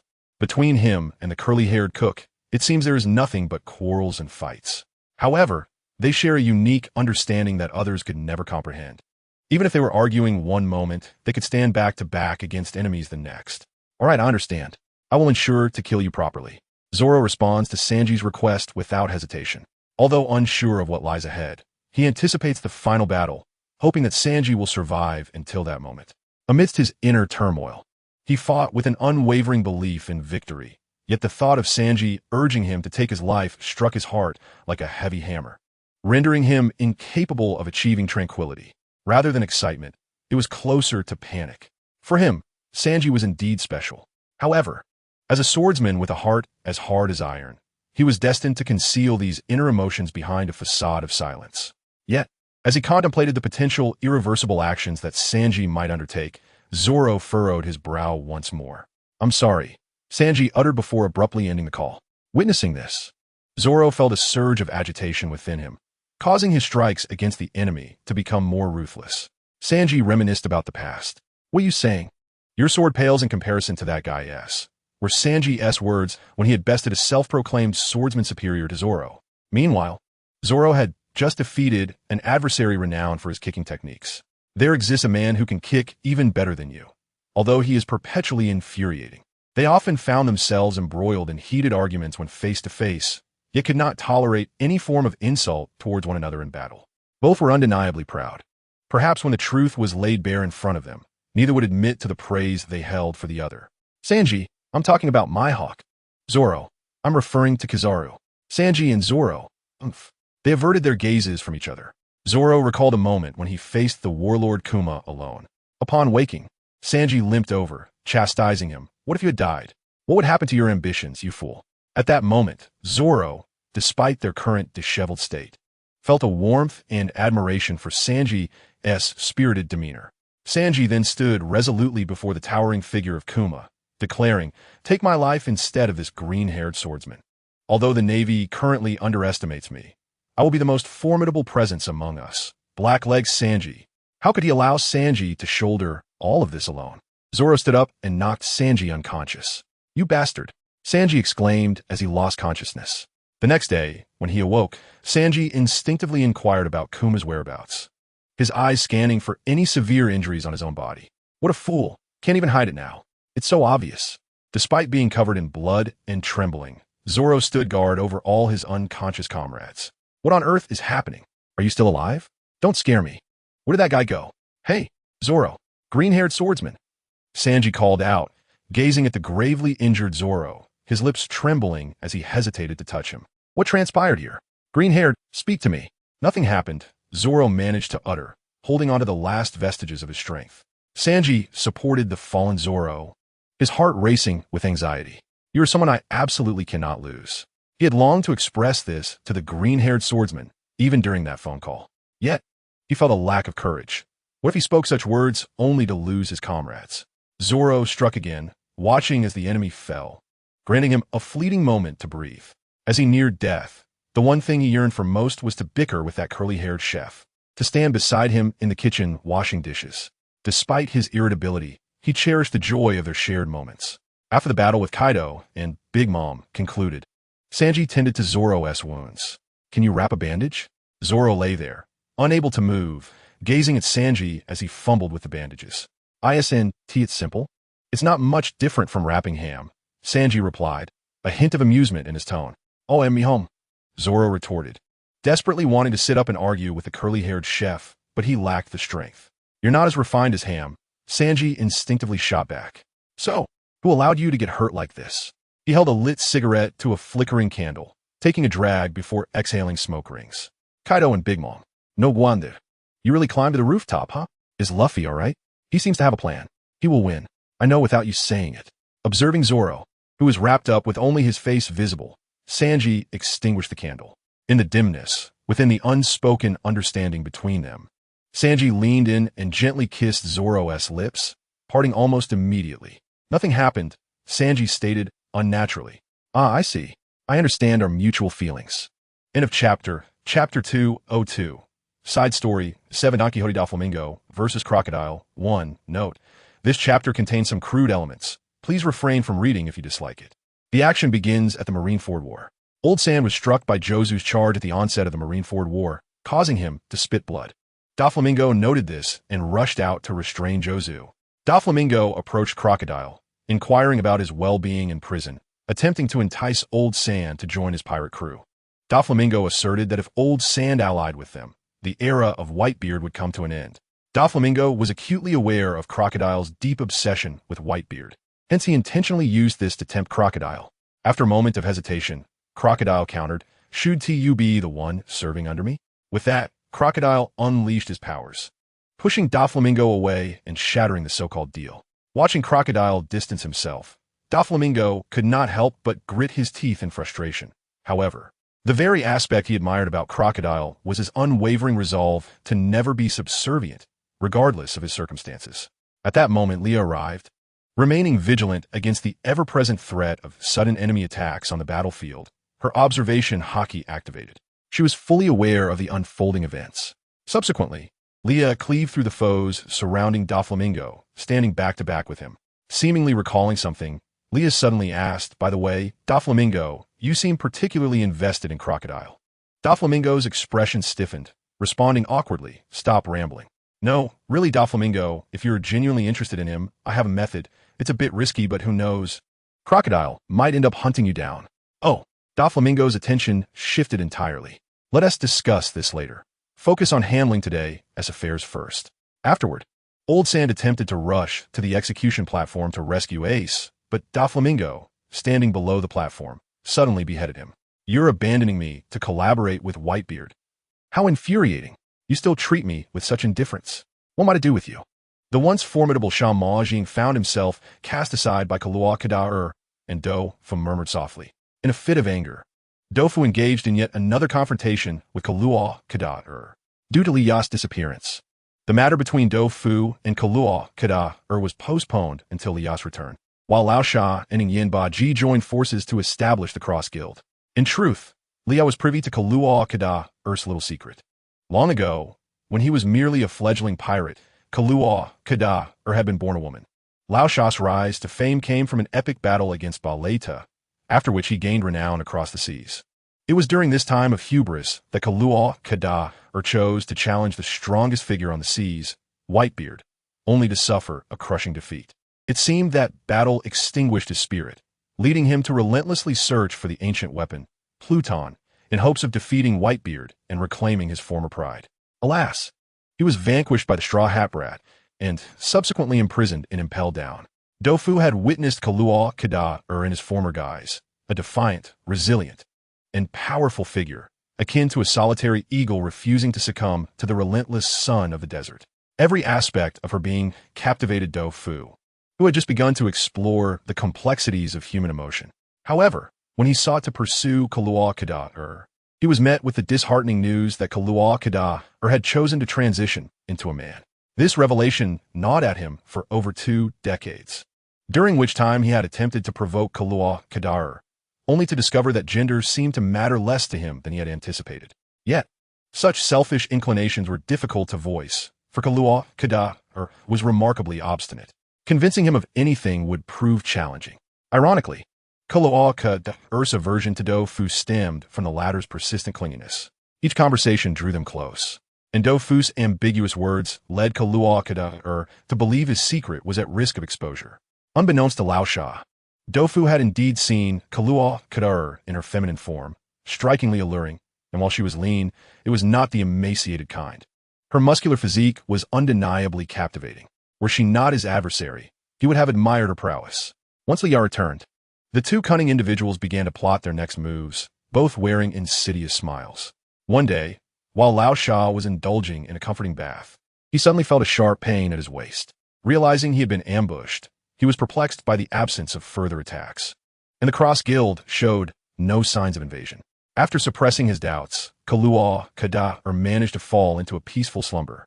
However, he awoke in the middle of the night, feeling a heaviness in his chest that was both strange and familiar. This unsettling sensation prompted him to press his hand against his chest, causing him to gasp for breath in a fit of anger. He then examined his limbs, finding them weak and devoid of the muscular pride he had once held. Why had he reverted to the form he despised? He recalled the earlier sharp pain and wondered if Ivankov had paid him a visit. It seemed improbable with Ivankov's prowess. Neither Yin nor he would have been oblivious to such an intrusion. In truth, any formidable presence in the world would not go unnoticed in this space. Yet, the pressing concern remained. How would he navigate the impending challenges? He had no desire for anyone to discover his former identity as a woman. In this body, he could not ascend to the pinnacle of power. Following Whitebeard's demise, his new ambition was to participate in the impending contest for dominance, the most significant power struggle in nearly 30 years. What use was his body to him? Reluctantly, he sought oversized garments to conceal his form. Yet his skin had become unnaturally smooth, raising suspicions. Fortunately, Yin was devoted to the sword, likely indifferent to such details, and Ba Ji was hardly meticulous. Preoccupied with treasure maps, they would likely remain oblivious for the time being. Once he resolved the immediate matters at hand, he intended to seek out Ivankov. They had no lingering grievances. Why should he toy with him so? Alas, at this juncture, Ivankov remained the sole individual he could think of capable of altering gender. Yet, why, come dawn, did Dofu linger at the Cross Guild, employing the flimsy excuse of needing to undertake tasks? How could someone who associated with Liya, that insufferable woman, possibly be short on funds? End of chapter. Chapter 203. Side story, Dofu versus Kalua Kadar 2. It was truly vexing. Did that flamingo truly have nothing better to do? It lingered around him incessantly. When he sought to dismiss him, the creature would grandiosely claim to be negotiating a partnership with the Cross Guild, presenting absurd proposals that were utterly nonsensical. It was infuriating, preventing him from seizing the opportunity to restore his body. In recent days, Ingyen's gaze upon him had shifted, and if this continued, his secret might be exposed. Driven to the brink, Kalua Kadar finally exploded. Previously, he had refrained from confronting the loathsome flamingo due to its connections, particularly with Ingyen, who had amicable ties with the red-haired emperor. Besides pestering him, the flamingo had committed no egregious acts. Yet, that smiling mask was intolerable. What do you truly want? After once again pushing Dofu's intrusive face away, Kalua Kadar frowned in dissatisfaction. Nothing, Dofu replied, adjusting his sunglasses with a smile. I just feel you've been acting rather peculiar lately. What do you mean by peculiar? Upon hearing those words, Kalua Kadar felt a fleeting sense of insecurity, but his composure allowed him to respond with calm defiance. Dofu raised an eyebrow and casually remarked, "For instance, you've been bundling yourself up tightly despite it being the height of summer. Are you cold?" He then took a few steps closer to Kalua Kadar and inquired, "Or perhaps you're unwell with some unspeakable ailment." "I'm not, nor do I require your concern." Kalua Kadar retorted, visibly irritated. "Upon closer inspection, your skin appears remarkably refined. Are you, like Liya, engrossed in such matters?" Dofu's expression turned disdainful. Of course, this was all a ruse orchestrated by him and Liya, yet he could not reveal this, lest Kalua Kadar resort to violence. Kalua Kadar unleashed a sandstorm in an attempt to silence Dofu, yet the feeble attack was easily evaded. It seemed that his transformation had rendered Kalua Kadar increasingly agitated and unable to control his emotions. This was not due to any external factors. Kalua Kadar was not the type to lose composure over such trivialities. The unusual emotions he experienced were primarily attributed to hormonal imbalances, commonly referred to as endocrine disruption. Imagine, just a few days ago, there was a steady secretion of male hormones, and now the body is undergoing a drastic change, rapidly producing female hormones. This sensation is undoubtedly uncomfortable for anyone. What drives Crocodile to the brink of despair is his inability to control his tear ducts. Any slight displeasure causes tears to pool at the corners of his eyes. This has led him to desperately wish for a hood to conceal his face. What does it mean for a notorious pirate, the second in command of the Cross Guild, to be reduced to tears? Yet, truth be told, the sight of the flamingo is irksome. His irritation has escalated to a point where even the color pink evokes a sense of revulsion. However, he finds himself perplexed. The insufferable flamingo is not known for his amiable disposition. On the contrary, he is infamous in the New World as a ruthless crime lord, having once attempted to dabble in human trafficking. Doflamingo is devoid of conscience. Many of his choices are merely to spare Liya's feelings. So why does he remain here, smiling at Crocodile despite the latter's disdain? This contradiction is discomforting, and amidst it, Crocodile senses an unsettling indulgence from the flamingo. The thought alone sends shivers down his spine. After finally escaping the irritating flamingo, Crocodile yearns for a moment of solitude in the hot spring, only for the flamingo to intrude upon his peace. The embarrassment is overwhelming, as he wishes to evaporate from existence. However, being in the hot spring, he realizes that such an escape is impossible. If he were in a man's body, standing up boldly wouldn't pose a problem, but now he finds himself in a woman's form. He must hide. He cannot allow this flamingo to discover his secret and mock him. Thus, he gracefully slips into the warm waters. The sound of the flowing water conceals his movements, and it seems Doflamingo remains oblivious. He stands there, commenting on the hot spring, then pretends to call out a few times, ensuring no one else is around before shedding his pink feather coat. He then enters the pool. After his transformation, Crocodile's reflexes appear noticeably slower. When Doflamingo swims to him, he panics and attempts to flee. Yet Doflamingo would not grant him such a wish. He wraps his arms around the fleeing figure, feigning ignorance of Crocodile's identity. "My dear, your waist is quite slender," he muses. "Let go." Crocodile retorts, delivering a swift kick toward Doflamingo. The latter does not evade, absorbing the blow but simultaneously tightening his hold on Crocodile, even pinching her waist. Just as Crocodile contemplates retaliating against this scoundrel despite the risk of exposure, a sudden, sharp pain strikes his abdomen. The agony is overwhelming, forcing him to bend over, his back arching painfully. This familiar, loathsome sensation of weakness has not plagued him for nearly 2 decades. Being a woman is truly troublesome. Observing Crocodile's lips turning pale, Doflamingo quickly raises his hands and exclaims, "Hey, I haven't done anything to you. You were the one who kicked me. I'm not looking to hold a grudge, so don't play the victim.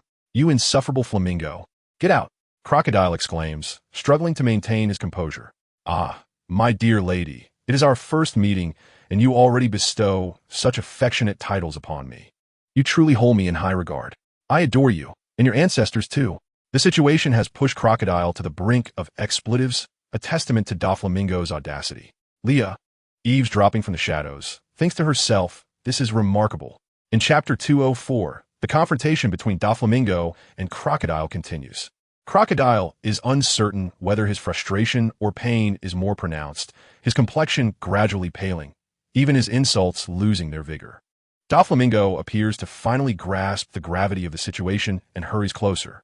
Crocodile instinctively resists Doflamingo's approach, but his feeble attempts at rejection resemble a strategy of seduction. The femininity of Crocodile's form is undeniably alluring, and her voice carries a neutral quality that enhances her captivating gaze. Recognizing Crocodile's deteriorating condition, Doflamingo ceases his teasing. He swiftly lifts her, enveloping her nearly bare form in his heavy feather coat. Sensing Crocodile's resistance, Doflamingo tightens his embrace, drawing her closer while obscuring her face with the coat. He understands her desire to keep her secret hidden from prying eyes. As they move, her smooth, delicate legs occasionally reveal themselves, an unavoidable consequence of Crocodile's vigorous struggles against Doflamingo's grip. Observers might interpret this scene as Doflamingo taming a rebellious mare. A common sight among pirates, for not all are as ascetic as the second and third in command of their guild. Seizing what one desires is the essence of piracy, and the consent of the woman in his arms is of no concern to them. This world is governed by the law of the jungle. Leah, witnessing the spectacle, feels a rush of excitement, but senses something amiss, prompting her to follow closely. Doflamingo, slightly mindful of Crocodile's feelings, refrains from taking her to her designated resting place, and instead carries her to the room previously assigned to him by the Cross Guild. Adding to the awkwardness, Crocodile is not only unclothed, but the red feather coat now bears splatters of blood. Leah, catching sight of this scene, instantly comprehends the unfolding events. Poor Crocodile, she thinks, covering her mouth to suppress laughter. She knows he holds grudges and fears retaliation. Yet, recalling Doflamingo's previous comments, Leah feels emboldened, her demeanor shifting as if she were standing tall. However, under Crocodile's scrutinizing gaze, she finds herself faltering. Indeed, she is irresistibly drawn to Crocodile's striking beauty. In summary, Doflamingo is quite fortunate. As a woman, Leah believes she can assist Crocodile in addressing her predicament effectively.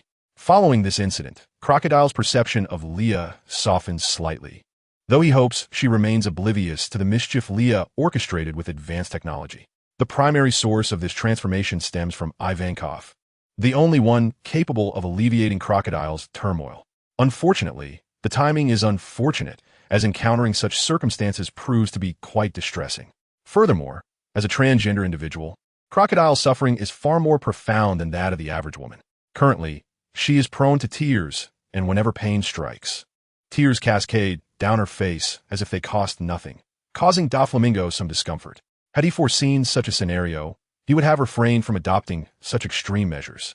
Perhaps it is a twinge of the last remnants of his conscience that compels Doflamingo to take up the responsibility of caring for Kizaruin during this period. Initially, when Doflamingo discovered that Kizaruin had transformed into a woman, Kizaruin was enraged by his knowledge and deliberately attempted to vex her at the hot spring. However, weakened and beset by abdominal pain, she found herself unable to confront this scoundrel. After years as a man, one would expect her to be indifferent about being seen in such a vulnerable state. Yet, upon reverting to femininity, the exposure made her feel genuinely uncomfortable. Although she could not allow such trivial matters to dictate her actions against Doflamingo, to seek vengeance for this reason upon regaining her male form would be absurd. She could not afford such a loss of dignity. The fragility of a woman's body truly is a burden, unable even to withstand cold water. Doflamingo, with great reluctance, had to serve her a cup of hot water, which felt utterly pretentious. Thankfully, he did not express disdain or ridicule, for had he done so, she would have seriously contemplated her own demise. Since becoming a woman, her inner monologue has become increasingly verbose, leading to a profound desire to escape it all. The glances from the members of the Cross Guild towards them have also become increasingly unsettling. Typically, she would be indifferent to such scrutiny, but now it felt piercing. Despite her efforts to conceal herself, what more could she do? It was merely a stubborn insistence on dining out alone, only to falter midway and ultimately be carried by Doflamingo. Why were they all staring at her? With these thoughts, Kirokodar extended her delicate fingers and pinched Doflamingo's waist, burying her face in her new, fragrant pink feather coat. Once she felt Doflamingo emit a soft cry of pain, she relented. Being a woman is exceedingly vexing. She must revert to her former self soon. However, if she regains her male form, this insufferable flamingo would no longer be so attentive, reverting to his previous intolerable demeanor. This realization left Kirokodar with an unexpected sense of melancholy. Leah had long since slipped away, being a busy individual who could not linger like Doflamingo, who was intent on pursuing Kirokodar. She had her reservations about Kirokodar's potential retribution. With this thought, Leah couldn't help but pray for Doflamingo, hoping he would not meet a grim fate, and that she could return in time to retrieve his remains. From Doflamingo's perspective, caring for Kirokodar during those days was rather enjoyable. Despite Kirokodar's emotional volatility, easily ignited by trifles, it was also the first time she had relied on him so profoundly. To feel such dependence from one's beloved was indeed delightful. However, the next step required him to accompany Kirokodar to find Ivankov, and he anticipated that their little secret would soon be hard to conceal. Should he order sea stone armor in advance? That way, if Kirokodar were to lash out at him, both would suffer the consequences. Chapter 205, Extra Chapter Doflamingo versus Kirokodar. And Doflamingo does not care whether Kirokodar is male or female, yet Kirokodar herself is quite sensitive about it. Recently, Doflamingo has declined numerous engagements to personally escort Kirokodar, who has significantly weakened due to her transformation, in search of Ivankov. Kirokodar harbors doubts about whether Doflamingo looks down upon her, always rushing to take charge of matters. When questioned, he merely smiles, lacking seriousness. Their relationship is undeniably complex. To address personal issues, Kirokodar cannot publicly seek Ivankov at the Revolutionary Army's base, as it would mislead others into believing the Cross Guild is preparing for war. Furthermore, he wishes to keep his secrets from being exposed. Just before their departure, Doflamingo made a phone call to Leah to discuss their next steps. Leah's response was straightforward. Doflamingo must do everything possible to subdue Crocodile. Otherwise, both would face dire consequences, and Doflamingo would bear the brunt of it alone. In short, for the sake of his future tranquility, Leah actively provided Doflamingo with strategies, leaving their future interactions beyond her concern. She knew Doflamingo possessed a resilient vitality and was unlikely to be slain by Kirokodar. But the outcome of a confrontation with Kirokodar remained uncertain. After all, Kirokodar had earned her renown as a formidable pirate on the Grand Line by evenly matching Barrett in battle. It is hard to fathom the extent of her wrath if provoked. Additionally, Kirokodar is the type Leah despises most, an intellectual, which complicates matters. Why did she have to engage with such a troublesome individual? As she prayed for Doflamingo's success in winning Kirokodar over, Leah had never wished so fervently for Doflamingo to showcase his charm. Meanwhile, Doflamingo and Kirokodar sat side by side, leisurely fishing. Truth be told, Kirokodar had acclimated to Doflamingo's attempts to please her over the past few days. However, something fell amiss, leading Kirokodar to suspect that Doflamingo had done something behind her back to warrant such behavior. Yet, she would not express gratitude. Once she discovered what this insufferable flamingo had done, she would surely settle the score with him. Unless he chose to become her subordinate, she would undoubtedly seek retribution. As she pondered this, her fishing rod began to tremble, indicating that a fish was on the line. After a long afternoon of inactivity, finally catching something brought Kirokodar joy. However, she soon realized that she could not haul the fish in by herself. Fortunately, Doflamingo moved behind her, wrapping his arms around her waist to assist in reeling it in. Thankfully, the fishing rod was of excellent quality. The combined strength of the two former warlords did not break it.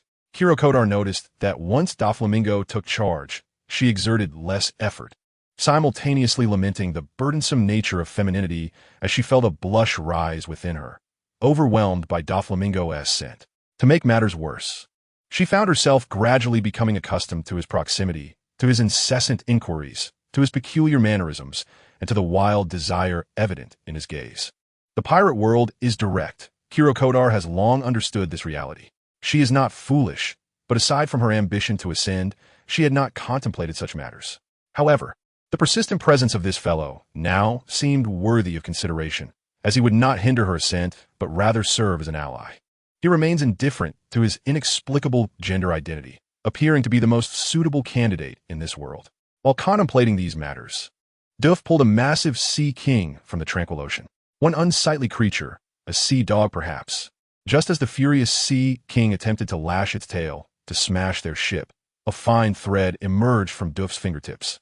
In that instant, the sea king was cleaved in two, its carcass floating upon the waves.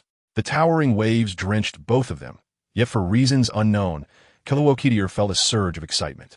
It seemed that being in the company of the foul flamingo was not so intolerable after all. Duff chuckled softly, and Kizaruin, yielding to her desires for the first time, nestled into his embrace. The dampness was unpleasant, but Duff's warmth permeated through her wet clothing, instilling a sense of comfort within her. Seizing the moment before her transformation into a male body, it seemed they could engage in other pursuits. With this thought, Kizaruin wrapped her arms around Duff's neck, drawing herself closer, and then she kissed him. Their garments gradually slipped away, and the atmosphere between them intensified. Duff embraced Kizaruin, guiding her into the cabin. He carelessly tore down the curtains, laying them upon the floor, and pressed Kizaruin beneath him. Marks of their passionate encounters began to spread across their bodies. Though Kizaruin initially resisted, her current female form hindered her ability to contend with Duff. Moreover, the sensation of being pressed against a hard surface was quite uncomfortable, leading her to ultimately lower her defenses. The softness of her feminine body was undeniable, and Kizaruin found herself enjoying the sensation of her own form. By the time they finally settled down, it was already past midnight, and the two lay together, breathless. What was Duff up to now? Indeed, he took out a din mushy to call Leah, oblivious to the presence of the two involved. He immediately shared his accomplishments of the day with her, even as he glossed over Kizaruin's exasperated glare. Ignoring Leah's astonished cheers on the other end, Duff hung up. At that moment, Kizaruin leaned closer to him, grabbing hold of the pants he had just donned, and angrily demanded, "What is your relationship with that woman, Leah?" Duff chuckled lightly, pulling Kizaruin into his embrace, his stubbled chin grazing her smooth cheek as he replied, "She is my most important family, while you are the most significant love of my life." Chapter 206, Extra Chapter 11. Duff versus the female protagonist. 1. Is there still hope for someone like him? Duff had posed this question to himself countless nights. Whenever he removed his sunglasses, the world appeared shrouded in darkness, devoid of vitality. Happiness was a luxury beyond his reach. When he was still a celestial dragon, he felt more numbness than happiness or anything else. The celestial dragons were like puppets nurtured by the Gorosei and the highest authorities, rendered foolish and arrogant, with all societal suffering attributed to them. Perhaps escaping from that realm was a form of fortune. He understood it then, but in hindsight, it was indeed so. The psychological disparity he faced was overwhelming, and the blows he endured filled him with disdain and a desire for destruction. Leah's presence in his life could be seen as a ray of light. Reflecting on their journey together, he felt genuinely fortunate. There would never be another person like her in this world. Even knowing most of his thoughts, she bore him no ill will. Leah respected him while providing suggestions that maximized his benefits. She never pressured him to accept her advice, nor did she demand he become a good person. She was the only one who truly understood who he was, yet still chose to stand by him. They shared certain personality traits and possessed an unparalleled level of understanding. They were, in fact, the most compatible pair in the world. He had recognized this the very first time he met Leah in his childhood. He wished to drive away everyone around her, wanting her to belong solely to him. However, he could not. Leah respected him, and thus he had to respect her freedom to make friends. This was the first time Duff had applied the concept of respect to someone other than his mother, considering that his ultimate desire was to obliterate this world. Therefore, it mattered not how the world transformed, as long as those he cared for remained by his side. This included the officers within his family, Regardless of their character, their actions ultimately serve his ambition to become the Pirate King, even though he had no desire to assume that title. In his youth, Leah had appeared and helped him safeguard his last vestige of moral integrity. At least he had not been the one to take his so-called father's life, who succumbed to illness after years of hardship. It was evident that, having lived a life of luxury as a celestial dragon, he had not endured the tribulations of the world and was ultimately hunted down by the commoners. His lifespan was limited. When he passed away, the first emotion to surge within Duff was regret. This father, who had never stood up to shield their family from adversity, had now abandoned them to face a mess he left behind. For Duff, this was a form of relief, for he could once again be at his mother's side. Yet, all the suffering fell upon those who remained alive. Upon losing both parents, Luasher's emotional collapse ensued. As the elder brother, he should have provided more support for Luasher's feelings. But at that time, he was preoccupied with survival, focused on establishing power to protect the two of them, neglecting this aspect. Moreover, during that time, the majority of his actions involved avenging those who had tormented their family. For whatever reason, he lost his mother, and they were partly to blame. He would show no mercy in punishing them, regardless of the means he employed. He was that kind of person, yet his brother Luosher was not. Luosher resembled their mother, easily soft-hearted and imbued with those so-called feelings of compassion. Duff, however, lacked such sentiments, feeling utterly disconnected from that family dynamic. He believed he would ultimately meet a grim fate. A killer must be prepared to be killed by others, mustn't they? Luosher went missing after discovering all that he had done. He was left without family, surrounded only by solitude. Following his revenge against those commoners, he embarked on an unrestrained expansion of his power. When he grew strong enough, he would exact revenge on those lofty, celestial dragons, possessing the capability to scour the world until he found her. Yet, after searching every possible location, he found nothing. She seemed as though she did not exist in this world, leaving him often in a daze, pondering whether that person was merely a figment of his childhood imagination. Eventually, Luoshi returned to his family. He was elated. The Tangjike family was thriving, and now his younger brother was back by his side. It seemed that everything was progressing positively. The first thing Dofei sought to confirm with Luoshi was not what he had endured over the years, but rather whether she had truly been part of their childhood. At the moment Luoshi nodded, he felt an overwhelming sense of relief. However, Luoshi had not genuinely returned to him. He was merely an undercover agent sent by the Navy, a fact that Dofei uncovered soon after Luoshi's return.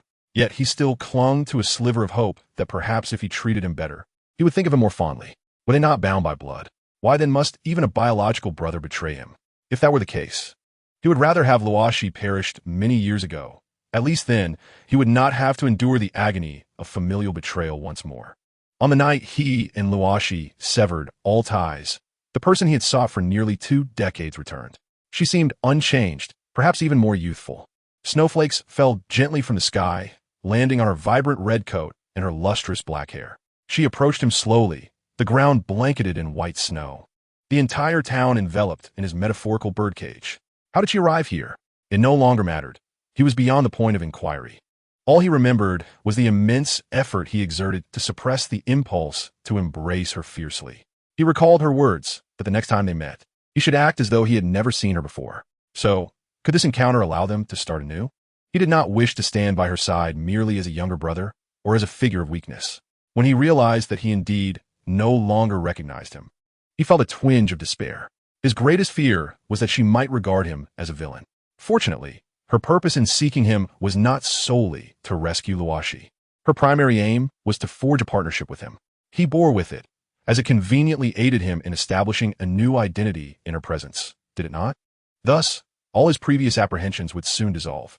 Who would only wish to be her partner? Chapter 207. Extra Chapter 12 Dofei versus Female Protagonist 2.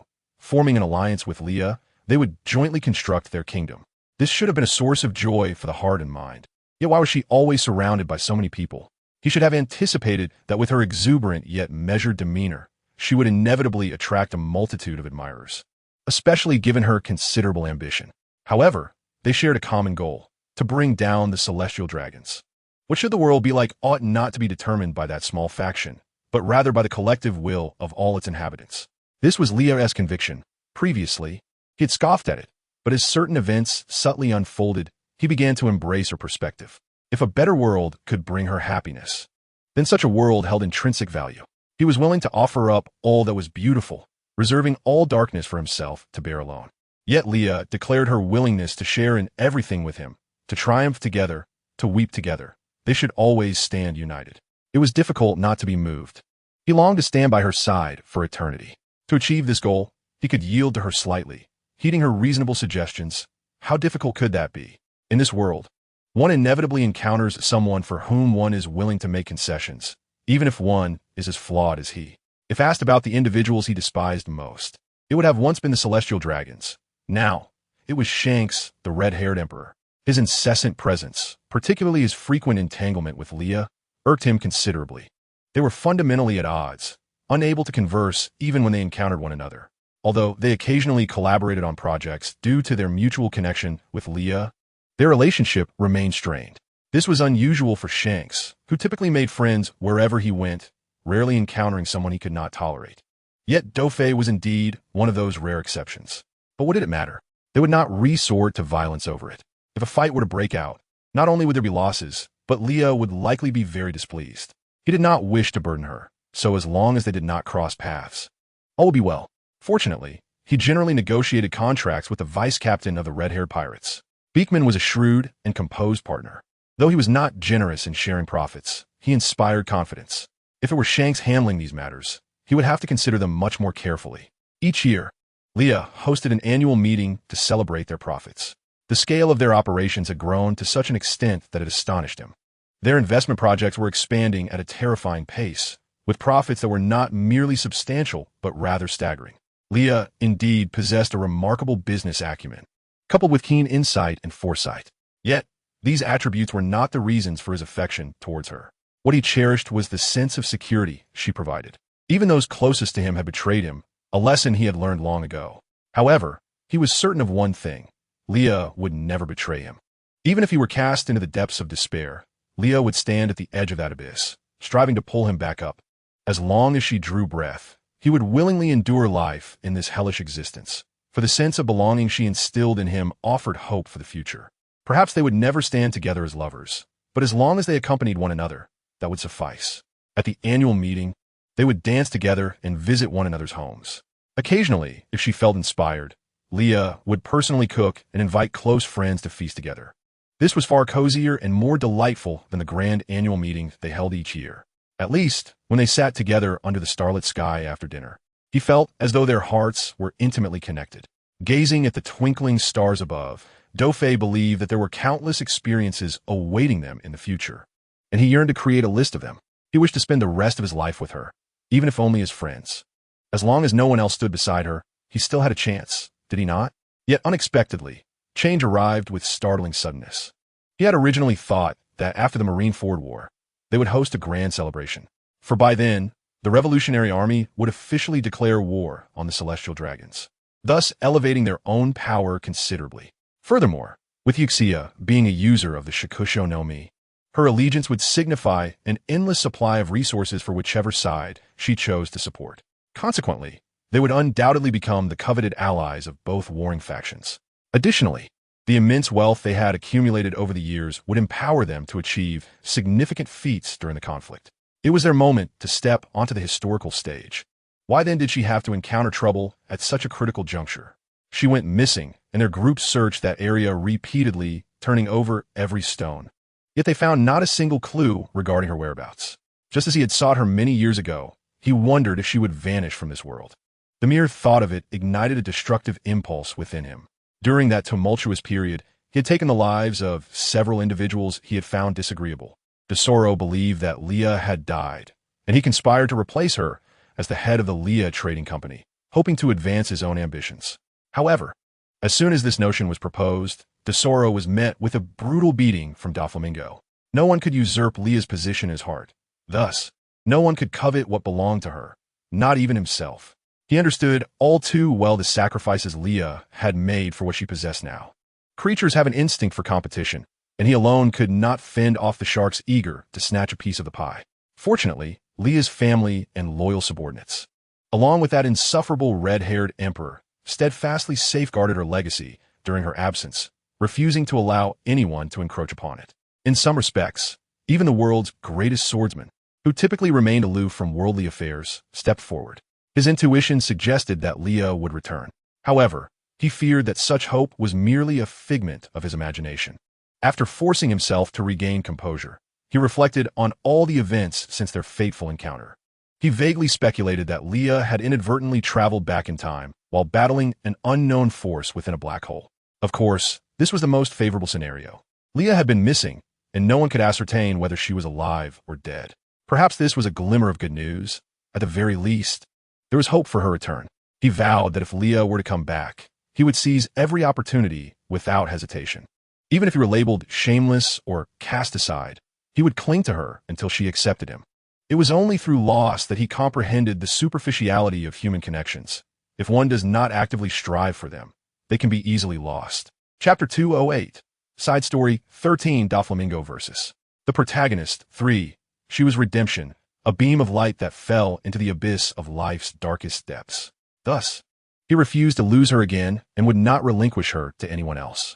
The moment he learned of her return, he longed to see her immediately, wishing for her to remain by his side forever. Yet, he knew he must first eradicate the threats that loomed, ensuring a more secure future for them both. He even contemplated handling all the dirty work himself, so she would not have to be entangled in perilous matters ever again. But Doflamingo was acutely aware that Leah would never agree to such an arrangement. She would not stand idly by while her comrades ventured into danger alone, waiting at a distance for the outcome. Leah was hands-on with many affairs, believing that only by standing alongside her crew and accomplishing tasks with excellence would they genuinely acknowledge her as their captain. This was in stark contrast to his own approach. He sincerely considered the members of his family as kin, but when necessary, he would not hesitate to sacrifice them to achieve his goals. That was his code of conduct. Yet Leah was different. Once she welcomed someone into her inner circle, even if it meant sacrificing her own interests, she would find a way to save her friends. That was acceptable to him. He still cherished her. At worst, he would assist her in safeguarding all that she held dear, as long as it brought her joy. Thus, he diligently resolved to manage anything that might disturb her peace of mind before approaching her with the best of intentions. He would express his feelings, and even if she disagreed, he would never leave her side again, although she tended to look after others around her. Perhaps that was precisely why she had extended a helping hand to him when he was young and bothersome. He would respect and uphold her methods, as he too benefited from her kindness.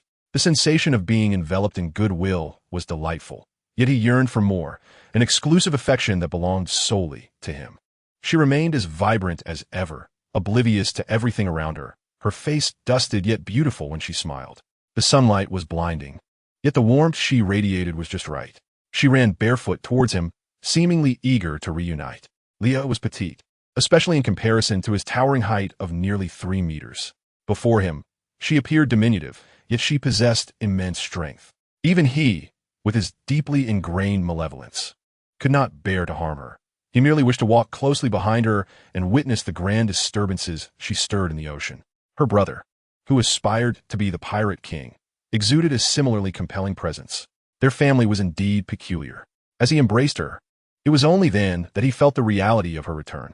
She was so small that he could easily envelop her in one arm. It was wonderful, though he wished that the so-called world's greatest swordsman would refrain from intruding upon their intimate moments. Everyone apart from Leah was bothersome, including Rossi.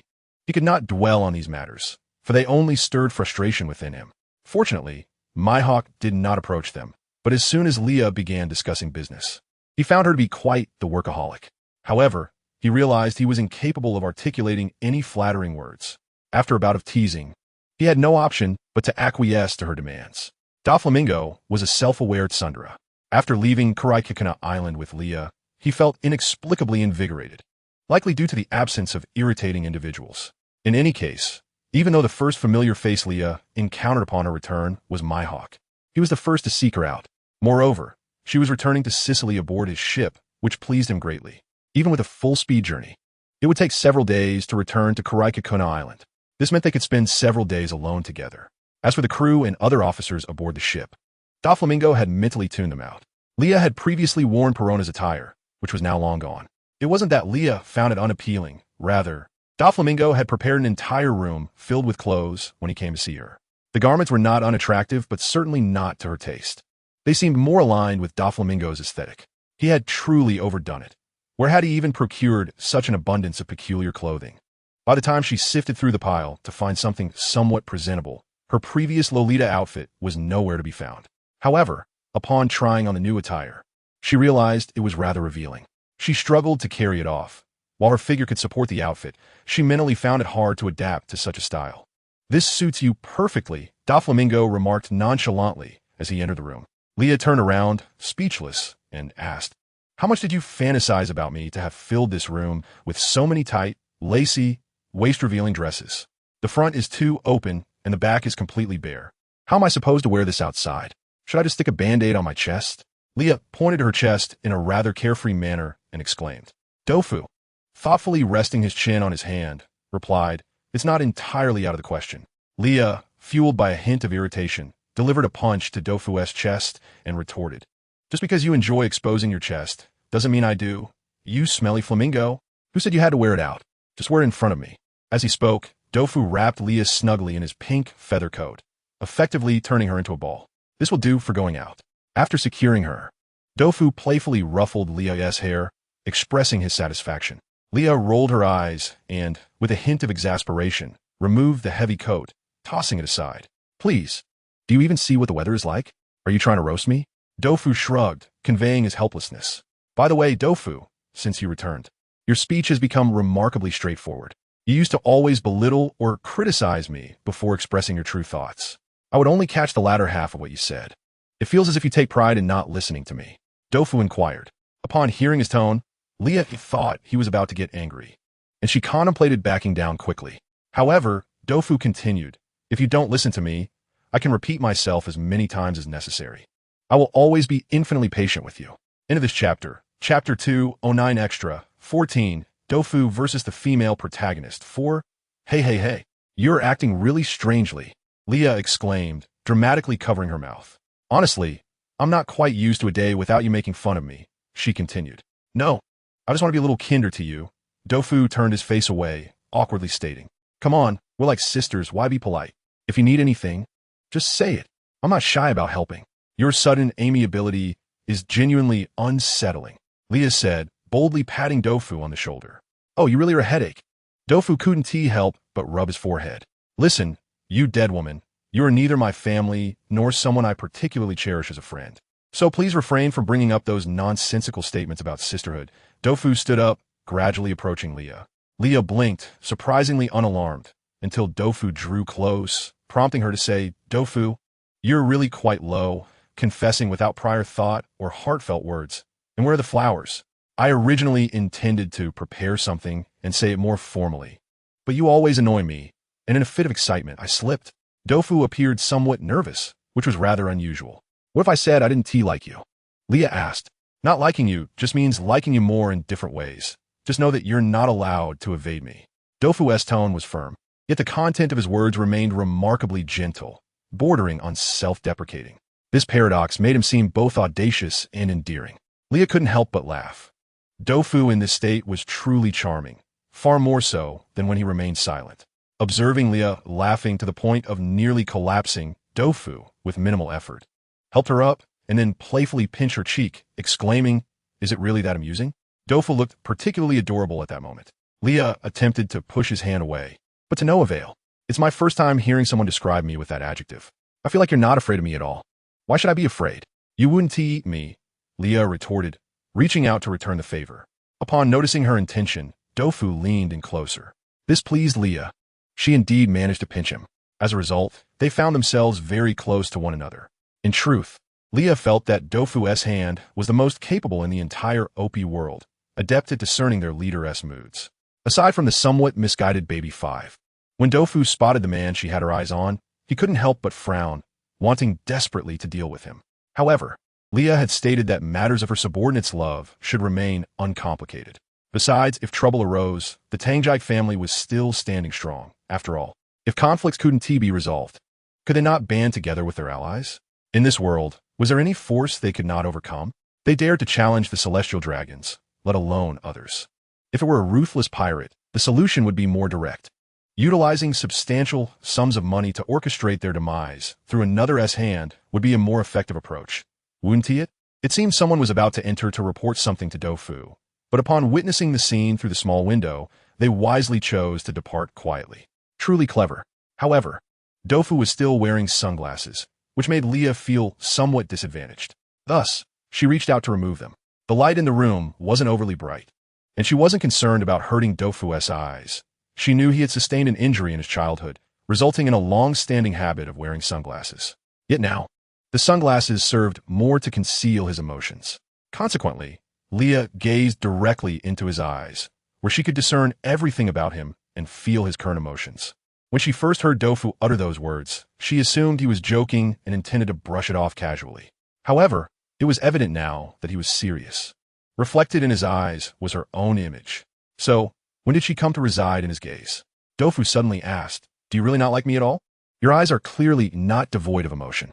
Not disliking you, perhaps feeling some fondness. Does that count?" Leah blinked and replied, "That's good." Dofu chuckled softly. Meanwhile, Leah's gaze fixated entirely on his Adam's apple. For some reason, she found Dofu in this state rather enticing. Viewed from this angle, Dofu appeared quite handsome, possessing a quintessential road charm. Yet oddly, her brother Luashi, after removing his makeup, bore the visage of an honest man. Despite being siblings, their styles were utterly contrasting. Indeed, appearances reveal much about a person, but Leah didn't mind. She often pondered various trivial matters. As she became lost in thought, Dofu abruptly pulled her into his embrace. His approach direct, as he wasted no time in kissing her. Observing Leah's surprised, wide-eyed expression, Dofu became even more engrossed in the kiss.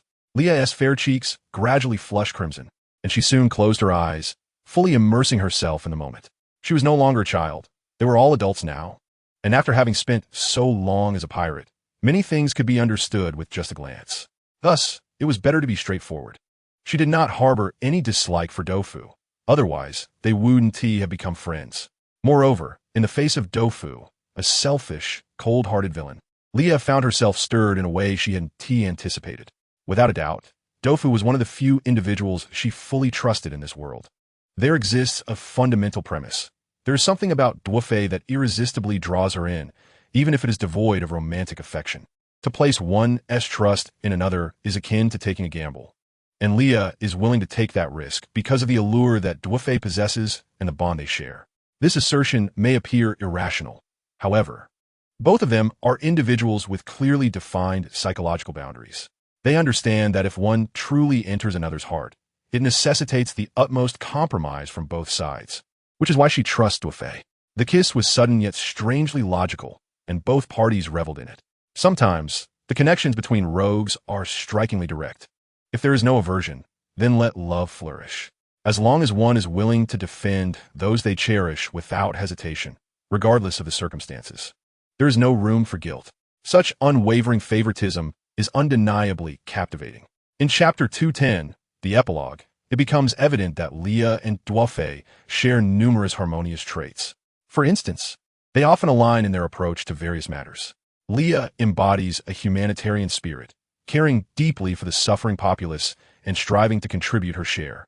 Yet her assistance is limited to providing employment opportunities. She would never condone those who seek to gain without effort. Human nature is inherently selfish. If faced with a choice between a crowd of strangers and someone dear, she will undoubtedly choose the latter without a shred of guilt. She is willing to help, but feels no obligation. After becoming involved with Dwufe, she finds herself somewhat unaccustomed to his clinginess. His insecurity does not stem from fears of infidelity, but rather from worries about her safety during business ventures. When she inquires about his concerns, he simply holds her close, silent, drawing comfort from her presence. A troubled childhood often necessitates a lifetime of healing, and Leah is precisely the balm that eases his frayed nerves. No one knows that the renowned Shichibukai Dwufe is, in fact, someone who, at night, battles uncontrollable panic, often waking alone until dawn. With the arrival of daylight, he resumes his role as the king of Dressrosa, the Shichibukai, the Joker. His childhood was marred by a relentless pursuit by the impoverished, leading to countless sleepless nights. He recalls a harrowing moment when he and Rashi awakened to find themselves engulfed in flames. He can scarcely remember how he protected her during their escape, only retaining a memory of the searing pain that numbed his body. Since then, he has been unable to sleep soundly. His nerves often flare with pain, severe enough to make him break into a cold sweat, and he has never revealed these struggles to anyone, not even Arashi. Following the loss of their parents, as the elder brother felt compelled to display strength, ensuring his younger sibling perceived him as a pillar of support. When Rashi betrayed him, he experienced a profound sense of helplessness. Since that moment, he has forbidden anyone from approaching his bedroom within a 10-meter radius at night. He has spent countless nights waiting for dawn, unnoticed and detached from the world, unable to gaze at the moon without succumbing to disarray, which only exacerbates his pain. The things he has long sought seem to have slipped away, all while he expended tremendous effort. The pursuits he once cherished have morphed into elusive dreams, and his thoughts of destroying the world have intensified. In contrast, Leah's presence has become the last thread tethering him to hope. She is the only one who draws near to him without requiring him to strive for her affection. Perhaps he could trust once more. After all, he too longs for love. The secrets he cannot voice, the vulnerabilities he cannot display to outsiders or subordinates, can perhaps be shared with her. Yet he remains silent, unwilling to let Leah perceive him as weak or incapable of protecting her. Fortunately, she understands him profoundly, even without words. She tends to his sleepless nights, soothing his nerves with gentle massages, holding his hand during his moments of rage, and accompanying him under the stars when insomnia strikes. In her embrace, he finds solace. Ultimately, Dwafei realizes that Leah is the one person worthy of his utmost care. Even the subordinates have invested their collective aspirations in him, hoping he attains a certain status and achieves renown, thus fulfilling their own life as value through his. However, Leah is different. She places no demands upon him. She has attained everything through her own efforts, be it identity, status, wealth, or any other possession. Therefore, she does not seek anything from him. Her desires have never relied on others. Regardless of whom she loves, she wishes for that love to remain untainted by any ulterior motives. Whether one calls her a purist or something else matters little. After all, one cannot merely survive on love. It is a luxury. Yet when one possesses it, why should she not be allowed to be particular about it? Perhaps it requires no scrutiny. Dwafei is indeed wonderful, willing to postpone his own affairs for her comfort, clearing away distractions to create a tranquil environment and focusing solely on her. Aside from feelings of jealousy, he refrains from coercing her into actions she dislikes. He is eager to understand her thoughts, striving to help her realize them, even if he does not fully comprehend. Upon hearing tales of breathtaking views in Nanhai, he is willing to dedicate several days to planning, enduring the journey by boat just to share the experience with her, ensuring his responsibilities are managed beforehand. He even addresses her concerns with other arrangements, guaranteeing her peace of mind while they explore together. Their mutual love sustains their relationship, allowing it to flourish until the end of their days. Only when both parties are willing to invest in each other does love maintain its vitality. Life is rare. When one encounters it, they should seize the moment. Leah could never have imagined she would expend such effort on one person, yet fortunately, he has not disappointed her. She must learn to cherish this bond, avoiding the common human mistake of only valuing something after it is lost. She is determined to treasure Dwafei, fully aware of the depth of his affection for her. She will never relinquish a man who loves her dearly due to any whims or personality flaws. Conversely, she will not fall for someone who does not reciprocate her feelings. Her heart will only ever be drawn to those who genuinely care for her. Thus, they find themselves immersed in a relationship where losing each other is not an option, and she articulates that love is challenging, especially to love the right person. If Dwafei were to hear her innermost thoughts, he would surely be delighted. Because he harbored the same sentiments for her, they both were timid souls. Fortunately, as he mustered the courage to approach what he yearned for, she bravely accepted him. Leah would eternally be his foremost choice in life, without exception. He vowed to cherish her with all that his life encompassed. Chapter 211. Side story 16. Shanks versus Beckman. Recently, Beckman had been sensing an unsettling intensity in Shanks's gaze, one that was decidedly aggressive. While it was typical for pirates to exhibit such interest, Shanks's demeanor often left him feeling quite uneasy, especially when they anchored near an island. Occasionally, he would venture out to pursue romantic escapades, a common occurrence given his flirtatious nature, which was well known among the crew. Even if the ship was manned by fools, none would dare to disturb him during such moments. Moreover, he had always maintained a clear conscience, never entangling himself in romantic debts. They yearned for the sea and were not inclined to linger in one place for long. They were all bachelors, and such behaviors were undoubtedly commonplace. This had been the consensus aboard their ship, yet Shanks's behavior had become increasingly peculiar. Beckman understood precisely what kind of person Shanks was, a natural rogue. He was aware that Shanks had once been an apprentice aboard Roger's ship, having grown up in the company of the Pirate King. He inherited not only the optimistic charisma of his predecessor, but also the cunning traits attributed to the legendary figure known as the Dark King. One's upbringing significantly influences their character and shapes aspects of their nature that are often unchangeable. Beckman found himself puzzled, questioning why he had consented to join Shanks's crew in the first place. Periodically, he would glance at the dismal expenditures in the account books, feeling a headache wash over him while regretting his decision to join the red-haired pirates. Despite countless regrets, he had never truly expressed a desire to leave the crew. He vaguely recalled being persistently pursued by Shanks for over a month, until he finally relented and agreed to visit Shanks's ship out of sheer annoyance.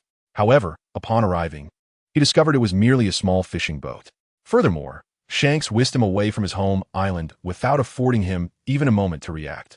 Most notably, he had not procured any supplies before their departure, leading to a harrowing journey marked by scarcity of food and water, the details of which Beckman could no longer recall. All he remembered was that Shanks had been so starved he nearly contemplated devouring his own fishing vessel. At that time, Beckman was merely a teenager, still somewhat naive, yet he exhibited a remarkable cunning nature. Shanks had not yet constructed the Red Force.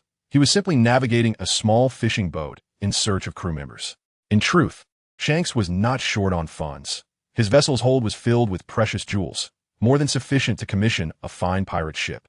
When Beckman inquired about the source of these jewels, Shanks casually remarked that he had acquired them from a treasure-seeking friend, stating that since they had parted ways, his friend would not mind him taking a few. Indeed, Buggy had been so enraged that he could not sleep for several days, vowing to kill Shanks upon their next encounter. Beckman quickly deduced what Shanks had done. During that time, he remained vigilant, fearing that someone might spring forth to attack Shanks, thereby implicating him. However, such fears proved unfounded. After finding Beckman, Shanks took him to Water 7, where they spent approximately 2 months before the Red Force was completed. Subsequently, Shanks began to gather more allies. Afterward, Shanks heard of a renowned sniper in the East Blue and, despite having a family, managed to recruit Yassop. With an increasing number of companions, Beckman observed Shanks evolving into a more competent captain. The red-haired pirates grew stronger. Together they faced numerous battles, experiencing both victories and defeats, enduring the hardships of fleeing and cherishing painful memories. Yet, regardless of the challenges, they overcame them together. Shanks increasingly became a formidable figure in his own right. Now, the distance the Red Force had traveled was beyond their reckoning. All they knew was that aboard this ship, they forged lifelong bonds. Shanks was particularly popular among young women, especially those who were still innocent to the ways of the world. Despite his disheveled appearance, gluttonous tendencies, and tendency to lose his way when inebriated, he possessed the visage of a charming rogue, far more appealing than the brutish fools aboard. Moreover, it must be said that Shanks exhibited a gentleness in certain aspects and exuded a distinctly masculine charisma. When conversing with young women, he maintained an appropriate demeanor, ensuring he did not come across as overly forward. Though not as adept as he was, he managed quite well. Shanks possessed an allure that was unique to him. Yet, one of Beckman's greatest confusions over the years was whether Shanks had an aversion to women. He had never witnessed or heard of Shanks having a romantic interest or any scandalous affairs. Back in Windmill Village, there had been an innkeeper who seemed like a potential match, yet nothing had ever transpired. Thus, was Shanks perhaps indifferent or simply unable to engage? Unbeknownst to Beckman, Shanks had overheard his casual inquiry, and since then, Shanks had become increasingly clingy. While handling paperwork, a red-haired head would suddenly pop up over his desk. When Shanks ventured to the islands in search of women, Beckman could sense a burning gaze trailing him. This led him to suspect that their crew was being targeted by emerging threats from the sea, prompting him to dispatch scouts for several months. Yet, this was not the case. It was simply Shanks being his usual self, shadowing him wherever he went. Finally, one evening, Beckman could no longer tolerate it. In his room, he hurled a stack of documents at the red-haired head peeking in from the door. Shanks eagerly organized the papers, placing them neatly on Beckman's desk, and said, "Don't be like that, Beck. If you throw them, you'll just have to reorganize them anyway." "Shanks, what madness has possessed you of late?" Beckman asked with a stern expression. "I must admit, I have been a bit unhinged," Shanks replied, his usual cheerful facade faltering. Beckman furrowed his brow in confusion, then noticed Shanks's gaze fixated on his collar. Looking down, he discovered a kiss mark left by an unknown woman. For him, Such occurrences were commonplace. However, when he glanced up, he found Shanks had moved much closer. You are undeniably my vice captain, someone I fought hard to bring aboard. Yet why do you still yearn for others? Is it not sufficient for me to capture your attention? Chapter 212. Extra Chapter 17. Marco's Maiden 1. The female protagonist is a phenomenon, a courtesan fallen into the depths of the world, who, while performing elsewhere, contracts a strange contagious disease. In fear, the ignorant masses plan to burn her alive. She is rescued by Marco, who passes by in search of medicine. After a thorough examination, it is confirmed that she is not afflicted by the fabled deadly disease, but rather a peculiar skin ailment. Symptoms include elevated body temperature and delicate, cherry blossom-like marks blooming on her fair skin. Character design: an antisocial personality, proud of her beauty, presenting one facade while concealing another, leveraging her frailty to garner sympathy. The protagonist's name is Huayin, with a nickname Dada. Marco has just returned from his errands aboard the Moby Dick, and regrettably, the hour is late. Compounded by his weariness from days of travel, it is time to seek a place to rest. However, he worries that the fools aboard his ship may lack restraint, holding continuous feasts, leaving him to devise ways to address the financial deficit. Furthermore, his father, having been absent for so long, is likely indulging in drink, disregarding medical advice despite his frail condition. Passing an island below, he notices the colossal town structures illuminated even at this late hour. Marco's lips curl slightly in a smile. He feels considerably lighter, as he can find a place to settle. Initially intending to head straight for the urban cluster, Marco, upon soaring over most of the island, spots a massive bonfire by the seaside.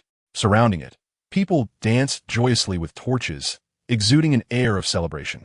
Assuming it to be a local cultural tradition, he draws closer out of curiosity. Upon nearer inspection, he discovers that on the immense wooden cross, a woman is bound, barely clinging to life amidst the flames. Why do they seem so exhilarated at the prospect of burning someone alive? How can they dance around her with such glee? What thoughts occupy Huayin, suspended above the flames? She wonders why the fire has yet to reach her, why these fools are so easily deceived by the panic she has sown, leading to the deaths of many innocents. Regardless of how the world may change, the folly of its inhabitants remains constant. She acknowledges her self-destructive desires, but what of it? Soon, she will comprehend the nature of the world beyond death. As this thought crosses her mind, Huayin feels a surge of excitement, a heightened nervousness, tears welling in her eyes. Alas, this is her flaw. Intense emotions easily bring forth tears. Yet, they fail to convey any of her true sentiments. She is a curious individual when sorrowful. She laughs maniacally, but in moments of joy, she cannot muster a smile. Clad only in a thin garment, she is bound on the wooden frame, barefoot. Her skin, exposed to the heat, begins to blossom with vibrant cherry-like petals, appearing exquisitely alluring. Even now, amidst the crowd, discussions of her beauty and physique abound. Lewd fantasies of what it would be like to possess her, absurd beyond measure. However, as she nears death, Huayin feels an inexplicable joy. Thus her tears fall, one by one, into the rising flames, creating an image of innocence. It is no wonder that Huayin once garnered such adoration. Even knowing that eliminating the last infected individual would end the town's plight, they are willing to risk everything for a chance to save her, simply because she purses her lips and weeps silently. How grotesque and absurd. Marco, mingling with the crowd, begins to piece together the unfolding events. He is perplexed that no educated physician has emerged from this town. Their doctors rely solely on inherited practices steeped in superstition. Huayin, the town's celebrated courtesan, is fervently pursued, with some so besotted that they would abandon their families for a mere chance to meet her, even selling their homes for the opportunity to be in her presence. Such madness for a single glance. However, the town soon succumbed to an outbreak of contagion, and those who perished bore the same markings as Huayin's skin. The women, having lost their families to her allure, unite in a plan to burn her as retribution. In an effort to quell the uprising, the king consents to the women's demands. Notably, all the deceased patients were men. The consensus is clear. Huayin is a scourge. She exists within the fantasies of those around her, embodying the ideals of beauty, sexuality, and all things exquisite. Thus, Huayin perceives her life as a fabrication. She possesses the beauty of the upper echelons of society, yet her heart is devoid of compassion. She yearns for chaos, hoping for widespread suffering, finding authenticity only in pain. She is by nature a wicked soul, adorned with a flawless exterior but harboring a heart of darkness. Huayine's forehead begins to perspire as the temperature around her rises. Her skin feels the sting of heat. Yet this sensation excites her further, causing her tears to flow more rapidly. To Marco, this girl, despite her pain, remains silent, lips pressed tightly together. He hears the scornful remarks from the crowd, witnesses the contempt of the women, yet sees her enduring, tormented expression. He wonders, could there be a misunderstanding? Ultimately, he cannot bear to witness a young girl perish before his eyes. The azure flames erupt from her body, and Marco saves Huayine. The cross, engulfed in flames, collapses, accompanied by the terrified screams of the crowd. Huayine's eyes widen as she experiences the drastic shift in height, her nerves igniting with exhilaration. She gazes at the azure flames up close, unable to resist reaching out, finding them not searing but rather soothing, enveloping her in comfort. Thus, her tears flow even more fervently. Gripping Marco's clothing tighter, she senses the tension in his embrace. Marco, feeling the girl's apprehension, reassures her earnestly. It is all right. Do not be afraid. Chapter 213. Extra Chapter 18. Marco's Maiden 2. Who are you? Huayine was gently placed on the ground by Marco. Having never ventured beyond the confines of her island, she found herself intrigued by this outsider.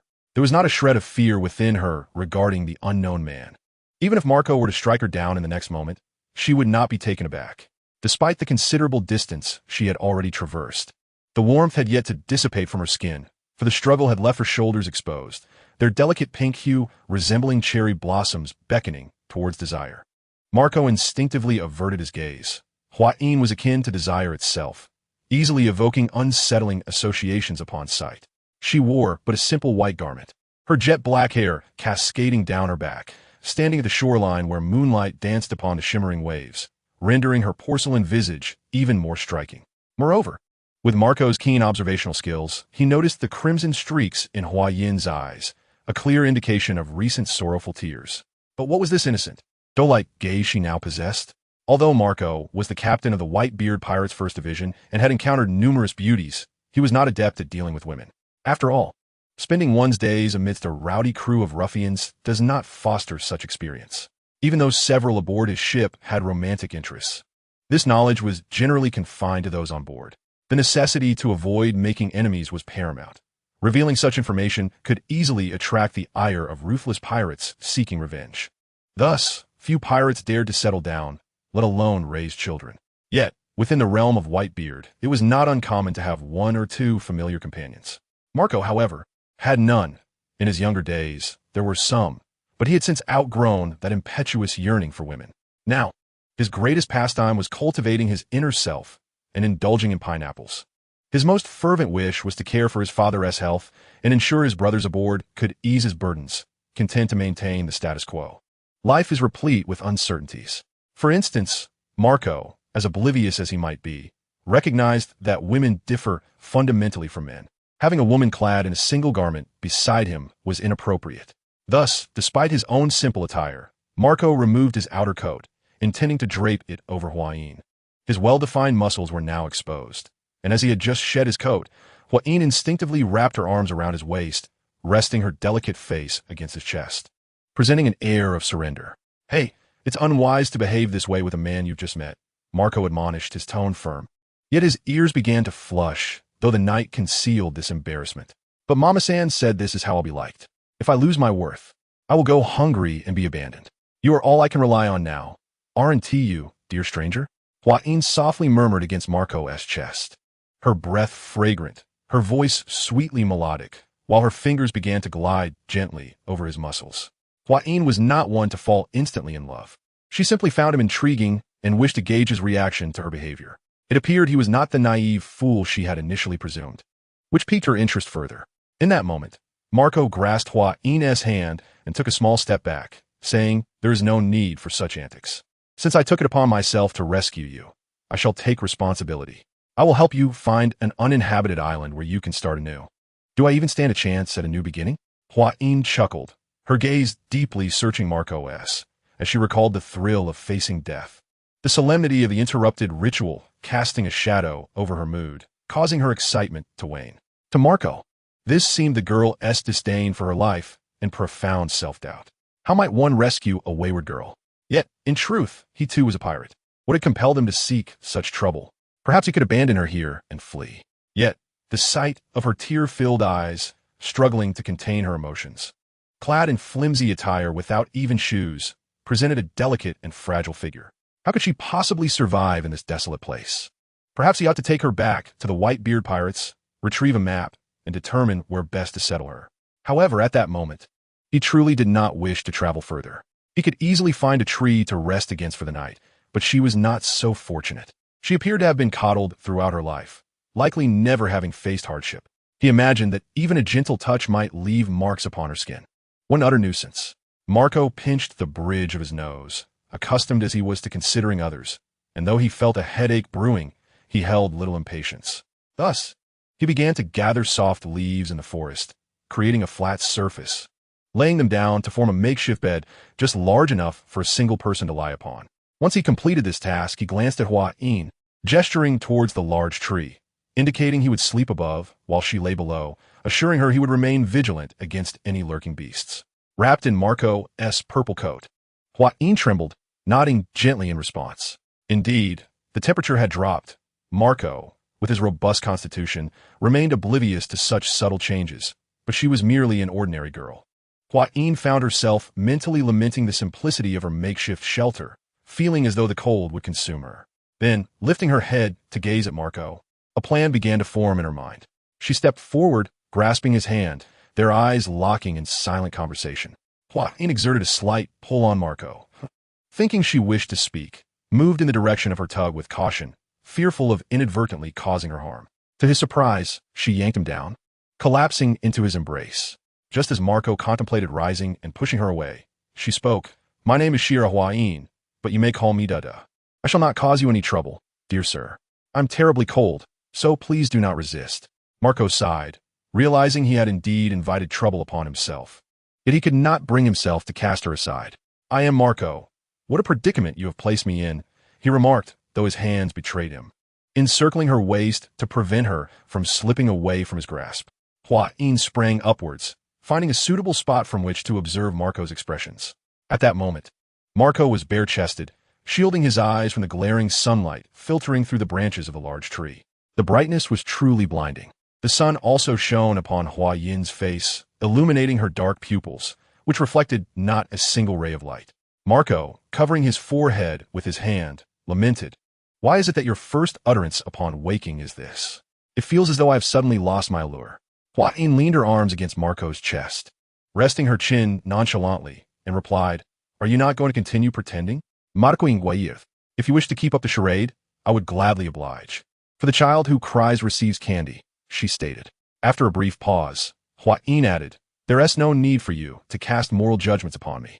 Can you honestly claim that your rescue was devoid of any influence from my beauty? It is merely natural inclination, and I owe you nothing. Besides, I was rather enjoying the process of dying until you so rudely interrupted it. Therefore, you owe me compensation. Shall I escort you back then?" Marco asked, propping his head with his hand and peering at the dense foliage above. "I have no desire to see the same faces and the same acts as those others. It holds no meaning. As you suggested, find me a new place, for I seek new amusements." Hua-in reached out to caress Marco's lips gently, eliciting a slight tickle. "What sort of amusement are you seeking?" "Marco Sadani Nguyev. I am but a delicate vase, incapable of bearing burdens. Yet, a vase surely possesses its own methods of finding joy," Hua-in responded, grasping Marco's belt with a glimmer in her eyes. "Would you care to try my way of finding fun, great tree?" As she spoke, she began to tug at his belt buckle with increasing force. Marco seized her hand, cautioning, "Stop it. I admit there were certain motivations behind my decision to save you. While you are indeed captivating enough to enchant hearts, you are not my preferred type." "Not your preferred type?" Hua-in gazed at Marco, disbelief etched across her features as she raised an eyebrow. "I shall remember that statement." A sense of foreboding washed over him, but his memories of his earlier dreams of marrying a gentle girl and caring for his aging father resurfaced. He swiftly cast aside that fleeting sensation. While lost in thought, Hua-in had already climbed off Marco and stood up, stretching languidly. "Take me to find a water source. I wish to wash up," she declared. "Very well," Marco responded casually, recalling that there seemed to be a river nearby. However, as he turned his back to guard Hua-in while she bathed, he was filled with regret. He truly had not the slightest inclination to guard himself. In fact, if he were to act upon his desires, she might welcome it even more. Since meeting Hua Yin, Marco felt as though something within him had shifted, as if the darker aspects of his soul were being gradually unearthed. Thus far, he had refrained from indulging in any further misdeeds solely due to his strong self-control. Once Hua Yin had finished bathing, she wrapped her clothing haphazardly around herself and dashed toward Marco, leaping into his embrace, exclaiming, "Take me away. I belong to you now." Her attire was thin and short, clinging to her form, nearly failing to conceal her thighs. Marco awkwardly lifted Hua Yin's pert backside, sensing her slip slightly, and instinctively adjusted his hold. His face flushed crimson as he muttered, "So soft." Hua Yin, intrigued, discerned his thoughts and encircled Marco's neck, leaning in closely, asking soft, "Is it?" Caught her gaze, Marco felt exposed. "I doubt it is merely below that is soft," Hua Yin teased, playfully squeezing her chest. "Well, the size is indeed commendable. What on earth am I thinking today?" Choosing to remain silent, Marco allowed blue flames to emerge from his body, and with a swift backward leap, he soared into the sky, carrying Hua Yin with him. The sensation of flying was exhilarating, at least for Hua Yin.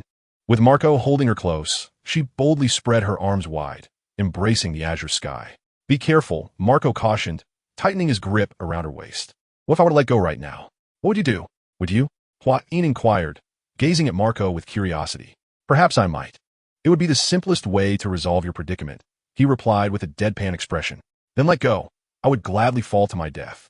I have yet to experience dying from a great height," Hua Yin exclaimed, her excitement bubbling over, while her treacherous tear ducts began to gather moisture once more. "Do not cry. I was merely jesting," Marco said, panicking slightly at the sight of her tears. Hua Yin wiped her cheeks, her voice choked as she remarked, "If I told you this is beyond my control, would you believe me? I understand. It is natural for people to lose control of their emotions.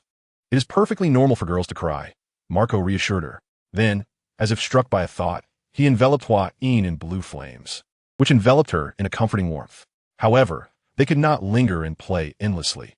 After Hua Yin requested several thrilling aerial maneuvers, she seemed to tire of the excitement. With a sulky expression, she closed her eyes and said, "I will rest for a while. Do remember to wake me when we arrive, Uncle Marco." "Please do not call me uncle," he complained with exasperation. Yet, Hua Yin had already buried her head in Marco's embrace, hiding herself snugly against him. Truth be told, Hua Yin's weight was negligible to Marco. Carrying her felt like no burden at all, although her femininity was exceedingly pronounced.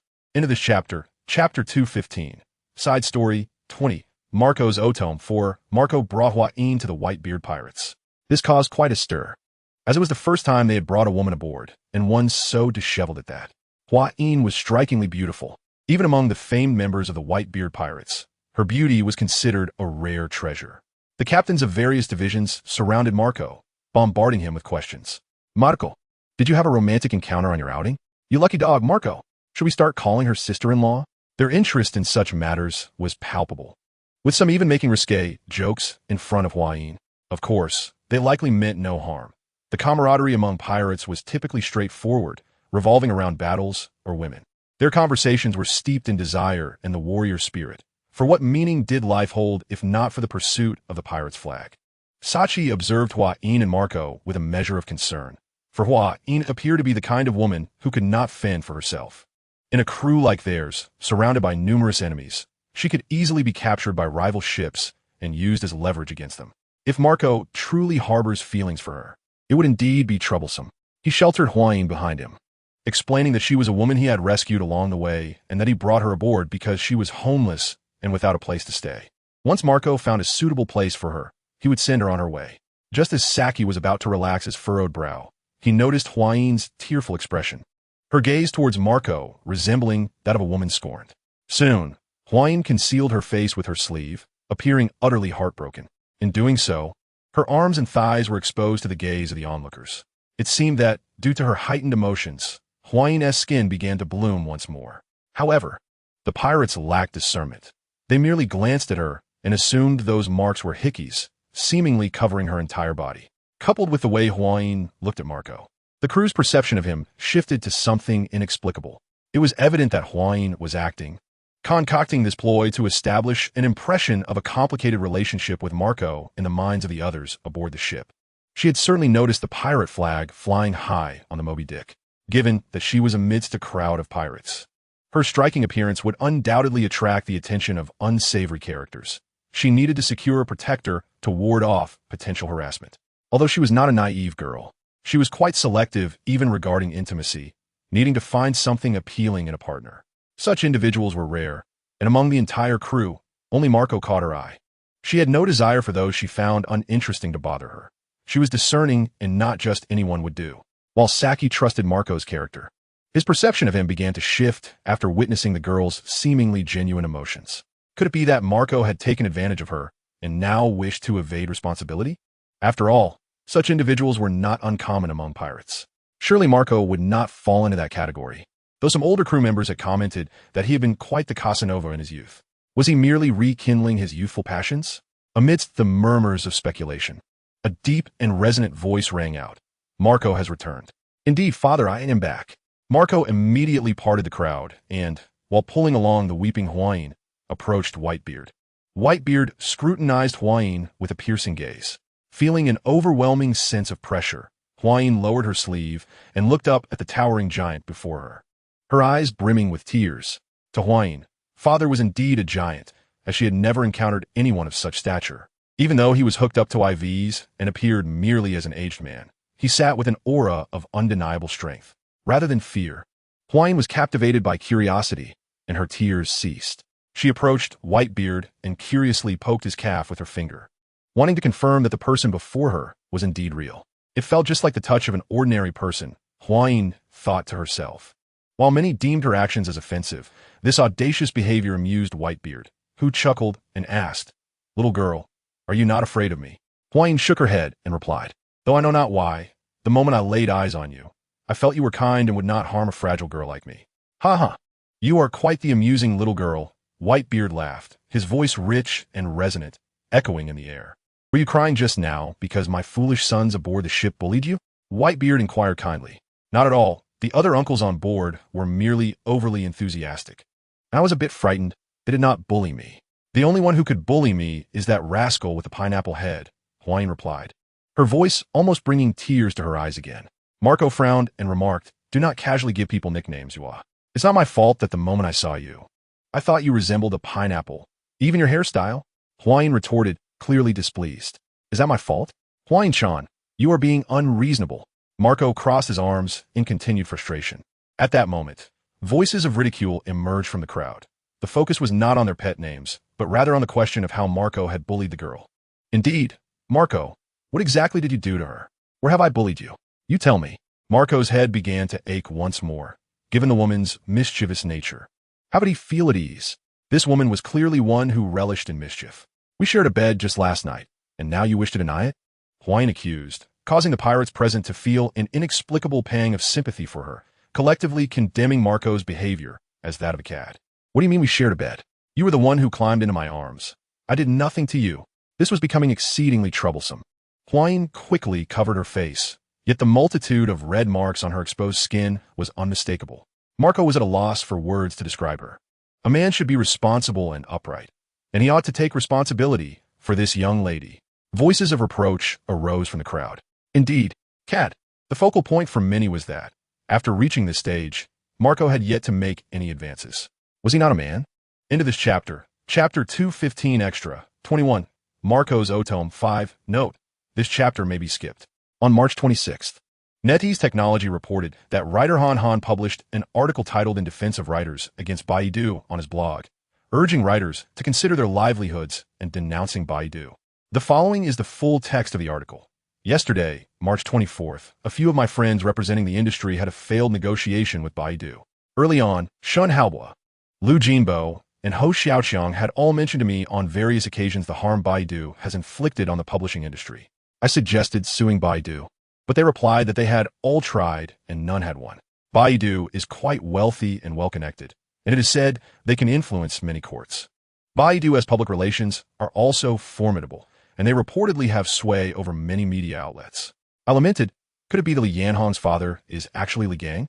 Thus arose the Writers' Rights Initiative on March 15th. During yesterday's negotiations, I felt that the Writers Association should intervene, as last time they negotiated with Google. The latter withdrew from China mid-discussion, yielding significant results. I vaguely recall, during the last Google incident, Google scanned books by Chinese authors, initially paying a few $dozen for each, displaying the table of contents and summaries, and if one wanted to read the full text, they had to pay for downloads, with Google Books sharing the revenue with Chinese authors. Yet, everyone overlooked that Baidu, Wenku, has always allowed free reading and downloading of all authors' works, while attacking Google, which was attempting to protect copyrights on the grounds that they should have asked for permission before scanning. In hindsight, everyone should feel quite ashamed. Google and Baidu are indeed different. Google values its reputation, hence the desire to tear down its facade, while Baidu, lacking such shame, leaves no face to tear. Baidu asserts that the essence of the internet lies in free access and sharing. However, I find myself in stark disagreement with this notion. I believe that the true spirit of the internet is rooted in freedom and dissemination, rather than merely being free and shared. If the internet's essence were indeed free, why does one have to spend money on advertising to achieve search rankings on Baidu? If sharing were the core principle, then why is it that while we all partake in sharing, Li Yanhong has ascended to become China's richest individual? Why do your wealth and Baidu's assets not get shared with the netizens?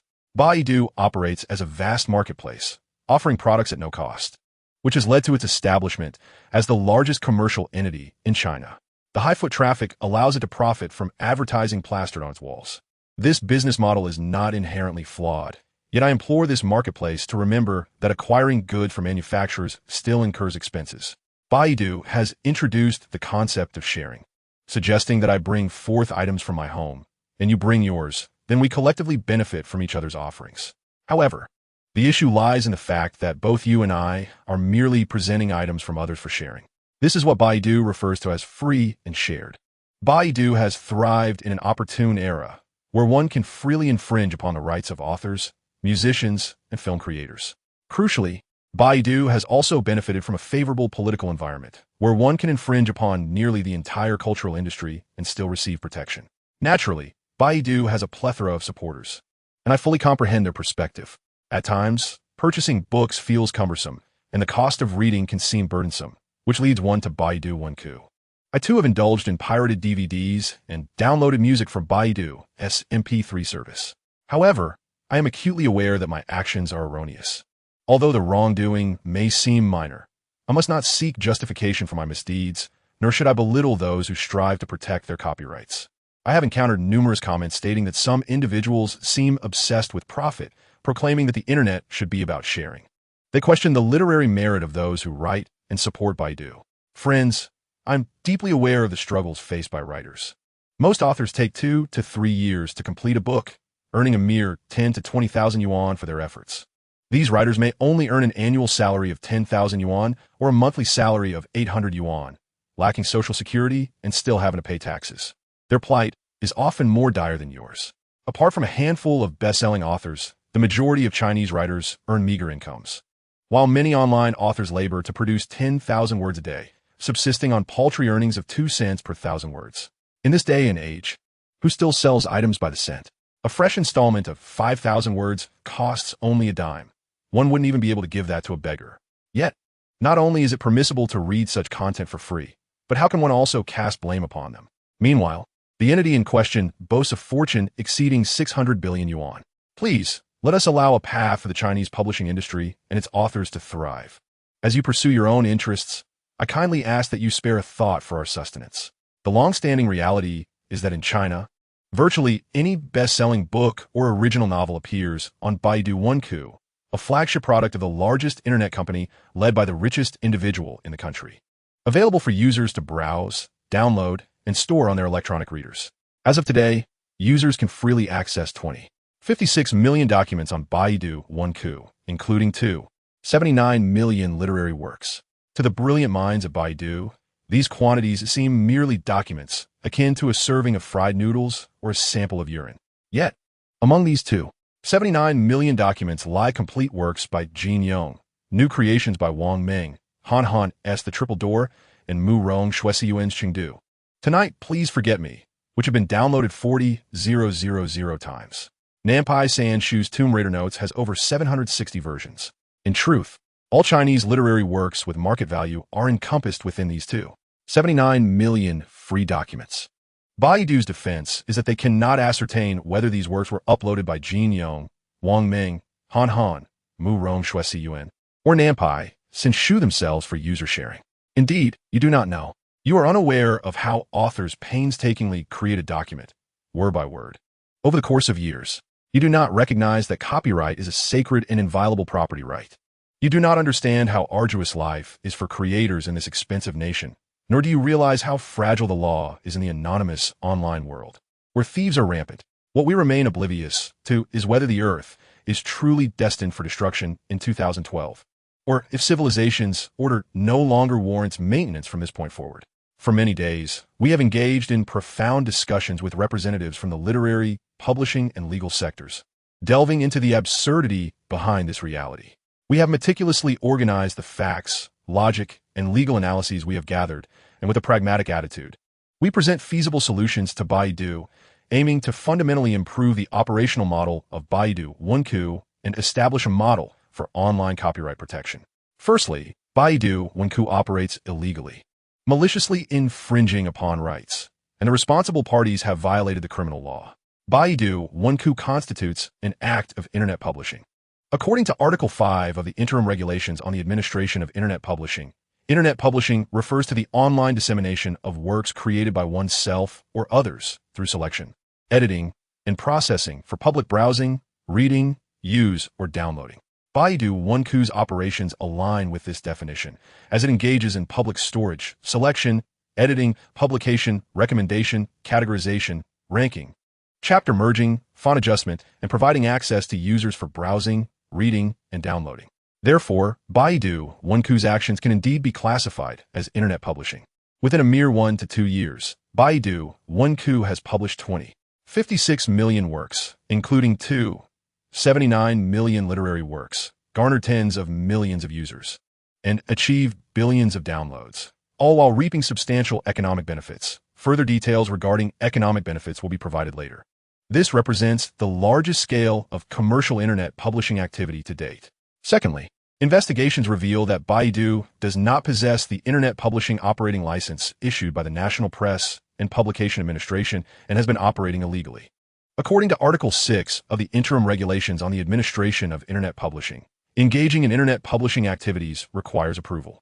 Without approval, no unit or individual is permitted to conduct internet publishing activities. Article 24 states that those who engage in unauthorized internet publishing activities shall be prohibited by the Press and Publication Administrative Departments of provinces, autonomous regions, and municipalities directly under the central government or the National Press and Publication Administration, with confiscation of the main equipment, specialized tools, and illegal income generated from such activities. Those with illegal operating revenues exceeding 10,000 yuan shall be fined 5 to 10 times the illegal operating revenue. Those with illegal operating revenues below 10,000 yuan shall be fined between 10,000 and 50,000 yuan. In the realm of internet publishing practices, Baidu has maliciously exploited the safe harbor principle, resulting in extensive infringements of copyright. The relevant provisions of Article 22 of the Information Network Transmission Rights Protection Regulations state that network service providers offering information storage space for users to publicly share works, performances, and audiovisual products shall not bear liability for compensation under the following conditions. 3. They are unaware and have no reasonable grounds to be aware of the infringement of the works, performances, and audiovisual products provided by the user.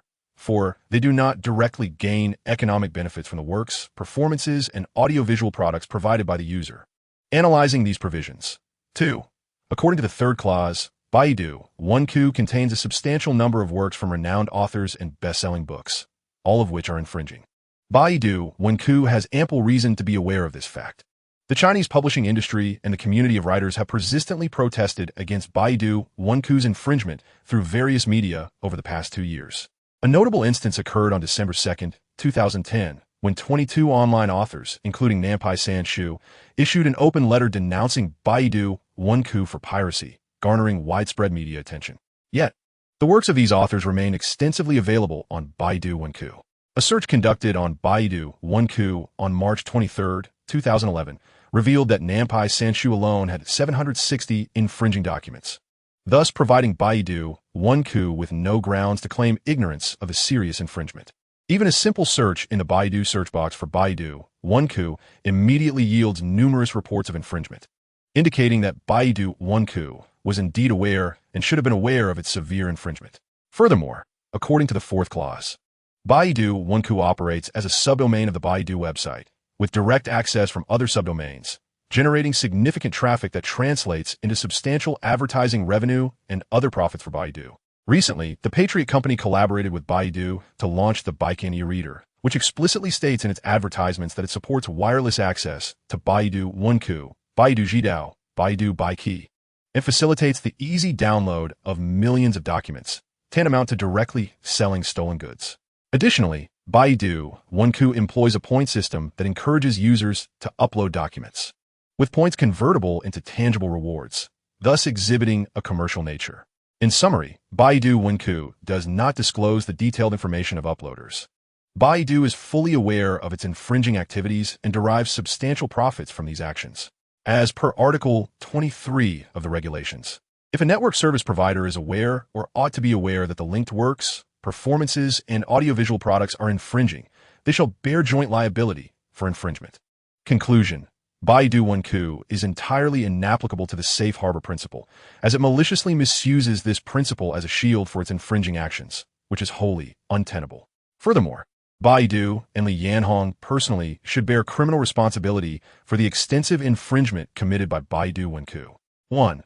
According to the opinion published on January 12, 2011, regarding the handling of criminal cases involving intellectual property infringement, Article 10, Clause 2 states that disseminating others' works through information networks, or utilizing infringing works uploaded by others to provide paid advertising services, directly or indirectly receiving fees, may qualify Baidu Wenku as a case of copyright infringement for profit, who believes that Baidu, as a commercial entity, is merely acting altruistically.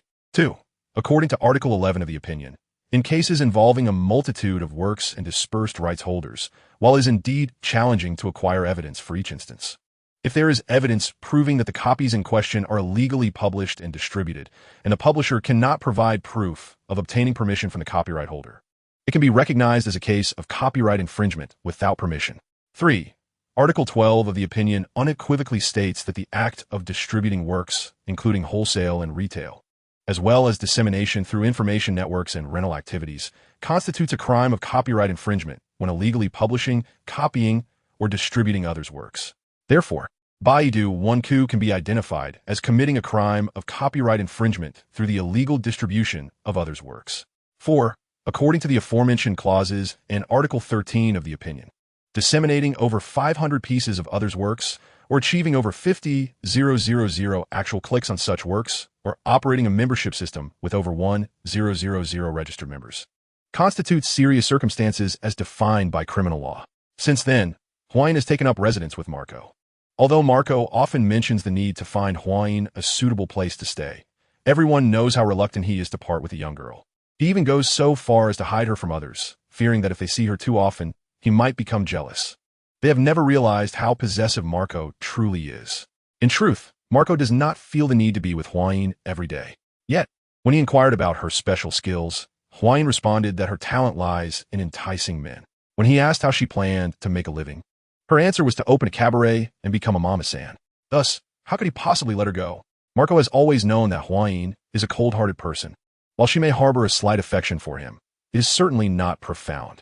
Huayin once scolded him for being a scoundrel, but in reality, she embodies the very essence of a femme fatale.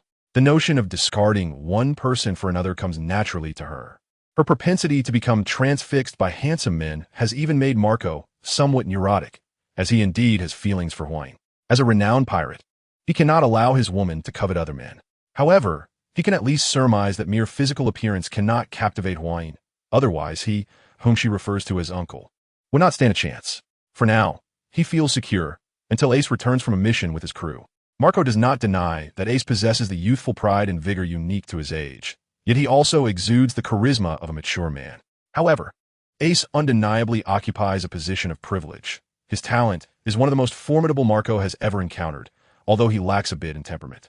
Nevertheless, He is still young, brimming with infinite potential, which indeed makes him quite appealing to young women. Nonetheless, Huayin belongs to Marco, and he is unequivocally certain of that. Do not assert that AIC harbored no intention to compete with him. Even if he did, he would never permit it.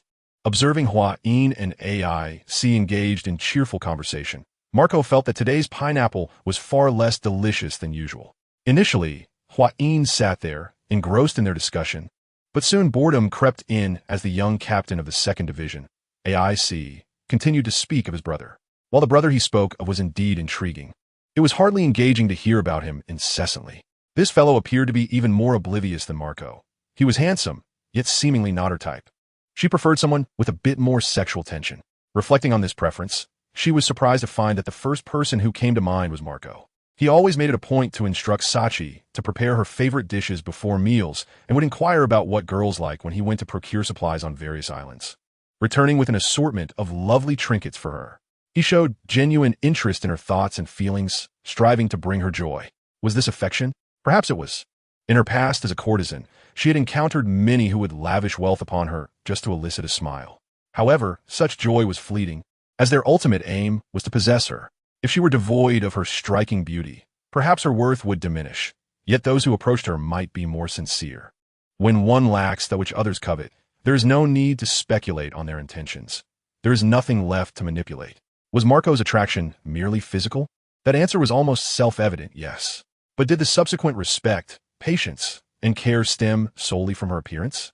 Marco would leap into the sea without hesitation to grasp her hand when she contemplated ending her life.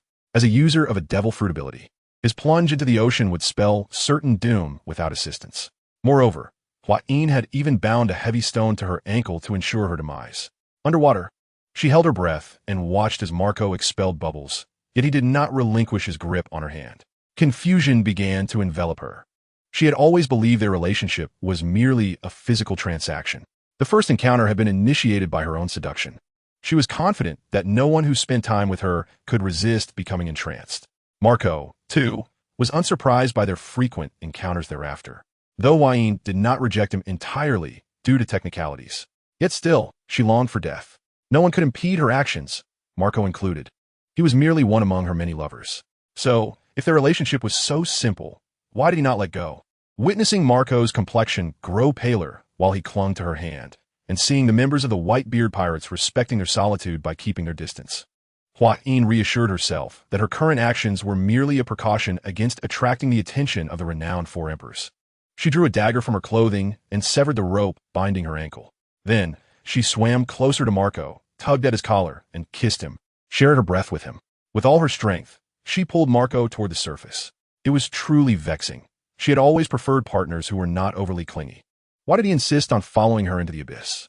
If Marco were to accompany her in her descent into the depths today, he would likely continue to cling to her even after her death. How infuriating! Even in death, he would not grant her peace. Marco was bothersome, yet at that moment, Huayin found herself reluctant to leave him. With this thought, she stood and suppressed the notion of employing such tactics on AIC. Perhaps she should choose another. They were brothers, and acting upon this impulse would surely cause Marco great distress. While his feelings mattered little to her, she felt a twinge of sympathy for him.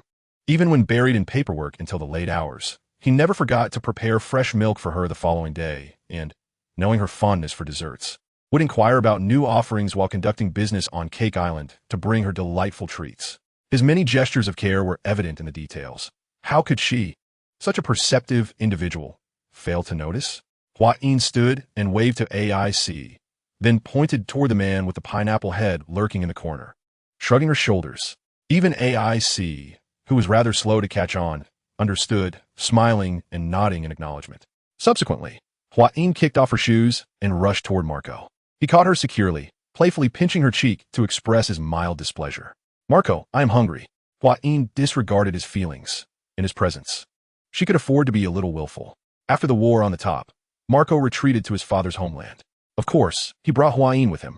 Amidst the blossoming spring and falling cherry blossoms, Huayin asked Marco in a calm tone, "Marco, do you wish to become a father?" "What do you mean, what?" End of this chapter, chapter 217. Side story 23. Kizaruin versus the protagonist 1. Leah sometimes pondered the intricacies of fate, how reunions can strike unexpectedly. Just as Leah declared her intention to establish her own pirate crew and set her plans in motion to compete with various industries. She was captured by Carp and detained at the Navy headquarters. Old Carp was not wholly opposed to Leah pursuing her ambitions. He simply found the notion of becoming a pirate difficult to accept. He could tolerate the likes of Luffy and his crew, believing that once they set sail, they would encounter their own adventures, as boys tend to fare better in the world. As a Navy vice admiral, he was acutely aware of the sordid affairs of the sea. Had Leah merely aspired to be a merchant, he could have leveraged his position to protect and favor her. However, as a pirate, they would become adversaries. In truth, regardless of who in the family chose the pirate path, the old man would never consent. But Leah being a girl intensified his concern. Ultimately, after failing to win any arguments with Leah, he brought her to the Navy headquarters, hoping to immerse her in the Navy's atmosphere and dissuade her from her pirate aspirations. However, this was a futile endeavor, as Leah's desire to form a pirate crew was not a spur-of-the-moment decision. She had considered various factors before committing to it. She was not one to act recklessly on sheer passion. She took into account the circumstances and thoughts of those supporting her, recognizing that she was not alone. Thus, her grandfather's actions held little sway over her resolve, merely prolonging her stay at the Navy headquarters. During this time, Leah resided in a family housing unit arranged by the Navy, a quaint little villa. With such close surveillance, it was unnecessary. She had no intention of escaping. Even when heading to the naval headquarters for work, the elder would always keep her by his side. Leah mused that if not for her capabilities being utterly unsuited for the new recruit training camp, the elder might have indeed cast her into it. Moreover, she harbored no desire to join the Navy. The very thought of toiling tirelessly to ascend to the rank of a mountain officer, only to be reduced to a mere servant of the celestial dragons, was more unbearable than death itself. There are indeed those within the Navy who enlist to uphold justice, but she was not one of them. She lacked that profound sense of righteousness. One could say she embodied both virtue and vice. She did not possess the spirit of self-sacrifice. To her, merely being able to act according to her own will was already a commendable deed. Only through a transformation of the broader environment could all individuals benefit, could it not? Yet, even so, it would not necessarily cater to everyone, faced with personal tragedies. She felt utterly powerless, for she could not save everyone. Human capacity is finite. During her days at the naval headquarters, Leah discovered a high-ranking admiral who was even more morally ambiguous than herself. Although it was not their first encounter, each meeting left a profound impression on her. He appeared languid, devoid of any motivation, and always clocked out precisely on time. There seemed to be no particular concerns or individuals of significance to him. For some reason, she sensed an immense contradiction within him. Additionally, having met him in her childhood, the way he regarded her, though merely a decade had passed, was distinctly different from how he looked at others. Was there a hint of curiosity intertwined with longing? Initially uncertain, her suspicions began to solidify once the elder was dispatched on a mission, entrusting the sole remaining officer, Huang Yuan, to keep an eye on her and ensure she did not err until the elder's return. Growing increasingly impatient, she contemplated whether to confront a celestial dragon. After all, once a bounty was issued, becoming a pirate would seem a logical progression. However, pursuing the sea in such a manner would indeed disrupt a portion of her plans. The elder, aware of her thoughts, tasked Huang Yuan with monitoring her, permitting her normal outings, yet hoping she would refrain from crossing any boundaries. Even if she were to become a pirate, under such circumstances, the nature of confronting the celestial dragons would be entirely different. The direct consequence would be the pursuit by the Navy's elite. After the elder departed, Leah found herself ushered into Huang Yuan's office. Poliucelino's days were remarkably straightforward. When the pile of documents on his desk reached a certain height, he would discreetly instruct his aide to deposit them on Sakazuki's desk. The workaholic Sakazuki, burdened by his workload, rarely noticed such details. He tackled whatever came his way, embodying a true workaholic. Having Sakazuki was indeed a boon for the naval headquarters, as Akiji would also naturally slip documents onto Sakazuki's desk. After the surface was cleared, Poliucelino would then recline in his chair, trimming his nails, and leisurely await the end of the day, occasionally inspecting the progress of research within the scientific department. Akiji too indulged in leisure, but when he did, he preferred leading patrols, capturing pirates as his mood dictated, as long as he met the month's targets. However, he would certainly apprehend those pirates who posed a significant threat. Conversely, he often chose to overlook the less harmful ones, occasionally rescuing refugees in need along the way. Overall, he might be perceived as slacking off somewhat, yet he remained a competent Navy officer. Palliasolino, however, was different. He preferred to remain idle, resolutely avoiding unnecessary involvement, and when the clock signaled the end of the day, he would not linger in the office for even a second.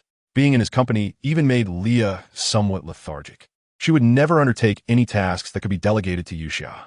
When Vice Admiral Crane entered Huang Yuan's office to report on work, she found Palliasolino sprawled languidly in his chair, as still as a salted fish. Leah, clad in her pajamas, lay on the office couch like a flattened pancake. Their synchronized postures, both gazing at the ceiling, gave the impression that they had lost their souls. Vice Admiral Crane found herself momentarily speechless, unsure how to critique the scene before her, and could only report her work and leave, contemplating whether to encourage Leah to mingle with the young women in her team. Remaining in the presence of such a slothful companion, she feared would inevitably lead to Leah's assimilation. Moreover, with the Kainu out on a mission, it felt as though their workload had more than doubled. Relying on Huang Yuan was utterly fruitless. The nickname of Admiral of the Money was not without merit.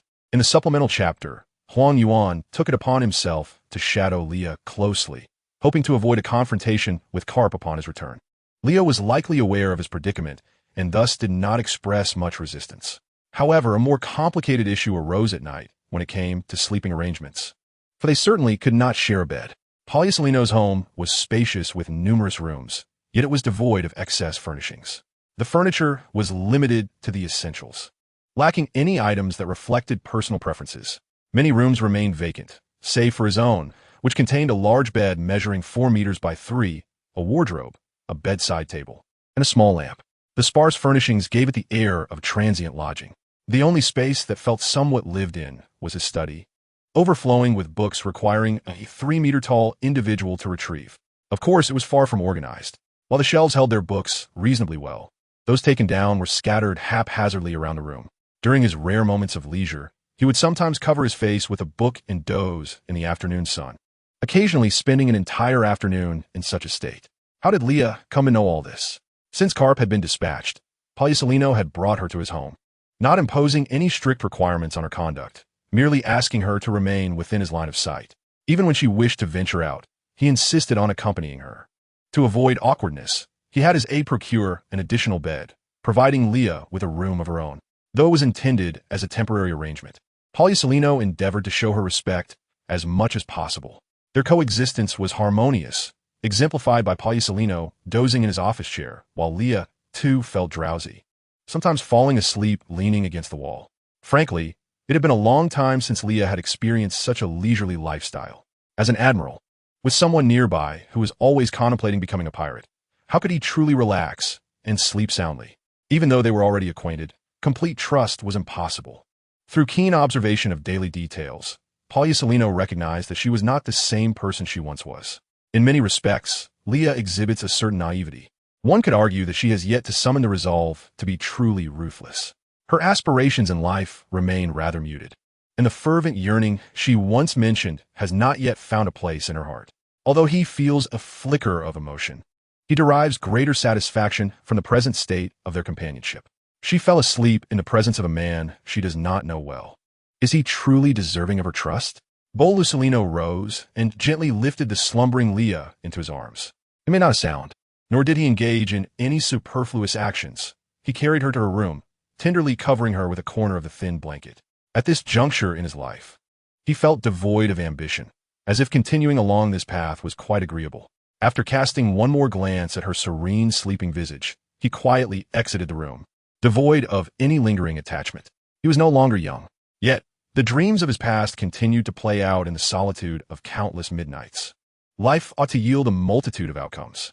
If he were to proceed in this manner, he could witness the ultimate conclusion of his existence. Although it may lack excitement, it remains firmly within his grasp. He had outgrown the age of seeking thrills in life. Regarding his naval career, he had nearly reached its end, the title of admiral. Once a goal of Sakasi, held no allure for him. He had never joined the Navy out of a desire to uphold justice or attain high office. From the very beginning, he had been the forsaken one. The reasons for his continued presence in the Navy were complex. Despite the brutality of his childhood training, the Navy had nurtured him, and remaining there offered a salary and performance benefits, a decent occupation in this chaotic world. The most fundamental reason was perhaps that he had nowhere else to go. It seemed that he had not chosen to remain in the Navy, but rather that the Navy had taken him in. He and Sakasi were the first students of Zifa, yet his relationship with Zifa had never been particularly cordial. Perhaps teachers naturally favored diligent and aspiring students, and Sakasi fit that mold. He, however, had always been rather languid. Had he lacked talent, it would have been one thing, but he and Sakasi were the two most gifted individuals in their cohort. He harbored none of the fervent determination and willpower that his colleagues possessed to defend their sense of justice. In truth, he preferred to remain uninvolved, content as long as he could take care of himself, for this world had never genuinely cared for him or shown concern for his life. He had dabbled in romantic relationships, yet he could never find that elusive feeling. The notion of a girlfriend paled in comparison to the profundity of a one-night encounter. Moreover, the motives of those who approached him were seldom pure. It was all rather tedious. Often, interactions with others felt like mere obligations. At the age of 30, he had once felt a flicker of affection for someone, but she was never meant to be by his side and was destined to leave. Encountering her again, now, seemed utterly impossible. Their age difference was too great, even with his lack of moral scruples. He could not suppress all sense of conscience to pursue something further. To continue coexisting with her in the present manner would indeed be quite pleasant. Yet, she was destined not to linger for him, for her life was just beginning. Truth be told, he rarely dined at home. Firstly, because he lacked culinary skills, and secondly, due to frequent social engagements. Everyone was acutely aware of the inner workings of the Navy, and sometimes, feigning ignorance made life easier. When he was with Leah, her disapproving frown at his erratic habits was unavoidable. However, she was not like his subordinate, who would voice their concerns. Instead, Leah endeavored to correct his poor habits through action. For instance, when it came to breakfast, he usually could not manage to eat before work, as arriving even a second late at the naval headquarters felt like a disservice to his fruit-based abilities. Yet, at home during his leisure, who rises early? However, because he had to be mindful of Leah, he found himself rising whenever she did. Leah would even prepare breakfast for him. Initially, he felt sluggish for the first couple of days, but he gradually adapted and began to feel at ease. He cherished reading and possessed a vast collection of books, spanning various genres, as books are the true reflection of the human spirit. Faced with them, he found solace compared to the political machinations and duplicity of his colleagues. Of course, he had no desire to belittle such behavior, for he was quite adept in that arena as well. Yet, even the most resilient individuals grow weary. Having attained the rank of admiral, he felt some responsibilities could be relinquished. There was no necessity for it. In this moment, he reminisced about the moments shared with Leah, light and natural. She was not one to create trouble for others. Thus, she often acquiesced to his wishes, striving to avoid causing him any inconvenience during this borrowed time together. Their interactions, however, were not marked by distance. For instance, during leisurely afternoons spent sipping tea and reading, Leah would unreservedly remind him to bring back pastries from a particular shop. She would also occasionally doze off in his presence. He, in turn, remained casual. Aside from sharing meals with her, he generally operated according to his own rhythm, while Leah participated in what she could. Their relationship was not devoid of interaction. Upon reflection, it seemed Leah was unlikely to encounter conflict with others. In reality, she held little wariness towards Huang Yuan. This was not merely due to the absence of conflicting interests. Subjectively, Leah's intuition assured her that, even if she committed some egregious act, he would keep her secrets. End of this chapter, Chapter 219, Extra Chapter 25, Huang Yuan versus the female lead. 3. Fatigue seemed to be contagious. After spending extended periods with Huang Yuan, Leah found herself increasingly prone to drowsiness. In total, she had already spent over a month at the naval headquarters, and her cohabitation with Huang Yuan had lasted more than a week. Initially, Leah believed that enduring until Cap returned would suffice, and that lounging about with Huang Yuan was rather enjoyable. However, Bolisolino received an unexpected assignment requiring him to take a warship out, leaving him quite conflicted about where to place Leah. He was well aware that, were it not for Leah's good graces, they could easily come to blows, and she certainly possessed the capability to escape. He merely wished to prevent his domestic affairs from disrupting her daily life. Thus, with Leah's consent, Huang Yuan brought her aboard the warship, and the two embarked on a leisurely vacation. Generally speaking, if the mission's location was not in the New World, his outings were akin to vacations. For him personally, events occurring in the first half of the Grand Line were typically not overly challenging. Often, others were preoccupied and unable to assist, so he was dispatched instead.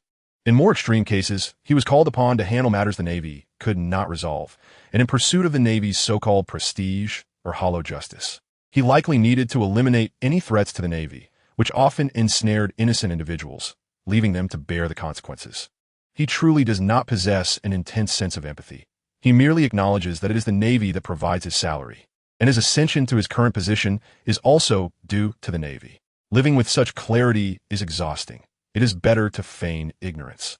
Although he is typically reluctant to undertake missions and often displays a lackadaisical attitude, his prowess commands respect, and none dare to voice their concerns.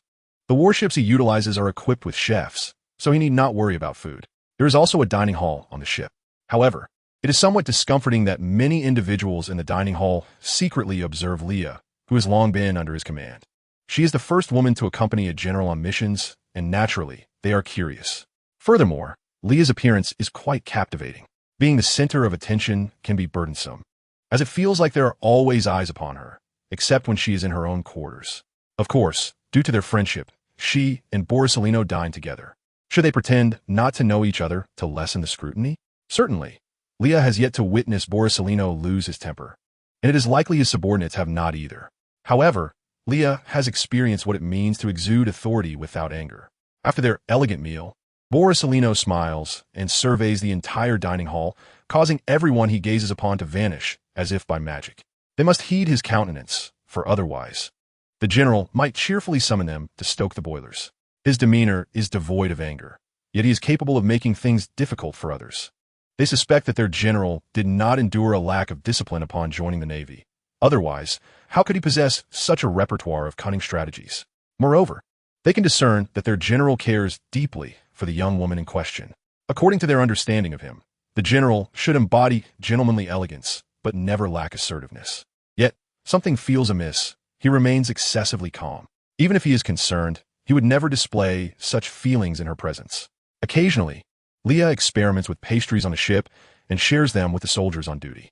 Indeed, receiving exquisite delicacies from a beautiful woman is a delightful occurrence. However, the general cannot help but scrutinize both the soldier and Miss Leah with a knowing glance.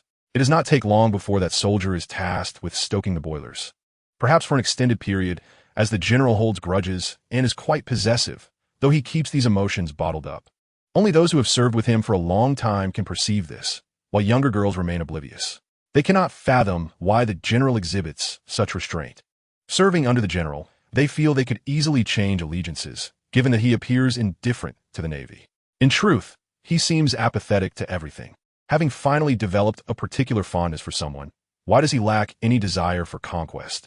Consequently, they find themselves increasingly anxious to witness the progression of this relationship while continuing their duties. Fortunately, it seems the general has finally begun to invest some thought into this matter. On this day, he summoned the married soldiers to the conference room, not for any formal meeting, but rather to inquire about what gifts they would present when pursuing a woman. Previously, he had never delved into such subjects. Even during dates, it was his aide, Saad, who handled the details of small gifts. Now, he cannot conceive of what Leah might lack. Financial resources are certainly not an issue for her. Despite his generous salary, he cannot think of what to buy for her. After much contemplation, he resolved to strive for something in his life. He desires little, yet once he encounters it, he is unwilling to let go.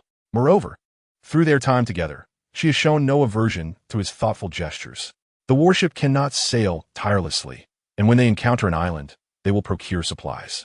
He is quite amenable to this, yet his motivation lies in accompanying Leah shopping.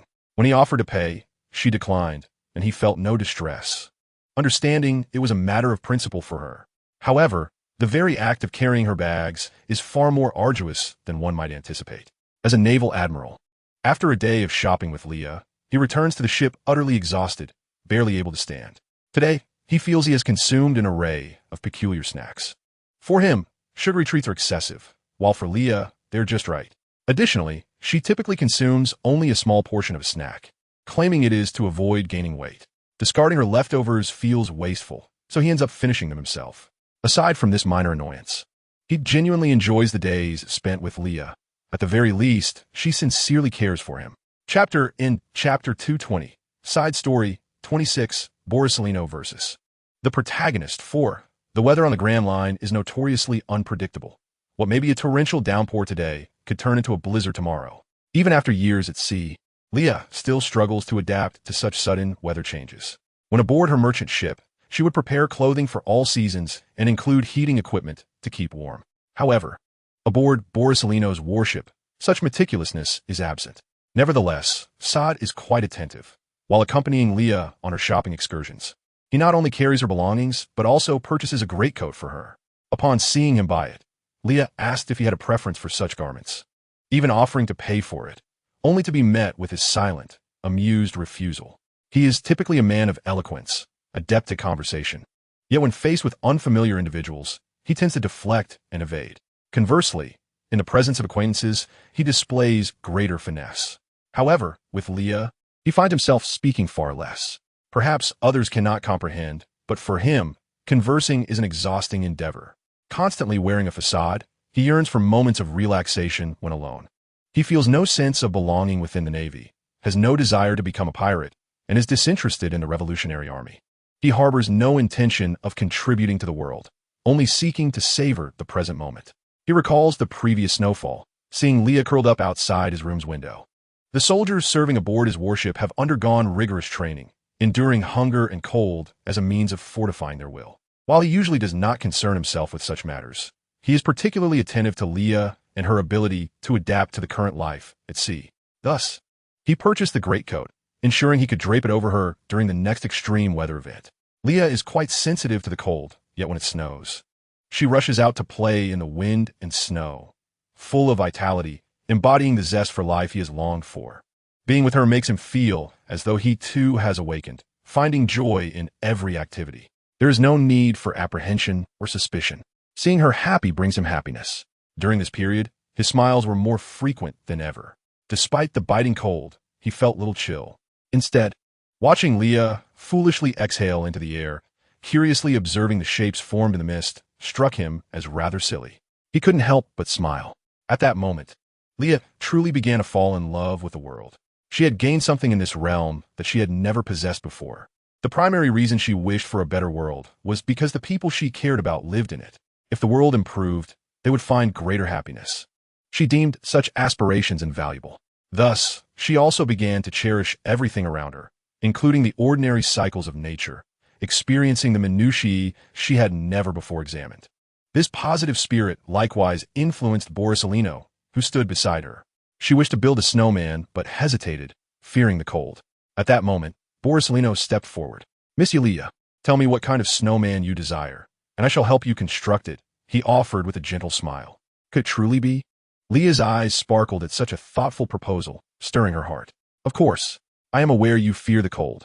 Allow me to handle this small task." Amidst the wind and snow, Leah adjusted her red scarf, guiding Salino as he carefully sculpted the snowman, their interaction harmonious. Meanwhile, the Navy soldiers hiding nearby were less pleased. Although they enjoyed witnessing the blossoming romance, they couldn't help but feel envious. Indeed, the Admiral requires no assistance from those fools. He has become self-taught. Some had already begun to jot down notes with swift fingers. What are you waiting for? Copy the assignment while it's readily available. Oh, how did I not think of that? Chapter 221. Side Story 27. Viewed as Chapter 1 on the final island, the captain, nearing the end of his life, smiled through tears. Burdened by a profound sense of regret for the timing of his existence and the sorrow of late reunions across the river of time, Roger ultimately chose to surrender a year after the dissolution of the Roger Pirates, using his death to usher in the boundless possibilities of the great pirate era. Countless individuals set sail, chasing dreams into the unknown. A world transformation, unprecedented in 8 centuries, was brewing. Meanwhile, for the oppressed, the ever-increasing number of pirates heralded a chaotic era akin to hell. Exploitation, plunder, riot, and war. Even without pirates, the elite would continue this oppression through tax laws and criminal statutes. Pirates merely rendered this oppression more violent. The Navy, too, could not shield everyone. Who then could rescue the suffering commoners from this plight? Images from around the world replayed on screens as strange fungi quietly grew in the darkness. Some heard the desperate cries of countless victims, And in that moment, numerous memories flooded Yuta's mind. Adored by all, she vowed to create a new era where everyone could find happiness. This would surely be a performance etched into history, as tickets sold rapidly, drawing countless Yuta fans to a certain island. Leah also planned to join the excitement, although her relationship with Yuta was not particularly close. She had long believed that Shank's abandonment was largely her fault. Most importantly, sitting there, she felt an unsettling premonition, as if something significant was about to occur. Yuta, with her exceptional talent for songwriting and singing, had seen her popularity soar over the past 2 years, nearly rivaling the global superstar Desoro. However, while Desoro's concerts were ostentatious displays of wealth, with gold piled high, it remained uncertain whether ticket sales could offset the extravagant costs. The Straw Hat crew had also arrived. Today marked the world-renowned diva Yuta's first live concert. Usopp and Chopper, avid fans of Yuta, donned extravagant outfits, while their companions were compelled to assist in obtaining limited badges.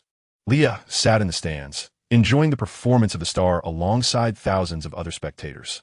After a quarrel between Sanji and Zoro, the opening number, New Era, resonated across the nearby waters, Yuta's melodious voice dispelling the faint darkness surrounding the island. This was the music capital, Elegia. The opening performance rivaled that of Desoro's concerts. New Era featured opulent stage design, and unlike the entertainment king who toyed with desire, Yuta's songs celebrated unity across seas, transcending races, ages, and social classes. As Yuta poured herself into her performance, countless pink light orbs swirled around her, projecting images throughout the audience. A gift from Yuta, a song about a beautiful future. As one song ended, Yuta greeted her fans warmly, the deafening cheers echoing as she basked in the starlight. Yet behind the success of this concert, dark currents stirred. A man resembling a mad scientist observed silently from a distance.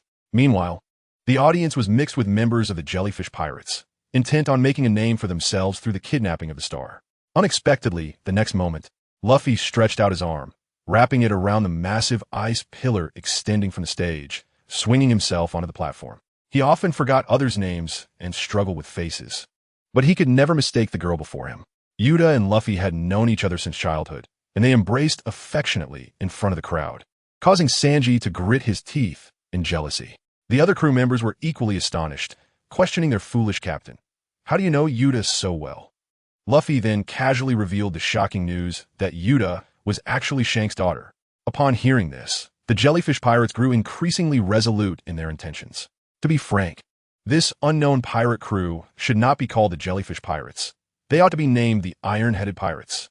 What were they thinking by provoking a Yonko? Meanwhile, Yuta's fans were left in disbelief as their idol's image crumbled. Robin recalled having heard similar rumors in the past.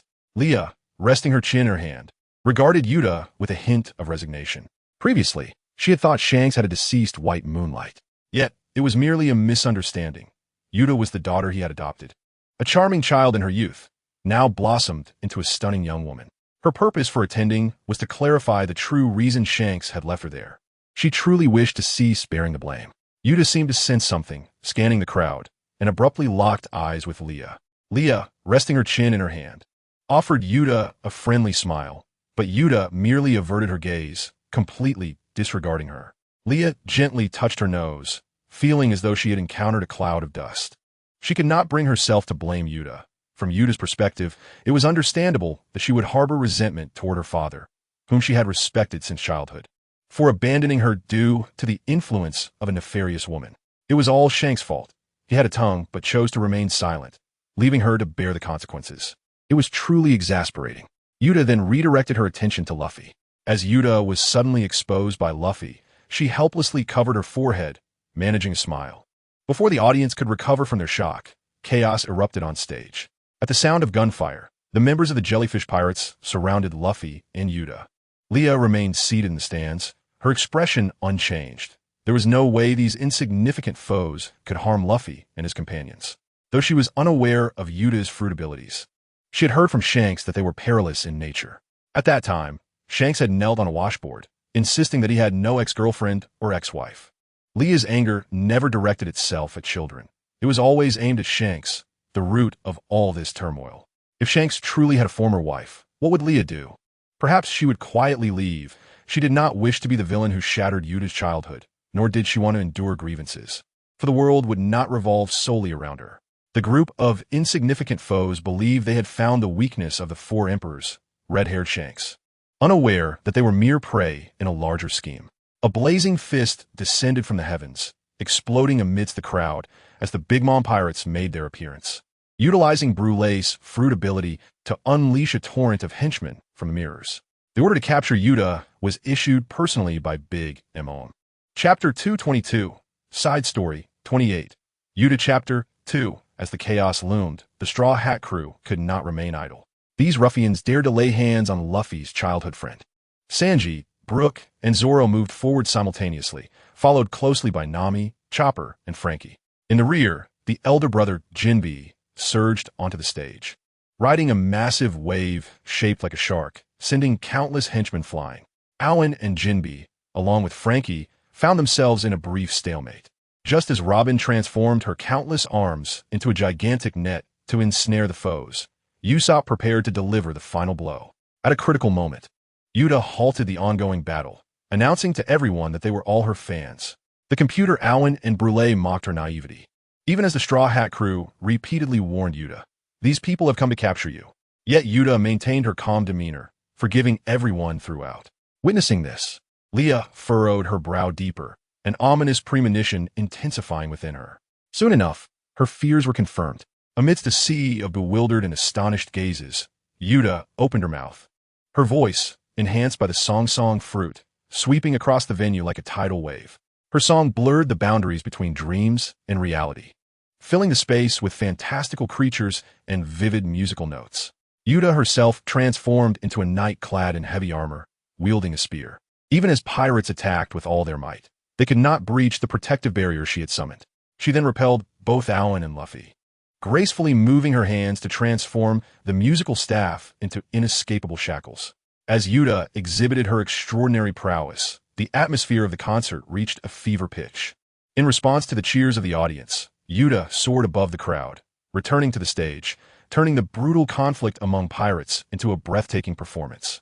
From different vantage points, the scenery varied greatly. Fans beheld Yuta's ability to convey hope and joy through her song, rendering her lineage as the daughter of the notorious pirate Shanks inconsequential. The Straw Hat crew, astonished by the girl's formidable strength, chose to refrain from interference, returning to their elevated seats to enjoy the concert. Only Aowen, Brulee, and their ilk found themselves ensnared in the musical staff, futilely struggling, their embarrassment and anger palpable. Before continuing her performance, Yuta made two announcements. First, that the entire concert would be recorded for everyone to cherish and enjoy in the future. Second, she openly warned all pirates, the world government, and the Navy not to disrupt her performance, lest they face grave consequences. Leah felt an increasing sense of unease, as if something deep within the ground was beckoning her. Yuta resolutely reaffirmed her belief. "I am Yuta, the singer destined to usher in a new era, and I shall use my voice to bring happiness to all." As she proclaimed this audacious statement, far away in Mariewa, the Gorosei were watching the live broadcast. They believed this girl was undoubtedly the daughter of red-haired Shanks. Moreover, as the newspapers reported, a completely new enemy had emerged, one that outright denied the great pirate era. The Gorosei were not only concerned about the terrifying influence of the idol girl, but also mentioned potential ties to Yuta that could involve some troublesome entities, the Fallard family. I suspect that red-haired Shanks is indeed connected to this family. For further details, I suggest watching the film. Meanwhile, the dialogue between Akainu and Kizaru revealed even more information. To prevent the ancient sealed monsters from resurfacing, Akainu issued a command to spare no expense.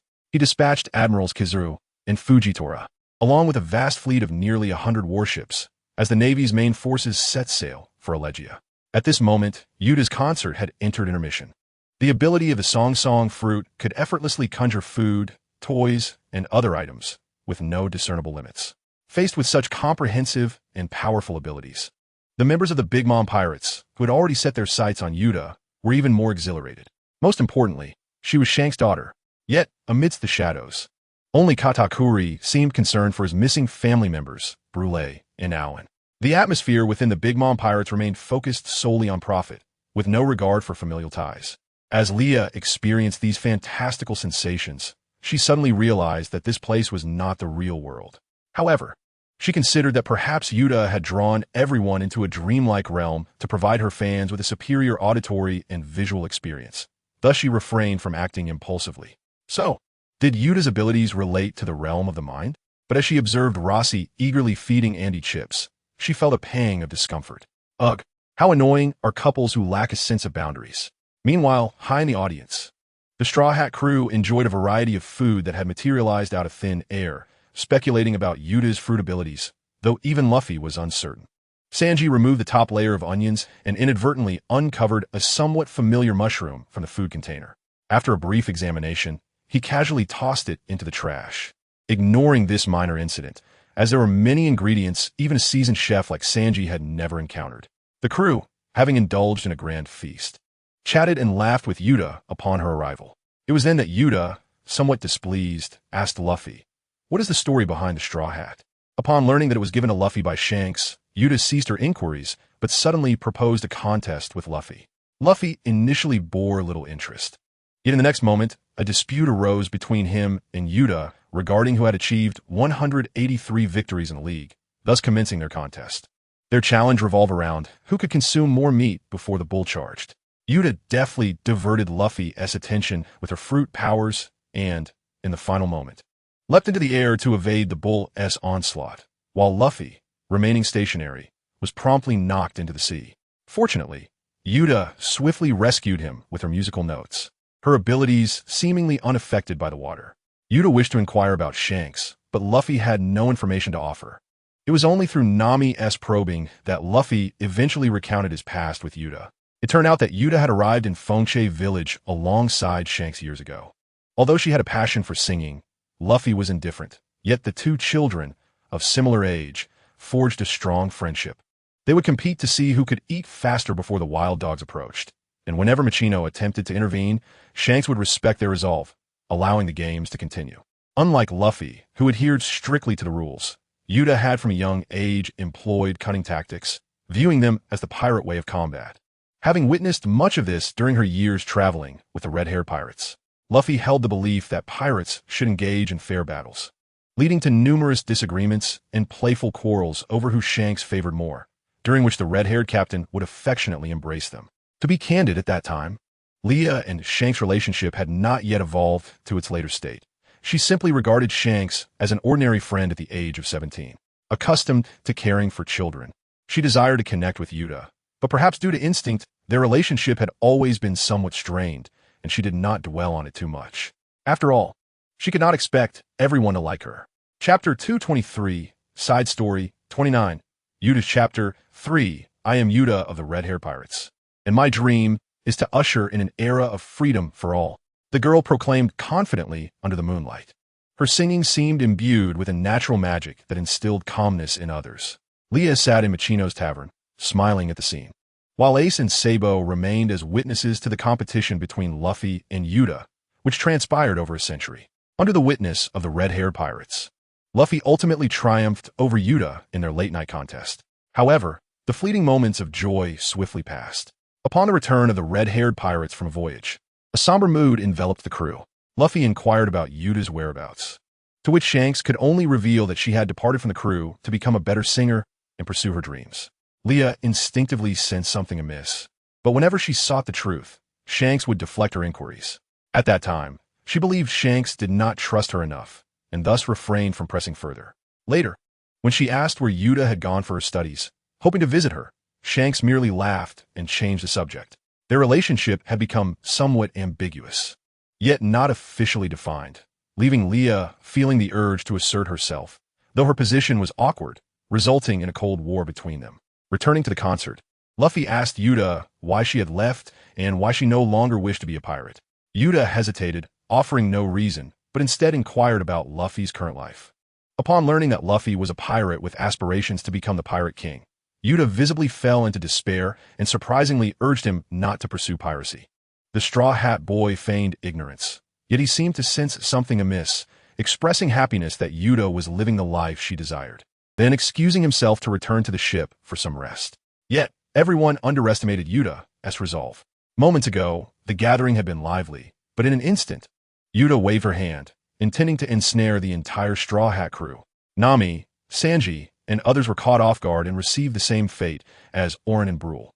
Yuta was determined to perform a piece she composed for pirates, dedicating it to all present. Leah, in a swirl of indecision, finally stood up, wishing to say something. But before she could act, she was swept out of the dreamlike realm by Yuta's gesture. Upon awakening, she found herself on a desolate island, surrounded by the slumbering populace. Time passed, and Yuta was no longer the little girl who took pride in her pirate identity. The cheers of the crowd painted a contrasting picture of a world idol, born from countless adversities and a deep-seated hatred for pirates. As Yuta's mindset shifted, the once joyous notes transformed into fierce musical nights charging towards the remaining few. Zoro, Jinbe, and Frankie could easily shred them apart, yet these nights would be reborn upon their demise. Luffy, Robin, and Chopper were soon engulfed in the battle, and despite the escalating conflict, their figures were overwhelmed by the sheer number of knights. The thunderous clashes of battle were drowned out by Yuta's near-roaring fury. She spread her dual-colored wings, as if ready to emerge from her cocoon like a butterfly. Yuta sealed the top of the performance venue, which now resembled a larger chrysalis birthing a new era.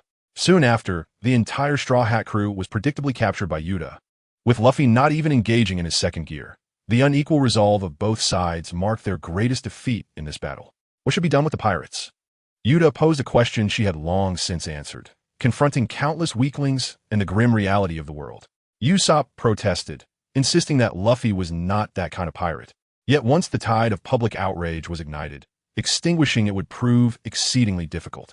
Even if Luffy broke free from his restraints, enraged fans surged onto the stage, directing their fury at the formidable figure before them. From the audience, Balloon Bar could no longer endure the injustice and attempted to stand in defense of Luffy and his crew, but was calmly restrained by Kobe. In a critical moment, the young admirer Bartolomeo intervened, initially dismissed by Yuta. However, when the two, along with the barrier, vanished into thin air, Yuta realized that other pirates were concealed in the vicinity and a dangerous aura enveloped her. Meanwhile, on a distant bridge, it was revealed that Law had rescued them, accompanied by the sound effect-laden Beepo. Originally, Law and Luffy had been deliberating whether to fight or flee, but in an instant, Yuta had tracked them down. As Yuta issued orders to pursue the group, an oddly piano-shaped vessel sailed across the sky, with a parade of fans trailing behind, including Kobe, Balloon Bar, and Bruno, who were already formulating plans.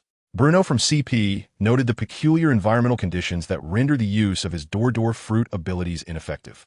Upon reaching the shoreline, they observed that, in a brief span of time, musical nights had spread across the entire island, patrolling between the massive strings of a giant piano.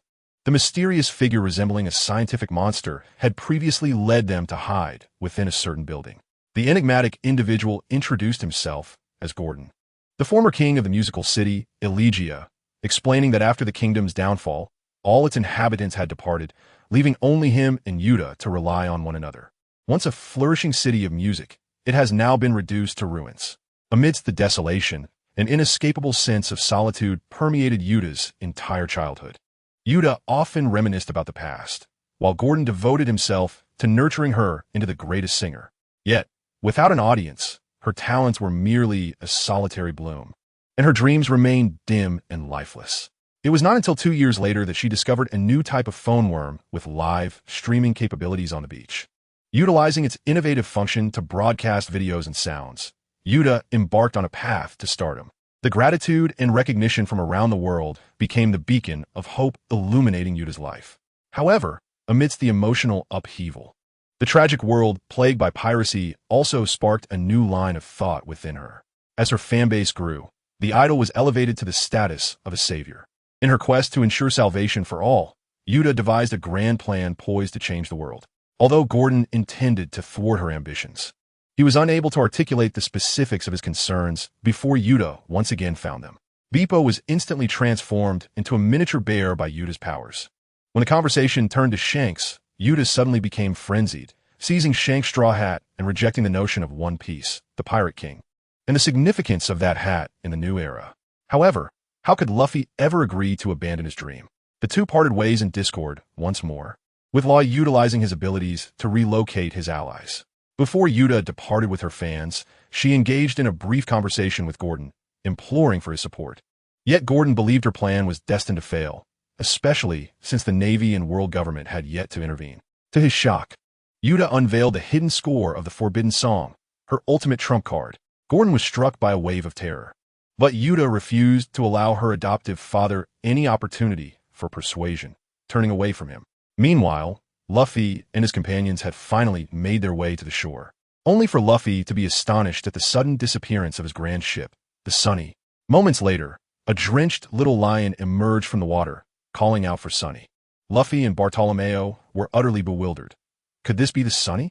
The terrifying extent of Yuta's powers was unfathomable.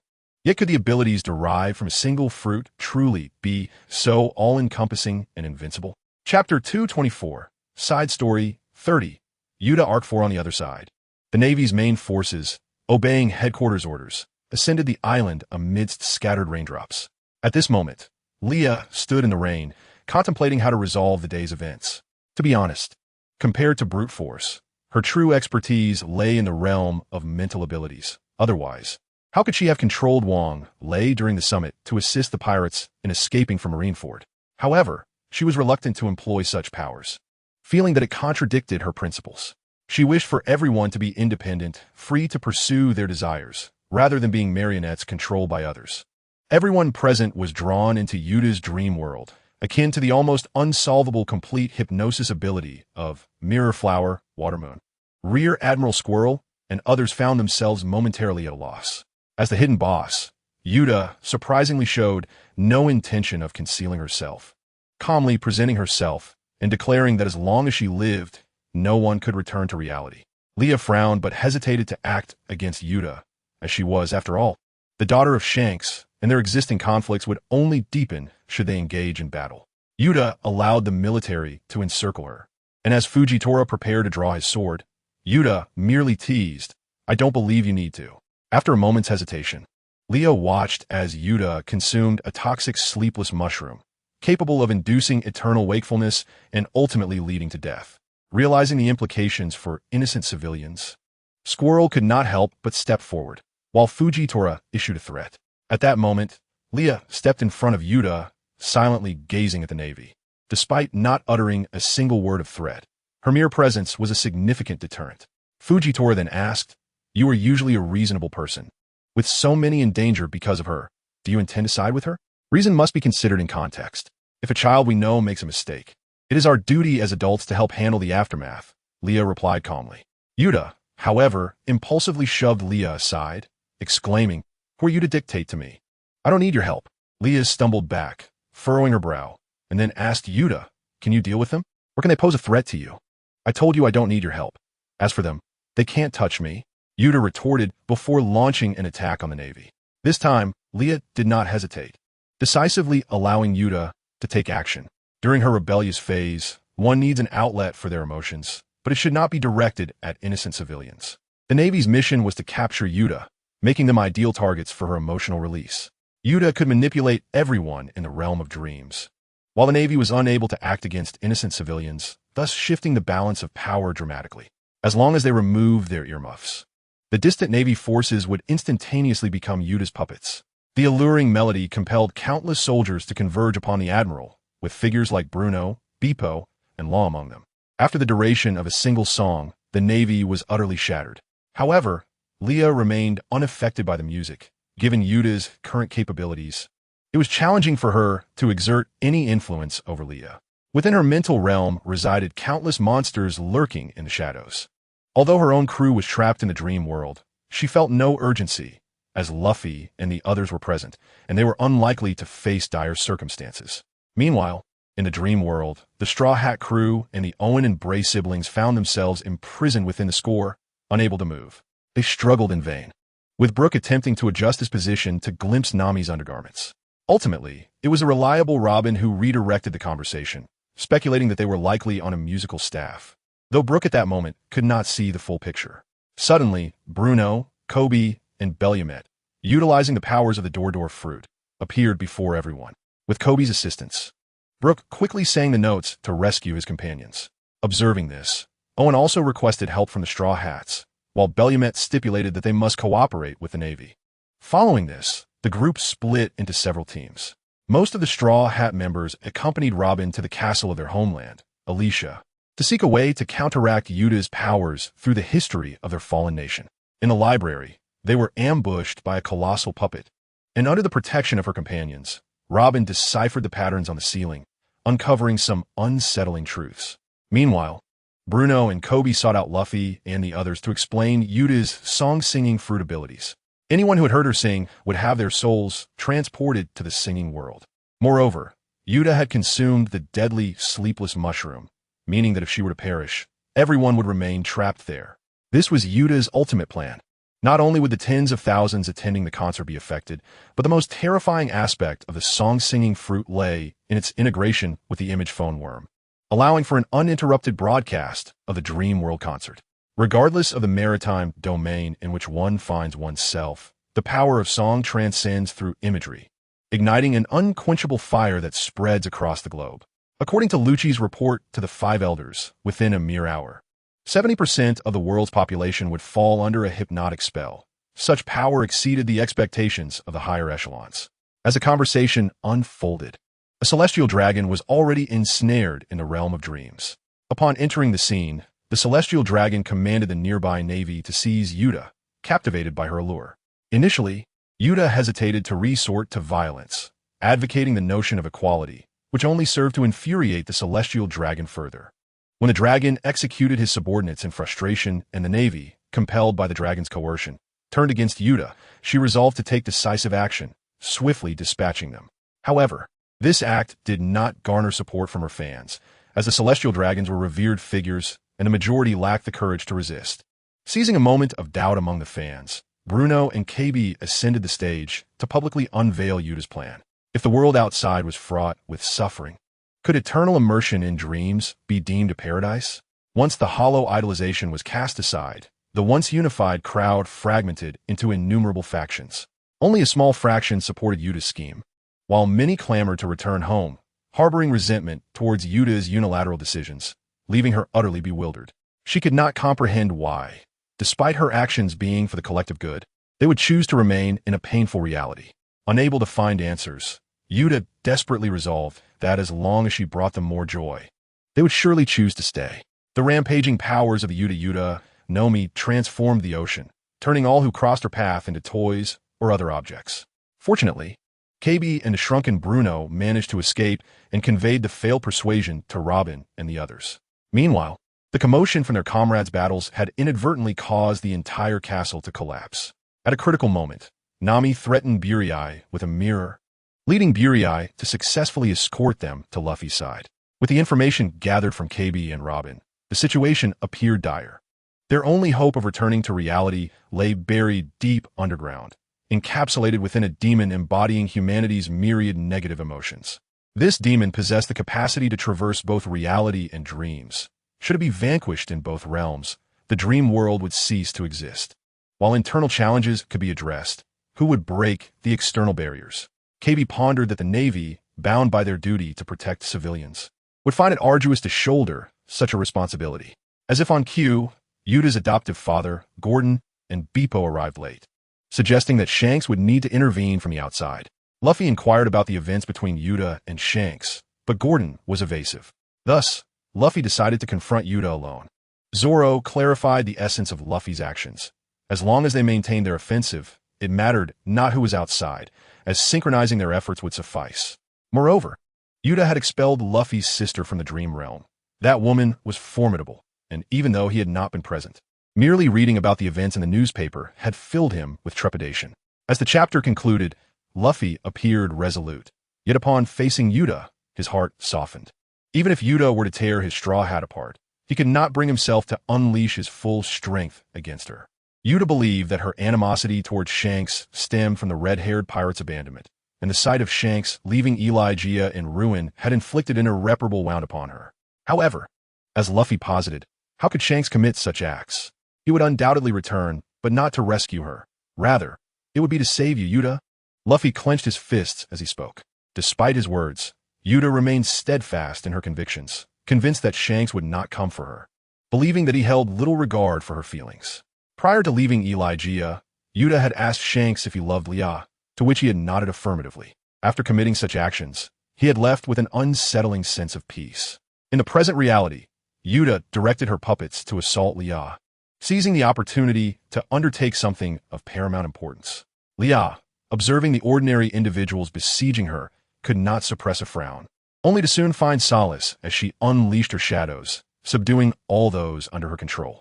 When Leon noticed a small shadow attempting to bite a person's leg, she swiftly crushed it, just as Yuta prepared to stab Luffy with a dagger, determined to thwart the new era he envisioned. Lia sensed a familiar presence and felt at ease. The blade fell, but a mighty hand caught it midair. After 12 years of separation, Yuta finally encountered the red-haired pirates once more, tears mingling with rain as an overwhelming tide of emotions surged within her. In her madness, Yuta laughed maniacally, consumed by the singular desire to annihilate every pirate present. With tears streaming down her face, she called upon all dreamers to converge upon the red-haired pirates. Yet, she suddenly realized that everyone was pinned to the ground by the shadows emanating from Lia, rendered immobile. Meanwhile, Lia was diligently dealing with the gluttonous small shadows, kicking and crushing them into submission. The other members of the red-haired pirates, witnessing this unfolding scene, felt a strange pain in their own faces. After all, Lia's treatment of the small shadows was not dissimilar to how she dealt with them. Only when there were more of them did she afford their captain a measure of leniency. This inadvertently alleviated some burden for both the Navy and the red-haired pirates. Simultaneously, within the dream world, Luffy boldly declared that Shanks had arrived, prompting everyone to launch a collective assault on Yuta while she was distracted. In response, Yuta summoned her musical knights, effortlessly countering this wave of attacks. However, before she could commence her next song, Small Bruno and Small Beepo launched their own assault from the entrance. The Sunny's cannon fire interrupted Yuta's actions and obscured her vision. With Chopper reinforced as a decoy in front and Law enveloping Yuta within his room from behind, their combined efforts finally thrust Yuta into Bartolomeo's indomitable barrier. The external summons lost synchronization and fell in unison. Yuta, in despair, began to sing once more, and her puppets grew increasingly frenzied, nearly breaking free from the small shadow's grasp. Yet, Shanks maintained a gentle smile as he observed Yuta. Witnessing her in such a state elicited a tinge of sorrow on his face. Unlike many villains who cloak themselves in righteousness without remorse, the inherently kind Yuta genuinely treated each of her fans as family. Seeing her fans endure such treatment, Yuta instantaneously relinquished her resolve and collapsed upon them. To her, rebirth within the dream world did not equate to death. To die in reality and be unable to reach the dream world was an eternal farewell that Yuta simply could not accept. Seeing Yuta in this state, Lia resolved to fully embrace her role as the villain. She would become the antagonist herself. Lia suddenly declared, "If you do not release Luffy and the others, I shall slaughter everyone here. You know I possess that capability." Beckman glanced at Lia in astonishment. He comprehended her intentions, but was taken aback by her audacity to step forward at this moment. After all, being a villain is not an easy task. Yet, what concern was it of his? In the end, it would be Shanks who would bear the brunt, while Lia's actions might indeed save these innocent civilians. "Hey, are you even human? They are innocent," Yuta exclaimed in fury, her gaze constantly darting towards Shanks, hoping he would intervene and halt the woman's actions. Shanks appeared expressionless, yet inside, his thoughts were in turmoil, contemplating where to procure a washboard after this, as he had already ruined several. "I am a pirate, young lady. If you were not Shanks' daughter, I would not even bother speaking to you civilly. I would have acted directly. Moreover, since you acknowledge their innocence, did you not also draw them into the realm of dreams?" Lia retorted, deliberately stepping on the person Yuta had anxiously observed moments ago. "I did it for their sake." "For their sake? Young lady, how many real sufferings have you witnessed to claim such actions are for their benefit? I have seen their dreams. I have witnessed many. I seek to create a new era that brings happiness to all." Lia sighed, covering her forehead. "Although you have expelled me from the dream realm, I fear your plans have already been exposed. How many support your actions? You must already know the answer. To act for others' benefit, one must consider their perspectives, not indulge in self-delusions. Do you understand?"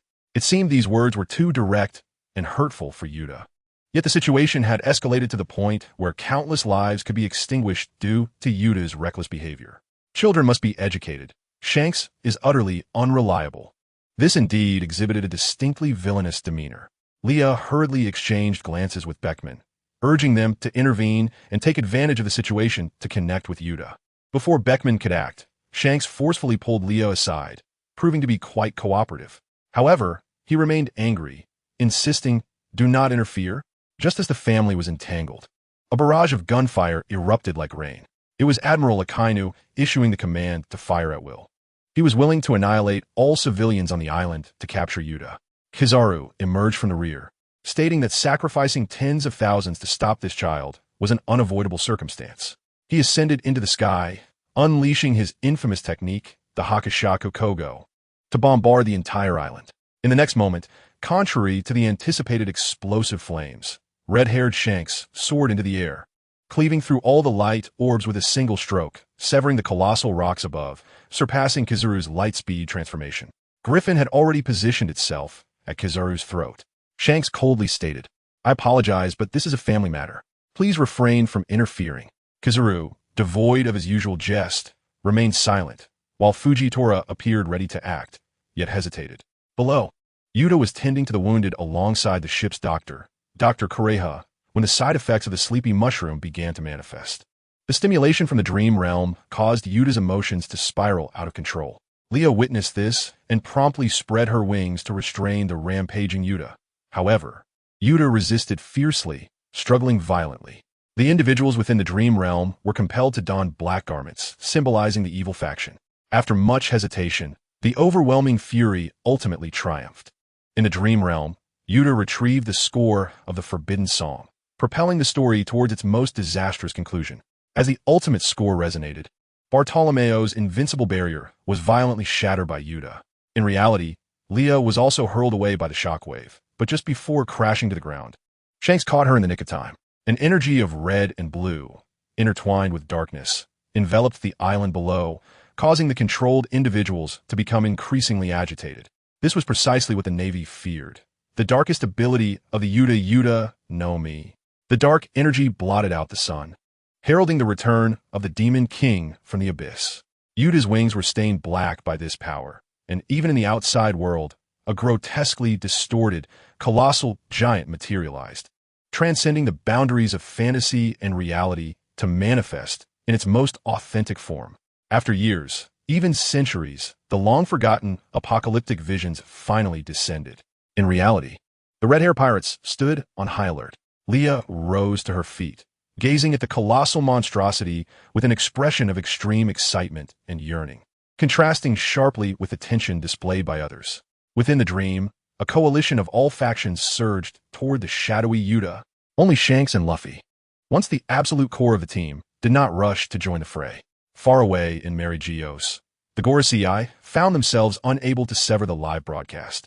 Due to the inexplicable powers of the Yuta no Mi, the dream and reality were intertwining. This was undoubtedly not the outcome Yuta had envisioned. She could no longer hear the cries of those drawn into the dream. After several exchanges, Luffy raised his geared third fist to join the battle.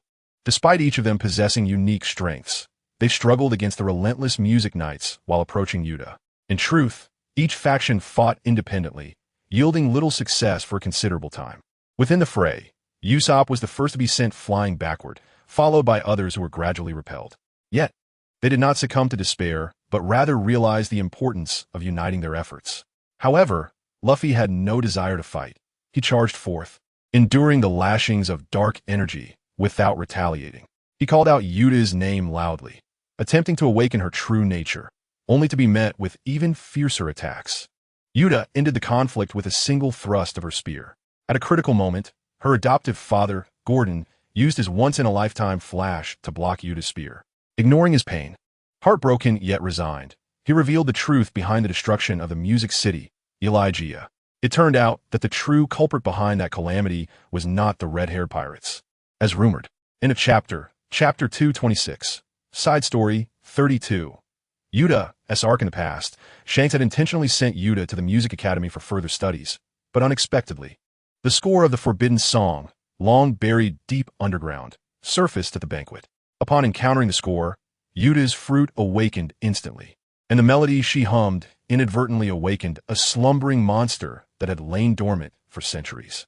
Thus, the Music City was reduced to ashes overnight in the hands of the rampaging wielder. Shanks and his comrades fought with all their might, forcibly slaying the monster to rescue Yuta. Yet, it was already too late. The young Yuta had to grapple with the heavy guilt of having slaughtered an entire nation. How would she face the aftermath? Without hesitation, Shanks entrusted Gordon to report to the Navy, attributing the disaster to the red-haired pirates, hoping Yuta could lead a happy life. The old king, Gordon's choice was even harder to comprehend. With a burning kingdom at his back, he chose to uphold Shanks' assertion that a song is not a crime. Gordon chose to bear the anguish of the nation's demise alone, safeguarding the forbidden melody. He forgave Yuta and took upon himself the responsibility of nurturing her into a singer capable of bringing happiness to the world, pouring all his remaining energy into her. With a heavy heart and suppressed sorrow, Shanks and the others laughed heartily as they departed, laden with treasures. Luffy naively believed that Yuta would unravel her emotional knots upon learning the truth, and he joyfully rushed towards her, only to be met with an even more powerful beam of energy. However, Luffy quickly found an opening, the hasty symbol of the new era they had sketched during their childhood, which Yuta still wore on her arm. Her original intention had never wavered. Do not deceive yourself. Look at the chaotic world around you. Is this truly the liberated new era you once dreamed of? Luffy's words struck at the heart of the matter, and Yuta, awakened from her stupor, found herself in tears. Yet, the forbidden song had manifested for so long that it had become beyond the control of someone at Yuta's level. The crumbling dream world was left in a state of void and chaos, filled with indescribable sounds from distorted monstrosities. Meanwhile, the puppets of the outside world became increasingly active, and Beckman had no choice but to point his gun at Kizaru's face, warning him not to attack civilians. The scene bore a profound irony. The Navy sought to take the lives of innocents while pirates fought to protect them. Beckman and the others, in their desperate attempt to save lives, had to take the Navy's bullets with their own bodies. Unlike 12 years prior, Yuta, having consumed the sleepless mushroom, found even fainting to be a luxury. The boundaries of the dream world expanded with the growth of nightmares, leaving the fate of countless realities uncertain against the threat of being consumed by the illusion. Deep within her inner world, Yuta bore the curses of all the souls lost from the kingdom of Elegia. Her true feelings gradually surfaced. She had known the truth of her actions, the destruction of cities and nations, since a year ago. The infamous Shanks was merely helping his daughter shoulder the infamy. On one side, she saw herself as the hope of a new era, while on the other, she was tormented by guilt and pain, driven to the brink of despair. This extreme psychological instability led Yuta to concoct a mad plan, to sacrifice herself, allowing all those wishing to escape a tragic era to remain forever in the dream world. She walked step by step down the path of inevitable destruction, unable to halt the impending doom of the forbidden melody. At that moment, Leah closed her eyes and entered the depths of Yuta's heart, taking her hand and saying, "For things that cannot be undone, you must learn to carry the weight. You are no longer the helpless little girl you once were, are you?" Yuta looked at Leah, her expression complex. The father she had always respected, Shanks, had regarded this woman differently from the moment he met her. Fearing that Leah would usurp Shanks's love, Yuta had initially pushed her away. Yet, this woman was not wicked. Her previous words were merely to provoke Yuta into releasing her. If you can endure the scorn directed at you, the music demon will no longer be able to control you. You must learn to master it. This will greatly benefit your future in music, Leah urged. Is there still a possibility for my musical journey to continue? Yuta murmured, and in this profoundly insecure inner world, she did not shake off Leah's hand. Meanwhile, in the dream world, after yet another futile attempt by Erwin, Sanji saved Broly, and Kobe took command on site. Nami and Robin first used their abilities to create a pathway, and with Broly's mirror world, they gathered the incessant illusions. Gordon and Balloomber provided cover, while Chopper attended to the injured Luffy. Jinbe and Frankie formed a defensive team. Usopp engaged in long-range attacks, and Brook and Sanji served as surprise reinforcements. The primary offensive force comprised Zoro and Erwin. Thus, the strength of the entire team was consolidated. Robin broke through the defenses of the monsters with her abilities, and their overwhelming power once again shattered the formation of the group. Gordon felt increasingly distressed, believing it was his fault that Yuta had come to this point. His love as a foster father was evident to all and was indispensable on Yuta's path to fame. With tears, the foster father entrusted everything to the now-awakened Luffy. Bearing the promise to save Yuta and everyone else, Luffy, in his fourth gear, charged forward relentlessly. delivering a powerful blow at the juncture between reality and awakening. Simultaneously, Shanks exerted his strength on the other side of the barrier, as the suddenly disappearing illusions confirmed the effectiveness of their attack. Also joining the fray was the uninvited Katakuri, an anomaly within the Big Mom crew, who crossed great distances to fight for his family. He rambled about perceiving the conditions in the dream through observation hockey. Shanks impatiently interrupted him, stating that the red-haired crew had many masters of observation hockey, aside from the need to be wary of the Navy admiral behind them. Penetrating the barrier required a master of observation hockey from the dream world to predict and cooperate. Otherwise, they would only be striking aimlessly as they were now. Shanks and Luffy could sense each other, but that alone was far from sufficient. Ultimately, it was the man named Usopp who stepped forward, his extraordinary observation hockey effortlessly bridging the two worlds. The connection between Jesus Burgess and Usopp, father and son, became the eyes of their respective teams. With their guidance, Luffy and Shanks, along with their allies, embarked on an exhilarating, epic-defining collaboration. The figures of powerful beings, separated by a generation, traversed the realms of reality and dreams, intertwining towards the same direction, their hearts racing upon the path. They unleashed a decisive blow against the falsehoods and darkness, fueled solely by determination and fervor. Following a relentless assault, Shanks and Luffy made their grand entrance, shattering the void ahead with a punch and a slash. Just as you once said, "You and I are alike. When I grow up, I will become you." Returning to the simplicity of black and white, Yuta's loneliness and her original dreams became increasingly clear. Countless memories with Shanks flooded her mind. Shanks also recalled the day he discovered Yuta among countless treasures. The 20-year-old Shanks melted by her smile. Surely, Captain Roger felt the same when he adopted him and Buggy. Warm memories flowed as Luffy in Gear 5 met Shanks's full-force strike.